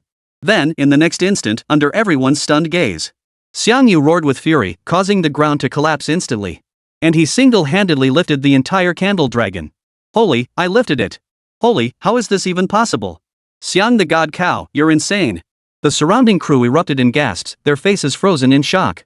TianGou had lifted the entire candle dragon vessel using sheer physical strength alone. It felt like he could lift it with his bare hands. The Zhu Lon, now suspended midair, looked utterly bewildered. Just moments ago, it sensed its master nearing exhaustion. How could his strength surge so dramatically? Though bewildered, it still counterattacked at lightning speed. Its right claw lunged towards TianGou below, the sharp edges reflecting a cold, fierce glint. Yet TianGou had now fully completed his transformation. His physical strength approached the pinnacle of human perfection. Simultaneously, with the assistance of 100 billion nanobots, his strength had reached a terrifying level. Thus, in the next instant, under the stunned gaze of the candle dragon, TianGou raised both arms, forcibly braced against the descending steel claw. His hands wrapped around the mechanical arm as he exerted tremendous force. Before the candle dragon could react, TianGou executed a shoulder throw, slamming the steel colossus violently onto the ground. A massive tremor rippled through the entire base. Like an earthquake, everyone's internal organs were violently jolted. Simultaneously, the reinforced concrete floor shattered, forming a massive gaping hole. A dense network of cracks spread outward, stretching nearly 40 meters. The candle dragon now resembled a dinosaur fossil embedded in rock. It attempted to crawl out of the gap, but failed after several tries. Finally, it could only let out a low, reluctant growl. The entire scene fell into an instant, deathly silence. Every pair of eyes widened in shock, unable to believe what had transpired. Hearts pounded wildly against their chests as they stared blankly at the scene before them. Suddenly, a cry of astonishment rang out. Damn, he actually defeated the candle dragon. Like a pebble sending ripples across a pond, everyone snapped back to reality. Frenzied cheers instantly filled the entire warehouse area. Xiangshan is so cool. My idol, my idol. His combat prowess rivals MECHA-GODZILLA's superhuman. Absolutely superhuman. Unbelievably terrifying power, utterly astonishing. The dust settled as Xian Yu defeated the mighty candle dragon, shouldering the divine with mortal flesh. At that moment, not only the live audience fell into prolonged shock, but the major figures watching the live broadcast couldn't control the violent tremors shaking their bodies either. Far away in the imperial capital, Elder Lu and Elder Xia attempted to lift their water cups for a sip. Their hands shook so violently they failed to bring the cups to their lips time and again. Kong Zhan stared blankly at the live feed, only snapping back to reality after his bodyguard knocked on the door several times. It was no wonder they had lost their composure. What unfolded before their eyes was utterly beyond comprehension. Who could have imagined that Comrade Xiao Xiang, who seemed harmless as a lamb, possessed terrifying combat prowess? He was nothing short of a human-shaped Tyrannosaurus Rex. At that moment, within a certain courtyard in Tiannan, the state councillor was also silently observing the confrontation. He even set aside the documents he was handling, all to witness the outcome of the battle with his own eyes. When he saw Xiang Yu execute a shoulder throw, sending the candle dragon crashing to the ground, a flicker of surprise crossed his deep gaze. In the end, Xiang Yu prevailed, defeating the candle dragon with his bare hands. I truly did not misjudge this youngster. The national seat revealed a satisfied smile. Both in character and strength, he is the best candidate to wield the sword. With strength sufficient enough, there's no need for top-secret protection anymore. It's time to give him the final safeguard. With that thought, he immediately summoned his clerk by phone. Adjust the procedures for this grand military parade. Add a segment showcasing meritorious service. Chapter 137, Treatment for Foreign Guests. Time flew by, and before they knew it, 2 weeks had passed. The grand military parade of Huaguo was about to commence. And on the eve of the parade, the world's attention was already focused on China's grand military parade. From ordinary citizens to national leaders, the parade has captured the world's attention. For days, the topic has been the subject of intense discussion. The Huaguo military parade begins tomorrow, and it's said to be broadcast worldwide. China is dominating the front pages of media worldwide. Holy crap, that's awe-inspiring. Perhaps we should cultivate better relations. China is a formidable nation. At the same time, at the imperial capital international airport, as several international flights touched down, representatives from several nations appeared at the airport. Reporter Bing Bing held her microphone, interviewing the international guests arriving on site. The live feed shifted to the airport concourse. Russian Foreign Minister Turgenev and General Ivan were seen walking together. Accompanying them were high-level officials from several nations, including Dog Tycoon and White Elephant. These were representatives from nations that had recently established favorable relations with China and were actively pursuing cooperation. They had been invited by China to witness the military parade in person. Among them, the most eye-catching figure was an elderly man adorned with lavish decorations, leaning on a golden scepter, his face radiating affluence. Holy crap, isn't that King Mauritius of Dogland? The head of state actually came in person to attend our military parade? In the livestream chat, many instantly recognized the old man's identity. Comments flooded the screen, filled with astonishment. I heard King Mauritius hasn't traveled internationally in years due to his advanced age. Usually, it's the direct-line princes who handle diplomatic affairs. His personal attendance at China's military parade shows just how much the dog-rich family values our event. It wasn't just domestic netizens who were stunned by the King of Mauritius's personal visit to China. Overseas, intense discussions were also underway, especially among high-level officials worldwide, upon seeing that even the king had been dispatched. Felt a complex mix of emotions, difficult to articulate. Leaders across nations convened emergency meetings almost simultaneously. What's going on? Why did China invite the US and Russia? Why weren't we invited? Not even a notification. I heard only nations that recently partnered with China received invitations. Damn it! Is it too late to discuss cooperation now? If our nation could make an appearance at China's military parade, our international standing would surely rise significantly. China has become the darling of international cooperation. Take Russia, its closest ally, for example. First came the joint military exercises, demonstrating their close military cooperation with China to the world. Then came rumors of joint development in the Far East. Leveraging the impact of these two major events, Russia's international standing has soared. Even some smaller nations in its vicinity showed signs of seeking improved relations. The big dog clearly recognizes the benefits of cooperating with China. Thus, the 86-year-old monarch personally attended this occasion to deepen cooperative ties with China. In the VIP entrance hall, the King of Mauritius approached Turgenev. My friend from the Bear, how have you been? I hear you plan to cooperate with China on developing the Far East? Turgenev immediately responded with a smile. Indeed, we have already established a mutually beneficial strategic development plan. As you know, the environment in our bare nation's Far East is harsh. Even with another 20 years, it would be difficult for us to develop it effectively on our own. China possesses the relevant technology to assist us in developing the Far East. Your commander-in-chief shows great foresight, Mao Qiuli praised. This partnership with China brings significant benefits to both our nations. That is precisely why I came here personally to witness China's military parade. As they spoke, several high-ranking Chinese officials emerged from the reception corridor. Leading the group were none other than Foreign Minister Chu Qing and Defense Minister Zhao Yueshan. With the dignified bearing befitting leaders of a great nation, they greeted the delegation and escorted them to an open helipad. Accompanying them was Bing Bing, who was broadcasting live. At that moment, Bing Bing stood not far away, holding her live streaming equipment. The comment stream was quickly flooded with a barrage of question marks. What's going on? Why are we at the helipad? Shouldn't they be escorted by special vehicles? They're not using a helicopter to take these foreign guests away, are they? It wasn't just the live stream viewers who were puzzled. At that moment, foreign guests like Turgenev and Mauritius also wore puzzled expressions. According to standard procedure, they should have already boarded the vehicles bound for the VIP lounge. Minister Chu Qing, what is going on? Turgenev couldn't help but ask. Are we really leaving here by transport aircraft? Turgenev's question echoed the doubts of the other foreign guests. Many turned their gaze toward Chu Qing. Chu Qing responded with a faint smile. China is a nation of courtesy. We will extend the highest honors to our friends from all nations visiting our country. At these words, the crowd paused in surprise. Before they could fully process it, the next instant, a massive shadow abruptly appeared in the sky. The football field-sized object blocked out the sky, resembling a primordial beast. When the crowd looked up and saw the massive crimson machine, their pupils suddenly contracted, and their hearts began to pound wildly. Slowly descending before them was none other than a massive spacecraft painted in the crimson hues of China. Is that the Pangu? No. It looks similar, but it absolutely cannot be the Pangu. The foreign guests felt their heads buzzing. The colossal mechanical form before them delivered a profound shock. Yet amidst this awe, they discovered an even more astonishing truth. The massive spacecraft before them was not the Pangu they remembered. It was significantly smaller than the Pangu, and the details were different too. Even so, a mechanical spacecraft capable of soaring through the skies represented super-advanced technology beyond the reach of any nation. China didn't just build the Pangu, they built more than one flying aircraft carrier. Turgenev's voice trembled as he spoke. This is the second one, specifically sent to retrieve us. It wasn't just the foreign guests who were stunned. Even Bing Bing, broadcasting live beside them, gaped with her mouth forming a perfect O. Her eyes darted wildly, too stunned to utter a word. The livestream chat exploded with reactions. Viewers watched as the massive spacecraft slowly descended before the foreign guests. The sheer shock sent shivers down their spines. The second space carrier. Our nation possesses more than just the Pangu, we have another space carrier. Though smaller in size, its combat power could absolutely crush any warship of this era. Awesome. Absolutely incredible. Using space carriers to host foreign dignitaries?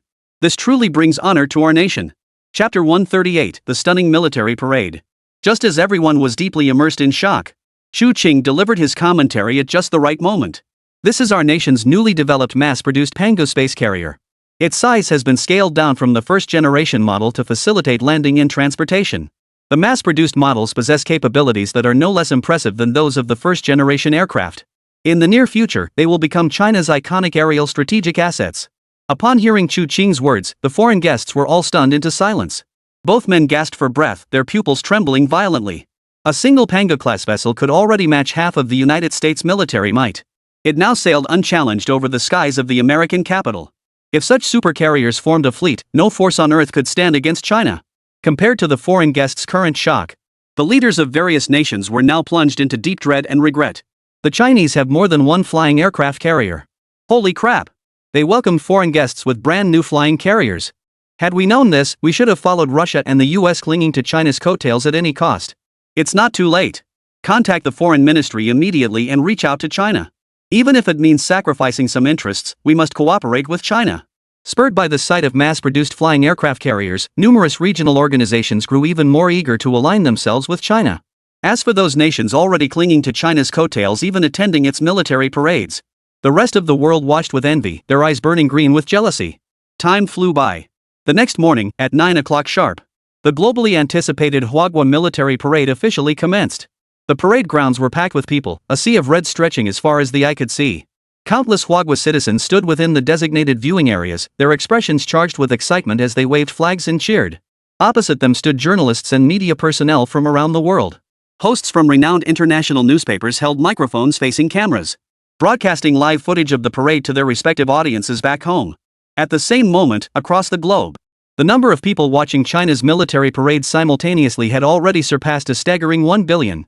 People from all walks of life, from ordinary citizens to high-ranking officials, sat quietly before their televisions, all to witness China's grand military parade. Months earlier, Huagua had suddenly unveiled several formidable war machines to the world. A mechanical monster that absorbs nuclear radiation and curbs the discharge of radioactive wastewater. Xuanwu warships capable of obliterating entire fleets with a single electromagnetic cannon blast. The mechanical divine bird that crushed the US military's 6th-generation King Cobra fighter jet. The Xingtian tank, capable of leveling an entire mountain range with a single beam cannon blast.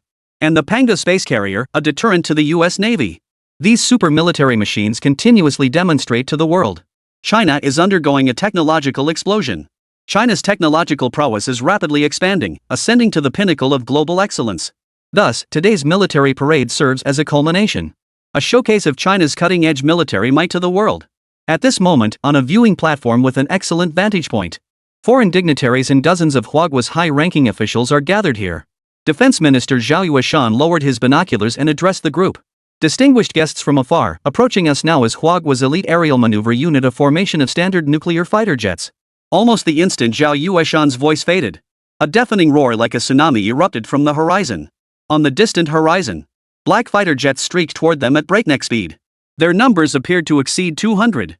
Each 10 aircraft formed a single-file V-shaped formation. As far as the eye could see, the sky was filled with formations of fighter jets arranged in the shape of the Chinese character 4-person. As these aircraft swept through the skies, passing over the parade ground, the sonic boom seemed poised to tear the entire sky apart. Many instinctively covered their ears, their pupils dilating in shock. The breathtaking spectacle instantly sent adrenaline surging through the crowd. Hearts pounded wildly, as if powered by engines. Yet as the nuclear fighters swept past, they simultaneously pulled up. 200 fighters shot vertically skyward at an angle perpendicular to the ground. In the next instant, umbrella-shaped sonic booms erupted from the tails of the fighters. 200 fighters simultaneously broke the sound barrier, racing skyward. It's a vertical climb at supersonic speed. This is insane. A chorus of gasps erupted from the crowd below, their bodies tingling with awe at the breathtaking spectacle. Foreigners, especially citizens and high-ranking officials from various nations watching the parade via live broadcast. As they witnessed the nuclear-powered fighters streaking toward the horizon, their scalps instantly tingled, followed by a bone-deep tremor. Their entire bodies shook violently, purely out of instinct. Is this the nuclear fighter jet of the Chinese people? Nuclear propulsion truly is unmatched. That engine is insane. Vertical ascent at that speed? Holy cow! With fighters like this, the Chinese will dominate the skies and rule the airspace. Amidst the ongoing heated discussions, the formation of nuclear fighter jets flew off into the distance, vanishing into the clouds. Before the crowd could recover from their shock, a second super mechanized legion appeared at the end of the road. Look! The Xingtian tanks are coming! A gasp erupted from the viewing stands. Everyone immediately turned to look in that direction. At the same moment, cameramen from various nations swiveled their equipment toward the highway. At the highway's terminus, hundreds of crimson mechanical bodies, resembling demonic deities, slowly approached. Their unforgettable Chinese-style paint schemes, massive gun barrels, and revolutionary designs that defied conventional tank construction. A single glance was enough to make pupils dilate and draw gasps of awe.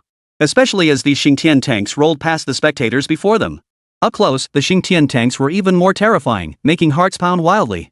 They resembled primordial beasts of chaos. Once awakened, they would unleash unmatched, frenzied power. Meanwhile, the foreign press corps was frantically photographing the Xingtian tanks from every possible angle. Without a doubt, these close-up photographs would dominate the headlines of major media outlets for weeks to come. Their futuristic appearance was no sci-fi movie prop. It is a genuine land combat weapon, the Xingtian tank, manufactured by China. Hundreds of Xingtian tanks slowly rolled past the parade grounds, delivering a powerful visual impact to audiences both at home and abroad. Next up must be the mechanical Godzilla, right? Foreign viewers immediately began speculating. The god of death that orchestrated the release of nuclear wastewater from the island nation months ago, destroying US bases in Japan. Were they about to make their appearance too? Yet 3 minutes passed, and no giant machines appeared at the end of the road. Just as the audience looked utterly bewildered and began murmuring among themselves, several massive shadows descended from the sky, obscuring the spectator stands. Chapter 139, China will rise to dominate the world. Ha! Cloudy skies?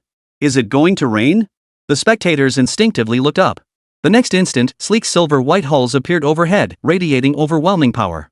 A sleek, sword-like fuselage with a sci-fi-inspired flying design. It radiated immense pressure, as if poised to shake the very heavens and earth. When the audience witnessed several flying carriers resembling alien visitors appearing in the sky, an indescribable sense of awe surged from the soles of their feet. It instantly shattered their skulls. The sheer visual pressure from 6 airborne carriers, each as large as a football field, was an experience they would never forget. Holy, alien ships are invading Earth. Invasion my ass, didn't you see the Chinese characters on them? The crowd clearly saw the side of the massive hovering spacecraft. The 3 characters Pangu were written in bold, square characters. Their initial tension instantly transformed into excitement and fervor. 6 Pangu space carriers? Holy crap, what kind of god-tier setup is this? Unbeatable, absolutely unbeatable. Even if 10 old farts show up, we won't back down. As the frenzy spread through the crowd. On the other side of the viewing area, King Mauritius and Turgenev stared wide-eyed. They had personally boarded this standard-issue Pangu spacecraft just yesterday. These were absolute aerial fortresses. Now, 6 such carriers hovered in the sky. Their heads buzzed, and a tingling sensation spread across the back of their necks. Thank goodness I came here in person, Mauritius thought to himself. Establishing friendly relations with China is the wisest decision I've ever made in my life. Turgenev and General Ivan exchanged glances. Their eyes brimmed with awe. The emperor's decision was absolutely wise. China's technological production speed is terrifyingly fast. By collaborating with them, the Bear Nation will reap unimaginable benefits. Meanwhile, among the foreign dignitaries watching the live broadcast of the military parade, most were kicking themselves in regret, their guts churning with remorse. Regretting why they hadn't partnered with Huawei sooner. Today's Huawei is no longer merely experiencing a technological explosion. It has leaped directly from technological breakthroughs to mass production. That was the most astonishing development. Now, as the occasional leaders of countries like Russia and the US appeared on the live broadcast, their eyes brimmed with envy. Their eyes are practically glowing red. They'd give anything to fly to China immediately and attend the military parade in their place. But it's too late for regrets now. After this parade, China's international influence will reach unprecedented heights. To secure cooperation with them again would mean waiting until the 12th of never. The sight of 6 TianGou-class standard aircraft carriers simultaneously appearing in the sky stunned nations across the globe. Yet this was far from the end. As the side panels on the wings of the 6 carriers opened, the next instant, a series of savage roars, like those of primordial beasts, erupted from the deck. The dense cacophony, like a tidal wave of beasts, sent shivers down spines instinctively. A palpable sense of unease spread instantly. Then, hundreds of silver-black mechanical figures leaped from the carrier deck. They plummeted toward the ground like dumplings being dropped into boiling water. Bathed in sunlight, these mechanical forms instantly transformed into silhouettes. The outlines of mechanical tyrannosaurs filled the sky, amplified by sheer numbers. The oppressive atmosphere intensified exponentially. With the flying aircraft carrier looming behind them, a savage aura reminiscent of a slaughterhouse pierced everyone's eyes. Every pupil in the crowd contracted to the size of a pinprick in that instant. Simultaneously, they caught a full glimpse of the hundreds of mechanical tyrannosaurs. It was none other than the dreaded MECHA-GODZILLA Corps. More accurately, it should be called the Candle Dragon Standard Naval Combat Mech Corps. The next second, a deafening roar erupted from the ground, wave after wave. Dense formations of mechanical tyrannosaurs landed steadily along the parade route. Being machines, they even formed a perfectly orderly formation on the parade route the instant they touched down. Before the crowd could react, hundreds of Candle Dragon 2 units simultaneously began marching forward. Like a formation of soldiers, they marched forward in perfect unison. Their strides, synchronized to near-perfect precision, radiated an iron-blooded aura from the Steel Legion. Every step, every pause, every machine was perfectly synchronized. Even the angle at which their mechanical heads tilted and the sweep of their tails were identical. They were machines born for slaughter. Hundreds of mechanical tyrannosaurs moved in perfect unison, radiating a bone-chilling sense of oppression. This mechanical legion deeply shook the hearts of the audience. An eerie silence fell over the scene, with everyone holding their breath. Many clamped their hands over their mouths. Foreign journalists slowed their shutter clicks considerably, fearing that the slightest sound might disturb these monsters born for slaughter. If the awe-inspiring presence of the Pangu aircraft carrier stemmed from its sheer scale and commanding aura, then the Candle Dragon Legion marching across the ground radiated nothing but raw, unadulterated slaughter. It was pure, oppressive death. If the Pangu carrier were a colossal prehistoric beast, then the Candle Dragon Legion is its claws and fangs, the weapons that tear apart all prey. Therefore, whether nuclear fighter jets or the Candle Dragon Legion, both will serve as Pangu's carrier-based machinery in combat for a long time to come. Each possesses distinct advantages, and together they form an unmatched force. Nearly 10 minutes passed after the candle dragon departed. The silent scene slowly began to stir with faint sounds. The audience snapped out of the mechanical Tyrannosaurus's imposing presence. Especially the Chinese citizens, who immediately erupted in a tidal wave of cheers. Unbelievable! Our nation's weapons are incredible. After this parade, let's see who dares to bully us Hwagwa people. Woo woo woo, I've witnessed our nation's might. I'm so moved. Many were moved to tears, sobbing uncontrollably.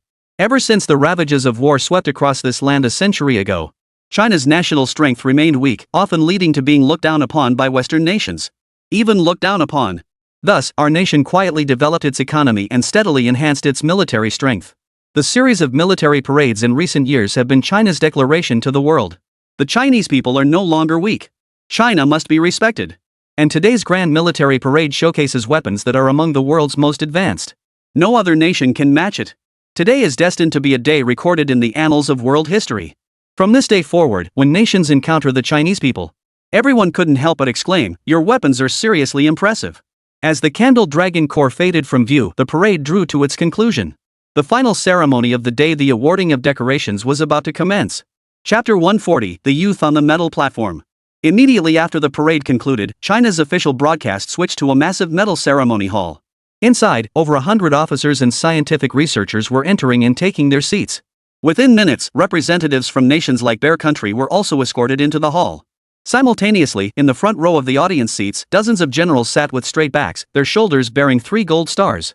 What truly stirred everyone's spirits was the sight of the chairman of the Central Military Commission seated there with a solemn expression.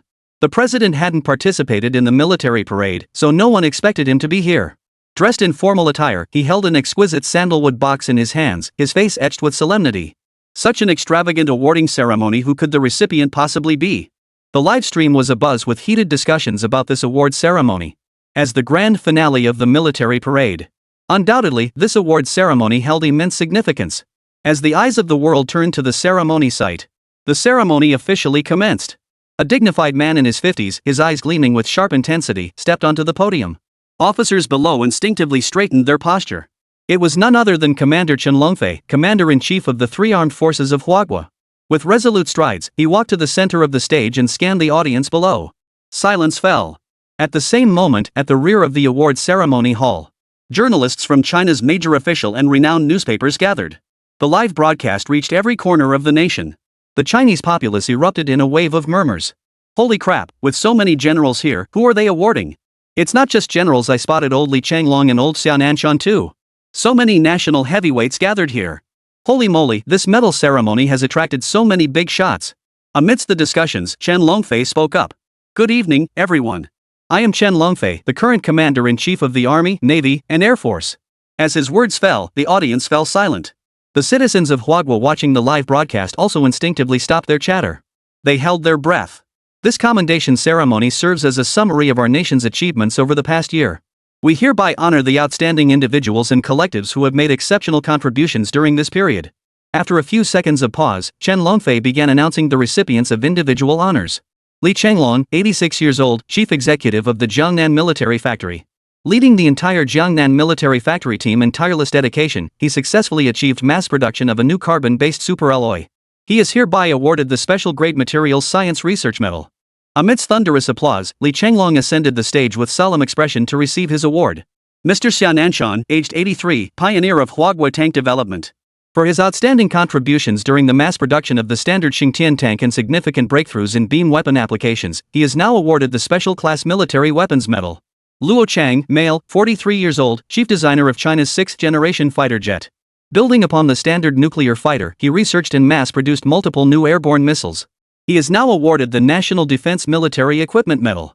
As one medal after another was presented, applause erupted continuously from the audience below the stage. Everyone gazed at the decorated heroes on stage with emotion. Their eyes brimmed with profound respect. It is precisely because of these great men and women who sacrifice themselves one after another, dedicating their entire youth and passion to the nation, that China has grown increasingly powerful today. Without their tireless dedication and relentless efforts on the front lines of scientific research, China could never have achieved its present-day strength. Thinking this, many in the audience felt their eyes well up. Meanwhile, figures like Turgenev and Mauritius from the Bear Nation felt more envy than anything else. Envy for the Chinese scientists' unwavering dedication to research and their selfless devotion to their nation. It was truly moving, inspiring profound admiration from the heart. As the medal presentations concluded and the audience assumed the ceremony had ended, a commanding figure strode directly onto the podium. The moment he appeared, whether it was the Chinese people or the high-ranking officials from various nations, instinctively held their breath. For the figure ascending the stage was none other than the nation's supreme leader. The great leader who had steered Huagua through decades of trials and triumphs. The chairman of Huagua. The president calmly took the microphone from Chen Longfei's hand. His expression solemn and dignified, he swept his gaze across the entire venue, radiating an aura of majestic authority. Without any preamble, he spoke directly. What follows is not an award ceremony, but an introduction to a man to all of you here and to the entire world. He single-handedly developed military machines like the Candle Dragon and Black Tortoise, and selflessly contributed cutting-edge technologies to our motherland. Without him, today's grand military parade would not exist. The moment his words fell, every pair of eyes in the hall ignited with intense fervor. The mechanical beasts like the Candle Dragon, Azure Phoenix, and Black Tortoise were indeed formidable. They were all man-made creations. No matter how glorious their battle achievements, ultimately, the credit belongs to their creators. Regarding this mysterious organization or individual, high-ranking officials from various nations had frantically dispatched spies, desperately seeking any trace of this figure. And now, a development has left world leaders utterly stunned. China is about to publicly reveal this person's identity before the entire world. Have they lost their minds? Such a crucial figure should logically be under the tightest security. The safest approach would be to confine him to some underground secret facility. Confine him to a lifetime of technological research, barring him from any other activities. Why on earth would China voluntarily reveal this person's identity? Heads among the world's leaders were spinning like mad. They couldn't fathom it, scratching their heads raw. They still couldn't understand why China would do such a thing. Just as world leaders were scratching their heads in frustration, a young man had already approached the podium silently. Dressed in dark green military fatigues, he stood tall and straight, his gaze unwaveringly determined. But what truly caught everyone's attention was the unique aura emanating from this young man. A blend of a soldier's iron discipline and a scientist's meticulous intellect. A man of both intellect and martial prowess. The audience instantly thought these four words. The one stepping onto the award podium was none other than Xiang Yu. Training with the Candle Dragon had pushed Xiang Yu beyond the limits of human endurance.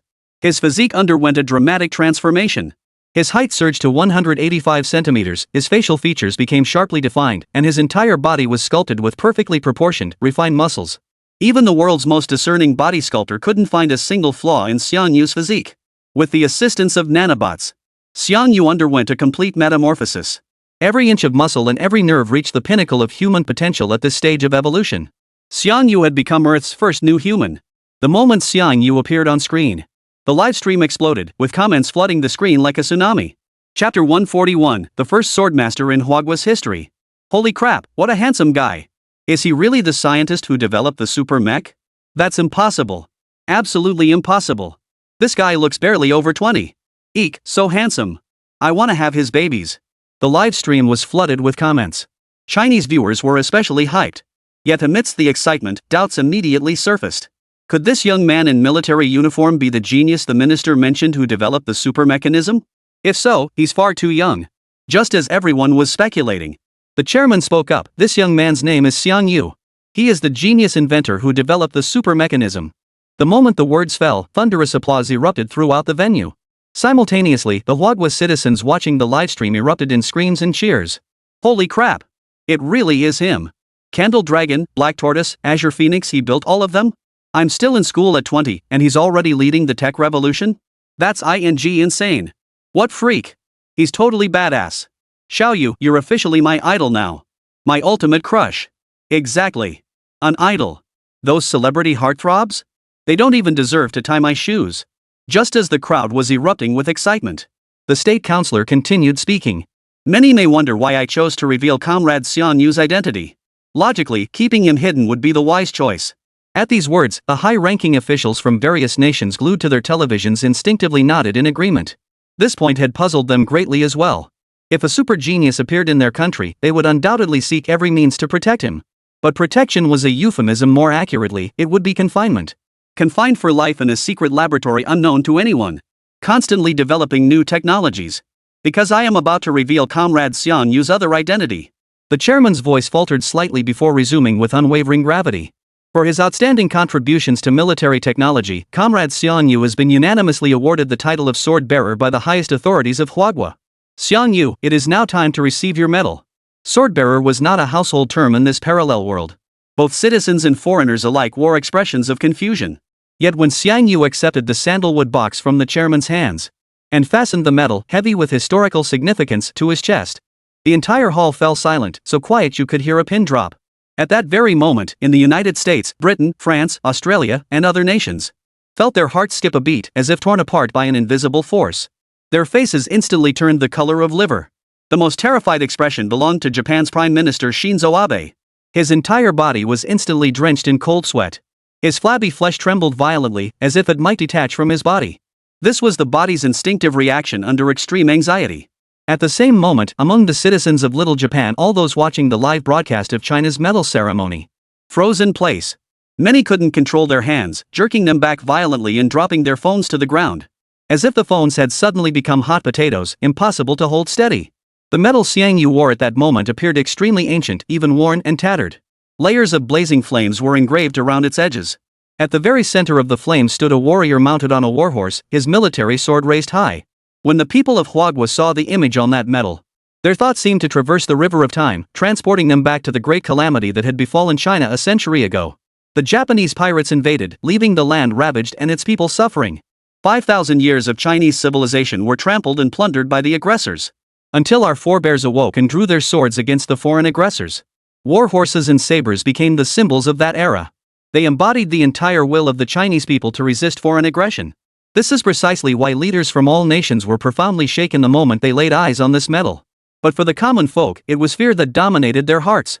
A century ago, they invaded China and slaughtered its people with impunity. The Chinese people remember it vividly to this day. Today's China possesses military might capable of leveling the entire world. They would undoubtedly unleash a frenzied retaliation, blood for blood. At this thought, fear rapidly spread throughout the Japanese ranks. Tension and unease permeated every level of society. The moment the Chinese people saw this medal, their eyes instantly turned red. Their hearts surged with emotion, their fighting spirit fully awakened. It felt as though a beast had awakened within them. An uncontrollable force surged violently within their chests. Wielding the sword of the Chinese nation, we shall slay all enemies who invade and oppress. This is the meaning of the sword bearer. The emperor's voice boomed, his eyes flashing with boundless sharpness. As the words fell, the gazes of commanders at every rank instantly grew fiercely intense. For a single, suspended moment, even their breaths halted. Every muscle instinctively tensed. Sword bearer. In other words, the guardian of Huagua. The significance of this title far surpassed military rank or position. It represented far too much. It could even directly represent the entire nation. Such a weighty responsibility was entrusted to a young man barely in his 20s. It must be said, this is a remarkably bold decision. At the same moment, Chen Longfei strode forward, his voice deep and resonant. Comrade Xiang Yu's specific contributions to China are as follows. During the nuclear wastewater discharge incident involving the island nation, he developed and deployed the Candle Dragon to avert the nuclear wastewater crisis. When U.S. warplanes repeatedly violated China's territorial waters, Comrade Xiang Yu developed the Chinghuan nuclear fighter jet to repel American provocations. At the international naval competition, he delivered a powerful counterattack against the shameless actions of the island nation and the United States, shattering American conspiracies. Xiang Yu's achievements were listed one by one. With each announcement, the audience's surging emotions intensified further. The gaze directed at Xiang Yu was filled with fervent emotion. It was only then that the people of Huagua realized the sudden emergence of various super mechanisms across the nation. All of them were developed by Xiang Yu. Those thrilling international news stories all involved Xiang Yu. Who would have thought this young man, barely in his 20s, could be so extraordinary? Some viewers who had previously doubted him due to his youth. Upon learning of Xiang Yu's numerous achievements, endless respect surged within his heart. From this day forward, Xiang Yu shall be our nation's first sword bearer. He shall shoulder the solemn duty of safeguarding our nation. Furthermore, any act that dares to offend the sword bearer shall be regarded as an act of hostility against our nation. Should harm come to the sword bearer, China will retaliate without regard for consequences. These words sent shockwaves through the high-ranking officials of every nation. At the same moment, in the distant United States, within the deliberation hall of the White House, Alex, the director of intelligence watching the medal ceremony, felt as if his head had exploded. A chill shot up from the soles of his feet to the top of his head. Chapter 142, New Challenge: The Metal Resource Crisis. Have the Chinese lost their minds? They're handing such immense power to a greenhorn? Even if he's exceptionally talented, does that mean China's leadership will indulge him if he ever crosses the line?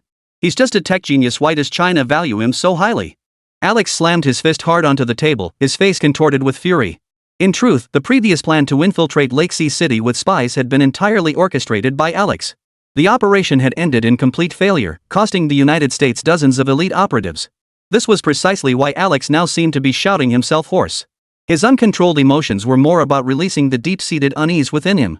China placed such importance on their number one figure, and he had nearly kidnapped him earlier. Would China seek retribution? Alex's palms trembled slightly, a fleeting look of terror flashing in his eyes. But just then, a sudden laugh rang out beside him. Minister Alex, no need for such alarm. I told you, no one understands Huagua better than I do. The newly appointed Chief Trump remarked with a relaxed expression. China selecting its top figure as the sword-bearer is a strategic move, a deterrent tactic that advances by appearing to retreat. Exposing the identity of their top leader to the international community appears dangerous. But in reality, he is now inextricably tied to China. No nation or organization would dare touch him lightly. Therefore, all plans targeting the number one must be terminated immediately. Simultaneously, we must provide China with a satisfactory explanation for the previous operation that sent spies infiltrating its territory. At these words, Alex's expression, which had just begun to relax, instantly hardened. Chief, what do you mean? I expect Minister Alex to make the sacrifice and admit that the previous espionage operation was your unauthorized action. Make me take the fall? Alex's eyes widened in disbelief, his expression one of utter shock. Chief, you can't do this to me. I'm the head of the intelligence department. Handing me over to China would expose countless state secrets. Not handed over to China, of course. Rather, committing suicide at home for the sins you've committed, Trump chuckled lightly. But rest assured, Minister Alex, your sacrifice will be worthwhile. Because soon, the United States will launch devastating retaliation against China. Under Alex's horrified gaze, several soldiers surrounded him and led him away. The scene shifted back to the Huagua Awards ceremony. After announcing TianGou as China's sword-bearer, the audience erupted into prolonged, enthusiastic applause. As the star of the ceremony, TianGou felt an extraordinary surge of emotion. Becoming the sword-bearer of Huagua not only granted unimaginable power, it also entailed the solemn mission of guiding Huagua onto the path of rejuvenation. To say he wasn't nervous would be a lie. His mindset underwent a profound shift in that instant. TianGou now felt utterly bound to his homeland. If he had harbored any lingering self-interest before this moment, now, his conviction was unwavering. To make the motherland ever more prosperous and thriving. Let every ordinary citizen living in China feel pride in their nation. At the same time, let foreigners respect and revere the Chinese people. When China is mentioned, there is no longer a flippant tone or constant mockery. Instead, they will admire and even revere China from the bottom of their hearts. With this thought, TianGou couldn't help but straighten his posture. The ancient, old-fashioned medal on his chest shone with a dazzling radiance at that moment. At the same moment, the eyes of Elder Xia, and others below the stage grew slightly moist. They were witnesses to this young man's journey.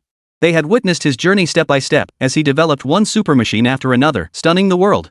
They were also convinced that this young man on stage was truly worthy of the title of sword-bearer. From this day forward, a guardian had been born for Huagua. From this day forward, nothing could halt the rise of Huagua. Whether it be the scheming little devils plotting in the shadows, or the Americans lurking with hungry eyes, none shall stand as equals to China. Whoever dares to violate the dignity of Huagua, the entire mechanical legion will be deployed. We will level their homeland. Make them beg for mercy on their knees. Amidst the surging emotions of countless spectators, the award ceremony drew to a close.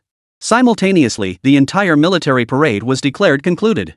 But, though the parade ended, international tensions simmered beneath the surface. The waves never ceased. Countless heads of state personally called Huagua. While congratulating the nation on the parade's resounding success, they expressed their desire to explore avenues for cooperation. From grain and oil procurement to cultural and tourism partnerships, any project offering potential collaboration with China has been flooding in, with many nations even lowering their standards to establish ties with China. At this juncture, nations worldwide regarded collaboration with China as a point of pride. After confirming cooperative agreements, many nations made high-profile official announcements. As if they were seeking a celebrity's autograph, they wanted the whole world to know. As these international affairs unfolded, a massive influx of foreign exchange poured into China over the following period. This created countless job opportunities and employment subsidies for the Chinese people. Various welfare benefits piled up layer upon layer. The entire nation reaped the benefits of its growing strength. Patriotic fervor became deeply ingrained in the very marrow of every Chinese citizen. A month passed in the blink of an eye. As time passed, the fervor surrounding the grand military parade gradually cooled. But China, riding the momentum of the Grand Parade, rolled up its sleeves and vigorously pursued infrastructure development. During this period, Xiang carried out a major upgrade of the Mountain Sea base. Not only did he install a large number of high-tech devices throughout the base's various areas, but also incorporated new alloys and ultra-carbon steel reinforcements into the base's construction. This fortified the entire base to impregnable strength. Even 100 consecutive nuclear strikes wouldn't damage its interior. Simultaneously, Xiang expanded the entire Shanghai base. He excavated dozens of meters downward and hollowed out the interiors of several mountains upward. At this moment, the Mountain Sea base could easily accommodate even the TianGou-class aircraft carrier. One early morning, Xiang headed to the cafeteria for breakfast as usual. But unlike the usual quiet atmosphere, the cafeteria was unusually noisy today. "Old Lu, have you heard? The resource exploration team heading to Siberia has already departed. They say there are over 200 people. It must be minus 40 or 50 degrees in Siberia this time of year. Couldn't the team wait until spring? Why the rush? It's all because metal prices have skyrocketed on the international market lately. Who knows if it's the Western countries pulling strings, especially with copper resources market prices have nearly doubled.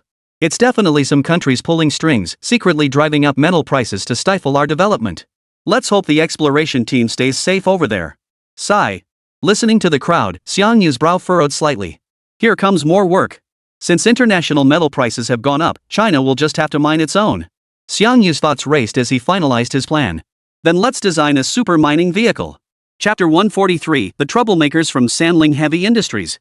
With the project established, preparations for development began. Xiang returned to his private workshop to sketch out preliminary concepts for the mining machine. The machine I'm designing will be similar to the mining vehicle in Red Alert, combining both mineral extraction and transportation functions.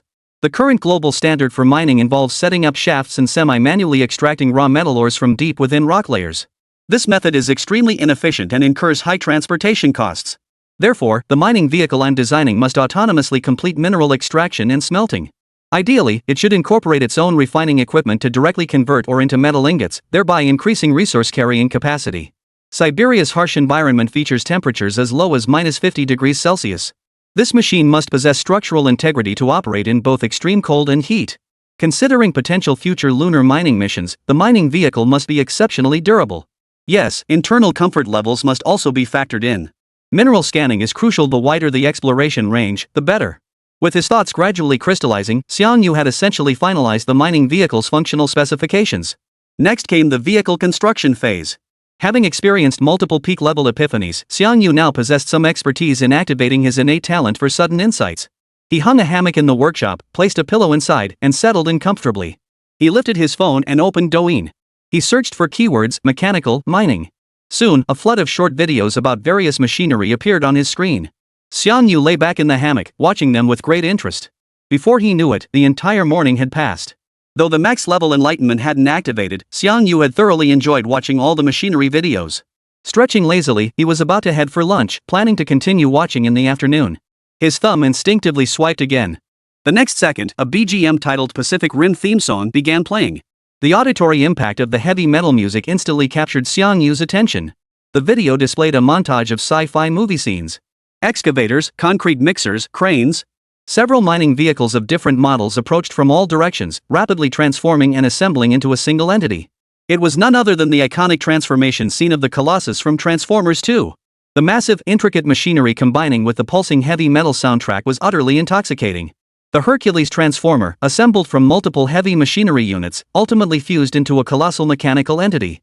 Its massive mechanical head opened its gaping maw, sucking in the surrounding sand and machinery to pulverize them completely. Xiang was utterly captivated by this sci-fi spectacle. A tingling sensation spread through his body as a surge of adrenaline rushed to his heart. The next instant, a pounding sensation gripped his heart as Xiang's mind began frantically processing mechanical knowledge.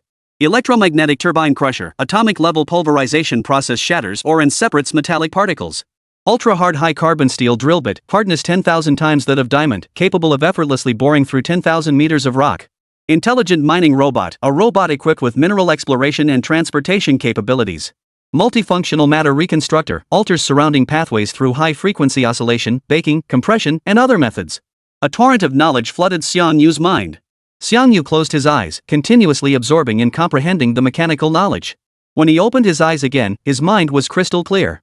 At the same time, Xiang had mastered the entire manufacturing technology of mining machinery. Overwhelmed with excitement, he couldn't even bring himself to eat. He immediately plunged into developing the super mining vehicle. Half a month passed in the blink of an eye. News of Huagua and the Bear Nation's joint development in the Far East gradually spread internationally.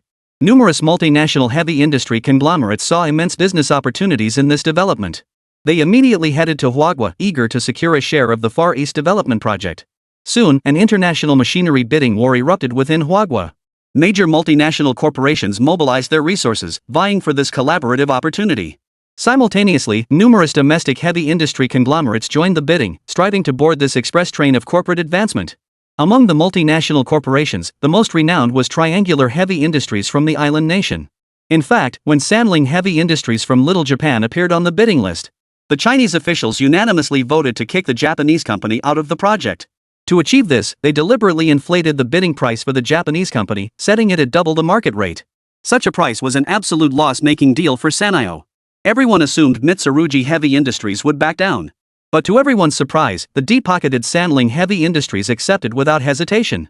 Thus, at this bidding conference, Sanling Heavy Industries also appeared on site. At that moment, at the bidding exhibition in the Magic City, Sanling Heavy Industries CEO Kakujiro Ozawa sat smugly in the waiting lounge. Those foolish Huagua people must be gloating over driving up the bidding price. But why would mighty Sanling Heavy Industries care about such meager profits? Our goal is to use this bidding process to showcase our newly developed super mining machine. Countless nations will partner with Sanling Heavy Industries. The profits will be astronomical. Tanaka took a leisurely sip of coffee. He felt utterly elated, completely at ease. His secretary, Kakujiro Ozawa, immediately winked and flattered him with a sycophantic expression. You're absolutely right, Mr. Tanaka. China's heavy industry technology is extremely backward. Compared to our Sanling Heavy Industries, they aren't even worthy of tying our shoelaces. China's heavy industry conglomerates are nothing but trash. Their machinery lacks any technical sophistication, utterly crude. Tanaka nodded slightly. I'm already looking forward to seeing the expressions on those Chinese faces when our new mining machinery completely crushes their manufacturing.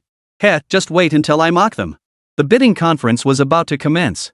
Backstage, several Huagua executives were finalizing preparations. Yu Jie, the project's chief executive, frowned as he studied the preliminary list.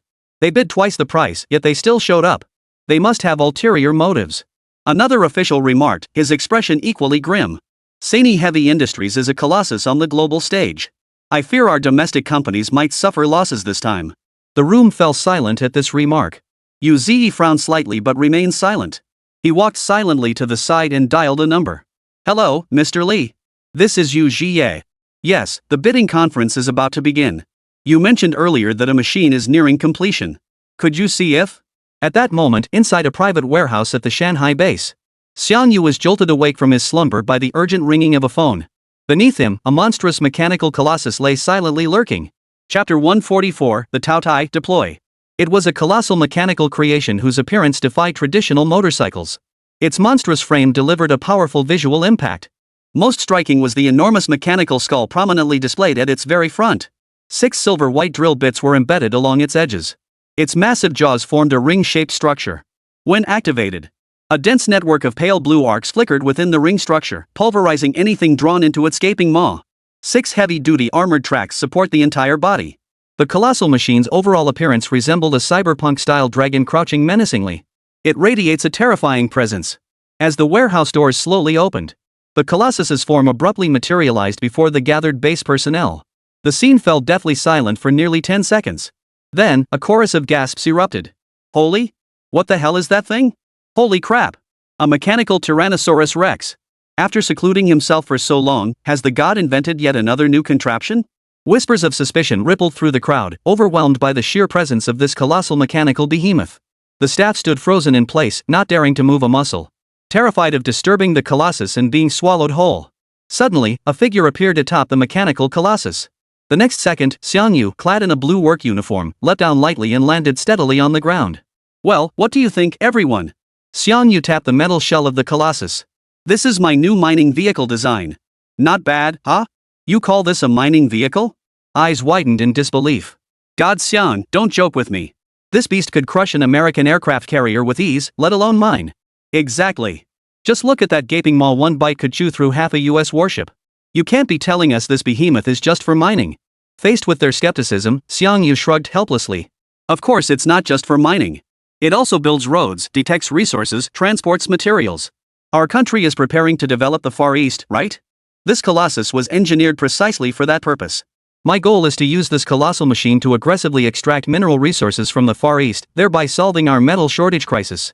The crowd felt a wave of embarrassment wash over them, their heads buzzing. By the way, TianGou, what's this colossus called? A young researcher couldn't help but ask. Name? Xianyu pondered briefly. Since it's designed to mine all kinds of minerals, then let's call it the Taotai. Taotai? The staff's eyes lit up. The monstrous beast that devours everything, a mechanical behemoth that gobbles up all kinds of ores. The name fits perfectly. With the Taotai now complete, the next step was deploying it for development in the Far East. But before that, Xianyu still needed to take the Taotai to a bidding conference for a Far East cooperative project. 10 minutes earlier, he received a call from Oldley. He mentioned that an international conference on Far East development was being held in the Magic City. Numerous multinational heavy industry conglomerates were in attendance. Oldley suggested Xianyu take the new machinery there. If they could outshine the competition in the bidding, it would be an excellent outcome. With that, Xianyu immediately dispatched the Pango spacecraft, transporting the entire Taotai vessel to the metropolis. At that moment, at the Magic City bidding exhibition, Yu Zhiyue and the other executives sat expressionless, watching Tanaka Kame, the CEO of Sanling, deliver his impassioned speech on the exhibition stage. Tanaka Kame proudly declared as he switched between images of mining machinery on the large screen.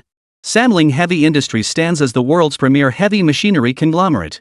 What we present now is the world's most powerful mining machine, the Yamata no Orochi. Our Yamata no Orochi mining rig features 8 high-hardness mining drills capable of excavating to depths of 800 meters. Without a doubt, compared to our Yamata no Orochi, any mining machine on the market is utter junk.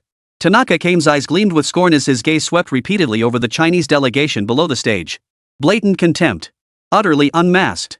At that moment, the executives of Huagua Heavy Industries clenched their fists, veins bulging on their foreheads. They knew exactly who Tanaka Kame was taking a dig at.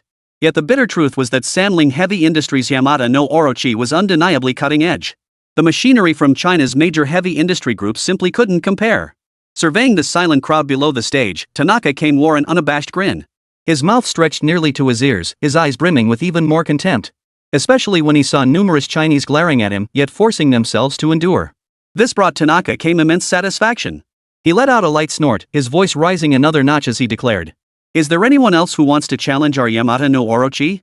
Any Chinese willing to give it a shot? If no one dares step forward, then the Chinese representative should announce that Sanray Heavy Industries has won the bid. Please hurry and don't waste everyone's time.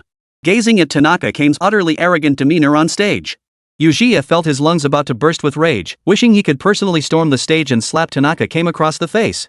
He glanced at the representatives from China Heavy Industries beside him, each staring down in silence. Clearly, none of them intended to step forward. Yu Zhiyue's hopes instantly evaporated, his heart sinking to the depths.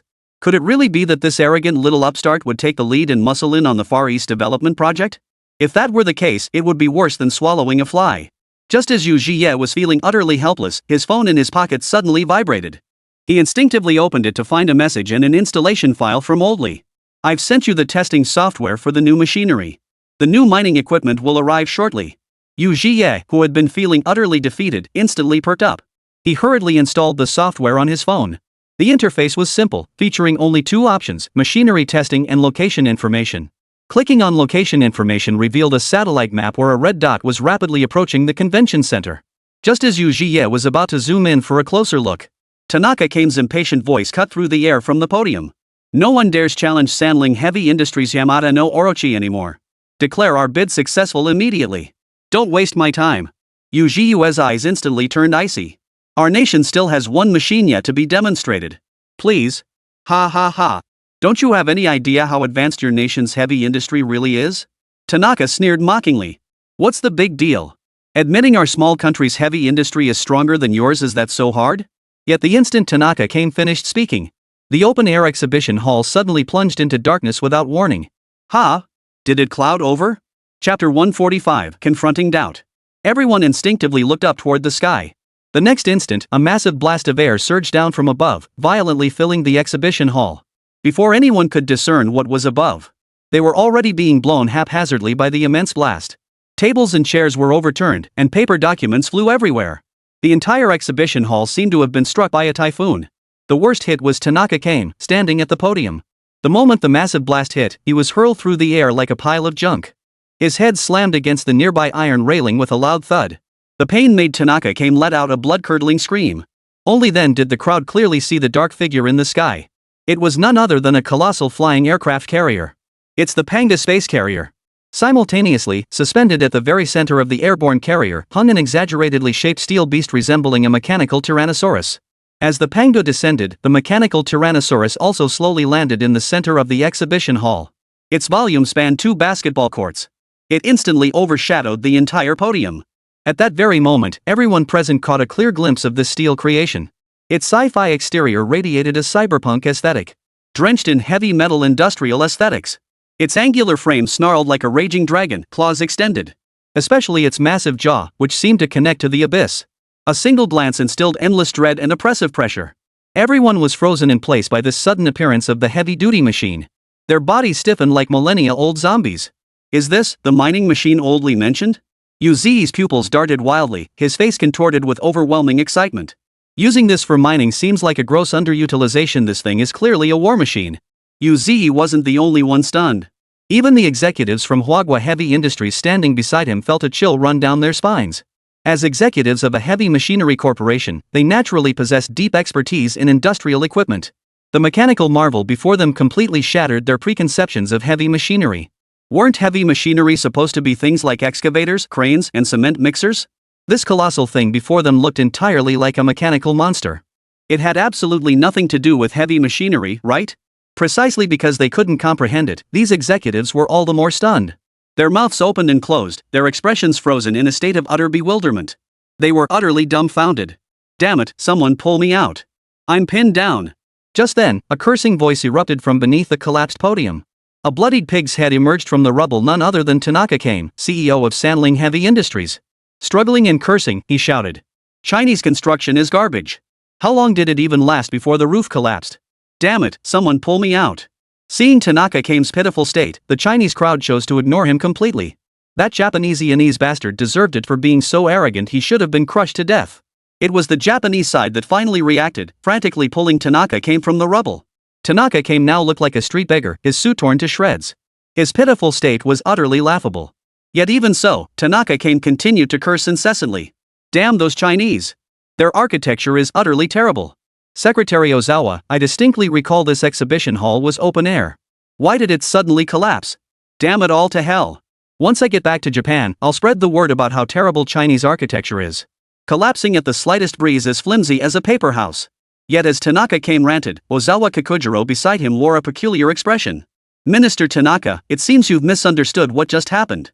You were trapped under the rubble not because the building collapsed. What? What do you mean? Why don't you turn around and see for yourself? Ozawa Kakujiro pointed behind Tanaka Kame. Tanaka Kame's brow instantly furrowed as he turned his head in the direction Ozawa Kakujiro indicated. The next second, a massive mechanical head loomed before him. The colossal head, as large as a heavy-duty truck, resembled a mechanical monster straight out of a sci-fi movie. It radiated a soul-crushing, terrifying sense of oppression. Holy crap, it's a monster. Tanaka Kame's heart lurched violently, and he stumbled backward several steps. But his foot caught on something, and he plopped down onto his butt. His eyes darted wildly, his hands trembling. He looked utterly terrified and pathetic. Laughter erupted around him instantly, everyone amused by Tanaka Kame's clownish appearance. At the same time, numerous reporters clicked away with their cameras, preparing to report on the incident later. Ozawa Kakujiro and several other men steeled themselves and reached out to help Tanaka Kame up. But Tanaka Kame's legs had gone completely numb, his entire body limp as a sack of potatoes. No matter how hard they pulled, they couldn't lift him. Kakujiro Ozawa was sweating profusely with frustration, cursing Tanaka Kame under his breath as a stupid pig. What an embarrassment in front of all these outsiders. After struggling for over 10 minutes, they finally managed to get Tanaka Kame into a seat. After gulping down a glass of water, Tanaka Kame's scattered mind gradually began to settle. Inside the bidding hall at that moment, everyone's gaze was utterly captivated by the colossal steel behemoth before them. They looked around cautiously, yet no one dared to approach. Holy moly, is this thing meant for mining? How did it end up looking like this? It looks like a mechanical monster. My heart's still pounding like crazy. This thing looks like it's something else. Japan's Yamada no Orochi wouldn't even be fit to polish its shoes. The murmurs of discussion swirled around him. When Tanaka Kame finally snapped back to reality, he was overwhelmed by a sense of utter humiliation. After all these years as CEO of Sanling Heavy Industries, this was the first time he'd ever felt such profound humiliation. Especially that moment when his legs went weak with fear. It felt like he'd been nailed to a pillar of shame. He couldn't pull himself out. "Secretary Ozawa, help me up." Tanaka came roared, his gaze coldly fixed on the silent, lurking steel colossus. "I'll see for myself what kind of junk this Iron Hulk really is." Tanaka Kane's voice carried, drawing the attention of many onlookers. He then pushed his way through the crowd with extreme rudeness, arriving before the Taotai. He proceeded to bang and knock on the Taotai. The Chinese representative immediately frowned at this extremely rude behavior. Yujiya, in particular, turned icy cold, ready to call security to drag Tanaka Kame away. But just then, he instinctively glanced at his phone screen. The screen was still frozen on the mechanical monitoring software sent by Oldley. The software had 2 buttons, the second was for location tracking, and the first was labeled mechanical test. As if compelled by some unseen force, he quietly pressed the mechanical test button. At that moment, Tanaka Kame remained completely unaware of what was about to unfold. After a burst of hammering, he suddenly turned his head with a look of contempt. He addressed the heads of the international heavy industry conglomerates. "I thought it was something impressive, but it's just a larger model. Everyone's been duped by the Chinese. This machine is fake." Chapter 146, Doubt and Humiliation. Seeing the puzzled looks on everyone's faces, Tanaka Kame immediately adopted an authoritative tone. "I just tapped the outer shell of this machine. By the echo, I can tell it's solid inside with not a single cavity." This massive thing is made entirely of solid steel. Do you really think that's possible?" Before the others could ponder the logic, Ozawa Kikujiro chimed in immediately. "Right on. Tanaka-san's analysis makes perfect sense. If this massive thing is entirely made of solid steel inside, its weight would be absurdly excessive. Using such machinery for mining would inevitably cause the ore layers to collapse. Therefore, this behemoth must be nothing but a useless showpiece. Compared to our Yamada no Orochi, it's utter junk." Ozawa Kikujiro's words sparked heated debate among the representatives of various nations. At first glance, his words seemed to hold some merit. As they turned their gaze toward the Taotai, their eyes held a mix of skepticism and envy. Yet the representative from China's delegation couldn't contain the blazing fury in his eyes. Tanaka Kame's blatant disdain at that moment made them want to slap him across the face. And Ozawa Kikujiro, with his smug, petty victory expression, made them want to beat him senseless. Yet Ozawa Kikujiro continued to speak sharply. "While China's military technology is advanced, that doesn't mean their civilian machinery is superior. After all, how could military technology possibly be applied to civilian use? Therefore, I conclude this piece of junk is nothing more than a model the Chinese brought to save face, a useless piece of junk that looks good but is useless." Yujiue, who had been testing the software on his phone, finally lost his composure. These damn Japanese bastards had the nerve to bully China right under their noses. Did they really think the Chinese were pushovers? With that thought, Yujiue pressed the test option labeled Autonomous Body Correction on the screen without hesitation. The instant he pressed it, a shrill, hair-raising alarm blared from the steel colossus. "Warning! Warning! Autonomous Body Correction Program activating. All non-essential personnel must immediately evacuate to a distance of 30 meters or more. Repeating, all non-essential personnel must immediately evacuate to a distance of 30 meters or more." The shrill sound instantly drained the color from everyone present. Legs stiffened instantly as they scrambled backward in panic. Hearts pounded wildly in their chests, as if they might explode at any moment. "Ha! So the Chinese still install voice systems on this kind of junk? Trash is trash. Don't think slapping on a couple of speakers makes it high-tech."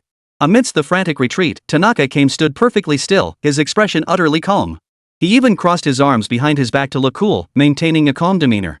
Ozawa Kikujiro stood beside him. Though his face was deathly pale, he stood firmly by his boss's side. After all this brown-nosing, he was confident he'd get a promotion and raise back at the office. At the thought, Ozawa's eyes lit up with excitement. What neither of them knew, however, as they stood with their backs to the machine, facing the crowd. Behind them, the colossal steel behemoth slowly rose from the ground. 2 crimson electronic eyes flashed brightly on the massive mechanical head. It radiated an oppressive aura that made one's hair stand on end. In that instant, the primordial beast awoke. The crowd, already retreating 30 meters away, their backs instantly drenched in cold sweat. They sprinted again, only halting when they reached the wall with nowhere left to run. Tanaka Kame and Ozawa Kikujiro instantly noticed the panic etched on everyone's faces. Combined with the mechanical hum approaching from behind and the faint tremors shaking the ground, a wave of unease washed over them, their limbs instantly turning cold. His heart leapt into his throat. Tanaka Kame forced himself to stay calm and whispered, "Ozawa, take a look behind us. Tell me everything you see." But Ozawa Kikujiro's face twisted into a grimace. He felt a chill run down the back of his neck. His sixth sense screamed that something utterly terrifying was unfolding behind them. Reporting to Tanaka-sama, I dare not look." Ozawa Kikujiro's legs shook like sieve flour, his entire face etched with unease. "Then let's not look. Let's run. Damn it, you useless fool." Tanaka came cursed immediately. You're coming with me. We're looking together. Tanaka came issued the order, and Ozawa Kikujiro had no choice but to steel himself and slowly turn around. But the instant he turned, less than half a meter away from them, a massive mechanical head hovered directly before them. As massive as a heavy-duty truck. Covered in heavy industrial-style mechanical structures. Especially those crimson electronic eyes like the death god gazing from the abyss, radiating an utterly terrifying, deathly pressure. The model had come to life. And it was staring right at them. Tanaka felt as if his head had exploded. Hair stood on end like steel needles piercing his skin, causing sharp pain. But what filled him with even deeper despair was this. The steel colossus's closed head was rapidly opening. The next instant, a massive, drill-studded maw loomed before him. Like the abyssal maw of a prehistoric monster, it radiated an unparalleled aura of savagery.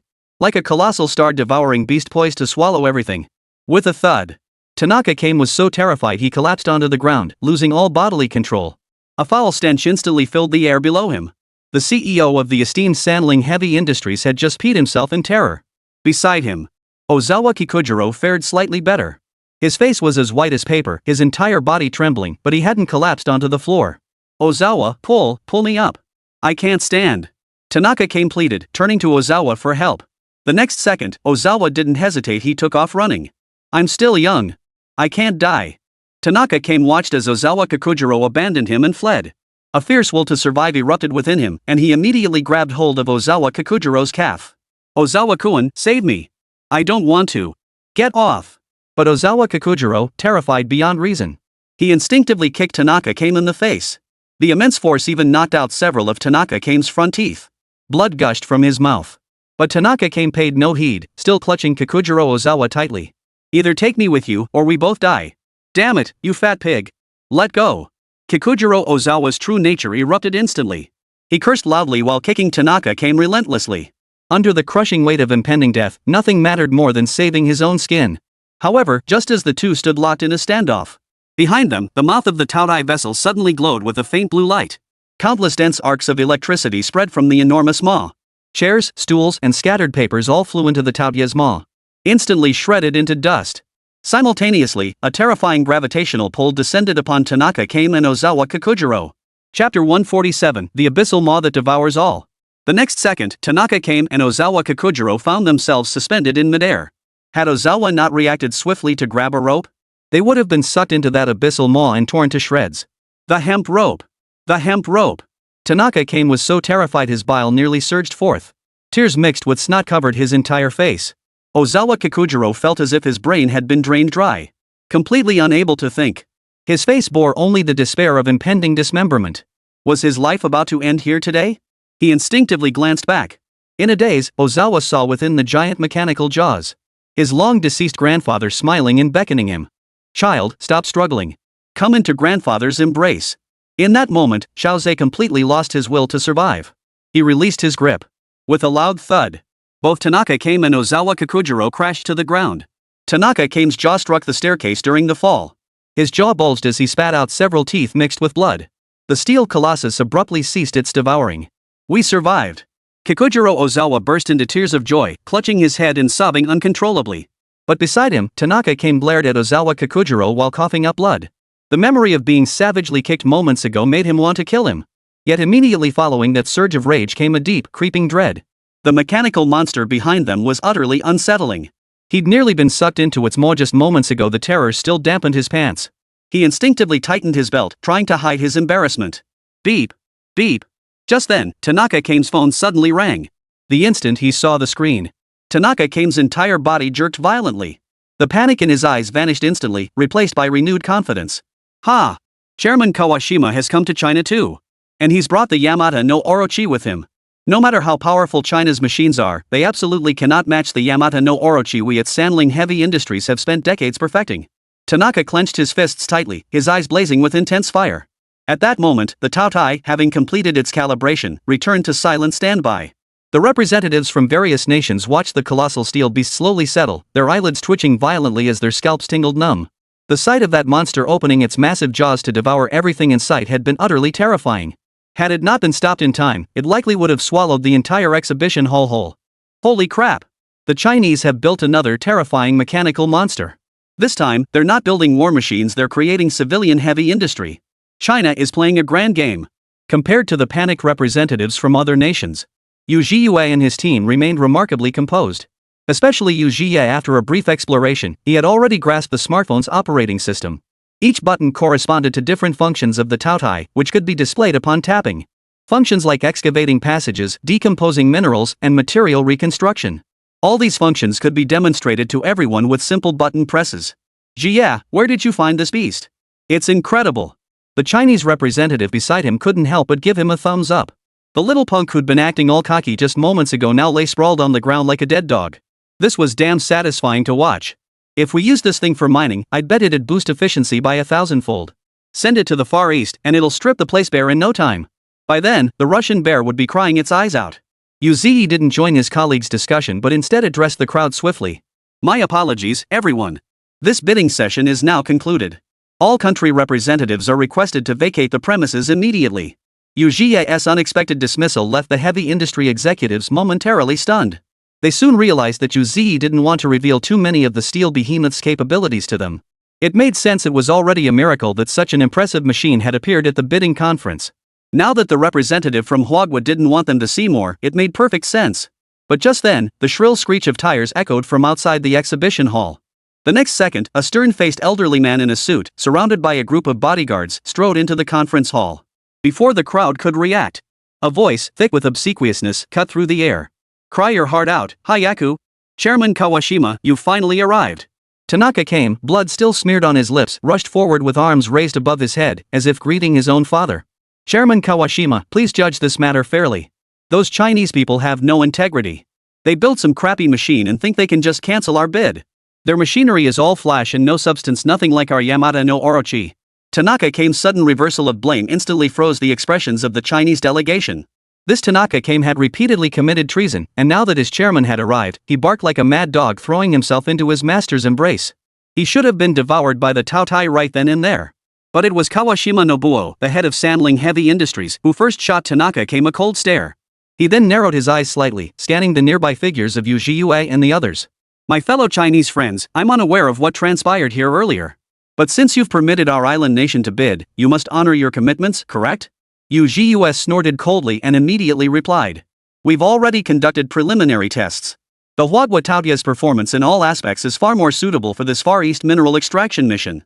It's not that we're breaking our promise, but your so-called Yamada no Orochi simply can't compare to ours. Yu Zhiyue's tone was stern, showing no sign of backing down. In an instant, the atmosphere froze to a standstill. The next second, however, Kawashima Nobuo suddenly changed his expression and burst into laughter. Since you believe Huagua's machinery surpasses ours, why not settle this with a practical comparison? A flash of coldness flickered in Kawashima Nobuo's eyes before he continued. For this bid, we've even shipped the entire Yamada no Orochi over. So, care to take us on? A provocative smile curled the corners of Kawashima Nobuo's mouth. Beside him, Tanaka came strutted about like a peacock, his posture brimming with arrogance. Yu Zhiyue's temper flared up instantly. Fine. Let's see if your Yamada no Orochi is mightier than our Taotai. At the same moment, Xiang Yu, who was resting aboard the Pangu, received Yu Zhiyue's message. Little Day wants to challenge the Taotai? Xiang Yu flexed his arm joint slightly. This should be fun. Chapter 148, The Wild Taotai. As a heavy-duty truck rolled into the exhibition area, Tanaka came immediately rushed over excitedly, then impatiently urged the workers to open the container. A rather massive excavator appeared before the crowd. This excavator was roughly the size of a basketball court, with 8 massive mechanical arms folded together. It was none other than the Yamada no Orochi, as mentioned by Little Days. As Tanaka came saw everyone emerge from the exhibition hall, he immediately boasted with pride. Our Sandling Heavy Industries Yamada no Orochi may only be the size of a basketball court, but every single component is designed with extreme precision. Compare that to China's mechanical monster so huge it can barely drill or move. It's all show and no substance. Hearing Tanaka's words, the representatives from various nations immediately began murmuring among themselves. Kawashima Nobuo, standing nearby, nodded with satisfaction. Tanaka-kun, you've done well this time. Once we return, I will definitely. Kawashima Nobuo's voice abruptly cut off. A massive shadow suddenly engulfed the sky. The next instant, the colossal steel behemoth was lifted entirely by the Pangu and carried slowly toward them. Gazing at the oppressive black mechanical entity, Tanaka came instinctively shuddered.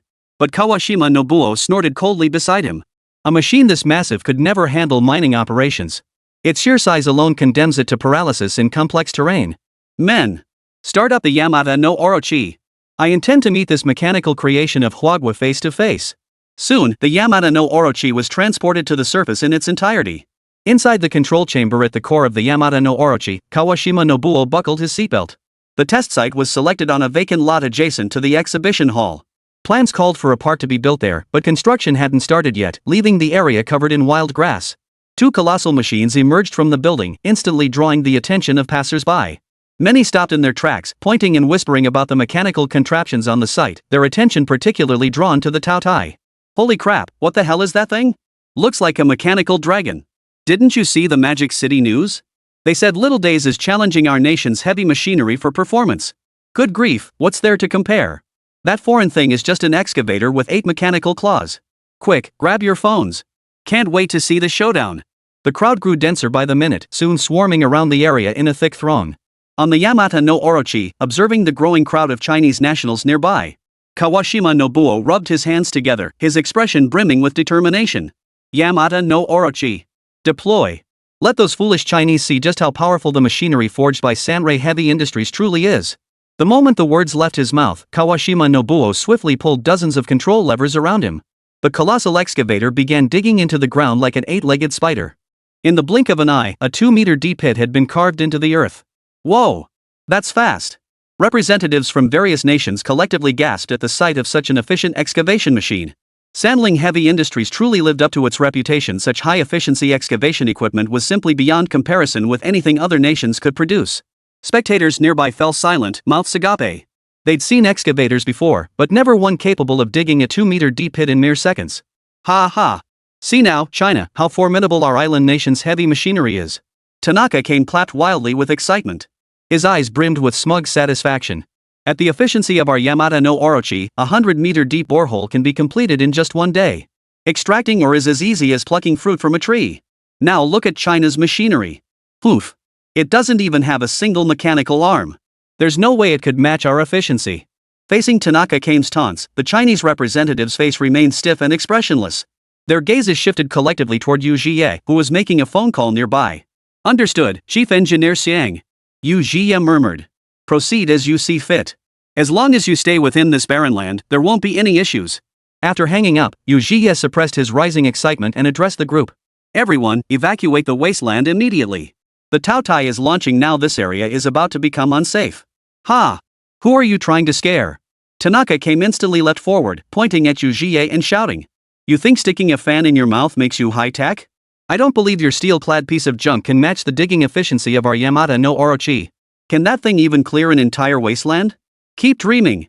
Faced with Tanaka-Kane's arrogance, Yu Jie couldn't be bothered to explain. He immediately ordered the evacuation of the crowd. The Chinese personnel received the order and withdrew from the wasteland. Yet a few reckless foreign group leaders remained by Tanaka-Kane's side. They intended to investigate further. Yu Jie made no attempt to dissuade these reckless souls. Instead, he hurriedly made his way toward the outskirts of the wasteland. Beep! Beep! Just then, Yu Jie's phone rang. He glanced at it instinctively, only to see a red alert flashing repeatedly on the screen. The Taotai is activating its rampage devouring mode. Evacuate immediately. Evacuate immediately. Yu Jie felt a sudden chill run down his spine, instinctively sensing an overwhelming sense of danger. He immediately shouted at the people walking slowly. Everyone pick up the pace. Hurry! Hurry! Startled by Yu Jie's roar, the crowd immediately broke into a run. But in the next instant, the pebbles on the ground suddenly began to jump. Simultaneously, they felt the ground vibrate intensely. Instinctively, they glanced backward. There, in the center of the wasteland, the once dormant Taotai had awakened. Though its massive mechanical body remained stationary, an eerie dust cloud dozens of meters high rose around it. Shrouded in the dust, the group could only make out the Taotia's silhouette. The next instant, that shadow burrowed into the earth like a pangolin. That was a colossal body, easily the size of 2 basketball courts. It had buried itself underground within mere seconds. Though the crowd could only see a blurred silhouette, they were profoundly shaken. The upper jaw slammed violently against the lower jaw. Their minds went blank. Yet soon, the crowd was jolted back to reality. The ground tremors grew increasingly frequent, as if a raging beast were rampaging beneath their feet. A chill ran down their spines. What's happening? Could it be an earthquake? Kawashima Nobuo, who was piloting the Yamata no Orochi with great effort, suddenly felt his entire body shaking violently. He instinctively scanned his surroundings. Not far from the Yamata no Orochi, a bottomless, colossal hole had suddenly appeared out of thin air. Kawashima Nobuo's eyes bulged instantly, his expression contorting. What the hell? Where did this hole come from? This isn't scientific. The next instant, the ground beneath the Yamata no Orochi shattered like a soda cracker. Yamata no Orochi plummeted downward at a speed visible to the naked eye. Chapter 149, Test complete, Departure for the Far East. The football field-sized area was now rapidly crumbling and fracturing at a visible pace. The cracks spread relentlessly, as if possessed by a life of their own. Wherever they passed, they devoured all matter on the surface. Kawashima Nobuo pushed the vehicle to its limits, attempting to escape the quake zone. Yet after only a few steps, the ground beneath the tracks collapsed completely. The Yamata no Orochi now resembled a drowned dog, plummeting into the pitch-black abyss. Why? Kawashima Nobuo let out a heart-wrenching scream of despair. Yet the sound was quickly muffled by falling debris, vanishing without a trace. Not far away, Tanaka came and the others witnessed the Yamata no Orochi vanish before their eyes. They all froze in place. Especially the heads of the foreign consortiums. They were kicking themselves. They wanted to slap themselves silly. Why did they have to be so reckless and stay put? Wouldn't it have been better to heed the Chinese representative's warning and evacuate early? But no matter how much they regretted it now, it was already too late. Damn it! Damn those Hwagwa people! Whatever you're doing, stop it immediately! Tanaka Kane's inner panic reached its peak. He tried to vent it all through his furious roar. Yet faced with Tanaka Kane's furious roar, Yuji and the others merely watched coldly. Just moments ago, he was so arrogant. Why isn't he so cocky now? A cold smile curled at the corner of Yuji's lips. Earlier, he'd been cautious enough to record the entire warning sequence. It was their own fault for not leaving. Even if they died, they couldn't blame China. Tanaka Kane's vocal cords were torn to shreds, yet he couldn't stop the ground from collapsing. A wave of helplessness instantly engulfed his heart. The corporate executives beside him wore expressions of utter despair. A few attempted to flee into the distance, but the spiderweb-like cracks completely sealed off their escape routes. They could only watch helplessly as the fissures rapidly spread beneath their feet. The next second, the barren land's surface collapsed completely, rapidly fracturing into a massive crater. Not far from the pit, onlookers who had gathered to watch the spectacle. At that moment, they all froze in place, dumbstruck. Their heads buzzed like they'd been struck by a blunt object, their minds completely frozen. Holy! Collapse? A landslide? It's not a landslide. This is an earthquake. Yeah, right. Like an earthquake could be confined to a soccer field. This was definitely caused by that machine over there. Look down in that pit. There's a moving shadow. The ground collapsed into a massive pit, instantly kicking up a cloud of dust. Yet amidst the dust at the pit's bottom, a massive lizard-like figure suddenly emerged. The shadow, spanning 2 basketball courts in size, moved through the pit, shattering rocks and soil along its path. It felt like some subterranean beast was recklessly carving out its lair. Passers-by snapped out of their shock. They immediately pointed and gestured toward the dark figure beneath the pit. They frantically debated what on earth it could be. How could it create such a massive pit in such a short time? At that moment, Yuji stood speechless, his eyes blazing with intense light. He knew this mechanical earth dragon was designed by Chief Engineer Xiang. Specifically engineered for mining mineral resources. To create such a massive crater in just over 10 seconds. It was unimaginable how monstrously efficient it would be if applied to resource mining. As the dust settled, the mechanical dragon revealed its monstrous form within the colossal pit. The Taotai super mining machine. The next moment, thunderous applause erupted from above the pit.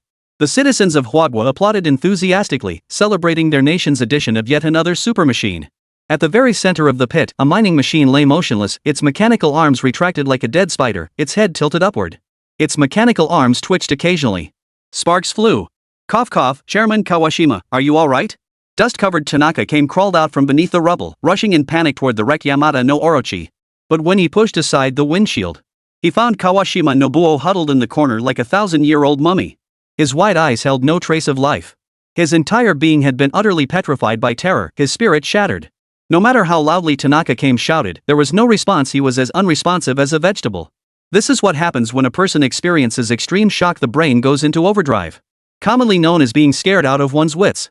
The foreign manager beside him stated coldly. Damn Tanaka damn Sanling Heavy Industries. You nearly got us killed. Even a fool could see Chinese machinery wouldn't be weak. Hell, you've ruined me. Once I'm back in my country, I'll sever all ties with Sanling Heavy Industries. Bunch of trash. Daring to challenge China's authority? Your group has no reason to exist anymore. The crater created by the Taotai shockwave was only about 10 meters deep. With soil cushioning their fall, the foreign executives were injured but survived. Yet they didn't direct their fury at China. After all, the Chinese they'd provoked were not to be trifled with.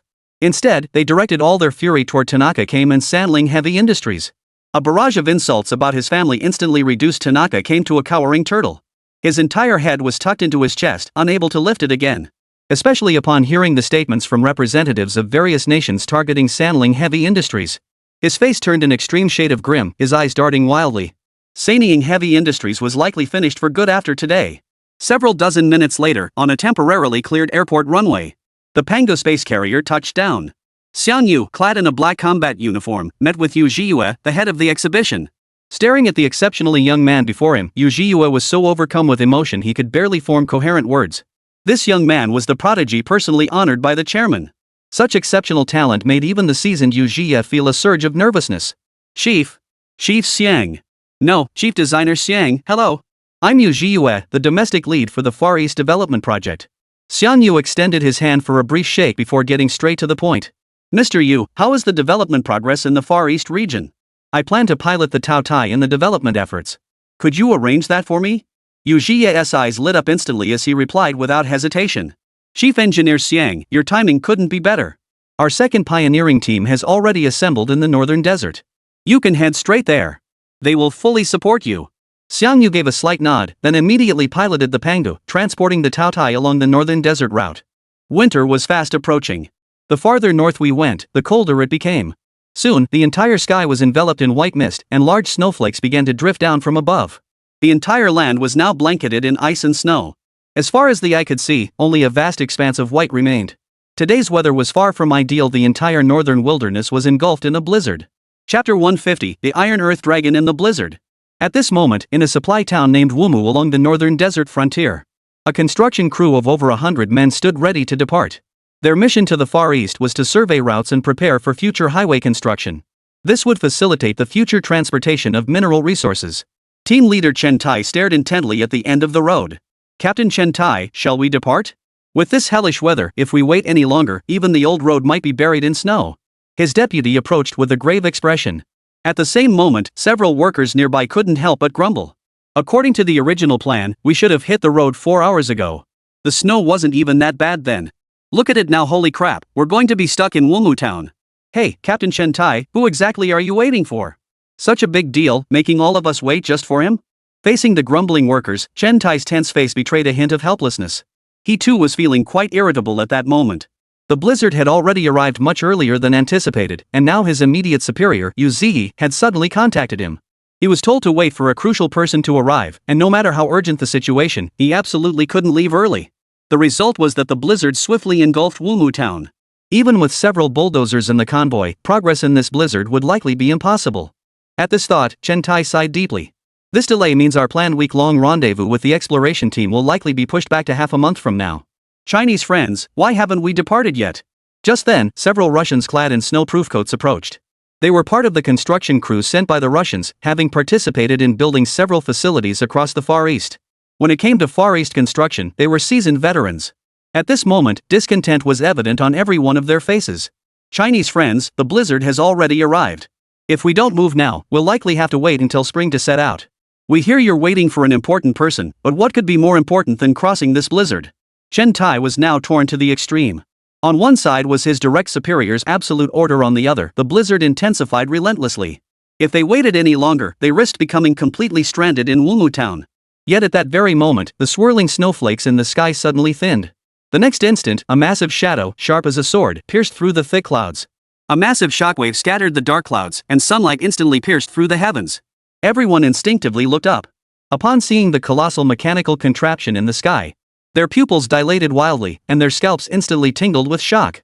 The TianGou-class space carrier abruptly materialized before their eyes. Simultaneously, suspended atop the Pango's chassis, hovered an exaggeratedly shaped steel colossus. Before anyone could process what this colossal steel behemoth was, the colossus began plummeting straight downward. Simultaneously, the TianGou-class space carrier rapidly elevated its hull. It eventually vanished into the blizzard. However, none of them noticed this. All their attention was now focused on the steel colossus. This thing was as big as 2 basketball courts, plunging from 700 or 800 meters without any cushioning. The sheer force of its impact was unimaginable. At that moment, everyone, including Chen Tai, watched the steel colossus descending from the sky with unease. The workers from the Russian construction crew nearby wore expressions of sheer terror. They instinctively began to flee toward the distance. But just then, the crimson pupils of the previously motionless steel colossus suddenly lit up. Simultaneously, every mechanical component throughout its body began to activate. 6 mechanical tracks unfolded downward, transforming into 6 semi-tracked mechanical legs. The next second, a visible shockwave erupted from the steel colossus's abdomen, rapidly decelerating its descent. 3 seconds later, accompanied by a dull thud, the colossus landed steadily on the ground. The expected violent tremors never materialized, and not even the snow was significantly disturbed. Instead, many people, having tensed their legs excessively, instantly relaxed and fell backward onto the ground. What the hell is this thing? Looks like it was shipped over by the Pango aircraft carrier. Holy crap, what the hell is this thing even for? Damn it, the captain said we were waiting for something. Could it be this thing? All eyes instinctively turned toward Chen Tai. Chen Tai himself was momentarily dumbfounded, his heart pounding wildly against his chest. He suddenly recalled Yu Jie mentioning a big guy was coming. He'd misinterpreted it as some important figure. Turns out it really was a big thing. And a steel-forged one at that. Before the crowd could recover from their shock, the cockpit on the back of the steel colossus automatically opened. The next instant, a tall, slender figure leapt gracefully from the steel colossus. Hello, everyone. My name is Xiang Yu. I'm here to assist you. This machine is called the Tao Tai. It will handle the subsequent road construction plan. Xiang Yu? The group exchanged bewildered glances. Xiang Yu. Chief Engineer Xiang? The next instant, everyone's mind snapped into focus as they instantly recalled that name. Wasn't Xiang Yu the distinguished figure of Huagua who had been awarded a medal by the president during the recent military parade? And this young man standing before them was none other than that very person. The construction crew had never encountered such a high-ranking figure before. They instantly fell silent, their demeanor turning stiff and cautious. Though Chen Tai felt his own nerves tightening, he steeled himself and stepped forward. Chief Engineer Xiang? Chief Engineer Xiang?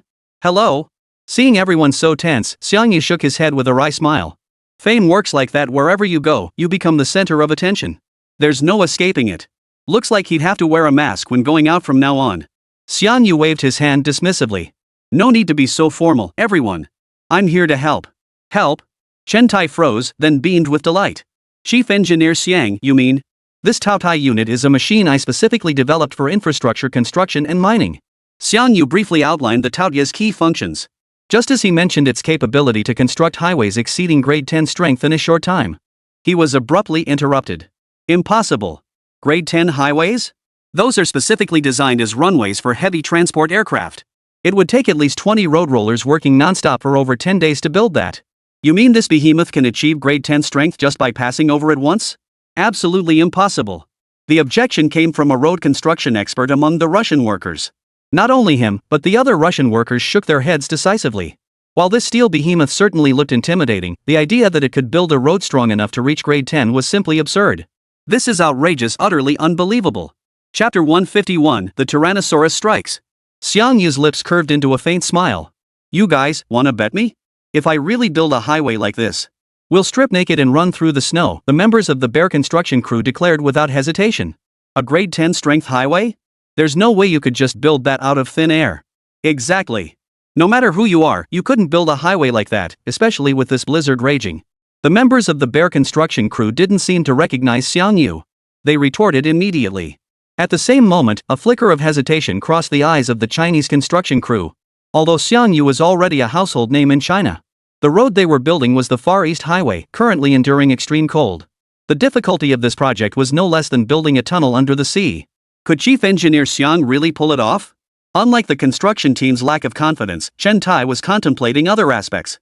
If Chief Engineer Xiang truly succeeded in building a highway connecting the northern desert to the Far East, it would mean this transportation route would soon begin delivering vast quantities of mineral resources to Huagua. Especially now, with the Bear making partial concessions. The vast gold deposits in the Far East would provide an immense boost to China's infrastructure development. Moreover, once the highway is operational, constructing railways along its route would merely be a matter of time. If they could actually complete this highway, it would be nothing short of incredible. At this thought, Chen Tai's heart pounded wildly, beyond his control. His gaze towards Xiang Yu burned with fervor. Since none of you believe it, let's get started right now. A smile curved across Xiang Yu's handsome face. A fierce wind swept through, yet it couldn't budge him an inch. Under the watchful eyes of the crowd, Xiang Yu leapt onto the Tao Tai. As this steel colossus roared to life, the once quiet earth suddenly began to shake violently. Earthquake! Everyone's pupils contracted sharply, instinctively trying to flee in all directions. But Chen Tai shouted, "Everyone, don't panic. It's not an earthquake. It's Chief Engineer Xiang's Tao Tai." The Tao Tai? All eyes instantly locked onto the colossal steel behemoth battling the blizzard, their gazes as piercing as laser beams. Snowflakes swirling around the Tao Tai seemed to be drawn by a magnetic field. All shattered into finer ice crystals at a certain height. Simultaneously, a vast circular clearing nearly 30 meters in radius appeared around the Tao Tai. Snowflakes and ice crystals vaporized instantly upon entering this zone. The Earth's surface was exposed once more, and simultaneously, the soil began to writhe violently as if possessed by a living force. If one looked closely at that moment, they could see the entire soil layer undergoing a subtle tremor, as delicate as the wing of a cicada. As the tremors persisted, the ground within a 60-meter radius rapidly contracted and rose at a visible pace. Surrounding soil rapidly converged toward the center under some force. It violently compressed the land within a 20-meter radius. Before anyone could react. The next second, a deafening alarm blared from the Tao Tai. "Warning! Warning! The Taoyu's matter reconstruction system is activating. All non-essential personnel must evacuate immediately." Repeating. All non-essential personnel must evacuate immediately. Inside the Taoyu's cockpit at that moment, a virtual projection of this colossal steel behemoth materialized before Xiang Yu. As the matter reconstruction engine activated, the projection's originally blue belly rapidly turned crimson. Wave-like ripples spread outward from its belly toward the ground below. Simultaneously, within the rock strata dozens of meters below the Tao Tai, under the influence of gravitational waves, the rock layers shifted as if affected by tectonic movements. It violently compressed and solidified. Shockwaves pierced the rock, forcing countless fine particles to fill cavities and fissures. Then came more compression and collision, as if an invisible giant hand were crushing them together. This method of compacting Earth was infinitely more advanced than using cranes. In mere seconds, the ground in this area hardened to an extraordinary degree. Xiang Yu wasted no time, steering the Tao Tai toward Siberia. The Tao Tai operated at full power, thoroughly compacting every layer of soil in its wake. The blizzard raged on. Only after the Tao Tai had driven several hundred meters away did the workers at the site finally react. "Holy cow, Chief Engineer Xiang's Tao Tai really can build its own road. This road is at least 30 meters wide. 3 heavy trucks could drive side by side with no problem. Chief Engineer Xiang never disappoints, he always plays his trump card." The Huagua workers buzzed with excitement, staring in awe at the solid, still steaming surface before them. But just then, several burly men from the Russian construction crew appeared, hurrying toward the compacted ground with pickaxes in hand. As they walked, they muttered to themselves. "Impossible. Absolutely impossible. Building a highway in such a short time? Even sci-fi movies wouldn't dare to film something like this. This ground can't possibly meet highway strength standards." With this conviction, the burly Russian men stood upon the compacted earth. They spat into their hands, then swung their pickaxes down with all their might. A loud clang echoed. The wooden handle of the pickaxe snapped clean in two. The pickaxe head flew skyward, vanishing in an instant into the blizzard. The bear-like men froze in shock. "This is brand new equipment we just bought, and it just snapped like that." The stubborn bear men brought out a rechargeable electric pickaxe and began stabbing furiously at the ground. But then came a sharp crack. The drill bit snapped clean off. The bear man was utterly dumbfounded. Wasn't this highway rated for level 10? If even the drill bit couldn't make a dent, that meant it far exceeded level 10 strength. If someone claimed it was grade 100, people would believe it. Just as the bear men stood frozen in place, utterly bewildered, a fierce cold wind suddenly howled past. Simultaneously, dust particles on the ground were swept away, revealing the true surface beneath. The entire surface appeared jet black, like obsidian. Unlike the matte texture of asphalt roads, the road beneath their feet now resembled a massive black crystal. Solid and profound, its surface was dotted with countless tiny protrusions, granting it exceptional friction properties. Seeing this surface, which resembled a work of art, the bear man's mind felt as though it had been shattered by a colossal iron hammer. Their very souls seemed to fly from their bodies. The black crystal surface stretched endlessly before them, vanishing into the blizzard at its farthest edge. Like a black river flowing into a silent world. Mysterious and magnificent. Holy crap, this is beautiful. This highway is absolutely stunning. The Chinese are incredible. I can't believe this is actually a highway. What are you holding me back for? I'm going to keep my promise, I'm going streaking. Faced with his bear-like comrades' hysterical howls and even the act of undressing, Chen Tai and the others tried to dissuade him helplessly, yet they were deeply shaken. Chapter 152, Black Snake of the Snowfields. The obsidian highway before them seemed nothing short of a miracle. As far as the eye could see, it bore no resemblance to anything modern technology could possibly construct. To uncover the secrets of its construction, many workers simply lay flat on the road surface. The ground still held residual warmth, causing snowflakes to melt instantly upon contact. Yet the road showed not the slightest hint of slipperiness. This road clearly resembled obsidian, slightly translucent. Yet it was slip-resistant? It was utterly unbelievable. Many workers, skeptical, even tried to slide a bit. The result? They'd exert force only to be thrown flat on their backs by inertia. Damn, this road is seriously impressive. The friction is off the charts. No wonder its chief engineer Xiang's work, it's insane. If this highway were built all the way to the Far East, I wouldn't believe it. Just as everyone was buzzing with discussion, Chen Tai suddenly shouted. Everyone, stop studying the new road. Get back to the convoy and start driving. We need to keep up with Chief Engineer Xiang. Only after Chen Tai's reminder did everyone realize that the colossal figure of the Tao Tai had already vanished at the end of the obsidian highway. Feather-like snowflakes fell onto the black road, instantly melting into pools of liquid. We must catch up to the Tao Tai before the snow water freezes. Construction team, depart immediately. As Chen Tai issued the command, dozens of various machines rolled majestically onto the obsidian highway. The construction team's machinery had undergone special modifications, granting it strong resistance to extreme cold. They rarely stalled due to low temperatures. As one vehicle after another joined the highway, the construction team officially set out for the Far East. Heavy snowflakes still swirled through the sky, accompanied by howling winds. Looking around, visibility was frighteningly low. Only a vast expanse of white stretched between heaven and earth. Yet even in this snowbound mountain environment, the Far East construction team pressed steadily forward. The black asphalt beneath their wheels continuously evaporated moisture. No matter how many snowflakes fell, they melted completely in mere moments. If a drone were filming from above at that moment, it would capture this scene. Across the vast, snow-covered white plain, a black snake advanced in a straight line. No matter how fiercely the blizzard raged, the black snake extended at a visible pace. The head of this black serpent was, of course, the Tao Tai, piloted by Xiang Yu. Inside the Tao Tai, Xiang Yu scanned the terrain ahead while keeping a constant eye on the convoy behind. Keep speeds below 30 yards and ensure all vehicles stay on the highway. Don't get too close. The newly formed road will continue emitting heat for a long time, so the surface won't freeze over anytime soon. The matter reconfiguration machine aboard the Tao Tai operated on the principle of combining high-frequency vibrations with gravitational waves. This causes a specific volume of rock layers to undergo fusion and compression at the microscopic level. This process releases massive amounts of heat into the surrounding area. Enough to melt existing snow cover. 3 hours later, at the Bear's border outpost, a patrol of Bear soldiers trudged through the blizzard. Despite thick leather garments, their faces were frozen crimson. They clutched their weapons tightly to their chests, fearing the biting wind might steal their warmth in an instant. When the hell is this damn weather going to end? I'm freezing to death.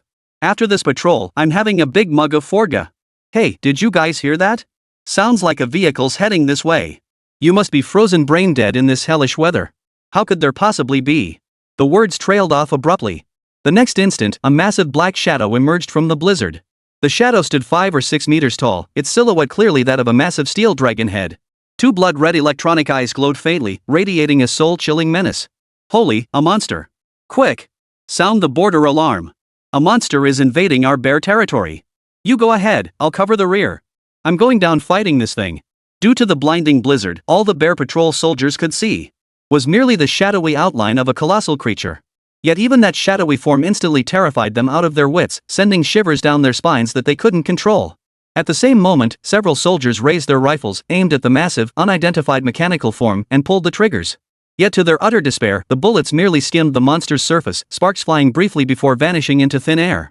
Just as the Russian soldiers were overcome with despair, the gloomy sky suddenly brightened as dozens of vehicle headlights illuminated the scene from behind the colossal figure. Immediately, dozens of figures surged forward. The Russian soldier in the lead waved his arms frantically and shouted, "Cease fire! Everyone, cease fire! We're from the Chinese construction team. This giant thing is Chinese construction machinery." The Russian soldiers, who had already braced themselves for a desperate last stand, were instantly stunned. Their eyes widened to the point of bulging, their faces frozen in a mask-like expression. When all seemed lost, hope appeared. When all seemed lost. This massive machine is made in Huagua? Our brothers in China have developed something new. The soldiers looked utterly bewildered, their eyes filled with astonishment. The Russian construction crew quickly produced their credentials. Brothers, take a look. This document is personally authorized by our emperor. You know our brothers from Huagua promised to develop the Far East together with us bears. The soldiers took the documents and examined them for a long while before finally confirming the group's identities. The gun barrels slowly lowered. At the same time, several soldiers instinctively moved closer to examine this colossal steel behemoth. Its body resembled a land dragon, claws and fangs bared. It looked absolutely terrifying. This thing could actually be used to build roads? Unbelievable. Just then, Shentai strode over and explained the situation. We plan to rest here at your outpost and continue our advance once the blizzard weakens. Welcome, everyone. The bear soldier relaxed completely, his face filled with reverence. You may rest here. If you need the outpost's heating facilities, we can provide them. Soon, amid the warm welcome of the bear soldiers, the convoy settled beside the outpost. As dusk approached, the group decided to spend the night at the outpost to avoid any unforeseen incidents. The night passed without incident. The next morning dawned clear and bright. As Chen Tai and the others emerged from their tents, they gazed out to find the world blanketed in snow. Yet amidst this vast expanse of white, a young man clad in black combat fatigues stood alone. Like a single dot amidst vast expanses of blank space in an inkwash painting. Whether it was the Huagua construction crew or the bear soldiers, all eyes were fixed on the young man at that moment. As a gentle breeze swept by, the snow beneath Xianyu's feet collapsed with a thunderous roar. The next instant, a monstrous steel colossus loomed menacingly at his feet. The scene before them was so overwhelming that everyone instinctively held their breath. Chapter 153, The Beast Conqueror. If the Taotia's imposing presence stemmed from its sheer size and monstrous exterior, then Xianyu, standing atop the Taotai now, was a human beast tamer who had conquered the colossal beast. A colossal mechanical beast, yet it willingly submitted beneath his feet. Witnessing this scene, the crowd felt their blood boil. A powerful sense of admiration surged through them. Truly worthy of the title Chief Engineer Xiang. A man like a god. Just as everyone was immersed in the visual impact of the beast tamer, the protagonist of the scene, Xiangyu, slowly turned around, his expression turning serious. I just received word that the Far East exploration team is trapped by heavy snow in a remote mountain range. I intend to proceed ahead. Everyone, simply follow my footsteps to catch up. Chen Tai paused in surprise. The exploration team is trapped? Chief Engineer Xiang, should our construction team accompany you? We could watch each other's backs. Xiangyu shook his head slightly. That would be too slow. I fear unforeseen circumstances may arise. Xiangyu held full command over the construction team. Even Chen Tai couldn't oppose his decisions. With intense vibrations rumbling beneath their feet, the Taotai set off. Simultaneously, along its path, the obsidian highway rapidly materialized. Snow layers melted away as the land, influenced by gravitational waves, visibly contracted at a rapid pace, eventually coalescing into a layer of black crystalline material. The group watched as the Taotai drove off into the distance. But Chen Tai's deputy beside him couldn't help but voice his suspicion. Is Chief Engineer Xiang planning to build the highway while providing support? At this pace, it'll take at least a week to reach them. We might as well let our snowplows lead the way, that'd be faster. The deputy's words prompted the others to nod in agreement. After all, the Taotia's current speed wasn't impressive, barely faster than an electric vehicle at best. The exploration team was still a considerable distance away. At their current pace, reaching them felt like it would take forever. But just as the discussion was heating up, clank, clank, clank, a series of spine-chilling mechanical sounds suddenly echoed from the distance. Instinctively, they turned toward the source of the sound. They witnessed the Taotai, now receding into the distance, rapidly transforming its entire hull like a transformer. Its compact frame expanded outward. Its rigid frame unfolded section by section, becoming as flexible as an animal's spine. Most astonishing of all were its tracks. 6 massive mechanical legs simultaneously extended from the inner edges of the tracks. The 6 mechanical legs exerted force with a sudden surge, instantly lifting the entire body nearly 3 meters off the ground. If the previous Taotai had been a dragon-like locomotive, then the current Taotai had transformed into a mechanical tyrannosaurus crouching on the ground. Unlike the humanoid posture of the candle dragon, the Taotia's entire body resembled a lizard pressed flat against the ground. Its massive mechanical dragon head swept the surroundings, its sinister gaze unsettling to behold even for a moment. Holy! The Taotia can transform too! From a motorcycle to a mechanical lizard? Holy! What the hell is this steel behemoth up to? Amidst the stunned gazes of everyone present, transparent ripples suddenly radiated outward from the Taotia's belly. Like some kind of sonic wave, it surged relentlessly toward the ground. As the ripples spread, the ground visibly compressed and solidified, eventually transforming into a smooth, obsidian-like surface. What was astonishing was that this entire process did not take long at all. Instead, it lasted only a few seconds. It was far faster than the speed at which the obsidian highway had been created earlier. Before anyone could react, the Taotai sped away at breakneck speed. Beneath it, the obsidian highway rapidly extended outward.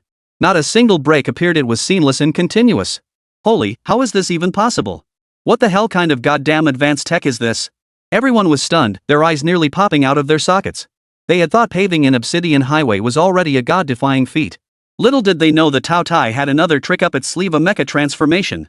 Under everyone's gaze, the Taotai swiftly vanished from sight.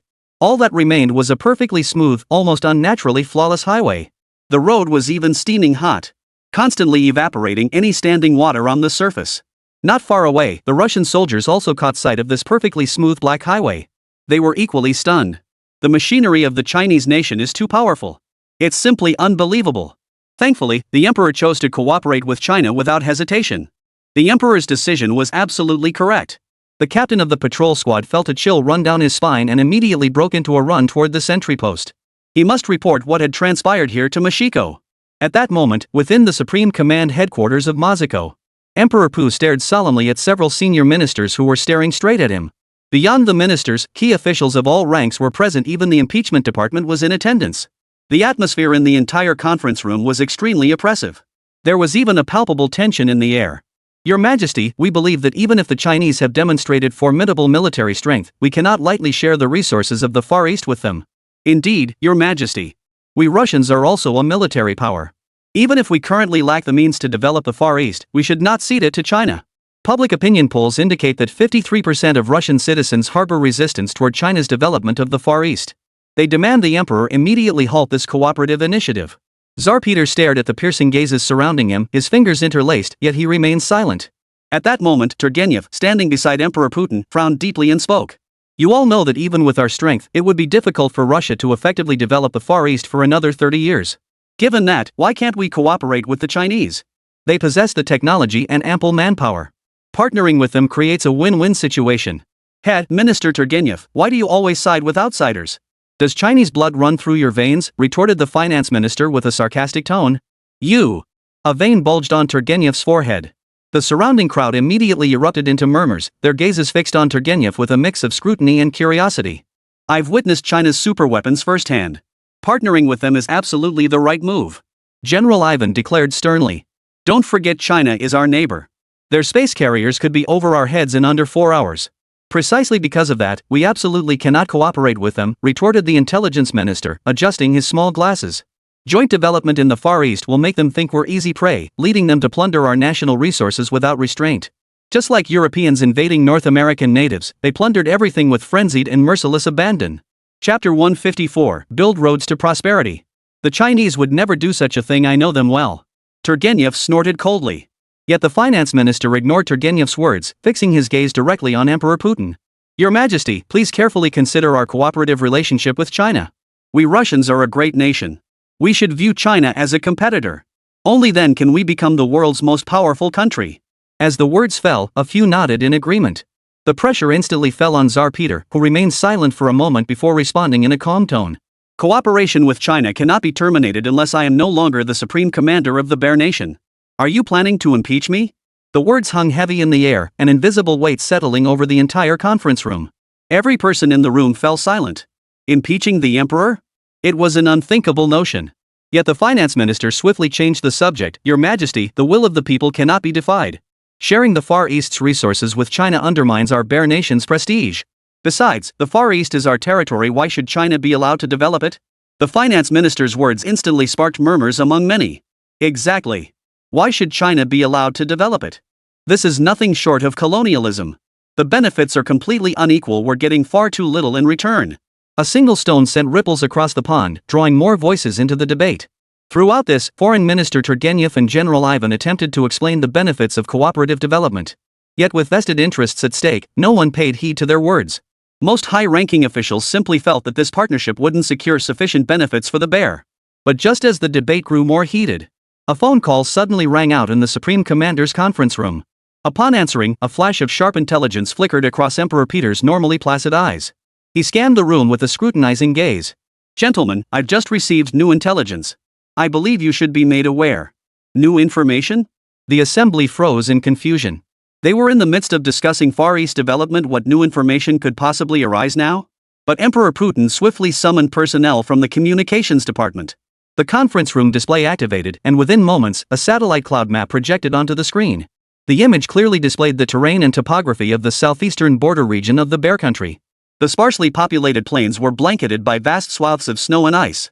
Everyone stared at the satellite imagery, exchanging puzzled glances, unsure why the emperor was displaying this map.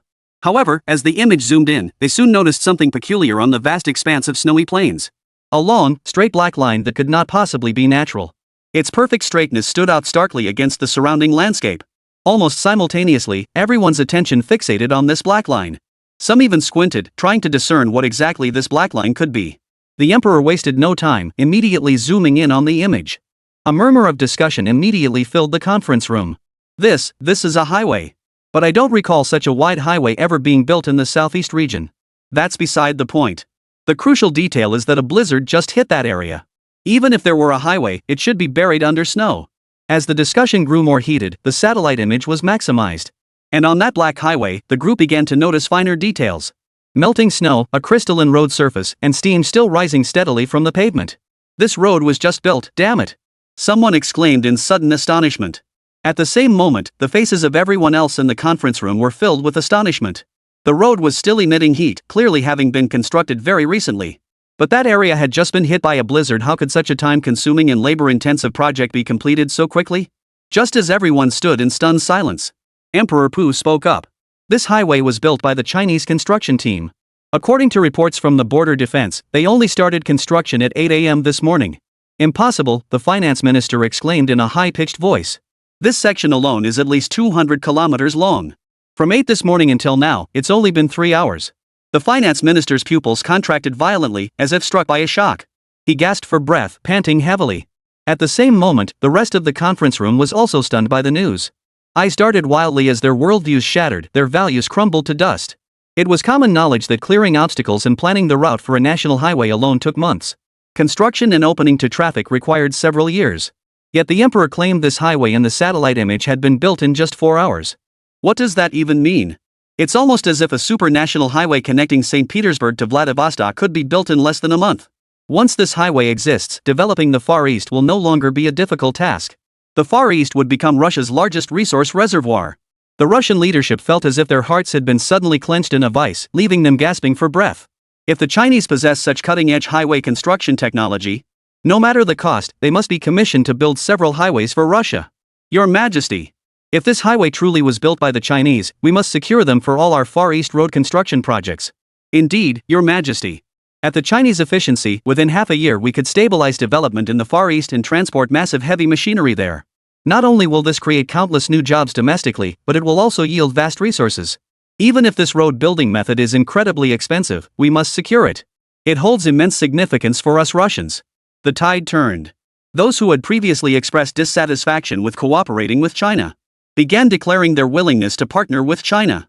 To get rich, build roads first. China possesses such efficient road building methods. Cooperating with them is an opportunity for immense wealth. The finance minister and intelligence minister, who had been staunch opponents, now hung their heads in silence, their faces betraying utter humiliation. The emperor's gaze swept over the two, his mind as clear as a mirror. So now, surely no one questions my decision anymore? Your Majesty, your decision is absolutely correct. The benefits of cooperating with the Chinese are immeasurable. Every head in the conference room nodded in agreement, not a single voice of dissent remaining. Emperor Pu nodded slightly. Very well. Minister of Resources, please contact the Chinese side immediately. Transfer all contracts for the Far East highway construction to China. Simultaneously. Calm domestic sentiment and publicize the fact that Huawei is building roads for us. I expect both our Russian leadership and the Russian people to maintain a friendly and benevolent attitude toward China. China is our most steadfast ally and partner. Chapter 155, The Great Pioneers of Exploration. The moment Emperor Putin issued his command, his subordinates swiftly carried it out.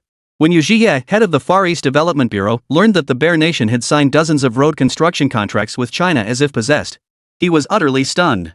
The sheer volume was staggering, dozens signed in one go. The foreign exchange earnings from this wave alone were substantial. Then he suddenly recalled the TianGou-class submarine recently exhibited in Shanghai. Instantly, he connected the two events. It must be that the black tech chief engineer Xiang developed got leaked to the Bears, which is why they're going crazy ordering road repairs. Yu Zhiye wiped the imaginary sweat from his brow, his face filled with admiration. Truly a godlike man, just a wave of his hand sends those furry bears into such a frenzy. Xiang Yu remained unaware of the bear's actions. At that moment, he was piloting the Taotai across the 1,000-mile frozen snowfields. Through the Taotia's surveillance screen, he gazed outward. At the edge of the frozen expanse, towering mountain ranges stretched endlessly into the distance. For centuries, these peaks had served as an immense barrier isolating the Far East. Crossing them was an extremely difficult feat. Chief Engineer Xiang, the exploration team has sent another distress signal. They've been forced into a rock crevice by the snow layer, and underground river water is flooding in. The situation is dire. Yuzi's anxious voice crackled through the headset. Once the groundwater submerges their hiding spot, the extreme cold alone will pose a lethal threat. Xianyu's brow furrowed slightly as he instantly grasped the life or death urgency of the situation. Tell them to hold on. I'll pilot the Taotai to get there as fast as possible. Hanging up the communication, Xianyu took a deep breath and immediately ordered the Taotai to proceed at full speed. The matter reconstitution engines ceased operation. Already extremely swift, the Taotia's 8 mechanical legs erupted with immense power once more. From afar, it resembled a primordial beast. It charged across the vast ice fields with terrifying momentum. At that moment, deep within a massive crevice in the sprawling mountain range, 30 Chinese exploration team members were now trapped deep within the crevice. Dozens of meters above them, the space was completely blanketed by heavy snow, while below, river water mixed with ice shards slowly seeped upward. The power in their thermal gear was nearly depleted. But the most critical threat was the ceaseless melting of the snow above. This melted water refroze on the rock walls, creating surfaces too treacherous to climb. Much of the water fell directly onto their heads, trickling down their necks and into their spines. Like the knuckles of death's fingers, it constantly reminded them that death was approaching. Plop! Just then, the last communicator, its battery completely drained, fell into the pool of water below. The communications officer's face turned ashen, his entire body now trembling with unease. It's over. We're done for. We're dead men walking. We can't climb out, and the water's about to rise. Wah, I don't want to die. My wife and kids are waiting for me to come home. My legs have gone numb. It won't be long before they have to amputate. Does this count as dying far from home? Sigh, I wonder if future generations will ever find our remains. They say people strip naked before freezing to death. Wonder if that's true. A heavy, oppressive atmosphere spread through the deep crevice in an instant. Most of the expedition team had now lost all hope of survival. Stranded in the remote Far East, trapped in a frigid cave. There was no doubt about it, this was a death sentence, unless a miracle occurred. Everyone, it's my fault Qin Feng lets you down. A burly man with a ruddy complexion stood before them, his face etched with guilt. He was the leader of this small exploration team. His mission was to conduct geological surveys and mineral investigations of this mountain range. A day earlier, they had arrived near this rock fissure and discovered evidence of a potential super-large rare earth deposit at the very bottom of this rock layer. Overcome with excitement, they decided to venture deep into the rock layers for a more detailed search. Unexpectedly, a blizzard struck suddenly and with unprecedented ferocity. The team had been trapped beneath the rock crevice for a full day and night, now completely out of supplies. Despite Qin Feng's guilt, no one blamed him. Instead, an elderly man nearing 60 patted Qin Feng on the shoulder and said, "Exploration in the Far East is inherently dangerous. Accidents are to be expected. What you must do now is meticulously record all the survey data, so future generations won't repeat our mistakes." His words struck a chord. Qin Feng, who had been wallowing in negativity, immediately pulled out his notebook. Uncle Hao is absolutely right. We must document the interior of this rock layer fracture in detail. Even though we didn't pinpoint the exact location of the rare earth deposits below, we still need to document the points we've surveyed. So the next team coming here won't have to start from scratch. Having found a meaningful goal, Qin Feng regained his energy. At the same moment, the others were also infected by Qin Feng's mood and moved closer to him. Since survival was no longer possible, they might as well do something meaningful before death. The lives of these 30 men sacrificed here must not be in vain. As the cold seeped in, the group quickly huddled together. Yet right in their midst, Qin Feng continued scribbling furiously. He recorded every single piece of data in his notebook. He waited for the day when a new exploration team would discover their bodies and gain inspiration from the notebook. Especially the revelation that rare earth minerals lay hidden within the rock strata. China must know. Soon, the bone-chilling cold swiftly enveloped them. Many had already frozen solid from the backup, their entire bodies rendered unconscious by hypothermia. Even Qin Feng, positioned at the very center, could no longer feel his limbs. Gazing at his pale-faced teammates surrounding him, Qin Feng's heart ached. A single tear escaped his eye socket, only to freeze into an ice crystal at a visible speed. After writing his final stroke, Qin Feng suddenly felt a sense of release and lay down peacefully on the ground. Feeling the bone-piercing cold around him, like needles stabbing his skin, he now felt an overwhelming sense of peace. Throughout history, how many have lost their lives in pursuit of the unknown? The warriors who journeyed to Lop-Nur, the nameless corpses beneath the frozen earth. The tattered backpacks scattered across the desert wastelands and the human bones buried beneath the yellow sands. Exploration has never been a safe endeavor, especially for those pioneers venturing into harsh environments. They paved the way for future generations with their lives and passion, generation after generation, relentlessly pushing forward. Ultimately achieving the monumental feat of filling the gaps in our nation's map. As death approached, Qin Feng's mind wandered. Just as he was about to lose consciousness completely, a faint warm glow suddenly appeared from above. Qianfeng paid it no mind, dismissing it as a dying hallucination, and then closed his eyes peacefully. When Xiangyu piloted the Taotai through the location of the exploration team, he was utterly stunned by the scene before him. Hot tears instantly welled up in his eyes. Chapter 156, A Ray of Hope and Despair. Especially when he saw the exploration team member at the very center frozen solid yet still clutching the logbook tightly. Xiangyu felt as though his heart had been struck by an iron hammer, his entire body shaking uncontrollably. Without a moment's hesitation, he immediately piloted the Taotai to drill through the rock layers surrounding the exploration team. Simultaneously, the Taotai emitted a continuous stream of fine banded waves. Like the mucus secreted by earthworms, they rapidly solidified the surrounding rock layers. Soon, the Taotai completely enveloped the unconscious exploration team members. Xiangyu leapt out of the machine, clutching 2 bags of mercury-like substance. He violently splashed it over the huddled explorers. The silver substance turned out to be Xiangyu's backup nano solution. The moment the solution touched their skin, it burrowed into their bodies with the speed and vitality of a living thing. The condition of these team members had deteriorated to an extreme. Many had suffered extensive organ necrosis. Their extremities had turned black and purple, looking as if they had been completely frozen to pieces. However, faced with such severe frostbite, Xiangyu was not entirely without a solution. As the nano-solution seeped into the explorers' bodies, the eyelids of those who had lost consciousness began to flutter slightly. Their nearly stalled breathing began to steady and deepen. Xiangyu immediately carried everyone aboard the Taotai. Inside the Taotai, the medical bay was already prepared. As a large-scale mechanical unit designed for both exploration and resource collection, the Taotai was equipped with specialized medical facilities. Through the combined efforts of the medical pod and nanobots, the group, who had been on the brink of death, were swiftly pulled back from the edge of the grave. Chief Engineer Xiang, is the exploration team okay? Chen Tai's voice crackled over the communicator. His tone brimmed with unease. Xiangyu responded immediately, a close call, but thankfully everyone is accounted for and rescued. Cheers erupted on the other end of the line. Fantastic. Long live Chief Engineer Xiang. Thanks to Chief Engineer Xiang, he's our guardian angel. Such a sense of security. Wah, sand got in my eyes. Amid the final cheers, Xiangyu and Chen Tai agreed on a rendezvous point. After hanging up, Xiangyu returned to the driver's seat. The group's vital signs had stabilized. In his hand was a brown notebook, Qianfeng's last-ditch effort to document the underground data. Flipping through the notebook, Xiangyu learned from Qianfeng's hastily scribbled notes that rare earth deposits existed at the base of this rock fissure. And it was industrial-grade rare earth, or its value was immeasurable. Since the location of this deposit was paid for with your lives, I will not let your efforts go to waste. Xiangyu glanced at the still unconscious expedition members and immediately piloted the Taotai deeper into the earth. The Taotai transformed into a mechanical drill, its gaping maw burrowing deep into the rock layers. Everything in its path, mud, sand, and rock, was crushed into dust. Simultaneously, gravitational waves pulsed relentlessly around the Taotai like invisible giant hands. They relentlessly compressed and solidified the surrounding rock layers, ensuring the strata remained stable and prevented collapse. 10 minutes later, accompanied by a thunderous roar of surging river water, a massive breach was drilled through the underground riverbed. The immense volume of pent-up water surged madly into the fissure at the breach. Soon, a vast cavern formed in its place. The pitch-black underground riverbed was so dark you couldn't see your hand in front of your face. Yet this posed no challenge to the Taotai, born for mining. Suddenly, the Taotia's pair of crimson pupils shot out a blinding red light. Simultaneously, on the large screen before Xiangyu, the previously pitch-black underground riverbed rapidly took shape as lines outlined its form. Super Night Vision Mode activated.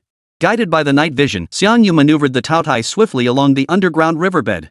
When encountering narrow crevices, it simply smashed through them, simple and efficient. Thus, in this subterranean realm untouched by human feet for millennia, the deafening clang of collisions echoed relentlessly. As if some mysterious beast slumbering beneath the earth had awakened, sending chills down the spine and hearts racing wildly. Meanwhile, in the resource department office of the imperial capital's high-rise, a slightly plump middle-aged man sat stern-faced in his office chair. None other than Lu Tianzhao, the Minister of Resources. Surrounding him sat several subordinates, their faces equally grim, none uttering a word. The third exploration team, led by Qianfeng, has likely perished. That blizzard struck too suddenly. They were trapped in a rock crevice for over 12 hours. It's probable. The Secretary General's voice was low, his face etched with sorrow. According to the last transmission, they discovered an enormous rare earth deposit beneath that massive crevice. They took the risk to conduct more precise surveys, but now, alas, a wave of sorrow washed over the office. Everyone was crushed by the devastating news. 30 precious lives all lost in less than a day, far from home. Guilt instantly filled everyone's hearts, suffocating them. Especially Resource Minister Lu Tianzhao, his brow furrowed, fingers tightly interlocked until his knuckles turned white. Just then, the office door swung open. There stood Minister Chu Qing, smiling as he strode in with purpose. Old Lu, congratulations. Discovering a super-large rare earth deposit is a major achievement. Lu Tianzhao sprang to his feet like a cat whose tail had been stepped on, his composure completely shattered. What good is a huge rare earth deposit? We lost 30 lives searching for this damn thing. 30 precious lives just gone like that. Lu Danzhao roared in frustration, utterly disregarding his composure. He was genuinely overcome with grief for the 30 members of the expedition team who had sacrificed their lives. But Chu Qing scratched his head in confusion. But I clearly received word that the expedition team was safe and the rare earth mine was being mined. What did you say? Lu Danzhao suddenly grabbed Chu Qing's wrist, his expression agitated. You, say that again. I said. I got word the expedition team was rescued, and not a single person was missing. They're heading underground to mine the rare earth deposits. Lu Tianzhao's body jerked violently, teetering on the brink of collapse. Chu Qing rushed forward to steady him, then quickly explained, Xiangyu developed a new mining machine that not only extracts minerals but also lays roads. Damn! It's too complicated to explain. You should just see it for yourself. Chu Qing immediately signaled his secretary to activate the display screen. As the signal connected, the screen soon displayed the interior of the Tao Tai. When Lu Dazzler saw that all 30 members of the exploration team were receiving treatment without exception, his eyes instantly welled up with tears. At the same moment, the others in the resource department office collectively exhaled in relief upon seeing the exploration team was unharmed. As their nerves instantly relaxed, many shifted their attention to the interior of this unknown machine, which resembled an alien spacecraft. Chapter 157, The Steel Monster in the Earth's Depths. What is this place? Good heavens, it feels like we're inside an alien spacecraft. The office staff were quickly captivated by the interior revealed in the footage. The interior was utterly sci-fi, unlike anything modern machinery could produce. Before anyone could recover, the camera lens automatically swiveled toward the driver's seat. Seated at the controls was a young man, intently focused on piloting the machine. Since only his back was visible, the group's initial attention wasn't on him. Instead, all eyes were fixed on the curved display screen. The display showed a first-person perspective of the unknown machine plowing through its surroundings. The narrow rock fissures around it crumbled like paper before this mechanical beast. Places that once required high doses of explosives to blast open were now effortlessly drilled through by the mechanical beast. The first-person perspective made the immersion exceptionally intense. Just witnessing this rampage, everyone instinctively sucked in their breath in unison. Is this machine really meant for mining? The rock layers are like blocks of tofu. Whoa, that's brutal. Just watching how it moves is making me numb. Can mines even be mined like this? The crowd pointed and gestured at the screen, shock evident in every pair of eyes.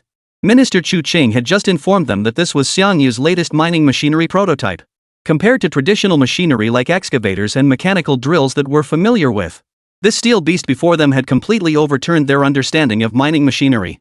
Where on earth had they seen a mining machine fused with a mechanical Tyrannosaurus Rex? According to Minister Chu Qing's description, this mining machine boasts a mechanical form no less formidable than the Candle Dragon. The mere thought of such a colossal machine rampaging underground sent a tingling sensation through the soles of their feet, leaving them feeling lightheaded. Inside the Jerome's medical bay, Qin Feng and the other exploration team members gradually regained mobility after treatment. Overwhelmed by their miraculous survival, they were all deeply moved. Many even discreetly wiped away tears to conceal their emotions. As the explorers gradually regained consciousness, their gazes naturally fell upon Xiangyu, who was piloting the Tao Tai. Qin Feng dragged his heavy body to his feet, rising slowly. He's our savior, he saved us. As he spoke, he began walking towards Xiangyu's position. The other expedition members, equally filled with gratitude, followed in Qin Feng's footsteps. At this moment, they spontaneously wished to express their gratitude to the man who had saved them. However, as the group drew closer to Xiangyu, Qin Feng, who was leading the way, suddenly seemed to discover something utterly astonishing. He froze instantly, his mouth gaping wide, eyes nearly popping out of their sockets. Simultaneously, the other expedition members halted in their tracks, staring blankly at the large screen. The expedition members seemed to have been simultaneously struck by a petrification spell, unable to take another step forward. It was Qin Feng who raised his trembling arm, pointing at the screen before Xiangyu, his voice shaking as he exclaimed. This is a rare earth deposit? You discovered rare earth minerals. To be precise, you all discovered it. Congratulations. Xiangyu showed no hint of claiming credit, turning to respond. Moreover, this deposit should be classified as a super-industrial rare earth mine.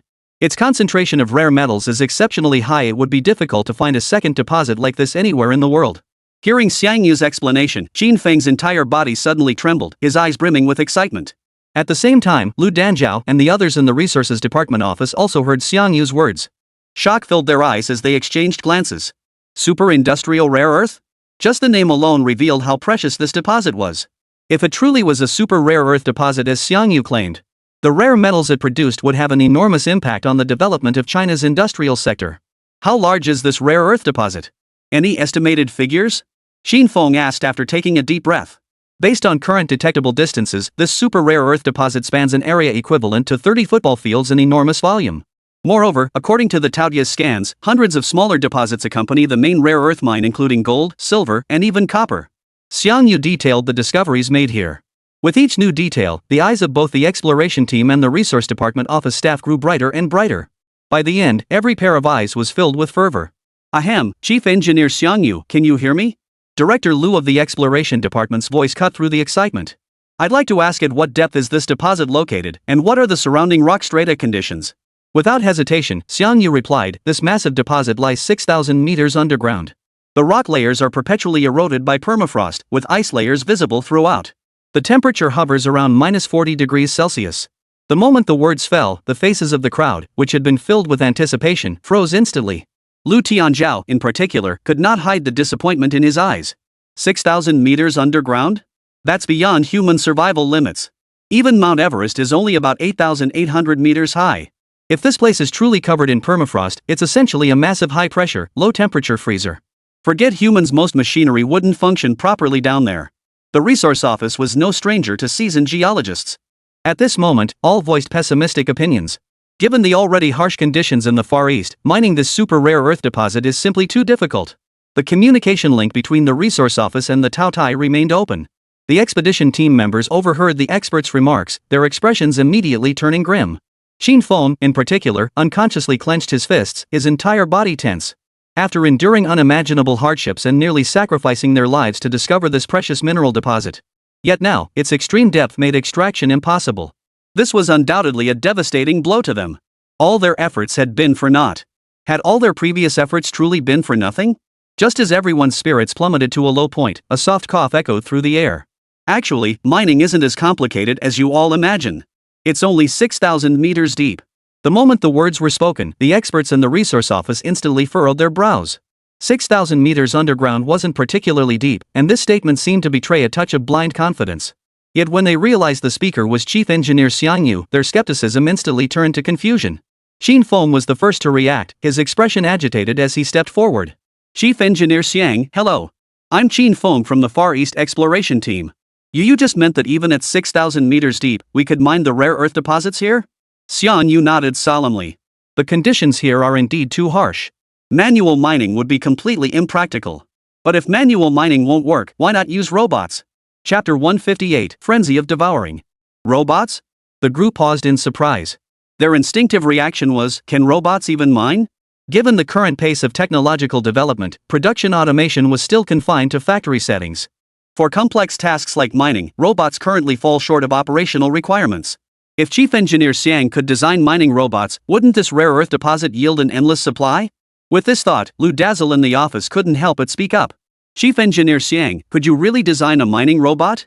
Lu's voice trembled as he spoke. He knew all too well the significance of mining robots. The super-industrial rare earths before them were more precious than gold.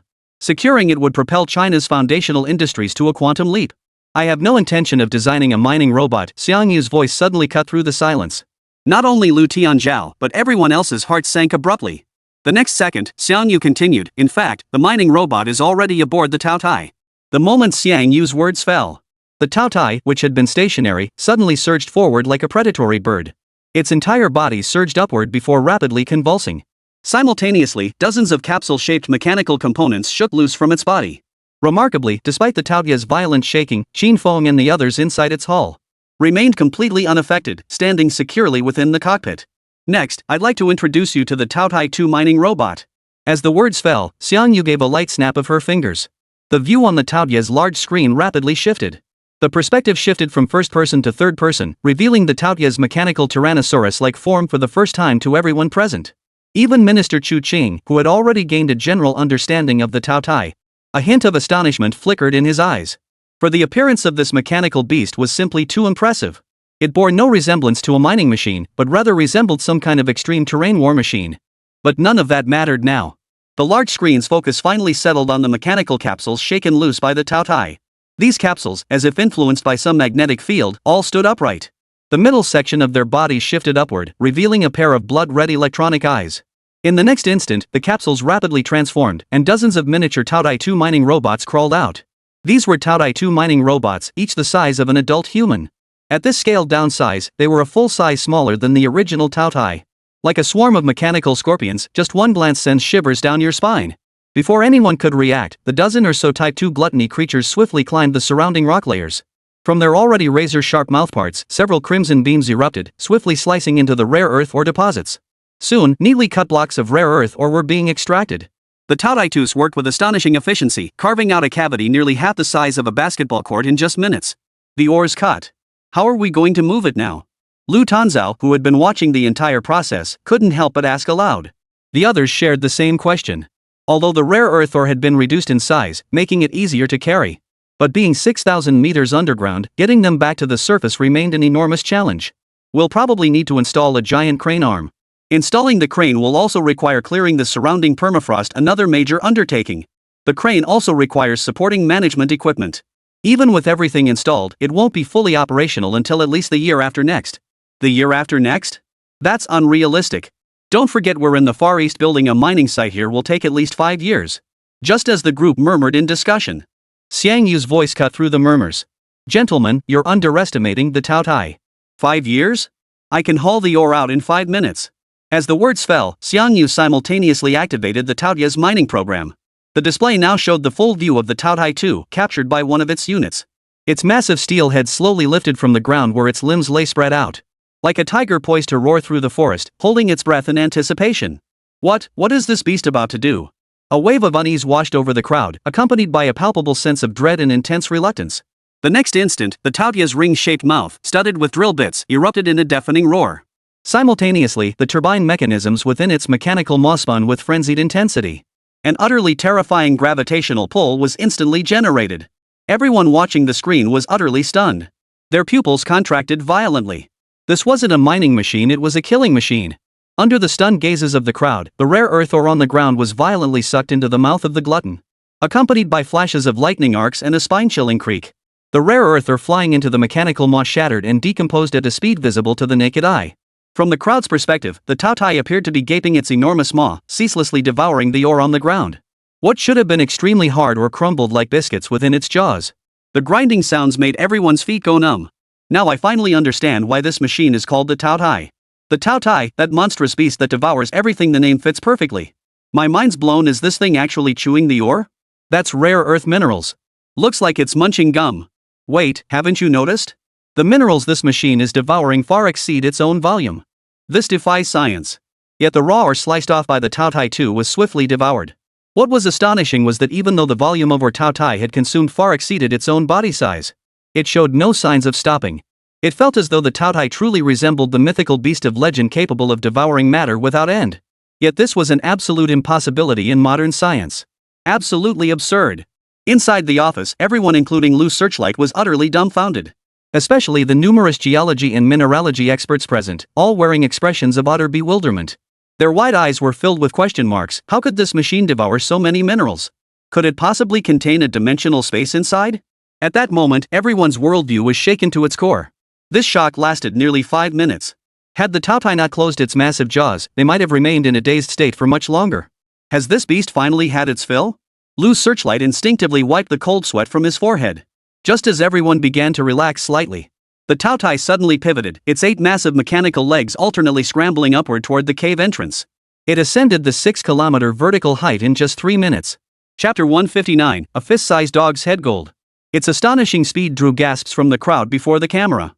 The view rapidly shifted, transforming from pitch-black subterranean darkness into an endless expanse of white snowfields. The moment the Taotai emerged from the depths, time itself seemed to freeze. Between heaven and earth, only one protagonist remained: the Taotai. At that moment, 20 kilometers directly south of the rare earth rock fissure, on a patch of snowy ground, the Far East construction team arrived belatedly along the Obsidian Highway. The Obsidian Highway had reached its end, and they were now laboriously clearing the surrounding snow with bulldozers. The snow layer was simply too thick, forcing the entire crew to disembark and shovel inch by inch. Damn this weather. How long will we have to keep clearing this snow? Sigh, without the Taotai, our construction team can't move an inch. Guys, be grateful at least our convoy has reached the Far East region, days ahead of schedule. Listening to the murmurs of complaint around him, Gentai gripped his shovel and slowly rose to his feet.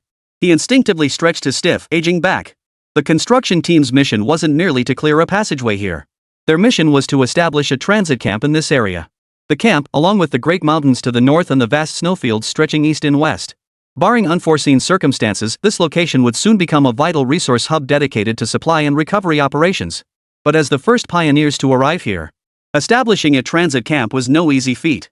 The increasingly solidified snow layers, frozen ground, and extremely low temperatures all posed significant challenges to the construction. Gazing at the patch of land barely larger than a basketball court that had taken nearly an hour to clear, Gentai felt his head spinning. With the Far East's permafrost layer reaching nearly 2 meters deep, they all felt as if they'd fallen into a pit. With no view of the landscape above the snow layer. Ah, if only Chief Engineer Xiang's Taotia were here, Gentai murmured involuntarily. But the moment his words faded, the once still snow surface began to violently tremble. It felt like a massive avalanche was about to strike, sending a chill down everyone's spine. But this was a snowfield, how could there possibly be an avalanche? As the group looked around uneasily, the next second, a massive mechanical form emerged from beneath the thick snow layer above them. The steel head radiated an oppressive pressure so suffocating that the moment it appeared, everyone instinctively held their breath. They nearly cried out. Fortunately, they quickly recognized the steel beast as none other than Xiang Yu's Tao Tai. Fear instantly transformed into enthusiastic cheers. The Tao Tai is back. Chief Engineer Xiang has come to help us. Holy crap, this mechanical beast is so intimidating, I almost peed myself. Just as everyone was chattering away, thinking everything was fine. The next second, a deafening alarm blared from the Tao Tai. Warning! Warning! The Tao Tai is about to unload cargo. All non-essential personnel must immediately retreat 100 meters. Repeating. All non-essential personnel must immediately retreat 100 meters. As the warning sirens blared incessantly, everyone felt a sudden chill run down their spines.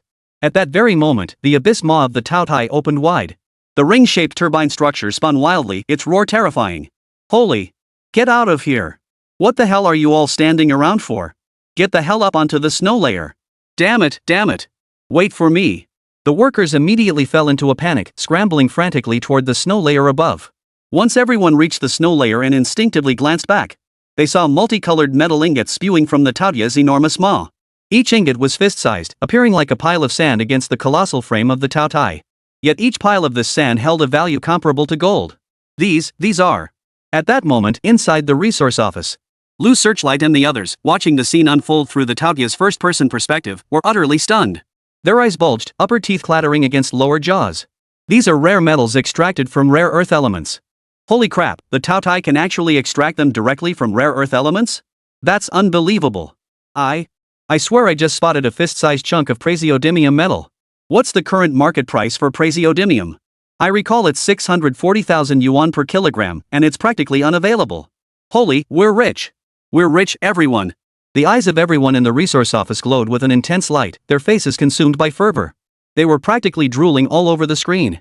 Such rare metals were worth a fortune. The construction crew present at the site, though they couldn't identify the specific types of metal ingots piled into a small mountain, they could clearly see several gleaming gold ingots among them. One of the golden ones even rolled down the pile and came to rest not far from the group. Holy, it's a nugget. A fist-sized nugget. The construction crew was stunned. They'd never seen gold this big in their lives.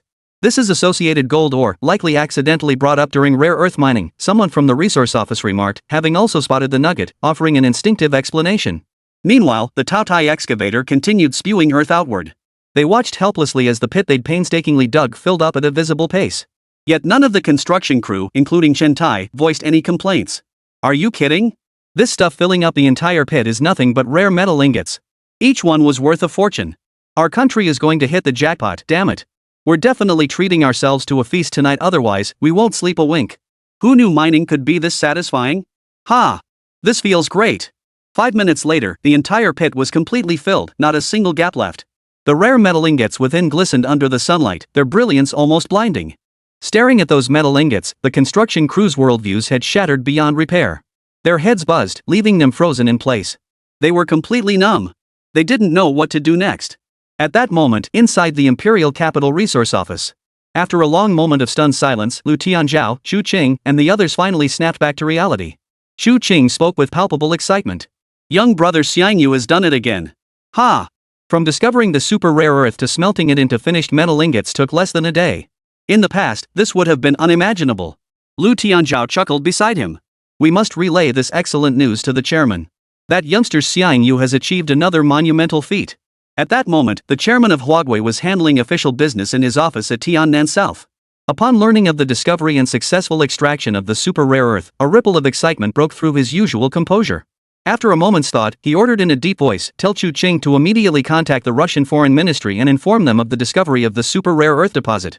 Chapter 160, International Shockwaves, Mineral Orders from Nations. At that moment, within the Supreme Command headquarters of Moscow, Emperor Pu stood before the floor-to-ceiling windows of his command office, a hint of weariness visible between his brows. Recently, he had presided over several high-level meetings concerning the development of the Far East. The constant stream of problems and solutions had left him weary. In truth, though Emperor Putai still projected an image of toughness to outsiders, the pressure he faced at this moment was immense. After all, developing the Far East with China meant sharing half the profits from the joint venture with them. This decision had completely crossed the line of domestic interests among various factions. This had stirred up undercurrents among many oligarchic factions, creating potential threats. The recurring themes of several meetings revolved solely around how to appease the public and balance the interests of various financial conglomerates. The mere thought of the intricate web of domestic interests. The emperor felt a wave of headache wash over him, frantically massaging his bulging temples. Just then, a series of hurried footsteps echoed outside the door. Before the emperor could regain his composure, Turgenev burst through the door with several men in tow. The emperor's brow instantly furrowed. Turgenev was a man of steady temperament. If he had barged in without knocking, it could only mean something of the utmost urgency had occurred. At this thought, the emperor's brow furrowed tightly. Could it be that the domestic consortium had begun its move? If those damned bloodsuckers were truly making their move, he would have to deploy the army and crush those damned bastards at any cost. Emperor! A major crisis has erupted, Your Majesty. It was Turgenev, his face flushed with urgency, rushing forward. Perhaps overcome by his agitation, he stumbled and nearly fell. Turgenev, there's no need to panic, the emperor said in a low voice, instinctively clenching his fists. Has rebellion broken out within the empire? Have those damned bloodsuckers finally lost their patience and moved against me? No, Your Majesty. So overcome with emotion, Turgenev could barely form coherent words. After gesticulating wildly for a while, he finally managed to explain clearly. It's China. The Chinese have discovered super-industrial rare earth deposits in the Far East, and they've already begun mining. Bam! In that dazed moment, the emperor felt as if someone had struck him hard on the back of the head. His entire being froze in stunned disbelief. Super-industrial rare earths? Already in the mining phase? But cooperation with Huawei had only begun a month or two ago. Achieving actual development would take at least 3 to 4 years, right? How could it happen so fast? At that moment, Emperor Puyi felt dizzy and disoriented, momentarily at a loss for words. But Turgenev continued his explanation. Your Majesty, do you recall the machinery China used for paving roads earlier? Minister Xu Qing just called to say that machine is called the Taotai. Not only can it build roads, but it can also mine. They've discovered a massive rare earth mineral deposit in the central mountain range and have already begun extraction. As if to prove his words were true, Turgenev pulled out a tablet and tapped open the video Xu Qing had sent. The emperor was a bit slow to react, mechanically taking the tablet. The video showed a colossal steel behemoth resembling a mechanical tyrannosaurus spewing out massive metal ingots. As far as the eye could see, the metal ingots had piled up into small mountains 3 or 4 meters high. Under the sunlight, they shimmered with a dazzling metallic sheen. These are all rare metals.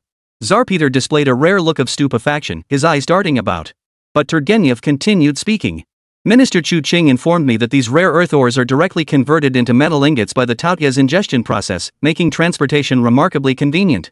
He asked me to inform you that China will only take half of the metal as agreed, leaving the other half for us bears to handle ourselves. Good brothers. Good brothers. China truly is our good brother. Tsar Putin's voice was slightly hoarse, even tinged with emotion. The Chinese are so fair.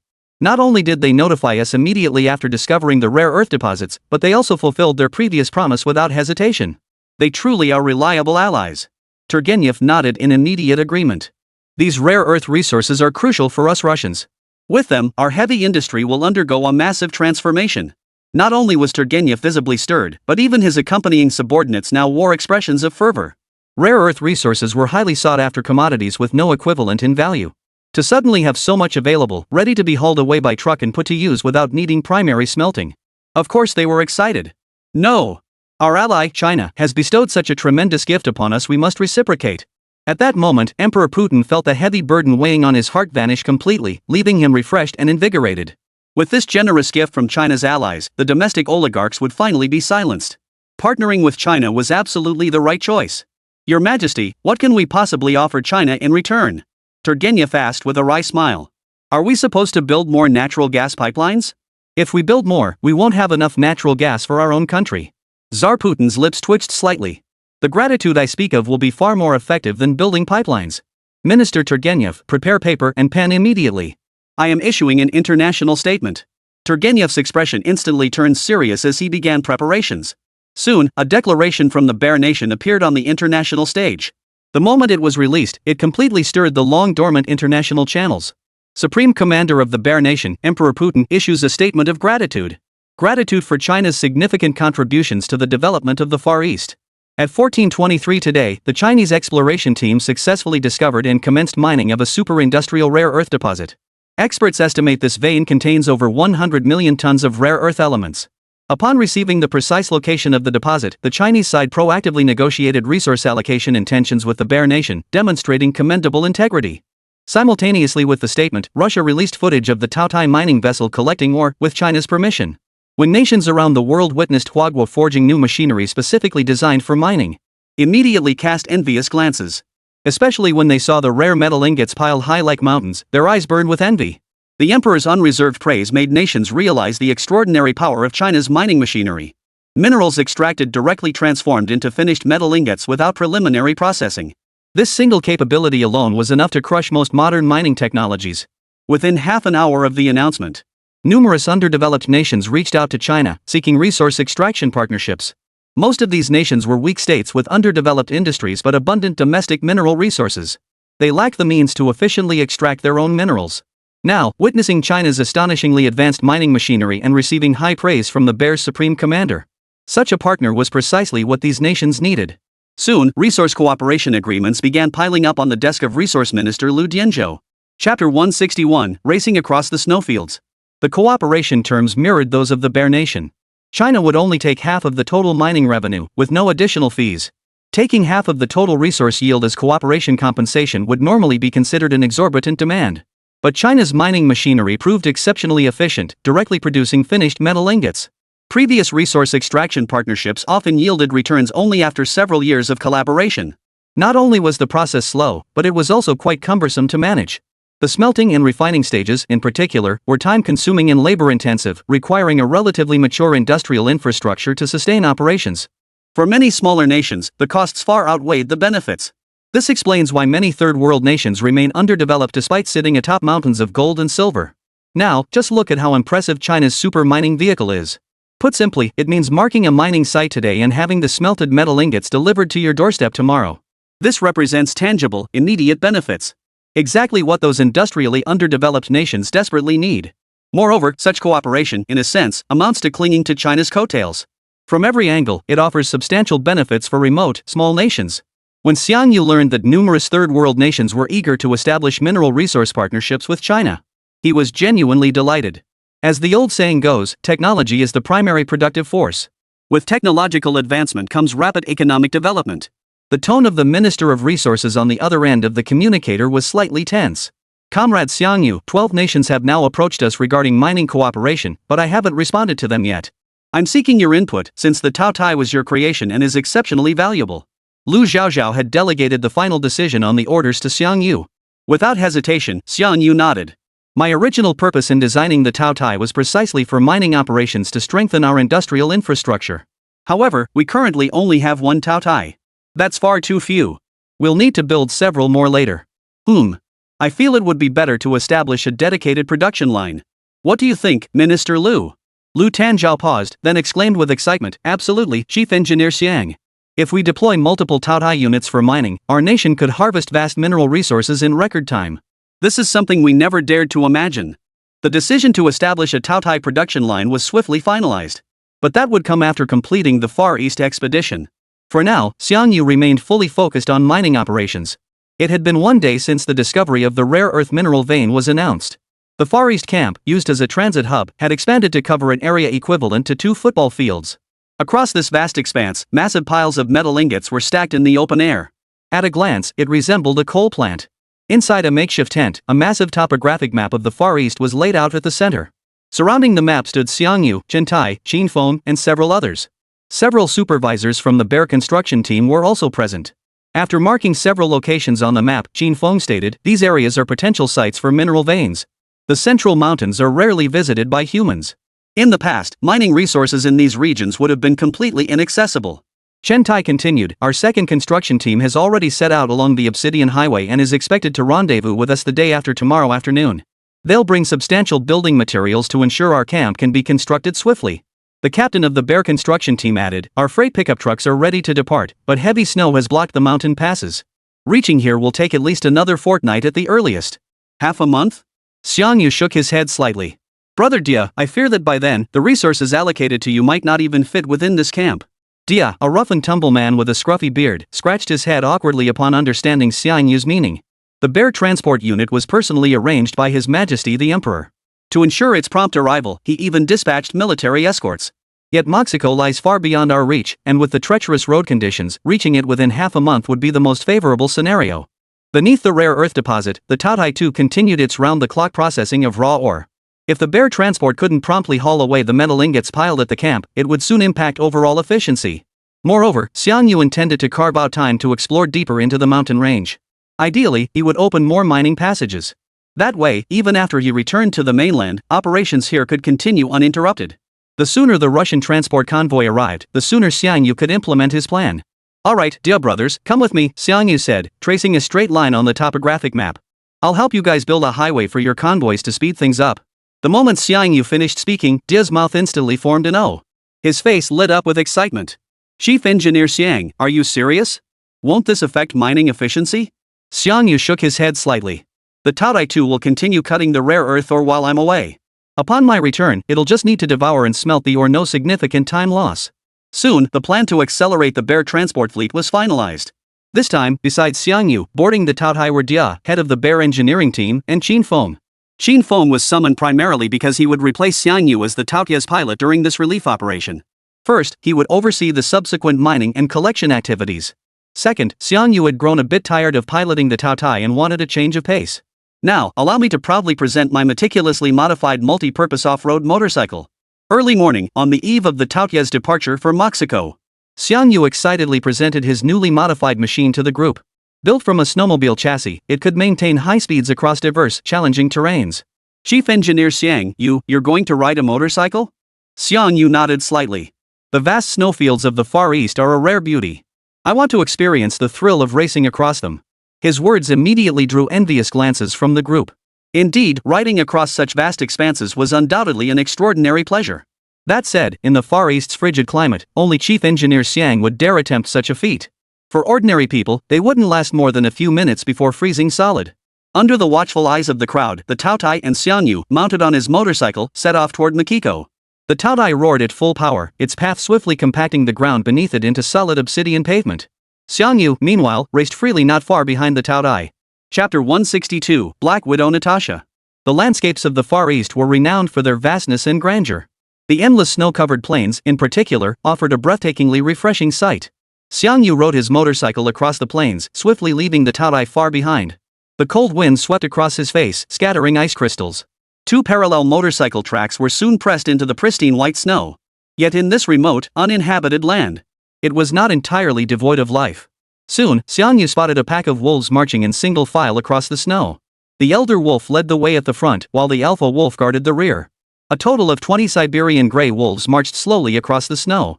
As Xiangyu rode his motorcycle past from a short distance away, the pack halted immediately, heads lowered, eyes brimming with alertness. In their experience, it had been a long time since they last encountered a bipedal creature after heavy snowfall. Yet in such harsh weather, a biped dared to pass before them. The alpha wolf's vertical pupils brimmed with confusion and apprehension. Xiangyu made no halt for this unexpected encounter with the wolves, continuing westward at full speed. Hours later, patches of bare earth and green vegetation began to appear across the snowy plains. The Siberian frontier had arrived. At that moment, on a gravel road roughly 20 kilometers away, directly opposite Xiangyu, A convoy clad in military leather was on the move. Beside the convoy, a black motorcycle kept pace. The rider wore a fleece-lined motorcycle helmet, his entire body tightly wrapped in a heavy coat. This convoy was personally selected by Emperor Putai as an advance unit to scout the road conditions. Ever since news of substantial mineral discoveries reached the Far East, the Emperor has placed great emphasis on the matter. To establish transport routes, he has directly dispatched several military units for escort and road clearance. The unit before them was the first squad to reach the Siberian frontier. Unlike other squads, this advance unit was commanded by a woman in her early 30s. Her name was Natasha, commander of the Bear's most elite Alpha Special Operations Unit. Later, she was specially recruited by Emperor Peter and joined a secret unit, becoming one of his most valuable assets. Natasha herself was driving the motorcycle. "Madam Natasha, it's freezing outside.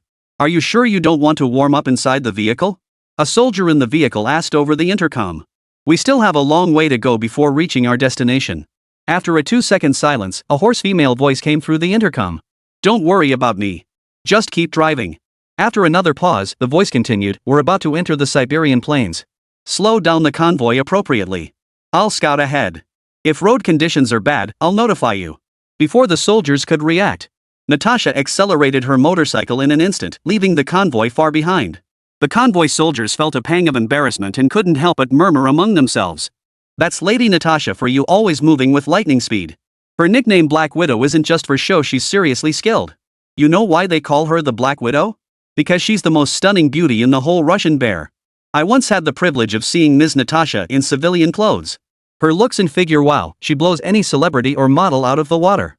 Just as the soldiers in the convoy were buzzing with wild speculation, a cold, sharp voice suddenly crackled over the radio. "Since you're all so interested in me, how about I put on a dress and give you a proper look?"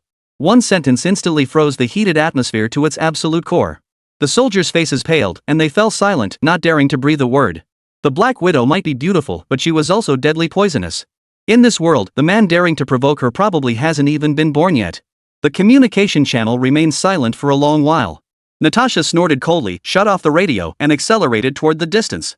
Natasha's motorcycle skills were exceptional. Even at maximum speed, she maintained a steady, straight course. For this mission, the Emperor had tasked her with reopening the east-west cargo route as swiftly as possible. However, with the mountains buried in heavy snow, establishing the transport route on schedule was an extremely difficult task. It was nearly impossible to accomplish. Lost in thought, she suddenly heard a sharp whoosh. A dark shadow suddenly flashed past her eyes. Natasha's body tensed instantly as she whipped her head around. It was another biker, just like her, streaking past. Who was that? Why were they coming from the east? Natasha's brows immediately furrowed. She slammed on the brakes, executing a 180-degree drift on the spot. The dark figure was moving at breakneck speed. The bike had clearly been modified. And this, right at the critical moment of transporting minerals from the Far East. Highly suspicious. Without hesitation, Natasha accelerated and gave chase after the dark figure. At the same time, call the convoy and have them establish a perimeter alert. The biting wind howled, stinging her face like a knife. But Natasha paid no heed, her gaze fixed intently on the approaching suspect. At this moment, Natasha was almost 100% certain that the young man driving the motorcycle was trouble. His speed was far too high, far beyond what ordinary modifications could achieve. Moreover, his driving skills were on par with hers, something only achievable through specialized training. With that thought, Natasha squeezed the throttle again, accelerating even faster toward the suspect. She had to force him to stop and determine his identity. At that moment, Xiangyu also noticed the pursuing figure in his rearview mirror. Damn it, true to their fighting nation reputation, people are still street racing in this freezing cold. Xiangyu was speechless. He'd only sped up a bit because the area seemed deserted. How had he ended up being targeted? And was this person behind him some kind of hardcore cyclist? Wrapped up in a coat, it was impossible to tell if they were male or female. "Hey, mind your own business. Why the hell are you chasing me?"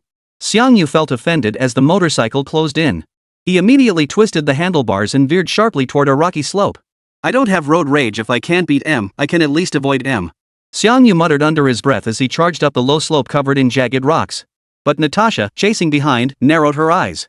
A flash of certainty crossed her face. "Just as I thought, this guy's got something up his sleeve. Why else would he flee?" With that thought, Natasha hesitated not a moment and drove onto the rocky slope. The road conditions here were terrible. Colliding with any of the rocks scattered about, large or small, would surely mean wrecked car and dead bodies. But Natasha had complete confidence in her driving skills. Even in these conditions, she was certain she could catch up to the guy ahead. Vroom. Just then, a thunderous engine roar interrupted Natasha's thoughts. In the next instant, the motorcycle driven by the young man surged forward with even greater speed. Simultaneously, he whipped his head around and flashed her a middle finger. Chapter 163, Plunge into the Frozen Lake. Natasha was stunned. In all her years, no one had ever dared flip her off. Even the most unruly little brats would burst into tears at her stern glare. Yet today, someone had dared to flip her off. This was absolutely intolerable. Natasha's temper flared instantly. She slammed her foot on the gas pedal, determined to catch up to that despicable guy. But that young man's motorcycle who knew how it was modified? Its horsepower was absurdly powerful. Even though Natasha was chasing at full speed, the gap between them widened rapidly. She could see him slipping away right before her eyes. Damn bastard! Natasha cursed under her breath. After this prolonged chase, both motorcycles had unknowingly entered a rocky terrain. They were now traversing a snow-covered depression. TianGou watched his fellow rider disappear in the rearview mirror and chuckled. Thought he was something special? That's all he's got? I barely used a fraction of my power, and you... TianGou's words abruptly trailed off. The black motorcycle was catching up again. This time, however, the bike was moving at breakneck speed, clearly employing some special means. A cluster of pale blue flames now erupted from the exhaust pipe at its rear. Propelled by the thrust from those flames, the black motorcycle closed the distance at a speed visible to the naked eye. That's nitrous boost? TianGou gasped. This rider had modified his bike way too aggressively. He'd even installed nitrous. That must have cost a fortune. Before TianGou could react, the black bike had already pulled level with him. The next second, the rider pulled out a rope launcher and fired it at TianGou's bike. Still reeling from the shock of the nitrous boost, TianGou didn't notice the grappling hook until it was too late. The next instant, the grappling hook latched onto TianGou's rear seat. Made of steel cable, it was impossible to break free in the short term. Stop immediately for inspection. Natasha shouted in English. Or don't blame me for being rude. Ha? A woman? TianGou froze upon hearing Natasha's voice. But then he heard Natasha continue shouting, I am representing the Russian military. I order you to stop immediately for inspection. Otherwise, I will take coercive measures. Military? TianGou was even more bewildered. How could this female cyclist have military connections? Just as he was about to pull over, the rear of his motorcycle suddenly swayed uncontrollably from side to side. TianGou instinctively glanced at the female rider, only to see her repeatedly squeezing the brake lever. Yet the motorcycle showed no signs of slowing down. By now, their chase had lasted over 10 minutes. They had long since veered off their original route, entering an unknown wilderness blanketed in a thin layer of snow. Damn it! The nitrous boost must have overheated too quickly and fried the brake system. Natasha's expression darkened. The bike was still hurtling forward at high speed. A rollover under these conditions would be catastrophic. But at this critical moment, Natasha suddenly noticed something along their path. A sheer cliff loomed ahead. Previously hidden beneath the snow, it had gone unnoticed until now. Now it loomed mere inches away. There was no time to swerve. Natasha's face paled and flushed repeatedly. Her mind raced, desperately searching for a way out. But the situation unfolded too quickly for any reaction. In the next instant, both motorcycles simultaneously scaled the low slope and plunged rapidly toward the cliff's edge below. The cliff wasn't high, and below lay a lake covered in ice and snow. Natasha could only press herself as close to the motorcycle as possible, hoping to avoid injury from the impact of the fall onto the frozen lake. She instinctively glanced at the young man on the adjacent motorcycle. But instead of gripping the bike tightly, he released his hands and kicked his feet hard against the seat. His entire body flew backward like a martial arts master from a Chinese kung fu film. How is this possible? Natasha was stunned by the scene before her. Her small mouth, hidden beneath the helmet, formed an O shape. The maneuver the young man had just performed was beyond even the most skilled acrobat. Who on earth was he? The last image Natasha saw before plunging into the icy lake was the young man landing steadily on the shore. The next instant, a tremendous tremor swept through her entire body. Immediately following was the bone-chilling cold that instantly invaded her body. Even in the remote Far East, winter temperatures plunged below -30 degrees Celsius. At such low temperatures, a fully drenched body would lose consciousness within minutes. But for Natasha, plunging into the lake, this was not the only complication. As the ice cracked, dark currents surged beneath the surface. Natasha, who had barely managed to grab hold of the broken ice surface, was dragged beneath the ice by the current in the next instant. Suffocation and bone-chilling cold relentlessly assaulted her body. Her heavy clothing, soaked through, weighed her down considerably. Struggling became an agonizing ordeal. Was she really going to die here? Natasha had already lost all strength, and despair surged through her. Just as she was about to give up, a shadow suddenly darkened the ice above her. She instinctively looked up and could vaguely make out a dark figure standing on the ice. The next second, that figure suddenly swung a fist downward. The ice shattered instantly. Before Natasha could react, a thick arm plunged into the icy lake water. It yanked her up with one swift motion. The instant air touched her skin, Natasha felt the chill seep into her very bones. In that single moment, all consciousness fled her. When she came to again, she found herself lying before a roaring bonfire. Her outer garments had been stripped off and hung to one side, leaving her clad only in thin undergarments. Her curvaceous figure was strikingly alluring in the firelight, especially paired with her fiery red curls and exquisite features. She radiated a vitality reminiscent of the heroine from the film The Legend of the Beautiful Woman of Sicily. Not far from the fire sat the same young man in black who had ridden the motorcycle earlier. But now, the young man wasn't looking at her. Instead, he stared into the distant snowy plains, seemingly deep in thought. Natasha immediately sat up straight, her eyes fixed on him with caution. "Who are you? Why are you here?" Seeing her heightened alertness, Xiangyu grinned. He promptly answered, "My name is Xiangyu. I'm from China. My team is building roads for your bears. I was just out for a stroll when you spotted me." Natasha's delicate brows furrowed, her eyes filled with scrutiny. "You say your name is Xiangyu? The sword master from China? I don't believe you, unless you can prove your identity."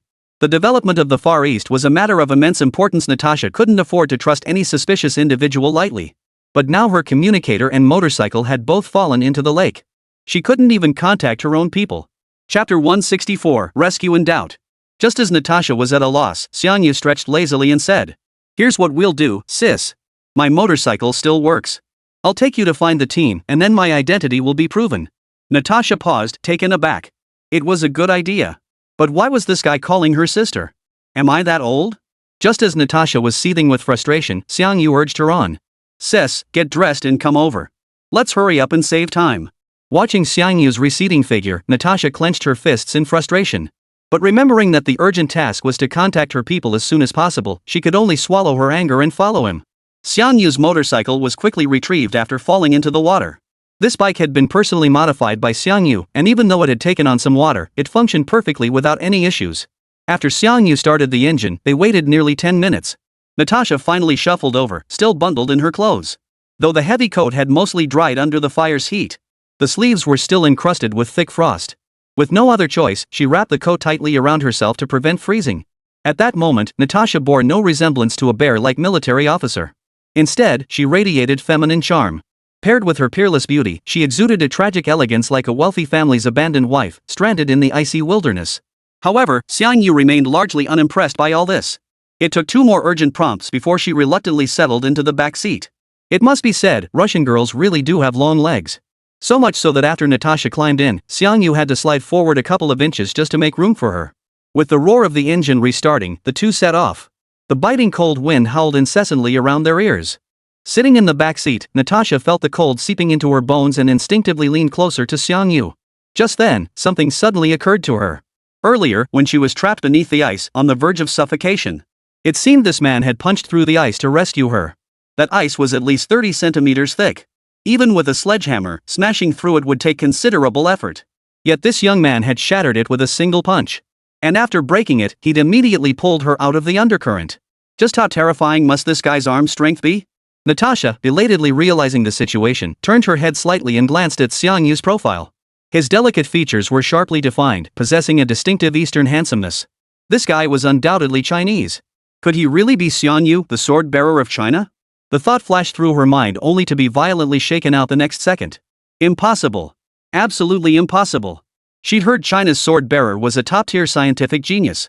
How could a scientist be galloping across snowy wildernesses? He should be frail and delicate, holed up in a lab conducting research. And this Chinese man before her clearly possessed physical prowess no less than that of a special forces soldier. Could someone like this really be a scientist? Just as Natasha was lost in her thoughts, Xiangyu's voice suddenly rang out beside her. "That team up ahead is yours, right?" At that moment, on a sandy road not far away, a convoy of Russian trucks was parked there. Soldiers within the convoy held their weapons, watching the approaching strangers with wary expressions. However, as the strangers drew nearer, when the men saw another figure seated behind him, and that figure was none other than their own squad commander, their wariness swiftly gave way to utter shock. Holy, am I seeing this right? Commander Natasha is riding on a man's motorcycle. What the hell is going on? Who is this guy? Didn't you notice Ms. Natasha is wearing a coat? What the hell did this bastard do to her? Amidst the furious chatter of the Russian soldiers, the motorcycle pulled up several dozen meters away. At the same moment, Natasha, her face dark with anger, leapt swiftly from the back seat. She strode toward the formation. Halfway there, she seemed to remember something and turned back, coldly addressing Xiangyu. You come with me too. I'll report your situation to Mashiko and have them verify your identity. Xiangyu shrugged helplessly and quickly caught up with Natasha's pace. The Russian soldiers remained frozen in place. Only when the two approached did they abruptly snap out of it. Commander Natasha, what trouble have you encountered? Why has it come to this? Who is the man behind you? Faced with her subordinates' inexplicably complex stares, a black X appeared on Natasha's forehead. These bastards must have gotten the wrong idea, mistaking me for this Chinese guy. Ahem. Natasha's voice turned icy, her aura shifting back to that of a cold, elegant female officer. Where's the communications officer? Contact intelligence immediately. I have critical information to report best if you can reach the Emperor himself. Hearing that he'd have to go through layers of reporting just to verify his identity, Xiangyu grimaced. This much hassle? Can't we keep it simple? Then how do you want to verify it? Natasha turned back, glaring at Xiangyu as she demanded. But Xiangyu pulled a device resembling a locator from his pocket and examined it. Within 3 minutes, my people will arrive. They'll appear from the east. Your people? Natasha froze for a moment before a peculiar expression crossed her face. This was the remote Far East, a desolate region where you couldn't even gather enough people to play a soccer game within hundreds of kilometers. The east this guy mentioned was the snowy frontier of the Far East. Could his team have actually crossed the endless snowfields all the way from the Far East? Don't be ridiculous. Siberia's snowbound mountains were no joke. How could anyone possibly cross it so easily? Natasha wasn't the only one skeptical of Xiangyu's claim. Even the surrounding soldiers eyed Xiangyu with looks reserved for a cute little kid. Where on earth did Commander Natasha find this eccentric? Doesn't he know that after a blizzard in Siberia, vehicles can't pass without heavy-duty snow-clearing machinery? That guy looks like he's just bragging. He's just shooting from the hip. I don't buy that any convoy could cross those endless snowfields. He doesn't look too bright. Maybe the cold fried his brain. The Russian soldiers murmured among themselves, their eyes fixed on Xiangyu with a piercing scrutiny. But just then, a sentry standing atop the truck suddenly spotted something. Holy crap, look east! What the hell is that thing? The cry echoed, freezing the crowd before instinctively turning toward the sentry's pointing direction. Against the vast expanse of white, blanketed by ice and snow, a dark speck appeared on the far horizon. Chapter 165, The Steel Colossus from the Far East. Natasha was the first to react. Already dressed, she grabbed the edge of the truck with one hand and nimbly flipped onto the roof. Looking east across the snowy plains, she saw a dark shape rapidly approaching. Though blurry at first glance, Natasha was 100% certain that Shadow was not a motorcycle. It moved with incredible speed, a misty vapor swirling around its form. Even Natasha, who prided herself on her mental fortitude, felt a tinge of tension rise within her. The other soldiers wore expressions of heightened alertness. They instinctively tightened their grip on their weapons. As the unknown machine drew nearer, the soldiers' unease deepened. For the sheer momentum of that unknown entity was utterly terrifying. Across the white plain, the black machine advanced with fierce momentum. Simultaneously, white steam erupted violently around its entire body. No one knew how it formed, only that the billowing water vapor created a white wall of mist that blocked out the sky. It resembled the gas spewing from the maw of some colossal beast. Endless and vast in scope. Under the cover of this gas, the black machinery could only be vaguely discerned. A mysterious, unknown machine, mysterious and suffused with an oppressive aura. As the machine drew nearer, signs of panic began to spread through the bear squad. Natasha's brow furrowed as she instinctively glanced at Xiangyu nearby. Her brow twitched slightly, only to find this enigmatic Eastern man standing perfectly calm and composed. A stark contrast to the unease spreading among the surrounding bear soldiers. Could that approaching mysterious machine be one of his teammates? The thought took hold and refused to let go. Before Natasha could ask for details, however, the unknown machine, spewing massive clouds of steam, was already within inches. Its speed was astonishing, showing no signs of slowing down. This sent the surrounding bear soldiers into a panic. Quick, get away from the truck and run far away. That thing is going to plow right through us. Shouts of alarm echoed as the soldiers scattered in all directions. It wasn't that they lacked courage, it was simply that the sheer oppressive presence of that massive thing bearing down on them was overwhelming. Their flight was purely instinctive. Everyone, stay calm. It won't hit the convoy. Amidst the chaos, a voice cut through the panic. Everyone froze, instinctively turning toward the source of the voice. There stood the young man who had returned with Commander Natasha, calm and composed in the midst of the chaos. He showed no sign of panic toward the approaching unknown machine. Natasha's gaze was fixed on Xiangyu as well. A flicker of astonishment erupted from her pale blue eyes. Xiangyu's calm voice instilled a sense of security in everyone present. The Russian soldiers, who had been fleeing in all directions, instinctively halted their retreat. The next instant, the steam-shrouded machine abruptly halted before the convoy. The billowing steam engulfed the entire convoy in an instant. Enveloped by the heat wave and the bitterly cold environment, They felt as though they were immersed in the warmth of a hot spring. However, this soothing sensation did not last long. Soon, the overflowing steam dissipated, leaving only layers of vapor lingering around the mysterious machine. The soldiers instinctively focused their gaze on the dark shadow. The massive silhouette remained indistinct, yet everyone sensed an overwhelming sense of pressure emanating from it. Particularly, the machine's form didn't resemble modern vehicles. Instead, it resembled some ancient creature, its vaguely discernible, monstrous form evoking the image of a beast. What the hell is that thing? A transport truck definitely doesn't look like this. Good heavens, did it really traverse the snowfields all the way from the Far East? Just as the crowd pointed and whispered in heated debate, the mechanical contraption shrouded in steam suddenly emitted the rumble of heavy machinery starting up. The next instant, the steam dissipated, revealing a massive steel head emerging from the mist. Its design screamed heavy industrial metal aesthetics, with crimson pupils. And that abyssal maw, even when closed, it radiated an overwhelming aura of menace. As the Tautya's form became fully visible to the Russian soldiers, a series of clattering sounds erupted. Numerous soldiers had literally sat down on their backsides. Their pupils trembled violently, faces frozen in utter shock. The machine before them was a steel beast. Its colossal frame exerted an overwhelming sense of pressure upon them. The Russian soldiers trembled uncontrollably from head to toe. A flood of terror surged through their chests, impossible to contain.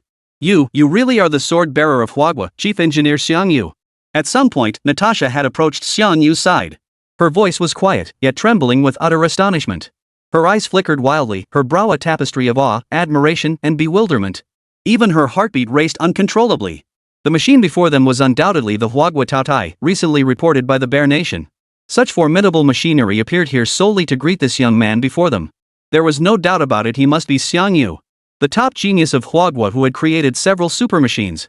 Never in his wildest dreams did he imagine he'd have the chance to cross paths with such a prodigy. And in such an awkward manner, no less. The memory of chasing Xiangyu earlier, accidentally falling into the water, and being rescued by him. Natasha's heartbeat quickened. Who would have imagined that the genius who single-handedly built super mechanisms for China possessed physical prowess on par with a special forces soldier? If she didn't know his true identity, Natasha would have simply regarded him as a top-tier agent from China. She would never have imagined his scientific achievements were even more extraordinary. The arrival of the Taotai caused immense shock among the Russian crew. During this process, the Taotai slowly shut down its engines, dispersing the dense water vapor generated by its path forging. Soon, the Russian forces beheld the obsidian highway stretching behind the Taotya. This road, stretching from the depths of Siberia, was wide and straight. Bathed in sunlight, it shimmered with an otherworldly brilliance, resembling a colossal work of art spanning heaven and earth. The bears stood speechless, their jaws trembling slightly from sheer awe. Only Natasha managed to regain her composure. The moment she came to her senses, she immediately reported the events unfolding here to the great emperor. At that moment, within the supreme command chamber of Mexico, the great Tsar was deep in thought, processing various state documents. Upon receiving Natasha's call, his previously composed demeanor instantly became unsettled. Overwhelmed by emotion, he even leapt to his feet. Natasha, is this true? Our friends from China are already building roads for us? And the construction progress has already spanned the entire Siberian snowfields. Chapter 166, A Warm Welcome to Our Chinese Allies. Upon hearing the news, Emperor Putin was utterly overwhelmed. He never imagined the brothers from China could work with such efficiency. He was still assembling his Far East construction team, yet they'd already completed half the highway. If this hadn't been discovered, they might have built it right to his doorstep. Overwhelmed with excitement, Emperor Putai immediately convened his leadership team to begin emergency planning. According to reports from our forward units, our Huagua allies will complete the highway to Moscow in 2 days. We must be fully prepared to welcome their arrival. Is that clear to everyone? This was a superhighway stretching all the way from the Far East, a project of utmost importance to the Bear Nation's leadership. A solemn expression spread across every face. But suddenly, General Ivan stepped forward, his expression stern as he cautioned. Your Majesty, this is a matter of utmost importance. I believe we should mobilize our forces in advance to ensure security. The sword-bearer of China must not suffer any mishap. Turgenev nodded. That our ally China has sent their sword-bearer to oversee this road construction project is a testament to the recognition of our bilateral relationship. Therefore, the sword-bearer absolutely must not encounter any mishap while here. Your Majesty, I propose deploying the entire Imperial Guard to protect Mexico, ensuring the absolute personal safety of our brothers from Huagua. The moment the words Imperial Guard were uttered, everyone present felt their pupils contract sharply, and the atmosphere in the entire conference room froze instantly. The reason for this reaction was simple: the Imperial Guard was a super legion directly under the command of Emperor Pu. Among them were several internationally renowned special forces units. Alpha Squad, in particular, was the most renowned collective of the Bear Nation's most elite military units. To deploy the mightiest Imperial Guard Corps solely for the purpose of protecting a friend from China. Would the Emperor truly agree to Turgenev's proposal and mobilize such overwhelming forces? Just as everyone was quietly pondering this, Tsar Peter's deep voice boomed. In addition to mobilizing the Imperial Guard, deploy the National Defense Forces stationed in all major surrounding cities as well. I want soldiers stationed on every street in Moscow. At these words, the Russian High Command present was instantly shaken, their faces etched with shock. Mobilizing the Imperial Guard wasn't enough, he was actually deploying the National Defense Forces too. To go to such lengths for a handful of Chinese nationals. Though stunned by the Emperor's decision, none voiced dissent. After all, Emperor Putin had repeatedly proven the soundness of his judgments before this. Now, high-ranking Chinese officials were about to arrive in Russia.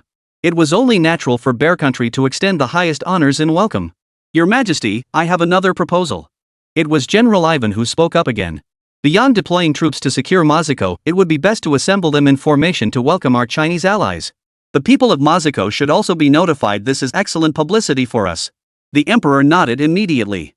Entrust this matter to you. Ensure no related reports or publicity efforts are overlooked. Following the conclusion of the Supreme Council meeting, all departments immediately commenced urgent preparations. Large numbers of troops were deployed to Moscow, including well-equipped special forces units. Simultaneously, Moscow's citizens received notices to begin decorating streets and alleys. Security forces conducted door-to-door inspections, ensuring any non-local residents or foreign nationals were either placed under strict surveillance or directly deported to other cities.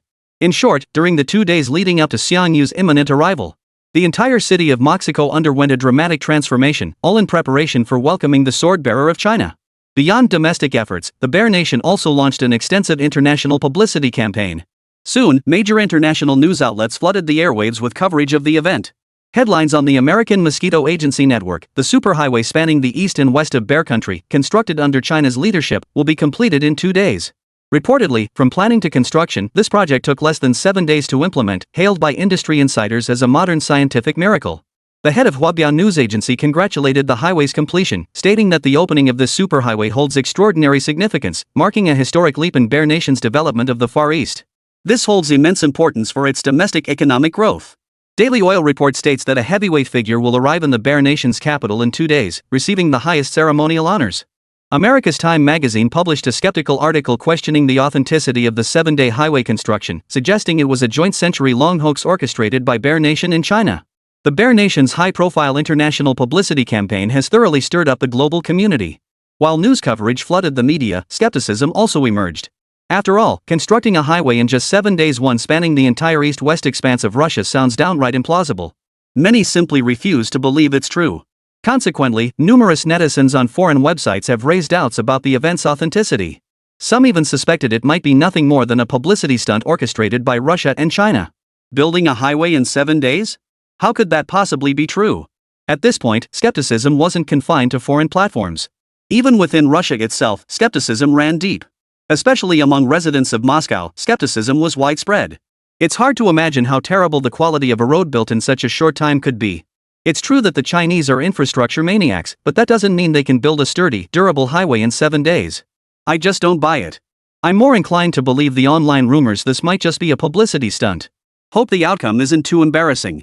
Word is this meeting will be covered by international media. Doubts quickly spread, leaving many Bear citizens feeling uneasy. At that very moment, the Russian leadership issued new directives. When China's allies arrive, a welcome area capable of accommodating tens of thousands of spectators will be designated. At that time, ordinary citizens of the Bear Nation will be able to witness the arrival of the Chinese people within this welcome zone. Upon hearing this news, Russians flocked to sign up, eager to witness it firsthand. What exactly was the story behind the road the Chinese were building? Time flew by, and 2 days later arrived. 2 days later, at 3:26 p.m., the streets of the eastern district of Moscow were packed with people. Over 10,000 soldiers stood solemnly along both sides of the street. Even outside the city, tanks and aircraft continuously swept past the urban periphery. The sheer scale of it all resembled nothing less than a military parade. The spectator area was packed with people. Tens of thousands of bearmen scanned the eastern entrance to the city, their faces showing varying degrees of restlessness. They had been waiting here for nearly 3 hours. As their patience rapidly wore thin, murmurs of doubt began to rise from the crowd. Where are the Chinese road building machines? Could this really be a publicity stunt? Are the Huagua people not coming? Chapter 167, The Gaze from Moscow. How could it be a publicity stunt? Haven't you seen even our military has been deployed? There are plenty of journalists from other countries here too. With this kind of setup, it absolutely can't be a publicity stunt. As time passed, the murmurs among the Russian crowd grew increasingly heated. At the same time, media journalists from various countries clicked away with their cameras, documenting every detail of the scene. At this moment, their nation's high-ranking officials were closely monitoring developments outside the city. Their viewing platform was not far from the public viewing area, and the increasingly chaotic murmurs were clearly audible to all present. Yet Emperor Putai remained impassive, his deep gaze fixed on the horizon beyond the city walls. Seeing the emperor remain silent, the other high-ranking officials dared not speak out of turn. They stood silently, awaiting the arrival of the distinguished figure from Huagua. Half an hour later, just as the spectators on the viewing platform had exhausted their patience and the murmurs reached a fever pitch, a dark figure suddenly materialized at the edge of the horizon. The instant it appeared, a flicker of emotion rippled across Emperor Pu's otherwise still, well-like pupils.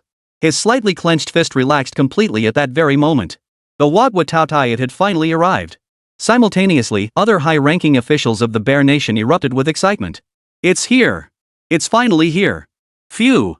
Our brothers from Huagua have finally arrived. What are you waiting for? Issue the announcement immediately and get everyone ready.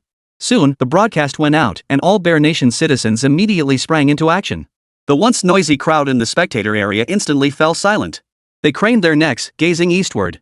Many even climbed onto poles and other elevated spots to get a clearer view of the Huagua road building machinery. The Bear army stationed in Mexico was fully roused. They flooded the streets and alleys, conducting meticulous security patrols. Tanks and air forces were fully activated, encircling the city of Mexico.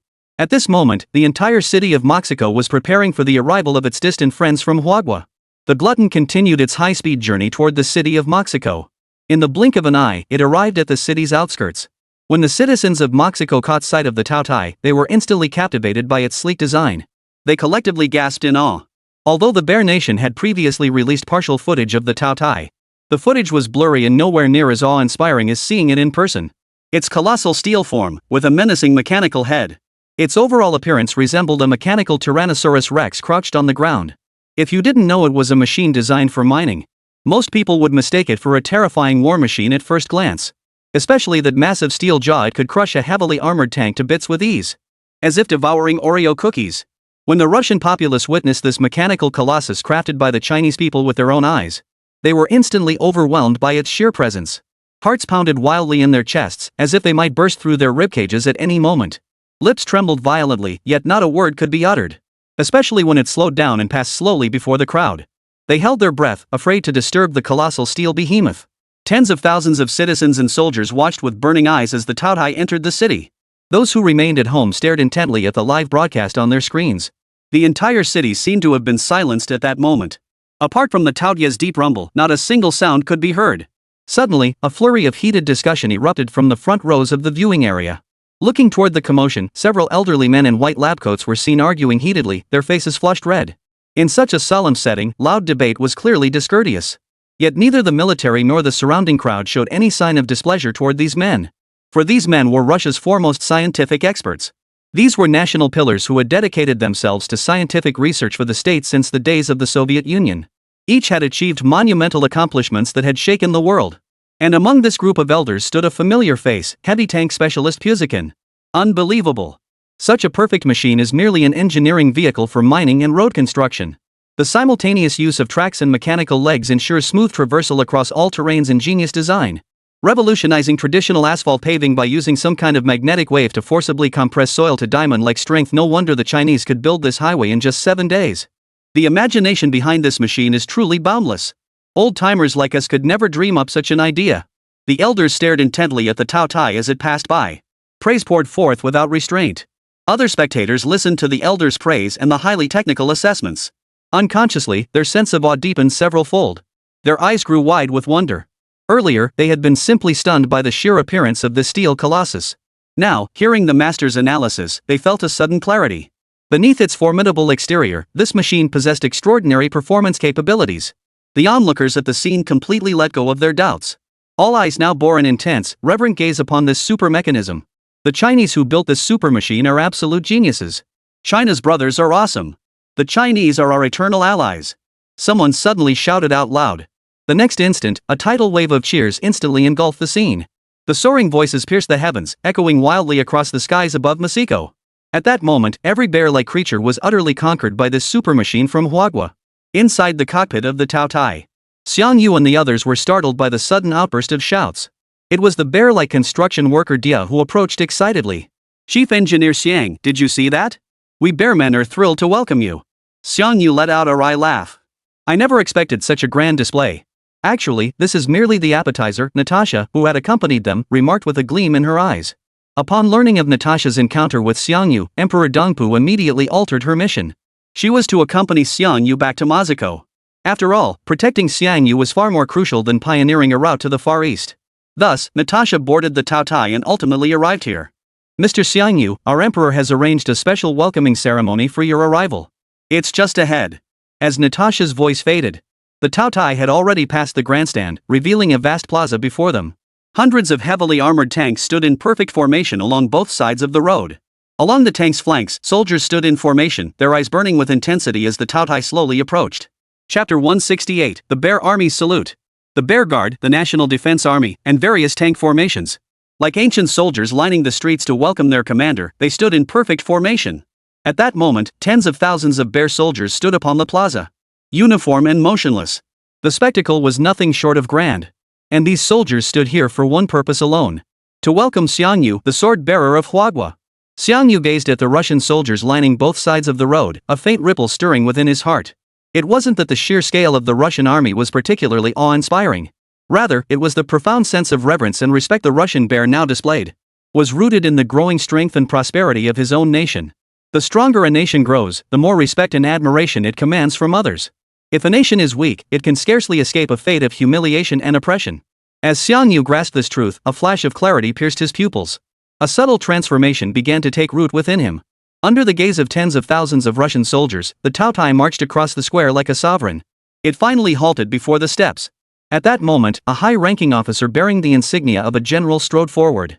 The instant he appeared, both the crowd and the journalists instinctively held their breath.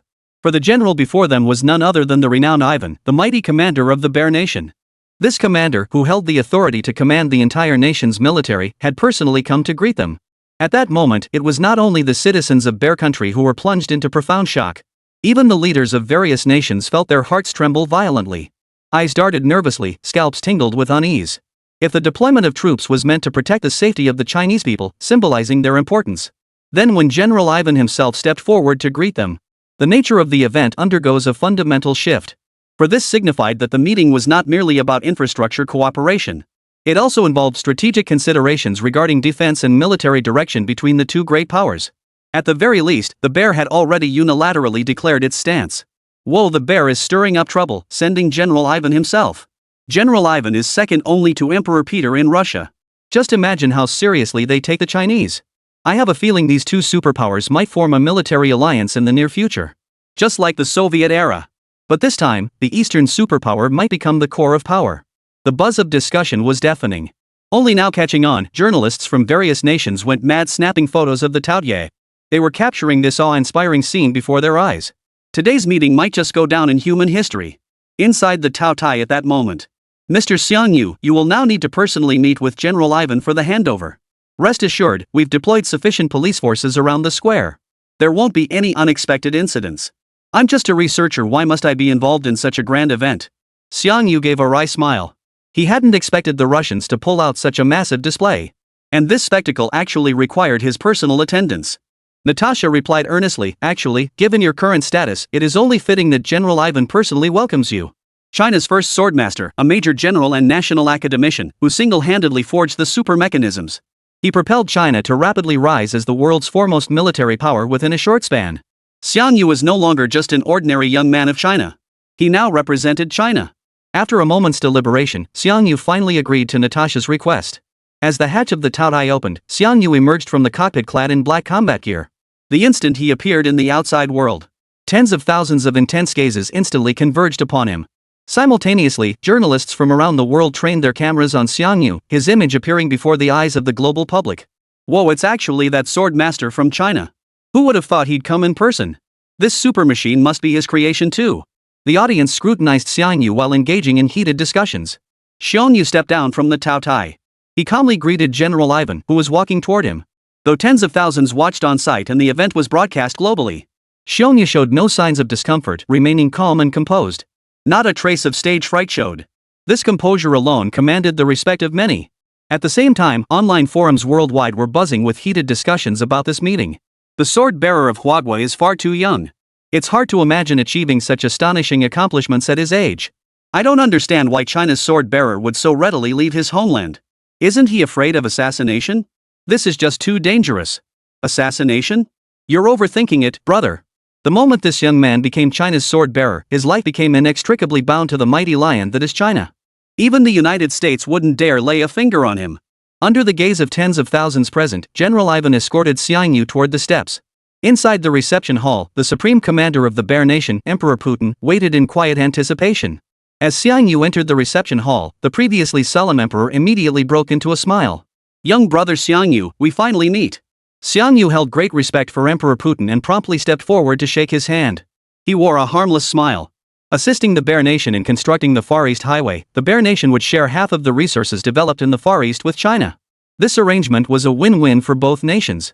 With China's advanced technology, the Bear Nation could develop the Far East more efficiently, even if the cost was half of the Far East's resources. For them, the benefits far outweighed the drawbacks. The talks with Emperor Putin proceeded smoothly. Indeed, it could hardly have gone otherwise. At the conclusion of their exchange, however, Emperor Putin paused briefly before stating, "Young brother Xiongnu, while we are deeply grateful for the Far East Highway you built for us bears, the regions it can actually serve in the Far East remain quite limited. Therefore, I hope that when you return to the Far East, you will take the northern route and build another highway for us bears. Naturally, for this additional project, we Russians will pay a separate commission. I hope you will consider it." Today's meeting was a significant show of respect from the bear to both China and Xiongnu personally. There was no reason for Xiongnu to refuse the emperor's request. He promptly replied, "No problem. Building roads is a simple task for the Taotai." The emperor of Russia visibly relaxed, then wore an inscrutable expression as he continued. "Then I'll leave it to you, brother Xiongnu. Tomorrow I'll assign you an assistant who will help resolve any issues you encounter." Chapter 169, Sudden Complications. An assistant? Xiongnu froze for a moment, but before he could ask for clarification, Emperor Pu had already risen and begun arranging tonight's lodging and itinerary for Xiongnu. The night passed without incident. After a lavish breakfast that rivaled a state banquet, Xiongnu and his companion Qin Feng set off toward the location of the Taotai. Today, Qin Feng's face glowed with a healthy flush, his entire demeanor radiating a sense of elation. Riding on Xiongnu's coattails, he had made a brief appearance at yesterday's meeting and was even personally received by the Russian foreign minister. It was a major feather in his cap, enough bragging rights to last a lifetime. Glancing at the overly excited Qin Feng, Xiongnu remarked with a hint of exasperation, "Brother Qin, once I return home, the Taotai will be under your command. You'll inevitably have dealings with the bear then. Such occasions will only increase in the future. There's no need to get so worked up." Hearing Xiongnu speak, Qin Feng snapped back to reality, scratching his head awkwardly. "I've just never seen anything like this before. And last night's feast the Russians threw for us? Holy crap, it was so lavish it was scary. The setup rivaled a state banquet." Xiongnu gave a wry smile. "Well, we did build them a superhighway. Naturally, they'd want to treat us well." As they chatted, the two arrived at the mooring site for the glutton. It was a specially cleared-out area. Surrounding the Taotai at the center were fully armed Russian soldiers. Various tanks and armored vehicles carefully guarded the perimeter. Patrol soldiers passed by intermittently, and judging by their complex gear, they were clearly special operations squads. "Wow, they've sent special forces to guard our Taotai," Qin Feng swallowed hard, feeling a slight twinge of nervousness. Xiongnu, however, walked calmly toward the checkpoint at the main gate. The Russian soldiers at the post saluted the moment they recognized Xiongnu. "Major General Xiongnu, you've arrived." The moment the words fell, other soldiers rushed forward, clearing various roadblocks aside. Throughout the process, many soldiers stole glances at Xiongnu. Their gazes were filled with awe. The Russian bear is a nation that admires strength. They naturally held him in the utmost admiration and respect. Thus, in less than 10 seconds, the roadblocks before them were completely cleared. Xiongnu thanked the crowd before leading Qin Feng toward the Taotai. But just as they were about to reach the Taotai, a graceful figure suddenly emerged from behind the Taotai. This was a woman of extraordinary beauty. Her pale pink floral dress perfectly accentuated her mature, dark-haired elegance. Especially those pale blue eyes, clear as blue crystals. They seemed to possess a soul-devouring power. A single glance was enough to leave an indelible impression. The moment she appeared, the heavily guarded scene froze briefly. Many Russian soldiers instinctively fixed their gaze upon this beauty. But strangely enough, The Russian soldiers who gazed at her did not appear particularly entranced. Instead, their expressions conveyed shock and confusion. "Miss Natasha, why are you wearing a skirt today? Holy crap, I must be dreaming. I know. It must be that Mr. Xiangyu from China. Natasha dressed up specially for him today." The surrounding Russian soldiers erupted into heated discussion. Their voices brimmed with astonishment. The stunning Russian beauty now standing before Xiangyu was none other than Natasha, the female officer he had encountered on the snowy plains. "So she's the assistant the emperor mentioned?" Xiangyu was slightly taken aback. From their earlier exchange, Xiangyu knew this woman's background was far from ordinary. Not only was she a former commander of the Alpha Special Forces, but she also belonged to the emperor's secret task force. She was arguably one of the top-tier operatives in the entire Russian Federation. Such a master agent was actually going to be his assistant? Xiangyu was instantly thrown into disarray. Yet, during this moment of disarray, Natasha glided gracefully toward him. Apparently unaccustomed to wearing dresses, her gait was slightly awkward. Nevertheless, she bowed slightly to Xiangyu. "Good day, Mr. Xiangyu. I will be accompanying you throughout this trip to the Far East." Watching the stiffly formal Natasha, Xiangyu scratched his head and immediately offered a wry smile. "Miss Natasha, there's no need to be so formal. We become acquainted through adversity, after all. We can interact as friends." "Friends?" Natasha turned her head slightly, her expression softening considerably. "It would be my honor to be friends with a genius like Mr. Xiang." The moment the words left her lips, a breathtaking smile blossomed on Natasha's face. As the smile touched her lips, it felt as though the temperature had suddenly soared, like being bathed in a spring breeze. Qin Feng, standing beside Xiangyu, was instantly mesmerized. The surrounding soldiers froze in place. Having known Commander Natasha for years, this was the first time they'd witnessed such a breathtakingly beautiful smile. This moment alone made his entire life worth it. After a brief exchange, Xiangyu boarded the Taotai alongside Qin Feng and Natasha. Dia, who had accompanied them back to Mexico earlier, also boarded the vehicle midway. As the head of the Far East construction team, Dia could offer Xiangyu considerable assistance. After confirming the starting point for the road construction, the glutton sped off at full throttle, embarking on its journey to build roads in the Far East. However, what none of them anticipated was that the road construction project had barely been underway for 3 hours. They were forced to halt. At that moment, in a small town named Vog in the northwest of Bear Country. The streets were packed with people, each face bearing varying degrees of worry and panic. Just hours earlier, a massive mountain range east of Vog had suffered a catastrophic collapse. The sole road connecting both sides of the mountain range had been completely destroyed. This was a crucial road. After its destruction, reaching the other side of the mountains. At least triple the time. This was precisely why the townspeople wore such troubled expressions. At this moment in Vog town, besides the panicked residents, several cleanup crews cordoned off the site. These crews weren't immediately starting cleanup work. Instead, they were collectively waiting for someone to arrive. "Dr. Puka is here." Soon, several researchers hurried to the collapse site. Leading the group was a man with a scruffy beard, appearing to be around 50 years old, none other than Professor Puka, the renowned geologist from Bear Country. He took an instrument from his assistant and began a serious examination. The others held their breath, watching him intently. Before long, Puka withdrew the instrument from the soil layer, his face bearing an unprecedented look of gravity. "The rock layers here are extremely unstable. Attempting cleanup prematurely risks triggering another collapse. I'm afraid this road won't be repaired anytime soon." At these words, the townspeople immediately wore expressions of despair. Chapter 170, The Despairing Townspeople. Generations of the townspeople had relied on logging and hunting for their livelihood. The destruction of this vital route meant they had completely lost their source of income. The impact on the townspeople was immense. "Dr. Puka, is there truly no solution at all?" someone pleaded, unwilling to accept defeat. "Even a small path would suffice anything to reach the other side of the mountain." "A path is impossible too," Puka declared gravely. "The mountain's geology has begun to shift like an old man's teeth. Any tremor will trigger another collapse. Even if we repair the highway, it will soon be blocked again. This is a problem with no solution whatsoever." Puka's words left the townspeople looking utterly disheartened. As the most renowned geologist in Bearpaw, Puka's words carried the weight of final judgment. There was no solution. Many residents collapsed onto the ground, their eyes vacant and faces ashen. Their sole source of income had been cut off, and their entire world had turned gray. All hope was gone. Complete despair. Yet, just as everyone fell silent, a colossal steel behemoth rolled into the town. Many townspeople froze in shock upon seeing it. Before they could react, Dr. Puka's phone rang first. The moment he answered, his previously somber expression turned incredibly complex. "What? The Chinese road building machine intends to traverse the mountain range east of Wog Town. I'm terribly sorry, but they'll have to take a detour. We've had a landslide here, and the terrain is no longer suitable for road construction. Even if we doubled the number of construction workers tenfold, it would be absolutely impossible to build a road here. I deeply regret this scale of disaster. After explaining the situation to his superiors, Puka lit a cigarette and began smoking it absent-mindedly. What he hadn't anticipated was that his phone would ring again almost immediately. This time, however, a familiar voice greeted him upon answering. Puka, it's Dia. We've got the situation on your end. Looks like we're relying on China's engineering vehicles now. Puka froze for a moment. Da? Didn't you go mining in the Far East? Before the other end could respond, Puka realized belatedly. What did you say? Rely on China's engineering vehicles? You mean China's construction vehicles can carve a path through the mountains?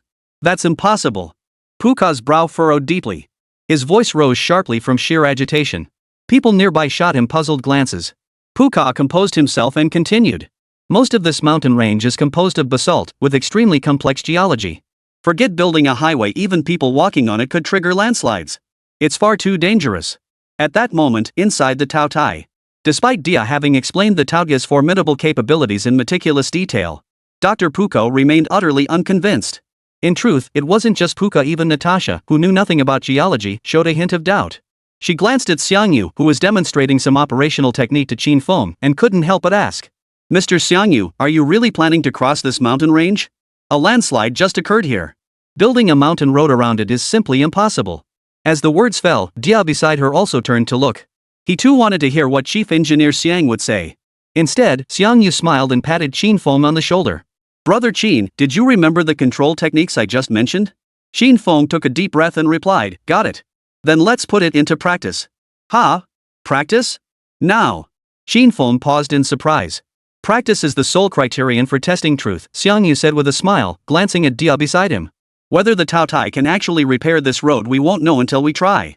And... Xiangyu paused, shifting his gaze to focus on Natasha. Crossing this mountain range isn't limited to building a mountain road. In fact, I plan to use a more direct and effective method. For some reason, when Xiangyu fixed her with that earnest gaze, Natasha felt her heart suddenly race out of control. So much so that this ace female agent, who had undergone rigorous military training, now appeared somewhat flustered, her eyes involuntarily darting away. At Xiangyu's command, the Tao Tai awoke completely and set off toward the mountain range. Outside, the townspeople were still mourning their bleak, hopeless future. Yet at that very moment, the ground began to tremble faintly. Simultaneously, a dull rumbling echoed behind them. Instinctively turning their heads, they saw a colossal mechanical form abruptly materialize before them. This is China's Tao Tai. How did it end up here? Could it be here to help us repair the road? Too bad a landslide just hit this area. Building a highway here is impossible now. Ah well, our brothers from China will just have to take a detour. At that moment, Dr. Puka and his assistants also noticed the Taoya's arrival. They had just watched the summit coverage the day before. They weren't startled by this monstrous road-building machine. Instead, their hearts were filled with bitterness and helplessness. Puka sighed and shook his head. While Huagua's machinery is formidable, it's absolutely incapable of constructing a highway through these mountains. Building a mountain ring road requires solid foundations, yet the mountains are currently covered in loose soil. Yet despite the overwhelming pessimism among everyone present, the Tao Tai still approached the chaotic mountain range at a leisurely pace. Wherever it passed, residents immediately made way, all staring at the Tao Tai with complex expressions. Only when the Tao Tai came to a halt at the mudslide ruins did the townspeople belatedly gasp in realization. Why isn't the Tao Tai deterring? What is it doing? Does it intend to continue road construction? But Dr. Paka said this mountain range isn't suitable for road construction now. How could the Huagua people possibly? The townspeople's murmurs abruptly ceased. Instead, a deep, rumbling roar erupted from the Tao Tai, like the growl of a ferocious beast. In the next instant, the Taoya's massive jaws opened with brutal force. Its ring-shaped mechanical structure spun rapidly, crackling with dense arcs of sparks. This steel maw resembled an abyss, sending an instant chill down one's spine. Simultaneously, a gravitational field activated from its belly, instantly enveloping the entire hull. Visible to the naked eye, the air around the Tao Tai rapidly warped and distorted. It was as if space itself was being twisted and crushed, utterly breathtaking. Before the townspeople could react, the Tao Tai had already begun advancing along the muddy mountain road. Good heavens, look at that thing on the ground. Chapter 171, The Brutal Path Clearing Machine. A startled cry erupted as everyone's gaze fixated on the ground beneath the Tao Tai. Wherever the steel colossus passed, the ground seemed to possess a life of its own, frantically converging and compressing toward the center. As the compaction continued, the once soft soil visibly hardened and darkened, eventually forming a surface resembling some kind of crystalline material. Is this the Obsidian Highway? Witnessing this spectacle, the crowd murmured in astonishment, whispering among themselves. Puka and the other researchers instinctively adjusted their glasses. Some even knelt down to examine the road surface closely. Shock quickly spread across their faces. The hardness of this road is beyond belief. It's as if the earth itself has been compressed into a crystalline state. This must be the same principle behind diamond formation. The principle is the same, but achieving it is harder than climbing to the heavens. Amidst the murmurs of the crowd, the Taotai continued constructing the road as it advanced toward the mountain range. The townspeople and researchers all watched in stunned silence as the Taotai grew increasingly distant. Puka's eyes flashed. He shouted immediately, "Get in the vehicles. We're following." Everyone scrambled to drive their vehicles onto the obsidian highway. Many townspeople also started their vehicles and followed suit. At the foot of the mountain range east of Voji town, a broad black highway rapidly materialized. Following the highway, all kinds of pickup trucks and cargo vans kept close behind. The vehicles were packed with townspeople who had come to follow. At that moment, the Taotai, under Qin Feng's control, was rapidly devouring the mud ahead. Whether it was soil, rocks, or fallen trees. Once they fell into the mouth of the Taotai, they were swiftly ground into dust. As the Taotai advanced relentlessly, the massive piles of debris and mud that had once blocked the path were cleared away at an astonishing pace. This efficiency is insane," exclaimed a researcher from the lead observation vehicle. "At this pace, clearing the mud blocking the path won't take half an hour. All we need to do is clear and secure the debris along the sides of the road, and this route will be operational again." It wasn't just the surveyors. Witnessing the Taotia's efficient road-building prowess, the townspeople now erupted in excited shouts. "The Chinese are awesome. China Heavy Industries is awesome. Who knew clearing a mudslide could be this simple? Our Chinese brothers are incredible. Maybe things aren't so bad after all. With our Chinese friends here, we'll definitely get through this crisis." The convoy's cheers echoed throughout the entire mountain, reverberating endlessly through the valleys. Most eyes gleamed with excitement as they cheered loudly. Yet among the exploration team, Dr. Puka's gaze remained deep and contemplative, as if pondering some deeper question. "Professor, do you truly believe this Taotai can construct a fully functional highway through this mountain range?" It was Puka's student who asked. Puka pondered for 2 seconds before shaking his head gently. "It's too difficult. Even with this machine's advanced road-building technology, the deep ravines crisscrossing the mountains, how could they possibly be handled easily? How will it overcome the elevation challenges? And even if a road is built, the loose rock on both sides of the mountain remains prone to collapse and reburial." Hearing Puka's analysis, the exploration team, who had been cheering moments before, immediately fell silent. Dr. Puka was absolutely right. Though the Taotai was powerful, it couldn't possibly build a road into the sky. And if it didn't reach the heavens, it would face the danger of being buried by landslides. It was fundamentally an unsolvable problem. "I'm afraid the Taotia's limit is reaching only the foot of the mountain." Alas, Dr. Puka sighed with a look of pessimism. Half an hour passed quickly. Under everyone's watchful eyes, the Taotai arrived at the base of the great mountain. Before them stood towering mountains, their slopes covered in a mixture of soil, rocks, and tree debris. This was the aftermath of a devastating mudslide disaster. Clearing it by hand would take at least several months. Gazing at the devastated mountain range, the crowd's initial excitement quickly faded. Especially when they saw the road that once led into the mountains had been completely destroyed. A chill ran down their spines as despair washed over them once more. At that very moment, the Taotai, leading the convoy, seemed to sense the difficulty and slowly came to a halt. The residents, sensing something, immediately turned their gaze toward the Taotai. Dr. Puka sighed. "As expected, the road ahead is impassable. The Huatwa Taotai will likely have to turn back." But Puka's words were cut short. The next second, ripples began spreading from around the Taotai, distorting the air as the affected area rapidly expanded. In the blink of an eye, it had expanded to 20 meters wide. Simultaneously, everyone present including Puka felt as though they were enveloped by a transparent membrane. Every hair on their bodies stood on end. Even their beards and hair stood on end under the influence of some force. It's a magnetic field. There's a magnetic field around us." Everyone quickly realized what was happening and instinctively cried out in alarm. That sensation of being enveloped by an invisible force was caused by the sudden emergence of a magnetic field. Just as everyone was buzzing with wild speculation about what was happening, the Taotai, which had been dormant, stirred to life once more. Its 8 mechanical legs began to sway in unison as its massive frame surged forward toward the mountain. Simultaneously, its massive mechanical maw underwent a swift transformation. Like the fearsome jaws of a predator, it extended outward and widened once more. Witnessing this spectacle, the crowd was utterly dumbfounded. "Holy, it can do that?" Suddenly, the Taotai charged straight toward a massive boulder at the base of the mountain. To everyone's astonished gaze, it collided head-on with the rock without evading or dodging. In the next instant, the rock shattered and crumbled under the Taotia's jaws, forming a massive hole 10 meters high and nearly 20 meters wide. This spectacle left everyone utterly speechless. Dr. Puka, in particular, was overcome with disbelief. His eyes darted wildly, as if they might pop out of their sockets at any moment. The shock persisted, yet the Taotai continued its frenzied advance deep into the mountain. Its massive jaws pulverized rock layers and soil into dust. Flying debris and earth tremors created a scene of utter terror. At this moment, the Taotai had transformed into a savage beast of the wilderness, tearing through mountains and shattering rocks. Rocks shattered like blocks of tofu as the entrance widened, rapidly deepening at a visible pace. Soon, a black tunnel abruptly appeared before everyone's eyes. The entrance stretched endlessly downward, like the gaping maw of a cosmic beast. A single glance sent chills down the spine. Their entire bodies shook uncontrollably. Chapter 172, Tunnel completed, strength astonishing. Everyone stood frozen in place, utterly stunned by the scene before them. Their very souls seemed to tremble, their heads buzzing.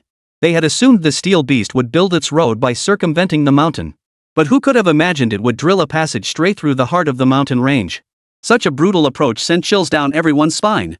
But, is this approach even feasible? A resident of the small town couldn't help but speak up. What if it collapses while it's tunneling like that? Yeah, there's more than just rock in the mountain. Without proper reinforcement beforehand, it could collapse easily. Even if we reinforce it later, we'd constantly face the risk of landslides. It's far too dangerous. The crowd murmured in concern, their gazes fixed on the massive hole with worry.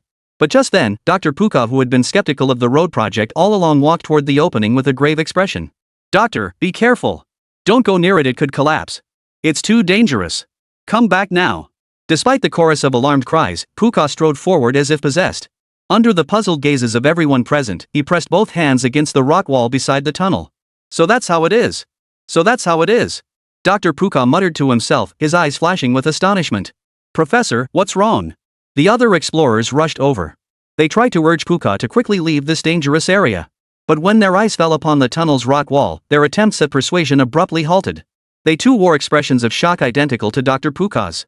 This isn't a rock wall. Good heavens, this rock layer seems reinforced. Why can't we see a single crack? Quick, bring the density scanner over. This rock layer's density is off. As the researcher fumbled to activate the device, they were utterly stunned to discover the rock's density was shockingly high. Its hardness was over 10 times greater than diamond. If reinforced concrete represents the pinnacle of modern architectural materials, then the tunnel wall before them now represented a material that surpassed even that pinnacle, forcing ordinary rock and soil into a substance harder than diamond. This is a technique only gods could master. Pukov exclaimed with visible excitement. If the entire tunnel wall were made of this substance, forget cave-ins, it wouldn't even flinch under missile bombardment. Pukov's exclamation echoed loudly, heard clearly not only by the surveyors but also by the townspeople. So many people came to the tunnel entrance to inspect the walls themselves. Some even tapped and struck the surface, attempting to test its hardness through physical means. Yet the moment the sharp pickaxe struck the rock wall, a crisp clang echoed. The pickhead bounced off instantly, numbing the user's knuckles, yet the tunnel wall showed not a single scratch. Everyone was stunned by the tunnel's unearthly strength. Their heads buzzed, their mouths twitched uncontrollably. They couldn't believe it was real. I wonder how far our brothers in Huagua have dug. Let's go check it out. Someone suddenly suggested. Everyone snapped to attention and rushed toward their respective vehicles. The tunnel was a full 20 meters wide and 7 or 8 meters high. It was built to the exact specifications of a mountain highway, ensuring no traffic congestion. So everyone, including Dr. Pukov, immediately drove their vehicles into the tunnel. The tunnel was pitch black, so dark you couldn't see your hand in front of your face. The moment the headlights illuminated the interior, everyone was profoundly stunned by the sight within. The tunnel's vaulted ceiling reflected star-like points of light under the headlights. The seemingly endless highway stretched out like a mysterious time tunnel. It sent a shiver down everyone's spine. The pinnacle of technology truly merges with art, Pukov murmured, gazing at the starry canopy above. The convoy traveled through the obsidian tunnel for several dozen minutes. Yet they still hadn't caught up to the Taotia's pace. Just as the mood began to grow heavy, the obsidian dome vanished in the next instant. Sunlight flooded the convoy, and the world was bathed in light once more. Amazing! We're out of the tunnel. The townspeople erupted in a tidal wave of cheers.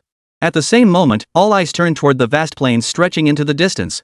The plains were divided by several great rivers, with towns of varying sizes nestled at their confluences. That's Perth City, my goodness. This tunnel really cut through the mountains. What used to take 4 or 5 hours to cross the mountains can now be done in under an hour. Long live the Chinese people. Huagua Heavy Industries rocks. Cheers erupted in waves as every resident of the small towns waved their hands in ecstatic excitement, shouting loudly. At the front of the convoy, Dr. Pukov clenched his fists in equal excitement. His eyes burned with a fiery intensity. In less than an hour, they accomplished what the Bear Nation would take years to complete. Such formidable technology was truly awe-inspiring. As he pondered this, Puka's phone rang again. It was his old acquaintance, Dia, calling once more. "Well, buddy, seen the might of the glutton now?" Dia's rough voice boomed from the other end of the line. Puka gave a wry smile and nodded. "Brother Dia, please convey my gratitude to our friends in China for their assistance." But Dia continued, "Chief Engineer Xiang from the Taotai ordered me to call you. He asked me to tell you he'll compile the tunnel's maintenance and repair procedures into a document. When the time comes, just follow the methods outlined there to fix the tunnel." Dia's words filled Puka with overwhelming emotion. "I can't thank Chief Engineer Xiang enough for his help. He's a true friend to us Russians forever." Meanwhile, aboard the Taotai, Xiang Yu was directing Qin Feng toward a small city named Per. The road ahead stretched across vast plains for a considerable distance, and Xiang Yu intended to make swift progress. He planned to traverse the plains before dawn the following morning. Lost in thought, he was suddenly approached by Natasha. "Mr. Xiang Yu, would you like to take a look around Per City? It's a famous tourist city in our bear country, and they're holding a carnival parade today. I think you'd find it quite interesting." Xiang Yu had heard of Per City. It was said to be a viral sensation that had risen in popularity in recent years. Many young streamers and outdoor influencers from bear country gathered there. Netizens dubbed it a paradise for the young. Yet Xiang Yu gently waved his hand. "We're only passing by the city, we won't be going in. I hope to complete the road repairs as soon as possible. I have other matters to attend to back home." Hearing Xiang Yu's words, a fleeting look of disappointment flashed in Natasha's eyes. She quickly regained her composure and smiled. "I understand, Mr. Xiang Yu. I'll notify the local security personnel to clear the road." Chapter 173, The Bear People's Shock. At that moment, on the streets of Per City, the annual carnival was in full swing. Giant, bizarrely shaped balloon decorations floated everywhere along the streets. Beneath them, tens of thousands of young people wore ecstatic smiles. Blonde bombshells, defying the cold, swayed their hips relentlessly atop the parade floats, performing a blood-pumping, sizzling dance. Everywhere, influencers with filming equipment livestreamed the excitement. Pul City is a hub for youth, saturated with sights that send hormones soaring. "Hey, did you hear? China's road repair machine is supposedly passing through Per City. Should we go check it out? Are road construction machines prettier than girls? They build their roads, what's it to me?" Exactly. This year's carnival has so many beauties, I can't even look straight. What's so interesting about road construction? Only bored assholes go watch that. Amidst the laughter and banter of the young crowd, the parade procession pressed forward, soon reaching the city's outskirts. This year's carnival route passes through the city center, loops around the northern perimeter, and returns to Per City. The organizer's voice echoed as the massive procession pressed on. But suddenly, dozens of police officers appeared ahead, blocking the procession. National key construction projects are underway ahead. No passage permitted. A national key project? The group of young people froze for a moment, their faces instantly clouding over with disappointment. One of them shouted, "Officer, we didn't get any notice yesterday. Why did you suddenly close the road today?" Exactly. No matter how important the project is, you should have given advance notice. We've already planned our routes, how can we change lanes at the last minute? A chorus of discontent quickly erupted from the crowd. Many even expressed skepticism about the National Key Project designation. Just because you say it's important makes it so? What if it's just some rich kid's land grab for street racing? Exactly. Not giving advance notice is bad enough, but the real kicker is that there are only a few of you here guarding it. This is hardly convincing. Officer, move aside immediately. Don't block our party train. Amidst the rising shouts, the crowd surged forward once more. The officers were shouting themselves hoarse, yet they couldn't halt the crowd's advance. Soon, the entire procession reached the city's outskirts. Looking out at the outskirts of Pul City, there was no sign of any large-scale construction projects underway. Many faces wore expressions of "I knew it." "Ha! I told you the big project was fake. Why else wouldn't they have announced it in advance?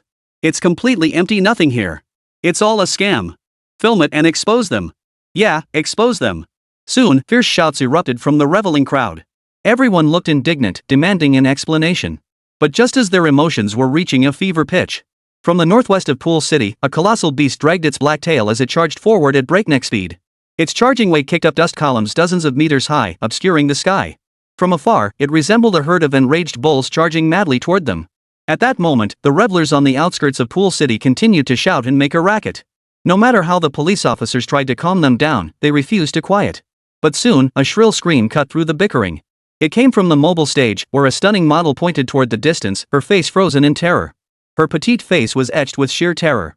"Miss Angela, what's wrong?" fans below immediately asked. But the model named Angela's voice trembled as she stammered, You all look over there. What is that? Everyone instinctively looked in the direction Angela was pointing. Across the vast plain, billowing clouds of dust rose continuously. Vaguely discernible within the dust was a dark silhouette. Witnessing this scene, the crowd froze in place, instantly erupting into heated discussion. Holy crap, what the hell is that thing? Looks like a stampede of bulls. They seem to be charging right at us. What are you all standing around for? Run! Amidst the shrieks of terror, the revelers instantly descended into chaos.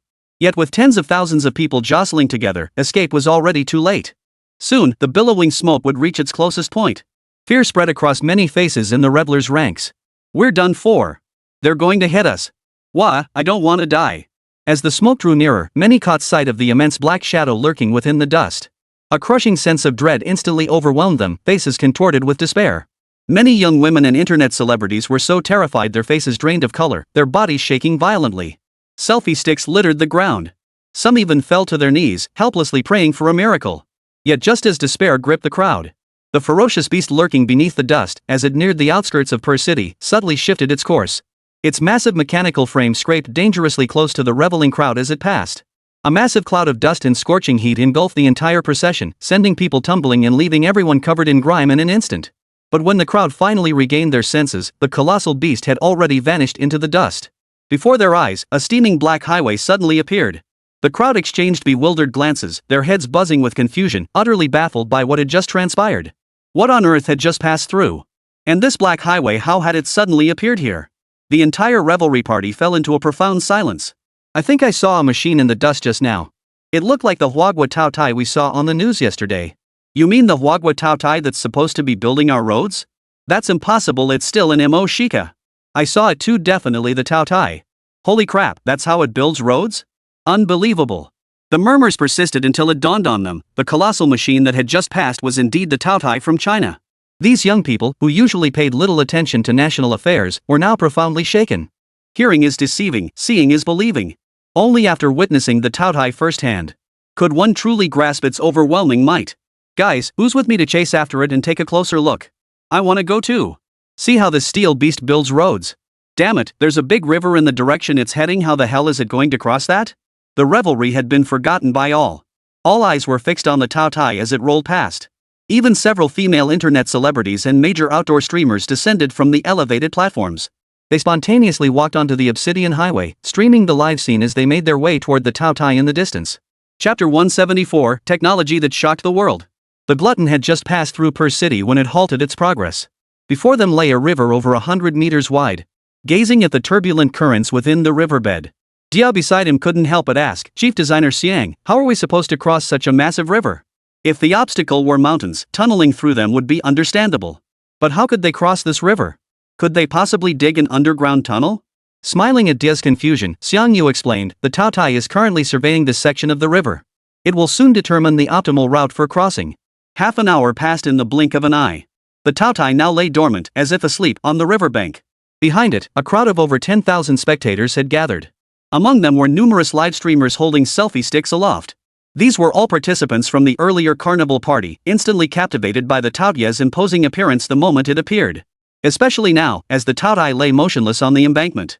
The crowd could clearly see the shape of this steel beast. Their fascination and fervor only intensified. Up close, I never imagined this steel beast would be so imposing. A fearsome steel beast. The Chinese are so bold to build such a colossal machine. It wasn't just those present discussing it. At that moment, the image of the Tao Tai was being broadcast across the entire Bear Country through the live streams of major broadcasters. Some daring streamers even approached the Tao Tai to broadcast from closer positions. Residents across the country, especially the younger generation, witnessed the Tao Tai through major live streaming platforms. Compared to official propaganda, these live streams from self-media hosts and influencers give young Russians a more authentic sense of reality. Folks, what we're seeing now is the Tao Tai, China's mechanical beast. That's right, the very same one that appeared in the capital of Mexico not long ago. How about that? Pretty badass, huh? This machine reportedly departed from VOG Town, tunneling straight through a mountain range to reach Per City all in less than a day. The hosts passionately explained to their live audience. Many on-site spectators had already become fervent fans of this supremely imposing super machine. Snaps and shrieks echoed throughout the venue. However, as time passed and the crowd's excitement began to settle, a new question popped into their minds. It's been so long, why is the steel beast still lying motionless on the ground? Could it be that it can't cross the river? True enough, crossing a river isn't like tunneling through mountains. Building a bridge with just one machine was simply impossible. It couldn't just conjure a bridge out of thin air. This perspective quickly spread through the crowd. Especially in the live streams of major broadcasters, a flood of skepticism soon emerged. This machine doesn't seem that impressive to me. It's been crawling along the riverbank for ages. Is it afraid to cross? This machine seems to work by altering the rock layers directly. It's great for carving through mountains, but building a bridge? That's just unrealistic. I'd rather watch the girls dance. This machine just sitting there is so boring. Just as the complaints grew louder in the livestream chat, the long silent Taotai suddenly stirred. Its crimson pupils flashed with a piercing red light. Simultaneously, the entire machine rose abruptly, its heavy industrial frame erupting with an overwhelming aura. The previously disinterested audience instantly focused their attention, gaping in astonishment. In the next instant, the Taotai began swaying its 8 massive mechanical legs, crawling toward the river channel. What is it doing? Crossing the river or building a road? Good heavens, can it even go underwater? Amidst the stunned gazes of the crowd, the Taotai swiftly submerged into the water. The crowd instinctively scrambled up the embankment, only to see the Taotai swaying beneath the river's surface as if performing some task. Inside the Taotai, Xiangyu studied the river's layout on a holographic projection. His fingers danced across the controls, sending a flurry of complex commands to the machine. Beside him, Natasha and Daika gaped in astonishment, their mouths forming perfect OS as they watched Xiangyu's fluid, seamless operation. Under Xiangyu's command, the Taotai continuously sliced through the riverbed's silt. Within moments, a layer of silt 3 to 4 meters thick vanished completely. The next instant, the matter reconstruction system activated. Gravitational waves erupted violently from the Taotia's belly. Within a 50-meter radius, the seabed sediment violently compressed toward the center. The gravitational wave's influence reached a terrifying depth of 100 meters. At that moment, directly beneath the Taotai, a massive cylindrical pillar rapidly took shape. The pillar soared nearly 100 meters high. Under the gravitational wave's influence, surrounding sediment continued to converge toward the pillar. So much so that the entire pillar seemed to possess a life of its own, rapidly growing toward the surface. The embankment was now teeming with people. Every pair of eyes was fixed on the dark shadow beneath the water. Soon, a mass of bubbles erupted from the water, followed by a massive black cylinder rising from the riverbed. Perched atop the pillar, the Taotai lay sprawled. The scene left the spectators on the shore utterly speechless, their scalps tingling with shock. Streamers holding their live streaming equipment froze like statues. The camera panned to the Taotai ship atop the stone pillar, revealing the live stream viewers who had witnessed the same spectacle. Their hands trembled violently, their upper teeth clattering against their lower jaws. They were utterly numb. Building a bridge like this? Never seen anything like it in my life. Today's been an eye-opener. But before anyone could recover from this astonishing bridge-building spectacle, the Taotai vessel began replicating the process, continuously producing black stone pillars. These pillars appeared every 10 meters, each with a radius of 7 or 8 meters, utterly staggering. Soon, the stone pillars stretched across the river, one after another. Amidst the stunned gazes of the crowd, the Taotai boarded the opposite riverbank. With the bridge pillars now in place, the next step was the bridge deck. Suddenly, an even more powerful gravitational wave erupted around the Taotai. The river water and surrounding vegetation trembled violently under the influence of this invisible force. The pillars, already extending nearly 20 meters above the river surface, rapidly melted like ice cream under the influence of the matter reconstruction machine. A vast platform spread out above the pillars, eventually connecting to form a passable, level ground. The entire process took nearly an hour. Throughout this entire hour, the spectators on the riverbank were utterly transfixed.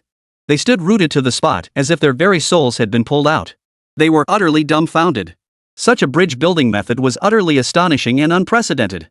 Through the live streams of major internet celebrities, news of the Taotia's bridge building spread like wildfire across the Bear Country.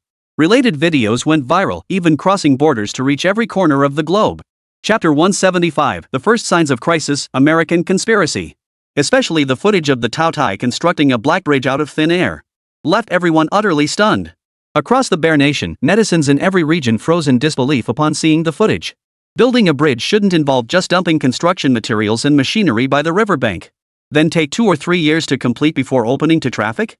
But then China's heavy machinery arrived, requiring no building materials whatsoever, and literally built a bridge from scratch. And the entire process took less than an hour. This isn't just about efficiency, it's nothing short of a miracle. Such high-efficiency heavy machinery is unique to China in the entire world. The Taotai bridge building feat went viral across Russian internet platforms. Even those who previously held reservations about China saw their attitudes undergo a dramatic shift. The Chinese possess terrifying creativity, their engineering machinery is simply too powerful. I heard they've already helped Russia build a Far East highway. Thank you, China. Cooperating on Far East development is a wise choice. China is a reliable nation. The voices within Russia that had harbored some hostility toward China have now vanished completely. Following the Taotia's series of infrastructure initiatives, the Bear Nation had fully embraced China as a brother nation. At the same time, Emperor Putin, who had been closely monitoring the progress of the Taotai, a look of excitement flashed across his face. Comrade Xian Yu is so dependable. He never disappoints. Minister Turgenev, contact China's leadership immediately. I must personally thank them for their assistance. The great Tsar clenched his fist slightly, his eyes gleaming. Moreover, the relationship between our two great nations must be made known to more countries. With China's support, our Bear Nation will achieve rapid development. At the emperor's behest, the Russian Foreign Ministry swiftly issued a statement. It expressed high praise for China heavy industries and pledged to enhance cooperation with China across all sectors. The statement immediately garnered high-level attention from governments worldwide. They had all seen the footage of China's Taotai bridge-laying vessel in action. It was nothing short of astonishing, awe-inspiring, yet deeply unsettling. At that moment, inside the Oval Office of the White House in the United States, several high-ranking U.S. officials, including Trump, watched the video of the Taotai constructing the bridge with furrowed brows. The expressions on everyone's faces were grim. After watching for a while, Secretary of Resources Singli spoke in a low voice. This machine from China combines infrastructure construction and resource extraction into one unit. Its performance in both areas is exceptionally outstanding. I'm afraid the United States may not be able to compete with it. A heavy silence fell. Sing Ali continued, but this doesn't mean the Chinese have us beat for good. After all, we can still use economic sanctions to counter. Before Singli could finish, his words were cut off by a sharp, mocking voice. Defense Secretary Leon's voice rang out, sharp and piercing. Singli, don't delude yourself. Economic sanctions? Do you seriously believe any nation besides ours would dare sanction China given its current influence? Don't forget, the Bear just received favors from China. Sanctioning anyone but China is impossible. Other nations are scrambling to curry favor with China. They'd never follow our lead. Lion showed Sing no courtesy whatsoever, causing the latter's face to darken instantly. Lion, stop boosting others' morale while undermining our own. Has fighting the Chinese scared the hell out of you? Lion's eyebrow twitched violently twice, clearly struck at his weak spot. He coldly retorted, China's Taotia isn't merely capable of laying roads and mining minerals. Its ability to transform river silt into solid construction materials means China can effortlessly build far more resilient infrastructure. When that happens, the lethality of our missiles against their mainland structures will plummet. Their military bases will become the most impregnable fortresses on Earth. As he spoke, Leon's hands trembled, and a deep fear flickered in the depths of his eyes. The steel wreckage of the fearless carrier strike group still lay before the octagon, impossible to clear away. This stark display of deterrence had instilled deep-seated dread within Leon's soul. The other ministers instinctively lowered their heads, saying nothing. Singri was furious, cursing immediately, Leon, you damn fool. If you hadn't suggested advancing the Zodiac project, our dreadnought carrier strike group wouldn't have been destroyed in an instant. You blame me? How dare you blame me? If it weren't for me. Leon instantly exploded, pointing his finger at Singli's nose as he cursed. The entire conference room erupted into chaos in that instant. Yet just as the two were locked in a heated argument, Trump, seated at the head of the table, suddenly rose to his feet without a word. His movement instantly silenced the previously chaotic scene. Trump narrowed his eyes, adjusted his red suit, and remarked with a hint of boredom. Carry on arguing. Rather than waste my time here with you lot, I'd rather find somewhere to have a drink. He opened his eyes to survey the now completely silent conference room. Trump spoke slowly and deliberately. The Chinese are not invincible.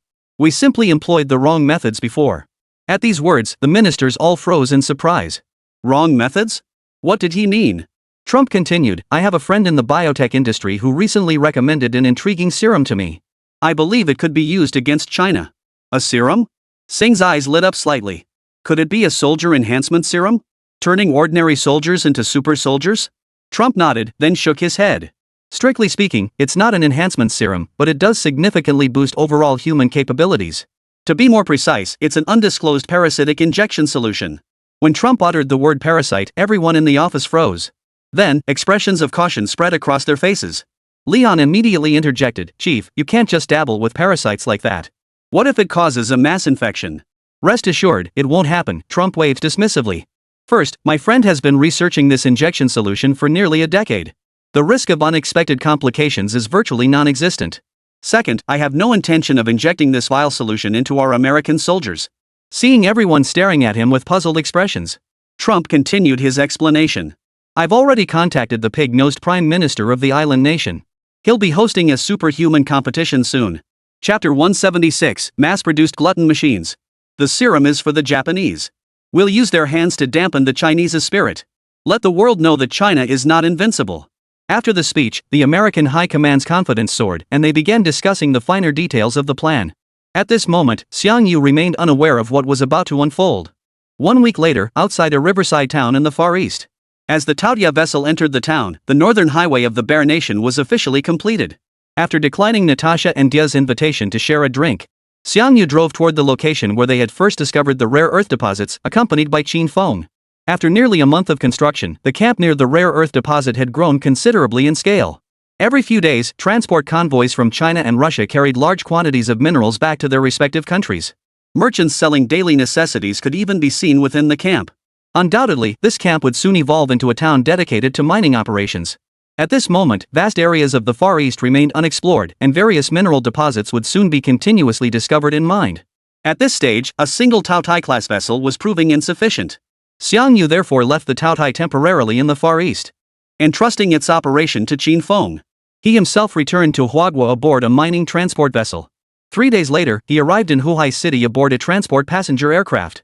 After a month-long business trip, Xiang finally sat once more in the office of the head of the Mountain Sea Base.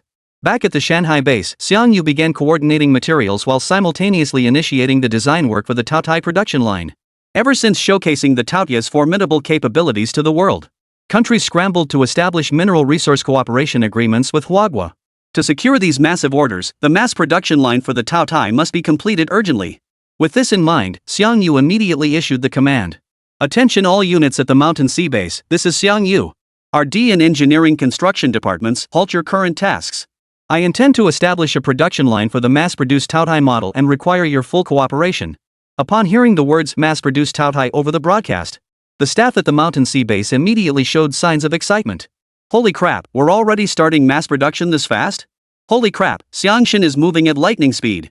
His subordinates buzzed with wild excitement, their eyes burning with fervor. Xiang however, began preparing for the next step.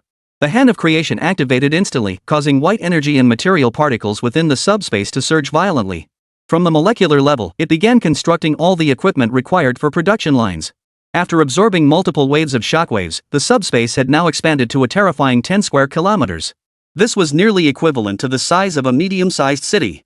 Feeling the increasingly vast space within the subspace, Xiang vaguely sensed that this realm was at a critical juncture where quantitative change was about to trigger a qualitative leap. Particularly at the edges of the subspace, it now resembled a balloon continuously expanding and contracting. Once a certain critical point was reached, it would break through in an instant. Xiang eagerly anticipated that day's arrival. With the hardware materialization complete, the next step was assembly.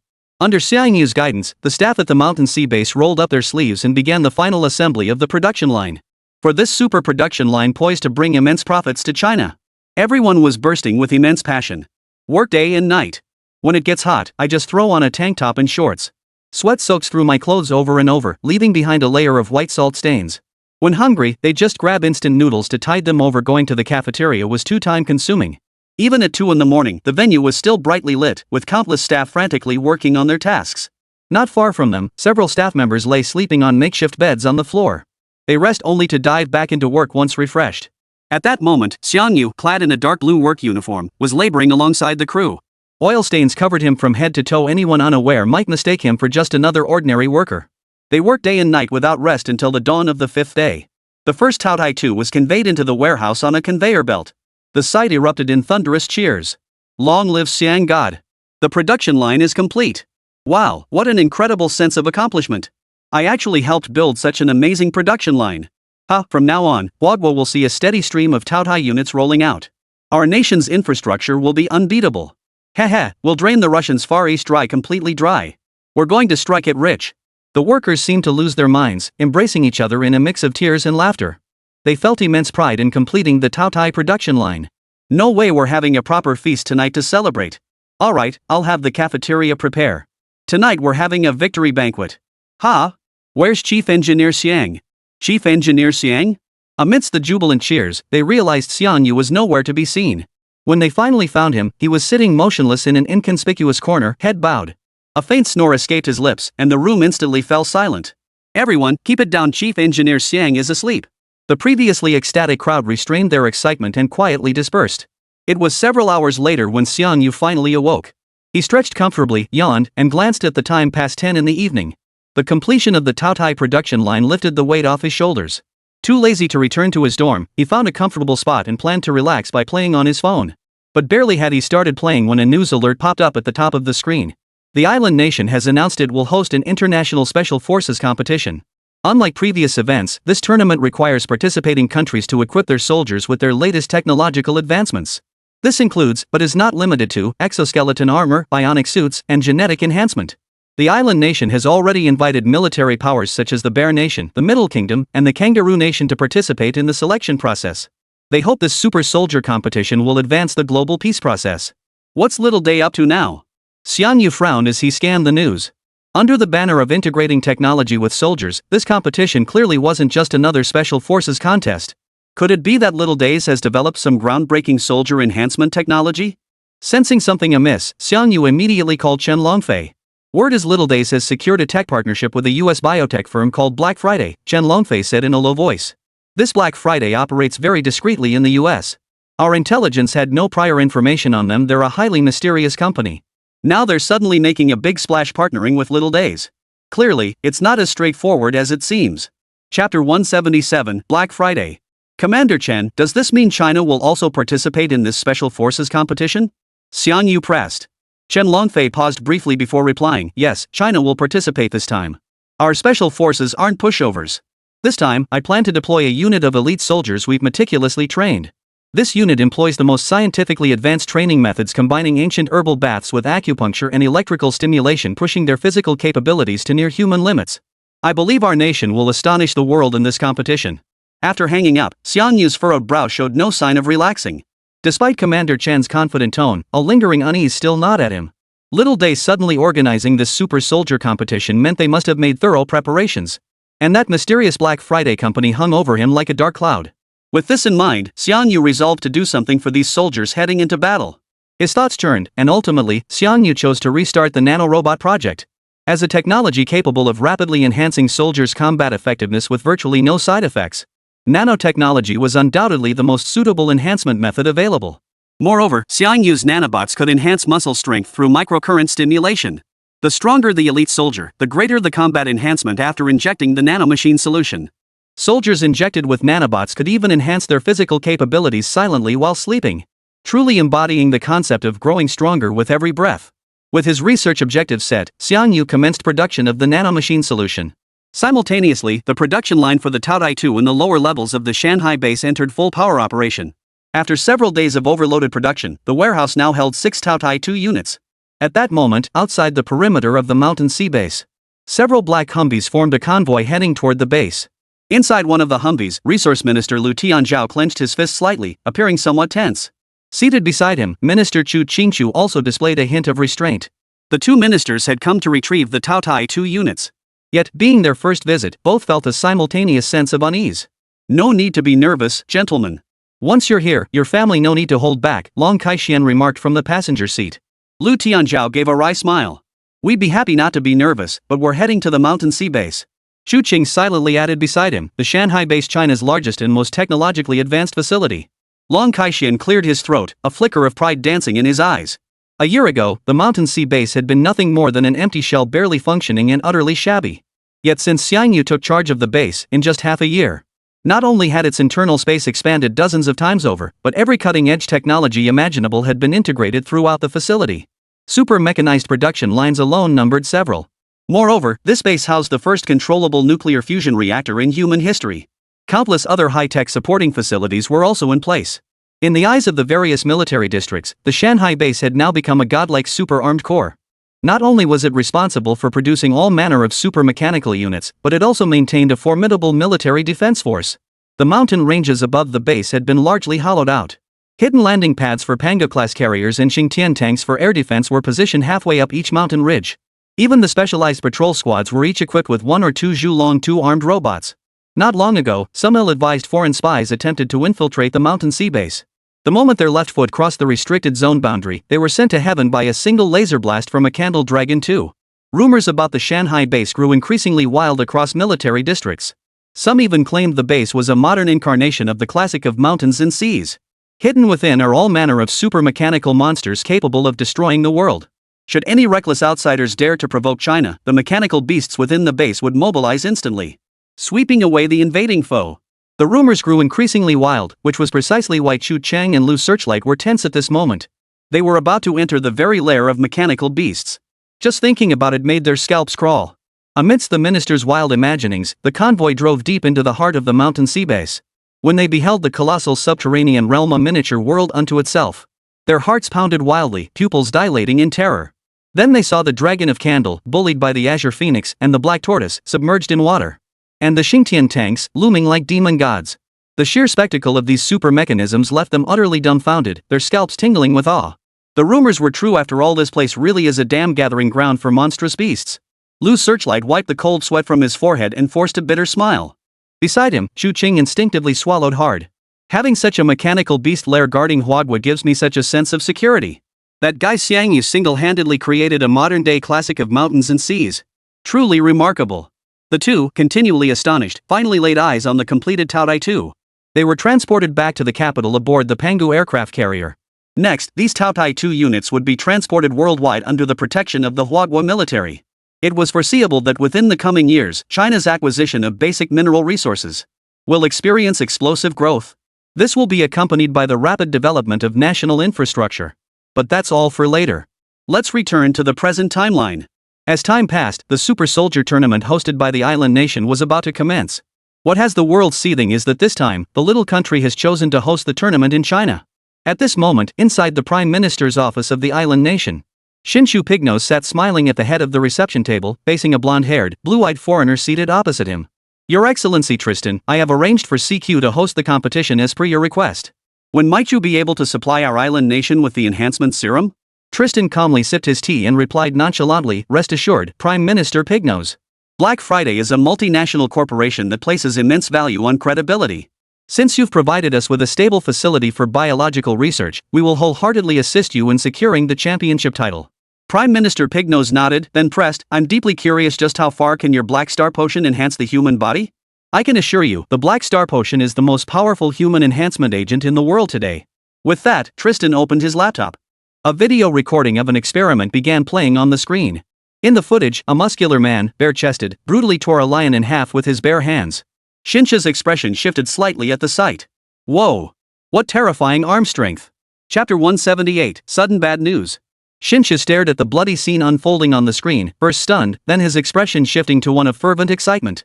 Lord Tristan, whatever quantity of this enhancement serum you possess, our island nation will purchase it all. Our island warriors are already formidable with these potions enhancing them, it's like adding wings to a tiger. Shinsha's mind was already racing with visions of forging an army of super soldiers. His face radiated pure excitement. But Tristan offered a harmless smile. Prime Minister Pignose, as your nation is our first client, we will provide the serum free of charge. All you need to do is deploy the enhanced soldiers in the tournament. Shinsha's face instantly lit up with delight, looking as though he'd scored a major bargain. Little did he know that the serum Tristan offered was still in its earliest stages of development. Its side effects were beyond imagination. And so, several more days passed. The Super Soldier Tournament officially commenced. Sichi Airport on the island nation was packed with people. Elite soldiers from various nations, carrying their gear bags, moved through the corridors. The United States did not participate in this competition, for reasons unknown. Unlike previous international special forces competitions, this event emphasized the theme of superiority. Participating nations are required to integrate technology with individual soldiers, showcasing prototypes of near-future combat units. Suddenly, a soldier covered head to toe in mechanical armor emerged in the airport terminal. Look! It's the Russian exoskeleton armor soldier. Who knew they'd develop exoskeletons so fast? Whoa, that's impressive. Pfft, big deal. Heard the soldiers John Bull sent this time are all genetically modified. You know what that means? And Korea's hormone-enhanced soldiers, they say one punch can take down a calf.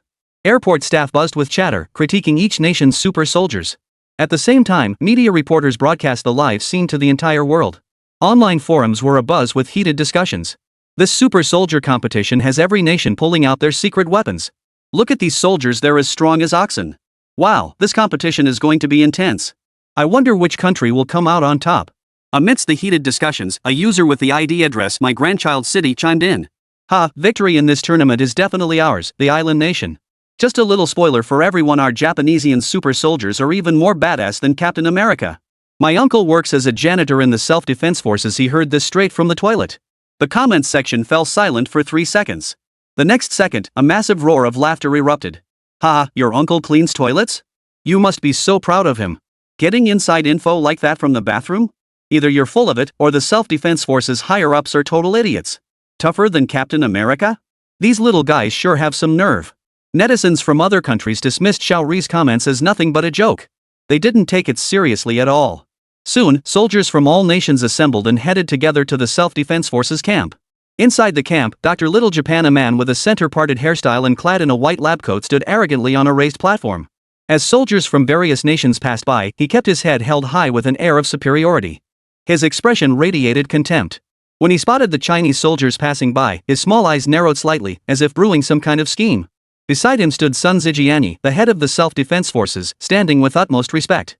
"Dr. Inoue, how is the recovery of our super soldiers progressing? The competition is about to begin." Rest assured, Mr. Sun, all super soldiers are assembled and ready to compete at any moment. Inoue declared with unwavering confidence. "Rest assured, victory in this competition is ours for the taking. Exoskeleton armor? Genetic modifications? All garbage in front of our super soldiers. And..." Inoue paused, his gaze instantly locking onto the Chinese soldiers nearby. "This time, I'll make those damn Chinese know just how powerful we Japanese are. Let the whole world see that the Chinese are just as weak and fragile as they were 100 years ago." The Super Soldier Tournament consisted of individual and team competitions, held over 3 days in a tournament format. As the competition whistle blew, the match between the Chinese and Japanese soldiers commenced. At that moment, inside the Nanotechnology Research Institute at China's Shanghai base, Xiangyu, clad in a white lab coat, stared intently at the white apparatus before him. Accompanied by a buzzing sound like mosquitoes, the machine initiated its first cycle.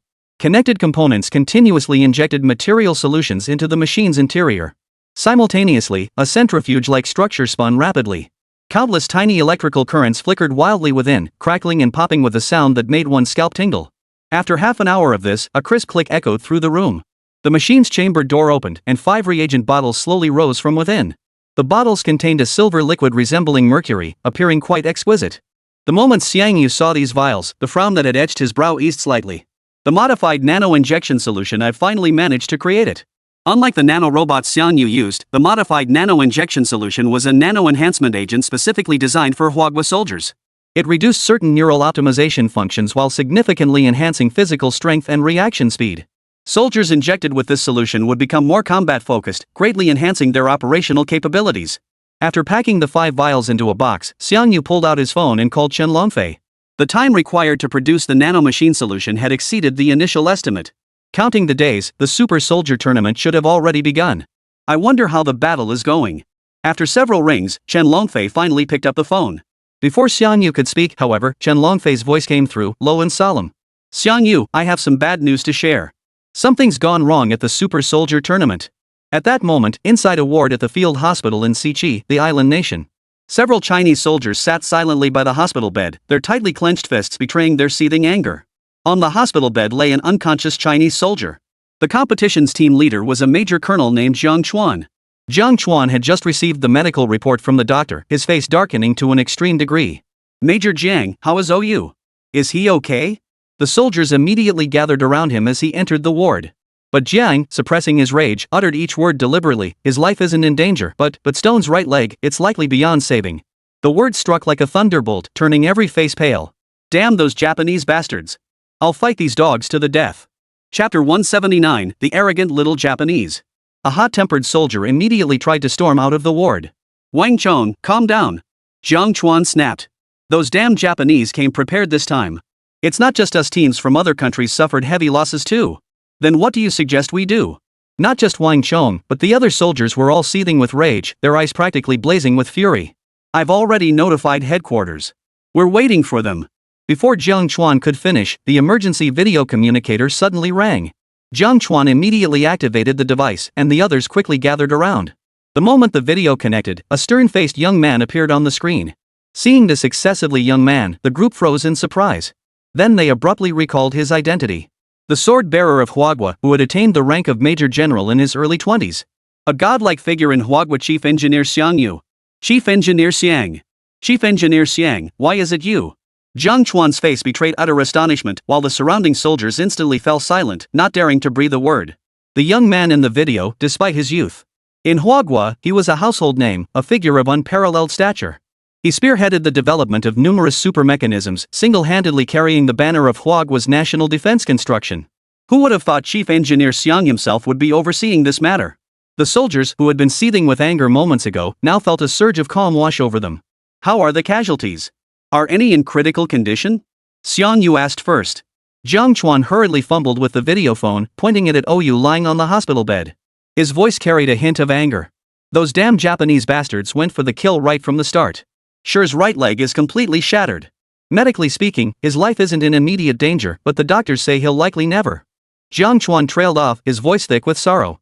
The other soldiers instinctively clenched their fists, their eyes filled with resentment. You're Colonel Jiang Chuan, correct? Xiang Yu's voice betrayed no emotion. Recount everything that happened during the match. Shattering a femur? That's not something a normal person could do. Jiang Chuan nodded and immediately began recounting the match. The first match of the Super Soldier Tournament pitted Team Huagua against Team Island Nation. That Japanese bastard wasn't tall, but he started trash-talking the moment he stepped onto the field. Stone charged in to attack his lower body, but in the blink of an eye, he was knocked to the ground. The referee had already declared the match over, but then that son of a stepped on Stone's thigh. By this point, Jiang Chuan's eyes were bloodshot with rage. He took several deep breaths before regaining his composure. But Wang Chong chimed in from the side. Before Oyu passed out, he said that little bastard's kick felt like being crushed under a hydraulic press. But Oyu was a real tough guy. He didn't utter a single sound until the pain knocked him out. At that moment, Xiang Yu listened silently to the group's account on the other end of the communicator. Unconsciously, his brows knitted tightly together. In truth, during the first day of competition, it wasn't just China that suffered a setback at the hands of the Little Devils. Competitors from other nations suffered the same fate. Even the Russian exoskeleton armored warrior was dismantled by Xiaorizi with his bare hands. Such terrifying strength caused a huge sensation across all nations. Little Days are getting cocky now, bragging everywhere that their super soldiers are invincible and will KO every competitor in the next 2 days. Wang Chong clenched his fists in rage. I have no idea why these bastards suddenly got so strong. Xiang Yu didn't respond, instead silently analyzing the current situation. He noted that while most nations had participated in this international competition, the United States had abruptly withdrawn the day before the competition began. Perhaps the super soldiers cultivated by Little Japan were somehow connected to the United States. As his thoughts raced, Wang Chong slapped himself twice across the face in self-reproach. I should have gone first in the opening match. But I wanted to be the hero, to save myself for the finale, so I swapped places with him. And then, Stone suffered a comminuted fracture in his right leg. His life is ruined. Yes, I ruined him. His face twisted with guilt as he spoke. The other soldiers fell silent, their morale plummeting rapidly. But just then, Xiang Yu's voice came through the communicator. Don't worry. Stone's fracture isn't irreversible. I have a way to restore him. At these words, everyone snapped their heads up. Wang Chang's reaction was even more dramatic. His eyes reddened as he threw himself excitedly toward the communicator. Chief Engineer Xiang, you mean it's true? You can treat Stone. Xiang Yu nodded slightly. I'm confident I can heal him. But rather than worrying about Stone's injuries, you should be focusing on how to win the next match. Those Japanese super soldiers won't be easy to deal with. Wang Chong rubbed his face hard. Chief Engineer Xiang, rest assured. In the next match, I'll kill one of those little devils even if it costs me my life. I refuse to believe those bastards are that formidable. With morale boosted, Xiang Yu nodded slightly. Then rest well and conserve your strength for tomorrow's battle. But don't worry too much tonight. I'll deliver a gift to each of you. Rest assured, those bastards won't be jumping around for much longer. Xiang Yu's voice sounded remarkably calm. Yet in that moment, it instilled immense confidence in Wang Chong and the others. Those who had been wavering were now deeply inspired. After hanging up, Xiang Yu grabbed the nano-injection solution and immediately arranged for travel to the island nation. However, due to his special status, this was a covert infiltration operation. While waiting for the arrangements to be finalized, Xiang Yu made a trip to the restroom. The mirror reflected a familiar, delicate face that, under the micro-manipulation of nanobots, swiftly transformed into an unfamiliar visage. With nanotechnology's assistance, altering one's appearance became as simple as drinking water. The first day of the Super Soldier Tournament drew to a close. But related discussions spread like wildfire across the internet. On foreign websites, netizens were engaged in frenzied debates about the competition results. On the first day of competition, soldiers from every nation without exception fell to the island nation's troops. Especially the soldiers from China, who were beaten so badly they ended up hospitalized. This was utterly unbelievable. Yay, our little days are invincible. The island nation is the greatest nation on earth. Long live the island nation. Tremble before the might of our island nation's super soldiers, everyone. Across the foreign internet, Xiaori's frenzied comments were everywhere. These bastards, who seemed to have crawled out of nowhere, were jubilantly celebrating their victory. The scene was as if they had conquered the world. Chapter 180, Chief Engineer Xiang arrives. Yet despite their annoyance at these fool's celebrations, netizens worldwide could say nothing in response. Because Japan's super soldiers had indeed crushed every other nation. Even the recently dominant China had failed to defeat them. Did you all see that? The Chinese aren't invincible. Little Japan continued to brag. Their soldiers are absolute trash. Just surrender already, don't waste your breath fighting. Victory belongs to us, Little Days. Not only online, but across Little Day's homeland at that moment. After extensive propaganda, nearly every islander knew the news of Little Day's defeating soldiers from various nations. Especially upon learning that even the mighty China had been easily defeated. The entire nation erupted in celebration, filled with extraordinary joy. Many Little Days had already decided to take the next day off work. Celebratory banners were already prepared. They planned to watch the Super Soldier Tournament the next day. To witness with their own eyes the mighty super soldiers of the island nation crushing their rivals. Back in China, the tournament was also drawing significant attention. However, the loss on the first day left the Chinese public feeling disheartened. Especially after seeing news reports of those smug little bastards gloating. They were itching to storm the island nation themselves and take those smug bastards down a peg. But this was merely fantasy, utterly impossible to realize. Therefore, the hope for redemption now rested solely on the shoulders of China's warriors. Shida and his team could turn the tide. Consequently, countless Chinese netizens spontaneously gathered on the forums of major official websites. Countless messages of encouragement and well wishes poured in. That night, at 9:23 p.m. Imperial Capital Time. Above the pitch-black sea, stars shone brilliantly. A blue streak of light sliced through the sky at a speed barely perceptible to the naked eye. It sped toward Changchi. The blue specter moved like a ghost, appearing and vanishing without a trace. Even upon reaching the skies above the island nation, the Japanese air defense radar failed to detect any trace of it. The blue specter rapidly gained altitude, hovering at 3,000 meters above Changchi. Xiang, clad in black combat gear and helmet secured, plunged downward without hesitation.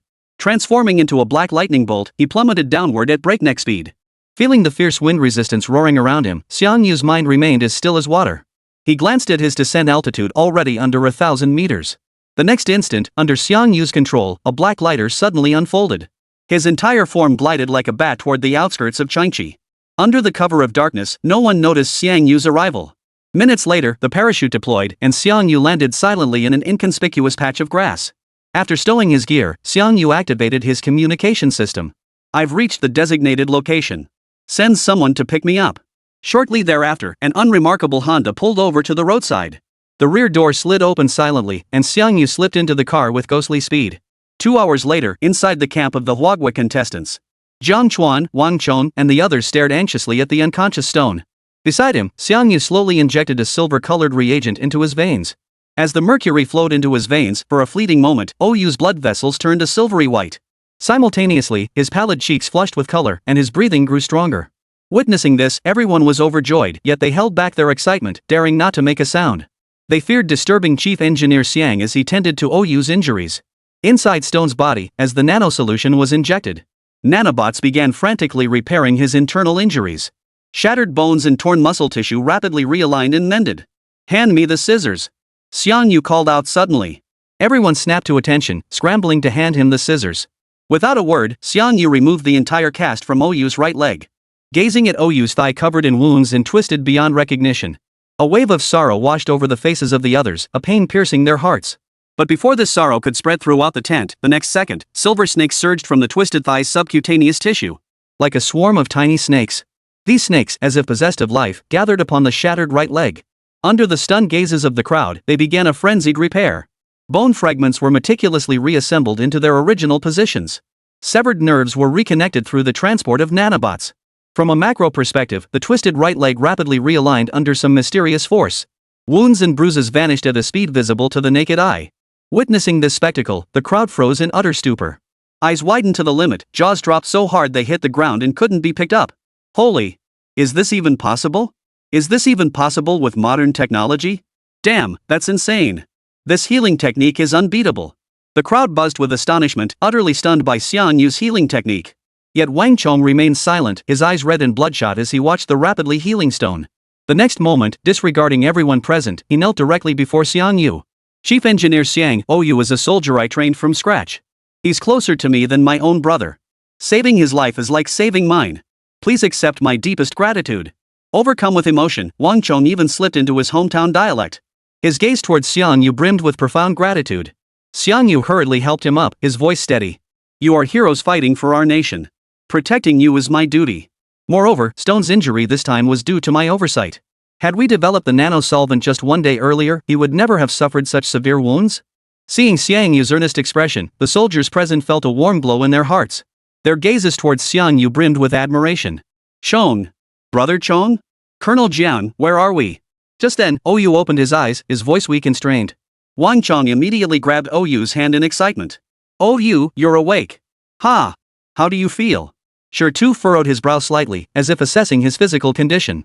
Then confusion spread across his face. Strange. I remember my right leg should be completely useless. Why does it feel warm now? Am I hallucinating? The others exchanged knowing smiles. Jiang Chuan spoke up, it's no illusion. You dumbass got lucky. Chief Engineer Xiang flew all the way from China to fix your leg. Chief Engineer Xiang? Holy. Xiang. Chief Engineer Xiang. Stone's face lit up with excitement. Chief Engineer Xiang saved me. Xiang Yu gave a wry smile and rubbed his nose before stepping forward to offer a few reassuring words. After a brief exchange, it was time to get down to business. Chapter 181, go for it. I've got your back. Xiang Yu's expression turned serious, and the others also composed themselves. They listened quietly as Xiang Yu continued his briefing. Based on the intelligence we currently possess, Shaori's super soldiers appear to be the product of some kind of biochemical experiment. Such high combat effectiveness indicates these experiments carry significant risks. As he spoke, Xiang Yu retrieved the briefcase he carried with him. Opening it, 5 vials of injection solution lay quietly inside. Except for 1 vial already administered to Stone, the others were filled with silver liquid. These are the modified nano-robot solutions I've just developed. Once injected into your bodies, they will dramatically enhance your physical capabilities and combat effectiveness. Rest assured, I've personally tested this formula. It's a highly refined technology with no hidden risks whatsoever. As he spoke, Xiang Yu retrieved a metal tray from nearby. As a faint blue glow rose from his palm, the tray crumpled effortlessly in his hands like a piece of paper. Witnessing this, the crowd immediately fell silent, their expressions frozen in stunned disbelief. In their minds, Chief Engineer Xiang Yu was a scientific genius. Who would have thought he also possessed such incredible strength? It must be the effect of that serum. With this thought, the crowd's gaze toward the nanomaterial solution grew intensely eager. Chief Engineer Xiang, please inject us too. Wang Chong declared, clenching his fists. Tomorrow's match I'm going to beat the crap out of that little bastard. The others wore equally eager expressions. The 5 Special Forces soldiers from Huagua who had come to compete were given the 5 available doses. With the exception of Stone, who was still recovering, Xiang Yu administered the nano-solvent to the remaining 4 one by one. As the solvent entered their bodies, the 4 soldiers underwent astonishing transformations. The night passed without incident. The next day, the second round of the Super Soldier Tournament commenced as scheduled. Yet before the competition officially commenced, a large crowd of ordinary citizens had already gathered outside the venue to watch the event. Victory in the first match had greatly boosted their confidence. So today, they rushed to the scene, eager to witness firsthand how their island nation would crush the other countries. At the same time, the international internet was flooded with arrogant boasts from the little days. It is common knowledge that our great Urban Empire possesses the most superior genetics. Our super soldiers are invincible. We advise other nations not to pit eggs against stones. Surrender to us Japanese, now especially you Chinese. Victory in the first round of the Super Soldier Tournament sent Japanese citizens into a frenzy of excitement. They were already convinced Japan had this tournament in the bag. Soon, the assembly whistle sounded. Competitors from various nations gathered once more around the arena. The nearby spectator stands were packed with little-days civilians who had come to watch. Cameras were being set up everywhere, capturing 360-degree coverage for a global live broadcast. At that moment, Xiang Yu, wearing a baseball cap, blended into the Chinese preparation area disguised as a support staff member. He silently observed the unfolding competition. The tournament format was brutally simple, a battle royale. A sleazy-looking soldier from the island nation strode onto the stage, his chin held high as if it would touch the sky. His name was Ito Jiro, the ultimate victor of the first day's tournament. Seeing this man with a sinister expression, a flash of murderous intent instantly flickered in the eyes of Wang Chong and the others, who had previously maintained a calm demeanor. It was this man who had shattered Stone's right leg on the first day, nearly crippling him. This was a grudge that could never be forgiven. After a night's rest, Stone had fully recovered. Now seated in the preparation area, silently unwrapping the bandages on his arm, he stared expressionlessly at Ito Tsujio. But when Ito Jiro stepped onto the stage, he crossed his arms and wore a defiant, unyielding expression. You guys, no way. You can still concede now. The words ignited the crowd below the stage instantly. A torrent of curses erupted. Yet despite the curses, no one climbed onto the stage for a long time. This young man named Itojiro had single-handedly defeated soldiers from other nations in yesterday's competition. His strength was not to be underestimated. Such an opponent was deeply feared by all nations.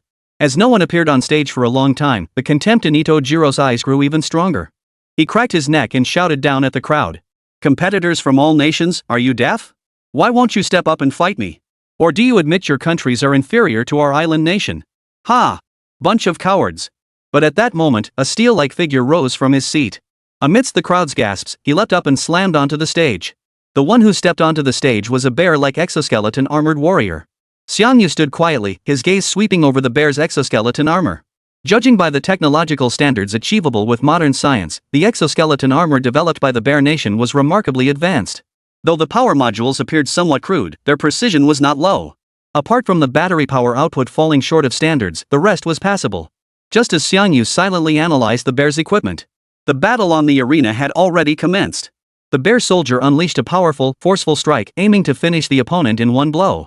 Yet in the next instant, Itotsujio sidestepped the attack and drove a fist into the bear soldier's midsection. The abdominal armor instantly buckled and twisted violently. The bear soldier's face instantly drained of color as a trickle of blood spurted from his throat. The bear soldier frantically activated his mechanical arms, attempting to seize Itotsujio's shoulders. But Itotsujio simply lifted the 200-kilogram bear soldier above his head. Without hesitation, he hurled him toward the Chinese contestants' preparation zone. Faced with this sudden attack, the logistics personnel in the Chinese zone instantly turned pale. That damn little bastard clearly did this on purpose. The bear soldier weighed nearly 200 pounds. The consequences of him crashing into someone were unimaginable. The support staff instantly panicked, their cries of alarm echoing through the air. But then, amidst the chaos, a young man wearing a baseball cap emerged. As the bear soldier plummeted, he leapt up and caught him securely. Ahem, thanks, bro. The bear soldier coughed up another mouthful of blood before passing out completely. Xiangyu set the bear soldier down, then slowly raised his head to look at Itojiro on the stage. A flash of murderous intent flickered in his eyes as he stared at the other man's arrogant expression. My apologies. My hand slipped just now, and I accidentally threw him down. Your bear friend should be okay, right? Itotsujio waved dismissively with a smug grin, then nonchalantly walked off to drink water. Xiangyu, however, walked coldly to the front of the stage and addressed Stone, who had finished unwrapping his bandages. Stone, you're up for the first match. Beat the crap out of him. If anything happens, I'll take the fall. Chapter 182, shut that little guy up. Xiangyu's words lifted everyone's spirits and boosted morale. With Chief Engineer Xian watching over them, they could fight with even greater freedom. Oyu nodded silently, rose, and walked toward the ring. When he stepped onto the stage and stood before Itojiro, the spectators below immediately erupted in a wave of laughter. Isn't that the Chinese soldier who was nearly beaten to death yesterday? How dare he come back for more? Ha! China must be out of options, sending this useless piece of trash into the fray. Scoop, can't wait to see him get beaten to a pulp again, ha! It wasn't just the island nation's audience below. Standing on the stage, Itojiro also looked at Oyu with utter contempt as he approached. He had wanted to kill this Chinese man yesterday. Unfortunately, his final kick missed the angle slightly, only striking his thigh bone. This time, he would kill this Chinese man in front of everyone. With that thought, Itojiro raised his thumb and nodded downward. You dare step back into the ring after being defeated? Looks like you're tired of living. Useless Chinese bastard, this time I'll show you what true despair feels like. At that moment, competitors from all nations below the stage focused intently on the two men atop the platform. Wasn't that Chinese soldier badly injured? How can he still fight? No matter how he recovered, he's no match for Japan's Itotsujio. That guy even defeated the Russian exoskeleton armor. Japan's super soldiers are truly monstrous. Their strength is beyond what humans should possess. The audience buzzed with speculation about the Chinese soldier Oyu who had just entered the ring. Most held a pessimistic view, convinced he stood no chance against the Japanese super soldiers. Some had even begun praying, hoping China's defeat wouldn't be too bloody. Standing calmly before Itojiro, Oyu remained composed. Even as jeers echoed from the crowd below, he remained unmoved. After enduring yesterday's heart-wrenching defeat, his resolve had been tempered. At this moment, Oyu held only one conviction: to take down Itotsujio across from him and slap the Japanese right in the face. But just then, Xiangyu's voice rang in his ear. Stone, remember what I said, you've been reborn. Fight freely. Whatever happens, I'll take the blame. Xiangyu's words struck him like a shot of adrenaline. Stone's blood surged instantly, his gaze hardening as his entire aura surged with fierce intensity. Itojiro seemed to sense Stone's transformation and hesitated no longer. He raised his fist and charged straight at Stone. The fight erupted instantly. Countless spectators held their breath, not only those present at the venue but also viewers watching the event across nations. Especially the Chinese citizens, who dared not even breathe a sigh. Their tense expressions fixed intently on the live broadcast. Suddenly, the charging Itojiro leaped sideways repeatedly, then sprang upward the instant he neared the stone. His tightly clenched fist descended with tremendous force. He slammed it into the stone with all his might. The force behind this strike was terrifying. Even if an elephant stood before him, Ito-Tsujiyo was confident he could kill it instantly. Yet facing Ito-Tsujiyo's decisive strike, Stone remained remarkably calm. His gaze was as still as water, showing no sign of disturbance. His entire body seemed to move with deliberate slowness as he assumed a defensive stance. His right fist clenched slowly at that moment. A tremendous force descended from above as Ito-Tsujiyo's fist slammed toward Oyu's face. At the same instant, Stone swung his right fist, smashing straight toward Ito-Tsujiyo. "You foolish Chinese, you're asking for death." Killing intent flared in Ito-Tsujiyo's eyes as a cruel smile curled his lips. Spectators instinctively turned their heads away, unwilling to witness the bloody, brutal scene about to unfold. At the same moment, on the Japanese island stands, Sun Zibian and Dr. Inoue also smiled. Ito's heavy punch, that's not something you can just take lightly. The Chinese man doesn't dodge or evade, he takes it head-on. Utterly foolish. The next instant, two fists collided violently, one rising, one falling. The sound of cracking bones echoed from the ring, reverberating throughout the arena. The dense succession of sounds sent a sudden tingling sensation through everyone's scalps. On the ring, Itojiro, who had been radiating overwhelming momentum moments before, now had his entire right arm shattered as if struck by a high-speed train. It shattered completely. The instant the bones shattered, the muscles along the entire arm were completely mangled. Blood erupted in a violent spray, blooming like a burst of flowers. By the time everyone regained their senses, only scattered fragments of flesh clung to Ito-Tsujiyo's right shoulder. His entire right arm was gone. Ito-Tsujiyo stared blankly at his right shoulder, his pupils instantly shrinking to pinpricks. The next second, a wretched howl erupted from his mouth. "Ah! My arm! My arm!" But before the scream had fully faded, Stone swung his right fist again, smashing toward Ito-Tsujiyo. Ito-Tsujiyo's chest collapsed like a deflated balloon, visibly collapsing inward at a visible speed. A massive, blood-soaked bulge erupted on his back from the blow, instantly shredding his clothing. Shattered ribs became the sharpest blades, instantly piercing flesh and blood. Exposed to the air, Ito-Tsujiyo's face contorted completely, his eyeballs bulging from their sockets. Then, his entire body collapsed like a heap of rotten flesh, slowly slumping to the ground. Below the ring, a deathly silence fell. You could hear a pin drop. Both the live audience and viewers watching the livestream were frozen in place for an extended moment. Eyes bulged wildly, jaws dropped to the floor. Especially the Japanese viewers watching the match. Their faces instantly drained of color. They looked utterly soul-crushed, their bodies shaking uncontrollably. Many of the little guys were scared out of their wits, a foul stench wafting from between their legs. They had literally peed themselves in terror at the sight. At that moment, the smiles on the faces of Sun Zibian and Dr. Inoue in the VIP section had completely frozen. They looked as if they'd suddenly developed dementia. Their eyes were vacant, their mouths twitching wildly. Their minds went blank, their entire bodies numb. Back on the island nation itself. At subway stations, along streets, and in front of massive outdoor live streaming screens. All the Japanese watching the Super Soldier Tournament fell into collective silence. They were scratching their heads in utter confusion. Itojiro, who had so thoroughly dominated soldiers from other nations just moments ago, had been knocked out cold with just 2 punches today. How could this be possible? This is outrageous. It's like a nightmare. The scene returned to the competition arena after a prolonged, deathly silence. The silence was shattered by a rough voice. "Stone's amazing. Stone's incredible." It was Wang Chong, clenching his fists and shouting at the top of his lungs. "Guagua brother, you're amazing. Fantastic." The Russian contestant also began applauding at that moment. "See how long that bastard can keep bragging now. Let him get cocky again," a prince from the Dog clan also yelled. Chapter 183, Stone vs. Sato. Soon, thunderous applause surged like a tidal wave from every corner of the arena. In an instant, it engulfed the entire arena. In stark contrast, the island nation's audience fell into a deathly silence. Not only silent, but their eyes betrayed a hint of fear. That terrifying punch from the Chinese fighter had struck them like a blow to their own bodies. In a single instant, it shattered the confidence of these descendants of the Japanese invaders. "Chief Engineer Xiang, the nanobots you developed are incredible." Amidst the cheers, Zhang Chuan, Wang Chong, and others quietly gathered around Xiangyu, their eyes brimming with admiration. Though the eyes of spectators from all nations were fixed on the Chinese soldier on the stage. They knew the victory over the Japanese was entirely due to the nanomedicine provided by Chief Engineer Xiang. This serum not only repaired Stone's gravely injured body overnight, but also endowed him with combat prowess far surpassing that of ordinary men. Imagine the sheer terror if such a potent serum were deployed across the entire Hwagwa military. The thought alone was terrifying.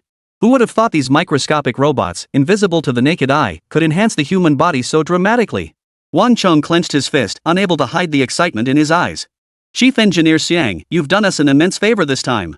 We've landed a solid slap on that little bastard's disgusting face. The others nodded in agreement, their gazes towards Xiang Yu now tinged with added admiration. Xiang Yu gave a slight nod but cautioned them, the competition isn't over yet. Little Day is about to make another move. On the stage at that moment, support staff dragged the lifeless body of Itojiro off the stage. Simultaneously, a burly man bearing a scar across his face strode onto the ring. His face was dark and sullen, his shadowed pupils filled with murderous intent. I am Sato, a citizen of Hwagwa. Are you ready to face my vengeance? The moment these words left his mouth, gasps erupted from the Japanese audience below. It's Lord Sato, the island nation's undisputed strongest man. They say he tore an adult crocodile apart with his bare hands when he was young. Damn, this is settled. Our island nation is guaranteed to win. The previously disheartened islanders instantly perked up, erupting in waves of enthusiastic cheers. This was because the man named Sato was a household name in the island nation. He was practically the island nation's version of Bear Grylls, enjoying immense popularity. At the same moment, on the viewing platform where Little Life was seated, Sun Zibian glanced at Dr. Inoue beside him, his eyes flickering, and couldn't help but ask. Doctor, did Sato really endure the second stage injection without any loss of control? Dr. Inoue gave a slight nod, a hint of pride flashing across his face. Correct. His combat prowess surpasses Itojiro by more than one level. The soldiers of Hwagwa may be strong, but they are absolutely no match for Sato. Inoue spoke with unwavering certainty. This renewed confidence in Sun Zibin as well, heightening anticipation for the second match. As the crowd below the stage gradually quieted, the second match officially commenced. China's contestant, OU, remained impassive, observing Sato across the ring with neither sorrow nor joy. Sato, after cracking his neck, took deliberate steps toward stone. With each step, the wooden floorboards creaked beneath his feet. His presence was commanding. Look! Sato's about to make his move. Whoa, what an intense aura. Can the Chinese fighter beat him? Who knows? But it looks like this Sato is way stronger than that Ito guy before. The crowd below the stage buzzed with excitement as spectators from various nations passionately debated the unfolding situation. Everyone speculated who would emerge victorious in this second match. But in the next instant, Sato let out a beast-like roar. His entire body lifted upward as his right foot slammed down diagonally onto a rock. The kick was powerful and forceful. A flash of silver light flickered deep within Stone's eyes, and in the next instant, his entire form vanished from where he stood. Boom! A massive collision echoed from the stage. Where Sato's right foot had landed, the wooden structure collapsed with a thunderous crash, revealing a gash the size of a basketball. Spectators from all nations gasped in unison at the sight. Goodness, what terrifying power! If that kick landed on a person, wouldn't it turn them into mincemeat? Can the Chinese withstand such an assault? As the dust settled, Stone appeared at the edge of the ring, his pupils as calm as still water, betraying no hint of emotion. In stark contrast, Sato erupted into a maniacal laugh. You cowardly Chinese! Is running away all you know how to do? If you kneel and beg for mercy now, I might spare your life. You Chinese people are useless. Trash! Sato's taunts echoed loudly, audible to everyone present. Even through the television broadcast, the image of his arrogant laughter was seen by the Chinese people. Rage ignited instantly. A chorus of furious curses erupted across the nation. That bastard is way too arrogant. Beat the crap out of him. Damn it, beat the crap out of this little bastard. Go, soldiers. Beat that bastard to a pulp. Sato's arrogant expression also made Stone frown slightly. This time, he wasn't passively defending. His figure vanished from the spot in an instant. Spectators around him only caught a fleeting afterimage before their eyes. The next second, Stone materialized behind Sato. You're asking for it.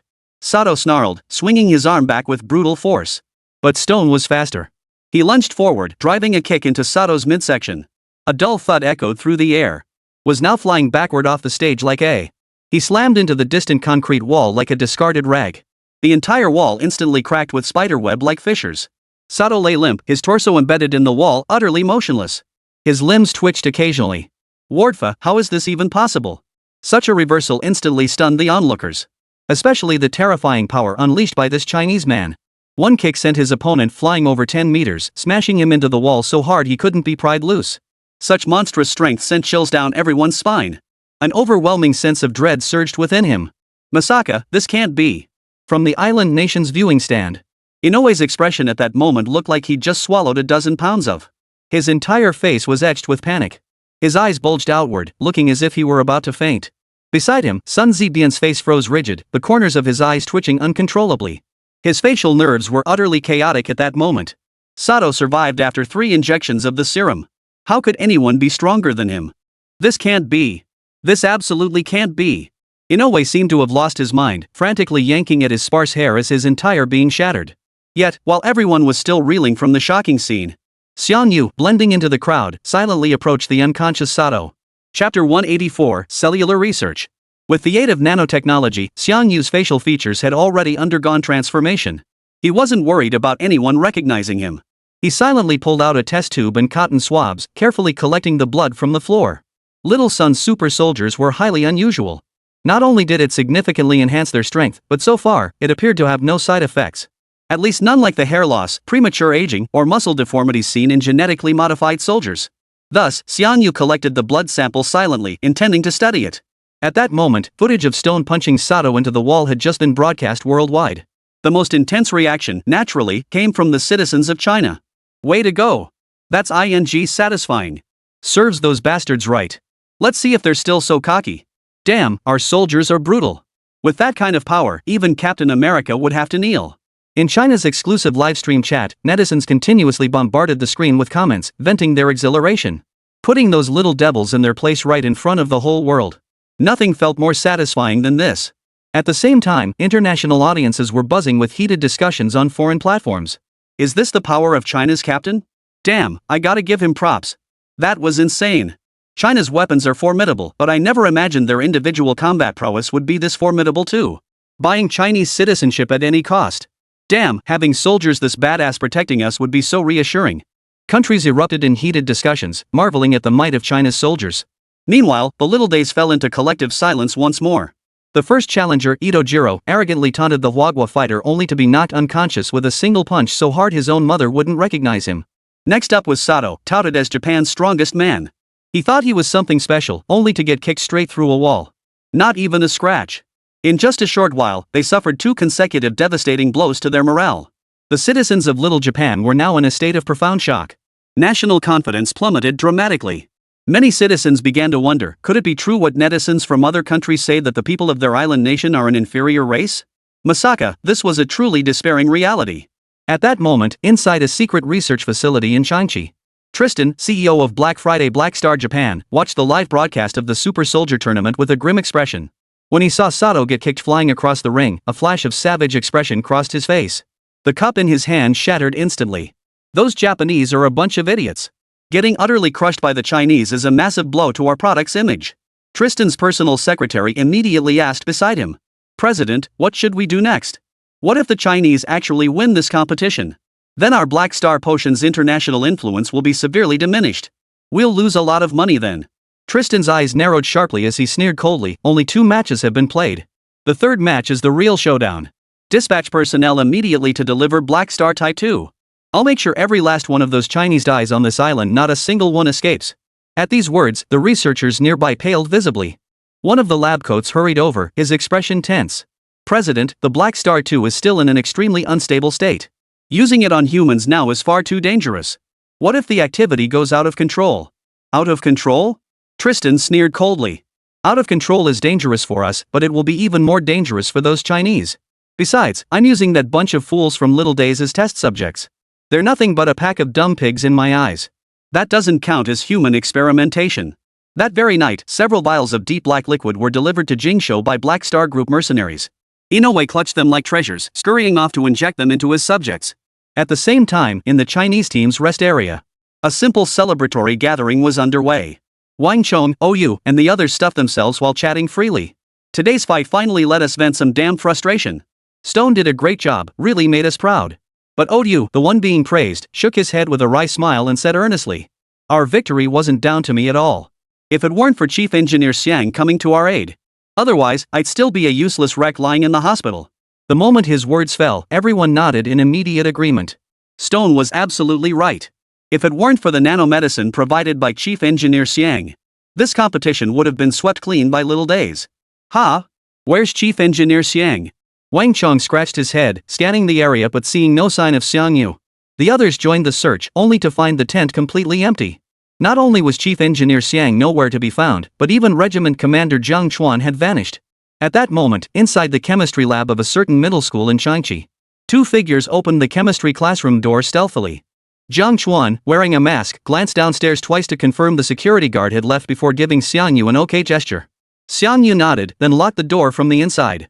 He walked over to the equipment cabinet and began selecting containers. Xiangyu, you really plan to do the experiment here? This is a middle school classroom, do we even have the right equipment? Jiang Chuan asked, utterly bewildered. Xiangyu gave a wry smile. I wouldn't choose this place either, but circumstances don't allow it. We'll just have to make do. As he spoke, Xiangyu swiftly sorted through the vessels in his hands. Although Xiangyu studied mechanical engineering as a top student who had passed the entrance exam for the National Defense University, he possessed the basic skills for simple experimental testing. Unfortunately, he hadn't unlocked any max-level insights related to biochemistry yet. The current analysis relied entirely on knowledge from his high school days. After a few simple adjustments, Xiangyu placed the blood sample extracted earlier that day under the microscope. Turning the knob, the blurry microscopic world rapidly came into sharp focus. Red blood cells, partially fragmented muscle tissue. Xiangyu kept examining the blood extract under the microscope, but after a long while, he still couldn't make head nor tail of it. Frustrated, Xiangyu proceeded to add other substances to the sample, attempting to pinpoint its anomaly. However, after testing several solvents, it still behaved like ordinary blood. Strange. Sato's blood looks just like anyone else's. Nothing unusual about it. Xiangyu frowned slightly. Could I really be overthinking this? But then Jiang Chuan suddenly leaned in and casually chimed in. I saw it with my own eyes. Sato kicked a hole right through the floor. Is that something an ordinary person could do? How could ordinary blood grant him such immense strength? The remark jolted Xiangyu awake. His mind raced as he immediately spoke up. Brother Jiang, hand over your blood sample. Perhaps the normal cells I'm seeing now are merely some kind of disguise. Chapter 185, The Bizarre Potion. The instant Jiang Chuan's blood dropped into the sample, the previously unremarkable sample reacted violently. A violent reaction erupted. Macroscopically, the red blood cells that Sato had deemed dead suddenly became active again. They began swarming toward Jiang Chuan's blood with frenzied intensity. Xiangyu quickly placed the sample under the microscope for observation. What he saw was astonishing. Sato's blood cells had transformed. Each cell extended dense, sawtooth-like tentacles, launching a frenzied assault on Egoist cells, visibly tearing apart cell nuclei before devouring and absorbing them. Well, Xiangyu? What do you see? Jiang Chuan pressed impatiently from the side. Xiangyu looked up, his expression grim. The soldier enhancement technology Xiao Ri is using, it likely doesn't fall under the category of genetic enhancement. It's more like some kind of biochemical virus weapon. After returning to camp, Xiangyu worked through the night to hastily craft 5 sets of gear for Wang Chong and the others. The night passed without incident. As military bugle calls echoed across the camp, the third match of the Super Soldier Tournament officially commenced. Unlike the previous 2 individual tournament matches, the third event primarily focused on team competition. The rules resembled battle royale games. Each nation fielded a 5-member squad to gather supplies within a designated zone while eliminating competitors from other countries. Simultaneously, thousands of high-definition cameras had been deployed throughout the zone, continuously recording the combat actions of soldiers from all nations. Compared to the intense one-on-one bouts of the previous 2 days, the third team event undoubtedly offered greater spectacle and unpredictability. As a result, this live broadcast of the individual competition drew massive global viewership. Global concurrent viewership rapidly surged past 1 billion. So excited. I wonder who will win the third match. No doubt about it, it'll be the Chinese. Didn't you see yesterday's video of him kicking that Japanese guy flying? Not necessarily. It's a team event, there could be surprises. I think China's got this in the bag. This match has no hot weapons, only cold steel. Who do you think could beat China under these conditions? Online discussions reached unprecedented intensity. Meanwhile, at the military camp, when the Chinese team members appeared in their military uniforms, everyone's expressions turned reverent. Many were so overwhelmed they froze in place, terrified that taking one more step might draw the attention of these formidable opponents. Yesterday's battle had made soldiers from all nations acutely aware of the gap in strength between themselves and China. The only reason they hadn't withdrawn immediately was to try for second or third place. First place? They dared not even dream of it. Shortly after the Chinese delegation appeared, the Japanese delegation emerged from the other passageway. Also a 5-member team, their faces expressionless. But surprisingly, Sato and Itojiro, who had been utterly crushed by OU yesterday, were among them. Their eyes were dark and menacing as they stared at the Chinese team. Ha? That Itojiro didn't die? Didn't he bite the dust yesterday? And Sato too, after getting beaten to a pulp yesterday, he's still here to fight today? Whispers rippled through the crowd as fingers pointed at the Japanese team. Hidden within the crowd, Xiangyu kept scanning Ito and Sato, a sharp gleam flashing in his eyes. Yesterday, Stone had indeed knocked Ito dead with a single punch, and Sato had been beaten to within a hair's breadth of death. To be fully recovered in just one day clearly exceeded the capabilities of modern technology. Recalling last night's discovery in the lab, Xiangyu silently slipped away from the crowd and entered the Huagua camp. He connected to the miniature earpieces worn by Stone and the others, simultaneously activating the pinhole cameras mounted on all 5 shoulders. "Attention all units, this is the supreme commander of this operation," Xiangyu stated, observing the holographic projection before him. "From this point forward, I will direct your actions to complete the 3rd match." 1 hour later, on an abandoned island in eastern Changchi. As several helicopters sliced through the sky, teams of contestants were dropped across the island. The moment they touched down, teams from various nations sprinted into the jungle, racing to secure supplies as quickly as possible. Several squads collided mid-run, immediately erupting into combat. The competition reached a fever pitch right from the start. Cameras hidden throughout the island rapidly switched angles, continuously broadcasting the battle scenes from each nation to the world. As the battles raged on, the Super Soldier Tournament's popularity surged rapidly. Netizens from every nation flooded the livestreams, eager to witness their country's soldiers in action. At that moment, at the edge of the island's forest, a group radiating an eerie aura advanced steadily. At the forefront stood none other than Sato of the island nation, flanked by Itojiro and 3 other soldiers from the same country. "Lord Sato, the Chinese soldiers' landing point is approximately 10 kilometers northwest of us. If we pursue now, we can catch up within 10 minutes. Sato's face darkened, his eyes flashing with murderous intent. "This time, we will make sure those Chinese die on this island no matter the cost. Let the entire world witness the might of our island nation's warriors. Every man, prepare to fight to the death." The men nodded in unison, their faces contorted with madness. Yet beside him, Itojiro clutched his chest, grimacing in agony. "Captain Sato, ever since I injected the 2nd dose, it feels like something inside me is trying to break free. Is this serum truly free of any side effects?" Sato shot Ito Tsujio a cold glance. "It brought you back from the brink of death. Compared to that, any side effect is worth it. Besides, Dr. Inoue gave us the suppressant. As long as you inject it on schedule, you'll be fine." With that, Sato took out a vial and injected himself in the neck. Visible black veins rapidly spread across Sato's neck at a speed discernible to the naked eye, while his eyes swiftly turned pitch black. He resembled a demon from hell, his appearance so hideous it made one's scalp crawl. This state lasted a full dozen seconds before the blackness rapidly receded from his skin. Following Sato's example, the others injected the inhibitor into their own necks.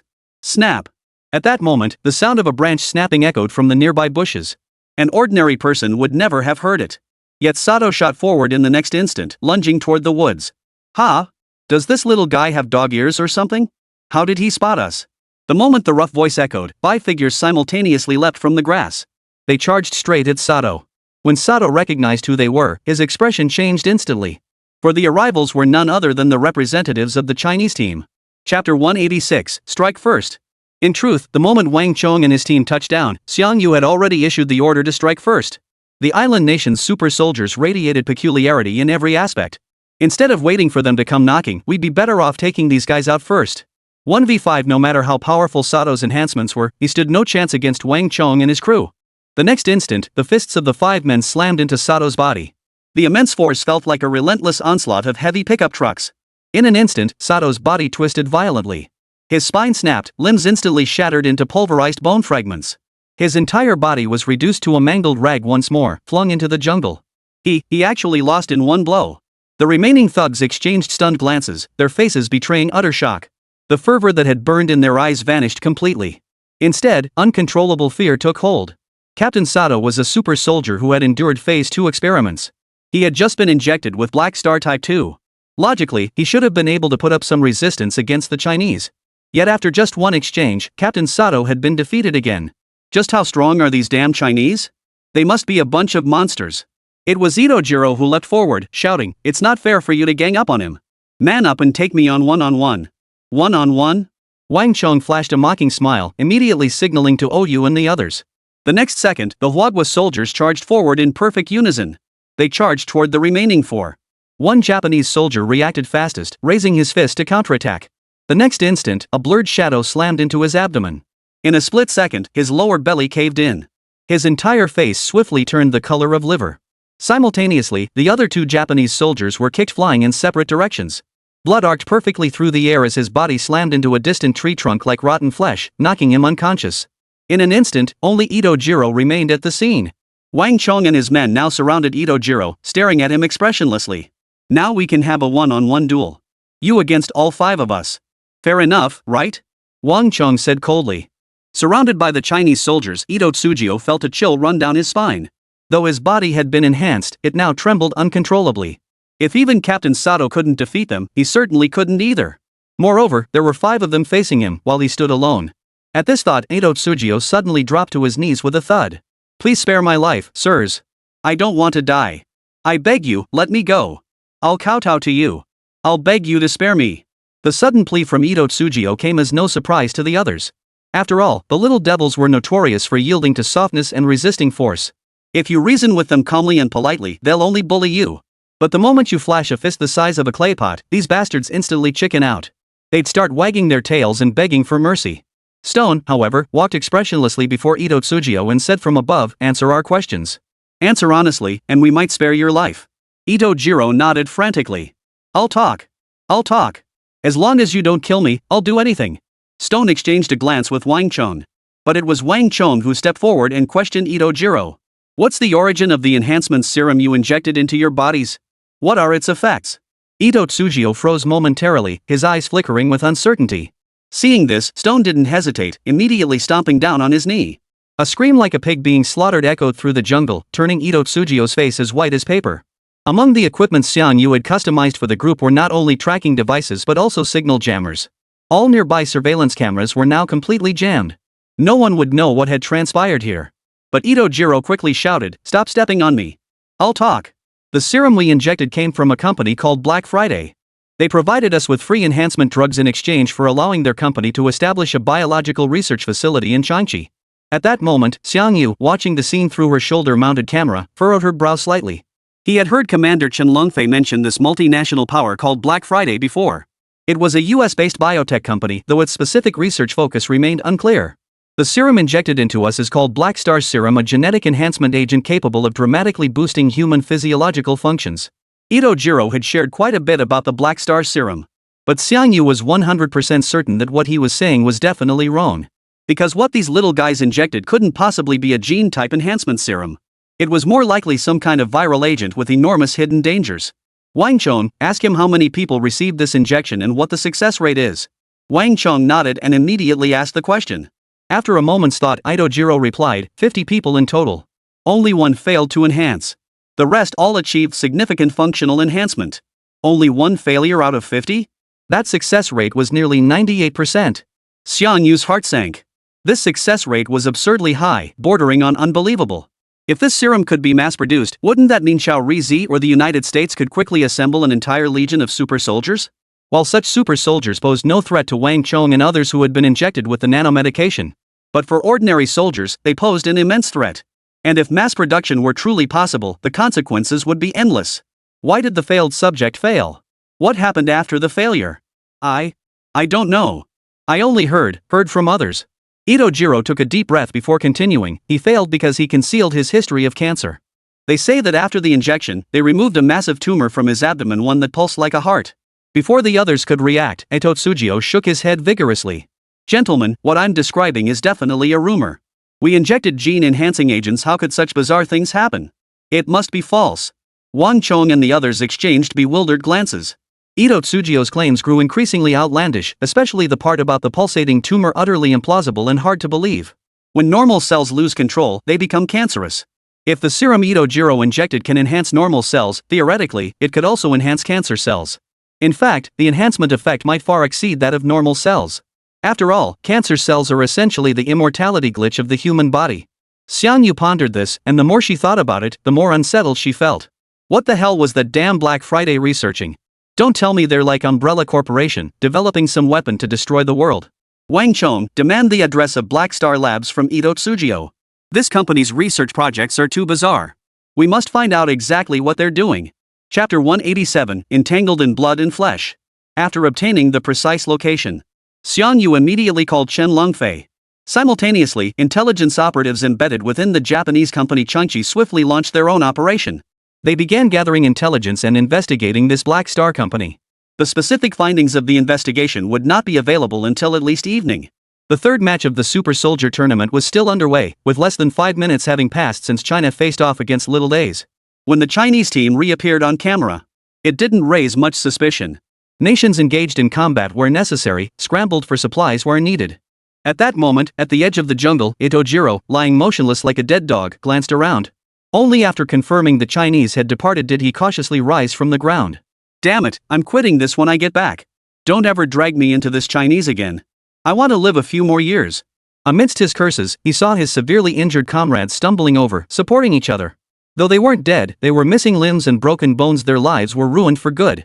Their faces were gaunt, the terror in their eyes still lingering. Why did we ever cross those damn Chinese bastards? My hand's ruined. My life's over. Damn it, I'm done. I'm going back home. Russell. Just as the group was murmuring among themselves, the grass beside them suddenly began to shake violently. The Chinese are back? Itojiro and the others were startled, instinctively huddling together and shivering. Those terrifying Chinese soldiers possessed unfathomable strength. Against them, they stood no chance. Could they have returned to eliminate all traces? At this thought, their faces drained of color, their entire bodies shaking violently. But the next second, a Japanese man dressed in a maintenance worker's uniform suddenly emerged from the bushes. Hello, I'm the engineer responsible for maintaining the island's surveillance cameras. The cameras in this area have all malfunctioned. Do you know what might have caused this? It was one of their own. Itojiro felt his entire body relax instantly. He immediately shouted, "Engineer friend, contact the island nation's higher-ups immediately. Those damn Chinese attacked us and brutally murdered our captain, Sato. You must make this public, expose the Chinese's atrocities to the entire world." What? Captain Sato died so horribly? Ito spoke with heartfelt emotion, his voice choked with sobs and tears as he cried out repeatedly. Though somewhat bewildered, the engineer instinctively activated his communicator. But just then, the bushes behind the engineer shook violently once more. Having been startled once before, the Japanese soldiers remained relatively calm this time, assuming it was just some animal on the island. Moreover, judging by the intensity of the shaking, whatever was moving in the bushes was less than a meter tall. It definitely couldn't be human. But just then, a dark figure leapt from the grass and vanished in a flash. With a wet thud, a blood-spattered head flew through the air. It was none other than the engineer who had been acting perfectly normal just a second ago. The head rolled to the feet of Itojiro, its eyes wide open in a deathly stare. Meanwhile, the engineer's body remained standing in place, blood gushing wildly from the wound. Itojiro and the others froze in utter bewilderment at the sight. What the hell? Out of nowhere, the engineer's head had gone missing. Before they could react, the shadowy figure had already dragged the engineer's headless corpse into the bushes. Crunch, crunch. A bone-chilling chewing sound emanated from the thicket. The sound made their hair stand on end, sending a chill racing up their spines. What kind of monster is that? Itojiro's face drained of color as he instinctively stumbled backward. The other Japanese soldiers reacted the same way. Terrified, they slowly retreated. Yet the unknown creature clearly had no intention of letting them go. Soon, the chewing sounds from the grass vanished. Immediately after, a creature crawling on all fours emerged from the jungle, slowly appearing before Ito and the others. When the group finally made out the shape of the dark figure, their brains felt like they were about to explode, plunging them into endless terror. Ito's pupils nearly bulged from his eyes. His lips trembled violently as he managed to utter, "Sato. Captain Sato?" The creature on all fours before them was none other than Sato, the man Wang Chong and the others had killed. Yet Sato no longer resembled a human being. His head hung limply, chest facing upward, limbs twisted grotesquely to support his body. It resembled a spider. But what truly sent shivers down the spines of the young recruits was the sight of Sato relishing every bite as he chewed on the engineer's flesh. The scene before them was utterly horrifying, more terrifying than any of old Mike's gory monster movies. How could this happen? How had Sato become like this? Could it be because of the injected drug? In that split second, Itojiro considered countless possibilities. He suddenly recalled how, after injecting the second dose of Black Star Serum, he'd occasionally feel as if something was trying to burrow out from within his body. Could it be that after his death, he too would become like Sato? Transform into such a terrifying monster? No, Amana. Don't do this. Ito instantly broke down, clutching his head in utter confusion. The other island soldiers were utterly terrified, their souls shattered. Just then, the monster Sato swallowed the flesh and blood in his mouth. It crawled step by step toward the Japanese soldiers. The terrified island soldiers immediately began to scatter in panic. But their severe injuries meant they couldn't run far. "Brother, save me. I don't want to die. Let go of me, you bastard. Don't drag me down. Get lost, you hear me?" Itojiro gritted his teeth against the agony in his leg, trying to speed up his escape. But the next second, a Japanese soldier with a face twisted in madness grabbed him by the collar. His terrified face slammed backward, colliding directly with the monster Sato. Ha ha ha! Sato let out a chilling, teeth-chattering laugh. The next instant, his entire body lunged onto Ito Tsujiyo. Four mutated limbs tore frantically at Ito Tsujiyo's limbs. Heart-wrenching screams echoed through the woods. Ito Jiro wailed in agony, utterly powerless to stop it. He could only watch helplessly as Sato tore his body apart piece by piece. Strangely, Sato didn't immediately devour Ito Tsujiyo. Instead, he broke and tore off all his limbs, then inserted them into his own body like individual parts. Those limbs embedded in Sato's body began to move after a moment of writhing. They became part of the monster Sato. Throughout this process, Ito Tsujiyo's body rapidly fused with the monstrous Sato. The other Japanese soldiers, witnessing this horrifying spectacle, froze in terror on the spot. They slumped to the ground, unable to struggle. After the monster Ito had absorbed Ito Tsujiyo, its pitch-black pupils locked onto the remaining Japanese soldiers. A grotesque feast of flesh and blood was rapidly unfolding. Chapter 188. The competition spins out of control. At that moment, within the Changchi military camp, Sun Zijian and Inoue listened grimly as their subordinate delivered the report. Just minutes earlier, an engineer responsible for maintaining the island's surveillance systems had gone missing. Before his disappearance, he had activated his communicator, which transmitted the agonized cries of island soldiers and the snarling roars of unknown creatures. Sato's mission has failed. Someone among them must have experienced cellular instability. Prepare for the worst. Inoue's face darkened. Let's just hope it wasn't Sato. He underwent Phase 2 modifications and was injected with Black Star Type 2. If he loses control, the consequences would be unimaginable. Sun Zijian hurriedly offered reassurance from the side. Don't worry. Sato is highly capable. Even if he can't defeat the Chinese forces, a strategic retreat is still. Before Sun Zijian could finish, a communications soldier suddenly cried out in alarm. What the hell is that thing? Monsters! There are monsters! Sun Zijian and Inoue immediately turned their gaze toward the commotion. On the monitor before the communications soldier, a bizarre, grotesque creature was charging through the jungle. The creature resembled an oversized centipede, utterly terrifying. Upon closer inspection, its dozens of legs were formed from human hands and feet. A single glance was enough to make one's scalp crawl and cold sweat break out. Damn it! How did it grow so huge? Inoue's face darkened as he barked, cut the global broadcast immediately. Seal off the entire island. Damn those Chinese! Did they kill Sato? The communications officer beside him hurriedly asked, Dr. Inoue, should we notify the soldiers from various countries on the island to evacuate? Notify? Inoue sneered coldly. Not necessary. Let those damned bastards stay on the island and be buried with it. The globally watched Super Soldier Tournament live broadcast was abruptly suspended. The island nation's explanation was that a line failure had occurred and repairs were underway. At that moment, Xiangyu, stationed within the camp, furrowed his brow slightly. The island nation's abrupt interruption of the broadcast was clearly not a normal occurrence. He immediately connected to Wang Chong and the others via communicator and asked. The island nation abruptly shut down the tournament broadcast. Have you noticed anything unusual? The Chinese squad, currently sprinting through the jungle, halted immediately. Wang Chong replied, Xiong, nothing unusual here. We just ran into those Korean hormone warriors. Before we even engaged, they surrendered with their broken Chinese. We're definitely taking the championship this time.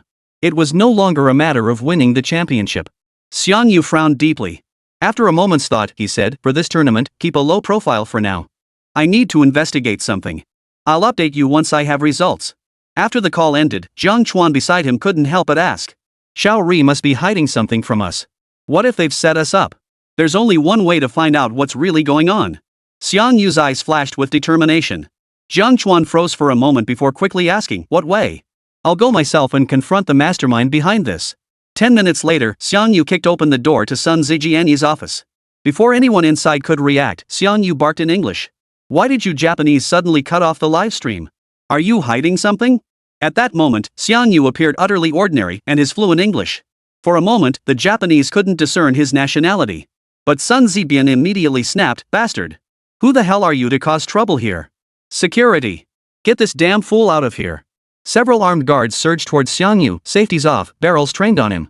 Under such intimidation, they were certain this intruder wouldn't dare make a move. But Xiang Yu snorted coldly and rose defiantly. His speed was so swift the gunman couldn't pull the triggers. His right leg whipped out like a steel whip, striking the guard. In a mere 0.1 seconds, he shattered most of the guards' firearms. The remaining guards recoiled in shock, scrambling backward to create distance. But Xiang Yu had already become a blur, his fists and feet moving at lightning speed. In the blink of an eye, he rendered every guard incapable of resistance. Sun Zijian and Inoue, hiding at the rear, watched the scene unfold, their faces frozen in utter astonishment. Who is this guy? His physical combat skills are terrifying. Before they could finish their thoughts, Xiangyu stood towering before them. He looked down at them from above. He raised his hand and slammed it onto the desk before him. A thunderous crash echoed as the desk shattered instantly into two halves. Faced with such terrifying power, Sun Zijian immediately wet himself in fear. His legs shook violently like sieve flour. Dr. Inoue beside him fared little better. His face turned deathly pale, as if he'd injected several kilograms of hyaluronic acid. His entire face was stretched taut to the point of distortion. Now then, gentlemen, Xiangyu flexed his wrists. What exactly happened on that island that made you cut the live feed? It was already 10 minutes after leaving the office. The moment Xiangyu stepped out, Inoue erupted in fury. Dispatch the self-defense forces immediately. We must capture that damn bastard. I'll shoot him myself.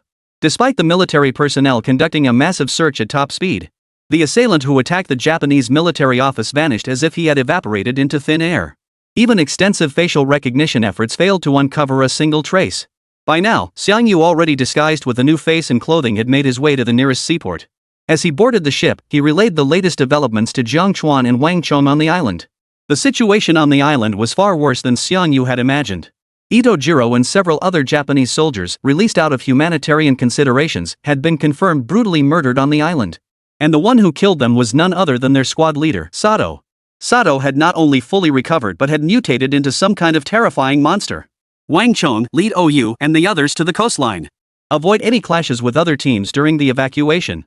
Be extremely cautious, that monster is beyond your ability to resist. Hanging up the communication, Xiangyu leaped into the rented dinghy and sped toward the island at full throttle. Meanwhile, on the island where the competition was taking place, most participants remained unaware of the monster's existence. Outside an abandoned factory building on the southwest side of the island, several soldiers with unnaturally pale complexions strolled along, looking bored. Damn it, we're so unlucky to run into the Chinese team. Good thing I spoke a few kind words in Chinese, that's how we got them to let us go. China's got this competition in the bag. I say we head back home early. I agree. We can't win anyway. Yeah, I agree too. Soon, the team made their decision and headed toward the evacuation point.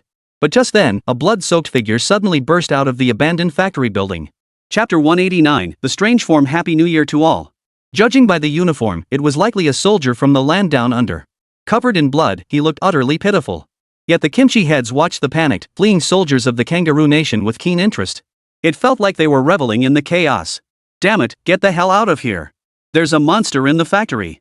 The Kangaroo Nation soldier yelled. My comrades all died in there. Do you want to die too? But the kimchi soldiers exchanged glances and immediately blocked the kangaroo soldier's path. You say you're the only one left? Perfect. Defeating you will boost our rankings significantly. Don't blame us for ganging up on you. This competition is a team event anyway. Ha! Monsters, my foot. Looks more like you got attacked by beasts. At most, lions or tigers. If you can't even handle that, you're pathetic. The kimchi crew chattered away while closing in on the Kangaroo Nation soldier. Their eyes brimmed with mockery. Damn it, are you all a bunch of dumb pigs? I said monsters, not beasts. The kangaroo soldier was on the verge of breaking down, flailing wildly as he tried to break free from the encirclement. But the more he struggled, the more excited the kimchi soldiers became, blocking his escape even more fiercely. Time for you to see the power of our kimchi nation's hormone warriors. The kimchi soldiers exchanged glances, then pulled out bright orange syringes and jabbed them into their own necks. The next second, every face flushed crimson as they began panting heavily. One of them shoved the kangaroo soldier to the ground. Monsters? There are no monsters. The only monsters in this world are us, the hormone warriors of Kimchi Nation. Tremble before our mighty hormone warriors. But just as the kimchi soldier was making his cocky declaration, a bone-chilling laugh suddenly erupted from the nearby flying factory. The laughter wasn't from a single person, it sounded like several people laughing together. It was even mixed with playful giggles. It was utterly spine-chilling. Before the hormone-fueled kimchi soldiers could react, the next second, a sinister figure scuttled up the rooftop like a centipede. Then it leapt high into the air, crashing down like a cannonball right before everyone's eyes. The moment the hormone-cured pickles recognized the figure's form, the entire squad froze in shock. Their pupils dilated with boundless terror, as if they might burst at any moment. It was a nearly 3-meter-tall human centipede. Its massive body was composed of legs and feet twisted to the extreme. Most bizarre was its head, resembling an underdeveloped multiple-headed creature. 5 heads fused together, their eye sockets, mouth corners, and even nasal bridges melted into one mass. It was a veritable Cronenbergian monstrosity. When the hormone-fueled warriors of Kimchi Nation beheld this terrifying monstrosity, they finally realized the kangaroo soldiers hadn't deceived them. The monster truly existed, and its appearance was utterly terrifying. Holy, run! Run! Help! My legs won't obey me! Appa, save me, I don't want to die! The Kimchi soldiers instantly descended into chaos, fear spreading across every face. Everyone's pupils trembled violently from sheer terror. Yet one of the hormone-crazed Kimchi soldiers seemed to have lost his mind to sheer terror. He pulled out every syringe from his backpack and plunged them all into his own neck. Under the drug's influence, fear vanished. He raised his machete and charged straight at the monster. Such fearless bravery instantly inspired the other hormone-fueled soldiers.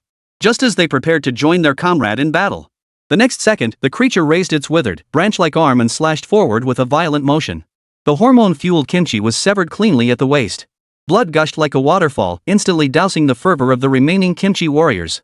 The kimchi creatures instantly turned into frightened animals, scattering in all directions. But how could they outrun the monster? Soon, the jungle echoed with cries of agony and the bone-chilling sound of chewing. 1 hour later, Xiangyu had just set foot on the island. The island was eerily quiet, as if no living creature existed there. The moment he stepped ashore, Xiangyu caught a faint, lingering scent of blood in the air. He immediately furrowed his brow and pressed forward. Soon, he spotted several military tents scattered across a flat area not far away. Both inside and outside the tents, severed limbs and bodies littered the ground.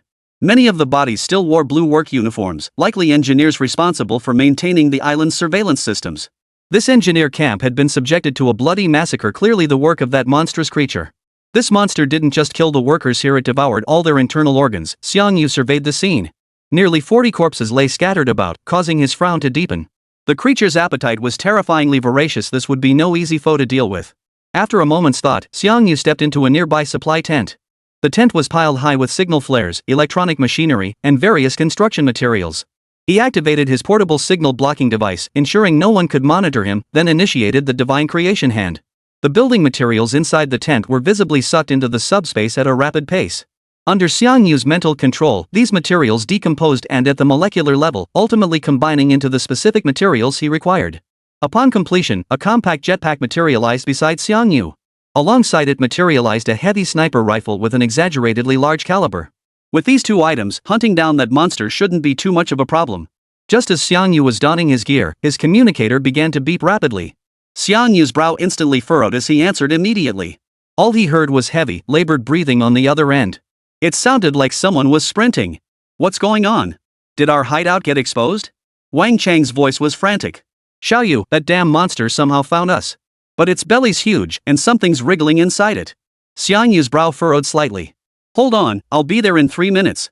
The instant he hung up the communicator, Xiangyu slung his weapons and charged toward a nearby clearing. The next second, his jetpack activated.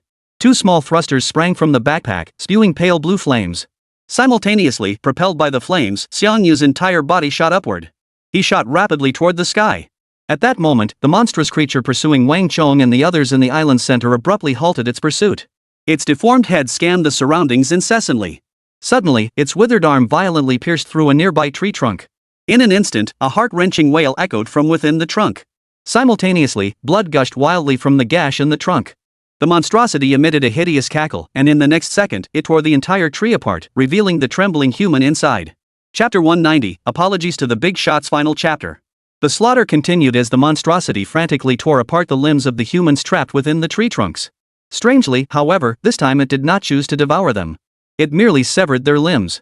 All the survivors watched the creature pacing around them with even greater despair. Just as everyone thought the creature had eaten its fill, its belly suddenly began to convulse violently. Its face twisted and contorted rapidly, as if enduring some agony. The next instant, the creature raised its slender neck.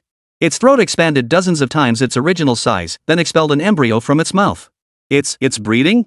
The scene before them stunned everyone present. Though they were already near death from the torment, witnessing this spectacle still sent shivers down their spines. Compared to the physical terror, the psychological blow was the most devastating. After expelling the embryo, the monster resumed its pursuit toward Wang Chong and the others. The embryo, standing nearly a meter tall, rapidly writhed and swelled. As the biological membrane ruptured, a slender, snow-white creature emerged from within. It was a creature with human skin, crawling like a scorpion. Its long tail whipped through the air, its tip ending in a white bone spike. Damn it, we're the monster's food supply. Wha, kill me now. I don't want to be torn apart alive by that thing. Kill me, damn it. I don't want to live like this. Amidst the cacophony of wails, the creature slowly approached the group. Then it opened its saw-toothed maw and began a frenzied feast. When Xiangyu spotted this bloody scene from the sky, the newly born monster had already grown to nearly 2 meters in length. A blood-soaked mouth emitted a bone-chilling growl. The next instant, Xiangyu, suspended high above, decisively raised his heavy sniper rifle and fired a single shot aimed directly at the monster's head. A thunderous, muffled gunshot echoed throughout the entire forest. At that moment, the monstrous creature pursuing Wang Chong and the others abruptly halted its pursuit. Its monstrous head turned toward the source of the gunshot. Simultaneously, Xiangyu's specially modified explosive bullet struck the creature with pinpoint accuracy. An explosion erupted, followed immediately by the creature's agonized howl. Yet, in the flash of fire, the creature half its head gone howled and fled deeper into the jungle. Not dead even after a headshot? Xiangyu frowned slightly, immediately cycling the bolt and aiming again. A second explosion echoed through the woods. The monster's entire chest was blown apart. One hind leg was blown to shreds. Though not dead, it had lost the ability to flee. Its entire body lay limp on the ground, struggling feebly. Without hesitation, Xiangyu fired a third bullet, ending it completely. The explosive rounds Xiangyu used were super-high explosive shells synthesized by the divine creation hand. They could pierce even the armor of a heavily armored tank with a single shot. Yet this creature before him required 3 rounds to fell. The creature's physical resilience had reached an utterly terrifying level. With this thought, Xiangyu landed on the ground. He first made his way to the area where humans had been slaughtered and devoured. The ground was now completely stained crimson with blood. The sight of countless severed limbs and broken arms made Xiangyu frown slightly, despite his high tolerance for such scenes. Cough, cough, a faint cough sounded at that moment. Xiangyu immediately approached and saw a soldier whose lower body was missing, still gasping weakly for breath. His abdomen had been ripped open, and he was nearly drained of blood. Yet when he saw Xiangyu approaching, he raised his hand in a final burst of strength. Who? Wugwa people. It's not that damn monster. It's its offspring. The soldier expended nearly all his strength to utter these words before lowering his arm and dying completely. Xiangyu's pupils suddenly contracted, a chill shooting straight to the crown of his head. Not that monster? Its offspring? The one I killed wasn't the only monster. There's another one on this island. Realizing this, Xiangyu immediately sprang to his feet, reaching for the jetpack strapped to his back. But in the next instant, a human-shaped centipede charged toward him at breakneck speed. The creature had now grown over 3 meters long, with sharp claws sprouting from the legs and feet that supported its massive frame. The moment Xiangyu saw it, he knew instantly. It was the monster mutated and fused from those 5 little days. For on its face, he could still vaguely make out the distorted features of Sato. What the hell kind of monster did those damn little bastards create? Xiangyu cursed under his breath, immediately dropping to one knee and hoisting his heavy sniper rifle. The crosshairs locked onto the monster's body. When the creature closed to within 10 meters of Xiangyu, he pulled the trigger without hesitation. A heavy, muffled thud erupted. The explosive bullet erupted from the barrel. Under the immense force of propulsion, the air around the barrel distorted slightly. In the next instant, a violent explosion erupted from the monster's chest. Flesh and blood flew everywhere as flames engulfed the scene. Amid the flames, the creature let out a heart-wrenching howl. Xiangyu immediately racked the bolt, firing repeatedly into the spreading smoke and dust. It took 3 shots to take down the young one. This elder monster must be far more powerful. Sure enough, after 6 consecutive shots, the creature in the thick smoke emitted a high-pitched, shrill screech. The next instant, it burst from the smoke, claws extended, charging towards Xiangyu. By now, most of its body had been blown to pieces by the high-explosive rounds. Its abdomen, in particular, was a gruesome sight, with various unidentifiable organs exposed. Yet even so, the monster showed no signs of exhaustion. It continued charging toward you. Faced with such a revolting creature, Xiangyu had no desire to engage in close combat. He immediately activated his jetpack and soared into the sky. The creature leapt repeatedly, yet failed to reach Xiangyu's altitude. It could only rage impotently on the ground. Xiangyu, having reloaded his magazine, once again aligned his sniper scope with the monster. He began relentless bombardment from above. However, the creature possessed considerable intelligence. Seeing it couldn't defeat its enemy, it turned without hesitation and plunged deep into the dense forest. With the forest's cover, Xiangyu's attack frequency dropped significantly. But the creature was now visibly weakened. He just needed to stay hot on its heels. He would surely shoot it down completely. Meanwhile, along the eastern coastline of the jungle, a unit flying the dogskin plaster flag was assembling at the island's edge. Lieutenant General Katano, the commander in charge of this operation, delivered his pre-battle address. Everyone remember, your primary objective is to eliminate that mutated creature. Though that monster looks ferocious, it won't stand a chance against your AA-12 automatic shotguns. You are the warriors of the island nation, the heroes protecting its citizens. Advance. Wipe that hideous abomination from existence. Amidst Kitano's impassioned speech, the force marched forth in full force.